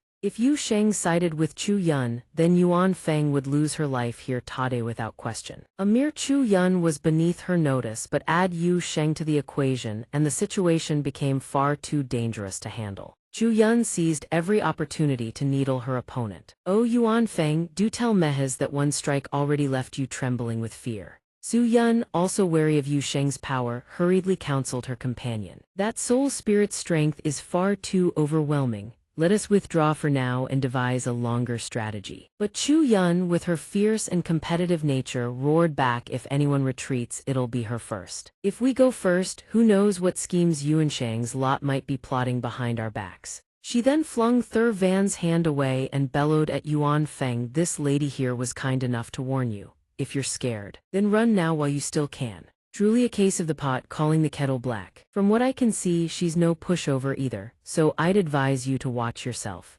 However, it seems new players have just entered the fray, figures stepping out from the green spatial rift. The more the merrier. Jiang Li and Fang Ning had now arrived to join the little reunion. What on earth is going on? The instant Chu Yun caught sight of his face, she smacked him hard across the head. With a massive bump swelling on his skull, Fang Ning replied with a sheepish grin, "Does this brat even know how to greet someone properly? Well, we came here to join the excitement." But with a temperament hot as boiling oil, the lioness within her had truly awakened. Join the excitement. Is this someplace to play around? Do you have any idea how dangerous this place is, dragging little Lear around here? Before her fury, all they could do was stand there and endure, truly terrifying. At their arrival, Yuan Feng did not look particularly welcoming either. So you're the rats hiding outside the ruins, peeping in. You haven't even reached level 7 yet you dare wade through these waters. Your courage is not small. Chu Yun would not allow Fang Ning and Jiang Li to lose even a single hair. She immediately stepped forward to shield them. Yuan Feng, I'm warning you, if you've got something to say, aim it at me. Dare to touch them, just try. Yuan Feng regarded the tight bond between them with contempt. Protecting them, worry about yourself first. I've been tolerating you for far too long. All this time, they had been overlooking Yu Sheng's presence entirely. So he slammed his saber hard against the ground, the impact ringing like thunder, and spoke. Intruders, accept your death. He raised the blade high, preparing to cleave down upon them. Seeing Chu Yun in mortal peril, Jiang Li cried out in alarm. Sister Yun, watch out. Suddenly, the moment that saber was raised aloft, something stirred deep within Jiang Li's mind, a fragment of a memory from ages past. Memories flooded back into her consciousness like a slow-rolling film reel. Everything had happened so very long ago, when chaos erupted inside the palace, corpses strewn everywhere. The stench of blood rising thick through the air. Yu Sheng had escorted Jiang Li to a place of safety. Seeing her safe and unharmed, Wei Kai was overcome with immense relief and joy. Your Highness, are you all right? You nearly scared this old servant to death. I'm fine. After rescuing Jiang Li, Yu Sheng entrusted Wei Kai with meticulous instructions. Wei Kai, take the princess away at once. Find a safe place within the palace to hide her. Seeing the situation engulfed in the flames of mortal peril, Wei Kai pleaded, General Yu, it is extremely dangerous outside. Come with us into the palace to take shelter. But Yu Sheng raised his hand firmly and refused flatly. No need for words. The young master's order is to escort the princess safely into the palace. I shall guard the entrance with my life. No one will set a single foot inside. Suddenly from nowhere, an arrow screamed toward them at blistering speed. Seeing the projectile closing in on Jiang Li, Yu Sheng drew his saber in an instant and cleaved the arrow clean out of the air. Your Highness, watch out. He threw himself in front of her without hesitation and roared in fury. Who dares lurk in the shadows and ambush us? Show yourself. Two shadowy figures indeed stood before them, radiating an unmistakably sinister aura. One glance told him they bore no goodwill. He raised his saber forward in warning. Take one more step and you die. A young man clad in black attire, looking every inch an assassin, spoke up. How convenient. Now, where exactly do you think you can run? Sure enough, his presence here meant he intended to seize the princess at all costs. Surrender the princess, Yu Sheng, otherwise I will turn you into a puppet of the dead. Naturally, before such a vile demand, Yu Sheng could never agree. On the contrary, he gripped his saber tight, muscles coiling like a serpent, and readied himself to strike. Don't even dream about it. We take orders from young Master Qin and have sworn to defend the princess with our lives. Even if we die here today, we will never let you Yunsheng scum have your way. Seeing that words were useless against the old man, he draws his sword without hesitation. And so the two of them lunge at each other, igniting a fierce and decisive battle. While holding the assassin at bay, Yu Sheng whips his head around and shouts for Wei Kai to hurry and get the princess out of there. Toward anyone harboring ill designs against Jiang Li, he shows no mercy, only an unyielding vow to send them to their graves. Wretch, accept your death. With his fierce, indomitable strength, he wastes not a single motion. His blade cleaves clean through the assassin's arm. The assassin's severed arm falls to the ground with a dull thud. He clutches his gushing, blood-soaked stump, his eyes wide with disbelief. Yu Sheng plants himself before the palace gates, a lone bulwark against the darkness. Even if it costs him his life tonight, he will protect everyone within. If you want to enter this palace, you will have to step over my corpse. The old man, who had remained silent until now, finally speaks up. Why must you make things so difficult for yourself, General? Even if you don't hand her over to us, the soul refining array within the princess's estate has already been activated. Even if she gets inside, she won't survive. Hearing this, Yu Sheng's mind reels, shocked to his very core. What did you just say? Overcome with dread for Jiang Li, he lets his guard slip, his head turning back for just an instant. He never sees the assassin's killing blow descend. "Your Highness, and his fate would have it what must come comes." The sword plunges clean through Yu Sheng's body. Blood erupts into the air, spraying crimson against the night sky. By now, Wei Kai and Jiang Li have made it deep into the palace, and he scrambles frantically to find a place where they can hide. "Your Highness, we must hurry. We cannot let the general's sacrifice be in vain." At the loss of Yu Sheng, Jiang Li feels her heart shatter as though the very ground beneath her has given way. General Yu Sheng's fallen, cut down by that man's blade. All to protect Jiang Li's safety, he gave his life beneath the sword of a mere assassin. Already well advanced in years, Wei Kai cannot withstand even a single blow from him. The old man crumples to the ground. The door gradually swings shut, and the last sight Jiang Lithe Princess holds is Yu Sheng's face, twisted with sorrow. Once her memories come flooding back, Jiang Li cannot help but burst into uncontrollable sobs, realizing the man was none other than General Yu. The instant Yu Sheng brings his blade crashing down, Chu Yun manages to conjure a barrier just in time to intercept that terrifying force. Seeing the situation hang by a thread, Fang Ning surges forward without hesitation. "Sister Yun, let me help you." But unwilling to drag him into such peril, she refuses outright. "Don't come closer, this is a high-tier level 7 soul general. You cannot defeat him. Protect little sister Lear and keep your distance." Yet the situation grows dire. Cracks begin spiderwebbing across Chu Yun's barrier. She is on the verge of collapse. Sure enough, within seconds her barrier shatters completely. Yu Sheng's blade plunges into the earth. Just as he is about to cleave through Chu Yun, Fang Ning blinks forward in a burst of speed and pulls her to safety by a hair's breadth. Once Chu Yun is rescued, Jiang Li rushes over in a panic. "Sister Yun, are you all right?" Suddenly, the bracelet on Fang Ning's wrist erupts with a golden radiance beneath the lotus platform. A beam of light shoots forth, piercing straight toward Yu Sheng's forehead just as the old general prepares to strike once more. The moment the beam strikes his brow, Yu Sheng appears to regain his clarity, no longer a soulless husk. Before anyone can comprehend what has transpired, Yu Sheng's gaze lands on Fang Ning. He calls out, "Young Master Ning." Yu Sheng drops to his knees without warning. He presses his hands together before his chest and bows deeply. This general pays his respects to the young master. His actions leave Fang Ning utterly stunned. He blurts out, "General Yu." Chu Yun calls from behind, her voice catching. It seems his consciousness has returned. Yu Sheng gazes up at Fang Ning with deep reverence and explains, "Young master, all those years ago, you revived me through a soul-binding art and commanded me to guard the princess's residence for thousands of years. At last I have waited until your return.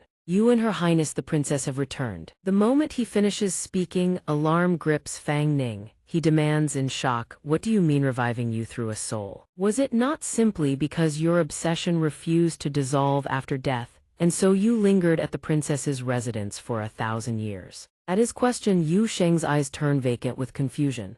He asks in return, "Young master, you do not remember." Then he reaches up to press a hand against his own chest and lets out a heavy, mournful sigh. It seems the young master has indeed practiced the forbidden technique of reincarnation after all. Fang Ning falls silent. He gazes at the old man, his mind racing the samsara forbidden art. What on earth is that? Clearly, the more clues they uncover, the more the truth of 1,000 years ago grows hazy and incomprehensible. Suddenly, the old man's voice breaks the silence as he calls out to the young master. Yu Sheng extends his hand before him, facing Fang Ning, and declares in a solemn, booming voice, the Grand General's manner. "Commander of the Imperial Guard Thighs, Yu Sheng has been fortunate enough to fulfill his duty. For 1,000 years I have guarded this place, never allowing a single soul to step past its threshold. Now that the young master has returned, this general is willing to continue serving you with utmost loyalty, to follow you into battle."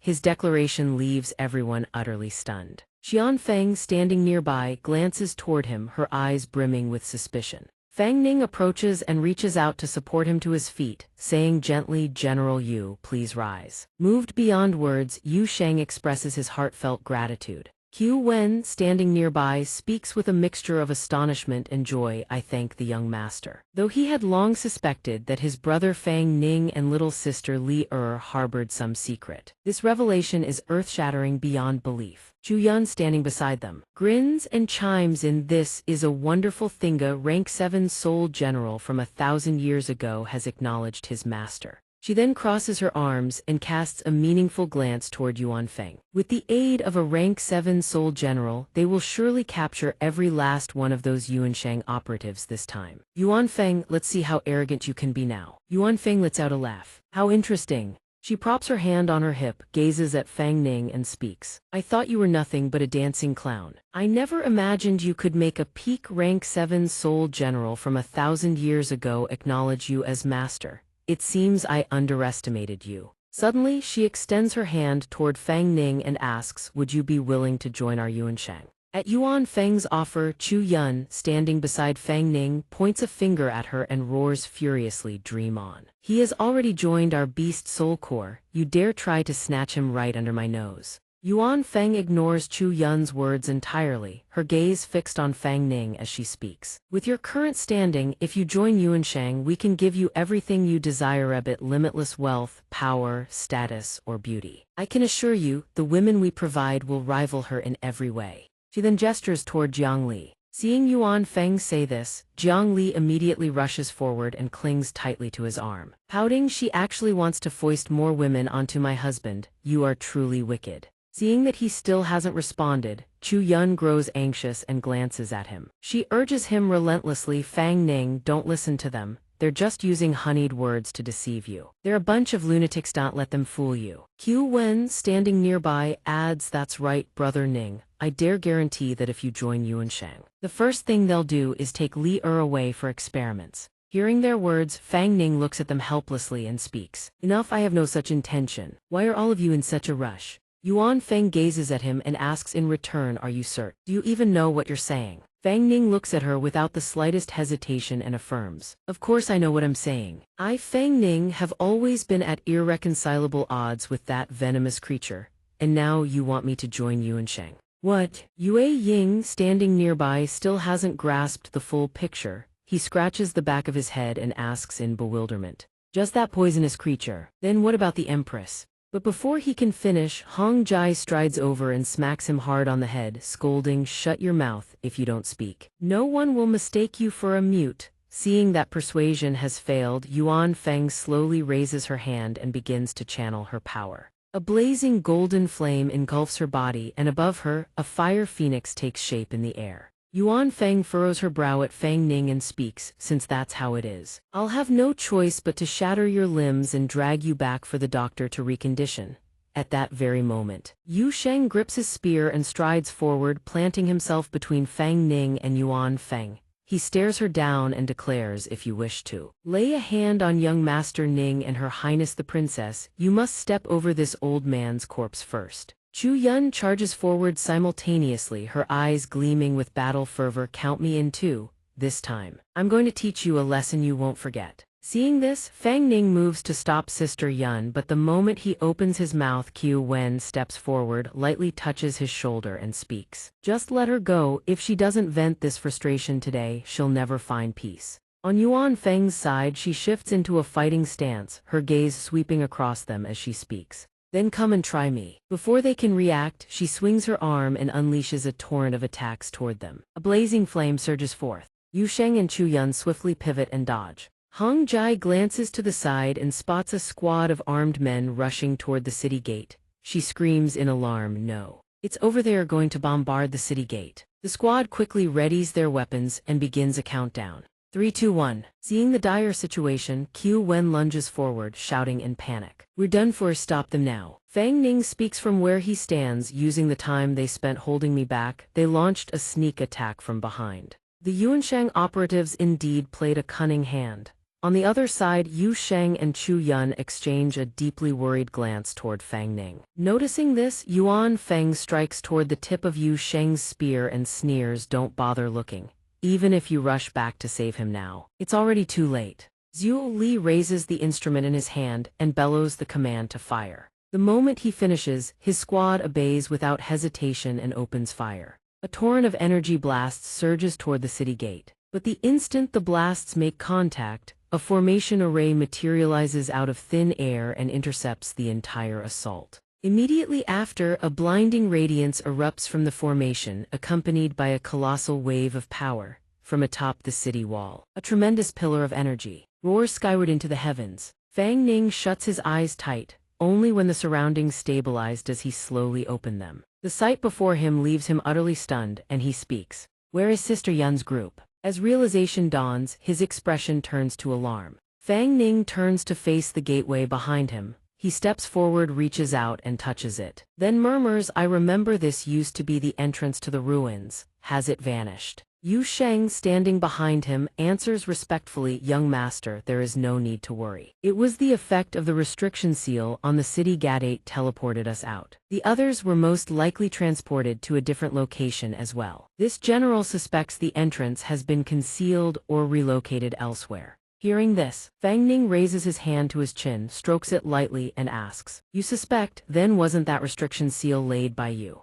Yu Sheng replies, It seems the young master truly remembers nothing now. That restriction seal was set by you, my lord, before your departure all those years ago. Fang Ning points at himself and exclaims in shock. At City S, the doctor sits in his chair, surveying the surroundings with cold, calculating eyes. Seeing someone approach, he speaks, You've arrived. The man reports everything went according to plan. They've returned to the forest. Fang Ning slaps his forehead, his expression one of utter exasperation. 1,000 years agajust, how many things did I set up? Suddenly, Jiang Li, standing beside him, points toward the sky and shouts, Husband, look over there. 3 streaks of light blaze across the heavens. Seeing this, he asks, Is that Sister Yun's group? Jiang Li clings to his arm, beaming with joy. Sister Yun and the others are safe, thank goodness. Yu Sheng approaches and speaks gently, Young Master, there is no need to worry. That sealing mechanism was designed only to redirect outsiders and conceal the ruins. It causes no harm. Hearing this, Fang Ning gazes upward, a thought forming in his mind. The purpose of this outing has already been fulfilled. The disappearance of the ruins may not necessarily be a bad thing. He then turns to Yu Sheng and asks, speaking of which, General Yu Yuansheng laid out such an elaborate formation inside the ruins. What exactly lies within the inner palace of the princess's manor? Yu Sheng looks at him and answers, This general does not know either. Back then, the young master only ordered me to guard that place and forbid any outsider from entering. Fang Ning sighs in frustration. If that's the case, it seems I can only wait until we return and ask the elders. He then turns to Yu Sheng and makes a request, General Yu, I have one more matter I'd like to entrust to you. At his request, the old man does not refuse. Yu Sheng raises his hand before his chest and responds respectfully, Young Master, whatever you need, simply give this general your orders. Fang Ning looks at him and asks, General Yu, do you know how to examine injuries? At his question, Jiang Li, standing beside him, looks utterly puzzled and echoes, Examine injuries. Inside the room, the clock strikes 10 in the evening. Wei Kai lies unconscious on the sofa while the others stand around him in tense silence. Fang Ning turns to Yu Sheng and speaks, General Yu, Elder Wei's injuries are causing a continuous leak of spiritual energy, and moreover, no external force can stem the flow. Do you have a way? He replies, Yes, young master, allow this humble general to examine him first. With that, Yu Sheng approaches the chair and deploys his arts upon Wei Kai's body to inspect him. Once the examination is complete, Fang Ning looks at him with worry and asks, How is it? Is there any way to save old Wei? Yu Sheng meets his gaze with a solemn expression and replies, after hearing what the young master described. This humble general had a preliminary guess. Eunuch Wei's injuries can only be healed by a master of the 7th rank or above. Anything less would be utterly futile. Hearing this, Fang Ning's expression sinks. A wave of sorrow washes over him as he thinks only a 7th rank expert or above can heal him. What manner of background does that doctor possess to have given Chang Beidao something so terrifying? Yu Sheng raises his hand, looks at him and pledges, the young master need not worry excessively, now that this humble general is here. All we need to do is channel our power to restore Eunuch Wei's soul.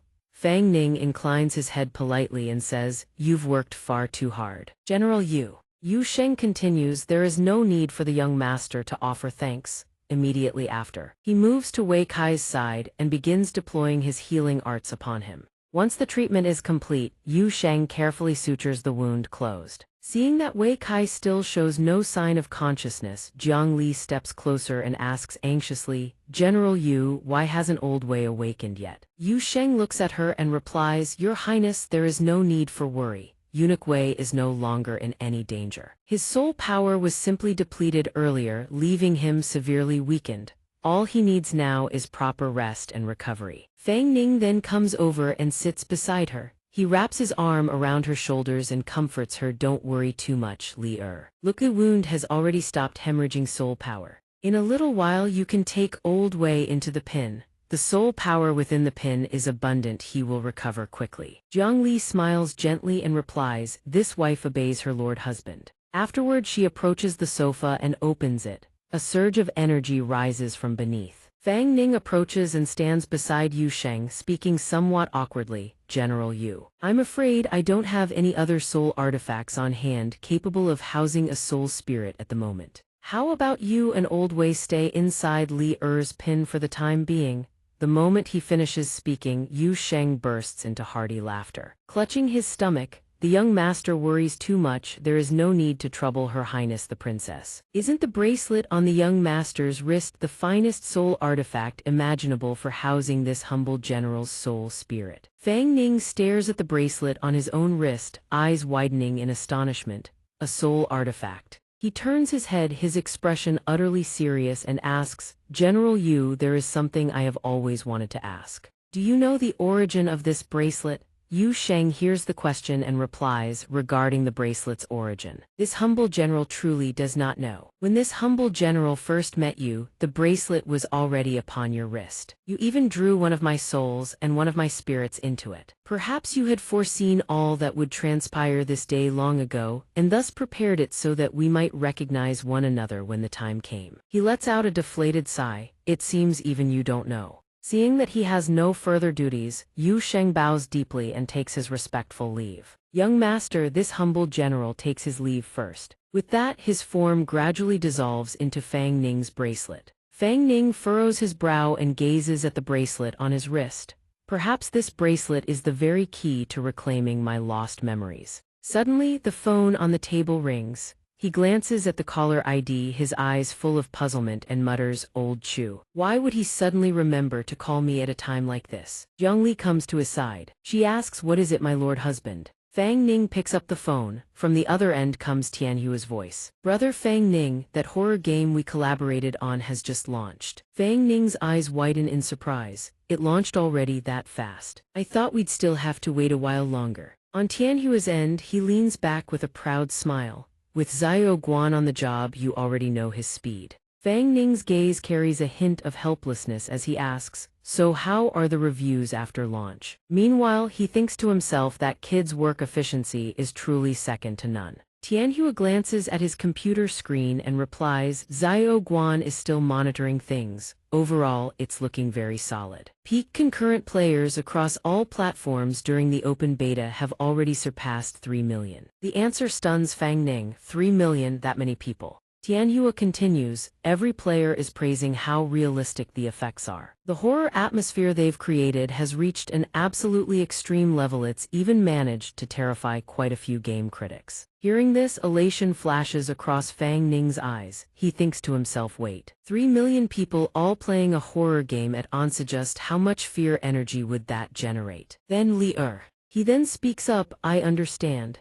As for the operations and promotion side of this game, I really won't have much time to spare. I'll have to rely on you and Q Wen for that." Tianhua's voice comes through from the other end, resolute. "Leave it to me, rest easy, brother Fang Ning." He then hangs up immediately. Fang Ning turns his head, grasps Jiang Li by the shoulders, eyes blazing with joy, and asks, "Li Er, quickly check how much of your power has recovered. Has it reached the 7th rank yet?" She summons her energy sphere, gazes at it, and replies with delight. "My strength truly has recovered a great deal. Just a little more and I'll reach the 7th rank, my lord husband." Seeing this, Fang Ning looks at her with a trace of worry and asks, "Still a little short? How much fear energy is still not enough?" Before his question, Jiang Li intertwines her fingers, her expression bashful. it's still not enough. It's not that the quantity is lacking, it's that these energies need to undergo further purification. He asks, puzzled, purification, what do you mean? She answers, flustered, if I want to break through, I need energy that is truly pure. Right now there are far too many impurities within this fear energy.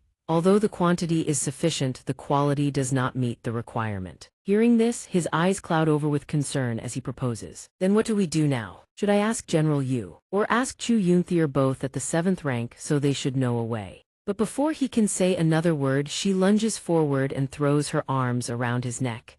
There's no need for them. Li has a way, but she needs her lord husband's help. Her garment slowly slips down and an inexplicable, mesmerizing aura radiates from her body. Her words leave him utterly bewildered. He asks, help with what? Before he can react, Jiang Li shoves him down. She presses down on top of him, her figure utterly alluring, and softly calls out, my lord husband. Fang Ning's expression instantly turns flustered.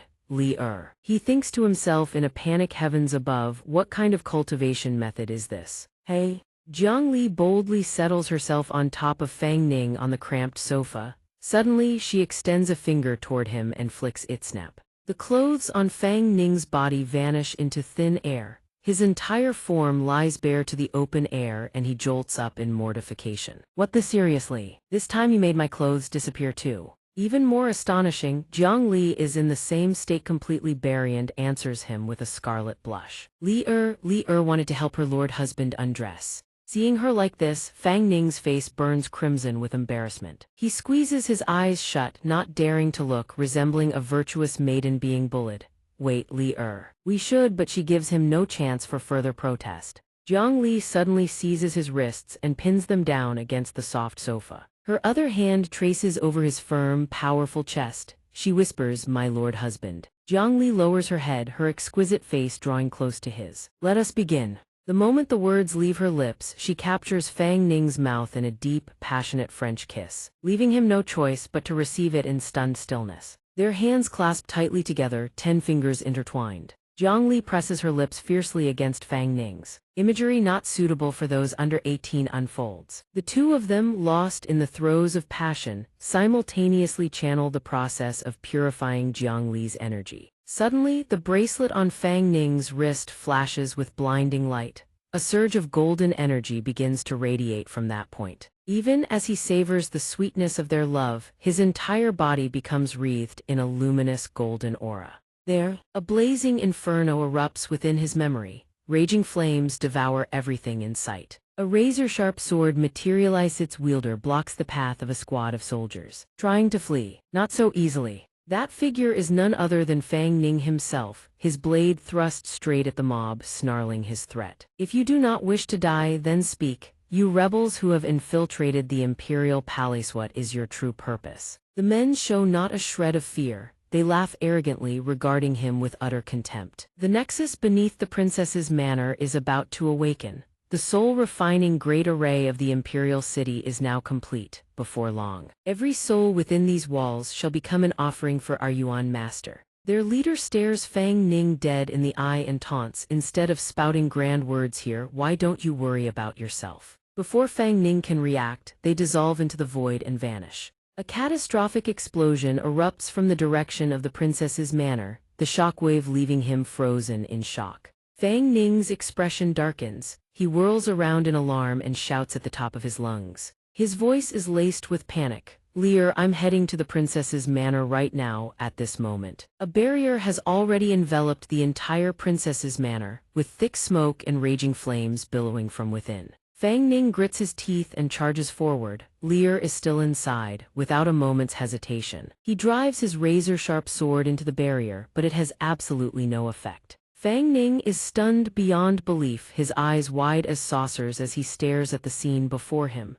Not only does he fail to tear through the barrier, but the backlash slams into him, sending him reeling. The sheer force from the barrier blasts him backward a considerable distance. Fang Ning refuses to accept this. Though injured, his resolve remains unshaken. He will not give up. What in the world is this thing? At that very instant, towering pillars of light erupt behind him, piercing straight into the heavens. Fang Ning whips around, his eyes hollow with disbelief, refusing to accept the reality before him. He stares transfixed, his face drains of all color. How can this be? Those pillars of light are generated by Yuanshang's grand formation, manifesting across the entire Jiang kingdom. The formation's radiance descends upon the earth, then the beams of light surge straight into the sky, weaving a colossal array that engulfs the entire imperial palace. Fang Ning watches everything unfold, his knuckles turning white around the grip of his sword. Lear, that foolish Lear must still be waiting for me inside the princess's manor. I have to save her. With that, he raises his sword high, his eyes blazing like a man possessed. I don't care what you are, today you will not stop me from saving Lear. The moment the words leave his lips, Fang Ning channels every last ounce of his strength and cleaves a single devastating strike into the barrier, tearing a gaping hole through it. In an instant, he leaps through the breach and plunges into the princess's manor to find Lear. He calls her name again and again, but when he reaches the scene, the sight before him freezes Fang Ning to his very core. Every drop of strength drains from his body, the sword slips from his fingers and clatters to the ground. Before him sits Lear's silhouette, motionless amid a sea of roaring flames. She is dead, yet she holds her posture, seated and waiting, as if expecting Fang Ning to arrive. At this moment, Fang Ning can no longer contain his grief. Tears stream silently down his hollow cheeks, words failing him entirely. Lear, he stumbles toward her lifeless body. He drops to his knees. He gathers the woman he loves into his arms, whispering brokenly, I'm sorry, Lear, I came too late. Fang Ning's agony reaches its peak. At last, Jiang Li can close her eyes and leave this world in peace. Right at this moment, a moon disk teleportation array materializes, and a thunderous voice roars from within, who dares destroy Yuanshang's soul-refining great array. You are courting death. A figure materializes before Fang Ning's very eyes. An old man clutches a horsehair whisk in one hand, his gaze sweeping over Fang Ning with undisguised contempt. HMPH, and here I thought it was someone of consequence. Aren't you the stray dog who fled with his tail between his legs? And now you've crawled back, risking your worthless life for the dead princess of Jiang Kingdom. The old man looks down upon him, his gaze piercing, twisting the knife deep into the wound in Fang Ning's heart. Truly worthy of the title, a peerless beauty that graces the world only once in 1,000 years. Well, I imagine she tasted divine, didn't she? Fang Ning gently lays Jiang Li down, his eyes blazing with fury as he locks them onto the old man. You are the one who killed Lear. Hearing his words, the old man pays no heed. He simply throws his head back and howls with laughter. And what of it? Look at the wretched state you're in. What could a wretch like you possibly do to me? Moreover, after today, not a single soul in this capital will remain alive. The new era shall be ruled by us of Yuanshang, he declares with absolute confidence. He even adopts a lofty, godlike demeanor. I decide who lives, and I decree who dies. Hearing those words, Fang Ning snatches up his sword in an instant. He leaps high into the air and launches himself at the despicable old man. I will make you pay for Lear's life with your own. The old man is no pushover either. He swings his horsehair whisk forward. Ignorant fool, blind to the line between life and death. Since you wish to die, this old man shall grant you your wish. As it happens, this Taoist is well versed in the art of soul command.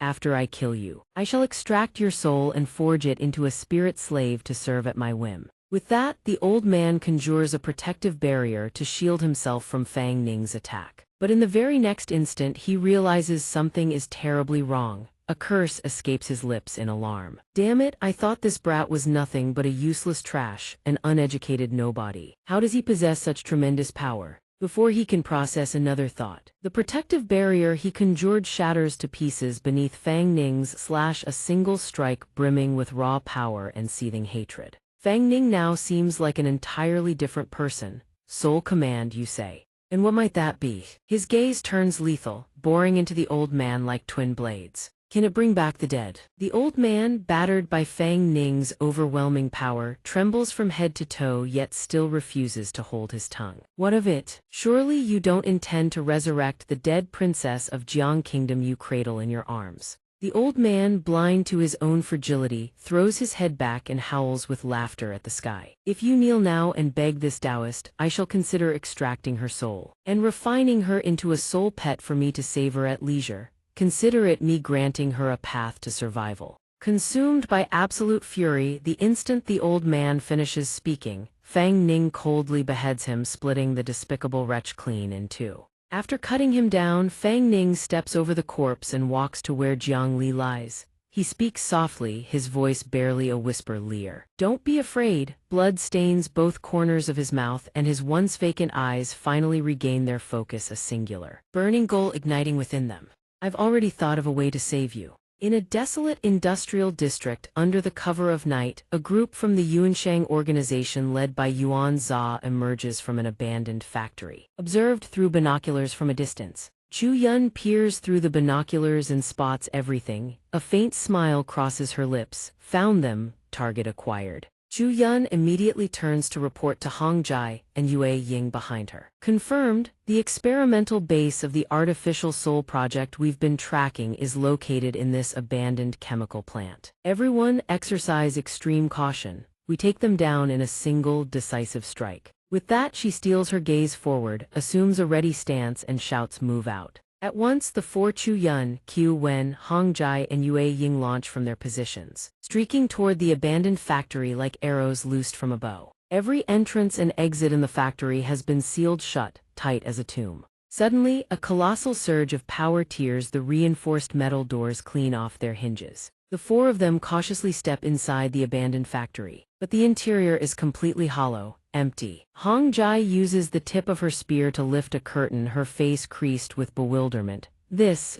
place, how is it like this? Could the intel have been wrong? Across the room, Chu Yun clenches her teeth in fury and slams her fist into a nearby table. She can't hold back, damn it, we've been played. The empty glass vial on the table is knocked to the floor by the force of Chu Yun's strike. The moment the vial touches the ground, a formation array suddenly materializes beneath it, swallowing the vial into its depths. Only then does Chu Yun's team realize a preset formation has been lying beneath their feet all along. Chu Yun's expression shifts to alarm. She barks the order, this is bad, it's an ambush, retreat, but beneath their feet. The ground suddenly turns soft, and water begins to surge upward. Chu Yun struggles desperately to break free from the bindings of water that coil around her body like serpents. What the hell is this thing? Qiu Wen beside her turns in panic, Zio Yun. Meanwhile, Hong Jai and Yue Ying are also restrained by the formation. They are slowly being pulled beneath the surface. Hong Jai grits her teeth in agony, enduring the pain in silence. Big Boss Chu Yun, witnessing the scene, grows even more frantic.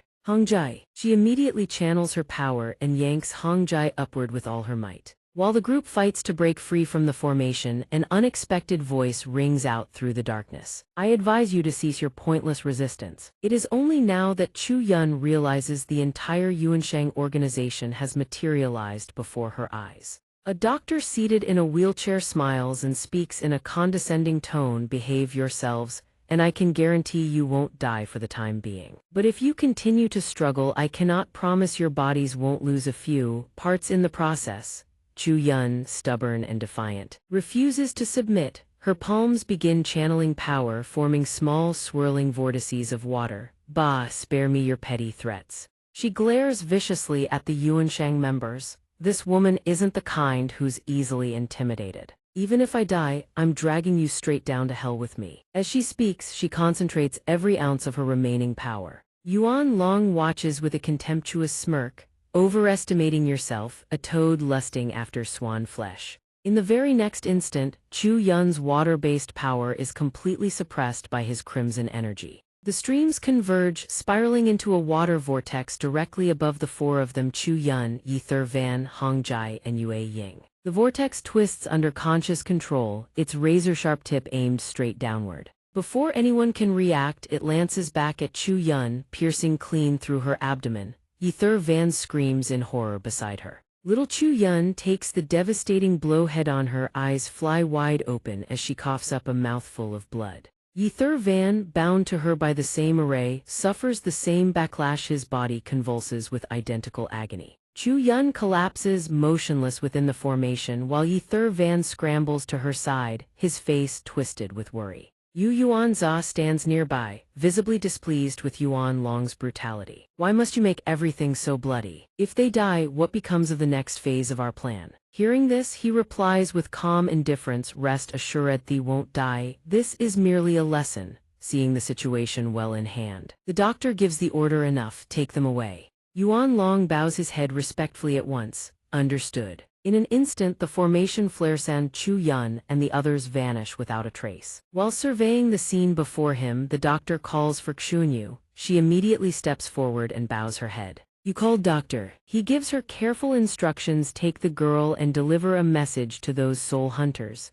Tell the beast master if he wants his daughter to live, he must bring Fang Ning and that special soul spirit for the exchange. Xunyu obeys without hesitation. Yes, doctor. With that she turns and swiftly departs. A sinister smile curls across the doctor's lips. The game is truly about to begin. At this moment, inside Fang Ning's apartment, the bracelet on his wrist pulses with an unbroken rhythm of light. Though deep in sleep, his face is a mask of torment. Sweat pours down like rain as he clenches his teeth, calling out a name through the nightmare. Li Er, he is trapped in a nightmare. Fang Ning jolts awake with a sharp gasp, bolting upright. Li Er, beside him, Jiang Li remains fast asleep, undisturbed. He gazes at her peaceful sleeping form, falling into deep contemplation. This is the first time I've seen memories of Li Er's death. Could it be that Li Er became like this because I used the soul command arts to resurrect her 1,000 years ago? He stares intently at the bracelet on his wrist. Now that Li Er has broken through to level 7, my own strength has surged considerably. Even my memories are gradually returning.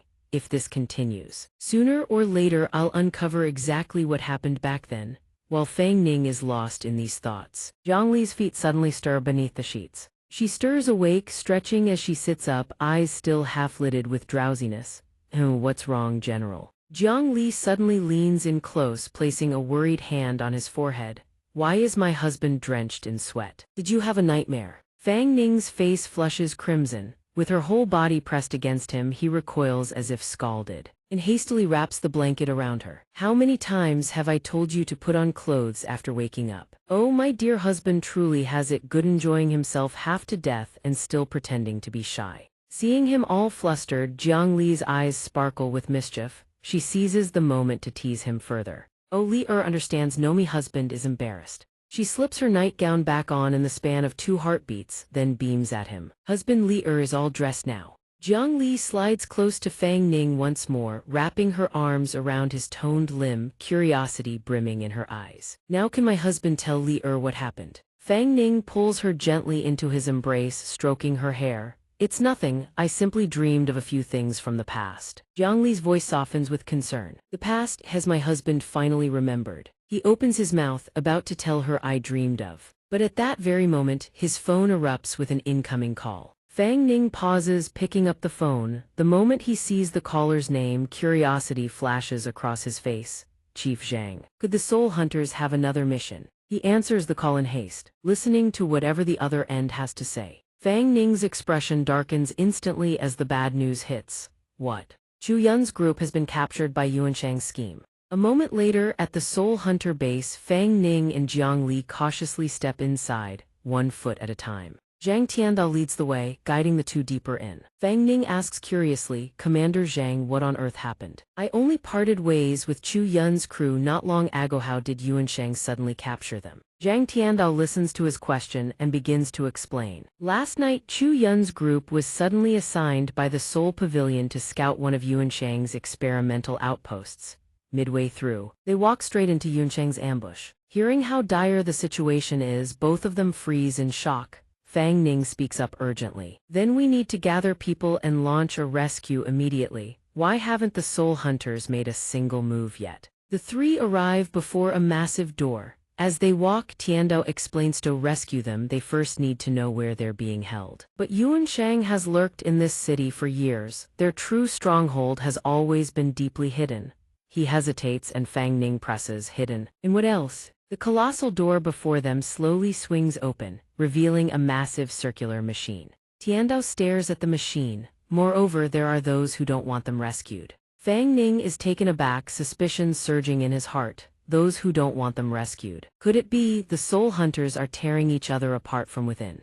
All 3 step inside, coming to a halt before Pavilion Master Sun and Pavilion Master Chu. Pavilion Master Chu looks at them and speaks first. Tianda, you've arrived. Pavilion Master Sun, however, is the complete opposite. He raises his voice and berates Zhang Tiandao. I summoned you to discuss strategy. What business do those two have being here? Is this the kind of meeting that just anyone can waltz into? He tears into them just as Fang Ning is about to speak. Zhang Tiandao flashes him a subtle signal from ahead. He argues his case directly. Chu Yun's squad has been captured by Yuansheng. Fang Ning's team is among the few soul hunters in the base with real combat strength that can contribute to the rescue. What's wrong with having them join the planning? Finished speaking, Zhang Tiandao stops beating around the bush. His gaze turns ice gold as he fixes his eyes on the two pavilion masters above. I want to ask the two pavilion masters, why has the Soul Pavilion deliberated for so long, yet still hasn't taken a single action? The Soul Lord is in seclusion, and absentees. The Soul Pavilion's efficiency really this abysmal? Hearing him dare speak so brazenly, Pavilion Master Sun's fury ignites. He grinds his teeth. Zhang Tiandao, what exactly are you implying? Are you accusing us of deliberately stalling and sabotaging the rescue operation? Pavilion Master Chu quickly tries to diffuse the tension. Old son, calm down, let's discuss this rationally. As it happens, I was about to relay the results of our deliberations to Tiandao. With that, Pavilion Master Chu turns to Zhang Tiandao and speaks in a measured tone.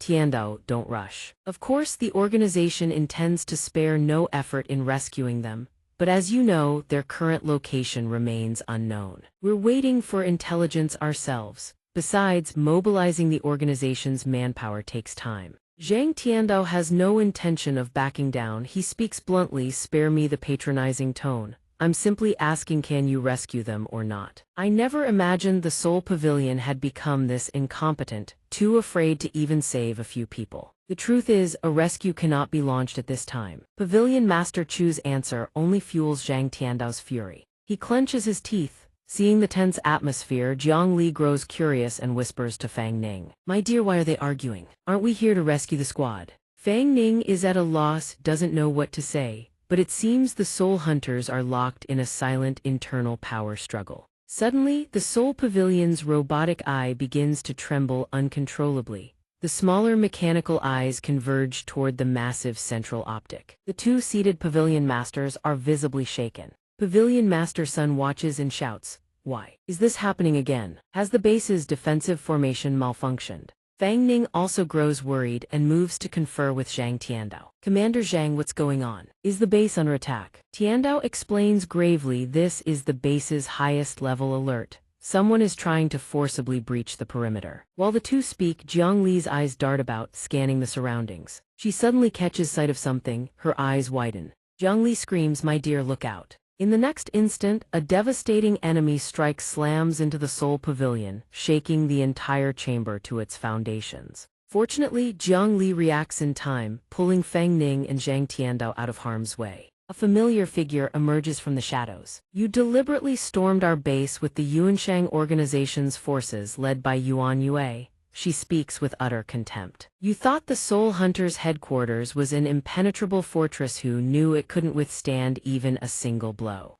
Alongside Yuan Yue is another figure, entirely shrouded in black wrappings. With their identity unknown, this person dares to raise a hand and strangles a base guard to death. Zhang Tiandao is immediately on guard against this girl, Yuan Yue. Observing his expression, Fang Ning silently assesses the situation. Given the look of dread plastered across Captain Zhang's face, this Yuan Yue must be the last of the upper three guards, the one who has remained hidden all this time. Yet he turns to scrutinize the cloaked figure behind her. What about the one in black? Last time it was Chang Baidia. Could it be another acquaintance? A sudden thought strikes his mind. Could it be? Meanwhile, Director Sun is utterly enraged. His horsetail whisk slashes downward in a vicious arc. What utter nonsense! Your master has kidnapped members of the Soul Hunters. We haven't even come to settle scores with you lot, yet you dare show up here to provoke us first. You bully others beyond all reason. Director Sun then begins to reveal his true capabilities. He assembles the small automatons, then immediately commands them to surge forward and attack the target. He erects a formidable formation array. The automatons begin firing beams of white light. The beams shoot straight toward the Yuansheng forces, weaving into an intricate net of light that ensnares them. These beams carry lethal force. A single graze wounds Yuan Yue, leaving a bloody gash across her neck. She glares at Director Sun, her fingers brushing the wound. She thinks to herself, impressive, the old man actually has some skill. This formation array can suppress her. Without hesitation, Yuan Yue begins to unleash her own power. She conjures the red orb that the doctor had given her earlier. The orb's power radiates outward, generating devastating shockwaves that repel Director Sun's automatons. It suppresses and shatters his formation in a single instant, leaving him horrified. Yuan Yue seizes the moment to gloat.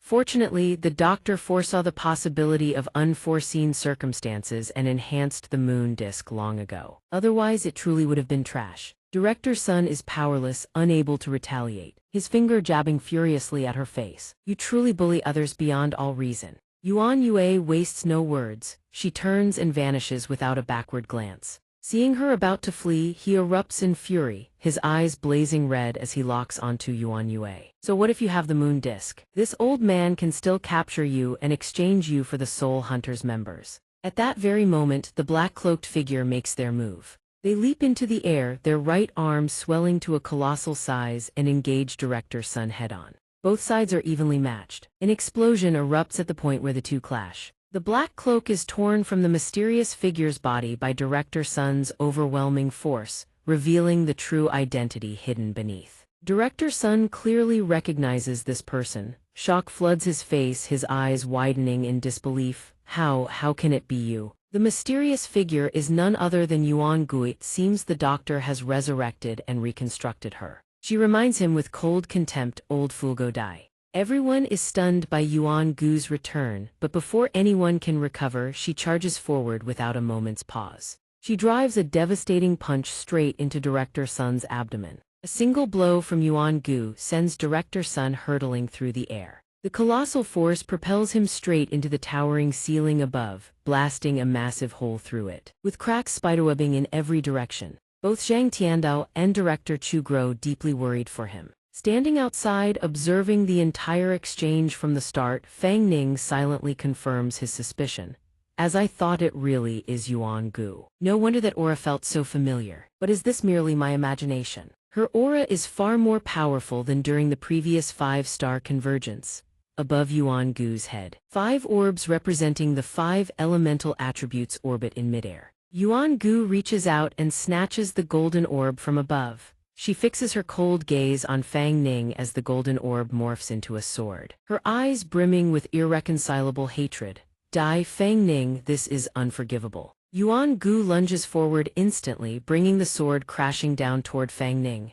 Die. Zhongli sees this and moves to aid Fang Ning. Husband, be careful. But at that exact moment, Zhongli's technique is shattered by a streak of purple light. Yuan Yue has intervened swiftly. 2 against 1 isn't very fair, is it? With Yuan Yue's assistance, Yuan Gu brings her sword slashing down upon Fang Ning. But something utterly unexpected happens. Fang Ning draws the sword of national protection from the Jiang Kingdom, wielding it against the Yuanshang forces. He gazes at her with a smile. Perfect timing. I still had no idea what my strength would look like after reaching the 7th level. He swiftly turns the tables, using you as a whetstone to test my blade. Yuan Gu is forced to tumble and dodge frantically to evade his strikes. In just a few sparks-flying sword exchanges, Fang Ning materializes behind Yuan Gu, startling her. He grins with satisfaction, still wanna run. Without another word, he strikes a single slash tears into her shoulder. Yuan Gu winces in agony, too slow. A single sword strike devastates Yuan Gu's shoulder, blood gushing forth in torrents. She quickly clamps down on the bleeding wound, desperately trying to stem the blood loss. At the same time, the blue and green orbs above Yuan Gu's head shatter into nothingness. But that is not all. Something bizarre occurs. The ground beneath suddenly transforms into a pool of water, cushioning Yuan Gu's fall so she suffers no further injury. Fang Ning stares in surprise. Is this her new ability? At that very moment, the ground beneath his own feet begins to liquefy. Fang Ning braces himself against the ground, struggling to maintain his footing. What is this? Could it be the water element? Jiang Li rushes over in concern. Husband, are you all right? Fang Ning calmly places a hand on her shoulder with confidence. Don't worry, I'm fine. At that moment, at the spot where Yuan Gu fell, a magic formation suddenly appears. Jagged spikes of ice erupt from within. They shoot straight toward Fang Ning and Jiang Li, catching them completely off guard. With his razor-sharp reflexes, Fang Ning instantly wraps his arms around Jiang Li and leaps upward, dodging the razor-sharp ice spikes. But it doesn't end there. The ice spikes swiftly redirect toward the two directors and Zhang Tiandao. The three of them are caught completely off guard, unable to anticipate the attack. Director Chu doesn't hesitate, shoves Director Sun and Zhang Tiandao aside. Watch out, but he himself cannot dodge in time. A jagged ice spike pierces straight through his shoulder, wounding him. Zhang Tiandao supports Director Sun, looking toward Director Chu with deep worry. Old Chu, Director Chu endures despite his trembling body. I'm fine, take care of old Sun. At this moment, Yuan Yue stands before a blazing red formation, gazing down upon them from above. She has witnessed everything, savoring the spectacle with delight. Old fool, your acting skills aren't half bad, entertaining truly. Most entertaining. On the other side, after dodging the ice spikes, Fang Ning and Jiang Li land back on the ground. Fang Ning instructs urgently, Lear, go protect Captain Zhang's group at once. She turns and departs without hesitation. All right, husband, you must be careful too. After she leaves, Fang Ning calmly reflects, recalling that something felt off about the earlier exchange. Although Yuan Gu's new abilities appear bizarre, the actual damage feels weaker than the 5-star convergence from before. Moreover, her temperament is no longer as fierce. She behaves more like a cold, emotionless machine. While Fang Ning is still filled with questions, a teleportation portal suddenly materializes beside him. Moments later, Yuan Gu steps through slowly, the red orb in her hand. Only the orange orb remains above her head. Upon seeing him, the orb in her hand blazes to life. Yuan Gu's gaze is emotionless and frigid as she toys with the orb. Fire, spirit, flame dance. Without a moment's hesitation, she hurls the fire orb to the ground. The instant it strikes the surface, a violent vortex of fire erupts, engulfing the entire room. On the other side, Jiang Li concentrates her spiritual power. Her hands weave through a rapid series of intricate seals. A protective barrier materializes at once, shielding the directors and Captain Zhang from the raging flames. Zhang Tiandao wipes the sweat from his brow, utterly exhausted. His gaze drifting toward Fang Ning, he thinks to himself, thank heavens Fang Ning is here this time. The injuries Yuan Long inflicted last time haven't fully healed. Otherwise, this situation would be truly dire. Then again, just how powerful has this kid become? Last time she relied on a secret technique. This time, Yuan Gu returns and once again targets Fang Ning, her face twisted with murderous intent. He has no qualms about facing her head-on. Fang Ning raises the sword in hand high as a warning. Last time she was lucky enough to escape. But since she has delivered herself to his doorstep this time, she should not even dream of leaving alive. The moment the words leave his mouth, Fang Ning takes the initiative, charging straight at Yuan Gu. His devastating slash forces Yuan Gu to barely fend him off. But this time Fang Ning refuses to let her escape. He amplifies his power even further. Yuan Gu's only weapon shatters into pieces before her stunned eyes. With nothing left to shield her, Yuan Gu takes a direct slash from Fang Ning. Blood erupts from her body instantly. The moment the strike connects, her last remaining sphere dissipates into nothing. Yuan Gu lies motionless on the ground, blood pooling around her body. Fang Ning does not look back. He turns to leave. Coldlish had courted her own death. At that very moment, near where Yuan Gu lies, something begins to radiate a dark, sinister aura. It creeps slowly toward Fang Ning's back entirely without his knowledge. Though her companion Yuan Gu lies completely unconscious, Yuan Yue shows no concern whatsoever, focusing entirely on jotting something down in her notebook. She dots the final period, then gently closes the notebook with a satisfied smile. What a spectacular battle that was! While Yuan Yue floats in midair, a sharp blade suddenly thrusts upward from below. Having dealt with Yuan Gu, Fang Ning turns his blade toward Yuan Yue, threatening, where are Chu Yun's people? She shows not a trace of fear, casting him a contemptuous look. Oh, you wish to be killed by me as well. You truly are scared, aren't you? I've been waiting right here for you to come kill me. As she speaks, Yuan Yue tugs at her maid skirt, revealing her slender thighs clad in alluring black stockings, a provocative stance practically begging for a beating. But her antics only fill Fang Ning with disgust. His face twists in open revulsion as he spits out "Madwoman." At that very instant, a streak of azure light flashes past him. Jiang Li surges past, fury blazing in her eyes, charging straight at Yuan Yue, heedless of Fang Ning's calls to stop. Little Li charges headlong forward, her jealousy erupting like wildfire. "You wretched woman, how dare you seduce my husband?" The instant the words leave her lips, she thrusts straight at Yuan Yue, but the latter is no pushover, sensing her opponent's reckless advance. Yuan Yue swiftly sidesteps, evading Jiang Li's strike. At the same time, Fang Ning launches his own attack, his voice dripping with fury. "You dare take Xian away." An unexpected sight unfolds. She's horizontal slash at Yuan Yue deals absolutely no damage. Her body shimmers and flickers, as if she were nothing more than a mirage. The realization hits Fang Ning like a thunderbolt. How is this possible? Could it be that this person was an illusion from the very beginning? Fang Ning and Jiang Li split to either side, joining forces to slash simultaneously through Yuan Yue's body. He is determined to find the answer: illusion or clone, one way or another.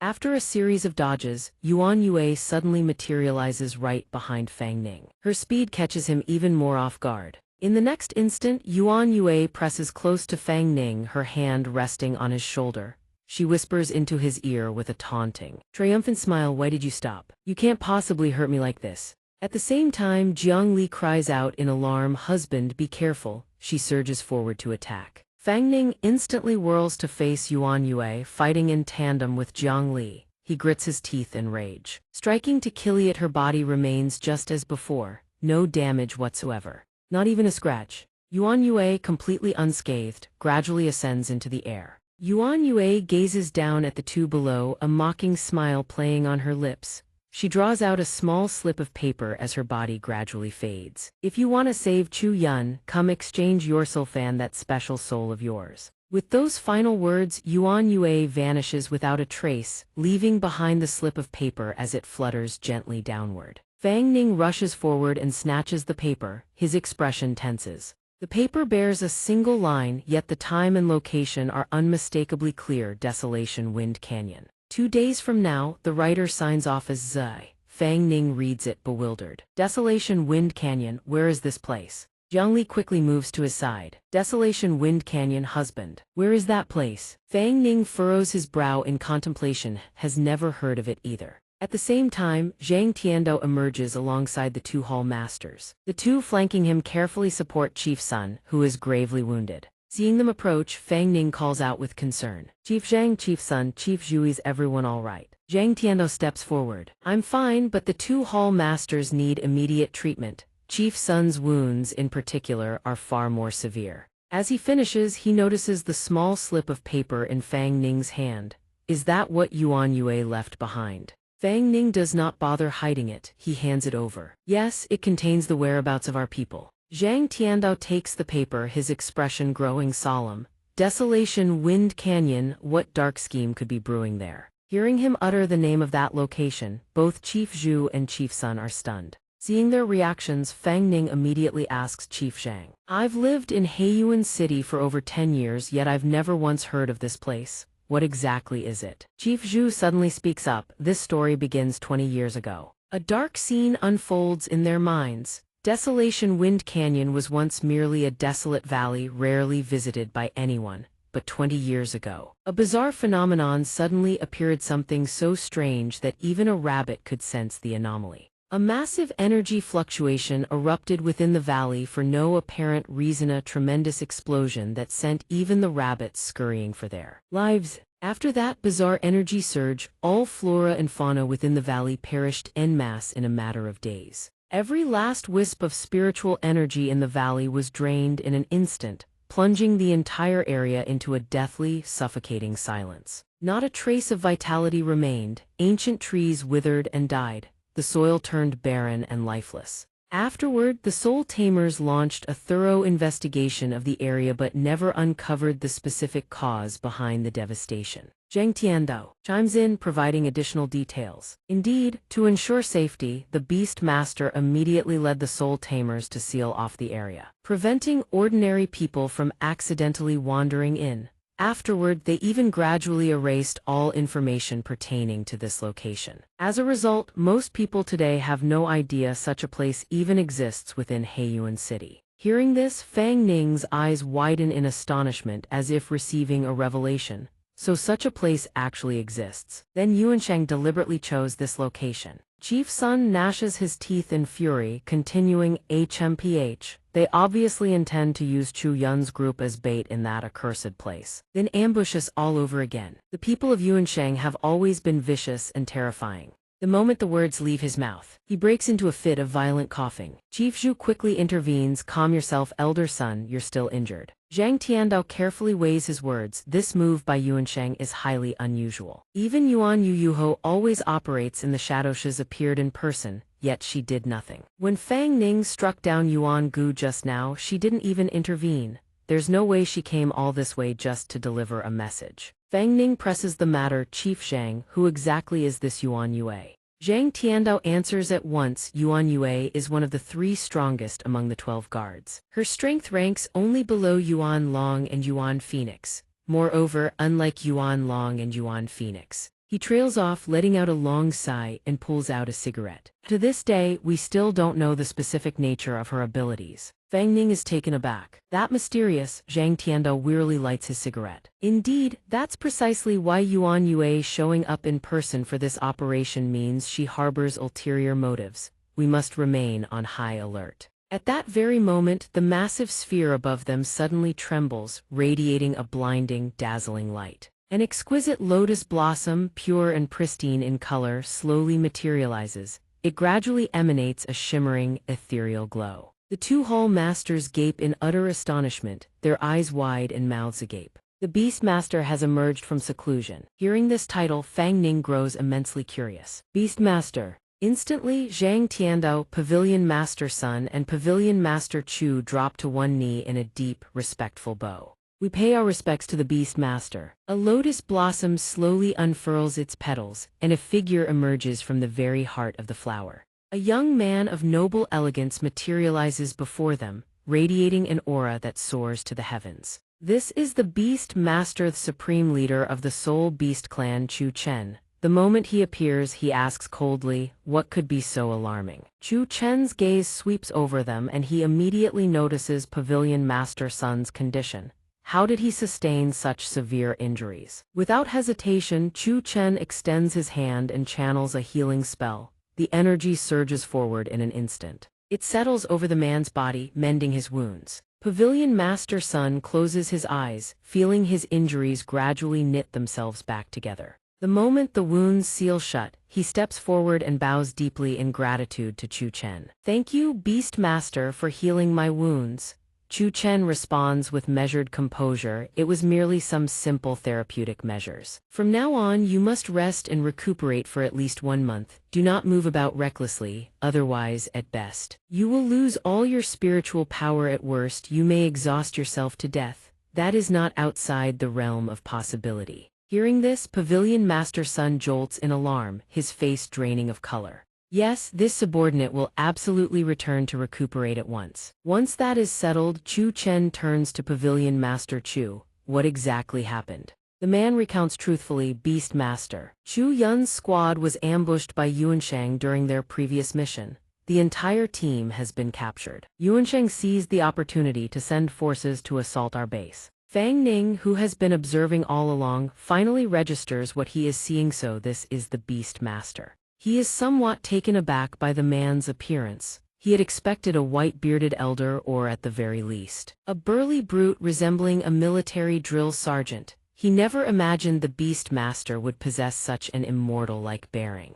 Jiang Li still seems dazed. She tugs at his sleeve and whispers, "My lord, who is this person?" He quickly answers, "This is the Beast Master of the current Soul Beast generation, also the father of Sister Yun." Pavilion Master Chu continues his account. In the end, before Yuan Duy letter 1EC7T vanished, she left behind this note. The locations written on it are surely clues to the whereabouts of Chu Yun's squad. Chu Chen extends his hand and takes the note. What are their terms? He falters as he reaches this point, his voice trailing off. Yuan Duy letter 1EC7T said, "If you wish to rescue Chu Yun's squad, then you must." This only deepens Chu Chen's bewilderment. How so? Pavilion Master Chu continues tensely. We only need to exchange Fang Ning's soul contract bond with him to make the trade. Hearing the unfamiliar name, Chu Chen instinctively turns toward Fang Ning and Jiang Li. Fang Ning maintains his composure outwardly and greets him. Contracted beast Fang Ning pays respects to the beast master.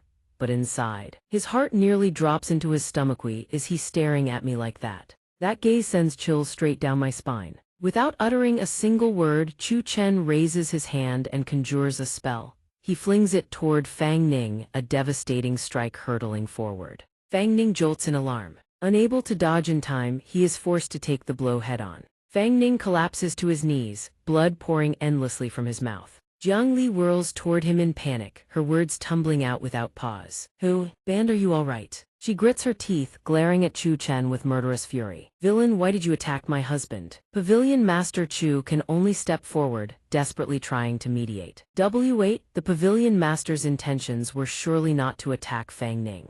Suddenly, Fang Ning seizes Jiang Li's hand, pulling her back. "Lear, you're so busy fighting for your husband's sake that you haven't even realized the one holding your hand is him. Who would dare lay a hand on him with you standing guard?" Fang Ning struggles to hold Lear back, his grip barely containing her. "Wait, Lear, I haven't finished," but Fang Ning erupts into another violent fit of coughing. Cough, cough, she was already panicking, but now her terror deepens tenfold. Husband, don't scare me." From the pool of blood he just vomited, something strange begins to rise. Fang Ning stares at the object, his eyes widening in utter shock. "What the hell, what is this thing?" "This is what I vomited up." Chu Chen said not a word, silently drawing the strange object closer to himself. He clenched his fist tight, crushing the strange object into nothingness. Only after dealing with the strange object did Chu Chen finally explain, "Yes. Someone has cursed you." Fang Ning's eyes widened in shock, he struggled to speak. "Cursed?"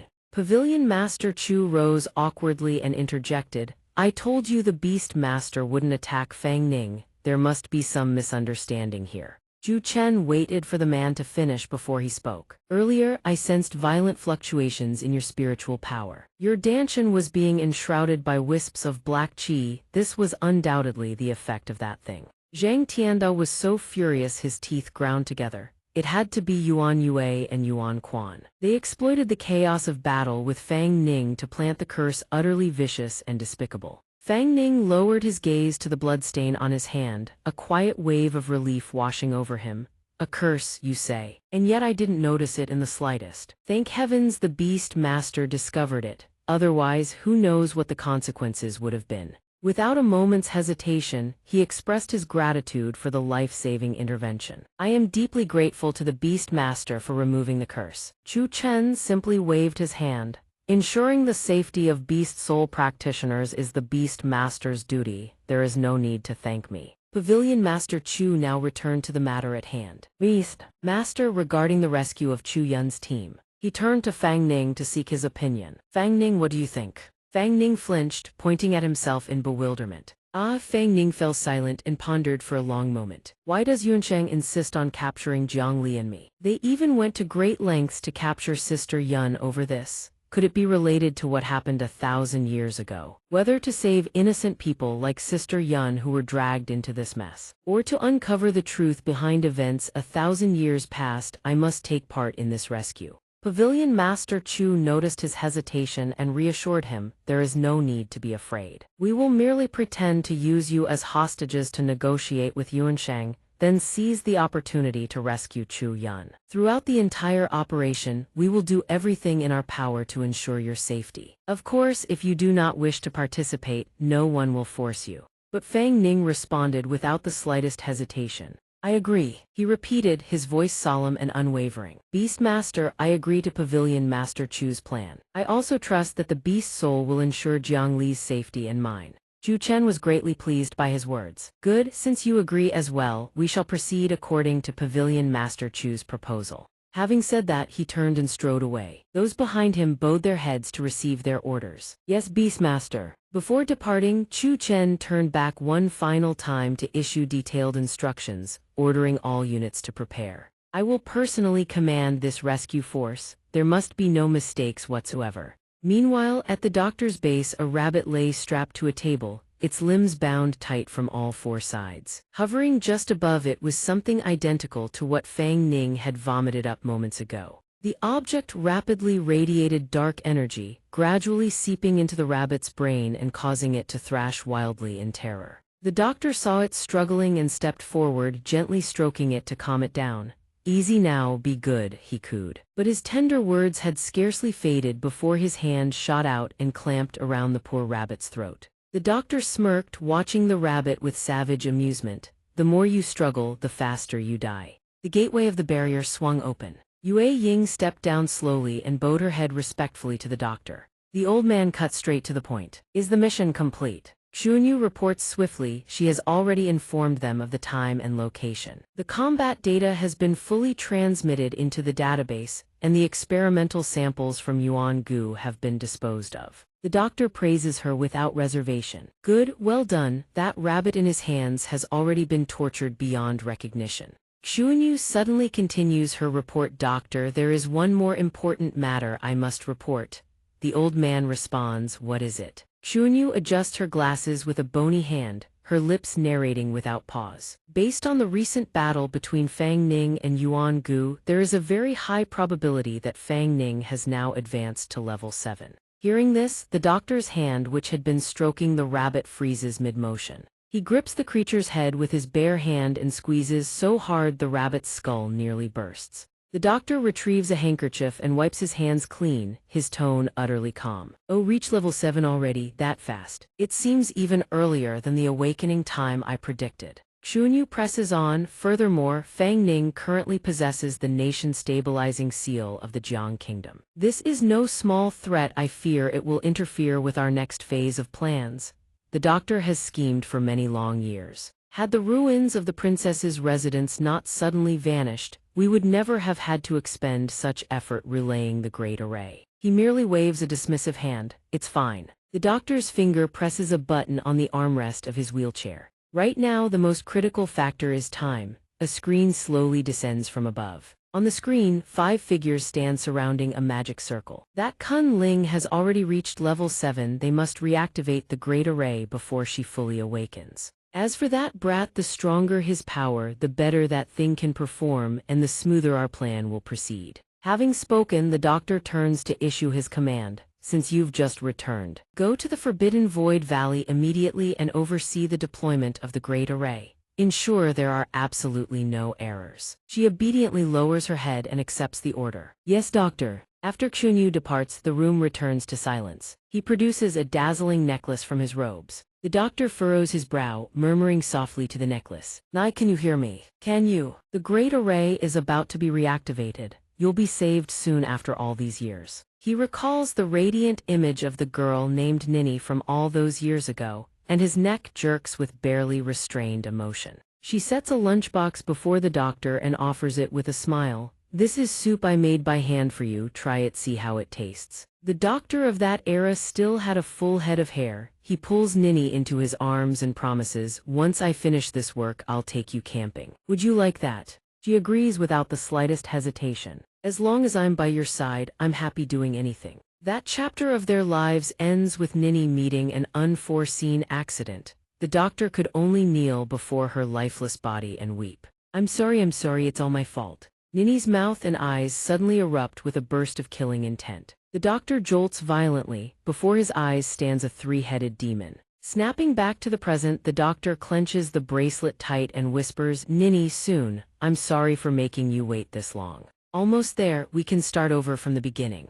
The rabbit, even unto its death, is tormented by the remnants of his dark spiritual power. The scene shifts to another location. At this moment, Fang Ning and Jiang Li lie tangled in each other's arms, asleep in a room. Suddenly, his expression turns ghastly. Fang Ning rolls over, turning to face the opposite direction. Strange markings begin to surface across his back. He furrows his brow and clenches his teeth. Within the dream, Fang Ning drifts into another world entirely. He stares blankly at the bizarre alien landscape stretching before him. "Where am I?" After a moment, Fang Ning notices a figure in the distance. Someone's up ahead. He approaches cautiously, calling out, "Exku. May I ask, where is this place?" The figure, clutching a still-beating heart in one hand, turns around and fixes Fang Ning with a murderous glare. Fang Ning recoils in shock, his blood running cold. "What in the—" The creature grins again, its mouth smeared with blood. It slashes a blade toward Fang Ning. He has no time to dodge. He can only stare as his own blood sprays outward. Fortunately, the jolt is enough to wrench Fang Ning awake from the nightmare in a panic. The commotion stirs Jiang Li from her sleep as well. She calls out drowsily, "Husband." But the moment she sees something is terribly wrong with Fang Ning, her drowsiness vanishes, replaced by alarm. "What's wrong? Why are you drenched in so much sweat?" He reaches out, gently stroking her head to comfort her. "It's nothing, I just slept poorly, nothing but a bad dream." Jiang Li presses further, her voice laced with worry. "Did you sleep poorly because you're worried about Sister Yun?"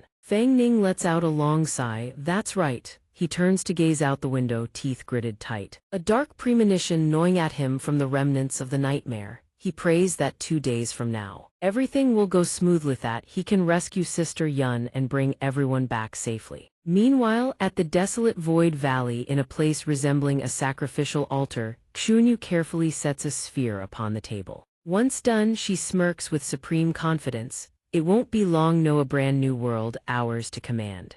The scene shifts to the Soul Beast tribe's base. A man slowly advances inward. Before him stands Pavilion Master Sun. The moment he crosses the threshold, he drops to one knee in reverence. "Your subordinate greets Pavilion Master Sun." The old man cuts straight to the chase. "Report, what is the situation?" He lifts his head and speaks.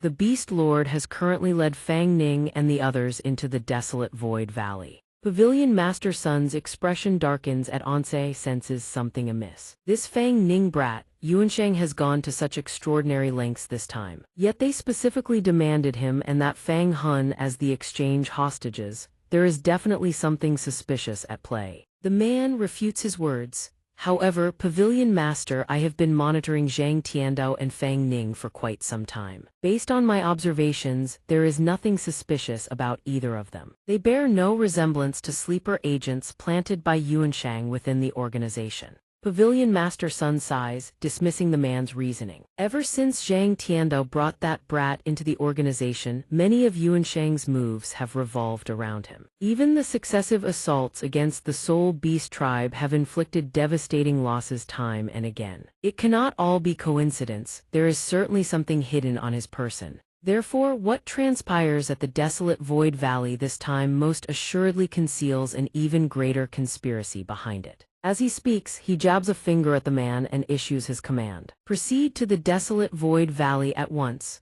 Station yourself at the cave entrance and monitor their every move. Should anything occur, report back immediately." The man swiftly accepts the order. "Understood," your subordinate obeys. The sky gradually darkens. At this moment, at the desolate void valley, the silhouettes of a procession can be seen advancing from afar. Fang Ning moves forward step by step, every stride measured with caution. He and Jiang Li walk among Chu Chen's group, their hands bound tight. Ahead of them stands the doctor's entourage. The moment the old man spots their arrival, he greets them with open arms. "It has been too long, Beast Lord." He does not reply, his voice is ice cold as he demands the hostages. "The people you demanded, I have brought them. Where are my Soul Beast tribe members?" Fang Ning furrows his brow, silently studying the man known as the doctor. Is the one seated in the wheelchair at the center truly the doctor they spoke of? Indeed, he looks every bit the mad scientist archetype. Yet for some inexplicable reason, Fang Ning feels a nagging sense of familiarity, as though he has seen this person somewhere before. The old man replies without the slightest trace of fear.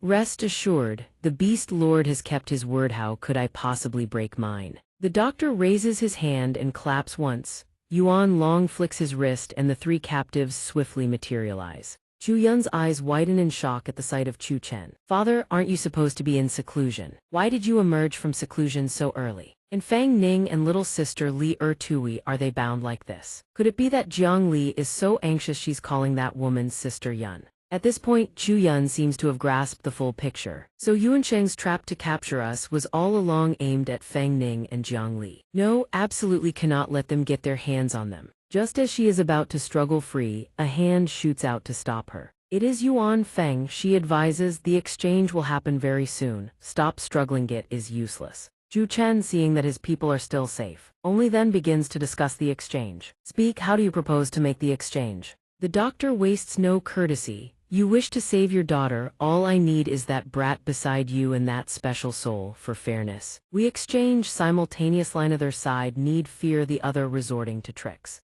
Zhang Tiandao hears this and cannot help but sneer. Simultaneous exchange. Are you truly that kind-hearted? But the old man pays no mind, simply wanting to get this over with. Of course, Yuanshang approaches this deal with utmost sincerity, but if any of you dare pull tricks, I will make sure every last one of them dies right here. Having said that, the doctor flicks his hand upward. Yuan Long, Yuan Feng, the two of them bow their heads in acknowledgement. Yes, doctor. Yuan Feng and Yuan Long simultaneously push the three bound captives forward several steps. On this side, the moment Chu Chen turns his head, Pavilion Master Chu and Tiandao read his intent. Yes, my lord. Both sides lead each other's people toward the meeting point. As Chu Yun passes by Fang Ning, she cannot suppress her worry. That brat Fang Ning, what on earth is he planning? He knows full well these Yuanshang people intend to trade him and Li yet he still. Without warning, three swirling vortexes and spectral chains materialize out of thin air. They lash tight around Chu Yun, Hongjai, and Yue Ying. Chu Chen, channeling his magic, yanks all three back toward himself, stunning everyone present. Simultaneously, Fang Ning shatters free from his magical bindings. He extends his hands and begins casting his spell. Fang Ning surges toward Yuan Long with a battle cry. Yuan Long, old debts and new grudgelets, settle them all at once. Yuan Long easily sidesteps the attack. I knew your brat was insincere. The moment Fang Ning swings, Yuan Long has already slipped behind him. He clenches his fist tight, ready to strike Fang Ning from behind. Settle debts, let's see if you have the skill for it. But Fang Ning swiftly twists aside, dodging the blow. No sooner does he evade Yuan Long than Fang Ning spots Yuan Feng lunging to strike him from behind. Truly a foolish wretch. She channels fire into her palms and hurls it at him. You are courting death. Jiang Li sweeps her sword in a wide arc, snuffing out Yuan Feng's flames before they can reach their target. She charges straight at the woman, hungering for battle. Rest easy, my lord, leave this vile woman to Li. Fang Ning, while fending off Yuan Long, calls out to Jiang Li. Be careful, Li.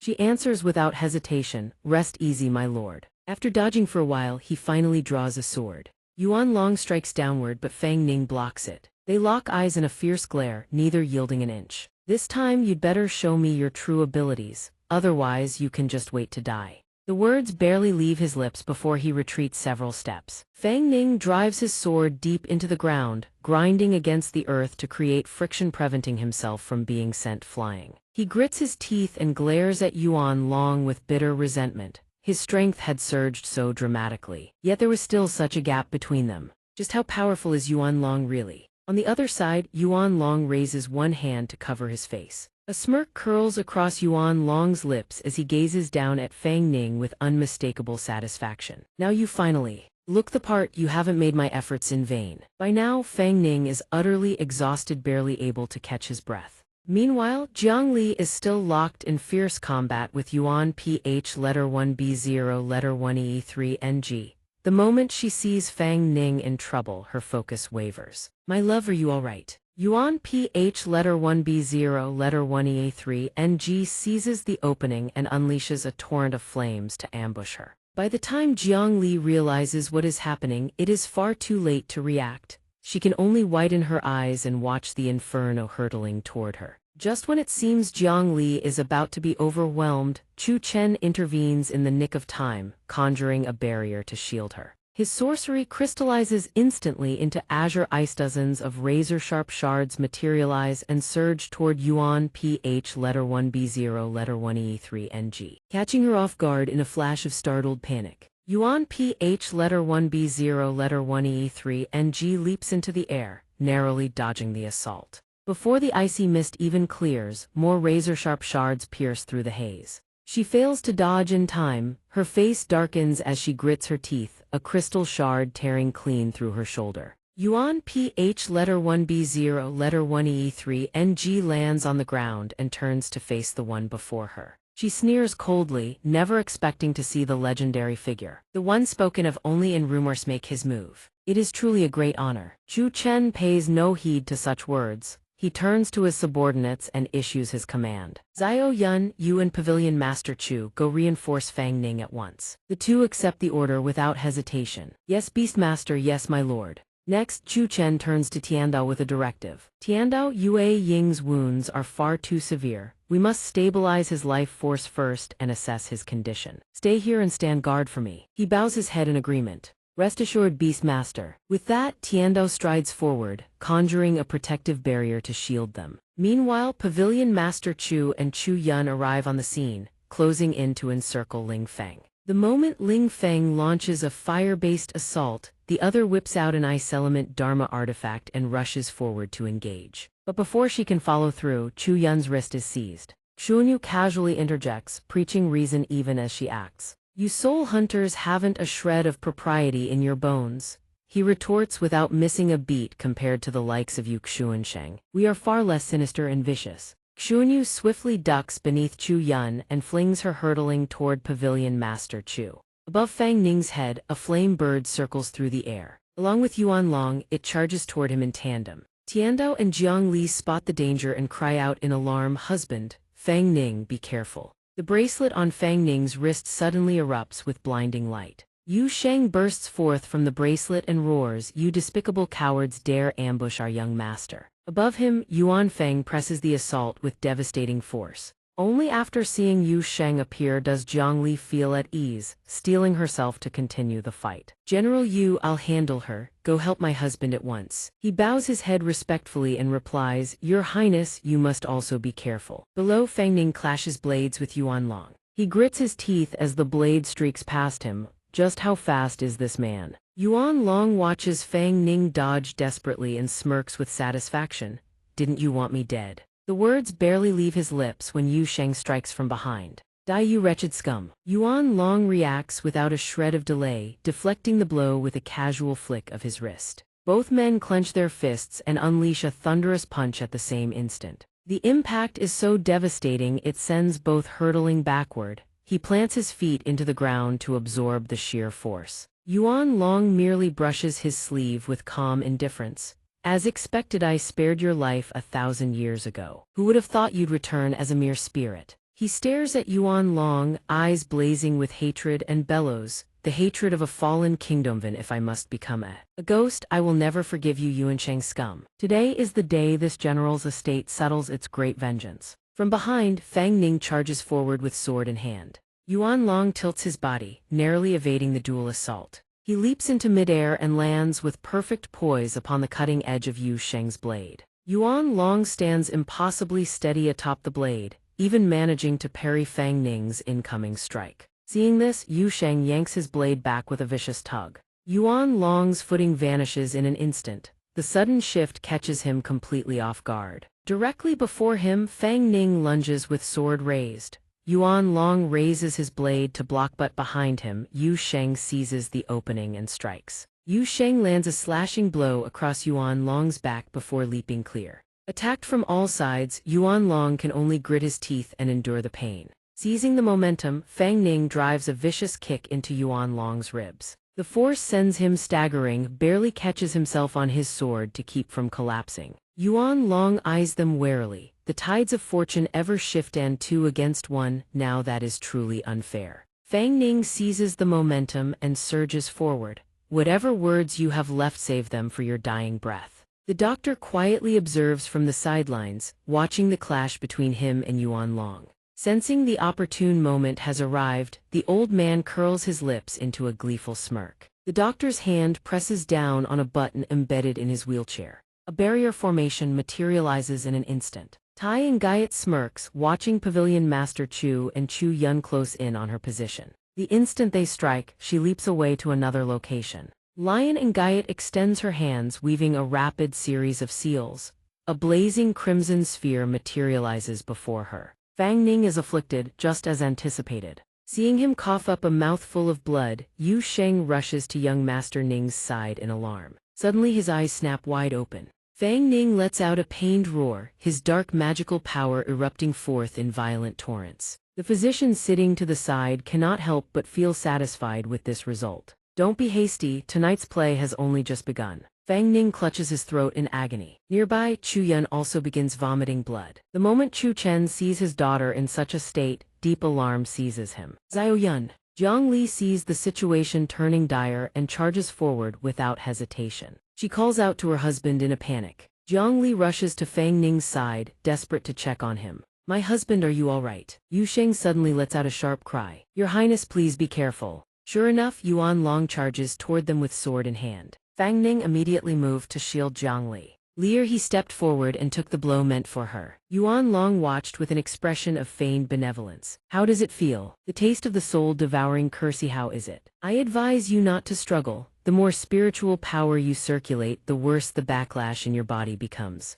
But Fang Ning refused to heed a single word. Enough nonsense. Xunyu closes her eyes, chanting incantations without cease to bolster the array. The array constricts like invisible threads, coiling tighter and tighter around the hearts of Fang Ning and Chu Yun. Both of them continue to cough up mouthfuls of blood. Cough, cough. Yuan Long issues yet another chilling command. Fang Ning's body is instantly bound tight by chains of light. Yuan Long's hand shoots out and seizes him by the shoulder. He hoists Fang Ning high into the air. Jiang Li cries out in alarm, desperate to pull him back. Zhu Chen, her lord husband, simultaneously unleashes his sorcery to save him. Fang Ning. Two flame birds also close in on their position. They slam directly into the two of them, cutting off their attack before it can land. Xunyu warns you all, don't you dare act rashly. Having swiftly dealt with Fang Ning and Chu Yun, Xunyu retreats to the doctor's side. She bows and presents the sphere to him. Doctor. The doctor accepts the sphere and begins to issue his threat. Fang Ning and Chu Yun are both in my hands now. If you refuse to obey, I cannot guarantee their hearts won't shatter alongside this moon disk. With that, he clenches his fist. Jiang Li panics, desperately trying to negotiate.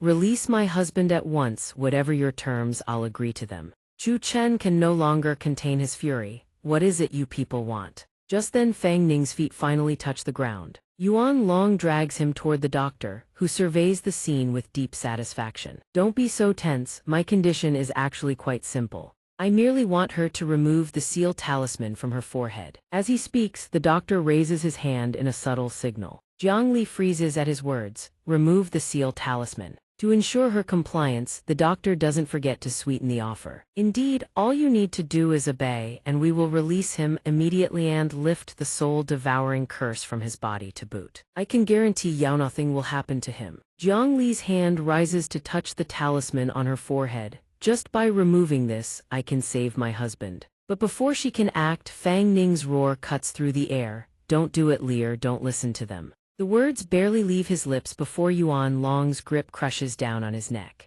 NGH. With one hand still hoisting Fang Ning aloft, the doctor continues his honeyed words. That's right, remove the seal from her head and you can save everyone here. You. He grits his teeth, refusing to submit. So that's what this has all been about, forcing Leer to break the seal on her body. No, he absolutely cannot let them succeed. Once Leer's seal is broken, she'll descend into a mindless, berserk state. What exactly do they want to use Leer for? Zhang Tiandao also desperately tries to dissuade her. Leer, don't believe their words, they definitely have ulterior motives. Even if you do as they say, they will never release Fang Ning. The old man, hearing this, tightens the noose by announcing the remaining time, driving Jiang Li's anxiety to a fever pitch. The time you have left to deliberate is running short. Only 3 minutes remain. And when the time is up, the soul guardian beast within him will fully activate. At that point, death is the only road before him. Pavilion Master Chu can't hold back and curses aloud. This is truly forcing someone down the road to death. The doctor pays no heed to their words and presses Jiang Li relentlessly into a corner.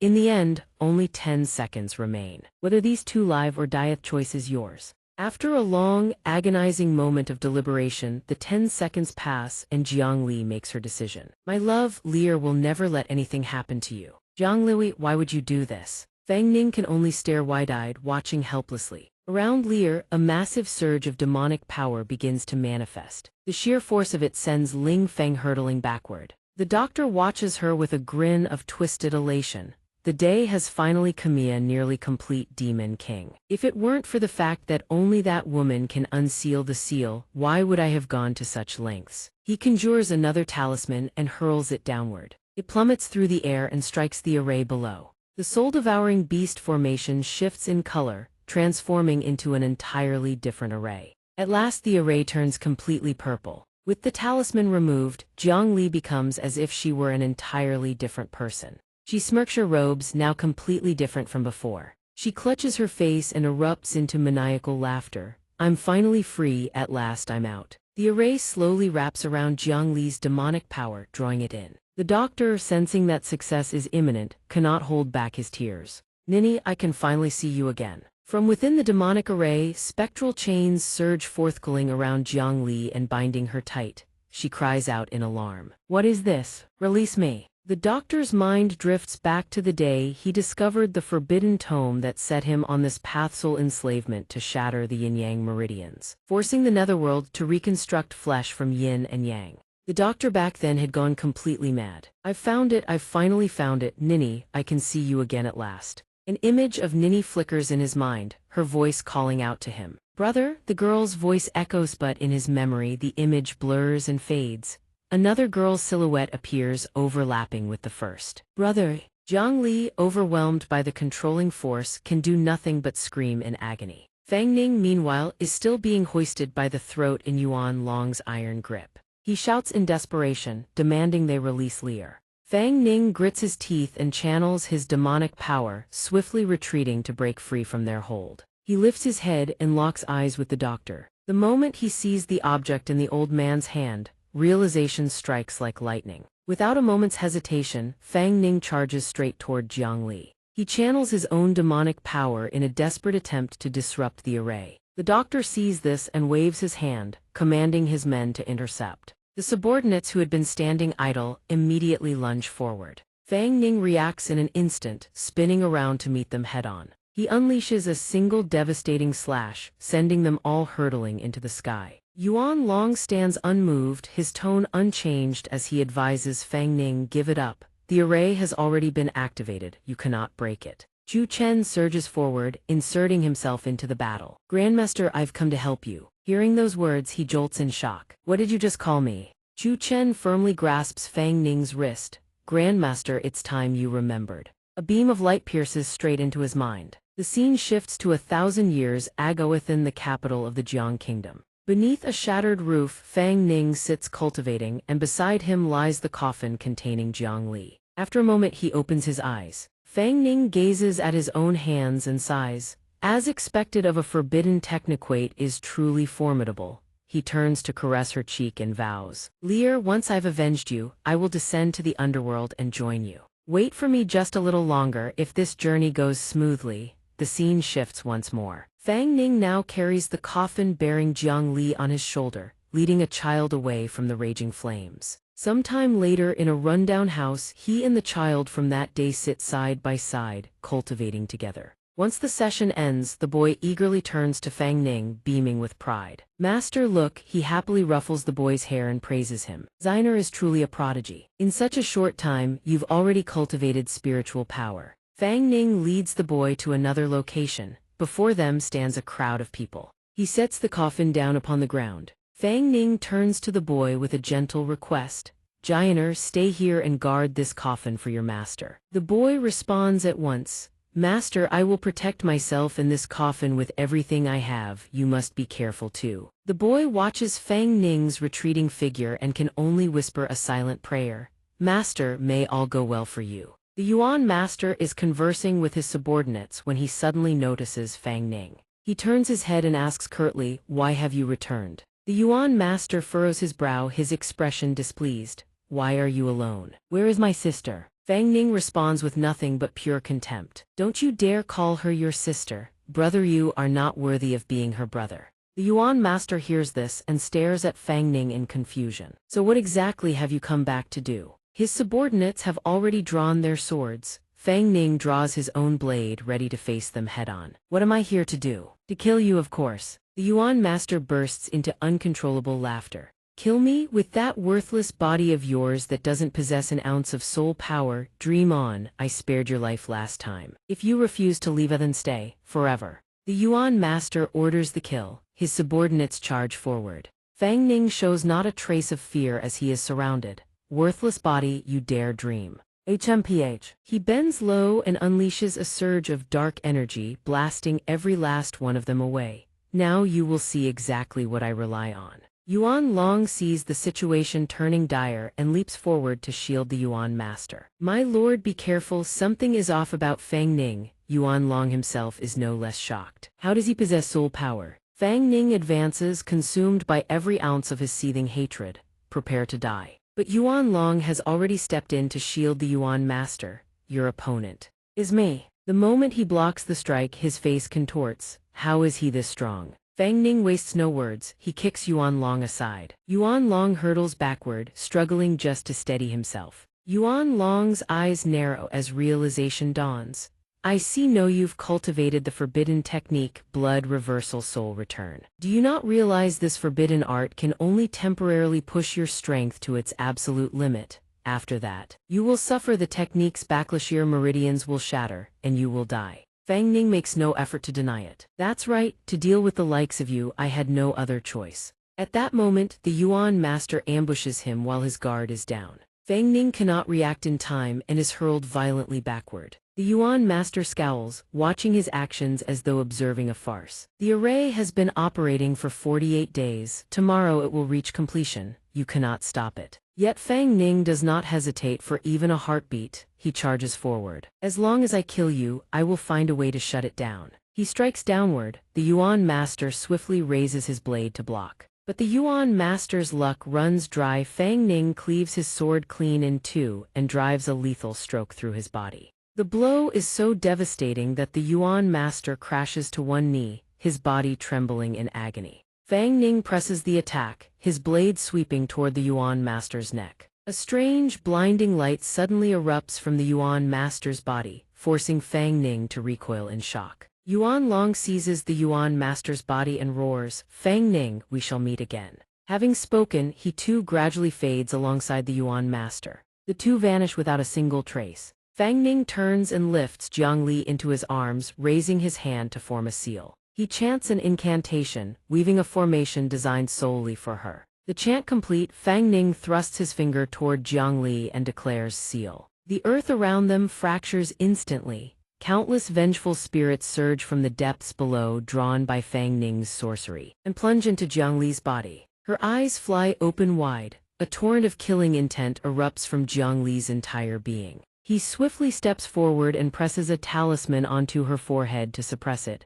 Lear, sleep deeply, after 1,000 years. When the resentment finally fades, you shall live again. Fang Ning cradles Jiang Li to his chest and makes his vow, Lear. We shall meet again, wait for me. His words fade and his body begins to dissolve into nothingness. The young boy watches, unable to hide his worry. Before departing, his master does not forget one final instruction. Jianer, my time grows short. Let this be your master's final lesson to you. Cultivate diligently, forge yourself into someone strong. Remnants of Yuansheng still linger. Your strength alone is too limited. Found an organization to hunt down every last trace of Yuansheng. Call them soul beast hunters. The boy bows his head before Fang Ning, choking back tears. Yes, master, this disciple shall engrave your words into his heart. Hearing this, a measure of peace settles over him as he gradually fades away. At last Fang Ning vanishes completely. His soul and power become bound to the bracelet on his wrist, drifting slowly into the void between worlds. Finally, in the modern world, a blinding flash of light erupts within a narrow alley. Fang Ning lies on the ground in the body of a child.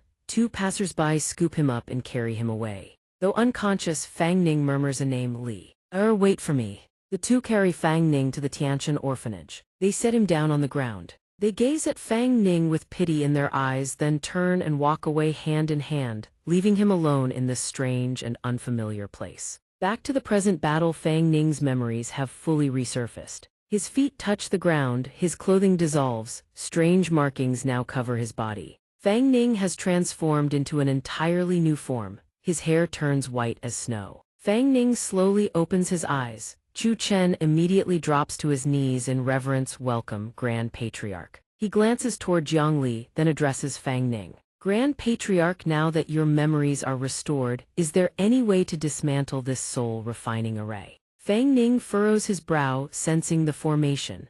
This array is not entirely identical to the soul-refining array from 1,000 years ago. Brute force alone cannot shatter it, they must find another way. He extends his hand forward, channeling his power to shield Jiang Li from the array. Then he turns toward the doctor's forces and orders the soul beast hunters to assemble, sparing no cost. They must stop Guyi. Chu Chen responds at once, yes, Grand Patriarch, the doctor, having overheard every word, trembles with rage. He growls his command, "Anyone who dares stand in my way dies, kill them all." Fang Ning wastes no time. He draws his sword and surges toward the doctor at blistering speed. Once again, Yuan Long steps forward. Casting his life aside, he moves to block Fang Ning's path. Yuan Long repeats the same line as before, "Cease your futile efforts, you cannot stop him." Fang Ning can no longer hold his tongue and snarls a curse. Enough talk, the two of them clash, one attacking, the other parrying. Fang Ning's sword strike sends Yuan Ling hurtling backward.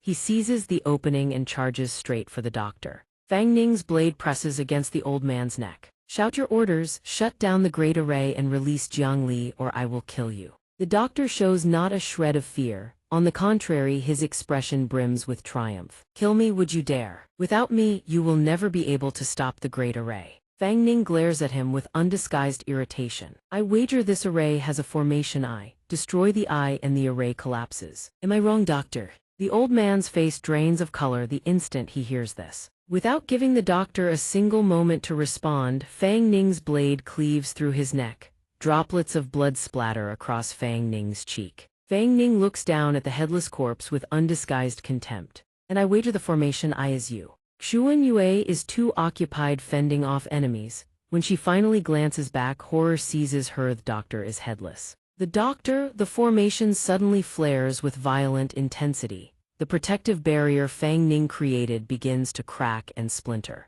He sprints toward the fallen Jiang Li, panic flooding his voice. "Leer!" Jiang Li regains consciousness and reaches out toward Fang Ning. "My lord." Fang Ning rushes forward, stretching out his hand to clasp hers. "Leer, I will get you out." Their hands draw closer with each passing heartbeat. Jiang Li calls out, her voice trembling. "My lord." Fang Ning roars back. "Leer!" He seizes her wrist. With a mighty heave, Fang Ning wrenches Jiang Li free from the array's influence. He staggers backward and crashes to the ground. They collapse into each other's arms in overwhelming relief. "My lord Leer." Jiang Li gazes at Fang Ning, joy brimming in her eyes. "My lord, I feared I would never see you again." He replies with equal joy, "Leer, thank the heavens you're alive." Their moment of happiness is shattered by a bone-chilling voice. The final surge of energy has been fully absorbed. Zhu Chen, Jiang Li, and Fang Ning freeze in sudden visceral terror. "Who?" The voice emanates from the doctor's direction. His severed head is slowly regenerating. Soul-refining great array has finally succeeded. Jiang Li trembles from head to toe, paralyzed by dread. That voice, Imperial brother. Fang Ning is no less stunned. "How can this be?" "It is I, of course." The Yuan master, dwelling within the doctor's body, plants his feet on the ground. He rises slowly, deliberately. "You killed me, did you not? For that you must thank Yuan Long. Before my soul could dissipate entirely, he preserved a sliver of my spirit." Memories of that year come flooding back. Fang Ning finally understands Yuan Long had carried the first prince's body not as a vessel, but to shelter the soul within. The Yuan master continues, "But my soul was far too fragile. I could only slumber under Yuan Long's protection, slowly accumulating my strength." Jiang Li stands frozen, struck speechless. "Imperial brother." His features gradually surface across the doctor's face. "Until Guyi accidentally trespassed into my resting place and awakened me." Zhu Chen furrows his brow and speaks. "You used him, fulfilled his desires, bewitched him, made him agree to let you inhabit his body." The Yuan master shows no reluctance in admitting it. "You guessed correctly, he begged me to help him resurrect someone and I agreed. The condition was that he allow me to inhabit his body and act according to my commands. And so I guided him to locate the things I had left behind and taught him how to activate the soul-refining great array. However, he was far more cautious than I anticipated. Having learned from my failure 1,000 years ago, he merged his own research technology with the great array. And now, the energy required for the array is finally complete." At this moment, beside the Yuan master, another entity is gradually taking shape. A head is slowly being formed. "After 1,000 years, I have finally succeeded." And the other head, as expected, belongs to the doctor. Jiang Li cannot bear to see the Yuan master in such a state and can only desperately try to dissuade him. "Imperial brother, stop. Don't continue this. The Empress surely wouldn't want to see you like this." But he gazes at her without a shred of emotion. Seeing that expression, Jiang Li's heart fills with bewilderment. "My lord, Imperial brother doesn't recognize me." Fang Ning quickly consoles her. "Lair, so many years have passed, I fear he is no longer the Imperial brother you knew." Chuan Yue steps forward at this moment, halting before the Yuan master. Ling Yue grits her teeth and points her sword straight at him, demanding answers. What have you done to the doctor? Why hasn't the doctor woken up yet? The Yuan master furrows his brow. Just as he opens his mouth to speak, the ground suddenly quakes, startling her. What's happening? An earthquake. On the other side, Jiang Li trembles with fear and throws herself into Fang Ning's arms. Lair, don't be afraid. He watches the strange new array gradually emerging with sharp vigilance, a dark premonition rising within him. The doctor, who had been silent all this time, suddenly speaks. Nai. From within the array, a girl slowly begins to awaken. Waves of resentful yin energy radiate from her body. The girl's appearance plunges the atmosphere into an eerie, terrifying silence. A joyful smile spreads across the doctor's face. Nai, Papa has finally seen you again. Fang Ning grits his teeth, unable to believe his eyes. The great array has succeeded. Suddenly, both he and Chu Chen sense something strange stirring within their own soul power. He suddenly realizes the truth. She's absorbing soul energy, feeding on it for herself. Over here, the doctor's hand also begins to twitch and stir. The Yuan master furrows his brow, visibly displeased. What do you think you're doing? But the old man remains fixated, reaching out and calling Nai. The girl lowers her head. After a long, dreadful moment, she raises it once more, but her face has warped beyond recognition, reduced to nothing but a bare grinning skull. The doctor recoils in shock. What? How did it turn out like this? He wheels on the Yuan master, his voice shaking with accusation. I did everything you commanded. Why has Nai become this? What have you done? What have you done to her? The Yuan master smirks, answering with utter calm. Done what? The same thing as you, of course, bringing the dead back to life. The doctor freezes. What? He still stretches out his trembling hand, calling Nai. Don't be afraid. Papa will examine you right away and find out what's going on. Chu. Director Chu wipes the cold sweat from his brow and sighs. Beastmaster, please take a look at this situation. Chu Yan immediately issues an order to her subordinates. Soul Beast Operatives, be my command, kill Nai. They receive the order without hesitation. Yes, Beastmaster. The doctor hears this and roars with fury. You dare, stop them at once. Both sides clash once more. A hand extends, forming a new array. Chu Yun immediately senses something is wrong. Neither she nor Tian Dao can move. Their soul power is being suppressed. We've been restrained. Chu Chen moves to aid them, beginning to channel his demonic energy. Suddenly, someone charges in from behind. Its Director Chu. Without a moment's hesitation, he shoves Chu Chen directly into the array. Caught off guard by the ambush, Chu Chen coughs up a mouthful of blood. Chu Yun and Tian Dao stare in horror at the injured Beast Master. Father Beast Master, Director Chu sneers, his face twisted with treachery. His true nature finally laid bare, he grins. At last the opportunity I've been waiting for has come. Chu Chen still cannot believe he has been betrayed. Why? Director Chu recounts with utter calm. I struck a deal with the doctor, I do his bidding and he helps me in return. Once everything is over, he will help me ascend to the position of Beast Master. On what grounds should the title of Beast Master be passed down generation after generation within the Chu family alone? No matter how many great deeds the rest of us accomplish, we're forever stuck as mere directors. Rest assured, Beast Master. After this, I will lead the Soul Beast Operatives in cooperation with Yuan Shang, establishing a new order. I won't squander everything you've built. With that, he raises his hand and orders coldly, kill them all. On the other side, Fang Ning turns to Jiang Li. Lair, I want to go help them. Will you be all right on your own? I've recovered my memories. Everything from 1,000 years ago, I remember it all now. He clasps her hand and swears, this time I vow I will never leave you alone again. But Jiang Li refuses to be left behind. My lord, this time, Lair will live and die at your side. Her form gradually shifts, dissolving back into her soul state. Jiang Li, without hesitation, once again merges into Fang Ning's body. A smile of joy and resolve crosses his face. All right. As he speaks, Fang Ning's gaze toward the enemies ahead grows all the more steely and resolute. Then we face this together. He grips his sword and charges forward. Fang Ning advances toward the figures ahead. Once again, a familiar blade swings out to intercept his strike. Yuan Long steps forward, blocking Fang Ning's blow. You wish to pass through?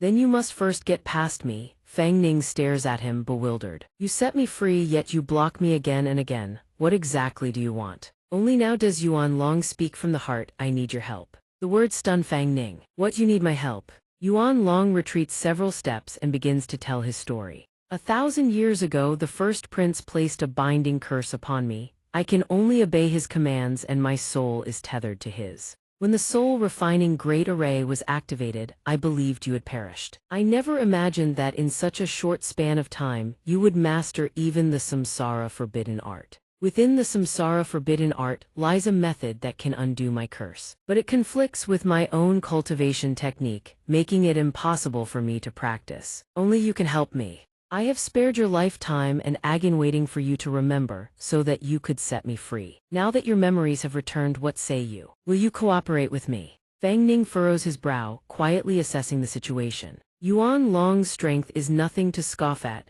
Better to strike a deal and pull him to their side. In the end, both simultaneously retreat a step. He rests the sword on his shoulder and speaks up.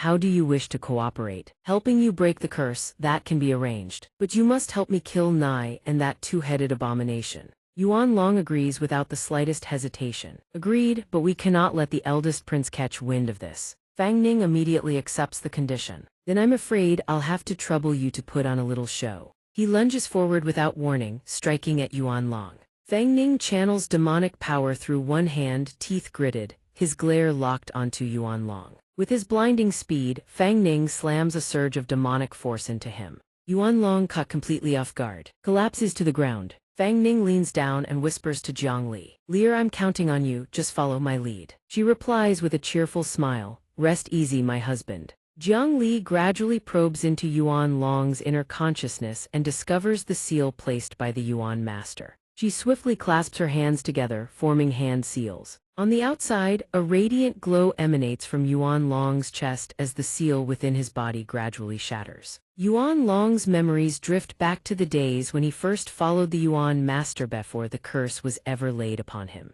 The Yuan master recites the forbidden art, a twisted delight flickering across his face. So Yuanshang exists to protect the truth of this world, what a waste. As he speaks, the Yuan master turns to Yuan Long and issues a command. Pass down my decree, from this day forward devote all efforts to breaching the barrier, spare no cost. Alarmed, Yuan Long desperately urges against it. Master, you cannot do this, once the barrier falls both sides will suffer. This goes against Yuanshang's founding purpose. The Yuan master, without a moment's hesitation, orders Long's immediate capture. The instant the words leave his lips, two subordinates materialize behind Yuan Long. What? They wrench Yuan Long's arms behind his back and slam him face first into the ground. The Yuan master seizes the opening, extending his hand to cast the sealing art upon Yuan Long. Yuan Long can only grit his teeth in helpless resignation as he watches the seal take root within his own body. Back in the present, Fang Ning charges toward the Yuan master and the doctor, sword raised.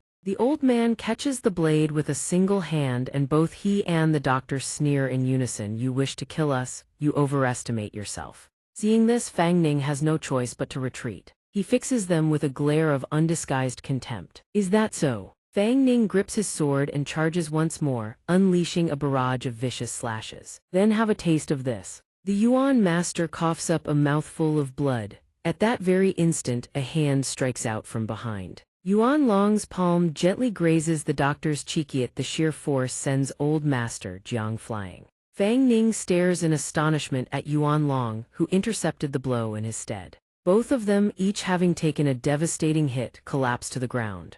The girl they had summoned earlier begins to approach, step by step. She lunges at them, her fangs sinking in, drawing agonized screams from both. Xuan Yue, seeing the doctor under attack, rushes forward. The doctor's hand reaches out and grasps hers. Xuan Yue swings her arm, flinging the girl away. The doctor sees this and screams, no. But the force and the height prove fatal. The instant her body strikes the ground, she perishes on the spot. The soul harbored within her body begins to seep out. A girl materializes from within the dissipating light. Jiang Li instantly recognizes her and rushes forward. Imperial sister-in-law. The Yuan master grits his teeth, desperately trying to seize control of the body. Surrender your body to me. Yuan Long's eyes narrow. He senses the moment has come. From behind, he prepares to strike them both down, but at that critical instant, another figure interposes. Yuan Long's killing blow is intercepted. Xuan Yue takes the full force of the attack. Both Yuan Long and the old man freeze in shock.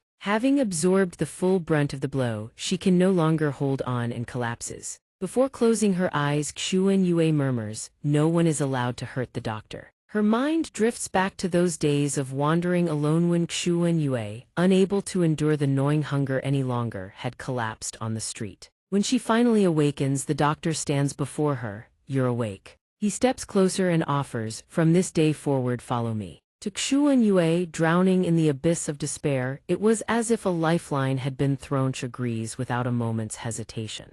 Yes, seeing her collapse for his sake, the doctor lets out a heart-wrenching wail of anguish. Zhongli gazes at her with deep, aching sorrow. The imperial sister-in-law, Yuan Master's wife, trembles as she descends. She draws closer still. The lady looks at him, her eyes brimming with regret. "My lord husband, to see you once more." Thigh's humble one is overjoyed. As she speaks, she dissipates into nothingness, even as the Yuan Master reaches out desperately to hold on. "No," Zhongli persists, trying to dissuade him. "Imperial brother, stop this. Imperial sister-in-law would never want to see you become like this." But the Yuan Master is beyond reason now, a man consumed by madness. "My 1,000-year plan, you destroyed it all. I will drag every last one of you to the grave with me." His demonic power erupts, surging to annihilate them all, but the doctor has other plans. "What do you think you're doing?